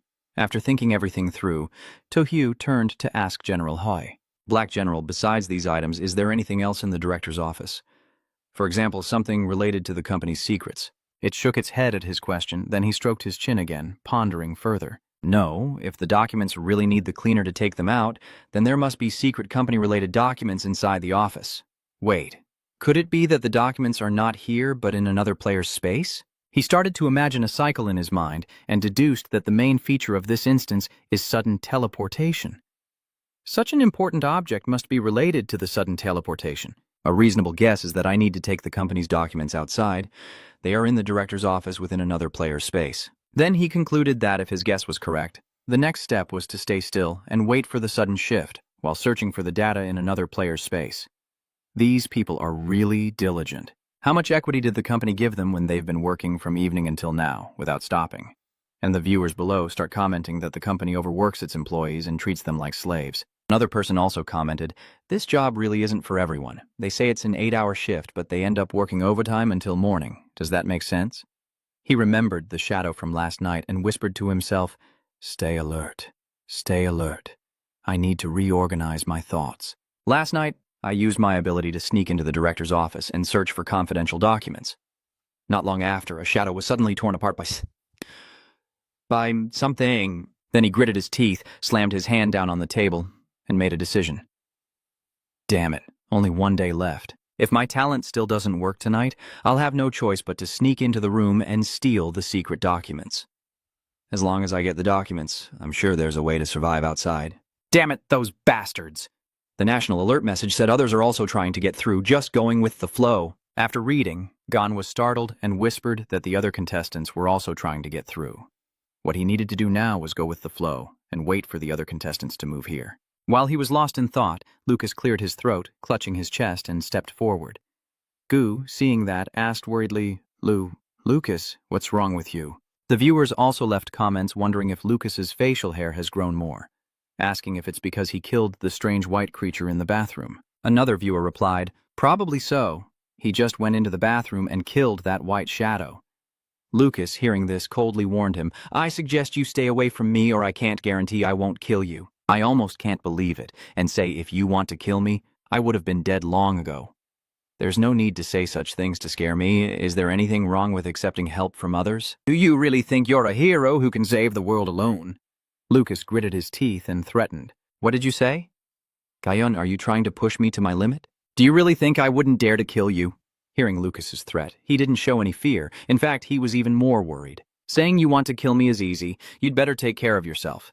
Can your health last until this round ends? I really don't understand why you have to turn yourself into this. Isn't trying to survive enough? Is winning and achieving the highest score really that important?" Hearing that, Lucas raised his hand to wipe his mouth and responded, "What do you understand? For someone like you barely holding on, death is just a matter of time, but I am not afraid of dying. Short but brilliant like fireworks, that suits me best. You will never understand."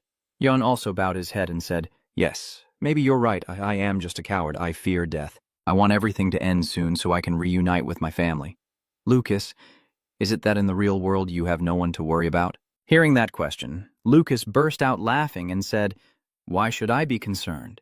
He said, "Why should I be concerned? The only things that trouble me are a pure white hospital bed, a wilted fresh flower, and a window that forever cannot see Fuang Sa." Then he walked to the director's office door, turned around, and said to Lucas, "All right, that's enough for our chat. This is the first time I tried to understand you, and I think I've found the answer for myself." "Thank you, Lucas. I think I should do what I want." That statement made Lucas startle and ask back, "The answer? What answer?" After a while, Gon stiffly and indifferently stepped out. Seeing that, Lucas mockingly said, "So that's the answer you mentioned, right? Aren't you laughing?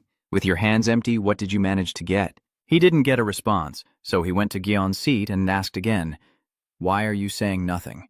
But all he gets is silence. Finally, he angrily grabbed Gon's shirt and said, "Turn around. If you're a man, don't pretend to be a coward." When Gon looked up, he had already become a strange person.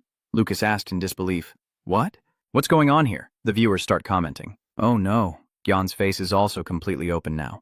Others are asking what exactly happened to him in the office. Gon briefly regains consciousness, reaching into his shirt pocket to take out something and say, "The documents."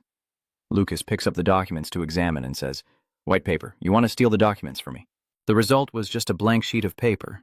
The answers to his questions were only Gon's empty words about going home. Then, Lucas seemed to go crazy, grabbing Gon's shirt and shouting, "Why did you do that? I don't need your help. I don't need it." But he kept rambling about the documents at home.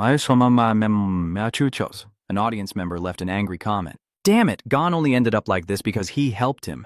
Why is he still scolding him?" Another viewer explained that actually Lucas probably didn't expect Yon to end up like this, which is why he was so angry. This is how he expresses himself, a rather roundabout way of speaking. After venting at yawn, Lucas turned and headed to the director's office, saying, "Damn it, I'm going to kill the director now, so you can see what real power is."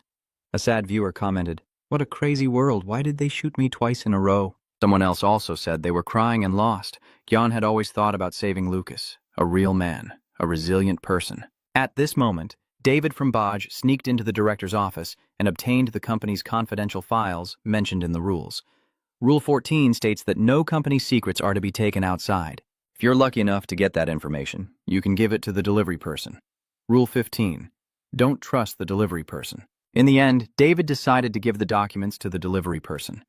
The delivery person took the documents and confidently said, "Rest assured, I will definitely help you expose the true face of your company." David also replied, "All right, I owe you one." As the delivery person turned to leave, they had already become an anonymous figure. But David didn't notice. He still cheered them on. "Damn it! These are not what I need at all. Just relying on these won't be enough to make the company achieve a miracle." Then he reasoned again. Wait a minute.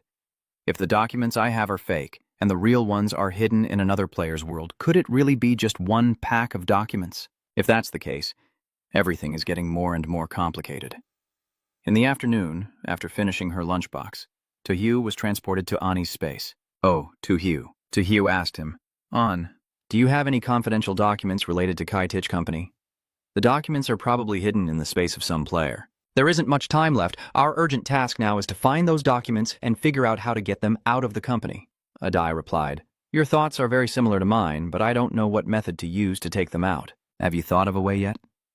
He replied, "Well, let's just say I have, but I can't tell you right now because I'm not sure if our conversation is being listened to by some strange object. In short, the first step is to get the documents out. There are probably even more terrifying challenges waiting for us ahead. When you find the data, think of a way to give it to me. I will take it out of the company." Adai wanted to say that he was waiting until I found it, but before he could finish, he was transported away. He still stood there and asked, did Adai get transported away before even saying anything? It seems these random transports are happening more and more often. Then he thought again. But seeing An's reaction, he was sure that he was also searching in his own space. And since he hadn't found anything yet, he could only patiently wait for the next shift. 20 minutes later, Tojo was transported again to Gon's location. Seeing him sitting at the desk, he couldn't believe and asked, "Is this Gon? I thought I was in the real world and had seen Grayson many times online. Although his face is now blurred and his figure definitely looks like him. I didn't expect he would also be assimilated." Suddenly, a loud scream echoes from the office. He turns around and looks over there, thinking there might be a fight in the office, so he goes to check. Just as I was about to pass by, Lucas kicked the door open and stormed out. Should I call him Lucas? Lucas dismissively ignored him and walked ahead. He turned back to look at him, thinking that, judging by his demeanor, he must have just avenged Gon. I never expected that someone who always refused to cooperate like him would also help his teammates seek revenge. Then he rummaged through his chest as if searching for something. He waited quietly and began to speculate. Finally, he took out a file and placed it on the table. This action surprised me, as the confidential documents are related to the Miracle Company. Is Lucas really going to give them to me? Lucas's action also surprises the viewers. Someone comments, "Oh, wow. Am I seeing this right? Lucas is going to give the found item to the Elder?" Another person also said, "It seems he was moved by Gon. How can someone who is not made of stone have no feelings?" After leaving the data, Lucas also started to teleport. "Look, Lucas is being transported again." Someone else also said, "Luckily before the transfer he left the data for me to understand, or else I would have to go in circles again." Finally, another person said, "This is data Gon risked his life to obtain. Remember him in your hearts." After leaving Gyeon's space, Tojo was transported again to another player's space, repeating several times. During this process, Tojo noticed that the time between each transfer was getting faster and faster, and the necklace around his neck kept flashing. In Hardy's space, Tojo holds the glowing pendant and whispers, "Does this kind of teleportation affect the contestant's mental state?" I remember a note on a colored paper that said, "But it's forbidden to leave.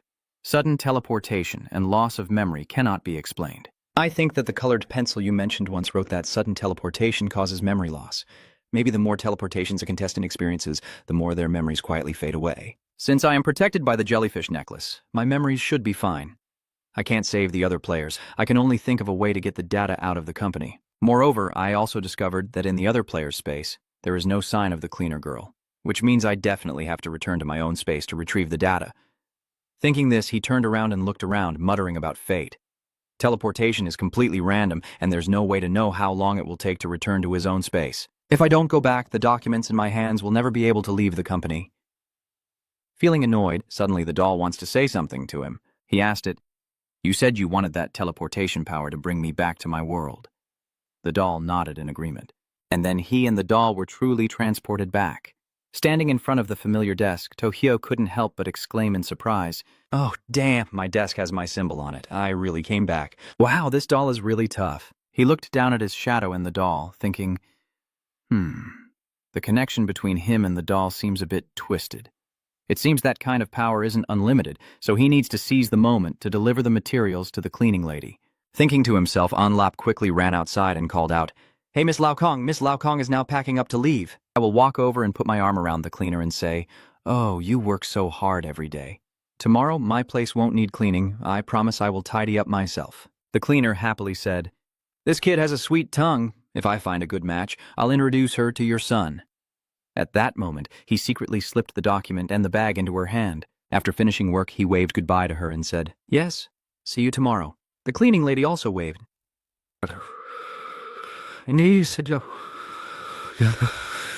"See you tomorrow." Seeing the cleaner leave, the secretary asked the director, "Will the new employee give her confidential documents to take outside?"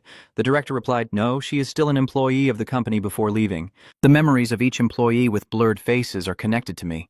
I just checked her memories, and there's nothing wrong." The viewers are extremely surprised and comment that no wonder Master Tojo didn't give it to her directly, but secretly slipped it into her bag, probably to prevent this kind of situation. Someone else also said that Laokong herself knew about the existence of the secret document, so her memory was not unusual. Of course, the director couldn't find out, which is understandable. He's truly skilled, or rather, exceptionally talented.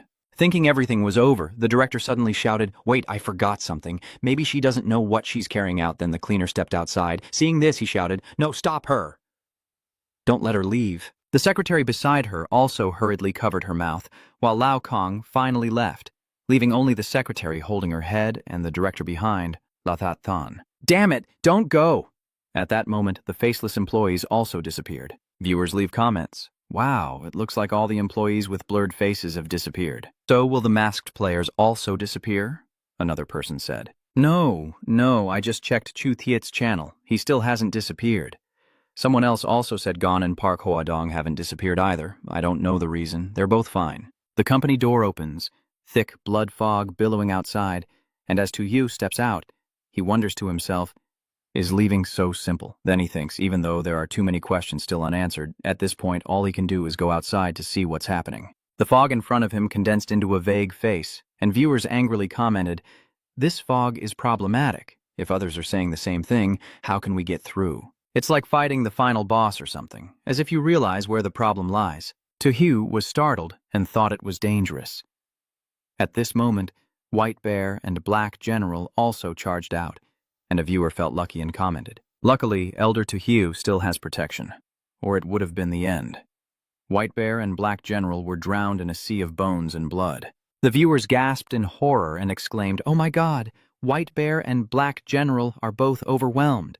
Then a huge hand reached out to grab him. He couldn't move, and he cried out internally that he was in great danger, completely unable to resist. Suddenly, blood started to flow down from his head, and he wondered to himself, "What? Blood?" Then he puzzled over it again. Why was this happening? Am I not in my own space? Why isn't my talent working to protect me?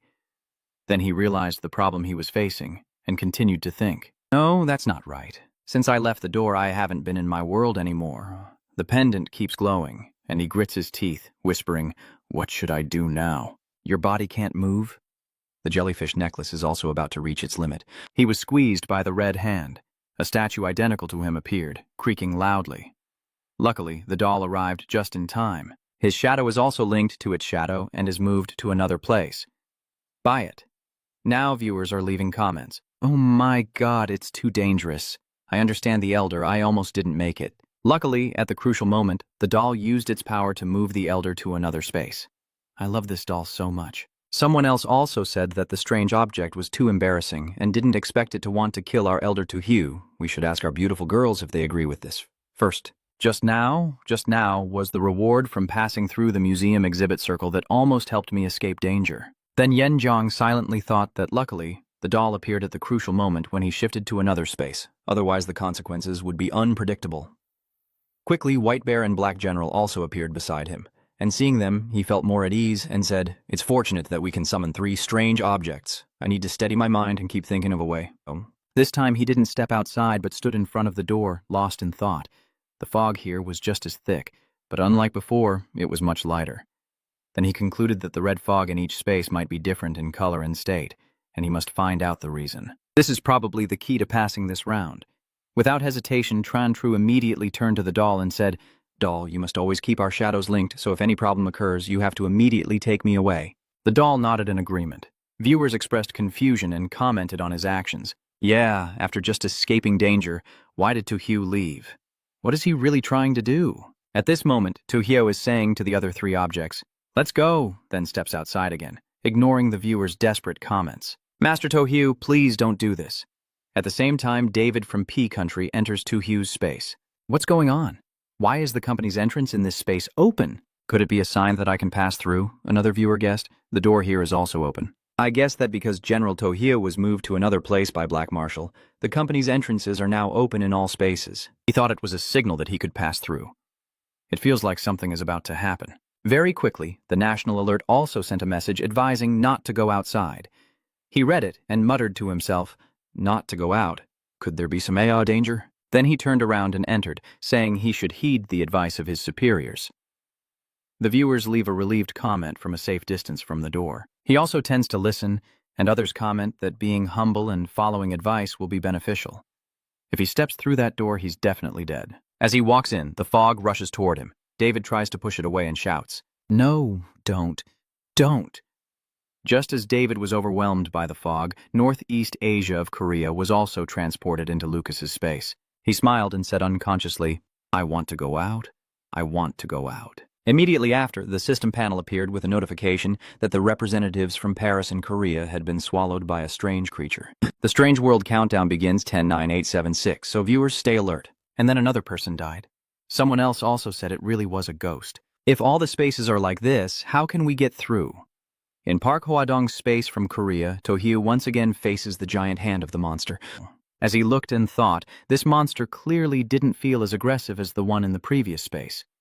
Then he concluded that perhaps the monster's strength prevents him from leaving each space, which are completely different. What caused this situation is that when that hand approached the doll, it quickly transported me to another space. In David's space from Water P, Tojo stands there observing and silently contemplating, continuing to check how the monster in this space is like.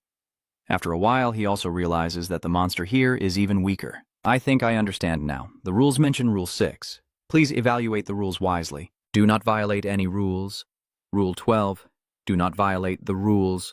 Don't break the rules. Don't break the rules. The black text says, "Don't break the rules."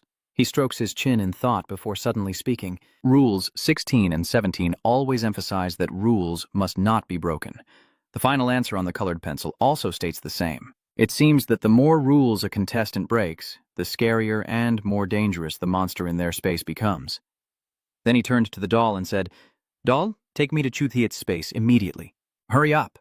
The doll also quickly nodded. Huh? Is the fog really this thick here? He also said, "Chuthiet has always been careful. How could he violate so many rules?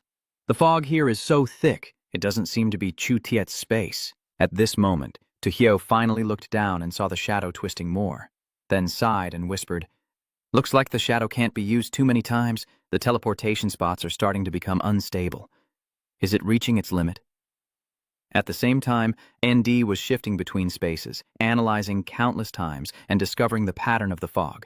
And I weakly said, "The number of deductions has exhausted my mental strength." Then he added, "Luckily, I've discovered the pattern of the monster's strength. Now I need to find the space of the rule-breaking contestant and leave through it." Remembering someone, he said, "Chuthiet, in my impression, he is a very careful person. Maybe his space is the easiest place to escape from." The viewers couldn't help but leave comments of admiration, saying that Andi and the elder Tojo think alike. Another person also commented that relying only on random teleportation, no one knows when they'll reach Chuthiet's space. Tojo has a doll, but even he can't do it easily. Another viewer sighed and said, All they could do was follow the will of heaven. In Chu Thiet's space from Long Country and truly managed to teleport to the place he desired. As soon as he looked outside, he was certain in his mind that the fog here was very thin. Probably Chu Thiet's space. The viewer couldn't help but admire and comment, "How lucky is that?" As he finished speaking, he arrived here and saw someone sitting at a desk, so he called out loudly, "Chu Thiet has pectoral muscles," and said to Chu Thiet, "Luckily, you are still here and haven't been transported away. I found a way out. Come with me." After Chu Thiet turned his face back, Undi stammered when he saw that face. "Damn it, Chu Thiet, you have..." Suddenly Undi remembered a phrase, and a special wax crayon immediately appeared in his hand. He looked at it and thought, "Wait, in the museum's circle I received a special wax crayon that can soothe the mind. Since both of our spirits need to be restored, I'll burn it here now. Maybe it can even save Chu Thiet." A kind viewer commented about the special colored wax stick. The colored wax made from special ingredients can be burned to soothe and relax the user's mind. And a little reminder next to it is that it is colored wax that has been burned. A few minutes later, Undi whispered to herself that she felt much more alert, but Chu Thiet's face still looked the same. Then he disappointedly told Chu Thiet, "I guess I can't help you anymore, my friend's friend." Finally, he put away the colored wax, wrote a few words and sent them to the table and said to Chu Thiet, "Goodbye, thank you for your efforts. I will leave here with your will and faith." A viewer commented, moved, tears welling up again. Everyone, "Wow, she's crying loudly." Someone else also said they're too old to watch scenes like this. I went to bed earlier. Finally, Anne has also left. The notification also appeared, "Dear contestant, congratulations on passing the company's 5-star evaluation." He spread his arms wide open as he pushed the door, and the next notification appeared. A reward for passing the Outstanding Employee Medal. The Outstanding Employee Medal is awarded to those who strive hard. Wearing it earns you respect. Respect beyond imagination. Soon after Adi arrived, Tojo also moved into Chu Thiet's space. Tojo glanced at Chu Thiet and said, "Looks like Ndi was here first. Too bad, Chu Thiet." He turned around and said to Chu Thiet, "Let's go, my brother." But Chu Thiet still sat there silently. A viewer commented sadly, "It's clear that Tojo is very heartbroken, just holding back his pain." Another person also said that no matter what, Tojo will never fall. Behind him are Longguo, millions of families, and countless people like Chu Thiet. In the end, one person speaks. Others can act on their emotions, but only Tojo Dai Lao cannot. This is like a form of restraint. At this point, Chu Thiet suddenly stood up, and I also looked over at the viewer who was left alone. Full of hope, Chu Thiet has stood up. Can he still be saved? Chu Thiet reached out and took his hand, trembling as he said, "Through, let's go home." Tojo looked at him and smiled. "Yes, I'll take you home, Chu Thiet." Then Chu Thiet's trembling hand raised, tears falling as he slowly lowered his hand with Tojo, and his whole body began to vanish. Tojo desperately tried to grab his hand and called out for Chu Thiet in despair, but he had completely disappeared. Below, viewers are crying like a river and leaving comments. Chu Thiet is gone. Chu Thiet is really gone. Another person also said, "I thought that Master Tojo could save him, but now I realize that in this world Master Tojo is also very small." Another person said, "Chu Thiet is an ordinary person, but ordinary people can also become great. He always keeps trying to live on, and that is what is most precious." Finally, someone said, "Chu Thiet, rest in peace. Every Long Kingdom citizen will never forget you," followed by a series of comments saying, "Rest in peace." It appears. Tojo's hand reaches out, but in front of him there is nothing but emptiness where Chu Thiet once was. He said lonely, "It's over, let's go home." Then he frowned and thought, "But if both An and I leave now, it means admitting defeat to the strange creature. I would have broken the most rules, and the monster in my space would definitely be the strongest." Then he clenched his fist and said he had to leave this strange world from his own space. "I must receive the highest rating in this round. I want the strange creature to see that every citizen of Longguo will never bow their heads in defeat." Then he takes out a pen and writes a message. "Chu Thiet, I will definitely pass with the highest score in my space. Just relax and close your eyes." Someone left a comment. Chu Thiet's position was also erased by the strange object. Someone else left a comment. "That would be too risky. The doll can no longer teleport at will, only rely on random teleportation. What if there's no chance to go back?" Someone also said that even if they try to return to the original place, they might be moved away before they can pass through, so wouldn't that be pointless? In the end, it was a spectator's conclusion. But what Elder Tojo said fired me up. Faced with that deadly strange object, we absolutely cannot accept defeat. In the next second, Tojo was transported to the space of others, while Lucas was also moved to Chu Thiet's realm. Lucas watched the symbols on the table and said, "Andi, I understand. They all left this world from here." He thought, indeed, leaving this place through this space was the best choice. But it also meant I couldn't pass with the highest rating. Do I really have to leave through this space? Suddenly, he thought of Gon sadly saying, "Maybe I was right, Gon."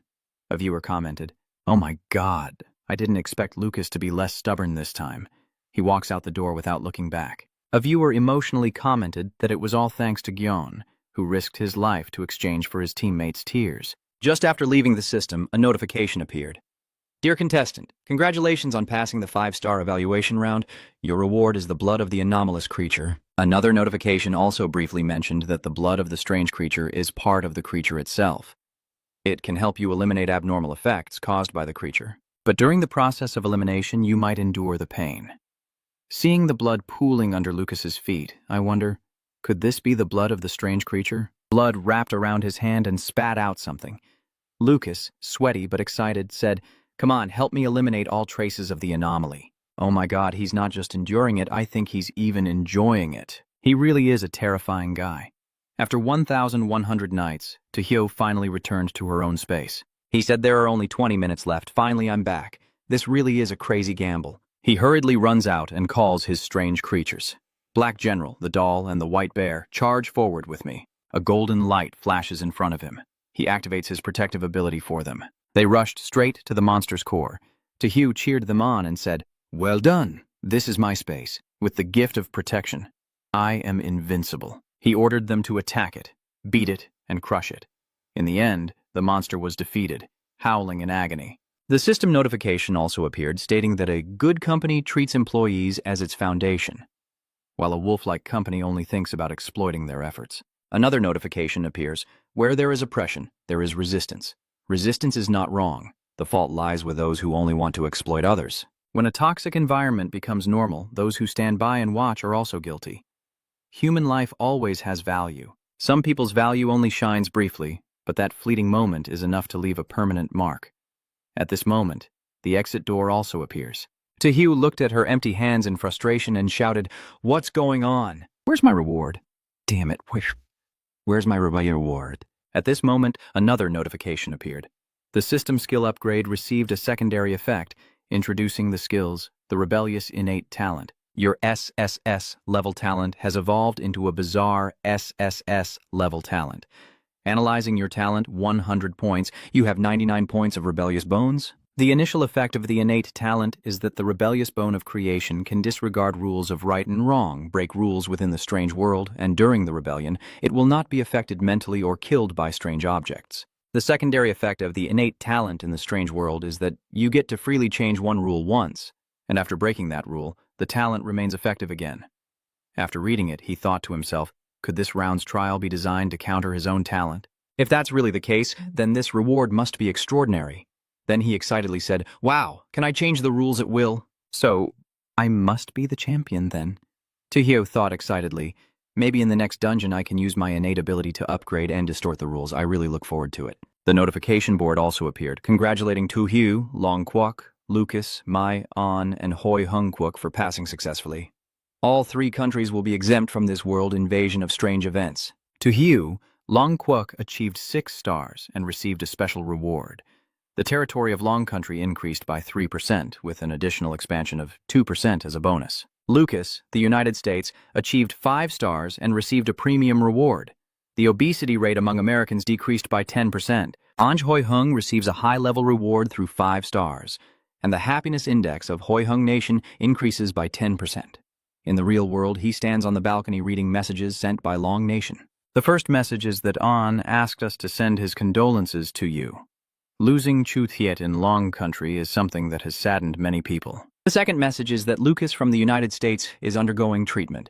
Thanks to the blood reward from the recent monster round, his left arm has returned to normal. I understand. Then he opened Chu Thiet's chat screen. The last message they sent was on the 21st of the month. Chu Thiet replied, I understand, Elder. Happy New Year. You really are incredible. I hope you can lead Long Guo to the end. He also replied, You're very capable too. Let's survive together. Keep going. But it shows a message that the sending failed. Tojo wondered if this message he sent to Chu Thiet on New Year's had still not been delivered. Then he sent another message. I understand, just as you wished. Long Nation remains peaceful. You see it, right? The light you want to protect in every house. The gentle breeze passing through feels so lonely to me. 3 days later, Tojo and the other contestants were again transported to the strange world. The large system interface also appeared. The randomly selected countries participating in the challenge include Long Kingdom, Hoi Hung Kingdom, the United States, Tam Kingdom, Phi Tsu Kingdom, Ceylon, East Island Kingdom, Baha, and Ton Nam Kingdom. This is the world of strange stories this time. The Gratitude Therapy Hospital welcomes you to the Gratitude Education Center. Room 13 is part of Professor Yang's Gratitude Therapy Hospital. Do you think the internet is a disease? Do you think you need treatment? Do you think you can learn how to be grateful?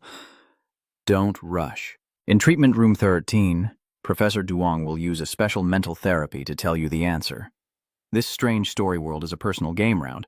Psoom. Reminder, all punishments faced by contestants in the strange story world will be permanently recorded. This is the reminder opportunity in this strange story world. Within 3 days, expose Professor Duong's evil deeds and discover the outcome through a hidden clue. At this moment, Tohyu stands in front of the Gratitude Education Center, where a heartfelt voice of thanks echoes from within. Thanks for having you. He looked at the hospital and said, Professor Duong's Gratitude Treatment Hospital is awesome. Then he cheerfully said, Isn't this the Thunder King arranging the strange story version? That's interesting. I'm really excited now. A person from inside stepped out and told him, You new arrival, Principal Duong asked us to pick you up. Before going inside, you need to be checked to confirm you have no threats or abnormalities. Need to be. He also replied playfully, Oh, I see. He spread his arms for the inspection.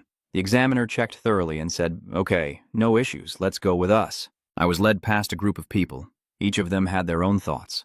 Some sighed, thinking another unfortunate soul had arrived, while others thought the newcomer probably didn't know the rules here and would take the fall if anything went wrong. Some feel sympathy and think that once he enters here, he will quickly become as sad as we are, poor guy. The person then takes him to a room called Therapy Room 13 and says, The new guy, Director Yang, is inside. When he sees the director, you must be respectful. Don't cause trouble or I can't guarantee you'll stay there. He responded very politely, Yes, I will definitely do that. Thank you for the reminder. We have brought the newcomer in. Duong Vin Tan turned his back to them and said, Yes, everyone, you've worked hard. Go outside first. I'll sit and talk with him for a while. The person responded, Yes, Director, we will keep watch outside. Call us if anything happens. After finishing speaking, he left. Only then did Duong Vin Tan turn around to look at him, smiling gently and saying, The newcomer, come and sit down. Don't be afraid. Many people misunderstand our treatment methods. Actually, the therapy hospital appreciates us very humanely. We only punish disobedient students. He also smiled and replied, All right. Then he asked again, Do you know why I told them to bring you here to see me? I wanted to say me, but the words couldn't come out, so I could only curse the damn kid for not being able to speak. At this moment, a system choice menu appeared. Option 1, curse Director Duong because he is a pervert. Option 2, pretending to flatter because Principal Duong is wise and mighty. Meeting me here must have a special reason. Option 3, say nothing. Option 4 dismisses the principal's question and throws a punch at him. Tohyu is startled and thinks, Damn it, what's going on? Could it be that this is the rule I can only choose one of the above answers? He also thought that if it really was like that, he should choose the most unreasonable option to be considered breaking the rules. Then he concluded, the other contestants would definitely pick answer 2 or 3 now. But since he wanted to go against the flow, choosing answer 1 or 4 would be fine. But if he could only pick one, then 4 was clearly the safer choice. Thinking, he immediately punched Duong Vin Tan in the face. He fell to the ground, foaming at the mouth. This surprised me so much I had to shout out, Oh my God, they don't even ban hitting. 1 punch and he's foaming at the mouth. Hearing strange sounds, the person led him to open the door and rush in, asking what's going on. Next to the principal lying on the ground, I nervously scratched my head and said, I don't know why the principal suddenly fell asleep. The other person didn't believe me and said loudly, You must have done something to cause this. Then he angrily raised his fist and said, Daring to disrespect the principal, you're really tired of living. The system then jumps to the next choice menu. Option 1, immediately kneel and admit fault to the officer. Choose Option 2 to punch each teacher so they will never forget. Remember, this will decrease the teacher's impression of you. When your impression score drops below 60, the teacher will leave. The teacher's impression of you is 60. Option 3, come up with a reason to make the inspector temporarily believe that the principal's fall has nothing to do with you. After reading it, he exclaimed, "Oh my God, I have to choose again. Which one should I pick this time?" In the end, I decided to give each officer a punch, and after punching, I felt like my strength had increased. Could it be that the innate ability upgrade is really awesome now? I feel much better when slapping people, but my hand is numb, so I said more. But my hand still hurts a bit, so it's better to summon Black General and White Bear to teach them a lesson. There are two officials foaming at the mouth at his feet. Then he pointed and shouted Black General and White Bear, but nothing appeared around him. He said confusedly, why can't I see the Black General and the White Bear, and the dolls too? People also comment, what is going on? This circle also seems to say you're not allowed to bring strange objects. Someone else said, damn it, without a strange object as a bodyguard it feels a bit scary. Suddenly, the White Bear appeared from within a whirlpool. He asked it, why are you coming out from there? Where are the doll and the Black General? After it gestured for a while, he finally understood and spoke to it. I see. You mean this circle doesn't allow strange things like you to appear. General Huck and the doll had to work hard to bring you here. Knowing this, he clenched his teeth and cursed. Is the system now targeting the strange object next to me instead of my talent? Damn it, is it because I can't fight back? Then he told the White Bear, for now just hide yourself so the strange object doesn't detect you. I'll call you when I need you. It nodded in response. Then another officer opened the door and asked, Principal Duong, what just happened here? But then he was startled when he saw the person lying on the ground.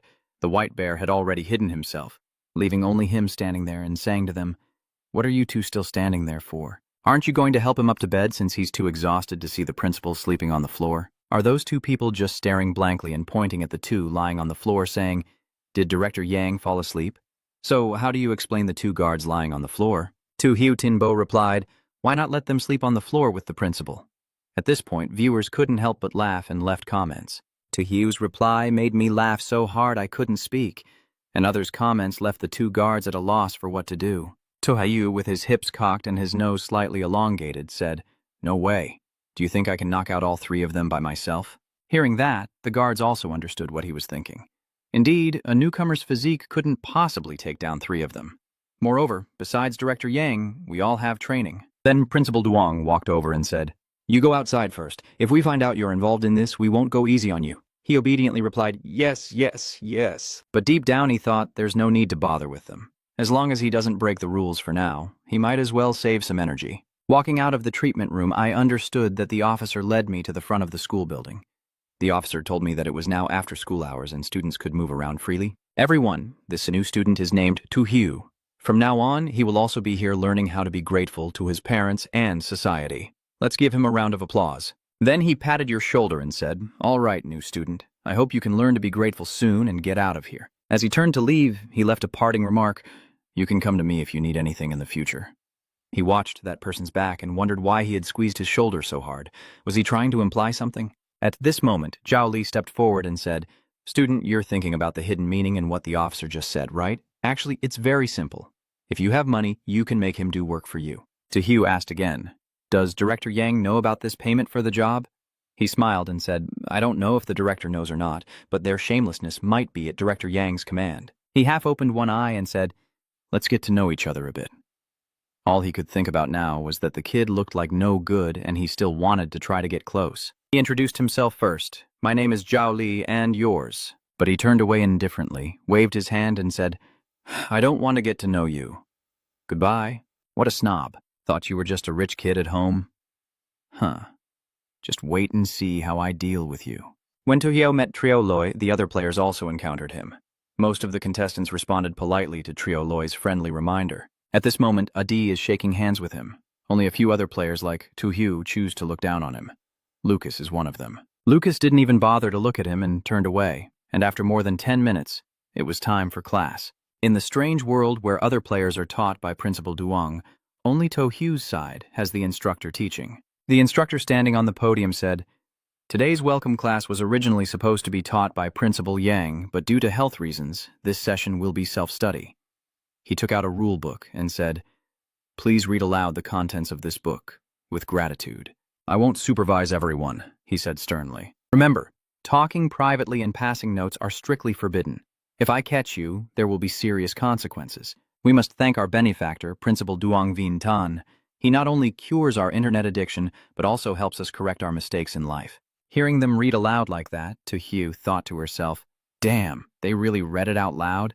These students are a bit too obedient. Suddenly, someone from the back table said to Len, "Hey, Chu Chao, pass the paper down here." At this moment, Sun Nan was handing a piece of paper to Chu Chao. Their actions confused him and made him wonder what those people were trying to do. Then the piece of paper was thrown onto his desk. Seeing the sudden appearance of the paper, he wondered if it was meant for him. After reading the paper, he understood the situation and thought to himself, blaming the others for passing him the note. So those classmates wanted to uncover the truth about why Principal Duong was skipping classes. Do they really love Principal Duong's classes that much? Can't they stand feeling uncomfortable if he doesn't hold a lesson for a day? Is the content of the note about your new classmate, the last one to leave the therapy room? Do you know what happened to Principal Duong? Then he quickly scribbled on the paper, thinking that replying and clearing up the students' doubts was his honor. The viewer sighed and asked, "Do you think Elder to Understand will tell them the truth?" Someone else also commented, saying it might be good for them to hear it too. Maybe it could improve their impression score. This impression score seems to be very important. After finishing, he threw the paper back to Chu Q. She slightly turned her head to look at him and thought, "Already passed it back so quickly? It seems this new student is quite trustworthy. Maybe we should include him in our plan." The note from Tu Hyo says she actually doesn't know what happened to the principal, but it seems he is very tired. While talking to me in the therapy room, he only managed to say half of what he wanted before getting so tired, he rolled onto the floor and lay down. Think about it. The floor is so cold that he probably didn't teach today because he caught a cold from sleeping on the floor. After reading Chu Chao, I was stunned, and the viewers left amused comments. I think I overthought it. I understand that the senior is still very careful. Someone else also said, "I feel like a simple plant compared to the senior. It's so embarrassing." Suddenly, the teacher entered with arms crossed and sternly said, "Who was the student secretly passing notes just now? Everyone stand up for me." The entire classroom fell silent. Then he approached and asked, "New student, did you pass notes? If you take responsibility voluntarily, I will forgive you this time." The system now prompts you with options again. System choice. Option 1, take responsibility. Proactively hand the paper to the teacher and accept all the consequences. Reminder, this choice will increase the impression points of some students towards you. When the points reach 100, a side story will be unlocked. Your classmate's impression of you is 30. Choice 2, shirk responsibility. Report the person who passed you the paper. Reminder, this choice will increase the officer's impression of you. When the impression reaches 100, a side story will be unlocked. Now the inspector's impression of you is 50. Choose option 3, die without evidence. I would rather die than admit I passed the paper. I quickly shoved the paper into my mouth and swallowed it. After reading all 3 options, Tahumich Kam thought, wow. All 3 choices seemed normal and not unusual. For a moment, it would be hard to tell which one was the most rebellious or invalid, but choice 3, of eating paper, felt a bit uncomfortable. The choice that seemed most logical based on what she read was choice 2. After thinking, he stood up and said, "Officer, I want to report the person who just passed me the paper." The officer crossed his arms and said, "Oh, you do know how to behave. Come on, who is really disrespecting Principal Yang's rules and causing chaos in the classroom?" Hearing this, Chu Chao's face darkened as she thought, I shouldn't have probed the new student like that. If he spills everything, we'll all have to face Sister Liu. Zhuang Wei is also terrified, thinking, I'm so scared right now. I don't want Sister Liu. I don't want her. The unexpected result was that he pointed at Zhao Li and said, "Guard, the person who passed me that note is him." Zhao Li, falsely accused, stood up angrily and said, "You talk nonsense. Clearly someone else passed it to you. What does it have to do with me?" He pretended to be helpless and said, "Don't pretend anymore. You can't escape from me." Trioloi was angry and wanted to speak. The officer quickly stepped forward, took his hand, and said, "Is that Trioloi? Follow me." At this moment, the officer thought that with so many people watching, he could only take him away first and couldn't let it become a topic of gossip. Jiaoli wanted to speak again, saying, "Officer, it's not me. It wasn't me just now with you." But before I could finish speaking, the guard cut in and shouted, "Shut up and follow me now, or I won't leave you alone." As he was led away by the guard, I crossed my arms and thought, just now, when the guard left the classroom, I saw them exchange meaningful looks. As I suspected, he's the one who reported me trying to be a tattletale. I'll show you who the real snitch is. While To Hyoto was accusing Trioloi, the other contestants were experiencing similar situations. Duong Vintan approached and asked about passing notes during class. "New student, did you pass notes during class? If you admit voluntarily, I will forgive you." He looked up and said, "My system also made a choice. System choice. Choose 1, take responsibility. Proactively give the paper to the teacher and accept all consequences. Reminder, this choice will increase the impression points of some students towards you. When your impression score reaches 100, a side story will unlock. Your classmate's impression score of you is 30. Choose option 2, shirk responsibility, and accuse the person who passed you the note. Note that this choice will increase the teacher's impression of you. When your impression score reaches 100, the side story will be unlocked.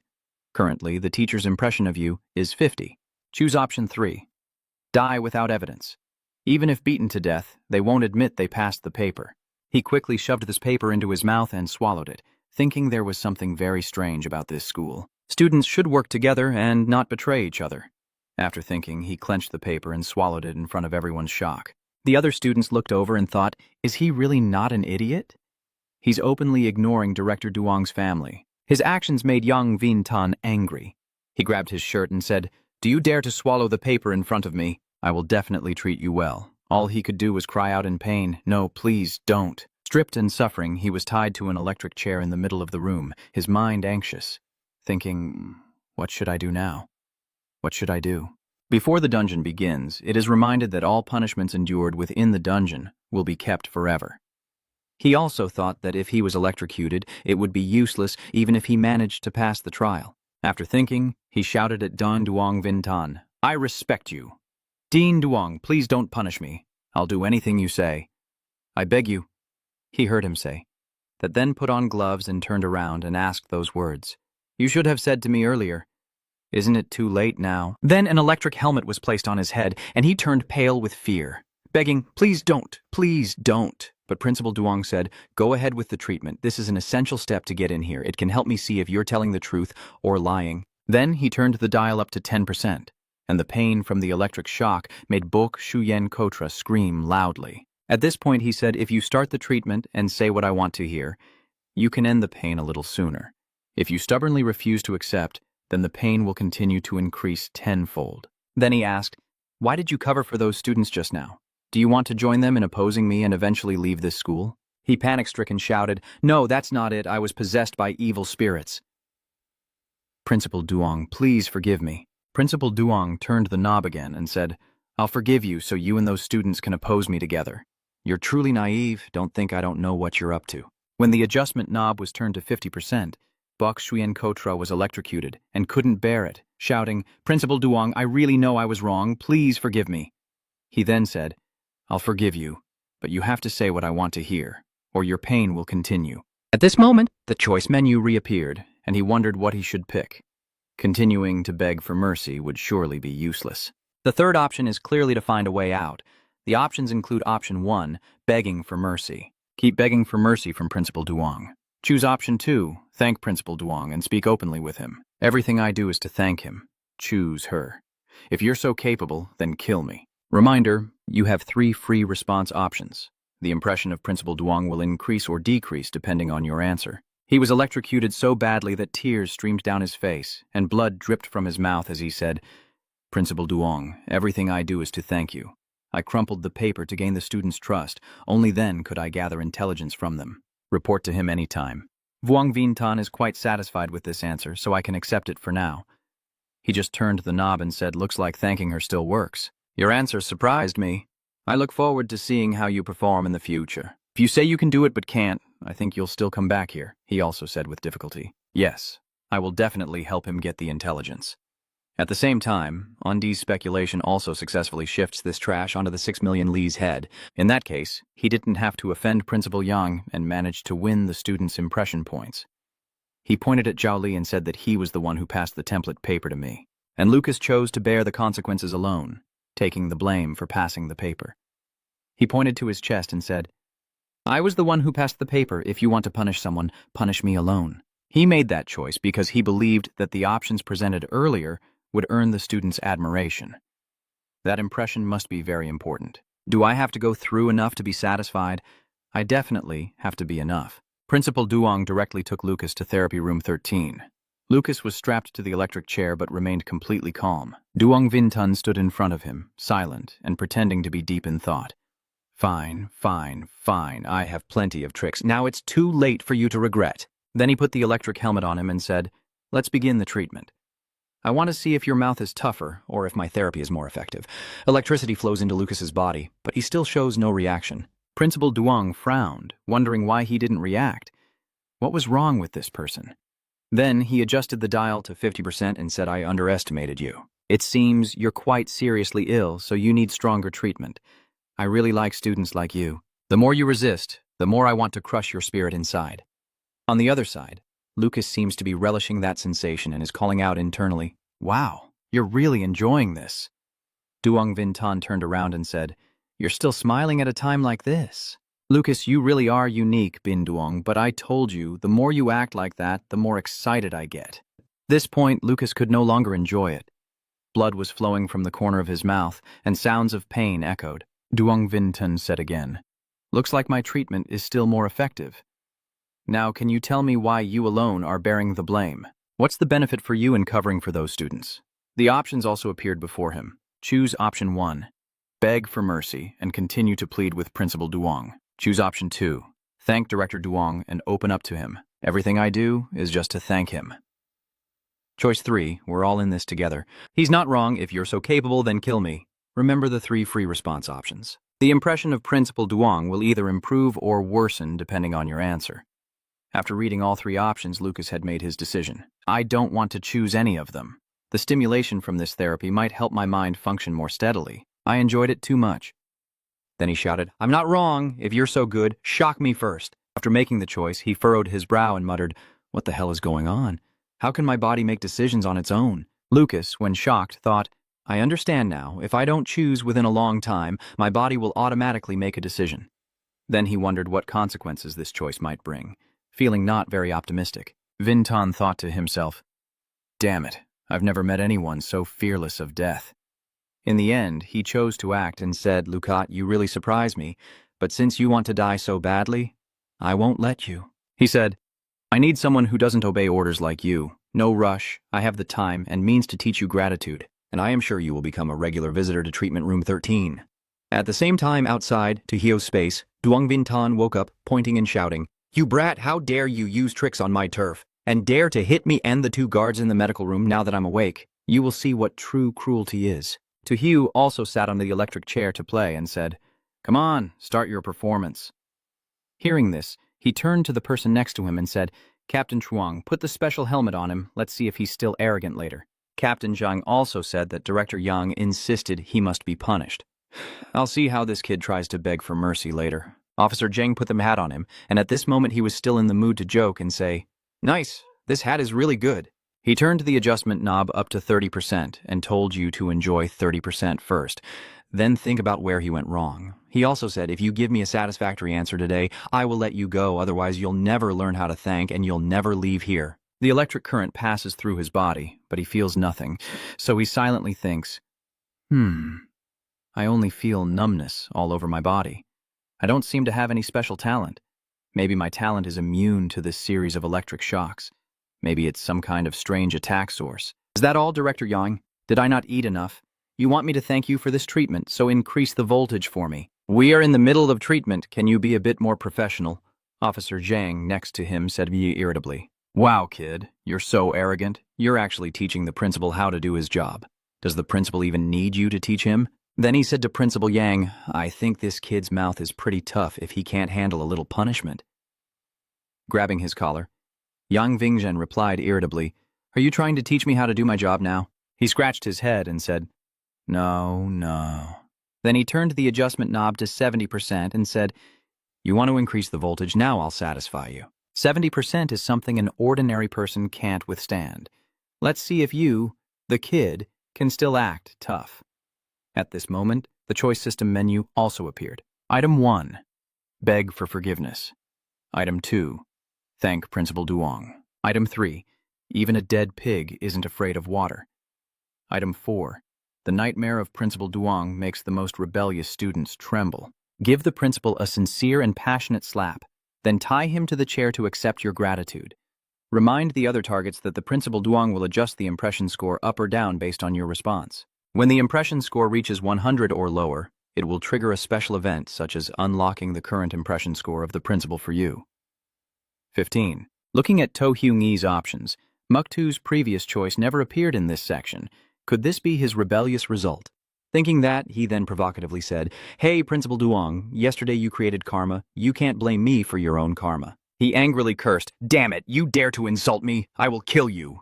Then he adjusted the dial again, with a 100% success rate. Oh, why is that? The more nonchalant he is, the more puzzled Yang Vintan exclaims, "Oh my god, what kind of demon or ghost is this kid? This level is tolerable. Could it be that he's an insulator?" Then he turned to Commander Chuang and said, "I suspect the machine has a problem. Please wear the special helmet to test." Inspector Zhang was speechless and thought, "What are you talking about? Why does your 37-degree mouth sound so cold? Can this be tested? Maybe trying it would be deadly." Then he politely declined, "Teacher Yang, I don't think I need to test it myself anymore.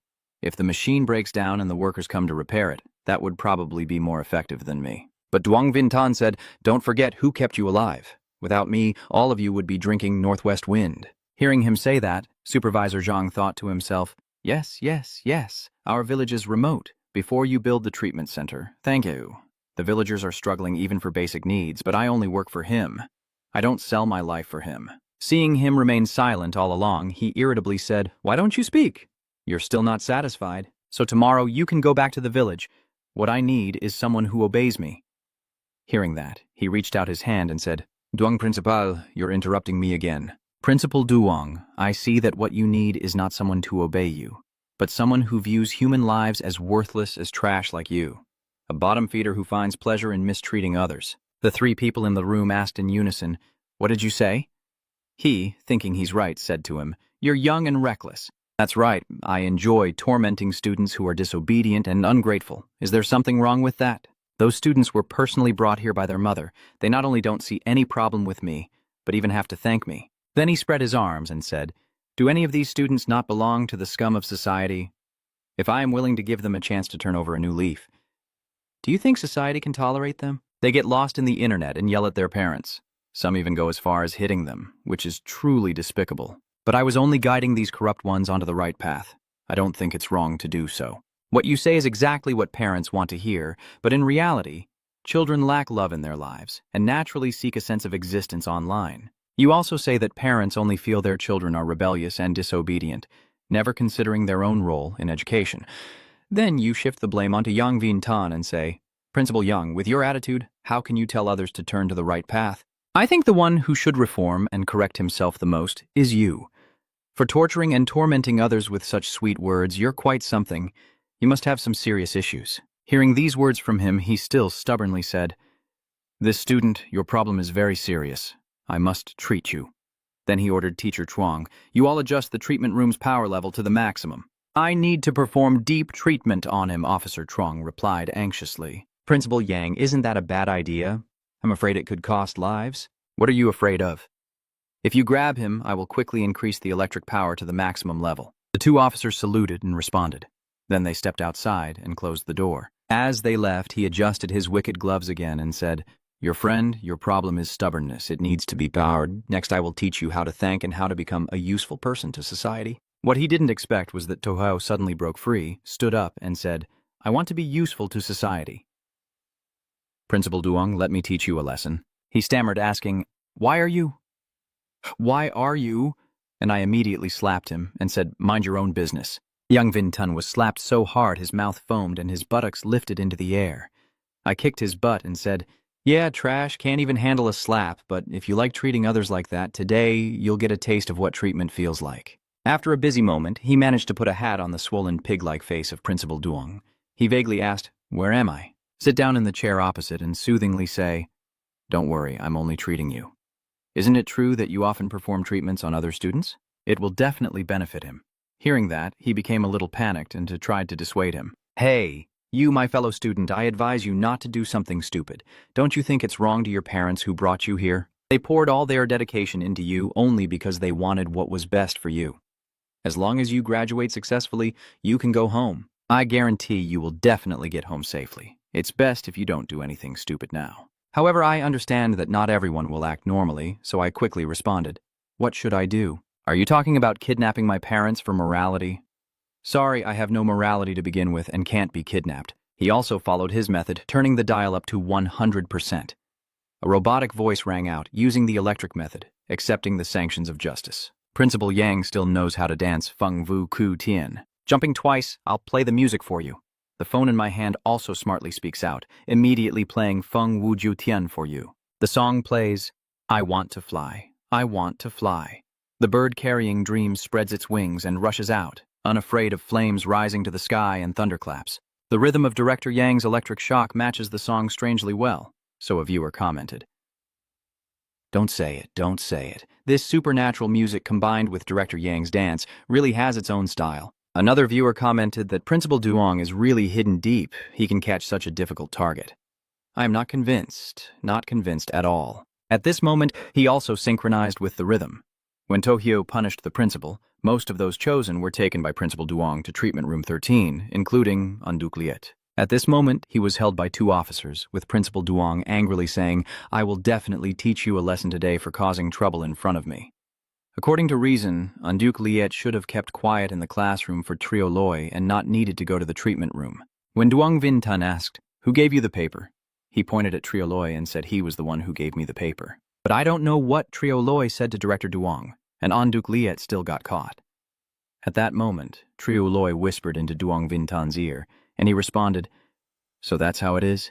Fortunately, Unduk Liet immediately gained the trust of Principal Duong upon entering the treatment room. His mind is clever and surely understands that the effectiveness of this side quest's treatment will be preserved forever. I have to admit defeat first, or I might end up looking like a fool, and the consequences would be disastrous.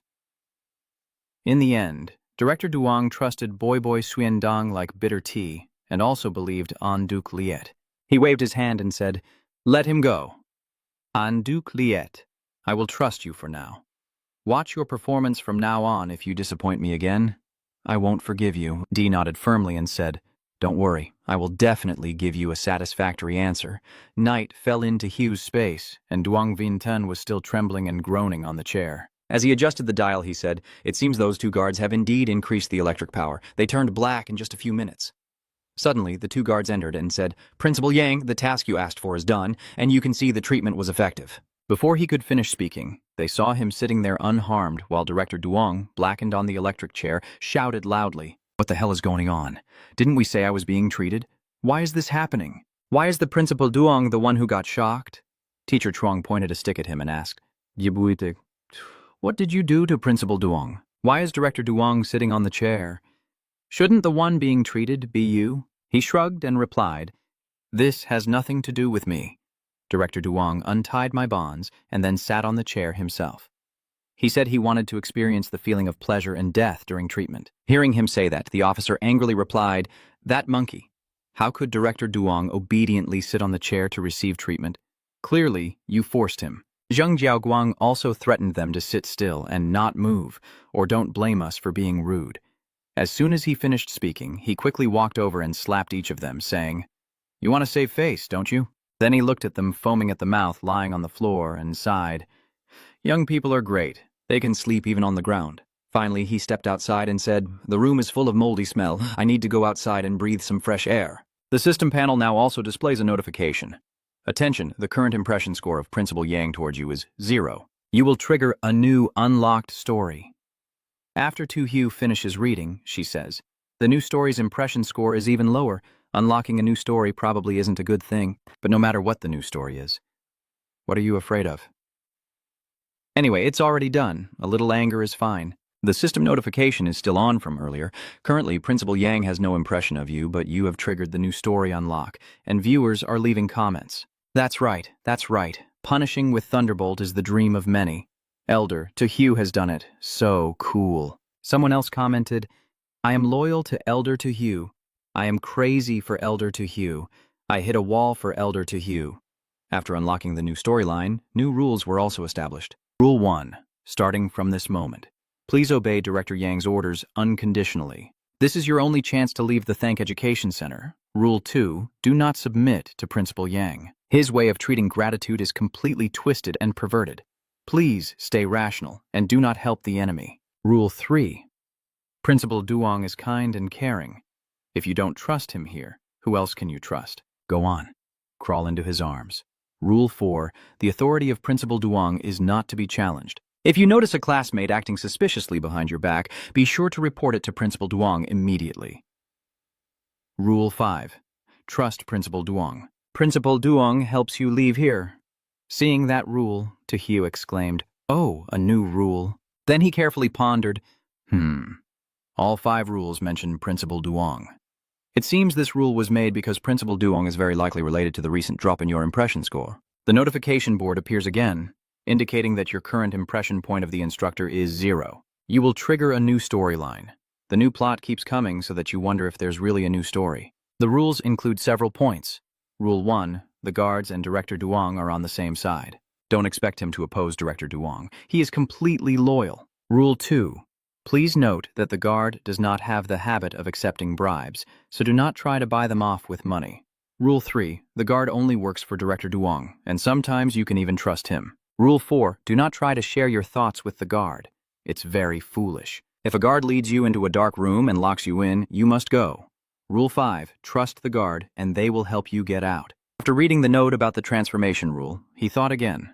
Sure enough, when the impression points for the guards decrease to 0, a new rule related to the guards will also appear. Then he thought of another issue. But I only fought these 2 guardians. Is this impression score for all guardians or just these 2? If all the teacher's impression points decrease to 0, then this impression point mechanism is quite interesting.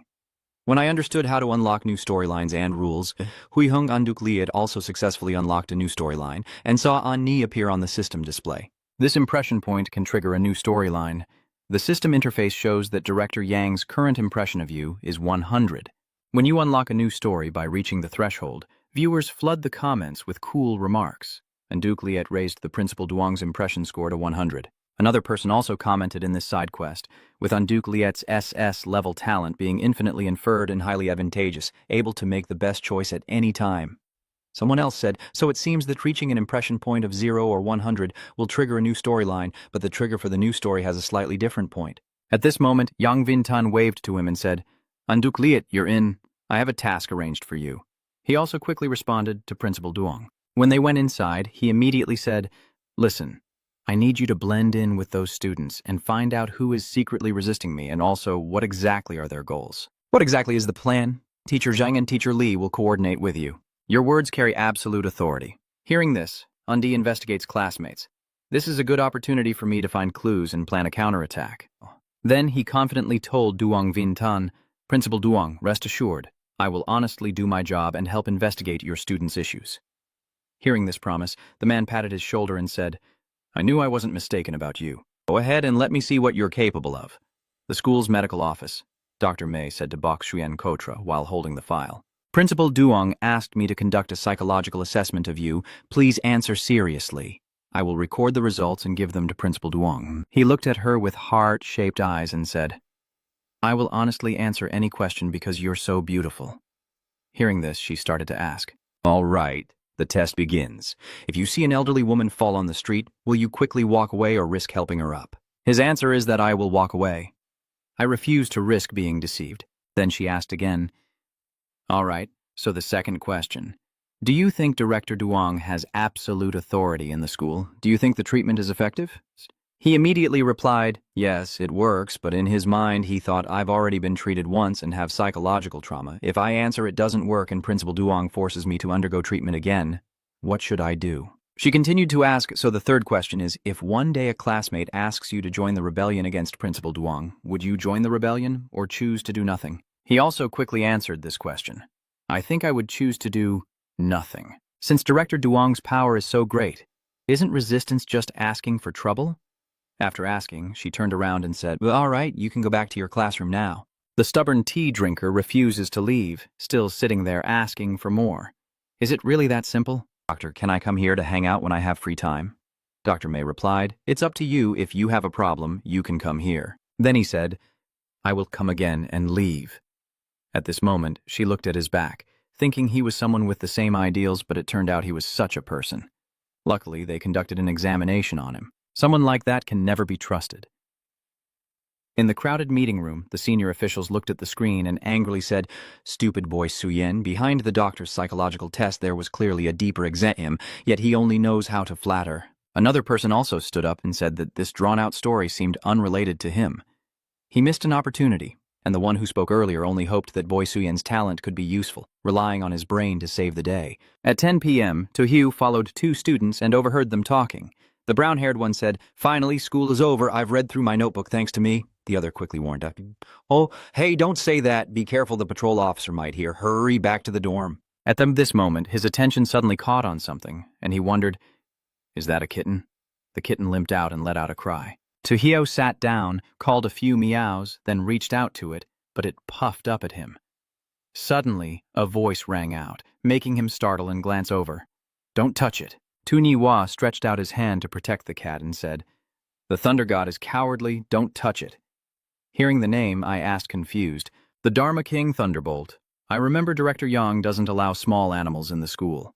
Not only did you keep one, but you also named it Dharma King Thunderbolt. Aren't you afraid Principal Duong will find out?" Hearing him ask that, he angrily rolled up his sleeves and said, "If you dare threaten me, I'll beat you to death." From afar, Zhang Weian's group shouted loudly, "Tuan Niwa, stop!" The hand that was about to strike Tuan Niwa also froze in midair, both sides looking in each other's direction. Zhang Weian patted Tohyo's shoulder and said, "This person is not someone you can bully. He's my brother." Then he said again, "If you say so, I won't trouble him today, but I warn you, he must not report that I keep a royal cat." Truong Vien and I left saying, "Don't worry, we won't report you. Goodbye." At this moment, I only had one thought. These 3 suddenly helping me must mean they want to talk to me. So I decided to see what they had to say. They moved to a secluded spot, and Zhang Yuan spoke first. "Brother Tohyo, thank you for not exposing us this morning. Otherwise, we would definitely have gotten into trouble." He also responded casually, saying, "Don't be polite. Just a small favor." He then added, "By the way, I want to warn you that Zhao Li has issues. You'd better not get too close to him, especially since he has some words you can't trust." As they were talking, an officer approached, shining a light on them, and ordering him to come over. "I understand. Come here for me." Zhang Yuan stepped in front of him and said, "Brothers, run quickly. We will cover you." Chu Chao also agreed. "The officer calling for you definitely isn't up to any good. Go now." But he showed no fear and happily approached the officer, saying, "Hello, officer. I am coming right away." "Your actions are misunderstood by the people behind you." Isn't there some kind of poison in Tohyo's bottle? Shouldn't we be avoiding getting caught by the officer now? Why is he still voluntarily going into training?" The guard said to him, "Young man, you can't run. Come with me for a moment. Principal Yang instructed to lock you in the dark room." Hearing that, he thought to himself, "Am I being invited to the dark room? The rules say that you shouldn't try to share your thoughts with the officials. It's very foolish. If the official leads you to be locked in the dark room, just go there." Tramtu thought that he had never offended this officer, but he also hated him very much. It seems that the officer's previous impression was indeed the overall impression. So it means that within the group of officials, as long as there is one person who leaves a good impression on me, the overall impression score won't drop to 0. Then I don't need to worry anymore. After thinking, he said to the officer, "Officer, you probably haven't had dinner yet, right?" The officer replied, "Not yet. Why?" Then he slapped him and said, "I invite you to a slap." The blow caused him to spit blood from his mouth. The 3 onlookers stared in shock and exclaimed, "Oh my God." The teacher cried, holding his face, and said, "I didn't want to do it anymore. He forced me. I don't want to go against my conscience. This is his idea. Call me names, hit me if you want. I am not human. I help the enemy." Seeing him like that, he thought again. The true sincerity technique really works. Then he began to reason that the true skill only works on strange beings. It hadn't worked before, but now it suddenly did, which could only mean one thing. The officials are no longer human because of the 0 impression points, right? After having no impression points, they turn into demons and keep making things difficult for me. While he was thinking, the officials still held their faces and cried. Thinking of that, he gently rubbed his wrist and muttered to himself, "I want to see how they try to trouble me." Sure enough, many officials appeared on the street using various excuses to pick a fight with Tohyo, but they all ended up sitting down in frustration and crying after being slapped by him. "I'm really not a person anymore." Another person cried and said, "I can't do this anymore. I want to go home." Yang Vin Tan is Te Shuk Sin. The people of Truong Vien were confused and said, "What the hell is going on tonight?" The instructors not only cried, but also voiced their grievances against Principal Yang, while Chu Chao crossed her arms and said, "That's fine. It makes it easier for us to overthrow Principal Yang's tyranny later." Finally, Tohyo returned to the dormitory where he saw Trio Loi, who said, "Tohyo, are you also sleeping in this dormitory?" "What a coincidence. Me too." Tohyo reluctantly said, "Well then, I'll go." Trioloi Tan said, I understand what you mean, brother. Sharing a dormitory is fate. Come on, I'll make the bed for you. You sit and look at him. I understand there's only one thought. This kid is hiding a dagger behind his smile. He definitely has no good intentions, but I can cooperate with him and see what he wants to do. Finally, he sat down on the bed and said, Thank you, brother. I shouldn't have reported you this morning. Zhao Li was very generous and said, It's okay. After all, I won't be severely punished. This moment, he thought to himself that the bait had been taken, then whispered to him, That's right. I understand. I have a top-secret escape plan I want to discuss with you. Do you want to hear it? He also cooperated by saying, All right, go ahead. Brother, this is a map I drew myself. If we follow this route, we can escape from here. The choice menu reappeared, so he was carefully considering. These 50 points probably belong to Jiang Wei and the others. Trioloi probably doesn't have 50 points for himself. Based on the situation of the officials, as long as one person has a significantly reduced impression score, it will trigger a new storyline. The options available to him at this moment are to accept Zhao Li's invitation to run away and discuss the escape plan with him, or to refuse Zhao Li's plea to escape, explaining that the risks are too great and he doesn't want to take the chance. Option 3, I won't respond. I don't care about any escape plan. Option 4 is to pretend to discuss with Zhao Li. Then, during the execution, to accuse him. Be aware that this choice will directly affect your classmate's impression score of you. Your classmate's current impression score is 50. With Zhao Li here, I definitely can't raise my impression score. Then let's choose option 4. After deciding, I told him that if he could confirm there were no issues with this plan, I would run away with him. Great, my friend, I was waiting for that.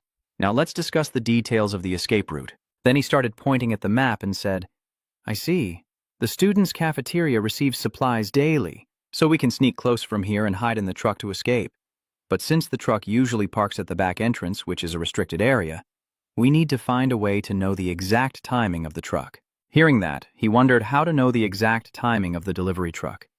Zhao Li began analyzing, and the third black house could be seen behind the cafeteria, so entering the small black room would definitely allow them to determine when the truck arrived and departed. Then he told him, Bro, I have the map and plan, only you can watch the black room, just stay there for a day and we can leave tomorrow. After hearing this from him, Tojo pretended to resist and said, If you ask me to go to the black house and entrust me with such an important task, I'm afraid I might mess up. I'll stay obediently at school. I suddenly feel that the school is also very good. Seeing you give up, he grabbed your hand and said, I understand. If that's what you say, then there's no point anymore. Let's run away together. Both sides need to try hard. Wouldn't it be better if I try alone? Right now, he's just thinking to himself, Damn it, I have to drag you along, wait for us to run away, then report to Principal Duong. Maybe I can gain his trust and be pardoned. He jerked his hand back and said to him, Well, I'm not going to the Black House anyway. Whoever wants to go can go. Trioloi, I think you're quite suitable. You're definitely a regular in the Black House, more so than I am. What use do I have for being familiar? I have to be randomly locked in Black House number 3. Then Zhao Li had another idea. Let's not fight anymore, let's cause trouble together. Being all locked in the Black House, isn't that better? By then, who recorded the entry and exit times of the trucks for those locked in house number 3? You still oppose it, but this idea of yours is a bit bad. Then, Tojo smiled brightly, raised her index finger, and suggested a different approach. I think this way, you cause trouble and I guarantee you'll be locked in house number 3. So? In response to her sincerity, Zhao Li, with a look of disbelief, clenched his fist and said, My brother, I understand you're a bit immoral. You don't want to suffer any loss at all. Elderly people often say that suffering a loss is a blessing. Hearing him say that, I immediately replied, Suffering a loss is a blessing, so you can eat a bit more. In the end, he was so furious that he clenched his teeth and gritted his rage, but dared not lash out. So he could only think to himself, Damn it, he's so shameless. I regret using this trick on him, but now it's too late to back out. He thought he wanted to run away and turn against me. He would definitely go report to Principal Yang. Damn it, because of the special pardon, I have to drag Tojo along no matter what I say. After thinking it over, he patted his chest and told you, I understand. If you resist so fiercely, I will suffer a little more and I am in this dark house, but I only shared this plan with you. You must keep it secret. Don't worry, I will definitely keep it secret. Option 2. Refuse Zhao Li's escape request and explain that the risks are too high and not worth the gamble. Option 3. Do not respond. I don't care about any escape plan or anything like that. Choose 4. Pretend to discuss with Trioloi. Then, when carrying out the plan, he reports him, reminds him, and the choice will directly affect your classmates' impression of you. Your current impression score is 50. Bro, this is the map I spent time drawing. If we follow the route on it, we can escape from here. After refusing, he went straight back to his bed, leaving Zhao Li standing there annoyed and saying, "What's so arrogant? I was just helping you escape out of respect, and you still dare to refuse me. Take me, I'm playing." Before he finished speaking, Lucas had already turned back and threw out a card. The torn card made his mouth bleed and blood splatter out. Then he turned around and said, "If you don't shut your stinky mouth next time, I will gladly make sure you never shut up again." Jolie is terrified and covers his mouth, thinking, "What the hell? Did I speak so quietly that he heard me?" At this moment, the system pops up a notification saying, "Please note, your classmate's current impression of you is low. You will unlock a new story chapter by making a move." As Zhao Li turned his back and said, "I need to go to the infirmary and no longer stay with this demon," he saw the system notification and shouted, "What?" He said angrily, "Points are not worth dying for. I always keep my mind clear, trying to boost everyone's impression of me. After all, this might be the key to passing the high score level, but just now, because of Triu Loi, everything I did was wasted." The rules also appeared. Rule 1, starting from this moment. Please unconditionally obey Director Duong's orders. This is the only chance for you to leave the Gratitude Education Center. Rule 2, do not submit to Principal Duong. His way of treating gratitude is completely perverted and twisted. Please stay rational and do not aid the enemy. Rule 3, Principal Duong is kind and compassionate. If you don't trust him here, who else can you trust? Go ahead, fall into his arms. Rule 4, Director Duong's authority is not to be taken lightly. If you notice a classmate acting suspiciously behind your back, be sure to report it to Director Duong in time. Rule 5, trust Principal Duong. Principal Duong will help you leave here. After reading the new rule, Lucas whispered to himself, "Should I pay attention to the unusual situation in my head that I might not be able to get the highest dungeon rating?" Then he forced a smile and asked, "Is what I pursue really always out of reach?" When Lucas refused Zhao Li, most of the selected people also turned down Zhao Li's plea to escape. But the chosen one from the Faiquan nation, Mo Bod, was deceived. Inside Bodi's room, he said, "Triu Loi, don't worry, I'll stay in the black room and definitely buy enough time for the cargo to come and go."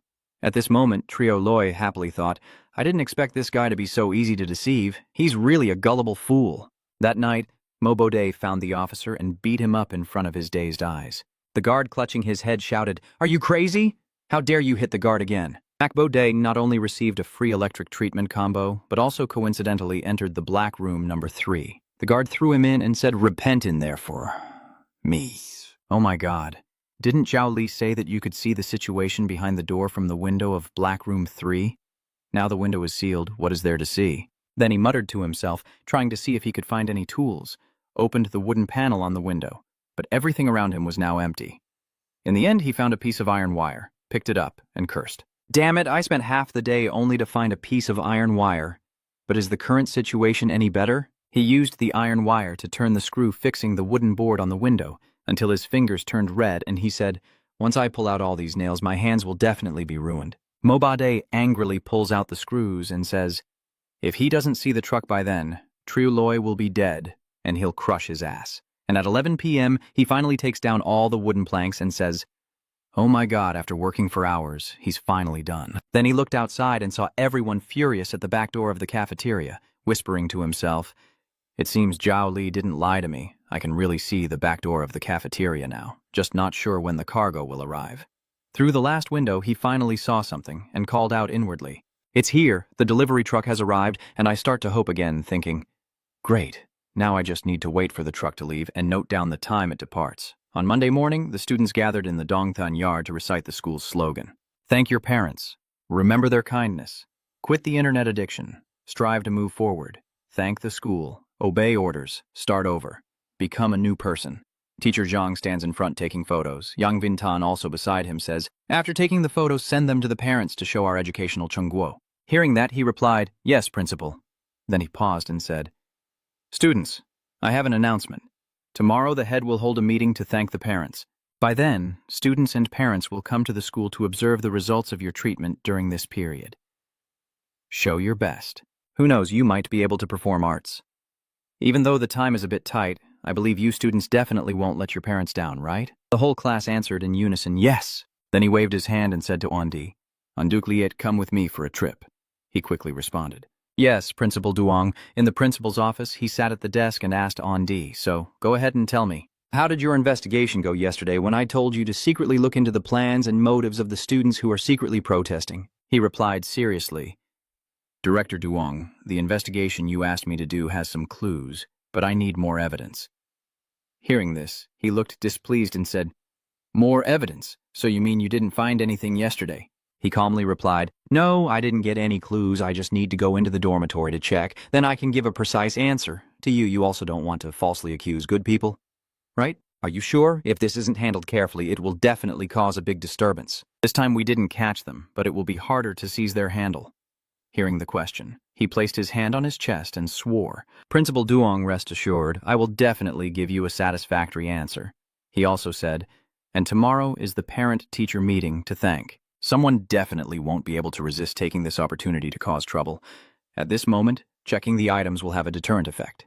Hearing this, Principal Duong was quite pleased and said, I knew I wasn't mistaken about you. An Duke Leet, do as you say.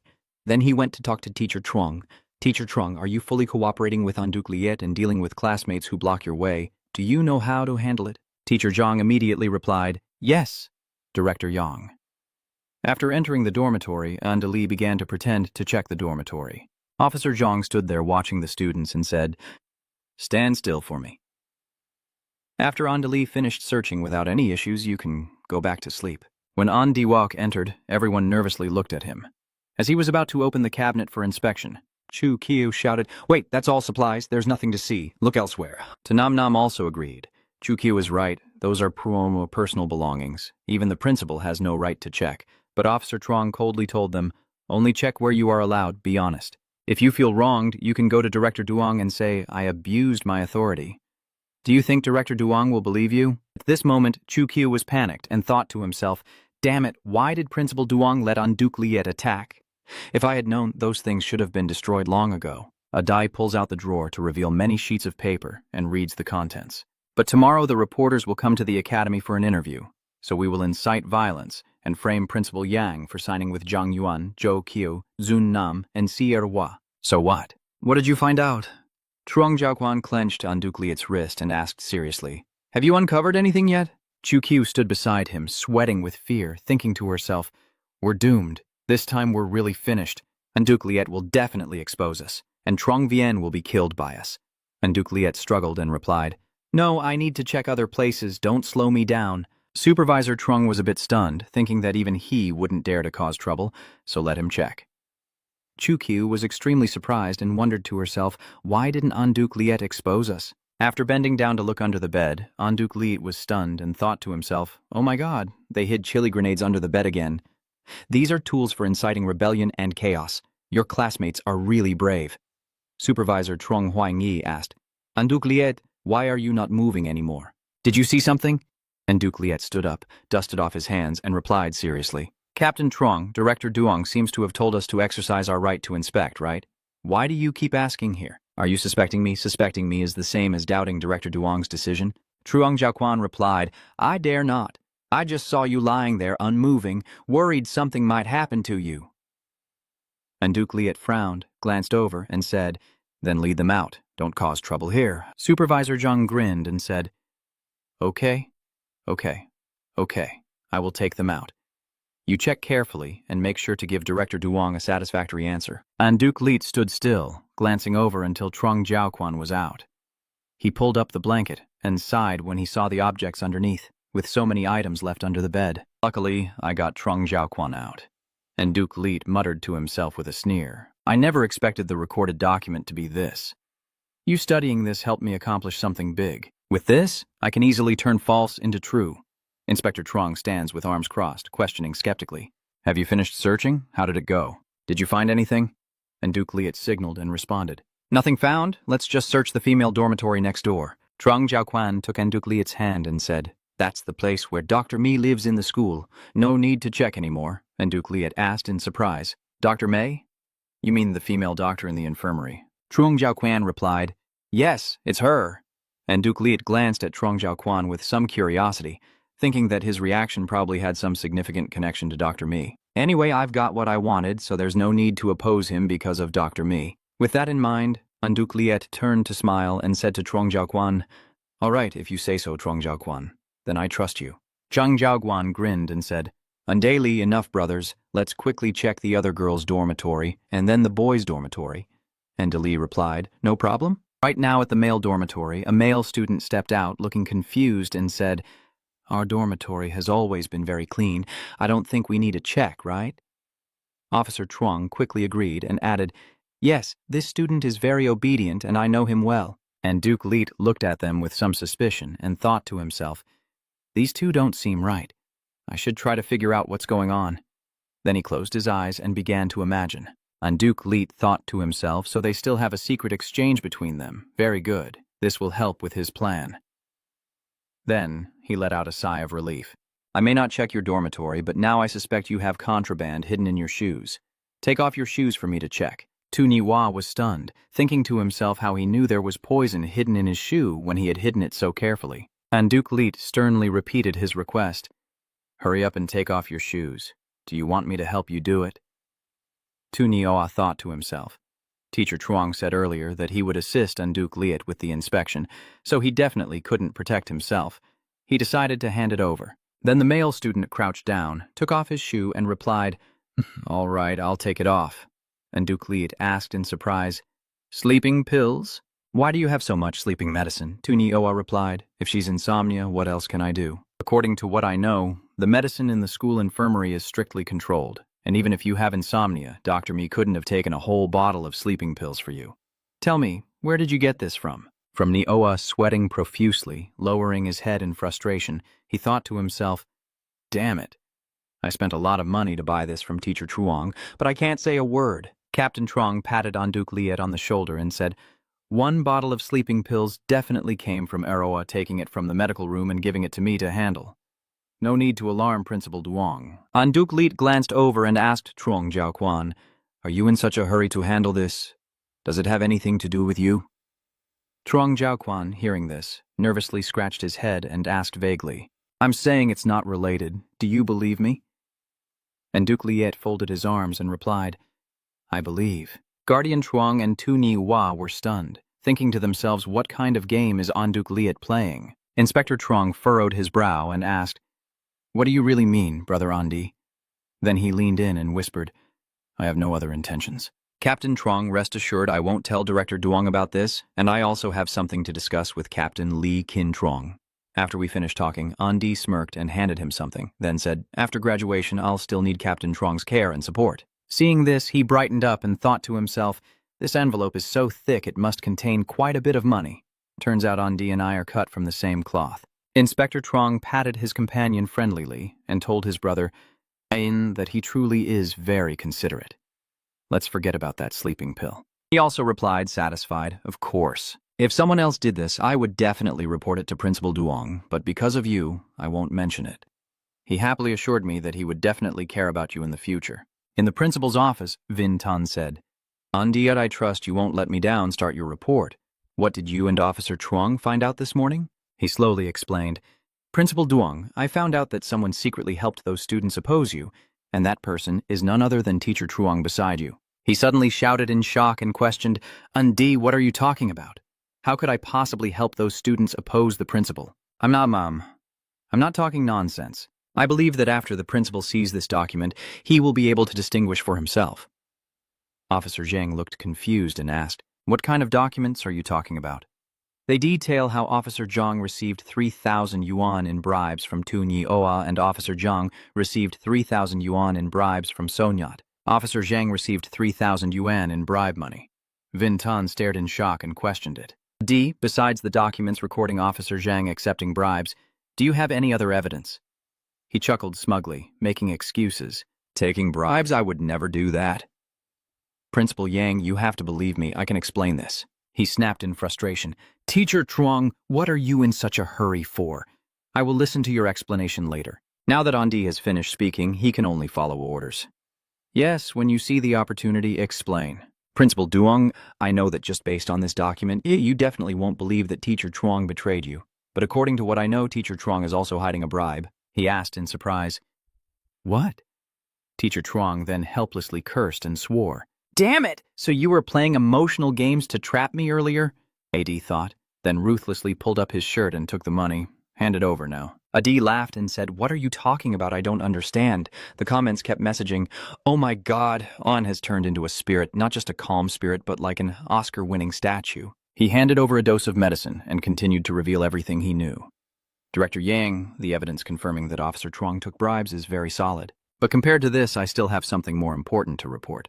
This is something found in the dormitory, which was delivered to a certain student through Teacher Truong. Vin Tan was confused and asked, "Sleeping pills, this type of medicine is kept in the medical room by Dr. Mi. How did Zhao Quan Truong get it?" He replied, "From what I know, Zhao Quan Truong and Dr. Mi are connected. Furthermore, his ultimate goal in approaching Dr. Mi is to replace him, because only by getting close to Dr. Mi can he have a chance to obtain the sleeping pills and wait for the right moment to use poison to kill him." Inspector Truong here can't stand it and shouts loudly, accusing An, "My son is just framing me. Accepting bribes at worst, he will be reprimanded.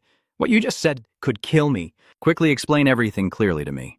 He chuckled to himself, thinking, this is the result I wanted. In reality, adding a few false details makes others believe it's true. Vintan angrily slams the table and shouts, "How dare you try to justify it?" "Who is there?" Commander Loy ordered him to be locked up, and he trembled with fear, begging for mercy. "No, Principal Duong, you have to listen to me. I am always loyal to you." He glanced at him sideways and said, "I am very loyal." "Then sit in the electric chair in the treatment room so I can check how effective the therapy is." He struggled in horror as two people dragged him away. "Don't, Duong Vin Tan. His son isn't a good person. He won't die peacefully." He pats on the shoulder here, praising him. "Undi, you truly did not disappoint me. I didn't expect that Magistrate Zhang would be the biggest hidden threat beside me." "You can graduate successfully now," I happily replied. "Thank you for the guidance from Principal Duong. Please pay attention to the system notifications now. Your current reputation score with your classmates is 100. You can unlock a new storyline." He was extremely surprised. Yeah, Adi secretly thought that the students must have known about Magistrate Truong being punished, so they guessed I was helping them, which made their impression of me rise to 100. This is exactly what I wanted. Initially, I took the initiative to search the dormitory to find evidence of students opposing Principal Yang without exposing them, which would surely improve my impression. Then I walked down the corridor, thinking that now I need to find those planning to incite violence and cooperate with them. He walks to a place where 3 people are sitting and says, "I have something to discuss with everyone." He asks if he can join their plan. Of course, we were just discussing how you could join us. You are now the closest confidant to Principal Yang. With your involvement, we will definitely succeed. Andian joins them and firmly says, "All right, the team opposing Principal Yang is officially formed." At the same time, Chao Li sat cross-legged in the dark room to sabotage Tojo. And it wasn't until near evening the next day that Zhao Li was able to leave the dark room. He was covered in wounds and lost in thought. At night, he never expected the window of the secret room to be sealed shut with a wooden plank. I couldn't sleep all night and had to pry out the nails with a steel bar to make the act look real. I must have bled a lot. This time, the plan must succeed in hurting Toyo. Toyo is now lying on the bed, laughing mockingly. "Wow, Zhao Liyai, what did you do to end up like this? Please tell the truth. Did I play games in the dark room all night last night?" He forced a laugh and replied, "Ha ha, do I look like someone who would do that?" Toyo shook her head and said, "I don't think he's the kind of person who would send a message to satisfy himself." Ha ha ha. Trio Loi always gives off a suspicious vibe, and after being attacked by Tohu, he said, "I like it." "Hey, let's talk seriously. I've figured out the exact time the delivery truck will arrive. I understand you're curious, so tell me." He then explained in detail that the delivery truck would park at the back door of the cafeteria around 11:20, waiting for the staff to finish transporting the items, then find a way to hide inside the cargo hold. At 6 a.m. the next morning, the truck would leave, allowing us to leave the school smoothly. After listening, he sat up and said, "I think this plan is fine, but given how tired you are, can you guarantee that we can carry out the escape tonight?" Trio Loi firmly replied, "Don't worry about me. Take care of yourself, and don't hold me back then." Tohu smirked to herself, thinking, is this guy still acting? Wait, now's not the time to expose him. There's still a surprise waiting for you ahead. That night at 11:40, both of them crouched outside the gate, looking at a piece of paper. Zhao Li spoke, saying, "This is the fastest way from the dormitory to the back door of the cafeteria. Furthermore, from here to the cafeteria, the patrolling guards are few and hard to detect." Tohu replied, "All right, let's go from here to the cafeteria." The path Zhao Li led Tuoji to avoid many patrol guards, but as they got closer to the canteen, the patrols increased, and when they reached the back door of the canteen, Zhao Li suddenly made a few noises out of carelessness after being careful all along. He kicked a stone, making his face turn pale. The people outside shouted loudly, "Who's there?" They walk around loudly, so I advise you to come out yourself. Otherwise, if the baton hits you, it might kill you. Trioloi immediately handed me a note and whispered, "I understand that I'm involved because of you. I can't go anymore. You go quickly. I will help distract them." He frowned and said, "Trioloi, leave this difficult task to me. I will distract them. You run now." He was startled and froze, thinking, "No way, my brother. Since when have you cared about me this much?" "No way, let me distract them. I run slower. You have a better chance to escape than I do." "Trioloi, who told you to run slowly? Let me speed up for you." He asked back confused, "What do you mean by speed up?" Then Tojo immediately ran off, but those people shouted loudly, telling her to chase after her quickly. "Stop running! Don't run anymore! I can see your face clearly now. Stop right there." Shaoli is now standing still.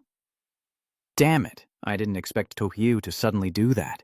If he doesn't get on the truck, I can't harm him, then I'll just go back. Suddenly, a sharp white claw touched his back. The white bear suddenly appeared, lifting Zhao Li in shock. The white bear sped off so quickly that Zhao Li had to vomit uncontrollably. The comment section erupted in chaos. Can someone explain to me why Master Tojo is so determined to help Zhao Li escape? Don't try to guess what Tojo is thinking. Just take it as it is. After all, Zhao Li isn't a good person. Tojo the Elder certainly isn't trying to help him, but wants to harm him. When the white bear arrives, it opens the back door of the truck and throws him inside. The comments are chilling. Oh, this booming sound clearly shows it's Tao's doing. What if Trioloi wakes up halfway and runs away? Master Tojo specifically left the white bear to force him onto the cargo truck, probably not letting him escape back to the dormitory. The white bear gave him a painful blow that left viewers satisfied. Good. I no longer worry about Zhao Li running away. That slap was enough to make him sleep like he's dead. Everyone, look at Bodhi over there.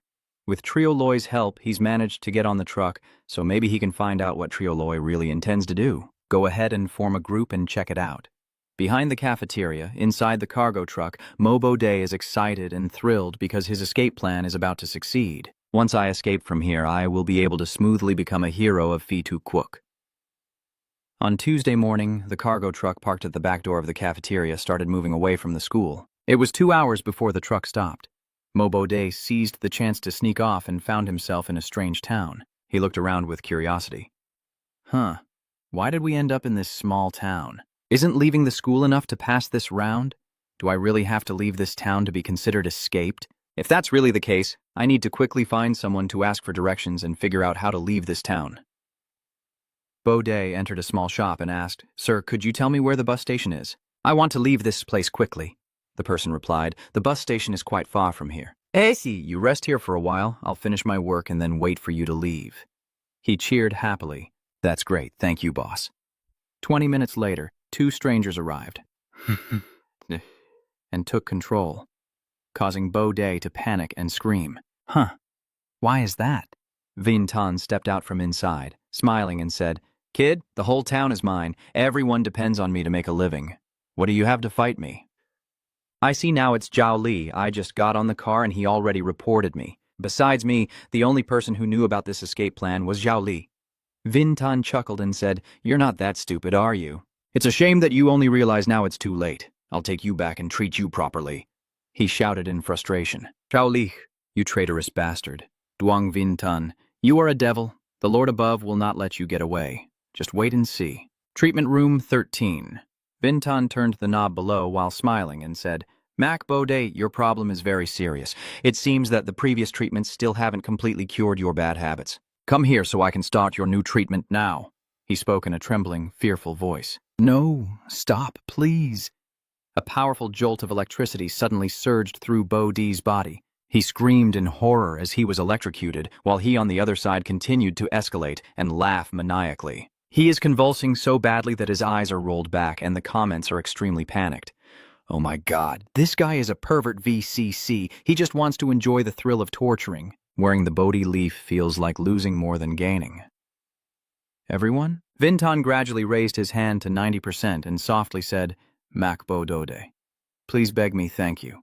Maybe we can show mercy and spare you. He's been tortured here until his body is stiff and his mouth wide open." He chuckled in admiration and said, "He died so quickly, really can't handle the electric shock. I haven't even gotten addicted yet." The system announced that the contestant from Fitu Nation, Mabo De, was killed by a strange object, and the countdown to the next bizarre event has begun. 10, 9, 8, 7, 6. Everyone's commenting excitedly. Did Bo De really die? The gratitude treatment from Principal Duong always elevates others. Suddenly, I want to know what happened to Trio Loi at Tohyo's place. Tohyo here not only successfully escaped from the patrol guard chasing him at the cafeteria entrance, but also reported to the principal about Zhao Li Mechlio's escape, causing the Principal Duong to quickly catch him again. He's very happy, waving his hand and speaking. Oh, isn't this Zhao Li? I thought you had escaped already. Why was he caught again? He's being dragged away. Are you still daring to show up, you bastard? It's obvious you knocked me out and threw me into the car, then lied to the principal about me, you bastard. You're not human? I understood, smiling as I said, Zhao Li, how could you falsely accuse me like that? I don't know anything. I was just sleeping in the dorm all along. He struggled desperately, but was helpless, only able to scream out loud. Your father is going to kill you now. System notification. Your current reputation score with your classmates is 0. You will open up a new level of tension. He was stunned and thought, wow, Trio Loi is really something. Will all the students' impressions of me return to 0? Trio Loi keeps on causing trouble and refuses to calm down. I get it. Even if I were a ghost, I wouldn't spare you. The guy on this side silently thought, this snitch is already dead but still causing trouble for me, so I guess I now understand more about the power of that snitch. He stroked his chin thoughtfully, but even if he had 100% of the students' impressions now, it wouldn't matter because the principal and guards would still be corrupted. Even with your classmates' help, I can't fight the principal and the guards. If I can't do it the normal way, I can only choose to be the bad guy. If gaining all the impression points is the right choice, then losing them again could be another way out. On the other hand, Boxuyen Kotra has nothing to do, so he goes to the infirmary, which not only fails to increase Dr. Mi's impression of him, but also makes her dislike him. Notification system. Please pay attention. Dr. Mi's impression of you is 0. You will reveal a new development. Dr. May's first rule remains neutral until the end. Principal Duong couldn't persuade her at all, so don't even think about trying to lure her over. Rule 2. Dr. May has the basic qualities of a doctor. Her main job is working with students in the therapy school, and she doesn't care about anything else. Rule 3. Answer the psychologist Mi's psychological test carefully, because it's not a simple test. Rule 4. You cannot obtain forbidden drugs from Dr. May. She is responsible for everyone, so she will not get involved in anything at school. Rule 5 increases the doctor's impression of you. Maybe at a crucial moment, Dr. May will give you a surprising joy. Rule 6. Trust Dr. May. Dr. Mi will help you get out of here. Boy Suyen is feeling extremely uncomfortable right now and thinking, what? Dr. Mi's impression of me is nothing. I've been looking for so long without any result, I can't accept that. When he received the notice that checking the dormitory and gaining Director Yang's trust would make him happy, he was overjoyed. Checking the dormitory will earn Director Duong's trust. This means there are forbidden items in the dormitory, and if I find and return them to him, he will believe in me. Then I will enthusiastically commit. All right, let's do it this way. The higher-up's advice probably won't be wrong. I will succeed. In Director Duong's office, Boxuyen Kotra tries his best to curry favor with Director Duong. He bows obediently and says, Director Duong, I am willing to serve you loyally and monitor every move of the students. Not long after, Boxuyen Kotra was assigned by Principal Duong to check the dormitory with Supervisor Truong, walking and smiling confidently. Everyone stand at attention. Anyone who dares to interfere with my inspection of the dormitory will be immediately locked in the dark room by Guard Truong, who then hands over all the evidence detrimental to your classmates to Principal Duong. On the paper, it says that tomorrow a reporter will come to the school for an interview, so let's organize a riot. Frame Director Duong Truongvian, Chukyu, Tonnam, and Tu Nyi-o. After a while, Truongvian, Chukyu, Tonnam Nam, and Tu Nyi-wa were all locked in the dark room. The overall impression of all the students towards him has decreased, but in return, he gained the trust of Principal Yang. The principal's impression of him increased by 100%. He patted him on the shoulder and praised him, saying, You did well. During the noon break in the principal's office, Vintan smiled and said, Boxuyen Kutra, you can graduate smoothly now. The main door of the treatment center opens for you. Bushuyen hears this and tears of joy stream down his face. Thank you, Principal Yang, for allowing me to graduate. Thank you, Principal Yang, for nurturing me all this time. The people in the office were just as happy to see it. That's great. As long as Boxuyen Kotra can pass through that door, he will surely succeed. We've waited too long now. Fortunately, it was only by mimicking An and Tu Hyu's actions and experience that Boxuyen Kotra could quickly find a way through. We still have to rely on ourselves, a cunning man said with a sly smile. Boksuyen Kotra, take all the hopes of the people and go through that door. At the exit of the treatment center, Dr. May stood in the way and exclaimed, "You can't leave like that. Relying on betraying your classmates to get a chance to leave, don't you feel guilty?" Boy Shuin firmly pushed her away. She fell and cried out in pain. "Ah, he arrogantly told me to get out! If I had no conscience, how could I feel guilty?" Suddenly, two people ran over to stop him and stood in the way as Boy Suyen was drinking his bitter tea. "You can't go outside," he asked in surprise. "Oh, then explain clearly, guard. Why are you also stopping me?" "It was Principal Yang who allowed me to leave. You all knew that too. The guards said those students just now were rebelling. They brought smoke sticks to throw into the dark room to save the people trapped inside. Principal Duong was afraid someone would take the opportunity to escape, so he ordered the school gate to be locked. Not even a fly was allowed to get out." He clutched his head in despair. "I can't accept this. I was so close to escaping." Then he immediately turned and blamed Dr. May. "It's all your fault. It's all because of you. Are you scared and stammering? What do you want to do?" He lunged forward, raising his hand and shouting, "I will kill you, you bastard." A guard shouted loudly, "Are you crazy?" So both of them rushed to beat him up badly. "How dare you touch Dr. May? I really think you're fed up with life." When he got hurt from the beating, he loudly shouted, "Hey, stop hitting me. I'm an outstanding graduate student. I am about to pass." Suddenly, Boy Suyen had a violent seizure and could only cry out, "Oh!" The two men saw this and froze in place. He collapsed to the ground, his mouth full of blood. They wondered, did he die? The two guards threw their weapons to the ground in panic. "Very one, what to it? He fell onto my baton himself. I didn't hit him." Dr. Mi announced that Bok Shuyen Kotra's heart condition had suddenly worsened, and the system confirmed that the contestant from Dongdao country had died. The strange world is about to start counting down 10, 9, 8, 7, 6. The comments keep debating, foolishly, almost passing through. Why did Bok Shuyen Kotra lose to a woman? Damn it, the heart condition didn't come early or late, and now it's suddenly flared up. Could this all be fate? Destroy Feng, I'm tired. Student Zhang Weian, I never expected that you, who always cooperated with the supervisor Zhang, the leader of the opposition group against me, would be the one hiding things. Now that you're in my hands, I'll show you my methods. As soon as he finished speaking, he increased the volume to 50%, causing the person on this side to be jolted, eyes wide open, and scream in pain. Ah, Vinton is still very excited and calm. I know there are others from your school. Confess and tell their names so you can suffer less. Zhang Yuan remained very tough, with a look of clear contempt, and spat disdainfully downward. Spitting on Vinton, he's truly a crazy pervert. His supposed gratitude treatment is just a cover. His real purpose is to satisfy his twisted mind by abusing and tormenting. What do you want me to say? The one with a mental disorder is the one who needs treatment, not us. He was insulted to the point of shame. Gritting his teeth, he retorted, I admit I did it to torment you, but so what? If you keep your mouth shut, I'll kill you now. The two guards nearby stepped forward to advise. Principal Duong, calm down. The patient's family will come tomorrow, and the reporters will arrive as well. If Zhang Yuan dies, it probably won't be easy to hide. Even if Vin Tan is angry, he will have to let it go. Fine, I'll let you go today. You two lock this guy in the dark room? They obeyed the order. Yeah, and Dee thought to himself, that's great. The plan was successful. Now for the comments and questions.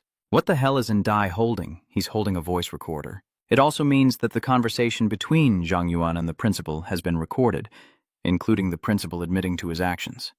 It seems that Zhang Yuan's arrest was also part of his plan. Because I want to deliberately anger the principal and obtain evidence of his mistreatment of students, An Dian said, Principal Duong, if there's nothing else, I'll take my leave to continue observing your other students. He nodded in satisfaction and said, all right, it's yours. The system then notified that he had earned the maximum impression score from Dr. Mi. He quietly wondered to himself, even though I don't know what effect Dr. Mi's impression points have, since the higher-ups mentioned it, I should go check it out. On Lucas's side in America, after the incident with Zhao Li, he was very cautious when dealing with Principal Yang, the supervisor, and Dr. May, ultimately earning a perfect score of 100% from everyone. Vin Tan is praising him. Lucas, you have graduated now, you can leave here. He smiled brightly and replied, thank you, Principal, for your nurturing. He changed his expression as soon as he left, finally no longer needing to pretend with them. A bunch of animals who just want to send the lot of them off. Right now, a group of students passing by shouted loudly, Hurry! Zhang Weian is trapped in a dark room. We must rescue him. He thought to himself that if it weren't for Zhao Li, the impression of him among the students wouldn't have dropped, and not many of the classmates would have been captured. But now, None of this concerns him anymore. Maybe Gon is right. I shouldn't try to get perfect scores. I also have something I need to protect, and as long as I can keep passing, even a 1-star rating can help America avoid the threat of strange world invasion. Ending his thoughts, Lucas stepped outside the Gratitude Rehabilitation Center. Dear contestant, congratulations on escaping the Gratitude Rehabilitation Center. The passing choice through the corrupt path of the good student, as evaluated by Principal Duong with 5 stars, is rewarded with the white coat of Principal Duong's white car. Do you think you're sick? Ha ha ha, I guess you'll say you're not, but that doesn't matter. The important thing is that I know you have a problem. Now everyone can comment freely. Oh, he's just a rebellious student. But why didn't Dr. May and the guard stop Lucas? Bok Swin Kotra couldn't get the impressive score from Dr. Me, so when he was about to go out, he was delayed by the doctor. Otherwise, he would have already left. So it seems Bok Shuyan was almost able to pass through. The nation is deeply hurt. At 2 p.m. on Vin Tun's Parents' Day, he was standing and giving a drunken speech. Welcome parents and reporters here today. I will keep my speech brief. Now I invite a few students to perform some artistic pieces. Adai leaned in and told Chu Chao that completely defeating Vin Tun cannot rely on just the recording. Truong Vien must be here as a witness. I've searched the dark rooms but couldn't find him anywhere. Where do you think he might be locked up? She frowned and replied, It's hard to say. Suddenly, Dr. Me passed by and casually dropped a small piece of paper for him. The message inside read, Adai, I know what you all are planning. Just a reminder, maybe everyone should search more carefully in Principal Duong's office. He suddenly thought to himself about the principal's office and then quickly turned around and whispered, You two should check the Principal Duong's office. There might be a secret room there. Both agreed. Knowing there might be a secret room in Director Duong's office, Chu Kiu Tu Ni Oa quietly left her seat and hurried to find Truong Vien. Principal Duong is busy dealing with parents and reporters and doesn't have time to see how many students are missing from the stands. The people below cheer excitedly, begging him to share some teaching experiences that made them grateful. Principal Yang is truly very grateful to him. He saved my entire family. After the students' performances ended, Principal Duong began randomly selecting students to speak on stage, claiming it was random, but in fact they had all been pre-selected. Principal Duong's chosen students were always the most obedient ones. Adai was one of them. One by one, the students were called up to the stage. They looked at their parents and reporters just inches away. Someone said, Thank you, parents, for bringing me here. Thank you for the care and support from Principal Yang. Vin Tun enthusiastically continued, Please welcome the last student to speak. This student has shown exceptional gratitude during their time in the treatment center, and when it comes to expressing appreciation for you, this student is the most qualified to speak. Adi thought to herself that she had to go up to the podium now. I wonder if Chu Chao and the others have found Zhang Yuan yet. At this moment, both of them turned back, and he felt more at ease. Chu Chao and the others had returned. It seemed they had found Zhang Yuan, and everything could now proceed according to the plan. So he slowly stepped forward while the man was still enthusiastically speaking. Let's give a round of applause to invite him to the podium to describe how the school nurtured him and how the school taught him to be grateful.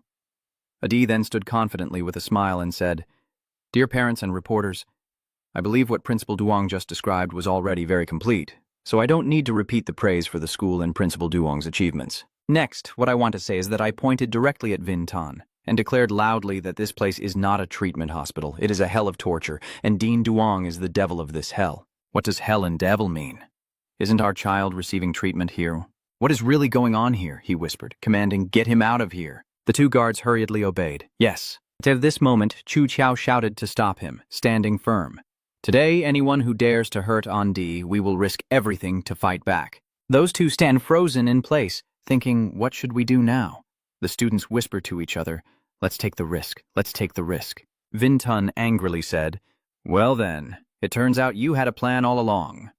Chu Kiu calmly replied, Principal Duong, I advise you to seriously listen to Andi's words. There are many reporters here. Do you really want to punish us in front of them? He was speechless for a moment, then ordered everyone to retreat. The guard heard and stepped back. Yes, sir, Principal? Adian gently took out the voice recorder and said, Parents and reporters are probably wondering why the school is like hell. Right now, I will reveal that Duong Vin Tun is a pervert from head to toe. The recording has started playing. Director Duong, right now you are in my hands. I will make you taste my methods. Truong Vien Anae, Principal Duong, I know you have accomplices inside the school. Confess. As long as you reveal them, your suffering will be lessened. Zhang Weian Yang Vin Tan, you are a damn pervert, and your so-called gratitude treatment is just a front. Your real goal is to satisfy your twisted mind by abusing and tormenting us. If anyone needs to be told, it's the mentally ill person who should be receiving treatment at the hospital, not us. Principal Yang, I admit that I enjoy torturing you all. So what if that's the case? Your mouth is so stubborn I'll electrocute you to death. And Dai fiercely exposes his crimes. The gratitude he speaks of is just a way to use high voltage to shock the students. In the school, just saying or doing something wrong can get you electrocuted. If you don't believe it, everyone listen to this. The parents below are in an uproar. Oh my God, this is truly the voice of Principal Yang. Did he really electroshock students? Is this the gratitude he was talking about? He is clearly a perverted con artist. We absolutely cannot allow him to treat our child like that. Vintan spoke up in defense, saying, "Everyone, don't believe it, this recording is fabricated." The two guards beside him also supported him. That's right, our treatment center is legitimate. How could something like this happen? Everyone, don't be fooled by them. Stay calm, stay calm. They looked at each other below and said, "That makes sense. How could such a large treatment center do something like this? And with so many guards, could they also be perverts?" The spokesperson is a student, and it's possible this student is rebellious and deliberately falsely accusing Principal Duong. Seeing everyone turn their attention to Vin Tan, Andi quickly spoke up. "Please, parents and reporters don't get too anxious. I believe Principal Duong will definitely deny this, claiming the recording was fabricated, so to rule out that possibility, I invite a student to testify. He is the person in the recording, the one who was abused and electrocuted." I don't think anyone is more qualified to condemn Principal Yang than he is right now. Immediately, Zhang Yuan pushed aside with his battered body and wounds. All the parents angrily said, "Look at the boy's body. He clearly has electric shock marks. This level of shock could only have been caused intentionally. This time for sure, Duong Vin Tan is a monster. I can't believe my child had to go through this here. I will absolutely not forgive Duong Vin Tan." They rushed forward angrily shouting, "Duong Vin Tan, today you must give us an explanation. Damn it, that damn bastard. So this is how you discipline our children. I have to kill you. I will definitely expose you so everyone can see your true face." Vin Tan, with a trembling face and a stammering voice, pleads. "Everyone, don't listen to my explanation. It's not like that. Go to the guard at the back to add a warning that leads to crime. Absolutely do not lay a hand on him. Do not do that." But the parents showed no mercy and punched him, blood and all. Beat him, kill him. So everyone rushed in to beat and curse them, unworthy of living in this world. A woman tearfully blamed her mother. "Mom is here to take you home. We will never come back to this place again." They hold their children and cry bitterly. "Dad will definitely seek justice for you. Rest assured, they will pay for what they have done." They tremble at the thought of reuniting. It's good that the family is back in harmony. AD turns and walks away. "My mission is over now. Students go back to normal life, and Principal Duong must face the appropriate punishment. Perhaps this is what perfect scores truly mean." The system then announced that there were some issues without right or wrong, and people misunderstood it. Do you think the internet is a disease? If you look at this question from a different perspective, there are other ways to understand and answer it. In this world, there are two things that cannot be looked at directly: the sun and people's hearts. Dear team, congratulations on passing the Gratitude Therapy Institute. Making the final counterattack. He just stepped out the gate and said, "Goodbye, Zhang Yuan, Chu Chao, Tuo Oa, Tuo Nan Nan, and other classmates. I hope everyone lives happily in this world." The system then appeared. The evaluation through the Gratitude Therapy Institute is 6 stars. The evaluation based on your classmates' impression score is 100%. Principal Duong's impression is 100%. The guard's impression is 100%. Dr. May's impression is 100%. Each person gets 1 star. Turning the situation around to 1 star, revealing the true face of Principal Duong, 1 star. The reward comes from Principal Duong's white gloves, your classmate's voice recorder. A brief overview of the white gloves of the principal is that they are used by Principal Duong during gratitude therapy. When your mind is unstable, they can help prevent mental disturbances. A brief additional reward about your classmate's voice recorder. A confusing, jumbled piece of writing, a strange nursery rhyme, and a disposable item. At a critical moment, it can give you a little extra time. Just remember, your classmate's recorder can only be used in the next strange world. Dai exclaimed happily, "I really did it by passing the 6 stars." The enthusiastic comments keep praising him nonstop. He's so talented. Getting through 6 stars in a game is very difficult, and Andi relied entirely on her talent without even using any items. No wonder she's our national hero. He actually managed to do it. This really moves me. It's a pity D is already married, otherwise I would want a divorce and marry him right now. Now, only Tojo remains, and his impression is all negative. Is there still a chance to get a perfect score? Tojo and all the students' supervisors, including Principal Duong, are attending the parent-teacher meeting. In therapy room 13, viewers are puzzled to see him standing here. Hey, why isn't Tojo attending the parent meeting? What is he doing here? Maybe he has a special technique to pass. I completely trust my understanding of the elder. His way of passing will definitely be very unique. He pressed something and said, "Change this rule." The system announced, "Attention, activating the innate ability to change rules." Change the third rule of Principal Duong, who is a gentle and approachable person. If you don't trust him here, who else can you trust? Go on, throw yourself into his arms, use any method you can. Saying it out loud, whispering, or writing down what you want to change only makes the confusion worse. Huh? What is the elder trying to change? The rules on the wall are not visible. I don't know. Maybe it has something to do with innate talent. Isn't Tojo's innate talent to break the rules? Why does he want to change them? I don't understand, but I was overwhelmed. Then he read out what he wanted, and the rules changed. The content after the change is that Principal Yang's rule is to be kind and approachable, and hitting him is strictly forbidden, because it will increase others' impression of you by yet 100%. Noticing the talent had taken effect, he was satisfied and turned to leave, thinking to himself. After the change, it was his turn to step onto the stage. Now the prepared performances have ended. Principal Duong is delivering his final speech. He smiled brightly and said, "We are a professional hospital. If your child rebels or is addicted to the internet, we can bring them to us and we guarantee to return you a well-behaved and sensible child." Suddenly, Tojo Hien boldly stepped forward, leaving the parents puzzled. Who is this? Why is he heading towards the stage? He seems to be a student, maybe wanting to say thank you or something. Vin Tan, seeing him, stammered confusedly and asked, "What are you here for?" He laughed and said, "Don't worry, I'm here to give you what you like most," then slapped him hard across the face. Vin Tan suddenly knelt down, crying and loudly confessing his sins. "I deserve to die. I deserve to die. I bribed the guards and mistreated students. I opened a therapy center not to help students, but just as a convenient excuse for my perversion. I am a pervert. I deserve to die. I abuse students. I deserve to die.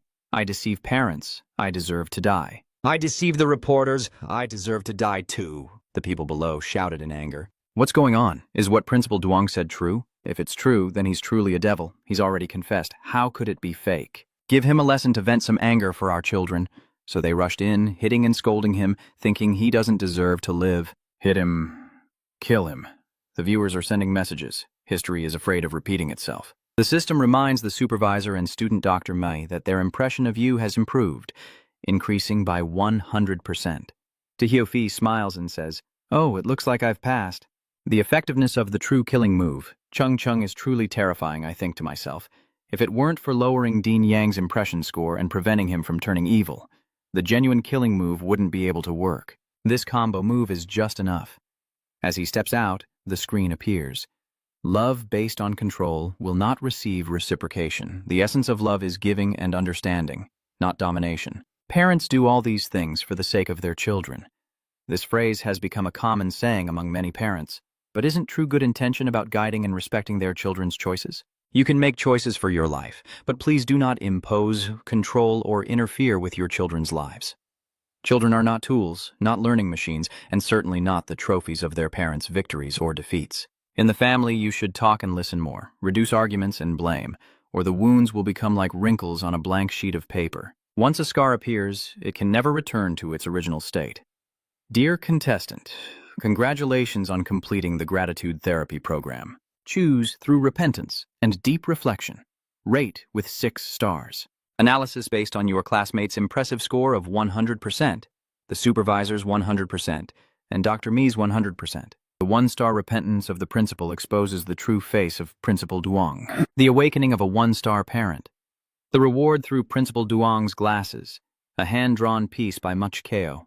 The resistance to the strange object is increased by 2. The current resistance to the strange object is 20%. A brief overview of Principal Duong's French king glasses with lightning bolts. Wearing them allows you to see things beyond imagination. The reward includes a brief overview of Mak Leo's hand-drawn map.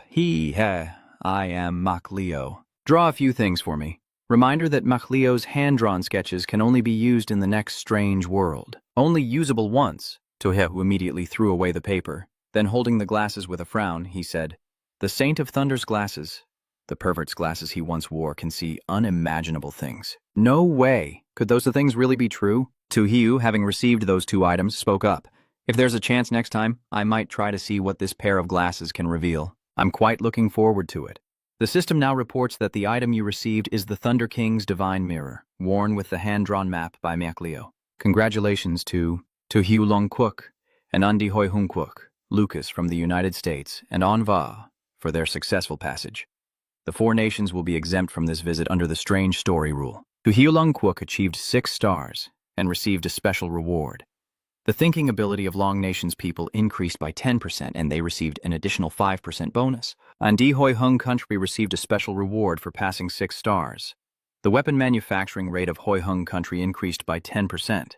The bonus increases by 5% as the United States passes 5 stars. Receiving a premium reward, the economic benefits of the United States special industry sector rise by 10%. Anvat Nam Quok received a basic reward for passing 2 stars. Livestock farming output increased by 2%. The comments are getting too intense. For the first time, 2 people both passed with a 6-star rating. Elder Tojo and Andi are truly impressive. Did Tunam Quok's Anva also pass the test? How did he pass? Why didn't I know anything? I know. Last time, after being electrocuted by Duong Vin Tan, Anva was a bit out of his mind, so when the students rioted, he didn't think at all, and joined them. To Nam Kok and Anva then went crazy, rushing forward to kill the disgusting Duong Vin Tan. Killing him. In the end, the riot ends with Duong Vin Tan going crazy. The students are taken home by their parents, and Anva seizes the opportunity to run out of the school. Dear contestant, congratulations on passing the Gratitude Therapy Institute. Your choice of extreme violence has been rated 2 stars, analyzing through the impressive points of the students and the principal. Duong 100% each. 1 star for each with no rewards given. The viewers only realize now. I see. Luck is really on our side. Hurry and look, the global rankings have changed again. The latest global rankings show Tojo Longquok, 18 years old, single, with SSS level talent, whose name is unknown, temporarily suspected of breaking the rules, ranked first. Second is Andi Hoi Hung Quok, 27 years old, with infinite SS talent, who has passed through 6 strange worlds. In third place is Lu Ka from the United States, 22 years old, with unstable mental state, and a predicted talent level of SS or higher. His talent name is unknown, temporarily assumed to use his body to harness the power of strange objects, with very obvious side effects, having passed through 4 strange worlds in a row. In fifth place is Chu Tiet Long Quok, 20 years old, with verified B-level talent, having passed 2 strange worlds in succession, currently deceased. Sixth is Paris, 25 years old, with immersive acting talent at A-level, also passing 2 strange worlds consecutively, currently deceased with continuous comments and messages. Come on, there's nothing interesting to watch. Tojo is still on top, damn it. When will Korea ever be able to take the lead? A bunch of idiots, stop dreaming. The top spot will never be yours. Ha ha, do you think you can compete with Long Country for first place? Dream on. Only in dreams does it exist. In 3 days, the system will announce the participating countries for this challenge, including Long Kingdom, Hoi Hung Kingdom, the United States, and Sun Nam Kingdom. Cuba, South Korea, Pakistan, Norway, the strange world this time at Tin Hong Hotel. When Tojo opened her eyes, she found herself sitting in a small room with a new notification. Welcome to Tin Hong Hotel. Our entire staff will serve you wholeheartedly. After checking into the hotel, please strictly follow the rules. If you encounter any problems you cannot solve, immediately ask the hotel staff for help. Is the opportunity for reminders in this strange story world special this time? Please survive here for 3 days and leave Tin Hong Hotel safely. The difficulty level has increased. The chance of high-level innate talent increases, and this challenge will hide some hints. Tojo steps outside, looks around, and secretly thinks some hints are being concealed. This round seems to be getting more difficult. I need to act more carefully. I saw a piece of paper and thought, there's a sheet on the table?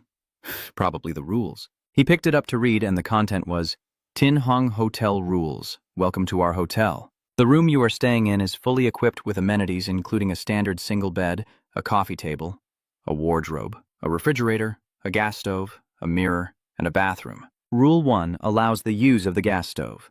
Do not open the fridge and add ingredients to your food while cooking. Rule 2. The refrigerator contains ingredients for cooking. You can use them to prepare delicious dishes. The piece of red meat in the black plastic bag must not be eaten. Rule 3. There is only one mirror in the bathroom, but do not look at yourself in the mirror for too long. Rule 4. If you look into the mirror for a long time and notice that your reflection starts to change, immediately break the mirror and give it to the guest in the next room. Rule 5. Do not accept any broken mirror pieces from the guest in the next room. Rule 6 in the hotel with free meals is that the dining room is on the first floor. If you need to eat, come here between 1 p.m. and 10 p.m. Do not go near the cafeteria for the rest of the time. Rule 7. If you notice the light in the room changing to a color other than red, stay calm. But if the light turns bright red, leave the room immediately. Rule 8. After leaving the room, if the hallway lights also show similar issues, leave the hotel before the bulbs turn red or seek help. Rule 9. All cleaning staff in the hotel are women. If you encounter a male cleaner, do not believe anything he says. Immediately get out of his sight. Rule 10. There is an axe in the fire safety box. If you haven't escaped from the hotel when the light turns red, grab it. Rule 11. The most dangerous thing in the hotel is the humanoid creature. If you happen to encounter a patchwork of flesh turned into a person, use the axe from the fire extinguisher box to kill it. Rule 12. The axe cannot kill it completely. Find an opportunity to leave the hotel quickly. Tojo put the piece of paper back in its place, thinking to herself that there are 12 rules here, and many of them even contradict each other. This round won't be easy, but luckily this time the 3 of them can come here with me. He spoke out loud to give the order. You guys hide first, I'll check the area starting from the bathroom. It should be safe.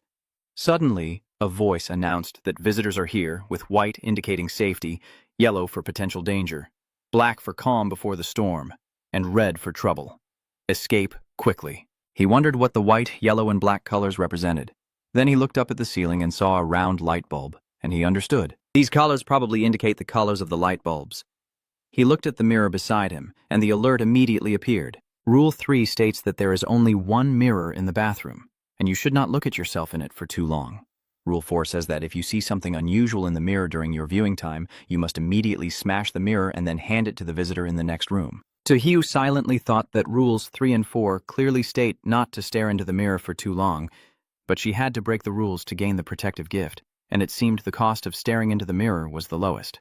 10 minutes later, Tojo took the jellyfish pendant and suddenly realized that the mirror might affect the mental state of the guardian, but since she had the pendant, it was okay. Now, he rubs his stomach and says there's probably nothing strange in the bathroom anymore. I'm a bit hungry, let's go to the kitchen and see if there's anything to eat. Tojo slowly moved down, opened the fridge, and immediately complained, "Damn it, it's all vegetables. I want to eat meat." He immediately pulled out the lower drawer to cover his nose because of the strong smell. What kind of meat is this? He wondered why there was such a strong, fishy smell. Rule 2 states that the ingredients in the fridge can be used to prepare delicious dishes. The red piece of meat in the black plastic bag is not to be eaten. Tojo silently thought that the red writing in Rule 2 indicated this meat was off limits. Technically, if I want to break the rules, I need to eat that meat. Luckily, the half-ghost allowed me to cook my own food earlier, so as long as I don't do it, I can consider myself breaking all the rules. He slammed the cabinet door shut and said, "But there definitely won't be enough yellow melons and tomatoes, and the gas stove isn't allowed to be used. To live comfortably here for a bit, maybe I should go down to the first-floor cafeteria to take a look." At this point, the system reminds that only one gas stove can be used. When using the gas stove, do not open the seasonings in the cabinet, nor add seasonings to the dishes. The clock is exactly at 12 o'clock, and a sly smile appears on his face as he thinks to himself, "It's just before 1 o'clock now, so I can go to the cafeteria and still conveniently break Rule 6. Rule 6 in the hotel states there is a free dining hall downstairs on the first floor. If you need to eat, please come between 1 p.m. and 10 p.m. Avoid approaching the dining area at other times." He stepped out of the room, glanced down the corridor, and thought to himself, the lights here are also white, probably following the reminder on the bathroom mirror.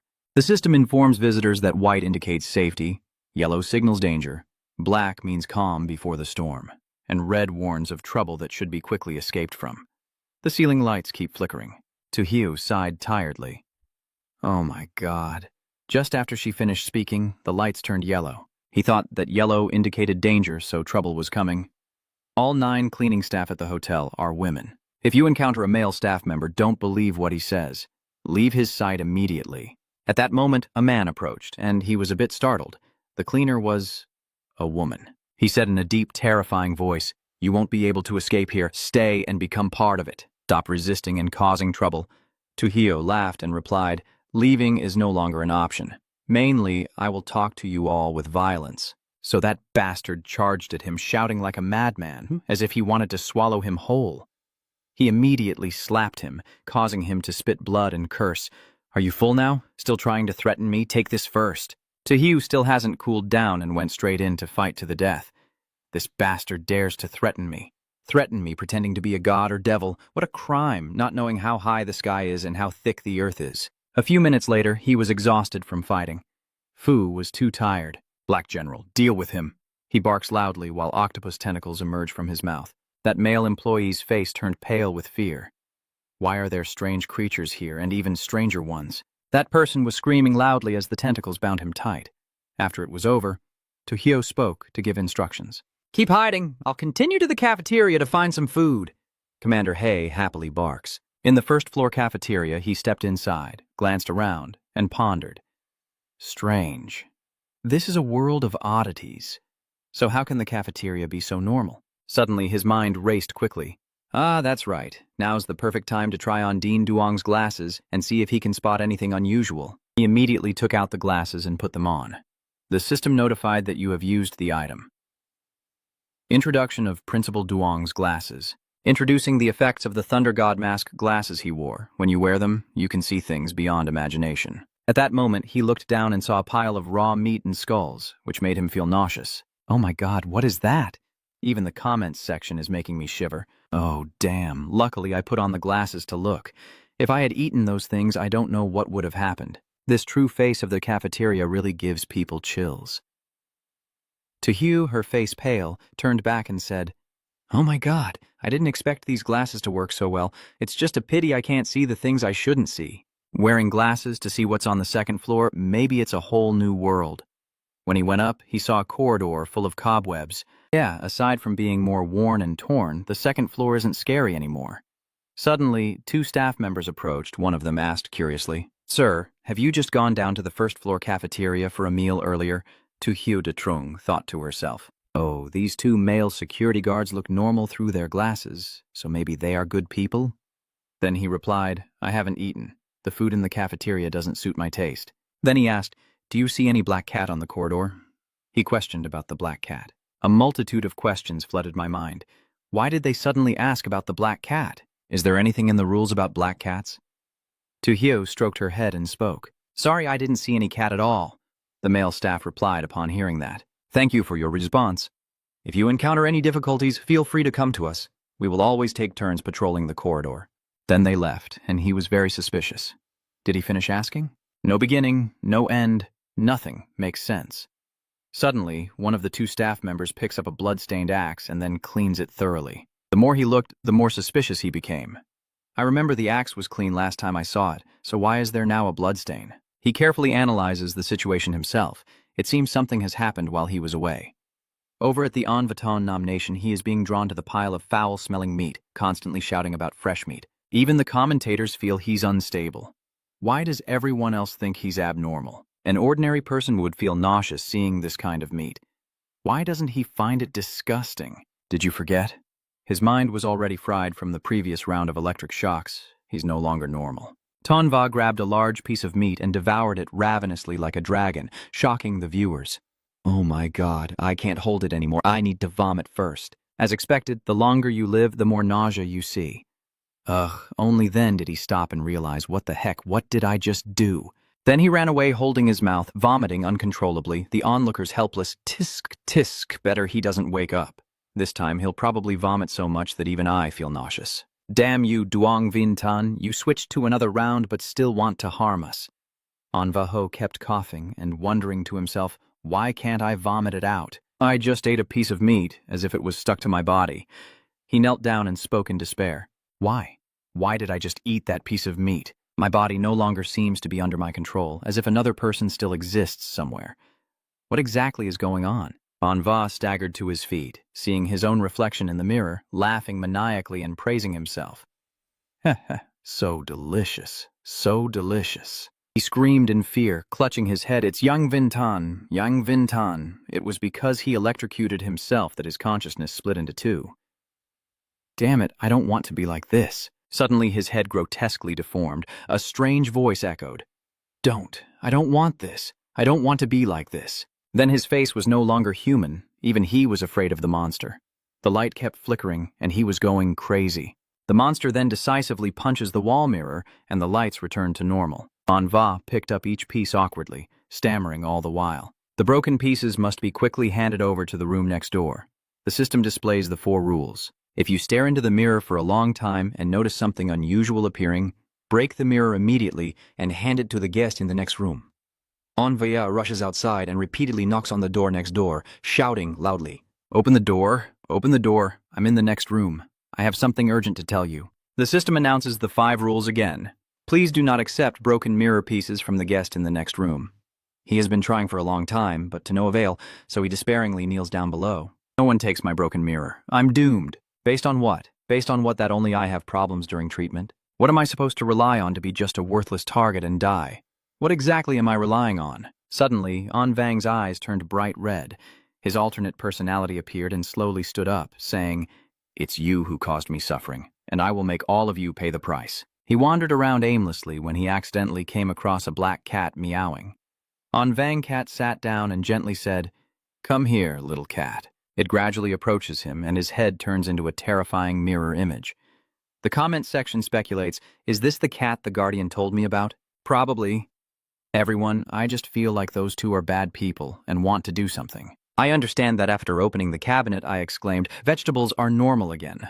Feeling something was off when seeing the glowing red pieces of meat, I said, But there's definitely something wrong with this meat. It seems I can only eat vegetables these days. After filling my stomach with a cucumber, Tojo felt a bit more alert and started thinking about the guard's earlier question. Tojo sat back in his chair, munching on the cucumber contentedly and lost in thought. The guard wouldn't just randomly look for the black cat. At the start of this round, it was mentioned that some hints would be hidden.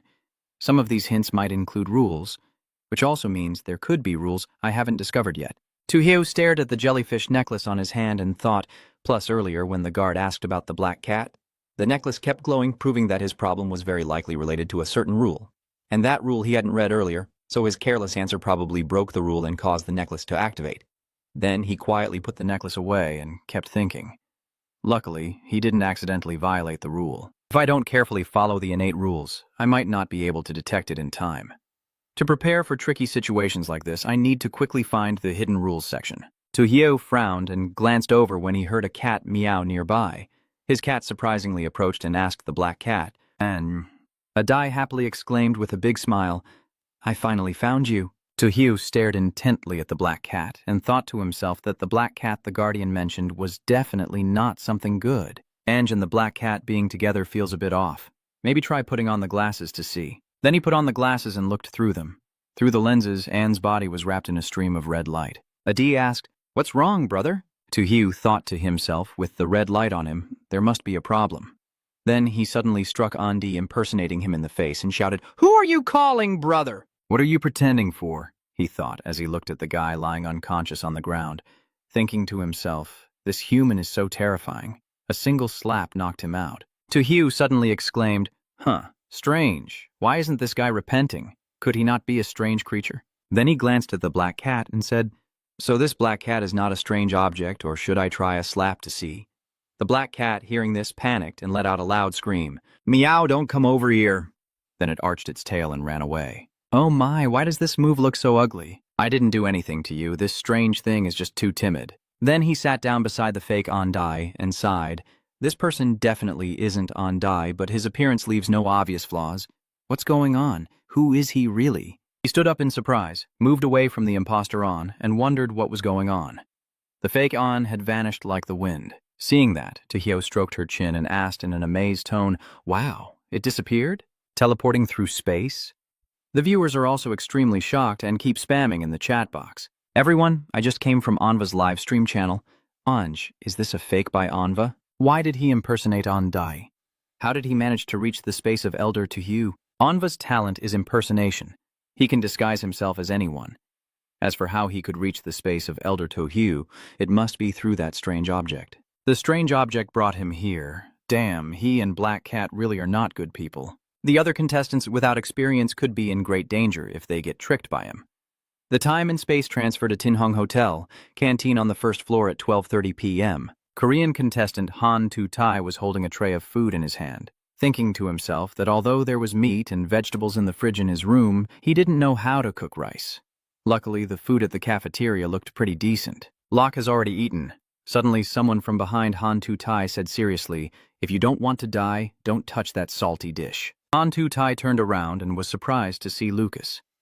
With a serious expression, Lucas warned that if you're too hungry, you can choose rice, but it's best not to touch the better dishes. "Of course, if you want to die, I won't stop you," Han Tu-tai said in shock. "Lucas, why are you here?" he wondered in confusion.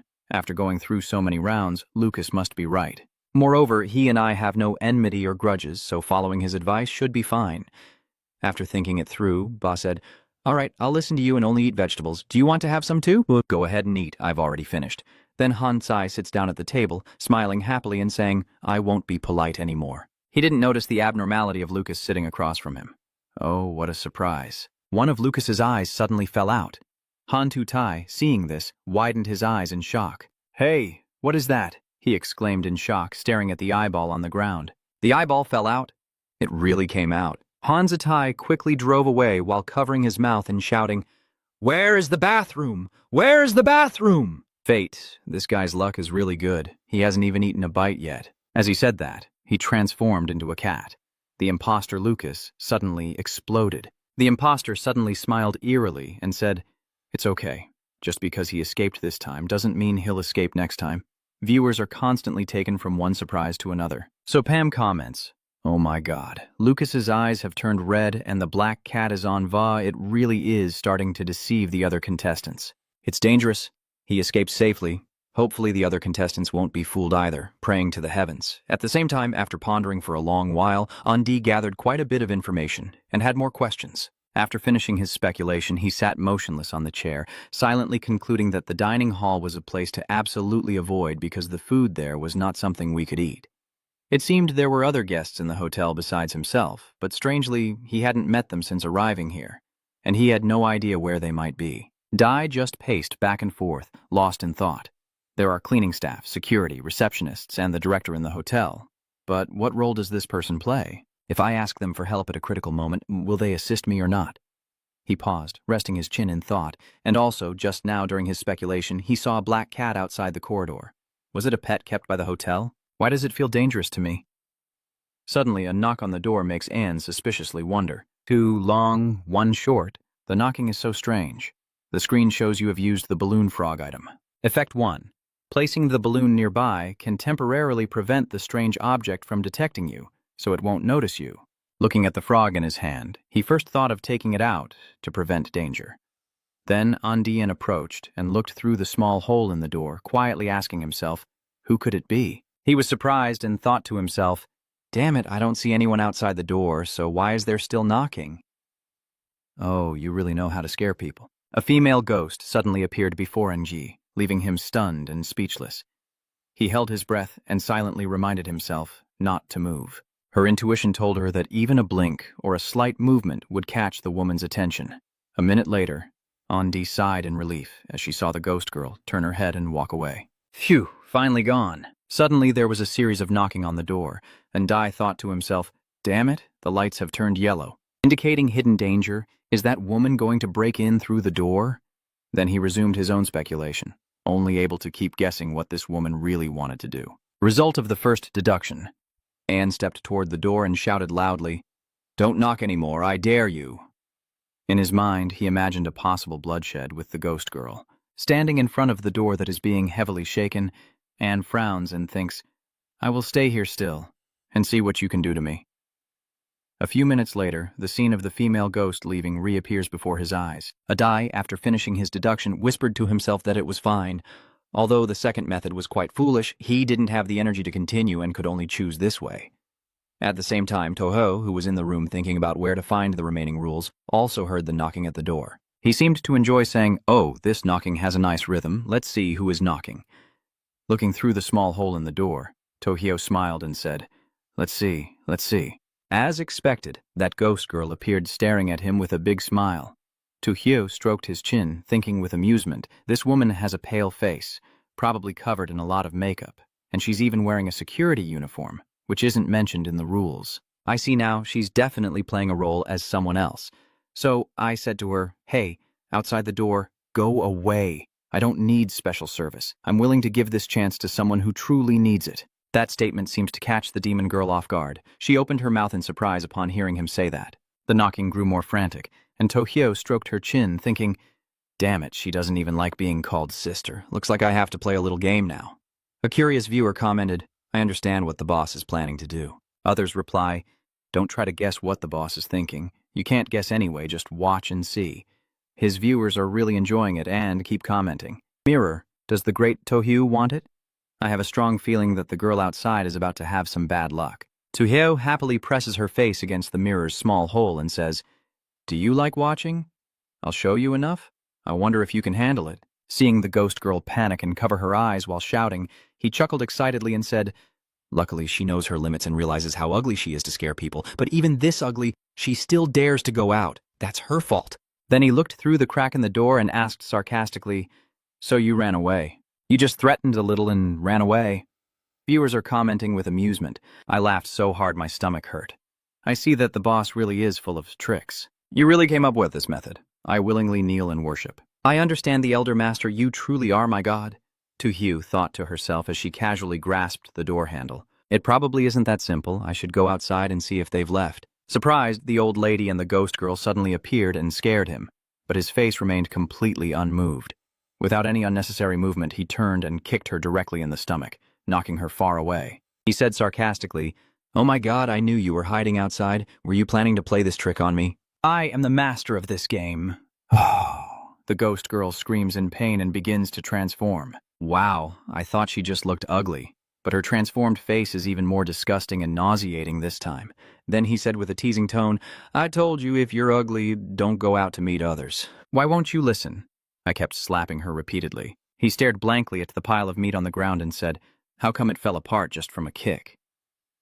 But these pieces of meat looked familiar, like something from the fridge, and the comments kept popping up. No wonder Anva's eating that meat turned bad. That spot is raw meat. It can control him. Don't mention it anymore. I just drank some water and threw up again. Oh, the pieces of meat suddenly moved. Tojo Damchiu said, it seems that even if you hit this thing, it won't die. My slap can only temporarily suppress its actions, or feed her to the black tortoise. Then he remembered rule number 12. Rule 12, the spear cannot completely kill it. Look for the right opportunity to escape from the hotel. Bao-An suddenly ran over quickly and said, I am immediately informing the director. Yellow alert, the second floor corridor needs to be cleaned up. The monster's blood and flesh have appeared. Bao-An turned around to Hugh and reminded him, this guest, to go back to his room. Here, leave it to us. He leaned against the wall and asked, what are you planning to do? One of them replied, this is not something you should know. As long as you're alive, there's hope. Every staff member in this hotel will be responsible for your life until the end. Tojo curiously asked, are you planning a life and death fight with it? Bao-An turned back and smiled.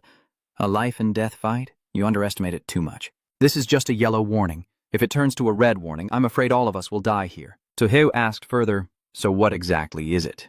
Bao-An replied, sorry, we cannot answer your question. Please leave quickly. It's very dangerous here. Tojo shrugged and said, oh, so once the danger is dealt with, everything's fine, right?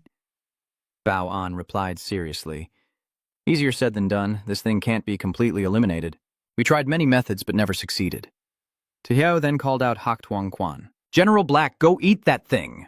The two guardians were stunned and exclaimed, the strange object, the new strange object. Without a second thought, General Black quickly followed Tojo's instructions. It quickly managed to swallow that ghost girl. The guard exclaimed in surprise, this new strange object can devour the previous one in an instant. It's too scary. Tojo approached and patted his shoulder, saying, don't worry, it's mine. It won't attack anyone. He stared at the black general and said, looks like it's true. The security officer reported to the manager that there's no need to come anymore. The strange object has been dealt with, but a new strange object has appeared in the hotel. A new anomaly was brought into the hotel, and the director loudly announced over the intercom that he would immediately inform all staff to start handling it, prioritizing the safety of all guests at any cost. The security guard hurriedly reassured the director, "You're mistaken, director. The new anomaly doesn't seem to be malicious towards us. Moreover, this tourist is also very normal."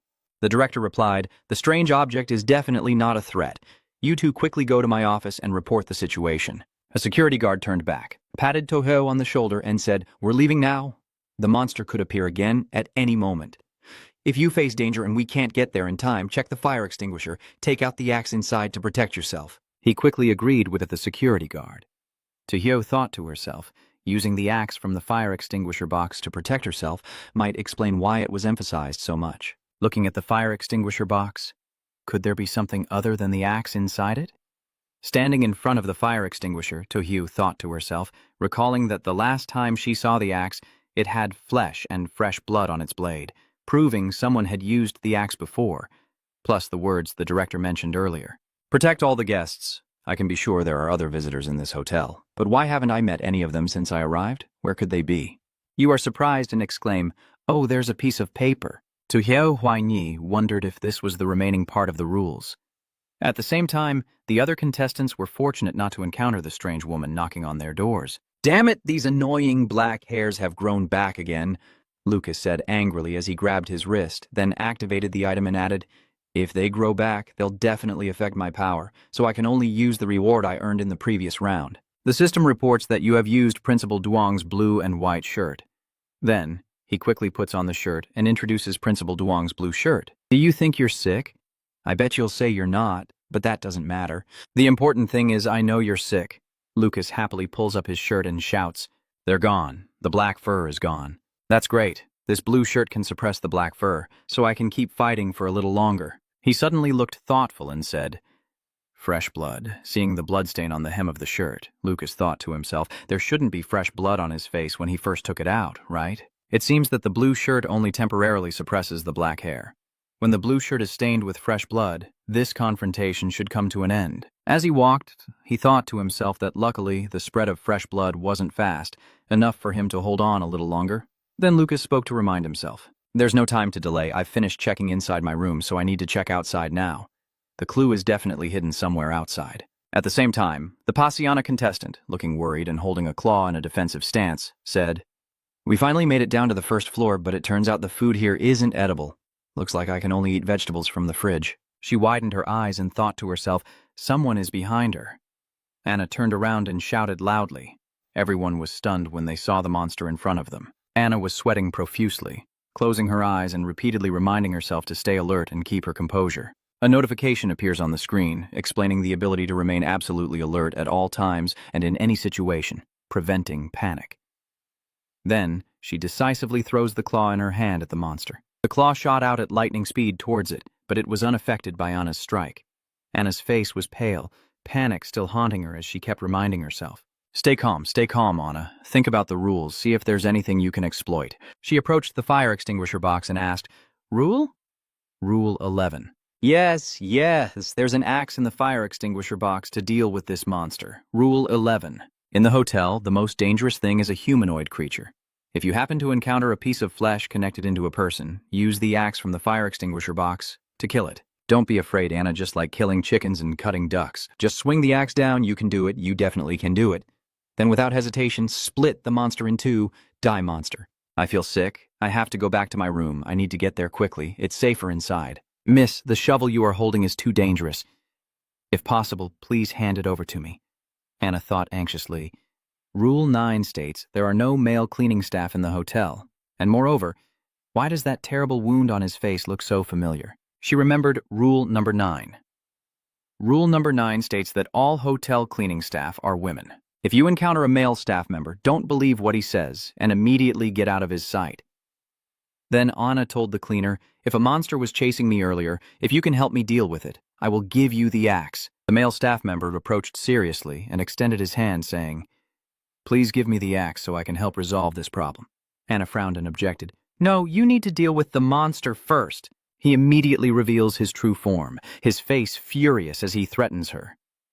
"I'm telling you one last time. Hand over the axe in your hand, give it to me now." Anna firmly looked at him and said, "So you really are the monster from earlier?" Then she forcefully swung the axe into the monster's neck. It shouted loudly, "Go die. Try to deceive me. No way, it hurts so much."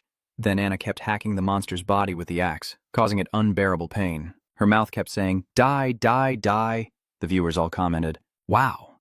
The women fighting for the nation truly are different. But no matter what I say, it seems like this thing can't be killed. Cutting him like that is still useless?" Another viewer replied that it does have an effect. "Chop it into small pieces so we can hold it off for a while and easily return to the room." The other viewer added, "Exactly. It's rare to have a girl involved. Hopefully she can pass this time." Soon after, a series of rules appeared. Rule 13.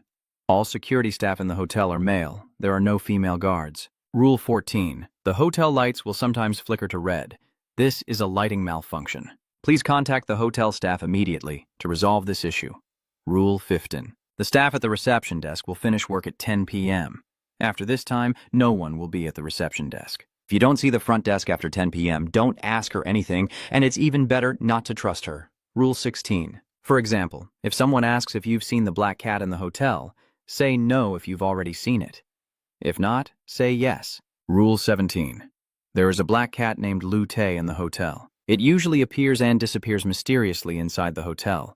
If you see it in the hallway, you can pet and tease it. Rule 18. When you notice a white cat appearing in your space, the cleaning staff are all male, and the security staff are all female.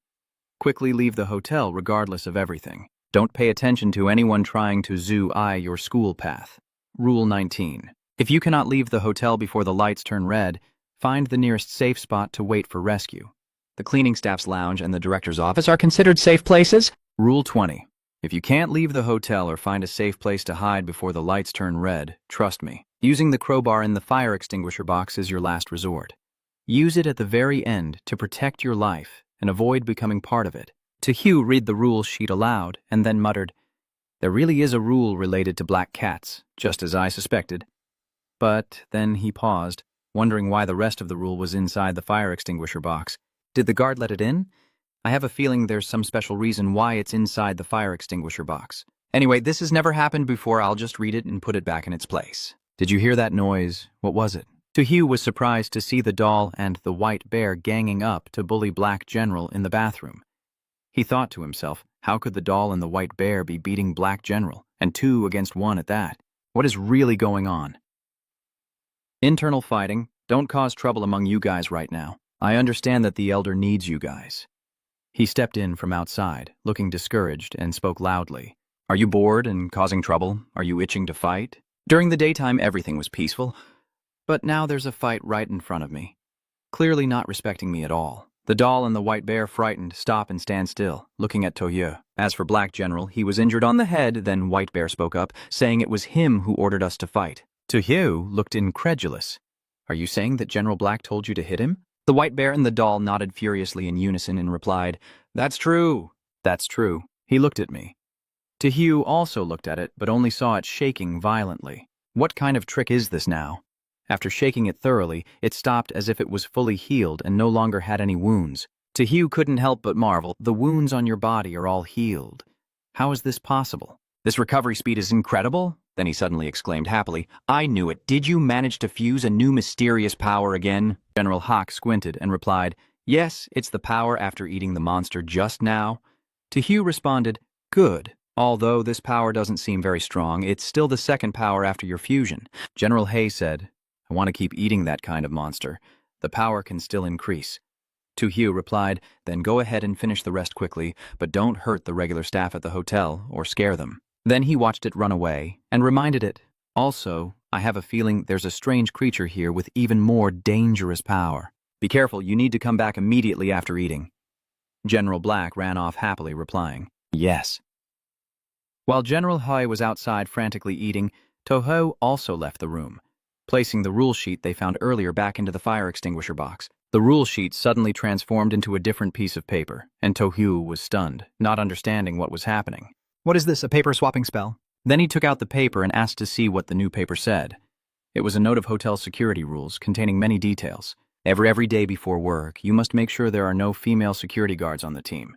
This is extremely important. Every day, increase your awareness of gender issues 3 times or more to prevent having distorted gender perceptions and try to satisfy the guests' demands. Their safety must always come first.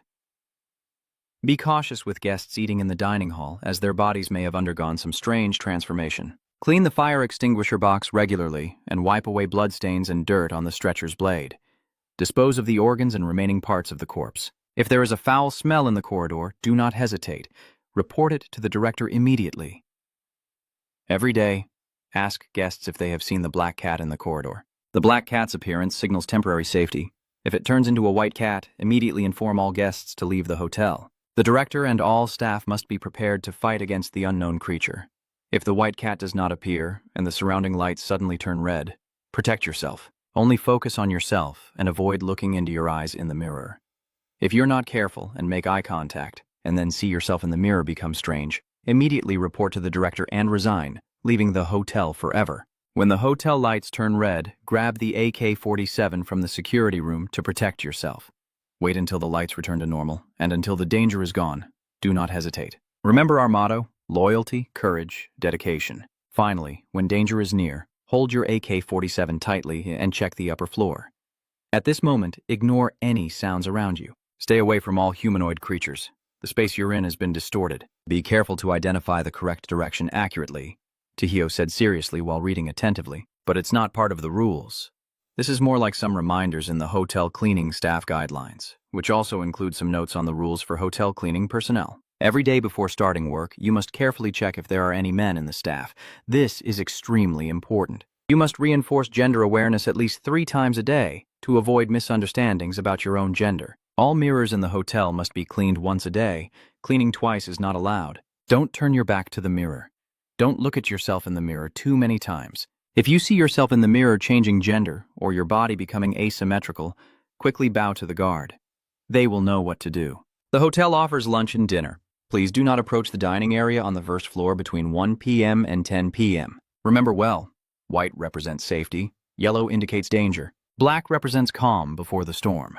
Red signifies danger and the need to leave. The hotel prohibits pets, so there are no black cats here. You probably won't see one either. Usually when the corridor lights are green, it means safety. Please don't talk much with the guests and stay dedicated to your work. Remember this slogan: loyalty and devotion, do not listen. The last thing, the hotel lights turn red. That means the color red of hatred has begun. Don't trust anyone or what anyone says. Do your best to escape from the hotel. He calmly looked at the paper and spoke. There is still more underneath. Tojo thumbed the paper in his hand, folding it with a puzzled look, studying it as he thought. The ink was still wet, indicating someone had just finished writing and placed it in the fire extinguisher box. But now the hallway is empty. When did that person put the paper in? Suddenly, Tojo exclaimed in alarm, I understand now we and the other contestants, as well as the tourists, are not actually in the same space. The hotel space is not only distorted, but even layered on top of each other. The fire extinguisher box is used to contact the key liaison with other players. The first remaining connection is probably with the space of another player. Over with Anna, she also read similar things as him, and then she put the paper back in its place. Over on Anja's side, he found the fire extinguisher box, but inside there was an axe and a fire extinguisher, not that rule paper. Tojo continued. Therefore, the missing passengers, the unjustified use of the lifeboat, and the sudden disappearance and reappearance of the paper can all be explained. Then he silently thought and placed the paper back into the fire extinguisher. No matter who wrote this paper, he had to put it back in its original place. So the other contestants also have a chance to read it, and it might help them a lot. Soon after, the paper that Tojo put back was delivered into Lucas's hands. He picked up the paper, looked at it with a puzzled expression, and said, This is an analysis of the rules written by someone. This fire extinguisher box must have a problem, but I don't know who put this paper inside the fire extinguisher. At the same time, Anne also retrieved the red paper with the remaining rules from the fire extinguisher box. He read it seriously and realized that this fire extinguisher box could indeed transmit messages between different space. I hope that what I risked last time to enter can be seen by more contestants. Sometime later, the remaining rules and related analyses were understood by Tojo. Aji and Lucas pass messages to each other through the fire safety box, and the 3 of them take turns exchanging information around it. Of course, the 3 of them are extremely intelligent, so Lucas carefully places the note into the fire extinguisher box. At night, Anna, from Bajdi, also found these 2 pieces of paper in the fireproof box, and after reading their contents, she placed them back in the same spot. She placed the paper back and wondered, the handwriting looks so familiar. It seems like it was written by Elder Andy. Then, as Anna turned to go back to her room, she muttered, could it be that this fireproof box can communicate between different spaces? Viewers are very interested in her. As expected, Anna's intelligence isn't much different from ours. We can only guess that this device can transmit information, but it's already impressive to realize that the hotel space is distorted. I hope she can keep moving forward in this round. After returning to her room, Anna quickly locked the door and began digesting the information written on the 2 sheets of paper. She sat on the chair, slightly curled up, focusing on her reasoning. Although she hadn't fully memorized the contents of the paper, the notes written by the Elder ND that she could see were visible to the other contestants as well. I can't be selfish and take it with me. Next, I must rely on myself to remember those contents. Keep persevering. A strange sound outside the door makes Anna confused and cautious, glancing out. Then she tiptoed and peeked through the small hole in the door, eyes half closed. Who could it be? She was startled to see Tojo standing outside the door with his hands on his hips, looking in. To Tojo, the elder. Anna opened the door in surprise and asked, Tojo the elder, why are you here? He looked at her excitedly and explained, I can appear here without it being strange because the entire space is distorted. Actually, all of our contestants can exist in the same space. For example, if you are on the 3rd floor of the hotel, other contestants might be on the 2nd, 3rd, 5th, or 6th floors. In short, the hotel is much larger than you can imagine, so you feel like you're on the 2nd floor because the space here has been distorted. This is also an important reason why she can sense the presence of other players even though she can't see them, Anna, your father asked. I see. So, if I understand correctly, if the elder can enter my space, does that mean I can also enter someone else's space? Tahu, with her hands on her hips, looked so smug that her nose was sharper than her head. Of course. If I can't do it, I don't think I could become an idol to so many people. Anna looked at me with a puzzled expression, watching me with a strange understanding. When did I start to see the elder master as so arrogant? Something feels off. At the same time, Hanzi Tai, who hadn't eaten all day, was so hungry his stomach was pressed against his back, and his temper had become extremely fierce because of it. He angrily sat up with a fiery head, cursing, damn it. It's late at night and he's still bored enough to cause trouble. If you like it so much, I'll make your wish come true. Hantu Tai uses S-Rank talent, the precognition ability, to demonstrate its effect. His innate talent not only helps Hantu Tai avoid danger within the rules, but also allows him to foresee upcoming threats. A blue circle appears over his eye, and rectangular shapes surround him. A sign appears in front of him that says, there is a strange female guard outside. He makes you think. The strange female guard, right? Then Hantu Tai headed straight to the door to see how I would handle her. He just rushed out and collided with the strange female staff member, then used his momentum to push her aside and crazily charged forward, reaching out to touch the fire safety box. The strange female employee stands there angrily with her mouth open. Then Hantu Tai picks up the spear excitedly and says, damn it, you were chasing me earlier, now it's my turn to chase you. He points the spear at the strange female employee and declares passionately, I will use this spear to smash that monster into mud. Hanzitai hit the monster precisely. The viewers above also exclaimed in amazement, oh my god, how is this guy's strike so accurate? Not only did he cut down the monster, but he also dodged its bite. Clearly not a reaction a normal person could make. The viewers below suspect it might be related to his innate talent. Can anyone explain what his talent actually is? The monster, wounded by the blow, roared loudly before charging straight at Hantu Tai. He annoyedly yelled, damn it, I wanted to hide my talent until the end, but now I have to reveal it. Fine, I'll show you what I've got. After finishing, Hanzi Tai swung his spear to strike the monster, continuously cursing at it. Damn it, you damn monster! You ruined my act of pretending to be weak. You're truly despicable. Despicable. The viewers immediately commented, wow, what's going on with Hantu Tai? He's fighting like he's slaughtering a chicken. A viewer notices something special. Everyone pay attention. When Hantu Tai uses his innate talent, there is a blue hue around his eyes, and his attack movements seem to predict how the monster will strike. So I guess his talent is the S-Rank precognition ability. Another viewer exclaimed in amazement, wow, Korea managed to unlock an S-Rank talent. What kind of luck is this? The viewer below angrily said, these countries' consciences are really bad. Big nations look down on us. but now even Korea is on top of us. I'm so pissed off. I'm so pissed off. After a fierce fight, the monster is now just a pile of meat. Han Tu-tai let out a sigh of relief and said, "Phew, damn it. Let's see how clever you are. This is the outcome of provoking me." He turned back towards the fire extinguisher box, recalling that he had taken a shovel from the fire extinguisher box earlier and saw a piece of paper. Now he went back to check what it was. On the paper, it says that during the time the hotel lights turn red, you should take the M16 from the security room to defend yourself and wait until the lights return to normal. Once the danger is gone, Han Tu-tai happily exclaims. Ha ha ha ha, I didn't expect the security guard to be equipped with a 47. I really like this thing. Now that I have uncovered this secret, I declare that I will steal the gun from the security room. It belongs to me now. Han Tu-tai grinned mischievously. He decided to tuck the paper into his pocket and plan his move. I also took the paper with me. Do the others want to see this information? Hee, not a chance. The viewer above angrily shouted, "Damn, this bastard even took the paper with him." "And what about the players who haven't read it yet?" Another viewer scolded Han Tu-tai. "Damn it. Does he realize that what he's doing could get the other players killed?" The viewers below are also outraged by Han Tu-tai's inhumane behavior and keep cursing him harshly. "Stupid, selfish idiot. If anything happens to our players unexpectedly, we will immediately declare war on Korea. They were the ones who challenged first." On the second day, Tojo was leisurely nibbling on an apple, thinking to himself, "I wonder if something happened since Hak Tuan-kwan went out to eat monsters and hasn't come back all night." Soon after, Commander Hay burst back through the door, his belly full and letting out a loud belch. Tojo now laughed and said, "Oh my God, I told you to go eat, not to turn into a ball of food." Hak Tuan-kwan excitedly told me about it. "Woof woof, there are so many monsters. No matter how much they eat, they won't be full."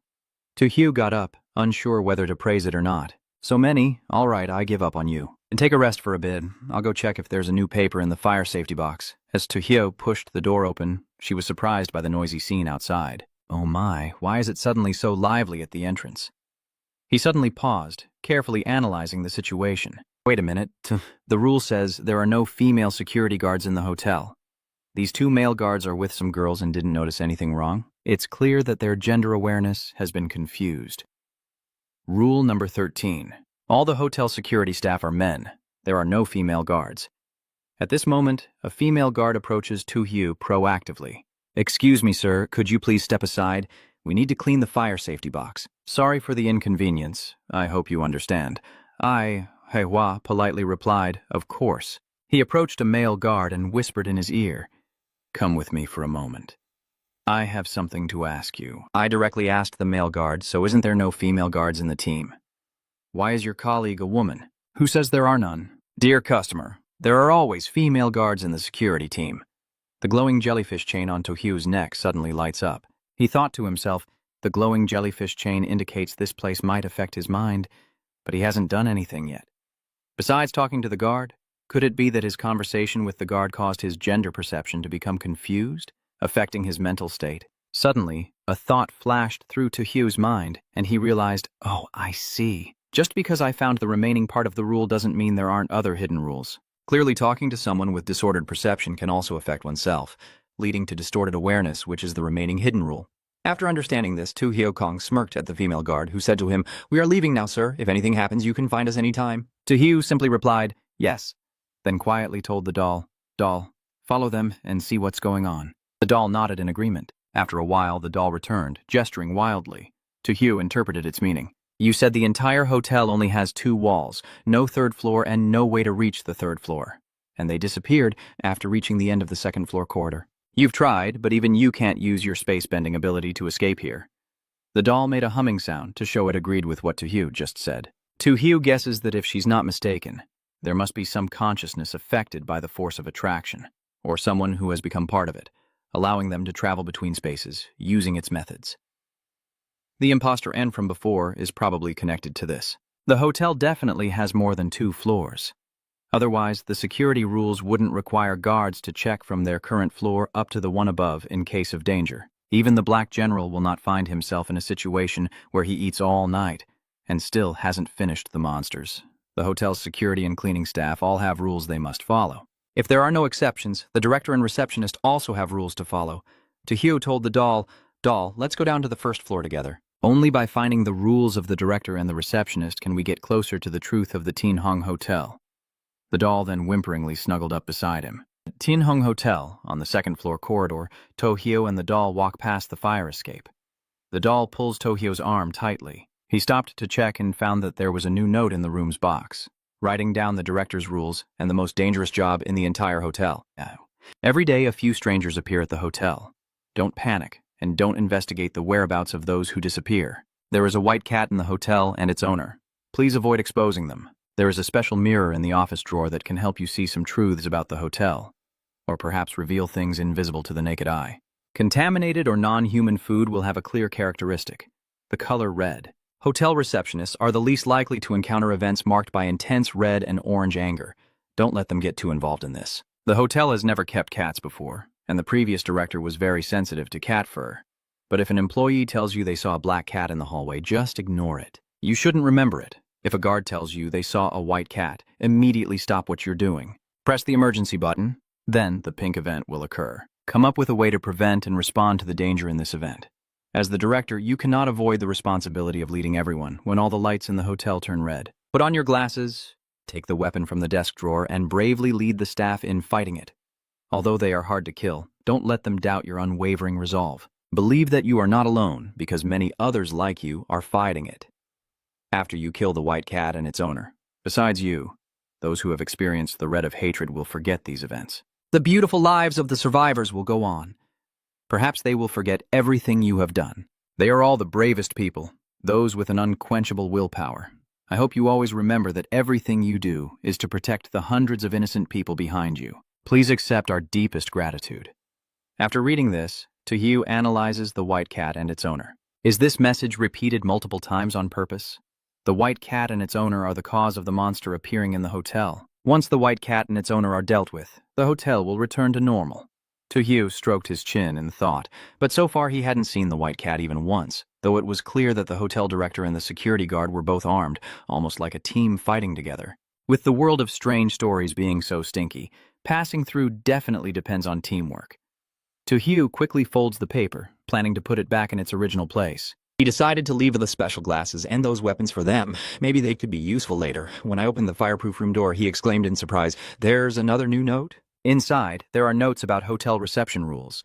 Your main job is to guide guests and help them with hotel-related issues. If any strange guest asks you about unusual matters, stay silent. When escorting guests to their rooms, do not look them directly in the eyes. Don't go into their rooms. Don't be curious about strange phenomena. You are female, the director is male, the security guard is male, and the cleaning staff is female.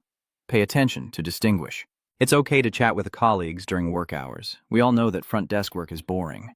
But don't leave your post without permission, especially during working hours. There is an elevator in the hotel. If you need to go above the 8th floor, at least one male security guard should accompany you. Do not go upstairs alone with a guest. The lights in the hotel lobby sometimes flicker suddenly. It's just because the bulbs haven't been replaced yet. Please do not panic or be afraid. If you notice the chandelier in the main hall flickering constantly and the color gradually turning dark red, leave your position immediately. Don't ask for the reason, leave the hotel quickly and keep smiling. Remember our sincere motto, meticulously and honestly.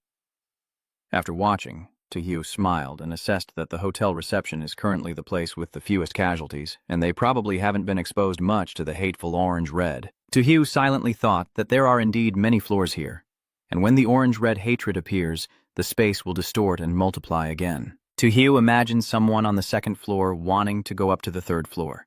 He concludes that this means all sealed spaces are connected. All the contestants must seize this opportunity to escape in order to have a chance to pass through. However, Tojo also noticed one detail. When the spaces are connected, all dangerous monsters will appear at the same time. That is the moment between life and true death. Tojo folds the paper and places the fire extinguisher back. Then Lucas also read the 2 notes about this rule and guessed the same as Tojo.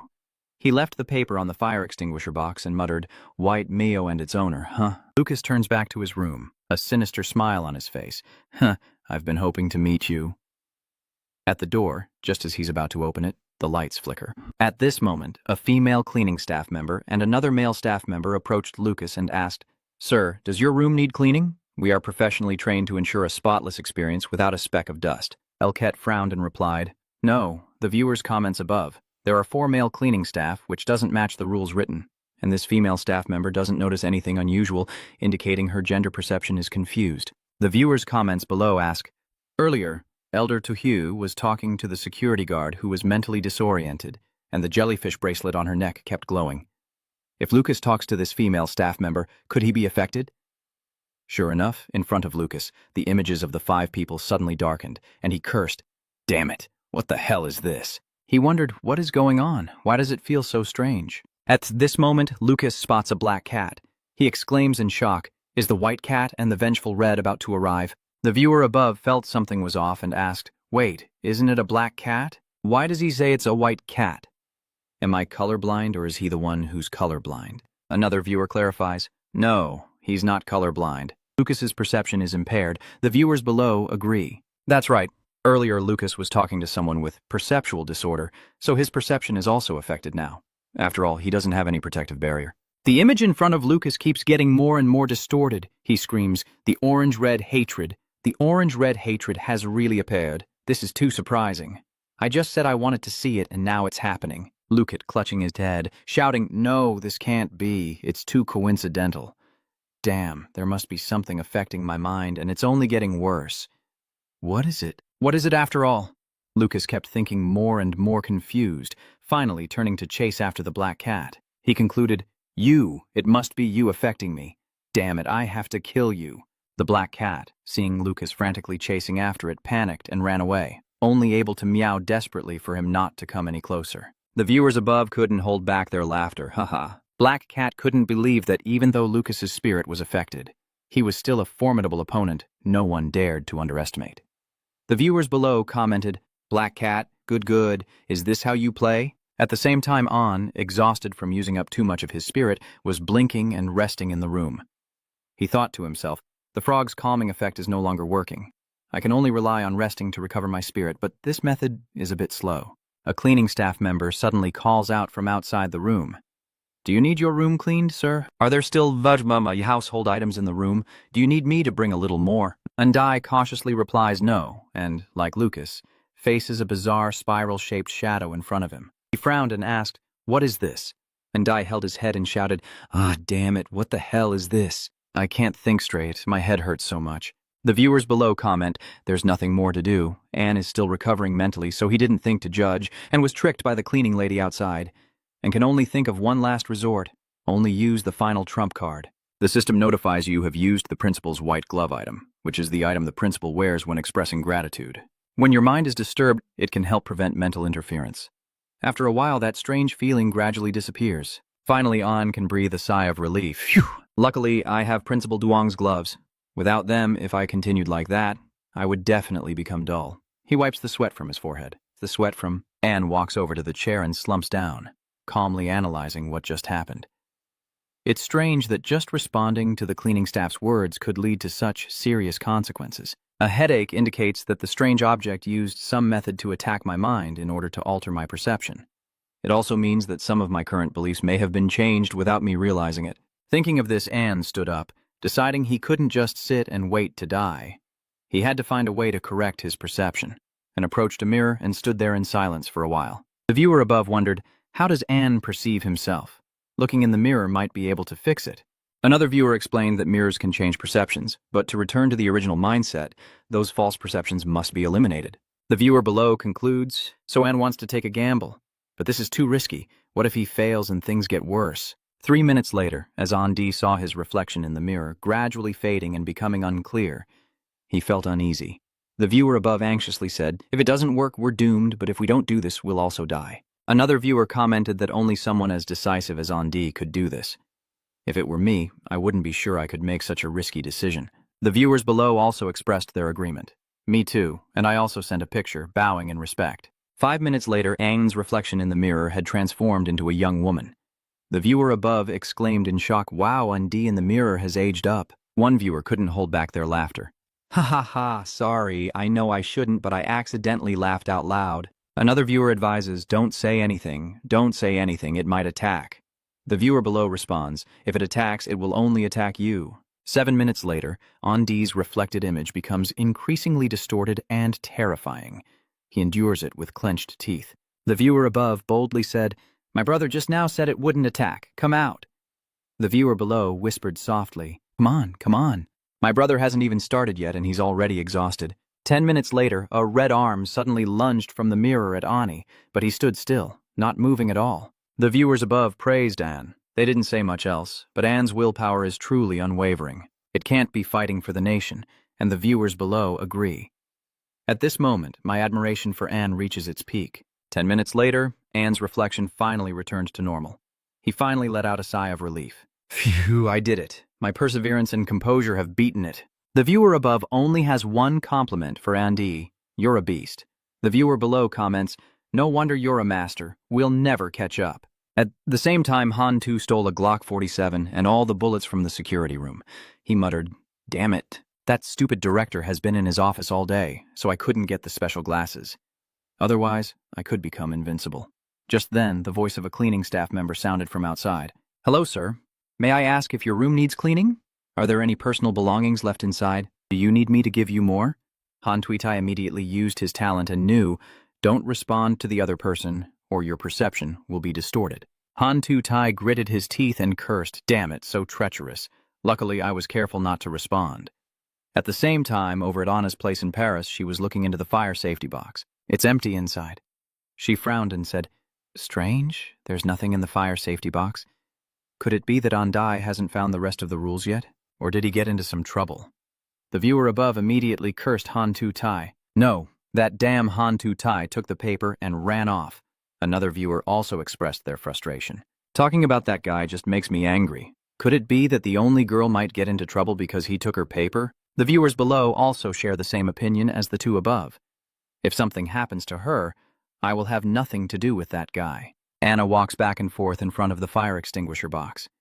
She guesses it's impossible, and definitely won't get into any trouble. Just keep waiting to see what happens. If she already recorded the notes, I believe Elder An will definitely remind the other contestants from start to finish. At this moment, the light suddenly flickered. 2 men in black appeared around Anna, along with 2 other suspicious individuals. She nervously asked, "What's going on?" A man in black steps forward and asks Anna if she has seen any black cats. We're looking for it. If you see it, please let us know." Anna hesitated, unsure whether to answer. She remembered Rule 16. If someone asks if you've seen a black cat, say no if you have seen it, and yes if you haven't. Based on Anna's intuition, she feels that Rule 16 is correct, so she should answer the opposite. Anna hesitates and responds. As soon as she saw it, her perception was distorted, and a strange, spiral-shaped shadow appeared before her. Anna asked in confusion, "What is that?" The viewers above worry, "Oh no, Anna looks so strange. Has her perception been distorted?" The viewers below respond, "Just look at the smile of the guard standing next to her. I can only very regretfully inform you. Her perception must have been distorted." The 2 guards, seeing they had achieved their goal, hurriedly left. Anna still doesn't realize her perception has been distorted. She told herself that the guards had all left, so she should head back to her room. A black cat suddenly appeared out of nowhere, rubbing against Anna's legs and making a cute meow. Anna suddenly remembered the kitten. Could it be Lucy the cat mentioned in Rule 17? Rule 17, Tets. There is a black cat named Lucy that often appears and disappears in the hotel. If you see it in the hallway, you can pet and tease it, but absolutely do not feed it. Anna follows the rule, sits down, gently strokes the black cat, and softly talks to it. "Baby, you're hungry, aren't you? Poor little cat. I'll take you to the room and give you some food." The viewer above angrily commented, "Damn it, this cat must have a problem. If Anna takes it to her room, nothing good will come of it." Why doesn't the leader of Paris remind her? Are you stupid, viewers above? This round, there's no chance to give advice. Anna can only rely on fate. After Anna brought the black cat to her room, she tried to find something for the cat to eat. She gently asked it, "Do you want some meat?" "All right, I'll get you a piece to eat, just 1 piece." Anna gently says, "Eat up, little one." The cat suddenly whimpered, "Hoo, hoo, hoo, hoo." I don't know why, but suddenly the cat fluffed up and let out a piercing screech that confused Anna. She asked, "No, why are you like that?" "You shouldn't do that." The cat suddenly jumped at Anna, causing her to fall backward. It ran to the meat box and devoured it voraciously. Anna fell and hurt herself. She frowned and advised the cat, "No, you can't." Just then, Tojo pushed the door open and entered Anna's room. She saw him arrive and happily called out to Elder Tojo, Anna stepped closer to Tojo to seek help. Tohyo Sr., help me. Help me. For a moment, Tohyo's face changed. Turns out the one who came was Anva. He chuckled cunningly. Tohyo Dailao, where is Tohyo Dailao? Why can't I see it? Anna asked in surprise. What? Why is it you? No, that can't be. You're also a player. Why would you do that? The black cat also turned into a white cat, making Anna more and more confused about what was happening. She asked in bewilderment, what's going on with the white cat? Why did the black cat turn into a white cat? That white cat jumps onto Anva. It squints and answers Anna's question. You're very curious, aren't you? Then I will answer your question. Controlling those people is actually very simple. The owner only needs to set a few opposing rules to make those inside struggle. Even if you guess correctly, it's useless. Because you cannot stop the mental influence, you also cannot make accurate judgments. Right or wrong, the final outcome remains the same. At this point, the white cat turned to place its paw on Anva's face, smugly revealing that this guy willingly joined the owner, becoming part of them, which is your pride. He is much smarter than most humans, so finally open your eyes and look around. He can definitely overthrow your world of perception. Immediately after, countless horrifying red flesh blocks appeared around Anna, emitting creepy whispering sounds. Stay here and become one of us, you won't be able to stop it. Stay here. Anna desperately screamed. No, this can't be, I don't believe it. Anna screams in agony as her body is completely swallowed by the red flesh. The system reports that contestants from Paris, Norway, and Cuba have been killed by the strange creature. The strange story's countdown begins. 10, 9, 8, 7. The viewer above sighs regretfully. Oh, my only sister is gone. A viewer also said sadly, Norway is gone too. Han Tu-tai is doomed. If that guy hadn't taken the paper, maybe we would still have a chance to survive. The viewer below said, just wait and see, Han Tu-tai won't have a good ending either. On the third day, Tohyo was pacing back and forth, anxious and thinking, today is the last day to leave here. Food has run out, and the so-called color of red hatred is probably about to appear. Tohyo looked up and saw something wriggling, muttering to himself, has my space started to appear? Is this a problem? I wonder what it's like outside the door. Tohyo turned around and stepped out, exclaiming, oh my god, it's completely dark outside. I can't see a thing. Tohyo glances inside, then quickly covers his eyes. After a few seconds, he lowers his hand. He wondered, what's going on? Is the light in the room broken too? This time, I can't see anything either. Tohyo took out a pair of glasses, and the system notified that you have used the contaminated glasses item. With it, you can break the illusion and see the dark side. He also took out a pair of glasses and put them on. System notification, you have used the Principal Yang's glasses item. The effect of the Thunder God glasses is now active. Put it on, and you can see things beyond imagination. Tohyo stepped out into the corridor, outside. The red flesh was spreading out, writhing in a horrifying way. Tohyo looked around, assessing the situation. Although it resembled the description in the rules, black signified calm before the storm, and after this silence, a wave of hatred in red would surely appear. At the end of the corridor, a group of people emerged, with 2 cleaning staff slowly approaching Tohyo from the front. He immediately realized they had arrived. They had appeared. They were here. According to Rule 18, when you find a white cat in the space you're in, all cleaning staff are male and all security staff are female. Leave the hotel and don't worry about anything or anyone trying to stop you on the way. The scene before Tohyo is exactly as described in Rule 18, with male cleaning staff and female security guards moving stiffly and expressionlessly. Tohyo not only remained calm, but also appeared excited, taunting them. Come on, let me teach you how to be human. The viewers above comment with laughter, truly worthy of Lord Tohyo, still able to joke around so casually at this moment. If it were me, I would have peed my pants already. The viewers below proudly said, having a talent like Master Tohyo is truly a blessing for our long country. Suddenly, a line of male guards armed with guns aimed directly at the group of male cleaners and opened fire. A whole team of male sanitation workers shouted in unison, and then collapsed, dead. Tohyo smirked and said, looks like guns are still the most convenient, saves effort compared to hand-to-hand combat. A male staff member approached Tohyo kindly and said, sir, it is very dangerous right now. Please follow us. Tohyo nodded in agreement. Okay. I will go with you. When Tohyo was about to follow the guards to Nam, they suddenly disappeared completely. Wow, they suddenly disappeared? Could it be that there are distortions in space here? Did they get transported to another dimension?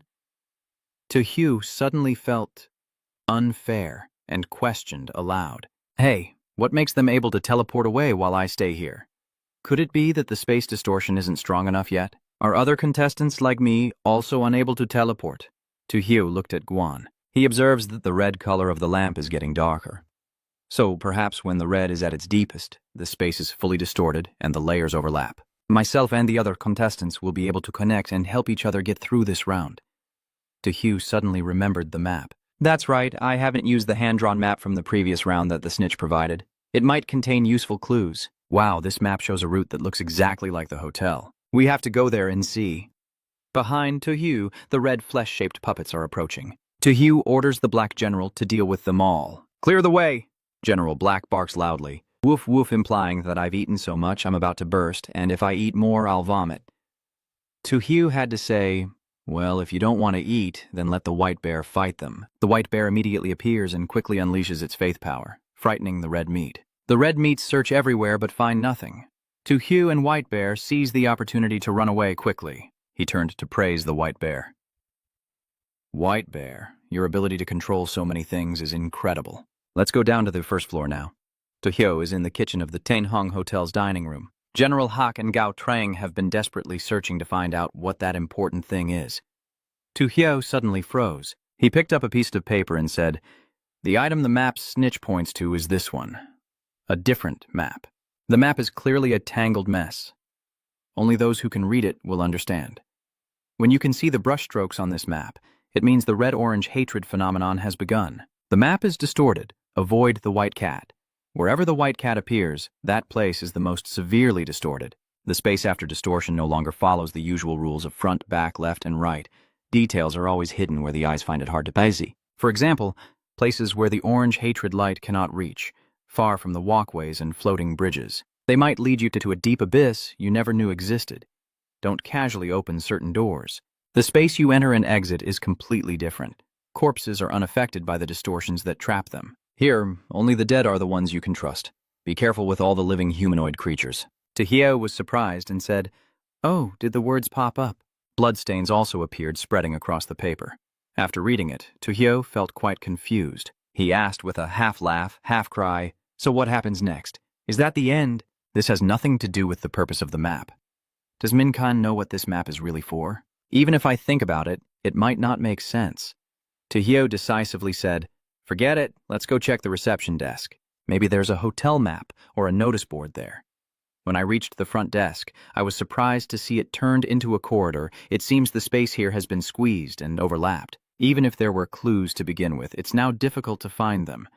Tahio analyzed seriously. These doors can't be entered at will. Who knows what kind of hellish place is behind that door? I'll check the confusing map again to see if there's another way. Tahio took out the map and looked it over, surprised to say, damn, suddenly there's a clear route here, and it's exactly where I just went. It seems this map can automatically locate the paths we've taken, which means once we explore all the routes, it will return to normal, and then we can easily find the correct exit.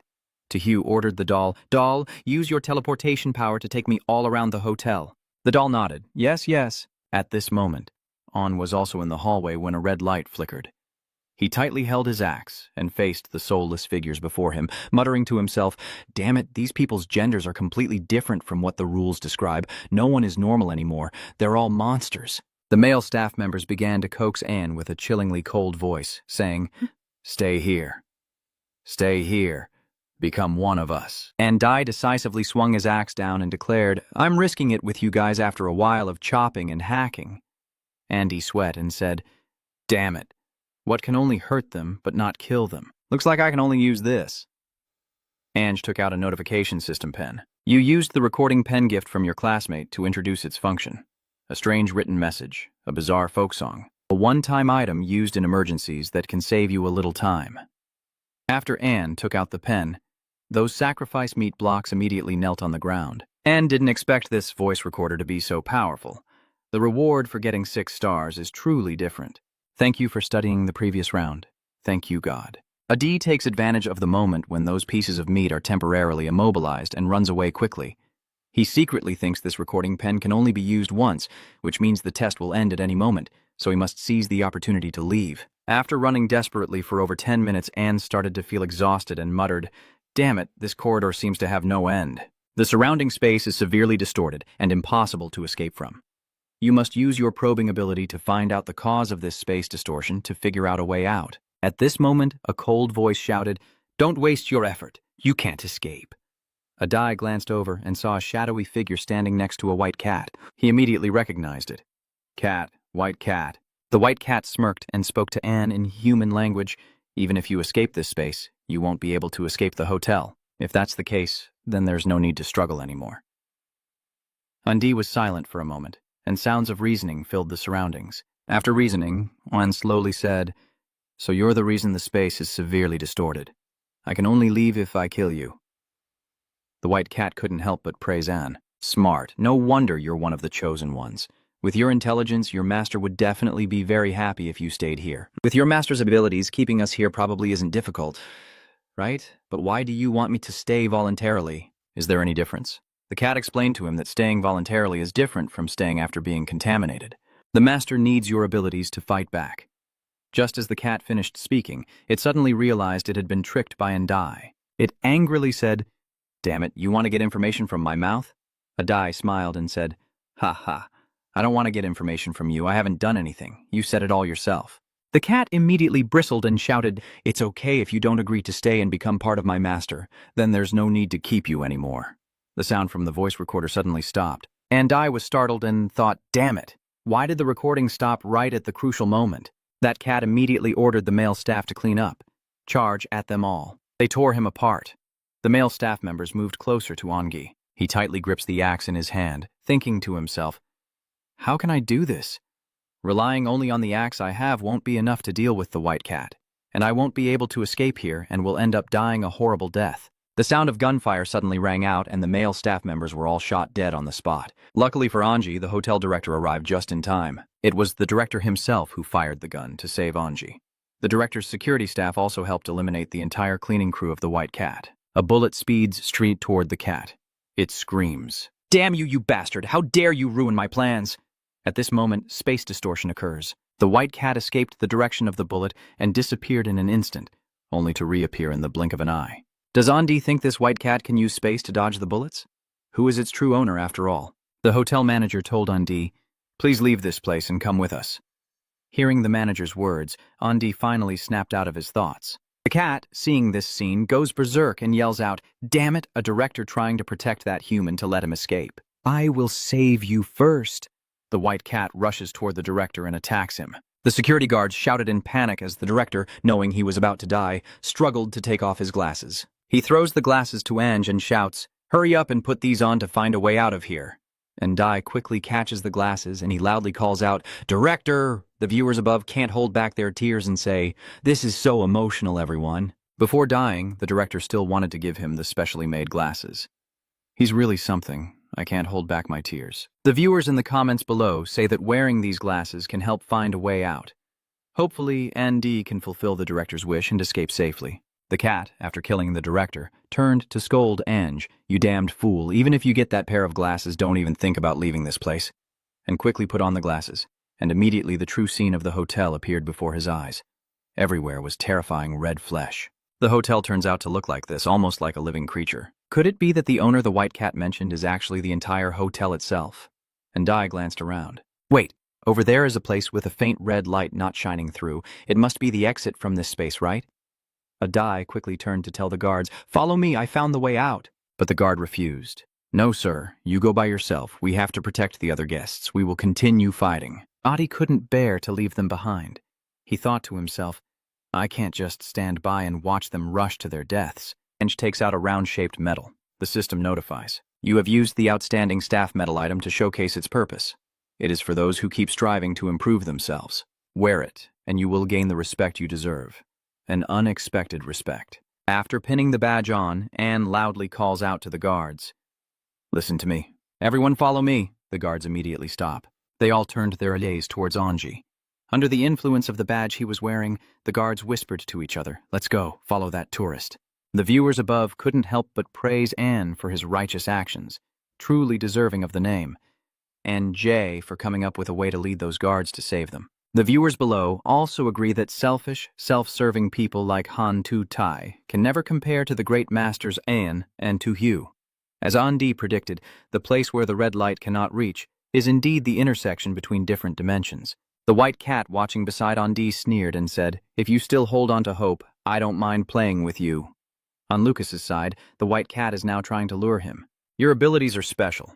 Stay here. Your master likes people like you," Lucas said with a crooked smile. "Haha, you finally appeared, huh?" He is secretly calculating that confronting these monsters directly is only to wait for the white cat to appear, as only from it can he obtain information related to its owner. This is also the only way to possibly find a way out. Thinking of this, Lucas shouted loudly, "Come here, my friend." A shadow suddenly appeared out of nowhere, enveloping Lucas. System notification: you have used the item Sad Shadow. Want to know what kind of person you are? Freedom and destruction can only choose one. The viewer exclaimed in amazement, "Wow, is this the reward you got from the museum round? It looks pretty impressive." In an instant, the Destroyer Shadow appeared in a different form. The Destroyer Shadow smiled happily. Ha ha ha ha, you finally let me out. Honestly, I've been so frustrated, you have no idea how happy I am to be free now. Lucas sternly orders the Destructive Shadow to deal with those monsters, but to spare the white cat, the Destructive Shadow grins wickedly and then makes a chilling proposal. "So this is why you let me go." "I agree with you, but first let me taste your brain." Lucas remained silent. Suddenly, the Destructive Shadow was distorted and then split apart. The Destructive Shadow grew a new head, and that new head is the Liberation Shadow. The Liberated Shadow reproaches the Destructive Shadow. "What are you rambling about? Don't forget who released you. Lucas needs us, so don't you dare underestimate how important this is." The Destroyer Shadow scratches its cheek and chuckles softly. "I was just joking. What are you so tense about?" Immediately after, the Destroyer's head merged with the Liberator's head. The Liberated Shadow is in control now. It turns to Lucas and says, "Lucas, don't worry about him. I now have control, so I will help you deal with this mess." Lucas nodded in satisfaction. "All right." While the Liberation Shadow advances to attack the red flesh demons, Lucas quietly stands behind, observing the situation. He thought to himself that if it weren't for necessity, he wouldn't want to use the resentful shadow because the shadow is a reflection of the spirit, and since his spirit has issues, the shadow also split into two, liberation and destruction. Suddenly, the Destructive Shadow takes control and bursts into a joyful laugh. "Ha ha ha, this is so exhilarating. The feeling of slaughter is truly amazing." Luke frowned, gripping the scalpel tightly, thinking to himself that the shadow of murder could very well allow destruction to take control, and one day, destruction would completely crush liberation, likely causing his own mind to fall into chaos and ultimately lead to death.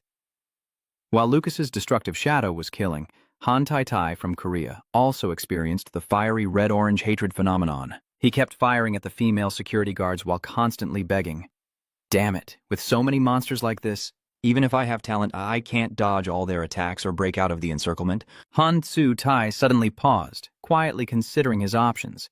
"Wait a minute. I remember that Rule 19 says, If I can't escape the hotel before the red appears, I can hide in the security room or the director's office and wait for rescue. This proves that someone will come to rescue me. But once I escape to a safe place, it means losing control and having to wait for help to arrive. If no one comes, death is only a matter of time." Just then, gunfire rang out from the end of the corridor. Han Zitai wondered if the gunfire meant someone had come to rescue him. Sure enough, it was the hotel director. He pointed the gun at a female guard and pulled the trigger, blowing her head apart. Han Tu-tai waved his hand, Calling out to the director, "Hey, I'm here, come save me quickly." The director immediately got angry and cursed at Han Tu-tai when he saw him. "You bastard, it was you who stole our bullets, leading everyone to fight monsters with axes and risking their lives." The director grew angrier and kept cursing at Han Tu-tai as he pointed the gun at him. "Damn it, we've been trying to protect you all along, and you betray us. That selfish bastard only cares about himself. Drop dead." Han Tu-tai furrowed his brow and asked what you want to do. Bang, bang. 2 gunshots replaced the director's reply. Han Tu-tai was so frightened he screamed out loud, "Ah!" The director, holding back tears, gritted his teeth and said, "Damn it, out of respect for your humanity." After saying that, he coldly turned and walked away, leaving Han Tu-tai standing still, his face still pale. The viewer above couldn't hold back their anger and said, "Oh my God, why didn't the director just shoot that bastard? I can't stand looking at him." A viewer speculates. Maybe this is his last remaining bit of reason. Han Tu-tai also managed to save his own skin. The viewers below commented, "Just wait and see. This guy won't last long either. Originally, hotel staff would help guests find the way out, but now this guy has to figure out how to escape on his own. But with his brain, while others are surrounded by monsters, Tojo is being led by a doll to explore all the exits in the hotel. Tojo looked at the map, smiling smugly, realizing that the hotel had been distorted from the beginning, so it was impossible to find the other floors. Now the space is distorted again, so I restore it to its original state. The pathways on the map are clearer now. Once I've explored all the floors, the map should return to normal. At that point, I'm sure I can find the way out using the map. Fuck the map. Tojo looked up and said with a smile, "Oh, it looks like a fierce fight up there. Let's go take a look." Curious, he wondered who was surrounded by monsters. On the corridor, the red meat monster stands still, not clearly showing who was hit. Tojo guesses it's not likely a player, probably the director in hotel security. Tojo thought to himself, whatever, might as well help out, since he was about to go down the corridor anyway, and ordered the white bear. The white bear charged forward immediately, using its strength to make the red meat monsters kneel on the ground in anger. Unexpectedly, at this moment, Andi suddenly fired a shot directly at Tojo.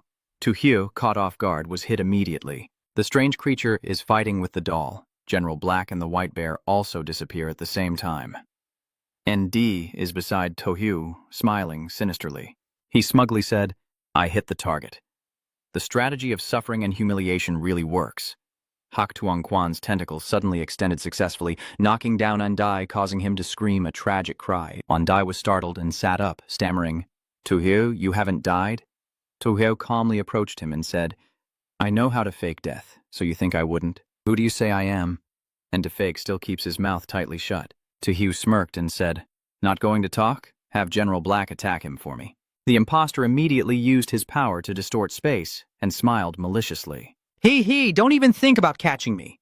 Tojo orders the black general he wants to escape. "General He, seize him quickly."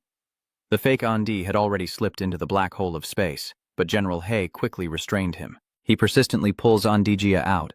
The fake Andi shouts, "Want to drag me out?" No way. With a little more effort, Andi could cut through the anger of the black general and make him disappear completely. Tojo angrily said, "Damn it!" He escaped again. "Commander Black, next time we meet him, just attack directly." General Hak immediately barked loudly, indicating his obedience. Then Tojo led the three strange creatures onward, fighting monsters as they went. After a while, Tojo told them, "White Bear, doll, let's take a break. The black general was injured earlier, and it's been fighting monsters all this time, so it's time to rest and recover." The white bear and the doll nodded in unison. "Yes, yes." On the 29th floor, Tojo saves a few guards and leads them along. On the 31st floor, she sees the white cat and the hotel director. The hotel director is now risking everything in the fight. He shouts, "I'll risk my life against you." The white cat immediately lunges at the director, disdainfully shouting, "A tiny human dares to challenge me," the director said desperately. "I have tried my best. I fought to the end, but the result was still not what I hoped for." The cat extended its claws and pointed at the director coldly, saying, "Die, human. This is your grave." The director, preferring to die with honor than live in shame, challenged the cat. "Ha, ha, ha. Kill me alone, and I will still rise up with thousands and tens of thousands more. The fire of human will never be extinguished. The determination to die, but never give up for humanity." Security guards following, Tojo, moved by the director's resolve, rushed forward. "Director, we're here!" Tojo also turned to order the black general. "General, kill it." The director hesitated for a moment upon seeing someone arrive. Then the black general extended his tentacle and knocked down the ugly white cat. The cat let out a meow and collapsed to the ground. It quickly got back up, gritting its teeth in hatred, and said, "Damn it, it's you again. I thought they might make you arrive later, but I didn't expect them to come so quickly." Tojo Hin Tuong mocked him. "Those half-baked fools also want to stop me. I think your brain must be drinking water, right? Once again, you ordered General Black to kill it." This time, the cat was prepared, so General Black couldn't harm it. The cat easily dodged a few attacks from General Black and smugly said, "That was just carelessness on my part. This time I will kill you directly." General Black then used a mental disturbance technique, knocking the cat down and causing it to scream. The cat stands up, shakes its head a few times, and says, "I didn't expect you to know how to attack the mind." Its eyes glow with murderous intent as it splits into two cats, shouting, "Unfortunately, I won't let my master be humiliated." The viewers above exclaimed in horror, "Damn, this cat can split into multiple bodies too?" The viewers below comment that the strange objects are getting stronger, and Master Tohyu can safely pass this stage. The cat leaps up and rushes toward Tohyu. He's still casually stretched, seeming not to care about the cat. Seeing another white bear beside Tohyu, the cat suspiciously said, "Damn it, another strange creature. What exactly are humans? Why are there so many strange creatures protecting him?" "Oh, you found out, huh? Maybe I should keep playing with you then." The cat's face darkened as it shouted, "You're a damn human, just wait and see. I'll definitely come back." After saying that, the cat immediately jumped into a black hole in space and disappeared. General Hack barked loudly, signaling the cat not to go, but it was too late. Tohyu-an comforts Black General, saying, "It's okay, no need to chase after them, let's keep going. We'll meet again someday." The White Bear and Black General nod in agreement. At the same time, Lucas from America also relied on the resentful shadow to strike upwards. The destructive shadow laughed loudly and said, "Ha ha ha ha ha, that was so satisfying, I want to kill even more monsters. Run away in fear, be terrified. You filthy, despicable bastards are just like ugly sewer rats." Even when climbing to the 29th floor, Lucas couldn't stop it in time, allowing the shadow to kill the trapped guards. Lucas chased after the destructive shadow, shouting, "Stop! Please stop!" After a fierce fight, the destructive shadow also stops. Seeing the battlefield it caused, it fake laughs and says, "Oh my god, I accidentally killed them all? You don't blame me, right?" Lucas, angry, thought to himself that the destructive ghost was going too far, and if it kept going, he might become a more terrifying killing demon than the strange creature before escaping. Fortunately, the shadow of liberation has taken control and is loudly preventing Lucas from committing suicide. "Lucas, if you die like this, will you be worthy of Gion's sacrifice?" This words from the Liberator shadow suddenly woke Lucas up. He threw away the gun and thought, "Damn it, why do I want to commit suicide? This must be due to distorted perception. I absolutely can't die that easily, or be easily destroyed and swallowed because my life was sacrificed by Gion in exchange." At this moment, the shadow of destruction takes control again, sneering maliciously as it tempts Lucas. "Wow, you don't want to go crazy with me? Why is that? You've always been a madman. Enjoying the thrill of slaughter with me is also fun. Why hold yourself back?" Lucas was not at all tempted by the tempting words of the destructive shadow. He replied with a cunning smile. He. Brother Hong is dragging me into the same kind of corruption as him. From now on, I will find a way to control you and make you completely loyal to me." Meanwhile, Han Tu-tai of Korea is doing his best and has finally found a relatively safe place in the hotel. He told himself, "Damn it, I must hold on and wait for help." Han Tu-tai vowed to make history for Korea and become a hero of Korea. Suddenly, a deafening explosion rang out, and the one who appeared was the hotel director. Han Zizai called out softly, Sir, please calm down and talk slowly. Although I may be a little selfish, you can't shoot me over this. We are all human, and we need to stick together." The director's head suddenly drops to the ground as a white cat slowly appears behind him. Han Zitai is startled and exclaims, "White cat, the viewers upstairs are also scared." Huang Ma said, "Damn, the director was killed by the white cat." Another viewer also shares this thought. Probably so. After the white cat escaped from Tohyu's space, it went to Han Tu-tai's space and then killed the director. Hi, may the director rest in peace. We will remember his dedication. Han Tu-tai kept firing at the white cat, shouting, "You damn cat want to kill me, right?" "Come and try it here," the cat calmly said with a smile. "Ha ha, do you really think you can hurt me?" As expected, there is a barrier around this cat that prevents the bullets from Han Tu-tai's gun from harming it. Han Tu-tai asked in confusion, "How is this possible? Why do the bullets change course whenever they get close to it?" Before Han Zitai could understand what was happening, the white cat lunged and slashed across his neck, then gracefully landed on the ground, dismissively saying, "Humans are foolish, die." It wasn't long before the system announced the death of the Korean contestant Han Tu-tai by a strange creature. The countdown for the next rule has begun. The viewers somewhat gloatingly said, "Serves him right. If he hadn't been so selfish, he might have received help from the director and the guards, unlike his current fate." At the same time, after the guard's warning, Adi also went upstairs to investigate. He instructed the guard to save bullets and use as little energy as possible to get through the corridor. The guard replied, "Yes." Suddenly, Guard Nam pointed in a direction and shouted, "The scary white cat is back." And Dee looked in the direction he was pointing, and indeed, the white cat was staring at him with a murderous gaze. Damn it! The scene where the white cat kills the director still seems to be right in front of my eyes. We absolutely are no match for it. The only thing we can do now is run away. Everyone listen up, the white cat is too fast. The two people stay here and shoot to slow it down while the others retreat to support and withdraw. Everyone shouted in unison for the cat to give them time to carry out the plan, as it sped like an arrow toward Anne's group. The two guards followed NJ's orders and kept shooting at it to slow it down. The viewers above are somewhat hopeful, saying, Anne's plan is working. The cat's speed has decreased a lot because it had to dodge the bullets. The viewers below comment, hoping they could succeed. Suddenly, the guard exclaimed in panic, I can't see it anymore. I can't see the white cat anymore. A guard standing behind points to NJ's head and shouts, Watch out, it's on top of your head. In a critical moment, NJ pulls out the frog-shaped balloon. System notification. Effect 1 of the frog balloon is that placing the balloon nearby can prevent the recognition of strange objects and avoid attracting their attention. The second effect is that when faced with a life-threatening situation, it can pierce the balloon. The frog doll will appear to help you escape danger, but the cost is that the balloon will be completely destroyed. The cat, blocked by the frog balloon, roars in anger. Damn humans, I didn't expect there to be something like this. The reflection in this white cat's eyes shows a green frog rushing to attack it. The white cat screams, I'll kill you. I'll kill the person. A guard asked in amazement, Is this frog doll some kind of magic thing? A guard standing nearby also said in surprise, How did this thing appear? I can't see clearly. Too fast. The guard immediately replied, Andi told the two of them. Stop standing there and leave quickly. The frog doll won't last much longer. Sighing sadly, Andi said, Phew, I've used up all my support items in this round. The group of guards all drew their guns and surrounded Andi. One shouted, Protect the tourists and keep the monsters away. And Andi begins to speculate, using his innate talent.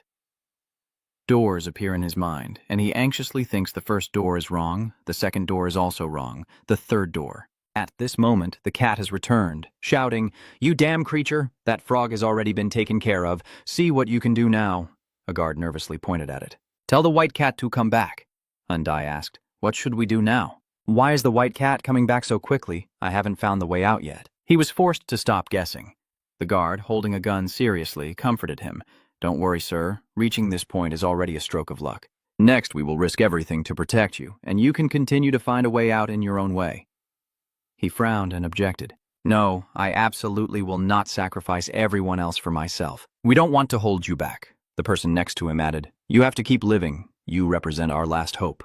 Then both of them simultaneously fired their guns repeatedly, shouting, Come on, you damn cat, we're not afraid of you. We will never submit. Come on.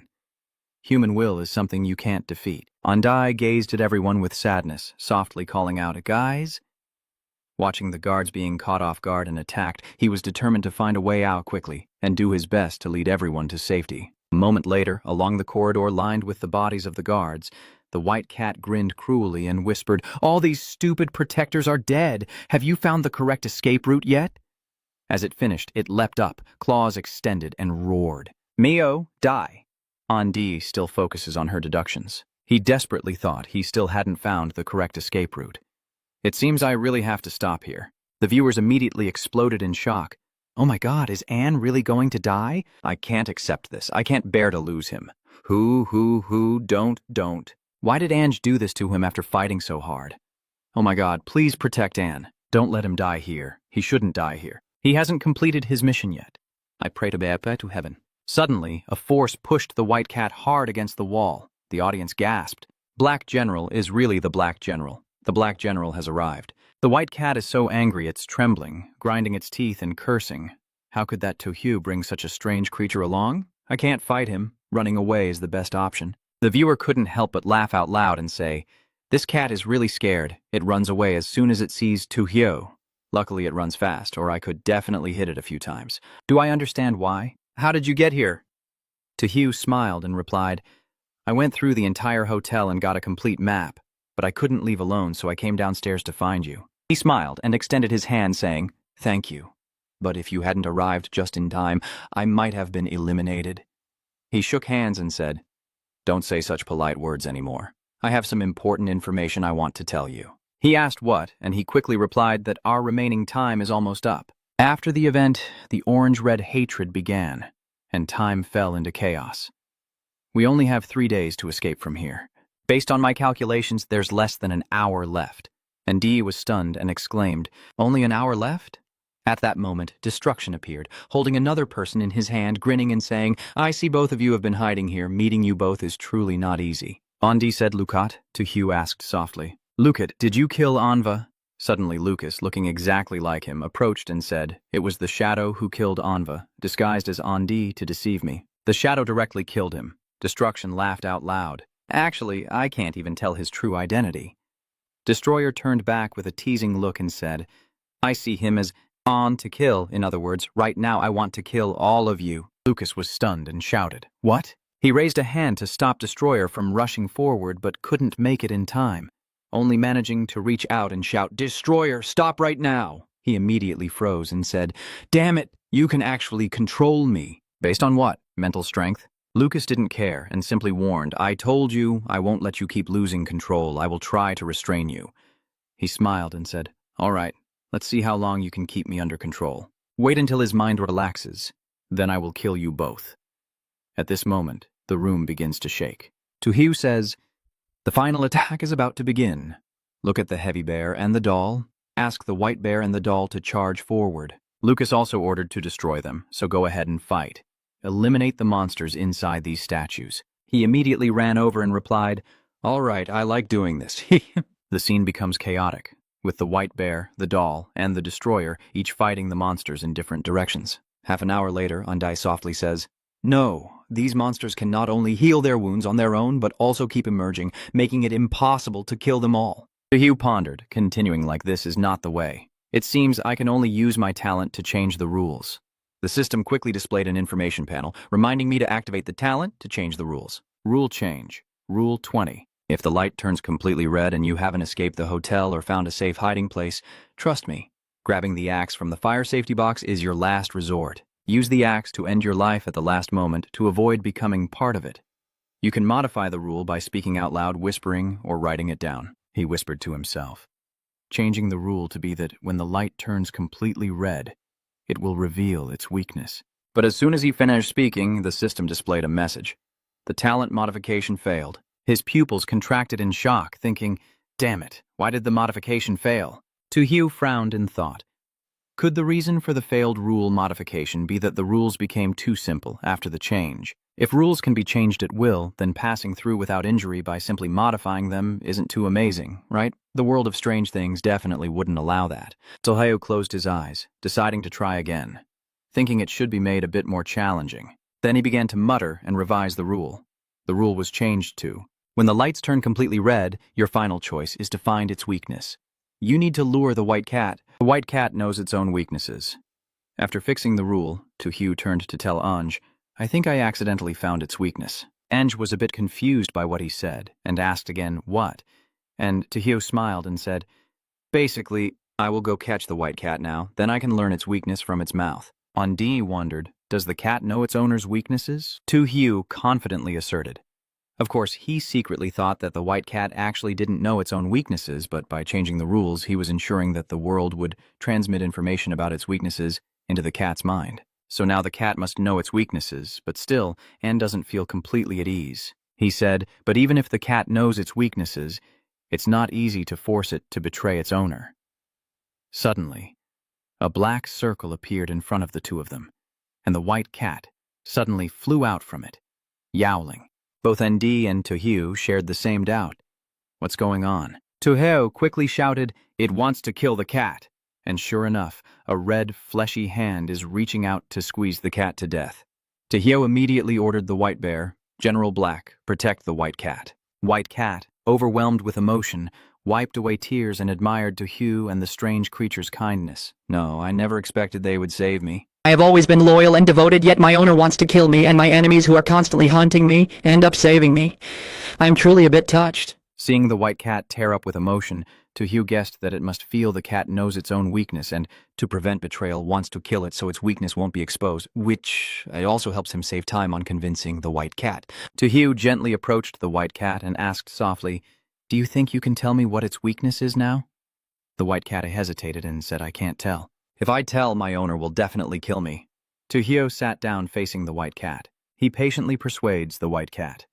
Whether you tell or not, it will still kill you. From the moment you knew this secret, it no longer trusted you. If you reveal its weakness so we can escape, not only can you save yourself, but you can also save your friend, the black cat. The white cat silently pondered. It felt that what Tojo said made a lot of sense, so it nodded in agreement. Telling it that its weakness is the giant heart on the top floor, Tojo immediately called Anne and Lucas after discovering its weakness. "Anne, Lucas, let's go to the top floor quickly," both of them replied in unison. "Yes." Immediately, a black circle appeared. White Cat urges, "Hurry! I will use my space distortion ability to teleport you there, or it will be too late." Up on the top floor, just as the White Cat said, "A giant heart is here." The White Cat pointed at it and said, "Look, that is its heart. Striking the center of the heart will kill it completely, beyond repair." The heart scolded White Cat for leading Tojo's group here. "Ha ha, White Cat, you traitor for leading them here, but it doesn't matter. Even if you find this place, you are no match for me." I understand that I am not afraid of the threats from the heart. Instead, I calmly provoke it. Whether we are your opponents or not, you'll find out it by trying. After saying that, he ordered the White Bear, the Doll, and the Black General to attack together, and all three launched their assault, prompting the heart to utter a cruel remark. "You three damn things, as strange beings helping humans, you're all traitors. I will kill you all." This heart is truly hard to deal with. The wounds inflicted by Black General have healed quickly. Andi, seeing this, worriedly said, "Its wounds heal very quickly. If we keep fighting like this, we'll lose." Lucas remained calm and ordered the destructive shadow to perform a precise attack right into its heart. "Destruction, this mission is yours." The destructive shadow sneers. I really like this kind of mission. This time I'll help you reluctantly." With a precise stab, the destroyer pierced the surgical blade through the center of the heart. But the heart was unharmed and sneered, "Ahaha, you guys are doomed. You..." Just then, another heart suddenly appeared behind Tojo and Andi. Tojo frowned and said, "Watch out, it can also split into clones. That's the real one." That heart suddenly flew from behind Tojo and shouted, "Die, you fools, trying to defeat me! You guys should stop dreaming in broad daylight. Ha ha ha." Tojo frowned, thinking to himself, "This is bad." Just now, he learned the weakness from the White Cat, which can be considered as following the rule of his team's modification. You need to lure the White Cat. Knowing its weakness, the protective ability of its innate talent will likely be nullified. If that tentacle hits me, I'll definitely die. Just when I was hanging by a thread, the Black Cat suddenly appeared. It let out a meow, catching Tojo's attention. When he saw it, he asked, "Black Cat?" The Black Cat summoned a piece of red meat which quickly transformed into a wall blocking Tojo to prevent the attack of the heart. Wow, why did the Black Cat suddenly appear to help Tojo? Isn't it true that the elder Tojo once said the Black and White Cats are friends? The Black Cat probably saw its friend turn over a new leaf and made the same choice. General Black immediately seized the opportunity to bind the heart. Controlled by the shadow of destruction, Lucas's shadow also cooperated by repeatedly stabbing the heart with a scalpel. In an instant, the heart was sliced into pieces. The destructive shadow contemptuously said, "I hate being deceived by others the most. Don't do that again next time." The heart lay battered on the ground, gasping. "No, please don't. Humans are doomed." At last, the storm has subsided. Tojo smiled and said to the White and Black Cats, "Thank you. This time, I truly appreciate everyone." The Black Cat said, "Don't be polite. We're just trying to save ourselves." The White Cat sincerely told me, "If you don't defeat it, we will eventually die at its hands." After speaking, the Black Cat turned around. Huang'an looked at a white foggy door and said, "The exit is over there. You can leave now." The system announced, "Congratulations to everyone, all participants, and those who resolved the fiery orange-red event. This time, besides the contestants, all other survivors will have their memories erased." Faced with terrorism and the unknown, humanity can always summon the determination to resist. The best way to defeat terrorism is to face it head-on, not to run or give up, but to bravely move forward and persevere to the end. Unity is a noble trait that can inspire humanity. A single drop of water can gather into a stream, a river. The power of one drop may be limited, but countless drops coming together can create vast roaring oceans. Humanity's continuation depends not only on unity, but also on the sacrifice of previous generations for the next, a steadfast resolve. Before stepping through the frosted white door, Tojo said goodbye to the Black Cat and the White Cat. The system sends a notification to Andi.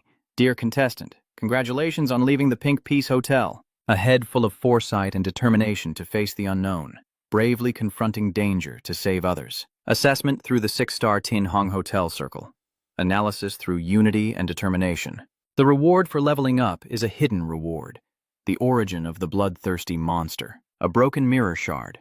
introducing the origin of the blood and flesh monster. It has a super powerful healing ability in a strange world. Every time you get hurt, it will protect you. Introducing the broken mirror. All talents related to mental energy expenditure will have their effectiveness doubled. The system continues to send notifications to Lucas. Dear contestant, congratulations on escaping Tin Hong Hotel, Loi Bin, a clash between destruction and salvation. The coexistence of genius and madness is evaluated as 6 stars through the Tin Hong Hotel Circle. Analyze clearance, unity, and determination. Rewards are gained through leveling up to hidden rewards. The spiritual rule of the Tin Hong Hotel is a red light. Introducing the spiritual rule of the Tin Hong Hotel. The spirit rule will assign any mission. Completing the mission will earn the corresponding reward. Introducing the red light that automatically removes abnormalities left by strange objects on your body. The system sends a notification to dear recruit Tojo. Congratulations on escaping from the Tin Hong Hotel, Loi Bin. Your unexpected actions are both reasonable and, justified. With the determination to turn the tide and unwavering trust in unity, the evaluation through the Pink Cloud Hotel is 7 stars. Analysis through unity and determination to end it. Rewards come from leveling up to unlock the hidden rewards of White Lucy and Black Lucy cats. The resistance to the strange creature has increased by 3, now at 23%. Introducing the loyal and proud White Lucy cat. The claws are extremely sharp, with lightning-fast speed, capable of teleporting despite short-range space distortion. Introducing loyal, swift Black Lucy, whose features can merge with White Lucy to summon bloodthirsty monsters. The bloodthirsty monster has the ability to heal itself and cannot die. After seeing the result, Tojo smiled happily. Looking at the 7-star rating, it seems the evaluation has been improved. Wow, this dungeon's difficulty level is really high this time. But the white cat and the black cat directly handed over the rewards to me. I am very satisfied. System notification. Congratulations to Tojo of Long Quoc, Undi of Hoi Hung Quoc, and Lucas of the United States for passing successfully. The 3 countries will be exempt from this visit under the Strange Tales rule. Tojo of Long Country received a 7-star reward. The diversity of species within the country increased by 17%. Andi of Hoi Hung Country received a 6-star reward. The death rate of Hoi Hung's people decreased by 15%. Lucas from the United States received a 6-star reward. The mental recovery rate of the American people increased by 15%. The viewers above are praising how strong they are. I thought the highest rating was 6 stars, but it turns out there are 7 stars. Another viewer commented, when the top 3 strongest work together, of course they are powerful. But is there some hidden meaning behind this round testing unity? The viewers below also agree. I also have a feeling this round is setting the stage for something, and the next round will be even more exciting. In 3 days, the strange story world will continue. The participating countries in this challenge are Long Kingdom, Hui, Hung Kingdom, the United States, Paris, Siand, Egypt, Argentina, Bahamas, Bermuda, East Island Nation, and South Korea. This strange world features fog and a ruined city. Tojo was relaxing on the sofa while listening to the background story about a city shrouded in fog, a place full of unknown horrors. This city had become a ruin due to several reasons. This is the experimental zone where humans are not allowed to set foot. For years, people have tried to deal with the anomalies here, but unfortunately, you were brought here by mistake. Your mission is to handle all the abnormalities here. I'm afraid no one may survive to return. Your nickname is U-Spirit. This strange world story will be passed through Unity. This time, the outside world reminds you of the opportunity. No. Search for clues related to this ruined city. Handle the abnormalities. This round has no time limit. It ends only when all abnormalities are completely resolved. Either all the Yulin members perish, or the difficulty increases. After watching the summary, the viewers above comment that it indeed relates to the previous round's successful cooperation. Someone quickly behead the fairy house from before. The viewers below are confused and asking, the shattered fog. Unity achieved? System message. Dear contestant, because you passed with a 7-star rating in the previous round, you are awarded an additional item this round. The Dark Yang Emperor Totem, introducing an item that can temporarily rest in your hand when entering a strange world. This talisman will affect any living thing, and the influence will deepen over time. The specific effects you'll have to experience for yourself. Tojo said with a slight smile, effects are to be experienced firsthand. All right, you want to play like that, right? As he spoke, he examined the prop, which looked like the head of a gazelle. Tojo stepped closer to a wall with a board on it, muttering to himself as he read the rules first.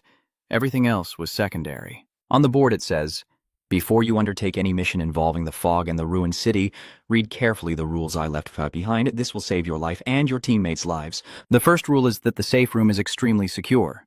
The second rule is that the food supply in the safe room is only enough for your team to last one day. So before the food runs out, leave the safe room, search for more food in the fog, and bring it back to replenish. Rule 3. After opening the safe room door, you will no longer be protected by the room. The fog is dangerous, and terrifying creatures live inside. No one has ever seen their true form. Rule 4. Trust your teammates unconditionally, but do not trust it. Rule 5. After leaving the safe room, it is very likely that you will encounter your teammates in the fog. This is normal. Furthermore, this is also an extremely lucky event.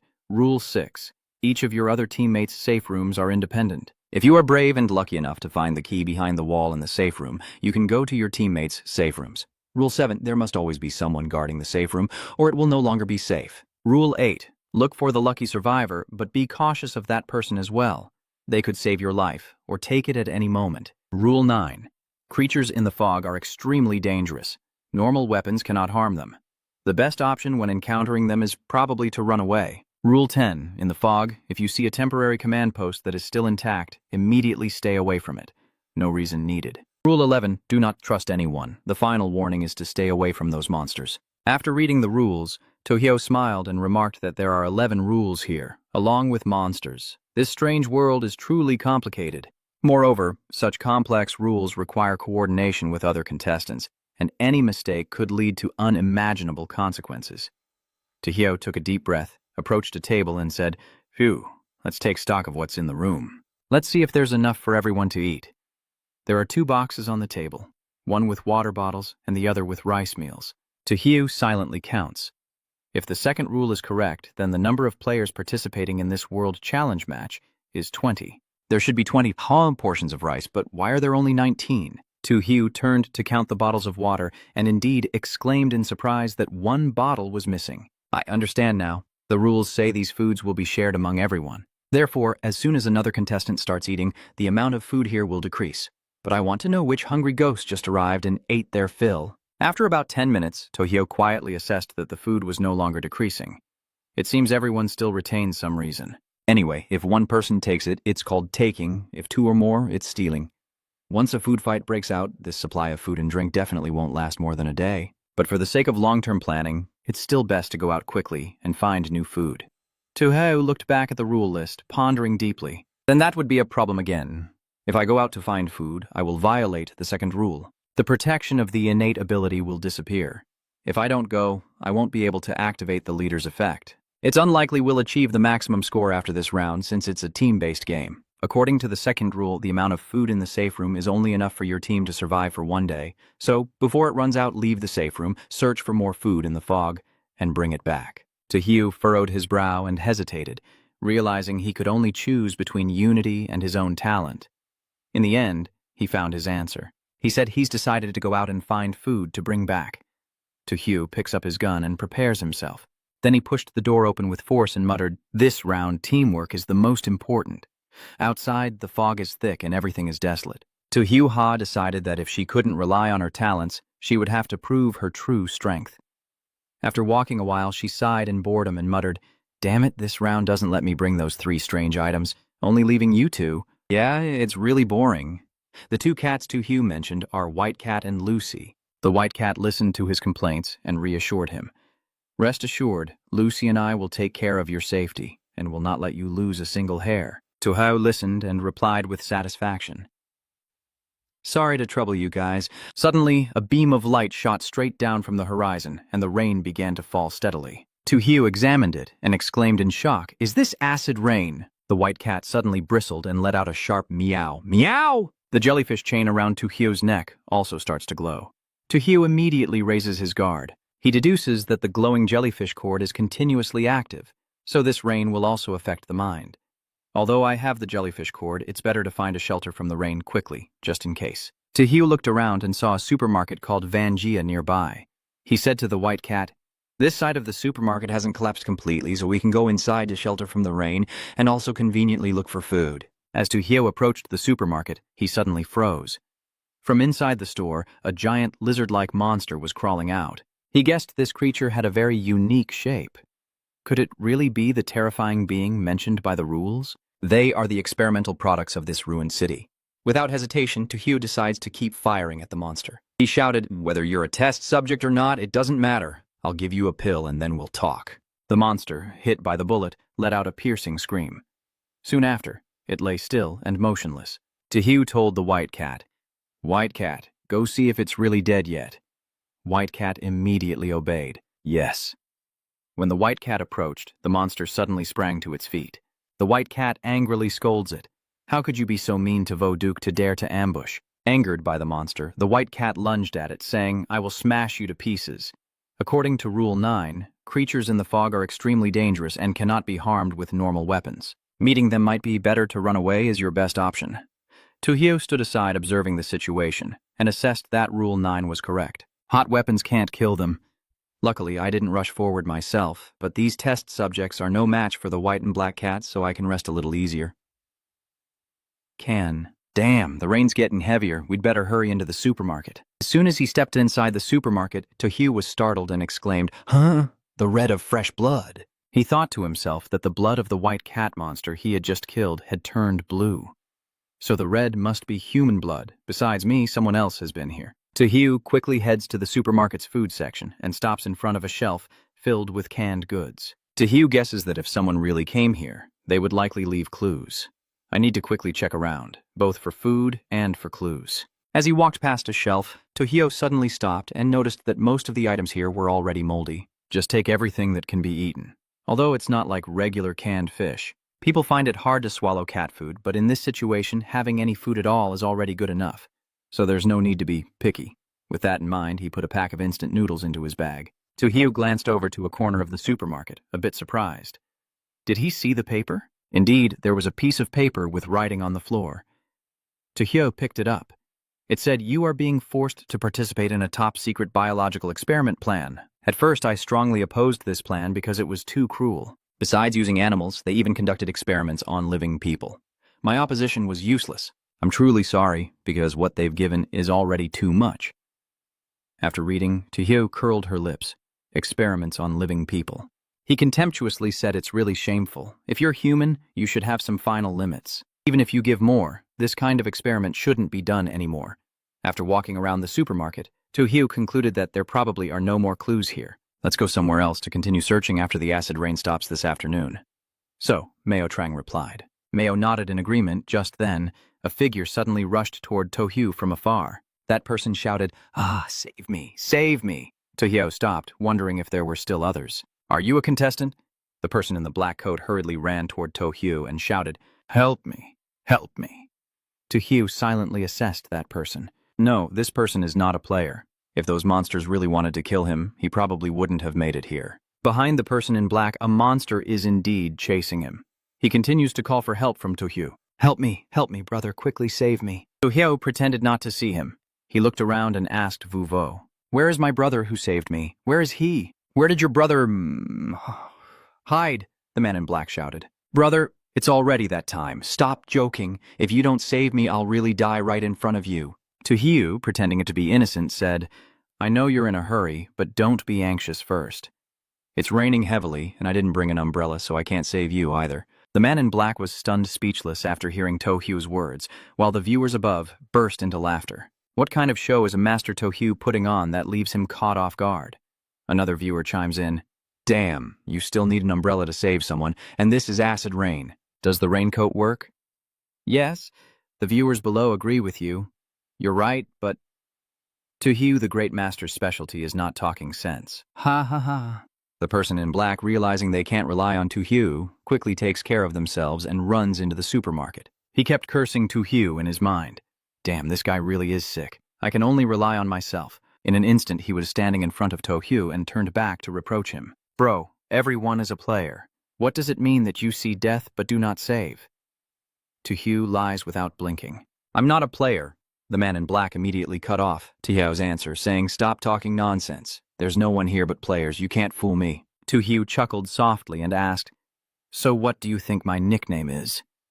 The man in black quickly replied, You are Tojo, so your nickname must be the Battle God Repeller. Before he could finish his sentence, he was suddenly slapped by Tojo. Surprised by the hit, he went berserk and shouted, "Are you crazy? Why are you hitting me?" "All right then, what's your name?" Tojo pretended to ask casually, but in his mind he thought, "I will pretend not to see anything and play along with you." The man in black introduced himself as a Hakimi, and after finishing, I once again slapped him across the face. This time I also hesitated to answer. Could it be that I got the name wrong? Tojo Tenbo replied, "No, I just wanted an excuse to hit you because I've already confirmed you're not a player." Hearing this from Tojo, Hakimi's face darkened and he coldly said, "So you've known from the start. I wasn't a player. This whole time you've been joking with me." Tojo did not deny, calmly exposing him. "Oh well, if you want to blame someone, blame the poorly written script. Those creatures keep chasing you, but their terrifying acting never actually hurts you. Then how can I believe you now?" Hakimi no longer hid his true feelings, laughing harshly. Hiding behind the rain, you can still observe this detail from afar. It's really not simple. As he spoke, the skin on Hakami's face peeled away in a horrifying manner, and he bared his sharp fangs as he said to Tojo, "You have successfully caught my attention, human." Hakami said cunningly, "I look forward to your next performance. The stronger the opponent, the greater my pleasure." He raised his hands, and immediately two ugly monsters appeared, crawling on the ground toward Tojo. He immediately shouted, "White cat, black cat, attack now!" After ordering the two monsters to attack, Hakami quickly disappeared. The white and black cats lunged together, tearing at the two monsters. After defeating them, Tojo angrily cursed, "Damn it, he got away. If not, we could have caught him for research. He looks different. Just by a glance, you can tell he's an experiment." The white and black cats bow their heads and say to Tojo, "Sorry, master, we didn't expect him to react so quickly." He softly reassures them, "It's okay, we'll definitely meet again someday. Let's keep looking for food." Half an hour later, Tojo searched around the wreckage and discovered a suspicious structure. He stood outside observing and assessing, and this place looked like a secret base. Who knows, there might be something special inside. There are some bloodstains on the wall, and Tojo guesses there are also dried bloodstains here, indicating something definitely happened in this place. Suddenly, a bullet whizzes past Tojo's face, flying straight into the wall behind him and exploding. Tojo stared in shock and exclaimed, "Damn it, your shooting skills are top-notch," I secretly thought. "Normal firearms here can't hurt monsters. This bullet must be upgraded, not an ordinary one." Just then, someone stepped forward and said, "I understand, let me see who dares to act so recklessly." Looking at how he dresses and holds the gun, he seems to be someone trained in a certain team. Tojo turned around and asked him, "What do you mean by that? Who exactly are you?" But he ignored Tojo's words, remaining silent with a focused expression as if searching for an enemy.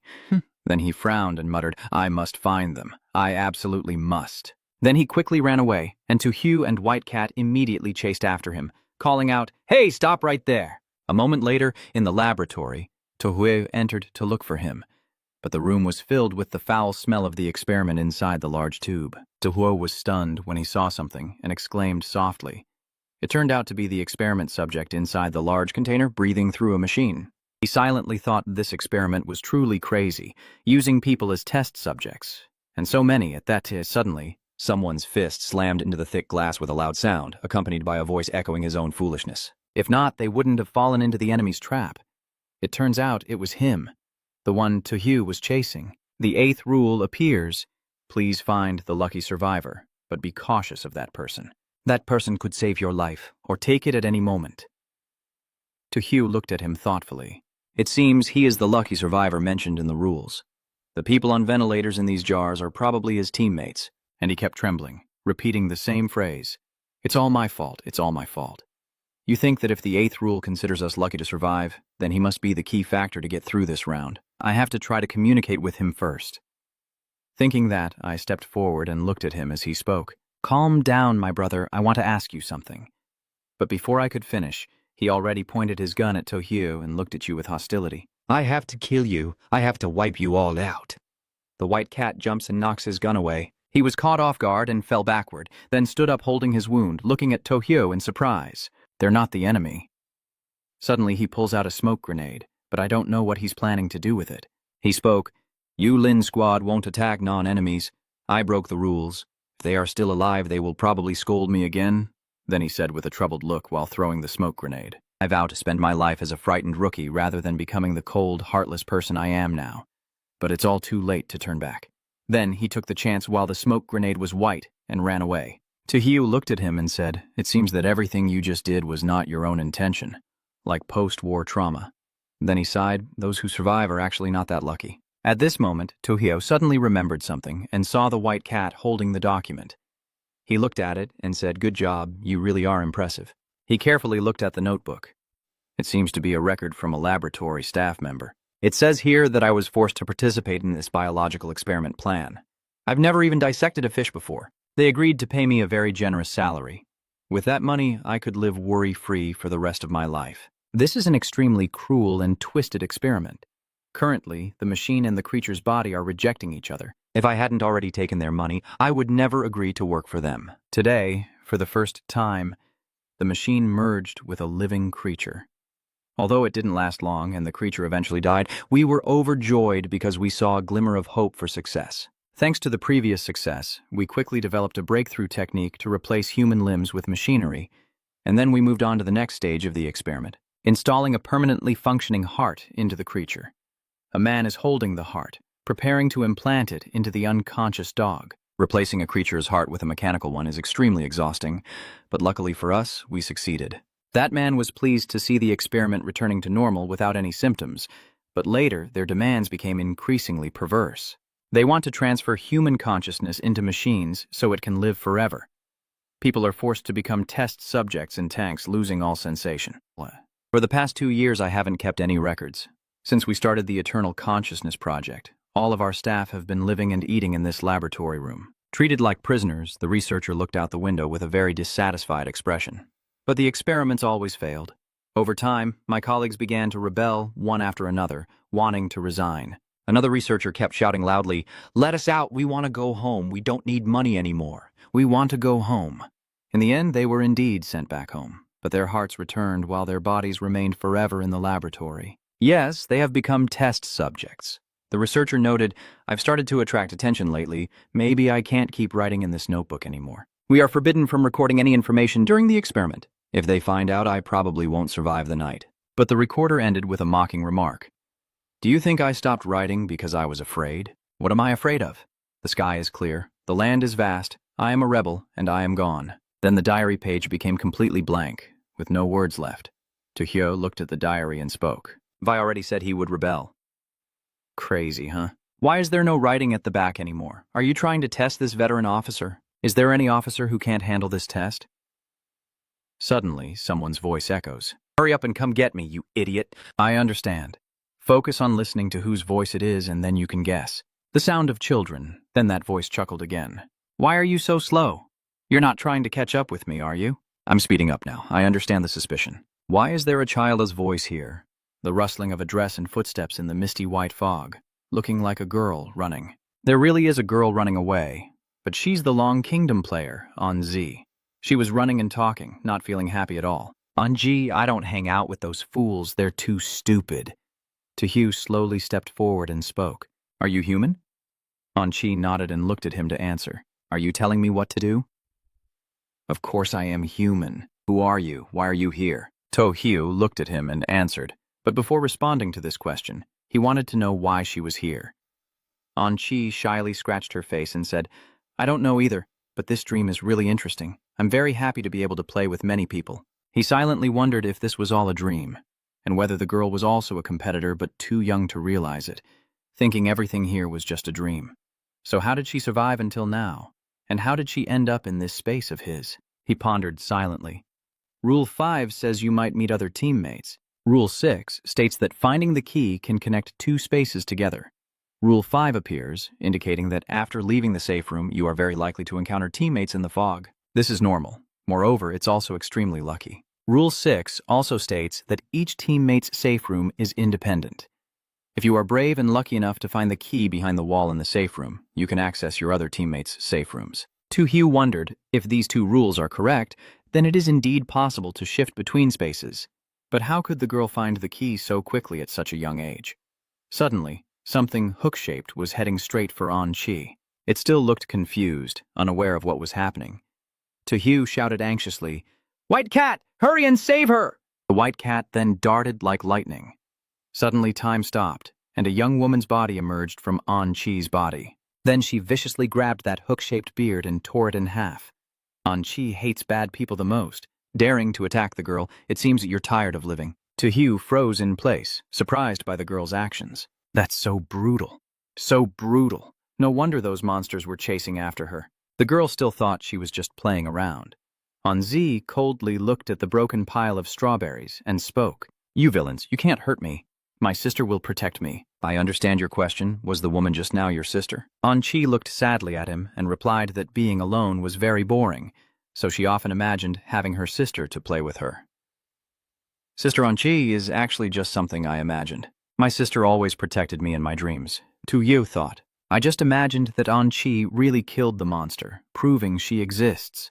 Could it be that An-Chi's talent is the ability to materialize her imagination? If that's really the case, then the girl seeing this strange world as a dream can naturally move freely between spaces. An-Chi's hungry stomach growled, and he smiled softly before asking her, Are you hungry? An-Chi rubbed her stomach and nodded in response, yes. Then he carried An-Zi on his back. Tojo gently smiled and said to her, Let's go. I'll take you to find something to eat, and maybe get you a pair of shoes. An-Chi happily swings her hand on her leg and says thank you. Meanwhile, Adai also takes a gun and leaves the safe room to find food. He tightly grips his gun, eyes watchful as he steps forward, suddenly enveloped by a thick fog. Damn it! The fog around is getting thicker and I can't see anything. I have no idea where the path ahead leads. He frowned and thought, plus the balloon frog is broken. In such a dangerous place filled with threats without the balloon frog to hide the strange creature, I can't feel at ease to figure things out. Something is approaching from behind Adai. He can sense it and clenches his teeth with a worried look. Then he turns around and fires a shot into the creature's chest, sparks flying. Then Adai quickly grabbed his gun and left without looking back at the motionless creature on the ground. A voice shouted, Idiots, you are all fools, or all. An-Chi suddenly appears, holding something in her hand and loudly says, If you still want to steal the shoes that Tojo gave me, then take the hit. Adai looked at her in surprise. Why is there a little girl mentioning me? Adai pointed the gun at An-Chi's face with a fierce expression and asked, Who are you? How do you know? Tojo, viewers take turns commenting. Adai is quite careful indeed. Even a young girl is cautious. And perhaps he is starting to suspect, just like Elder Tojo, who can't believe that a girl could find the key to teleportation. He calmly looked at Adai and replied, I am An-Zi. I was with Tojo just now, but for some reason we separated. Do you also know Tojo? Are you his friend? Adai nodded seriously. I am his friend, but how can I prove that I know him? An-Chi looked at him, still pointing the gun at her, and replied, Tojo told her to say one thing, and once she did, he would believe her. Don't use contaminated sources casually. Adai thought that this was the private conversation between her and Tojo in the real world. Only the two of them knew about it. It seems she can trust the girl. Then Adai politely bowed her head to apologize to An-Chi. You were too careful just now. Please forgive me. If you can get here from Tojo's place, can you take me to see him?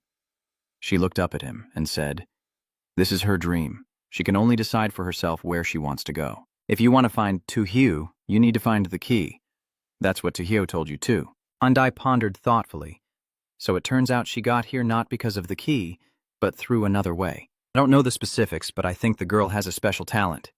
Then Adai knelt down, holding An-Chi's hand with one hand and a gun with the other, smiling as she said, All right, then I won't ask you to lead me to Tojo anymore. Can you go with me to find the key?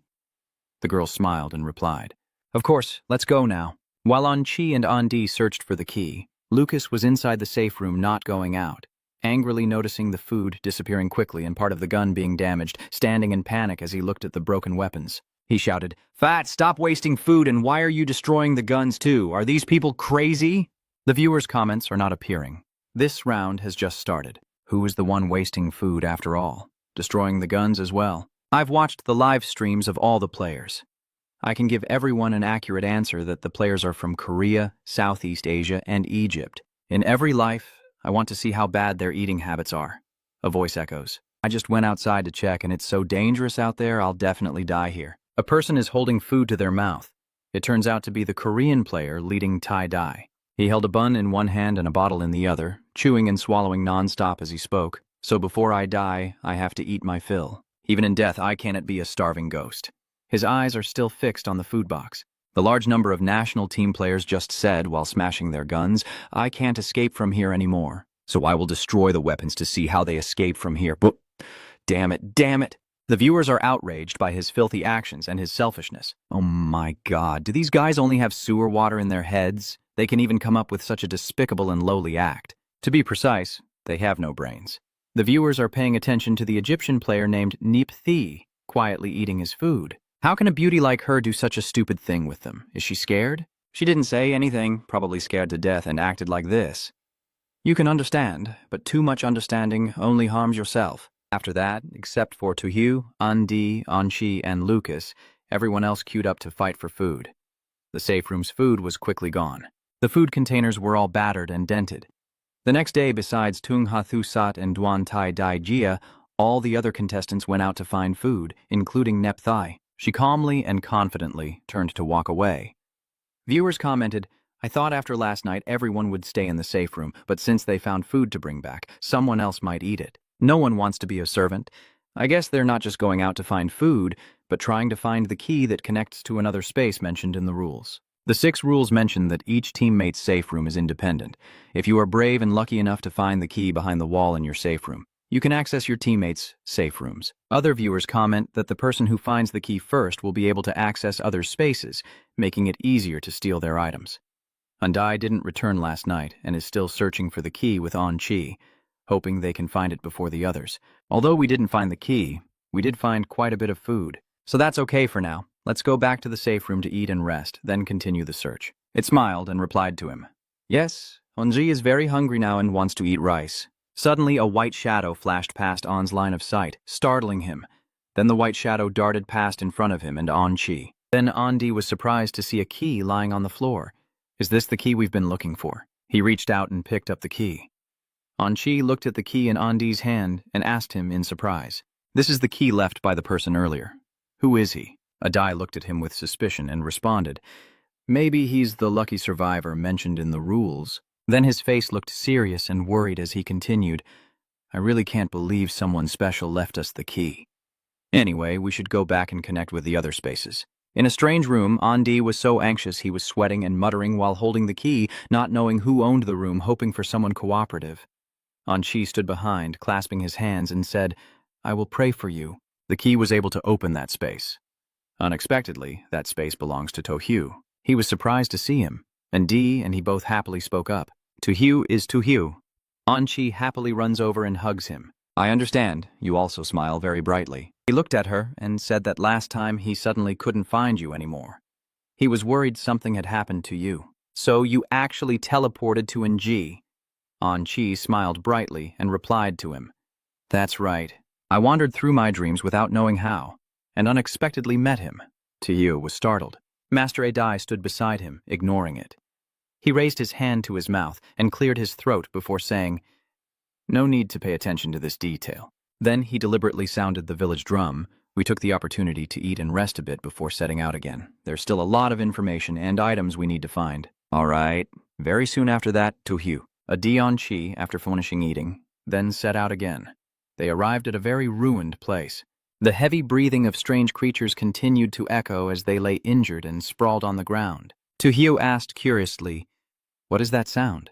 There are people ahead, then 3 of them hide behind large wooden crates, secretly watching a shadow approaching them. Tojo quietly said in surprise, So that's the lucky survivor. Why does he look like this? He staggered forward, battered all over and with a mechanical heart attached to his body. He is holding a knife in case of something. Hearing this, Andi whispered, Do you know him? Tojo whispers to Andi, I met him once. His mental state isn't stable, probably fought those monsters. A giant robot resembling a machine moves toward the lucky survivor. The robot cheerfully said, I thought you had already rotted away in this ruined city, but you're still alive, surrounded by white smoke. It continued, I can't imagine how you managed to survive until now. But it's okay. At first, I was just glad you managed to escape. I still felt regretful. Now I will send you off and let you reunite with your unfortunate and foolish comrades. Tojo and Andi were both surprised by the robot. Dongthan exclaimed, What a robot! The lucky survivor, with a face full of hatred, fires a shot at the robot and shouts, I once swore I would personally avenge the captain and everyone else. I've been waiting a long time today. Come on over. Big head, let me enjoy the pleasure of revenge. It's not just you. I will kill all of you. You will pay a heavy price for what you've done. The robot, shot by the lucky survivor, lets out a cry. Yeah. But soon after, the robot returned to normal. It has no wounds at all. It mocks the lucky survivor. Wow. Is this your proud revenge tactic? How pathetic. I am the final result of this experiment. You think those things can hurt even a single hair of mine? Hearing that, the lucky survivor grits his teeth in anger and curses. Damn it, even the upgraded bullets are no match for it. Over here, I discussed with Anji. It seems this boss is the final result of the experiment, capable of combining humans and machines with eternal consciousness. Anji explained his proposal for me to understand. The survivor probably has another secret. I feel like I can help him at the critical moment. Tojo shares the same view as Anji. He said, I'm thinking the same. The survivor on the other side is struggling to deal with the robot and screams out loud. A contemptuous robot said, Don't dream anymore. I will show you the difference in strength between us. The robot raised its foot, ready to crush the lucky survivor like an ant. It laughs with pleasure. Haha, seeing you again. I think I'm about to see the scene of a foolish rescue team saving another idiot who's just as stupid, still laughing like that. The lucky survivor is now exhausted and unable to move. Lying still in hatred, he says, I won't allow you to insult my comrades. Seeing the perilous situation of the survivor, Tojo immediately ordered White Cat, who promptly went to rescue the survivor. The lucky survivor suddenly laughed triumphantly. Ha ha ha ha, you fell into my trap. After finishing, he suddenly sat up, pulled out the detonator, and declared boldly that cowardice and fear of death would never exist in the Yulin Squad's dictionary. You think you can win without realizing you've long fallen into the trap I carefully set for you. Come here and feel the fire of rage and the explosion party. The robot realized the danger too late, and then a deafening explosion erupted, with smoke billowing up into a mushroom cloud. Tojo and Andi, even though they were hiding in a safe place, were still affected quite a bit. Tojo held on Chi tightly in her arms to protect her, while shielding her face to protect her head. He exclaimed in shock, Oh my God, did he blow himself up? After the explosion, where the lucky survivors fought the robot, there is now only a black hole surrounded by a pile of ruins and debris. Tojo turned to instruct Anji, Stay here and don't run around. We'll check over there. Anji obediently replied, Yes, I will listen to you, I understand. White Cat stepped closer to him and meowed softly, saying, I'm sorry I cannot carry out your rescue order. Tojo shook his head and told the White Cat it's not your fault, this is his choice. Suddenly, the robot woke up and laughed loudly. Ha ha, you idiot robots can be reborn. Everything you do is like a chameleon hitting a car. I lost my life, but I just lost a body. This price means nothing to me. Tojo and Andi both looked at each other in shock, thinking, is this guy not dead? Tojo quickly chuckled sinisterly and said with amusement, Oh, this one still has a mouth, still able to talk with only a head left, proving that the head is the most important part of the experiment. Anj analyzed from the side, and based on the situation, the machine's heart can only supply power and energy. The command center must be the head. Maybe we should have the strange treasure open its head so we can study its structure. Robo lay still, trembling inside as the two people whispered and debated. What, you want to study my head? The White Cat cooperates well with Tojo. It let out a meow and raised its paw, ready to follow Tojo's command to cut open Robo's head. Robot secretly lamented, Damn it, it's truly a strange creature. Even if my head can withstand the explosion, it can't handle this strange creature. Robot stammered and begged me not to open his friend's head. Please don't open mine, I beg you. Whatever you want to know, just ask and I will tell you everything. I understand and respond with a satisfied smile. Right. Then please tell me who is involved in this experiment and what is your identity. The current progress of the experiment and the purpose of everyone involved. Honestly, I am a robot. I currently have no name because I have given up my human identity. I only have a nickname now, Wandering the Planet. There are 3 of us involved in this biological machine experiment plan. We all used to be high-level wealthy merchants, but to prevent our secrets from being exposed, we kept our true identities hidden and only called each other by code names. Tojo asked the robot how strong the other 2 are now. Are they the same as you? Robot obediently replied, Yes, actually, I am the weakest of the 3. The competition in this experiment is all about funding. The more you invest, the greater the benefits you receive. I am the poorest, so Adi stood behind Tojo and spoke. Are there still experiment staff remaining in this ruined area? Are you conducting some kind of experiment? The robot answers Anji's question. The experiment is happening in this ruined area. Actually, before I could finish speaking, the robot's system suddenly issued a warning alert, revealing that I had broken the rules and was about to disclose a secret. In 3 seconds, you will automatically explode. Good luck. Immediately after, the robot managed to shout an "ah" before automatically exploding. The white cat instantly used spatial teleportation to protect Tohyo and On from the blast. They escaped just in time. Tohyo let out a sigh of relief. Whoosh! Luckily, the white cat teleported us to a safer place, or else all 3 of us would have been blown to pieces. All right, Anne said angrily. They are really cruel, not even sparing their own people. Tohyo turned to Andai and said, "Let's go." This time we managed to gather some useful information. After all, it wasn't a complete waste of effort. Andai nodded. Meanwhile, Lucas was outside looking for the key when he was attacked by monsters. He cursed, "Damn it," while fighting the monsters. There are still many monsters behind Lucas. He glances and secretly calculates that these monsters are completely unafraid of guns. And using a scalpel would be too slow, so he can only continue to rely on the shadow. Lucas then orders the shadow. The vengeful shadow goes out to deal with them, and upon receiving the order from Lucas, it happily exclaims, "Ah, I finally see the sunlight." The resentful shadow silently glances at Lucas, grinning maliciously. "Lucas, do you really think you can recall me this time?" The vengeful shadow, just released by Lucas, screams with joy as Tom kills it, killing everything elegantly. "The foolish and ugly monsters dying at my hands is your honor." In an instant, the vengeful shadow had destroyed all the monsters. Lucas ordered it to retreat, to destroy and return. However, the vengeful shadow refused to obey him, standing still and mocking Lucas. I don't want to go back." "If you're brave, try to suppress me again." Lucas decisively waved his hand and said, "This is what you asked for. I will show you how firm my will is when the time comes. Destroy and return to me. And return." Following Lucas's shout, the resentful shadow was immediately subdued. It grumbled, angrily, "Damn it! It's only been a short while, and his mental strength has become so powerful again." Soon, Lucas had subdued the resentful shadow. Before it disappeared, the shadow kept crying out in despair. "Lucas, I can't take these days anymore. Next time I come here, I will definitely kill you and end together forever." After subduing the resentful shadow, Lucas paused to think, luckily still having a key, so it wasn't a wasted effort, and suppressing destruction had already drained a lot of his energy. "I need to take this key back first and choose a safe space before trying it out." Lucas returns to his room, inserts the key into the lock, and the door opens to reveal a girl, dressed like an Egyptian, already sitting inside. That's Nepthai. When she saw Lucas come in, she coldly told him, "No matter who you are, stay 10 meters away from me." Lucas replied indifferently, "What a coincidence. I also prefer to be alone, so don't bother me either." In the spacious room, Nethi and Lucas indeed each took a corner. Water does not interfere with water, and both are immersed in silence. The viewers above comment, "These two are really interesting, merging, but not really merging, just ignoring each other." Another viewer commented, "This beauty is so cold it would be nice if she could smile." The viewers below urge you not to think about those things anymore, and to quickly check out Master Tohyo, who has found another key to unlock the safe room. On Tohyo's side, Anchi and Andi have also just returned to the safe room. The door slightly open, and inside, a young man is already sitting and eating voraciously. The young man was surprised and asked, "Tuto, Master Tohyo, Master Andi, why are you all here?" Tohyo stepped into the room and asked the young man, "What is your name? Which national team are you from?" The young man nervously introduced himself.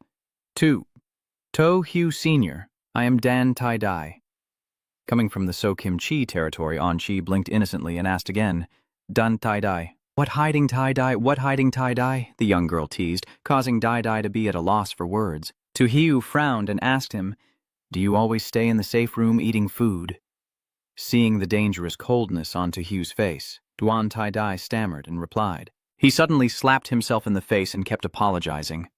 "I was wrong. I'm really sorry. Really sorry. I shouldn't be pickling fish. I shouldn't sneak food at midnight. I shouldn't be lazy. I shouldn't just sit back and enjoy. I really am too naive. Please forgive me. I am willing to make amends. I am willing to do anything." Tai-Dai's actions made Tohyo feel both amused and helpless. He pretended to be serious and told Tai-Dai, "All right, since it's your first mistake, I'll forgive you this time, but from now on you have to find the food. You must come with us outside to serve as a lesson for your disloyalty." Dan Tai-Dai was overwhelmed with joy when Tohyo forgave him, sincerely clasping his hands together and saying, "I understand now, I understand, I will definitely make amends for my mistakes." Thank you both, elders, for not killing me. On the third day, because safety regulations required keeping one person behind, Andy was left with Tohyo's group, while Anchi and Duan Tai Dai went to gather supplies. On the way, Tohyo started a conversation with Duan Tai Dai. That's right, Duan Tai Dai, what is your talent? Of course, if it's classified, you don't need to say it. Tai Dai chuckled and said, No, I haven't reached the level of secrecy. I have nothing to hide. My talent is just for interacting with people. The main function is to judge whether someone is lying through language, eye contact, and even gestures. Tohyo comments, Ro, not last night, especially in this team cohesion test mission, this talent is very likely to be transferred to a place where it can be more effectively utilized. Tai Dai, being praised by Tohyo, shyly replied, Really? Is that true? Thank you. My confidence and sense of security have grown stronger inside me. I've lived this long, and for the first time I feel affirmed and praised by others. I must perform well and not let So Kim Chi down. A hand from the monster suddenly reached out from behind Thin Lin to grab him. Tai Dai screamed in terror, Ah, a monster, a monster! An Chi's sister reacted quickly, spinning around and kicking the monster. The monster was injured by her kick, blood splattering onto Tai Dai's face, still filled with fear. He quickly wiped the blood off his hand and asked, An Chi, what is she? An Chi introduced her sister to Duan Tai Dai. This is my sister An Ka, she will protect us. Dan Tai Dai asked emotionally, Do you girls already consider me one of your own because you're so quick? That's right, we are working together, aren't we, friends? Duan Tai Dai shyly said, Do you not know how many things our Korea did before? Oh! Tohyo stepped beside Tai Dai, placing his hand on his shoulder and sincerely said, Don't worry. Our long kingdom is like a river flowing into the sea. As long as you are kind, we are very tolerant. True strength isn't about ruling alone, but about 100 flowers blooming together. Duan Tai Dai was moved to tears by Tojo and sighed, this character and spirit. Kim Chi envoy, we truly are not on par with your long country. I will definitely risk my life to repay everyone and correct the mistakes made by those chosen from our country. An Chi Tung Tong ran ahead and said, all right, let's see how you perform. After a morning of searching, Tohyo and the others found some supplies and a brass key. Tohyo, hello Anduklit, we are back. He said the harvest wasn't small. Let me help you guys. I'll organize the supplies. I understand using that key to merge with a chosen space. Let's see who it is this time. So he used the new key to harvest. They saw AT3 in the midst of a messy, chaotic scene, eating half and throwing away half. I understand, Andre. Suddenly he was punched straight by someone else. A T3, why are you being more unreasonable than me? I only ate enough to be full. You directly ate half and wasted the other half. That's too wasteful. He's furious. In the end, knowing why the food disappeared so happily, you are the one who deserves the greatest credit. A 3 is stunned and foolish. Is he hopeless? How dare you hit me? He shouted loudly. So you're just a worthless guy, wasting food and showing off like that. Your great nation truly has nothing good to offer. He is furious. That damn thing won't allow you to insult our great empire. At that moment, Tohyo overheard A3's words. He is very annoyed and tells Tai Dai not to waste words with him. He orders his most beloved cat, White Cat, go and give that temporary thug a beating for me. White Cat replied, Meow, meow, yes, master. The cat's task is to whip AT3 with a whip. Foolish Longquok, I understand you're plotting to kill. I have to report you. I want the whole world to see your true face. Still, he endured every clawing and tearing attack from Bak Mu. He shouted, If you have the guts, then kill me. I won't let you go anyway. I understand. Long Guo, you bastard. Andre whispered into my ear. I understand. I keep feeling that he's not quite right. He's always provoking us, almost eager for us to kill him. He also agrees it's really strange, maybe related to a genius like him. Andre still insists, so we won't kill him. Just restrain him so he can't eat or drink and see what he's really up to. I understand and agree. Yeah, that's a good idea. On Wednesday, the safe room in Bermuda was Ivan. He was a bit shy and politely greeted everyone. Lucas's safe room has gained another person choosing them. Ivanov from the Bermuda region. Oh, when Lucas went outside to look for supplies, Ivanov felt Neft's gaze was very strange, so he chose to go out with Lucas. Ivanov tried to stop him, saying, Hey, wait for me, I want to go out with you to find supplies. The two of them, shrouded in a fog of bones, didn't know how long they'd been walking and stopped in front of a ruined church. Lucas asked, Do you want to go inside? He thought that this church probably had never been seen before. There might be clues inside. I think we should not go in recklessly. We don't know what might be inside. Before they could step forward, another humanoid monster suddenly charged at them. It has 4 legs but moves relatively quickly. Ivan is terrified. There are too many monsters. Lucas tries to fight them all off. The more he looks, the more shocked he becomes.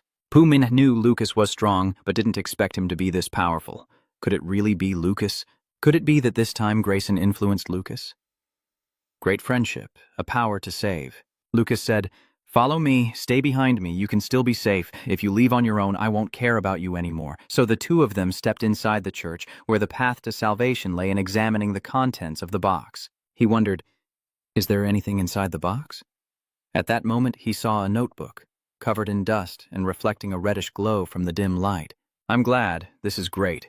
Usually these kinds of notebooks record important things. I need to check it right away." Suddenly, it flew up on its own, revealing in the notebook that the item was obtained from activating the previous version, the spiritual rules of Tin Hong Lu Quan, with the mission to kill a teammate, explaining that bringing salvation and destruction to absolute equality has an absolute meaning, and only Lucas can see it.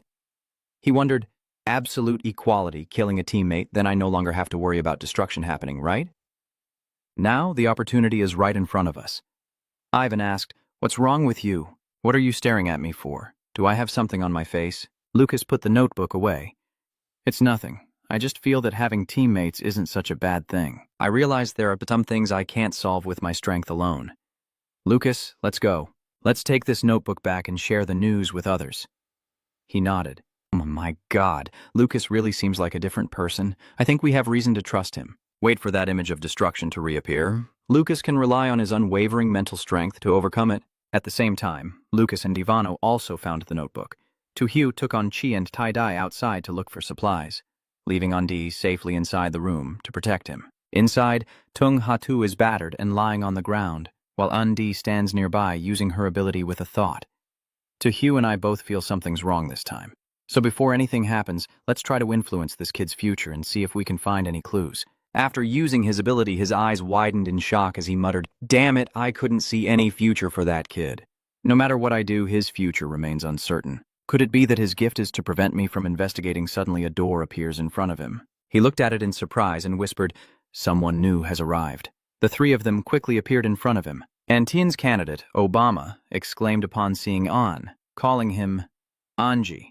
The boss comes from the land of gray soil. P contestant Nga Tadak also excitedly said, "Oh my God, it's really Anj. I am so lucky. There is also an unidentified person behind them." Seeing their enthusiasm, Andi also greeted with a smile. "Hello everyone."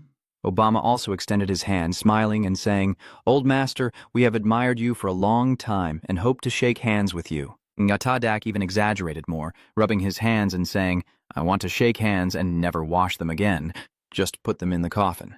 Suddenly, the unidentified person who had been following them all along spoke up, saying, "Are you still daring to shake hands with him? Not afraid he'll kill you." They turned to look at what he pointed to, then he continued, "Don't you see the candidate tied up over there? Before coming here, this room only had him and Angi who could have tied him up. This room only. Do I need to say more? Besides, looking at the size of this safe room, there probably aren't just the 2 of them here. The one tied up over there might have been killed by Andi, along with everyone else."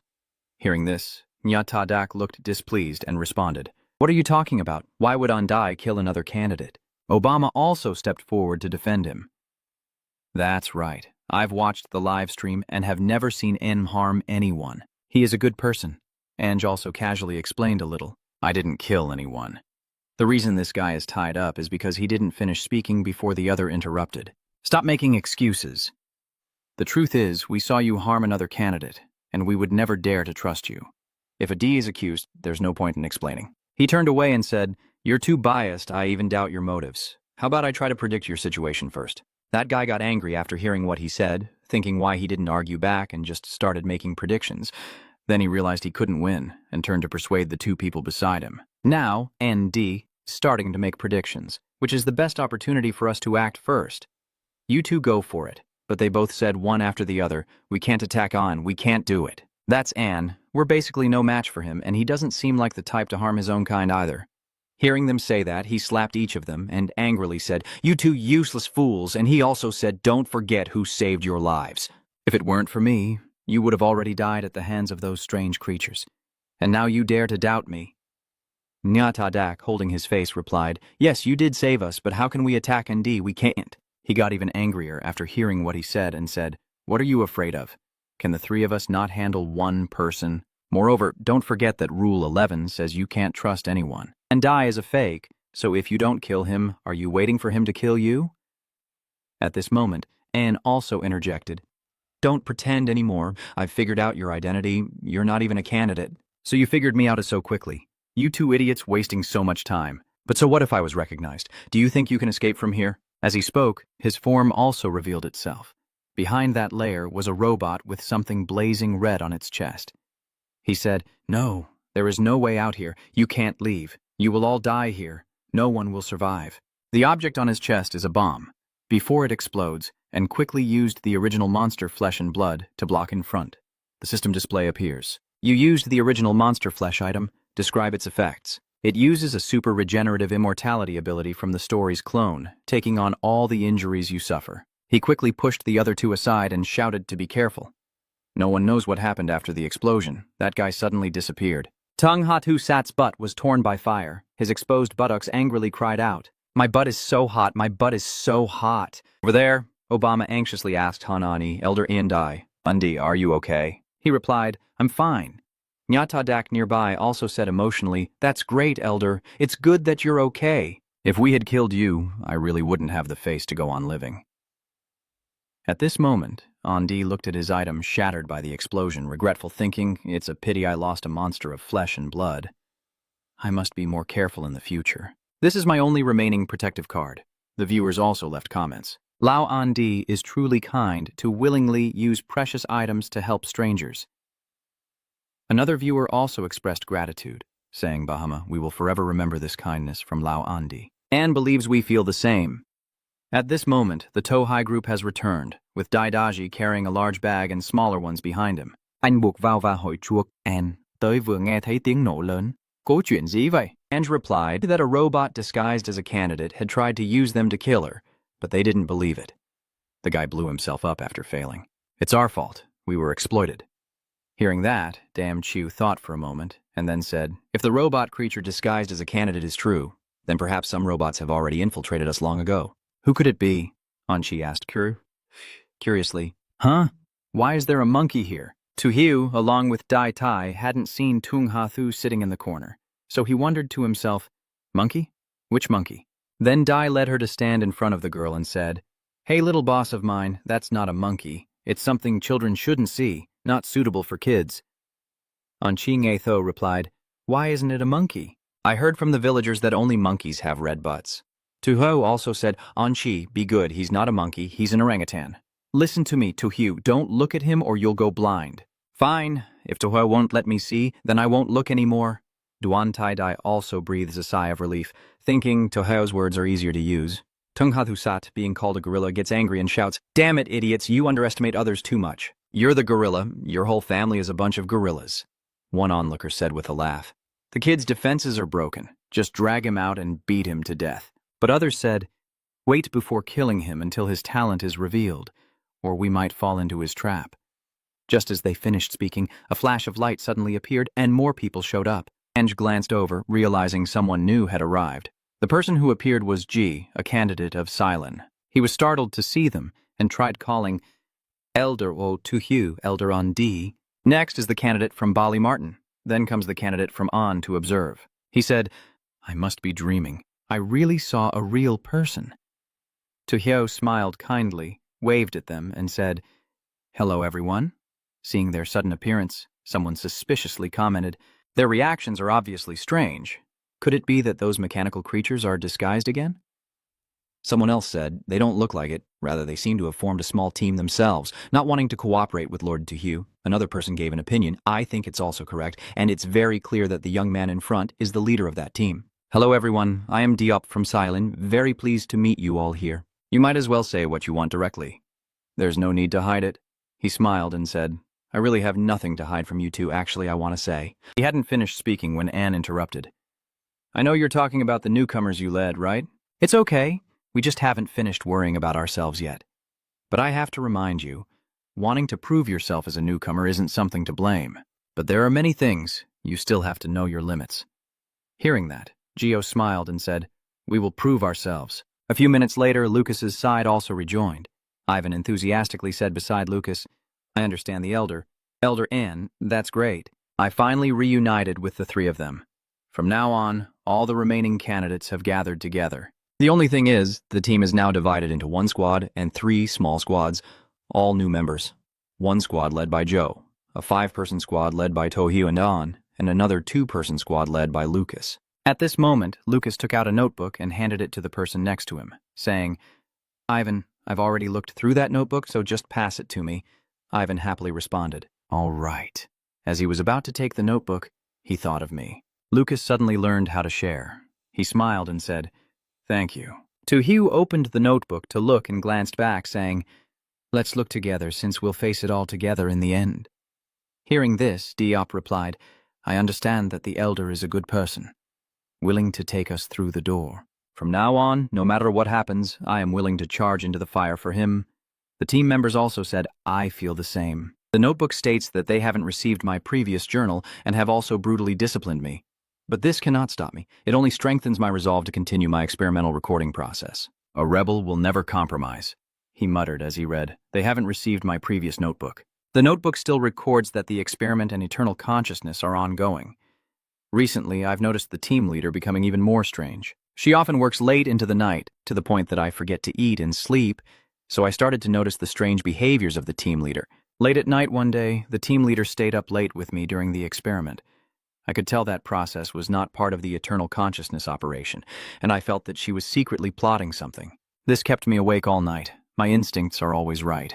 Today, we discovered that the team leader had escaped on her own, and she even took a lot of experimental data with her.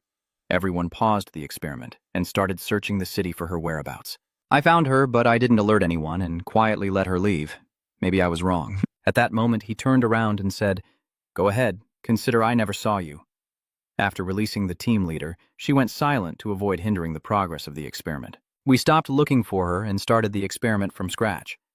After the team leader fled for 2 years, the eternal consciousness experiment achieved great success, but I couldn't feel happy. Because I remembered the day I let the team leader go, she asked me if I wondered, when you realize the experiment can never end, this city will become a wasteland. Everyone will die in pain and chaos. You too. No one can survive and leave this place.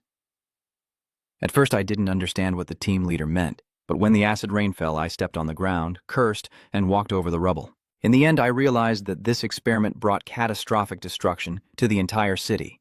The experiment was successful, but they had to execute all the experiment staff in the pouring rain. The moment I saw the dark barrel aiming at me, I realized I could give up money or promises. I just wanted to live. In the rain, I saw the familiar pair of eyes not far away, watching us. The bullets left the gun barrels, and the gunfire rang out relentlessly. I fell into a pool of blood, and my vision also stopped at that pair of eyes. A bullet pierced through my head. I don't know if I'm still alive. I also don't know what kind of mood I was in when I wrote about the scene where I was shot. I only remember that I was probably still alive, but my memories started to become confused. Returning to the present, I saw everyone gather in a circle to discuss together. You said that after reviewing the notes, everyone could share their thoughts. Adai was the first to speak, so let me go first and share my own thoughts. This note keeps mentioning the captain repeatedly. So he must be an important character. Furthermore, her attitude towards the experiment changed drastically before and after, as if she knew the important secret of this experiment. So I think we should find this team leader first. Hearing this, Lucas was the first to agree and say, I agree with Anji's idea. Then Ivan and Daidan Tai together said, I also agree. I also agree. Finally, he stood up, took a board, and said, if no one has any objections, we will follow An's plan. Tomorrow, everyone will split into groups to search for supplies, and the team leader mentioned in the notes. Most people need to go outside to gather clues and supplies, so they used a drawing method to decide who would stay on guard at the safe room. After drawing, Nep Thi was the one who stayed behind. Of course, there is always someone who is overlooked. Tung Ha stays on guard. Tu Huo picks up the slip of paper and reads out a name. Nep Tai nodded at him. Next to Joe, arms crossed, said, all right, then let her and Tung Ha stay behind to guard the safe room. After confirming who stays, everyone automatically divides into 3 groups and leaves the safe room one after another. Group 1 includes Lucas and Ivan. Lucas is the team leader. Group 2 includes Tohyu, An-chi, Duan Tai-dai, An, Obama, and Nga Ta-dak. Tohyu and An are the team leaders. The third group includes Joe, Asan, Martin, and 2 others. Diop is the team leader. Right now, Asan needs a gun and looks around, saying, Giop, the surrounding fog seems to be getting thicker. We might soon lose our way. Should we keep going? Diet replied, Don't panic. My talent is detecting danger. When I sense it, I will immediately warn everyone. Just follow me and there will be no danger. Martin also responded. Yes. Suddenly, a pair of blood-red eyes appeared in the fog and its hand stretched out. Jop fires his gun and says, There's danger. Everyone gather around me. I will lead you to a safe place. His eyes also shoot at the monster, and he shouts, Jop, can't you see me? Where are you? Le Shiqing's voice also echoes from the other side. Help! There are too many monsters here. They're everywhere, everywhere. Screams for help continue to ring out behind Diop. Diop, help me! Help me too! Diop shouts, I am on your left. Come here, quickly. Matin and Asan, both injured, run past, eyes saying, Diop, run fast. Too many monsters, so many monsters. When Diop saw them, he shouted, Where are the others? Are only 2 people left? Their answer was a reply. They are gone now. Hurry up and use your gift to lead us out of here. Through the thick bones, Jop led the team, running ahead with his gun and telling the 2 behind him, Come on, follow me. My ability predicts this direction is safe. 10 minutes later, they escaped. Tin's eyes were crying as he said, They are too terrifying. We are no match for them. This shoe is also useless. If I had known it would turn out like this, I should have gone with Master Tojo back then. At least I could have kept my life. Now with just these newcomers, escaping from here is impossible, they complain. Jop grabbed Azen by the collar and angrily said, Shut up. When I first suggested it, everyone volunteered to follow me. So why are you whining now? Those 2 are already dead. Do you really think following me and the Elder can save you? Your brains are broken. Still underestimate the brutality of the world. Are you surprised by this? Asan wanted to speak, but Dio stood up and cut him off. Enough. Stop talking. You can choose. Either continue to go with me or follow the old path back. Don't delude yourselves into thinking you can prove your worth. In the end, Martin still said to Diop, Thank you for saving us, but we have decided to return to the safe room now. Sorry, Asan also said we understand ourselves. We are just ordinary people. Being able to go with the Elder to escape is good enough, and we won't dream awake anymore. Good luck. Diop watched them walk away, disappointed, and said, What a useless bunch. They just face a little difficulty and run away. How can they hope to escape here? I will keep going. Even if I am alone, I want to find useful clues before I return. While Jaws continued exploring the maze alone, Martin and Azen had safely returned home. Seeing them, Net-Thi was startled and asked why only the 2 of them had come back. Where are the others? Martin said Joe told us to return first, so we had to follow the orders. Is that so? Then go inside quickly. As he stepped in, Martin turned and said, Returning to a safe room feels so good. I can finally rest for a while. Asan also said, I hope Diop can return safely. No matter what, he saved us. But they kept talking, and didn't notice that Nepthi was acting a bit strangely. Suddenly, a hand pierced through An's chest, and Martin, standing nearby, shouted in panic, Oh my God, what is happening here? Net-Thi said, Unfortunately, even inside the safe house, you can't rest assured. Your eyes turn dark as you hear this, and you can't believe it, saying, Are you not the chosen one of Egypt? What are you? She stabbed Martin in the chest again and said, Sorry, you won't have the chance to know my identity. After finishing, the 2 of them turned back and said to Tung Hathusat, Almost forgot, there's also you. Tung Hathusat, terrified, shouted, Nephi, you are a stealth mechanical monster. You are not the chosen one at all. She didn't deny that judgment and continued, It's really a pity for someone like you to hear what you shouldn't. She also said that to ensure safety, I could only eliminate you completely. Hearing her say that, Tung Hathusat shouted, Come on, I'm not afraid of you at all, come on. He said, I am not afraid of death at all. If you have the courage, kill me. Nephi's hand reached out, grabbing his neck and smiling, You're not afraid to die, then broke his neck. After dealing with everything, her group laughed and said, The obstacles are all gone now, just wait for the others to come back and watch the show. Suddenly, Tung Hathusat's body was engulfed in a red flame. He stood up, and in Nephi's surprised gaze, his skill was an SSS-level talent. Nirvana, she thought in amazement. What is going on? How is this guy moving now? Tung Hathusat smiled and said, Finally, there's someone strong enough to agree to kill me. I have been waiting for this moment for a very long time. Another person also mocked and said, Open it up, so his talent is Nirvana. No wonder he always wanted Elder Tojo and Andi to kill him. Another viewer also commented that this time he has found a weakness, but they don't know what he will do next. Net-Thi said, Your talent truly surprises me, but even if you become like me now, killing me won't be easy. He glanced and said, Killing you? Why should I kill you? I've only just gained such a powerful skill. I don't want to waste my time here with you. After speaking, he walks toward the door and continues, I want to go outside and show myself off. I want to prove that my abilities are not inferior to Hugh of Long Country. Net, Thee watched him and stood there, smiling, saying, that guy actually ran away directly. Then she sneered and said, it's better that he runs away. After all, a prey desperate enough to flee makes the hunter more interested. At this moment, Obama peeked his head up and whispered, look, there's electricity. The building in front of us really has power. Nyatadak also said, what on earth is that place? Why does such a place exist among the ruins? Tojo also turned to speak to Andi beside him, saying, Andi, do you still remember the death of Liu Lang Xingqiu last time when they said the experiment might still be ongoing, and the building in front of us has electricity, which could be the laboratory? I agree with your perspective. Let me analyze the layout and the personnel inside. After saying that, his entire body glowed, and his decoding skill was activated. In the scene where the layout is being deduced, there is a robot patrolling. A Dai turned to him and spoke very seriously. Inside, it's indeed a testing base, and there are a large number of patrol robots. He asked again, robots? A Dai then said, yes, they look similar, wandering the universe, but with a smaller build.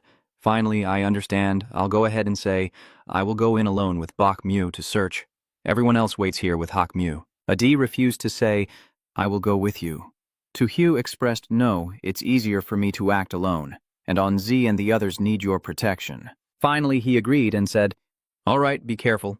After discussing, he bent down and said to White Cat, White Cat, use teleportation to take me into the laboratory. Bok Mu responded with a meow, and when they disappeared, Andi turned to the others behind and said, we should stay here and remain vigilant. If Tohyo encounters any trouble, we must immediately send reinforcements. Anchi and Don Tai-Dai nodded in agreement. Tohyo hadn't gone far when Obama looked in a direction and suddenly shouted, oh my God, everyone look, as a group of robots appeared in front of them. He said again, these robots seem to have detected us. They are all heading towards us. Ange pulls Anchi away and shouts, run! Leave this place! The others also follow behind. While running, they saw another group of robots ahead. Obama shouted, we're surrounded. Master Tai also cursed out loud and said, damn it, when did they surround us? Why didn't we sense anything? Damn it, they probably discovered us a long time ago. With so many robots like this, even with the black cat we can't wipe them out, and escaping alive seems impossible. What should we do? What should we do now? Duan Tai-Dai and his men stare at them defiantly and say, Dida Lao, let the black cat lead Ochi and him away first, we will hold them off. Obama is right. We are just newcomers and never dreamed of escaping from here. Reaching this point is already enough for us. Nyatadak also said that only the Black Cat and Onka can save the two of them, and you and Onchi are the best choices. Master Andi, go quickly.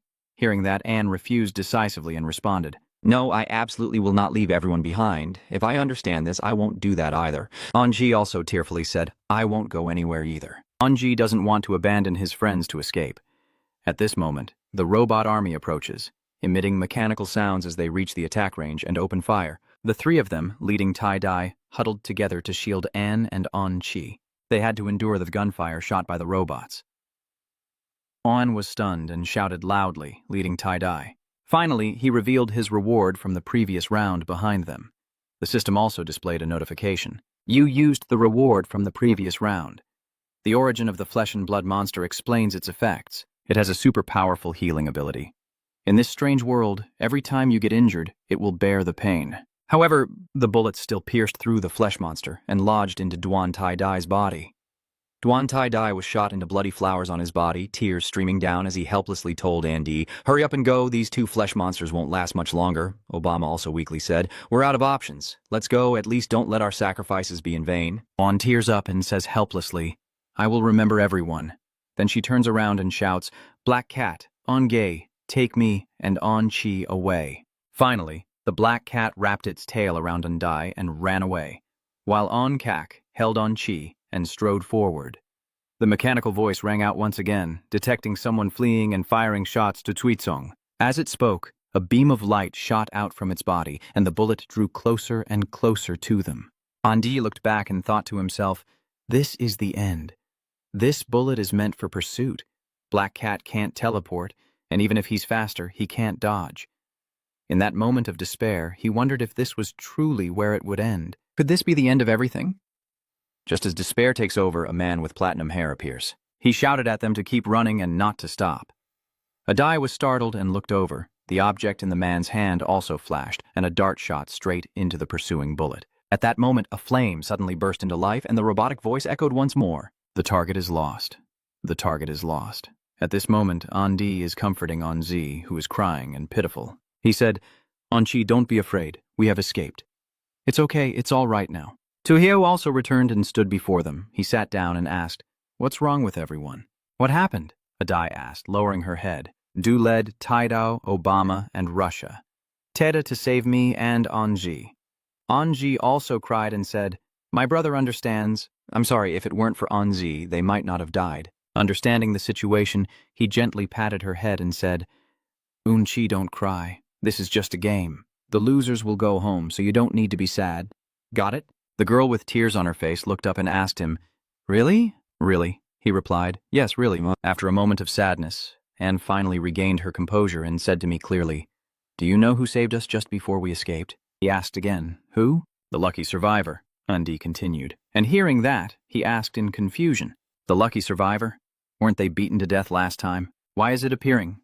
Andi begins to rub his chin and analyze. "I feel like there's a mystery here either about the lucky survivor or the key to this loop. Only by deciphering how he can die and come back to life can we find a way out." He also agreed and said, "Everything you analyzed makes a lot of sense.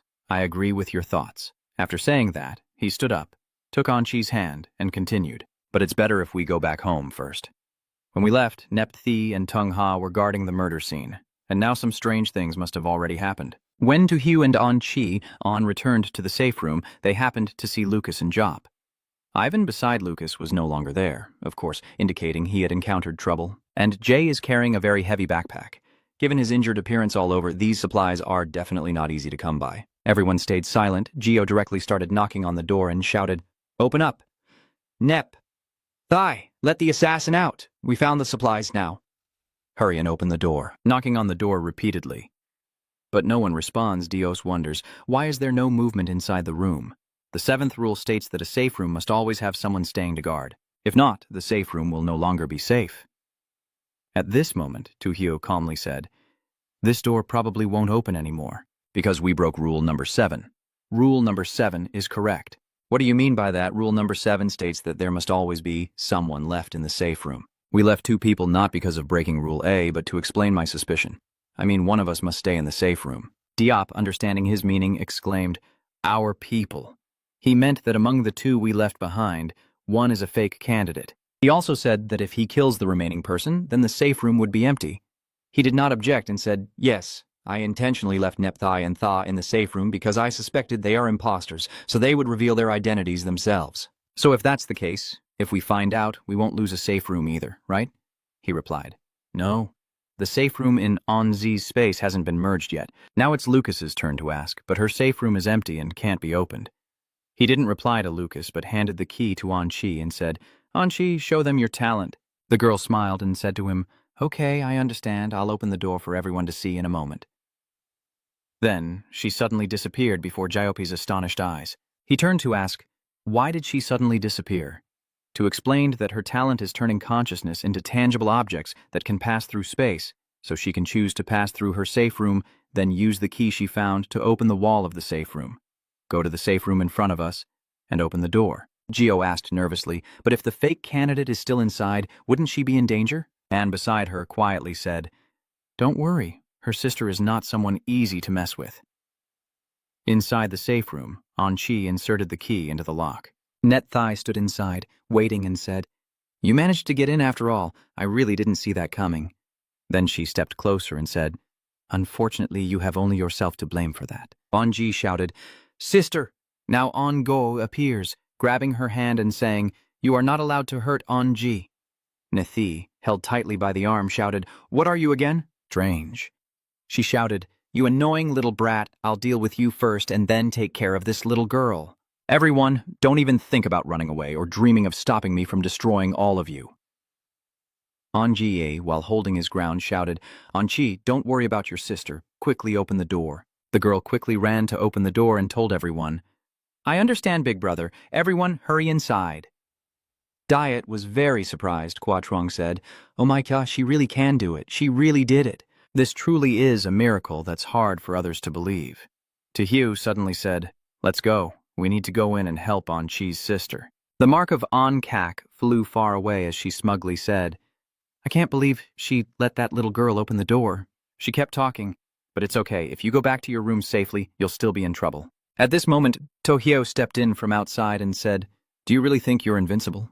Bach Miu, give her some face. As soon as he finished speaking, Bai Miao charged forward on his command, and countless beams of light shot toward her, making her scream. Then she gritted her teeth and hissed, annoying, he's also weird. He gives the order again. Bai Miao, finish it. Bai Miao, upon hearing the command, charged again when suddenly a girl appeared out of nowhere, grabbing Nep's hand, and Andi looked at both of them and said, another person has arrived. Tojo also found it strange. This girl clearly was meeting for the first time, but why did she feel so familiar? It seems that then a figure appeared in his mind, making him so frightened he shouted out. It was Hakimi he had met before. Hakimi, annoyed to see Tojo, said, damn it, it's you. Humanity deserves to die. Netai asked, do you know those people, Tojo? Hakimi replied, don't waste words, let's go ahead. This one is not easy to deal with for now. Tojo couldn't let them escape easily, so she ordered the two cats, Black Cat and White Cat, to catch them, but they had already vanished on the spot, causing the cats to miss their target. They leave, but their voices still echo. Tojo, don't be too proud. We will meet again. And in the end, you will be the ones desperate. Seeing that, he waved his hand and said, too bad they got away this time. Next time we meet her, I will definitely smash her butt. Diop stood beside him, lost in thought. No wonder she ran so fast earlier. It turns out she had met Tojo before. As for hitting his butt, Andi also seriously considered it. Tojo's butt really couldn't stay silent after being hit. Forget them. Let's see if we can find the experimental scroll. That might be our new lead. No need. If he managed to escape from Nifai's hands, he must have a talent no one can understand. Besides, he wants to hide his talent, showing strange behaviors. So I guess his talent is definitely not good for us. You should also add that Andi is right, that Kid is no good, no need to bother with him, just look at this scroll. The note in the scroll confirms that rule number 12, the wreckage in the fog, is real and not to be doubted. Rule number 13, all members of the previous Ghost Squad have died. No one survived in the wreckage in the fog. Rule number 14, be careful with the right person. The survivor can drag you into the abyss. Rule number 15, there's no need to waste energy running away. Otherwise, you'll realize it's all pointless. Rule number 16, piles of broken objects in the fog do not contain any speaking strange creatures. No matter what it looked like, if you see any conscious strange creature, kill it immediately. Rule number 17, use all your strength to escape from here. The abnormalities in this place cannot be completely eliminated. Everything here is hopeless. Rule number 18, the strange creatures in the distance block the beating heart. Once the fog clears, nothing here will remain. Rule number 19. The truth is forever hidden in the fog. Only those who pass through the fog can see the true form of the truth and recognize themselves clearly. Rule number 20. Trust your team members. Fight until the very last moment. No need to worry, no need to retreat. If there's no way to escape, carry out the final order of Team Yulin. Let's unite with it in infinite convergence. Amitabha was the first to speak. Has everyone finished reading this paper? Let me share my thoughts first. Rule number 12 must be flawed. He analyzed the safe room that was unharmed after the explosion. The survivor dies and then comes back to life. These things go against normal logic and can't be real. Therefore, rule number 12 must be flawed. Both rules 13 and 14 state that the survivor is dangerous, but every time they appear, they don't harm us. So I think there must be mistakes in these 2 points as well. At least they are not entirely accurate. In the end, he concluded that, of course, the survivors were inherently quite strange. It's probably the key to passing through. We need to pay more attention. Now it's my turn to share my opinion. I agree with On's analysis. He analyzed, and I also think Rule 15 makes sense. This strange phenomenon is obviously not the kind that will come to us naturally. We have to defeat the final boss or solve a major problem to pass. Lucas also chimed in. As for rule number 18, there's no need to discuss it. We've all encountered the monsters in that pile of debris. Rule number 17 is probably 5050. The stuff here is definitely baseless, but we can still kill everything since we've defeated quite a few monsters before. And DIC is a signal. The mechanical hearts of those monsters are actually bombs. Then he explained the meaning of his words, because the planet Lulak once wanted to reveal the nuclear secret of the experiment, and its core exploded on its own. Later, when we act, we must be careful of the monsters' and robots' hearts. If they explode, the consequences could be unpredictable. He also said that rule number 19 needs no explanation, so it can be seen as a form of encouragement or warning. As for rule number 20, I hope everyone will never reach the point of an endless convergence. After hearing him out, I asked Andi, what do you think we should do? He starts using his prediction skill again and says, let me see. I suspect that the key to this story still lies in the ongoing empirical evidence. Everyone held their breath, waiting. In the prediction, Anne saw a parrot flying beside him and calling out, Master! Master! It flies toward Hakimi and shouts, Do not harm the master! Do not harm the master! At the same time, a barrage of bullets rushes in. After escaping the prediction, Andi said, I am in the central experimental room at the experimental base, and saw a mechanical parrot. It recognized me as its owner. We need to find a time to get to the experimental base. We need that parrot's help. Tojo quickly agreed and said, Okay, let's eat well and sleep tight tonight, and tomorrow we'll try to go in and see. On Friday, the draw decided that Lucas would stay in the safe room. Tojo led the others to set out again, heading toward the operational experimental base. As they were walking, Diop suddenly shouted, making everyone look over. Wait a moment. There seems to be something up ahead. The robot army reappeared, with the mechanical voice echoing, hunting and destroying targets. Adai was startled and said, Those are the robots from the experimental base? Why are they coming here? We are still far from the experimental base, he replied. Maybe it's because we were exposed last time, and they are now searching for safety around us. The mechanical voice sounded again, announcing that the target had begun to be eliminated. Diop exclaimed in panic, What should we do? We can't win this fight. My innate talent tells me we have no way out anymore. Contrary to their fear, Tojo calmly smiled and said, Don't worry, I have one more secret weapon. Seeing that, Jop shouted, What is that Tojo relies on to command the robot army? Put away your weapons, all of you. Diop exclaimed in surprise. Why did he go straight through there? Isn't that asking for trouble? And calmly said beside Diop, I believe I understand that he's not the type to beg like that. He must have a plan. Let's stay here and watch. Over there, the robot army continues to obey. Tojo obediently, shouting loudly in unison after each of his commands. Tojo silently thought, Wow, I can really control these strange creatures. This dark sun relic is indeed powerful, but it takes a while to activate. If it worked instantly, I'd definitely be unstoppable. Anchi praised him. Wow, Tojo is so amazing. They used to chase us, but now they are so friendly. Diop completely didn't understand how Tojo managed to conquer the robot army. He could only stare in shock and exclaim, What the hell is going on? Why do both the robots and monsters obey me? Ange calmly explained. The totem usually has a religious significance and serves as a rallying point. I guess it's probably thanks to the totem on his wrist that it works. Tojo calmly commands the robot army to step aside. Everyone can go now. The robot army immediately obeyed, lining up in 2 neat rows and shouting loudly. Then, Tojo ordered the nearest robot to him to lead them to the most important laboratory in the research base. He respectfully offered to dedicate himself to you. Tojo stepped forward, took Anchi's hand, and gently said, Let's go. This time we can enter the research base openly and freely. Tojo excitedly exclaimed, You're amazing, Tojo. Let's go to the experimental base. Hakimi, seeing Robo leading Tojo's group to the main base, angrily shouted, Damn it! Where are they trying to take those humans? Hikami muttered to Nepthi, I am the main researcher of these strange creatures. Their control techniques are in my hands, so how could anyone else control those stupid monsters? No. Those stupid experiments actually led them to the research base. Damn it. There's a very important secret inside the lab, the culmination of my lifelong efforts. I won't allow it. Absolutely won't allow it. Nepthi, standing beside, asked, What should we do now? At first, Tojo only had 2 strange creatures, but now she can also control those experiment subjects. With just the 2 of us, we can't defeat them. Hakami suddenly grinned cunningly, saying, We will fuse and upgrade, then notify the 2 stupid robots to come attack these humans together. Hakami confidently states that those 2 robots are fighting us to control this research base and take the experimental results. Now that the humans want to steal the results, they will naturally cooperate with us. Nettie saw that Hakami had a point and nodded in agreement with her plan. All right, then let's upgrade and merge immediately and then send a signal to those 2 robots. Hakami, with Nephi's approval, immediately performs the fusion form.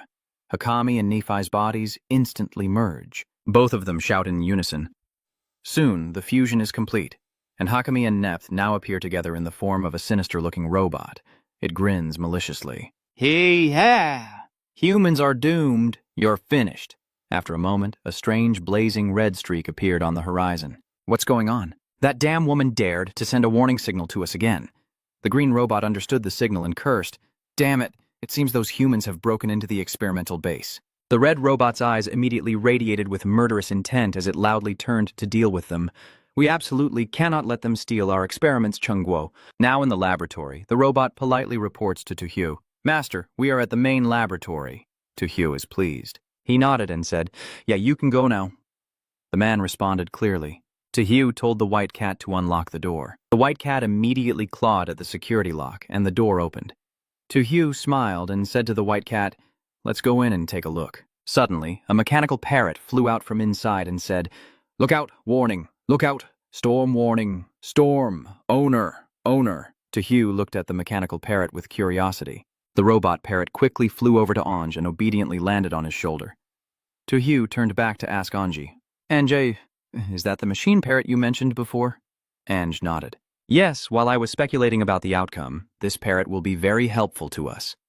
Moreover, after obtaining it, we can quickly reach the final showdown in this strange story world. Not long now, we will enter the final battle. Is it here? Yes, that's right, here. Today, the people hiding in the shadows are probably on their way here right now. Diop grew more anxious and asked, Tojo, should we call Lucas here? Lucas. He has excellent combat skills, so there's no need for security to guard anymore. It would be better if he came here to fight with us. Adai disagreed with Jop's opinion and explained that we deliberately left him there because, in my view, he would resolve a very critical issue. Tojo also agrees with Anne's thinking. Tran Angio, rest assured, after he finishes his task, he will come here just in time to support us. In the safe room right now, the destructive shadow taunts Lucas with a flick of its hand. Lucas, I told you, this time we meet again. I will fight you to the death. So are you ready now? Lucas replied calmly. I'm ready. Lucas frowned and spoke seriously to the destructive shadow. Even though I haven't completed the mission within the Crimson Spirit Code and haven't found a way to suppress you yet, if you're already out, then let's fight. This is your last chance. If you can't kill me this time, there won't be another opportunity in the future. The destructive shadow confidently claims I have a higher chance of winning. I was your brother, but now you've learned to multiply. Multiplication is the critical point. You're no longer my match. Come now, Lucas. Darkness will once again envelop us, and you and I will just be creatures writhing within it. Lucas's lightning-fast reaction left the destructive shadow utterly stunned. In an instant, Lucas was right in front of the destructive shadow. He screamed with laughter, I got you now! Lucas suddenly grabbed the destroyer's hand, making it gasp and say, How can you be faster and stronger than me? Lucas said nothing and plunged the surgical knife straight into the destroyer's shadow. The viewers' comments above felt that destruction was about to end, that this single stab might not kill it completely, but would cause severe injury. The viewers below commented that once severely wounded, it would likely be overwhelmed and never have a chance to appear again. At this moment, the destroyer's shadow suddenly vanished, cackling maliciously. No, I won't be so easily killed by you. Lucas momentarily didn't understand the hidden meaning behind the destroyer's words. While Lucas still remained motionless in his previous position, the destructive shadow moved behind him. It grinned triumphantly. Ha ha! The white-blue shirt you wear to prevent the black hair from growing so much red. It looks like you're reaching your limit. Lucas softly said, Don't worry. I will definitely defeat you before I reach my limit. The destructive shadow mockingly replied, Then let me drag you down to the abyss again. That's where we belong. That is where you and I should go. And with that, it lunged with the scalpel towards Lucas. Lucas remains standing still, bravely awaiting the attack from the destructive shadow. When both Lucas's and the shadow's surgical knives clash, the fierce battle officially begins. The viewers commented with some reflection, saying, Finally this day has come. I guessed that Lucas and Destruction would have a fight, but I didn't expect it to happen so suddenly. Another viewer spoke up. Destruction is just Lucas from the past. As long as Destruction exists, Lucas can never fully transform. Only by completely saying goodbye to his past self can Lucas have a new life. The viewer below comments, I hope that Destruction can coexist peacefully with Lucas. You don't necessarily have to completely eliminate the past. No matter how terrible it was, the past is what helps you become a better person. Meanwhile, the Shadow of Destruction launched its attack without mercy on Lucas.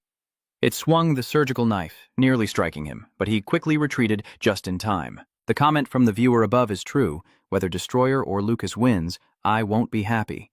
Another viewer agrees, that's right. Even in the Tin Hong Hotel circle, Destroyer stands shoulder to shoulder with Lucas. In fact, destruction could have become Lucas's ally rather than an enemy. Suddenly, in an instant, the surgical knife in Destruction's hand was knocked out of his grasp. The viewer below sighed and said, "Ha, we can't change everything. I believe Lucas will make his own choices." How is this possible? How could you become so strong in such a short time? Because you lost. Kindness is not a weakness, but a great strength. It won't make me soft, but will help me become more decisive for better results. Lucas's response seemed to satisfy the destructive shadow, which humbly admitted defeat. Ha. Fine, I admit defeat. You indirectly created me, but as an independent being, I also want to be remembered by others, to show off, and to use this power at will. I naively thought I could replace you, but it turns out the naive one all along wasn't you, but me. It's somewhat noble of me to tell Lucas that if I fall into an eternal, deep sleep, he can become a better version of himself, so I agree to help him. Wukia help. After a few moments of silence, Lucas made a proposal to the destructive shadow. Let's make peace. Maybe doing this I won't be able to fully change, but I can't personally kill my past. The result surprised the destructive shadow. It hesitated and asked again, "Do you want to make peace with me?" Lucas showed his sincerity by reaching out his hand to the destructive shadow. He spoke as if confessing, "I once believed that death was the art of eternity, but now it seems that dying is just a way to escape and be cowardly. The living are the ones who truly show their worth. Once you die, time and life will erase all traces of your existence. What is forgotten is not only the memory, but also the hope that was entrusted." The destructive shadow takes Lucas's hand. Having learned from what Lucas shared, it earnestly speaks to him. "Could this be what Gyan left for you? I understand now. I understand everything. Let's make peace, Lucas. From now on, I willingly become a loyal shadow standing by your side." At this moment, Gon's voice suddenly echoes. "Lucas, I will be happy about your change," Lucas exclaimed joyfully. "So it turns out you have always been the one to set me free. You have been by my side, helping me change step by step into who I am today." "It's me, my old friend. Now I have completed my final mission. Goodbye, my friend. I hope you can successfully escape this strange world and help the U.S. avoid disaster." Lucas happily says, "I will now go to those I trust and work with them to get out of this world." At the entrance to the ultimate testing base, Anne was delighted to see Lucas again. He greeted Lucas and congratulated him on successfully resolving the Shadow's issue. "Now we can let go of our prejudices and start over." Lucas still kept a stern expression, as if he had no intention of shaking hands with Ani, facing this awkward situation. Anne couldn't help but laugh and think, based on how things turned out, didn't Lucas already make peace with his shadow? Why is he so cold? Tojo stepped in just in time, took Ange and Lucas's hands and clasped them together, then imitated Lucas's voice to break the awkward silence. "Hello, Ange. It's a pleasure to meet you." Thanks to Tojo's help, An cooperates and smiles warmly at Lucas. "Ha, hello there, Lucas." At this point, Lucas also became more amiable. He smiled and called out, "Ho Hung State" at the time. Tojo's friend happily nodded in confirmation. Mr. and Mrs. Friends Diop and Don Chi stood to the side, watching the three Tojo. Anyone and Lucas being able to be friends happily together is truly wonderful. With a bright smile, I said, "Lucas is ready to cooperate with us. This time with absolute strength at the peak, it won't be easy to lose to those strange demons," Chi exclaimed excitedly. Tojo and Uncle Andi, along with Uncle Matlan, have become friends. Suddenly, a cold voice rings out, making Tojo instantly alert. "Humans are interesting. You really surprised us by making it this far." That voice was from the two robots. One of them continued to mock. "Unfortunately, your lives end here," and the other one joins in mocking. "We were about to let you live a little longer for our entertainment, but you went and destroyed the experimental base." "Damn it, this is really deadly." Diop, seeing the appearance of those two strange robots, anxiously asked, "What are those? Isn't this supposed to be a world from a horror story? How come there are robots like this?" Andi stands beside the town guard and says, "Don't be afraid, they are really strong, but we must not lose our formation." The destroyer Shadow happily said to Lucas, "Lucat, come on, just say the word and I'll bring back that head." Lucas also picked up the scalpel, curling his lips as he said, "Glad to fight alongside you, let's take them down." Hakmu, Batmu, go help Lucas and the destructive Shadow. That robot laughed loudly and said, "Ha ha, I admit it, your team is quite strong, but unfortunately, we are not fighting alone. These test subjects belong to us, everyone back here." As the robot spoke, it sent a control signal to the dense army of robots behind it, causing them to go into chaos. They call out the master's command 3 times, then it cuts off. Tut-Tut has received the order from the master. Diop, seeing the chaotic operation of the robot army, stammered and asked, "What is that?" Tojo explained that the orders from the Dark Sun King's totem and theirs are conflicting. These strange creatures are struggling to decide whose orders to follow. After a fierce fight, it seems that the robot's commands are gradually overpowering those of the Black Sun ancestor, and the robot army is now completely under control. "Switch target to attack to Hugh's group," they shout loudly, accepting the order to wipe out all of humanity. "Tear them apart. Tear them apart for me. I understand the situation seems tense. I frown and instruct Jop that it seems I need to try to regain control and fight them. Jop, you and An should protect An-Shi and find a safe place to hide." Deep replied, "All right, I understand, Elder. Everyone, rest assured." After saying that, Deep quickly grabbed An-Chi's hand and ran away. An-Chi nervously turned back to look at Tohyo's figure and stubbornly said, "I want to stay with Tohyo." Diop gently reassured An-Chi, "Be good now. If we stay safe, it will be the best help for them." Tohyo focused his mind on taking control of the robot army, raising the Black Sun totem and commanding the robots to seize their weapons and destroy the 2 robots. After I understood the command, a few robots received the signal from him and turned back to shout orders to destroy the robots, while the remaining robots still controlled by the main robot continued to advance toward Tohu's group. Upon receiving the order, they shouted in unison to destroy humanity, and the viewers below excitedly commented, "Amazing, Elder. Tohu's mental strength is truly powerful. He has already controlled half of them." The viewers below are all cheering. This is like a big robot battle. So cool. Robo, seeing that Tohyo has managed to control half of the robots, angrily shouts, "Damn humans trying to steal our experimental Chungwo. Watch me fry you to death." "Where are you headed?" "Your opponent, the destructive shadow, is supported by us."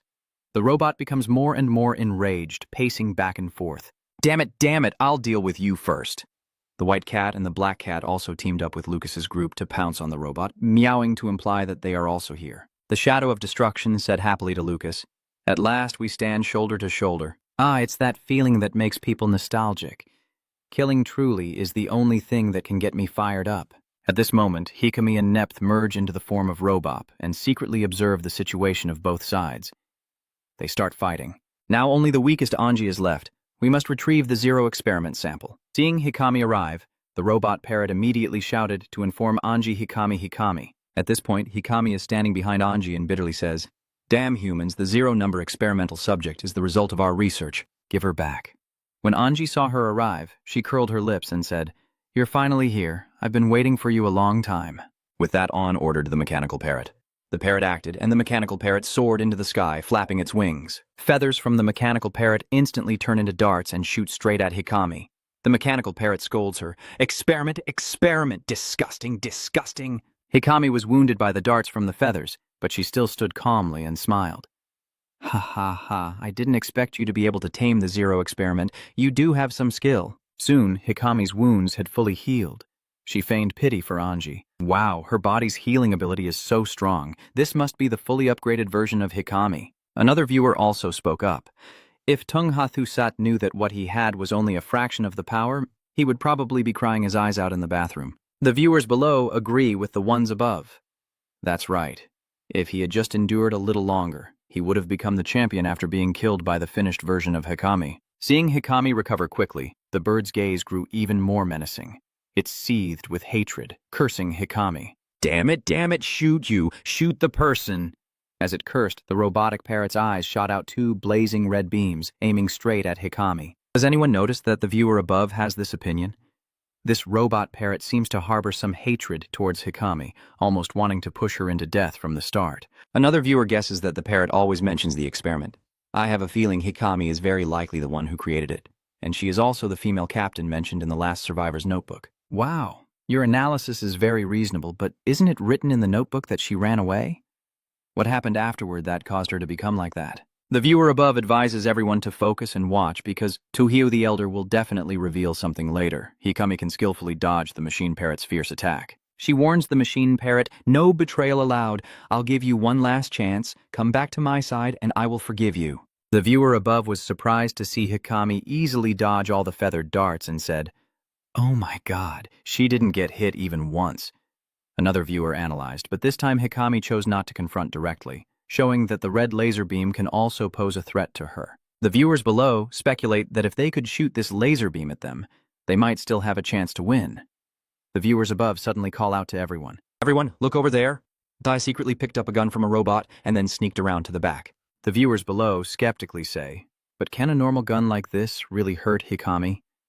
I doubt it. Caught off guard by On's sudden shot from behind, Hikami angrily said, "Trying to ambush me." Then Hikami turned around and reached out to choke Anji. She lifts him up. Anji groans. Viewers worry, saying, "Oh no, oh no." Anne caused trouble this time. This time it's over. Hikami contemptuously scolds on, "You reckless fool. If you're so eager to die, I'll send you ahead a bit to keep you from getting in the way." At the moment when An was hanging by a thread, a precise arrow shot straight into Hikami's chest. She cried out in pain. She collapsed immediately after. She gritted her teeth and asked, You didn't mean to ambush me? Who are you?" Adai calmly said, "Yes, I just wanted to use my body to stabilize you so that the machine gun could fire its laser beam at you. A strange device. You will never understand the unity, cooperation, and trust of humans." The viewers praised, "Wow, wow, wow, amazing. Anne is so talented." So, use your own intelligence to face Hikami. The viewers below say, "Look over at Master Tojo." The battle is also very fierce right now. Tojo is focused on using the Black Yang Emperor to command the robot army. The robots arranged their formation. The robots obeyed his command, lining up neatly with guns blazing into the sky. In contrast to the well-organized army led by Tojo, Robo's forces are a chaotic mess. The spectators above praise, "Wow, I didn't expect Tojo to be so skilled at formation tactics." The viewers below proudly say, "This is the highlight of our humanity.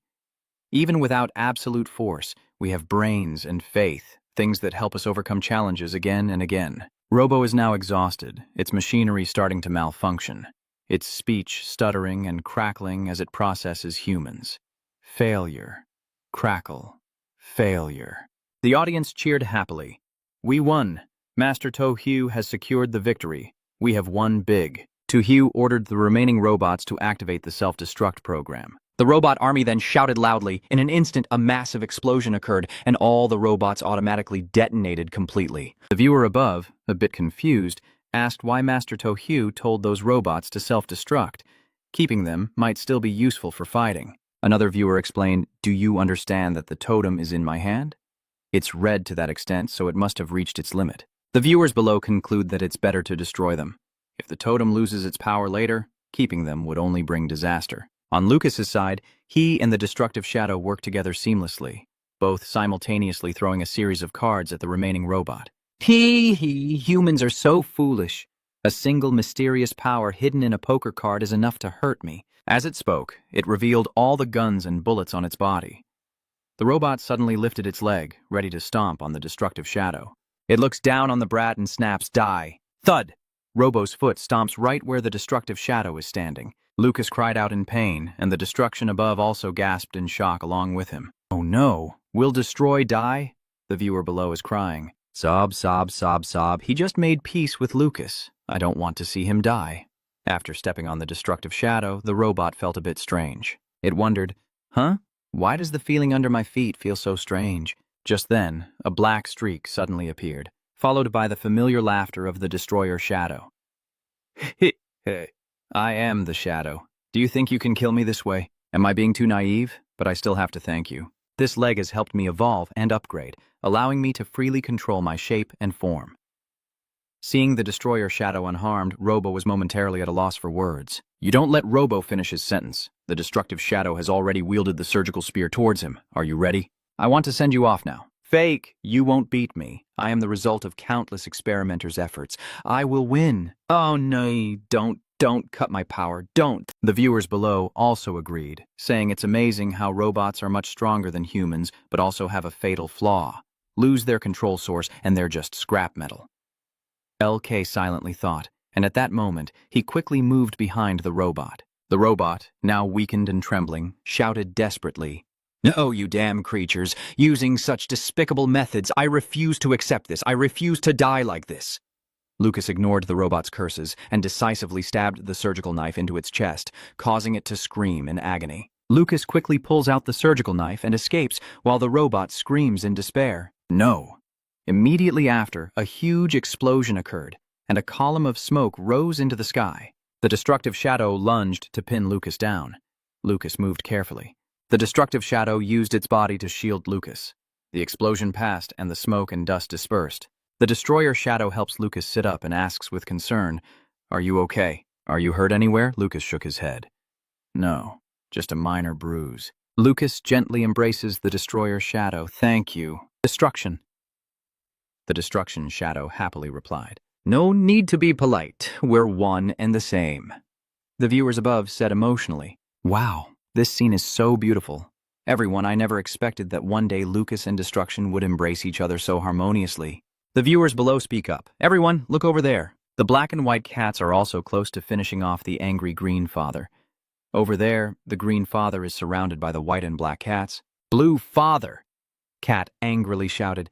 "Damn it, you damn cat, damn strange, cursed thing. Don't come near me. Stop everything now." The white cat let out a meow and clawed at the green-eyed Mia's armor, causing it to tremble and beg, "No, no." Soon after, the green-blue Maya exploded. The white and black cats ran together towards Tojo. He gently pats their heads and praises them. "Well done." Both obediently call the cats. Andi steps over to ask Tojo for her opinion about Hakimi. "Tojo, what does Hakimi do? Does she kill him right away?" Tojo stroked his chin and said with a hint of cunning, "Wait before doing anything. I have something to confirm with her." He then stepped over to stand beside Hakimi, who was lying there relaxed. "You ask her, Hakimi, you've never actually run away from the experimental base, right?" Hakimi feels there's nothing left to hide now. She chuckled softly and said, "Haha, you're very clever. You've guessed everything." "Fine. Since you know, I'll tell you everything. Actually, I have never run away from the experimental base. On the contrary, I have always wanted to take control of it. Seizing those three bastards, I became the supreme ruler of this world. It's just a pity I haven't succeeded yet, and you all arrived first." Tojo asked Hakimi the second question. "So, who is the lucky survivor in the end? Why does he always come back to life?" Hakimi stubbornly said, "I won't tell you. If you want to know, go find the answer yourself." Suddenly, Hakimi coldly said, "But let me remind you, you don't have much time left to find the answer." With that, she activated her self-destruct. Tojo and Andi frowned and said together, "She wants to blow herself up." The white cat took Ange away, and I understand the black cat. Quickly get away from Hakimi. Even before dying, she didn't forget to curse. Hey, you will never know the truth about eternal consciousness, nor will you have the chance to find out. Everything in the ruined city will be buried, and everything will start again. Death is also reincarnation. Do not be afraid, because you will also stay here forever." After finishing speaking, Hakimi immediately exploded, and Tojo had to raise her hand to prevent her eyes from being damaged by the heat radiation. At that moment, Adi didn't understand Hakimi's denial. He turned to ask Tojo, "Everything in the ruined city will be buried. Does this mean everything will start over again?" "I understand your guess. I suspect it's related to the lucky survivor. The fact that the lucky survivor keeps dying and coming back must hide an enormous secret. This secret is connected to the very survival of the broken world." At this moment, Tung Hathu Sat's voice rings out. "Your guesses sound very plausible, but unfortunately you won't have the chance to prove them." Tojo turned back and saw that it was indeed Tung Hathu Sat, who was holding a red switch in his hand.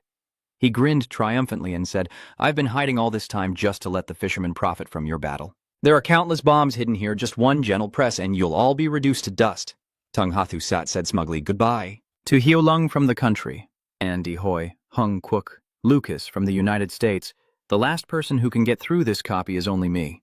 With that, he presses the switch. After a few minutes of silence, nothing happened to Hyo. Lucas and Andai stare intently at Tung Hathu Sat.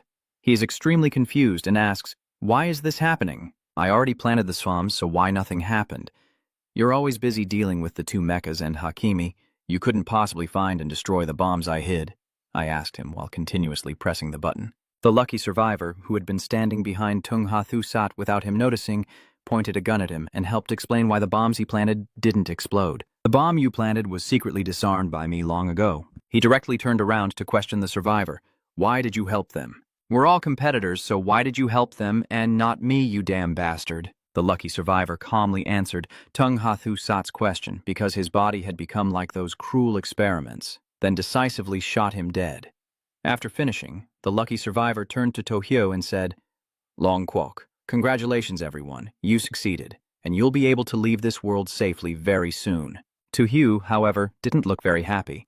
He frowned and said, No, we still have one thing left unfinished, so we can't proceed. Diot, standing beside Tohyo, asked with concern, Are there still unresolved issues? My father, Hikami, and Tung Ha are all dead.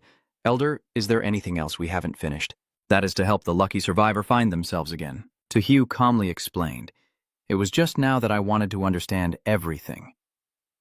Why do you have an immortal body? Why do Hakimi and Meicha always want to kill him? Why did Hakimi just now say that everything will start over? Because the one with eternal consciousness is not Mecha, but him. Tohyo's discovery truly shocked the survivor. What is he stammering about?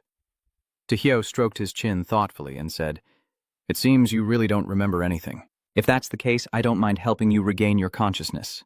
Tohyo began helping the lucky survivor piece together their fragmented memories. The first notebook is the truth. At first, he really was a technician for the immortal consciousness experiment. But unfortunately, the first notebook revealed that he had already died when it was discovered. Tohyo analyzed. Then he became one of the test subjects, and in the end, he succeeded.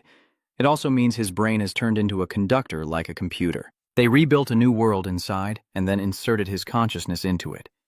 Tohyo speculated that everyone in this world is inside his mind, achieving eternal life. Tohyo believes that all the strange creatures, robots, and the Yulin squad are just fabricated memories trapped inside his consciousness, leading him to conclude that no matter how many times he dies, he will come back to life.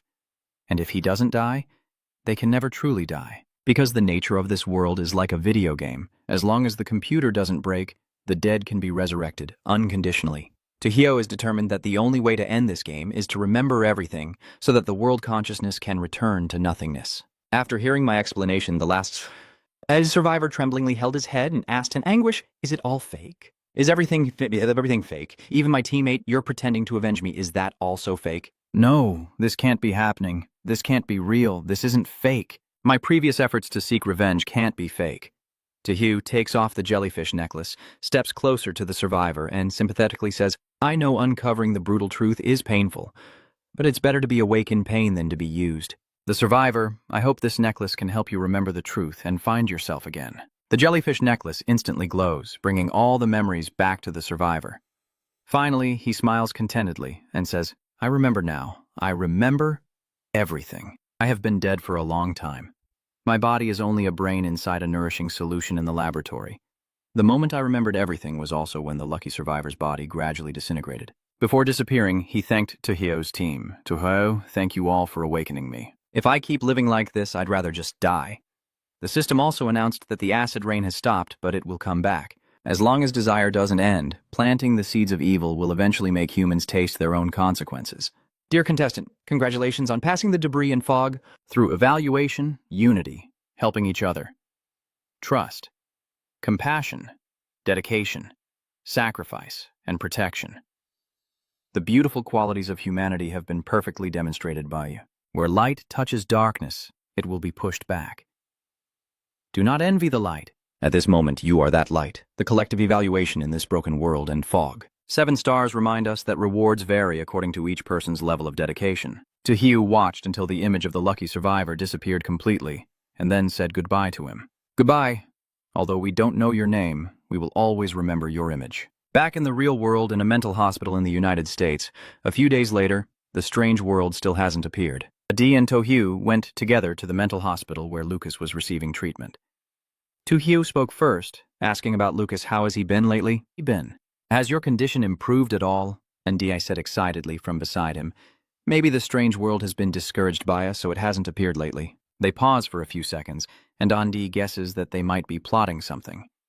But in any case, the 3 of us must live well and be prepared for the world of strange stories to appear at any moment. Lucas smiled and said, My condition has improved a lot. Don't worry. If the strange world appears, I can continue to participate.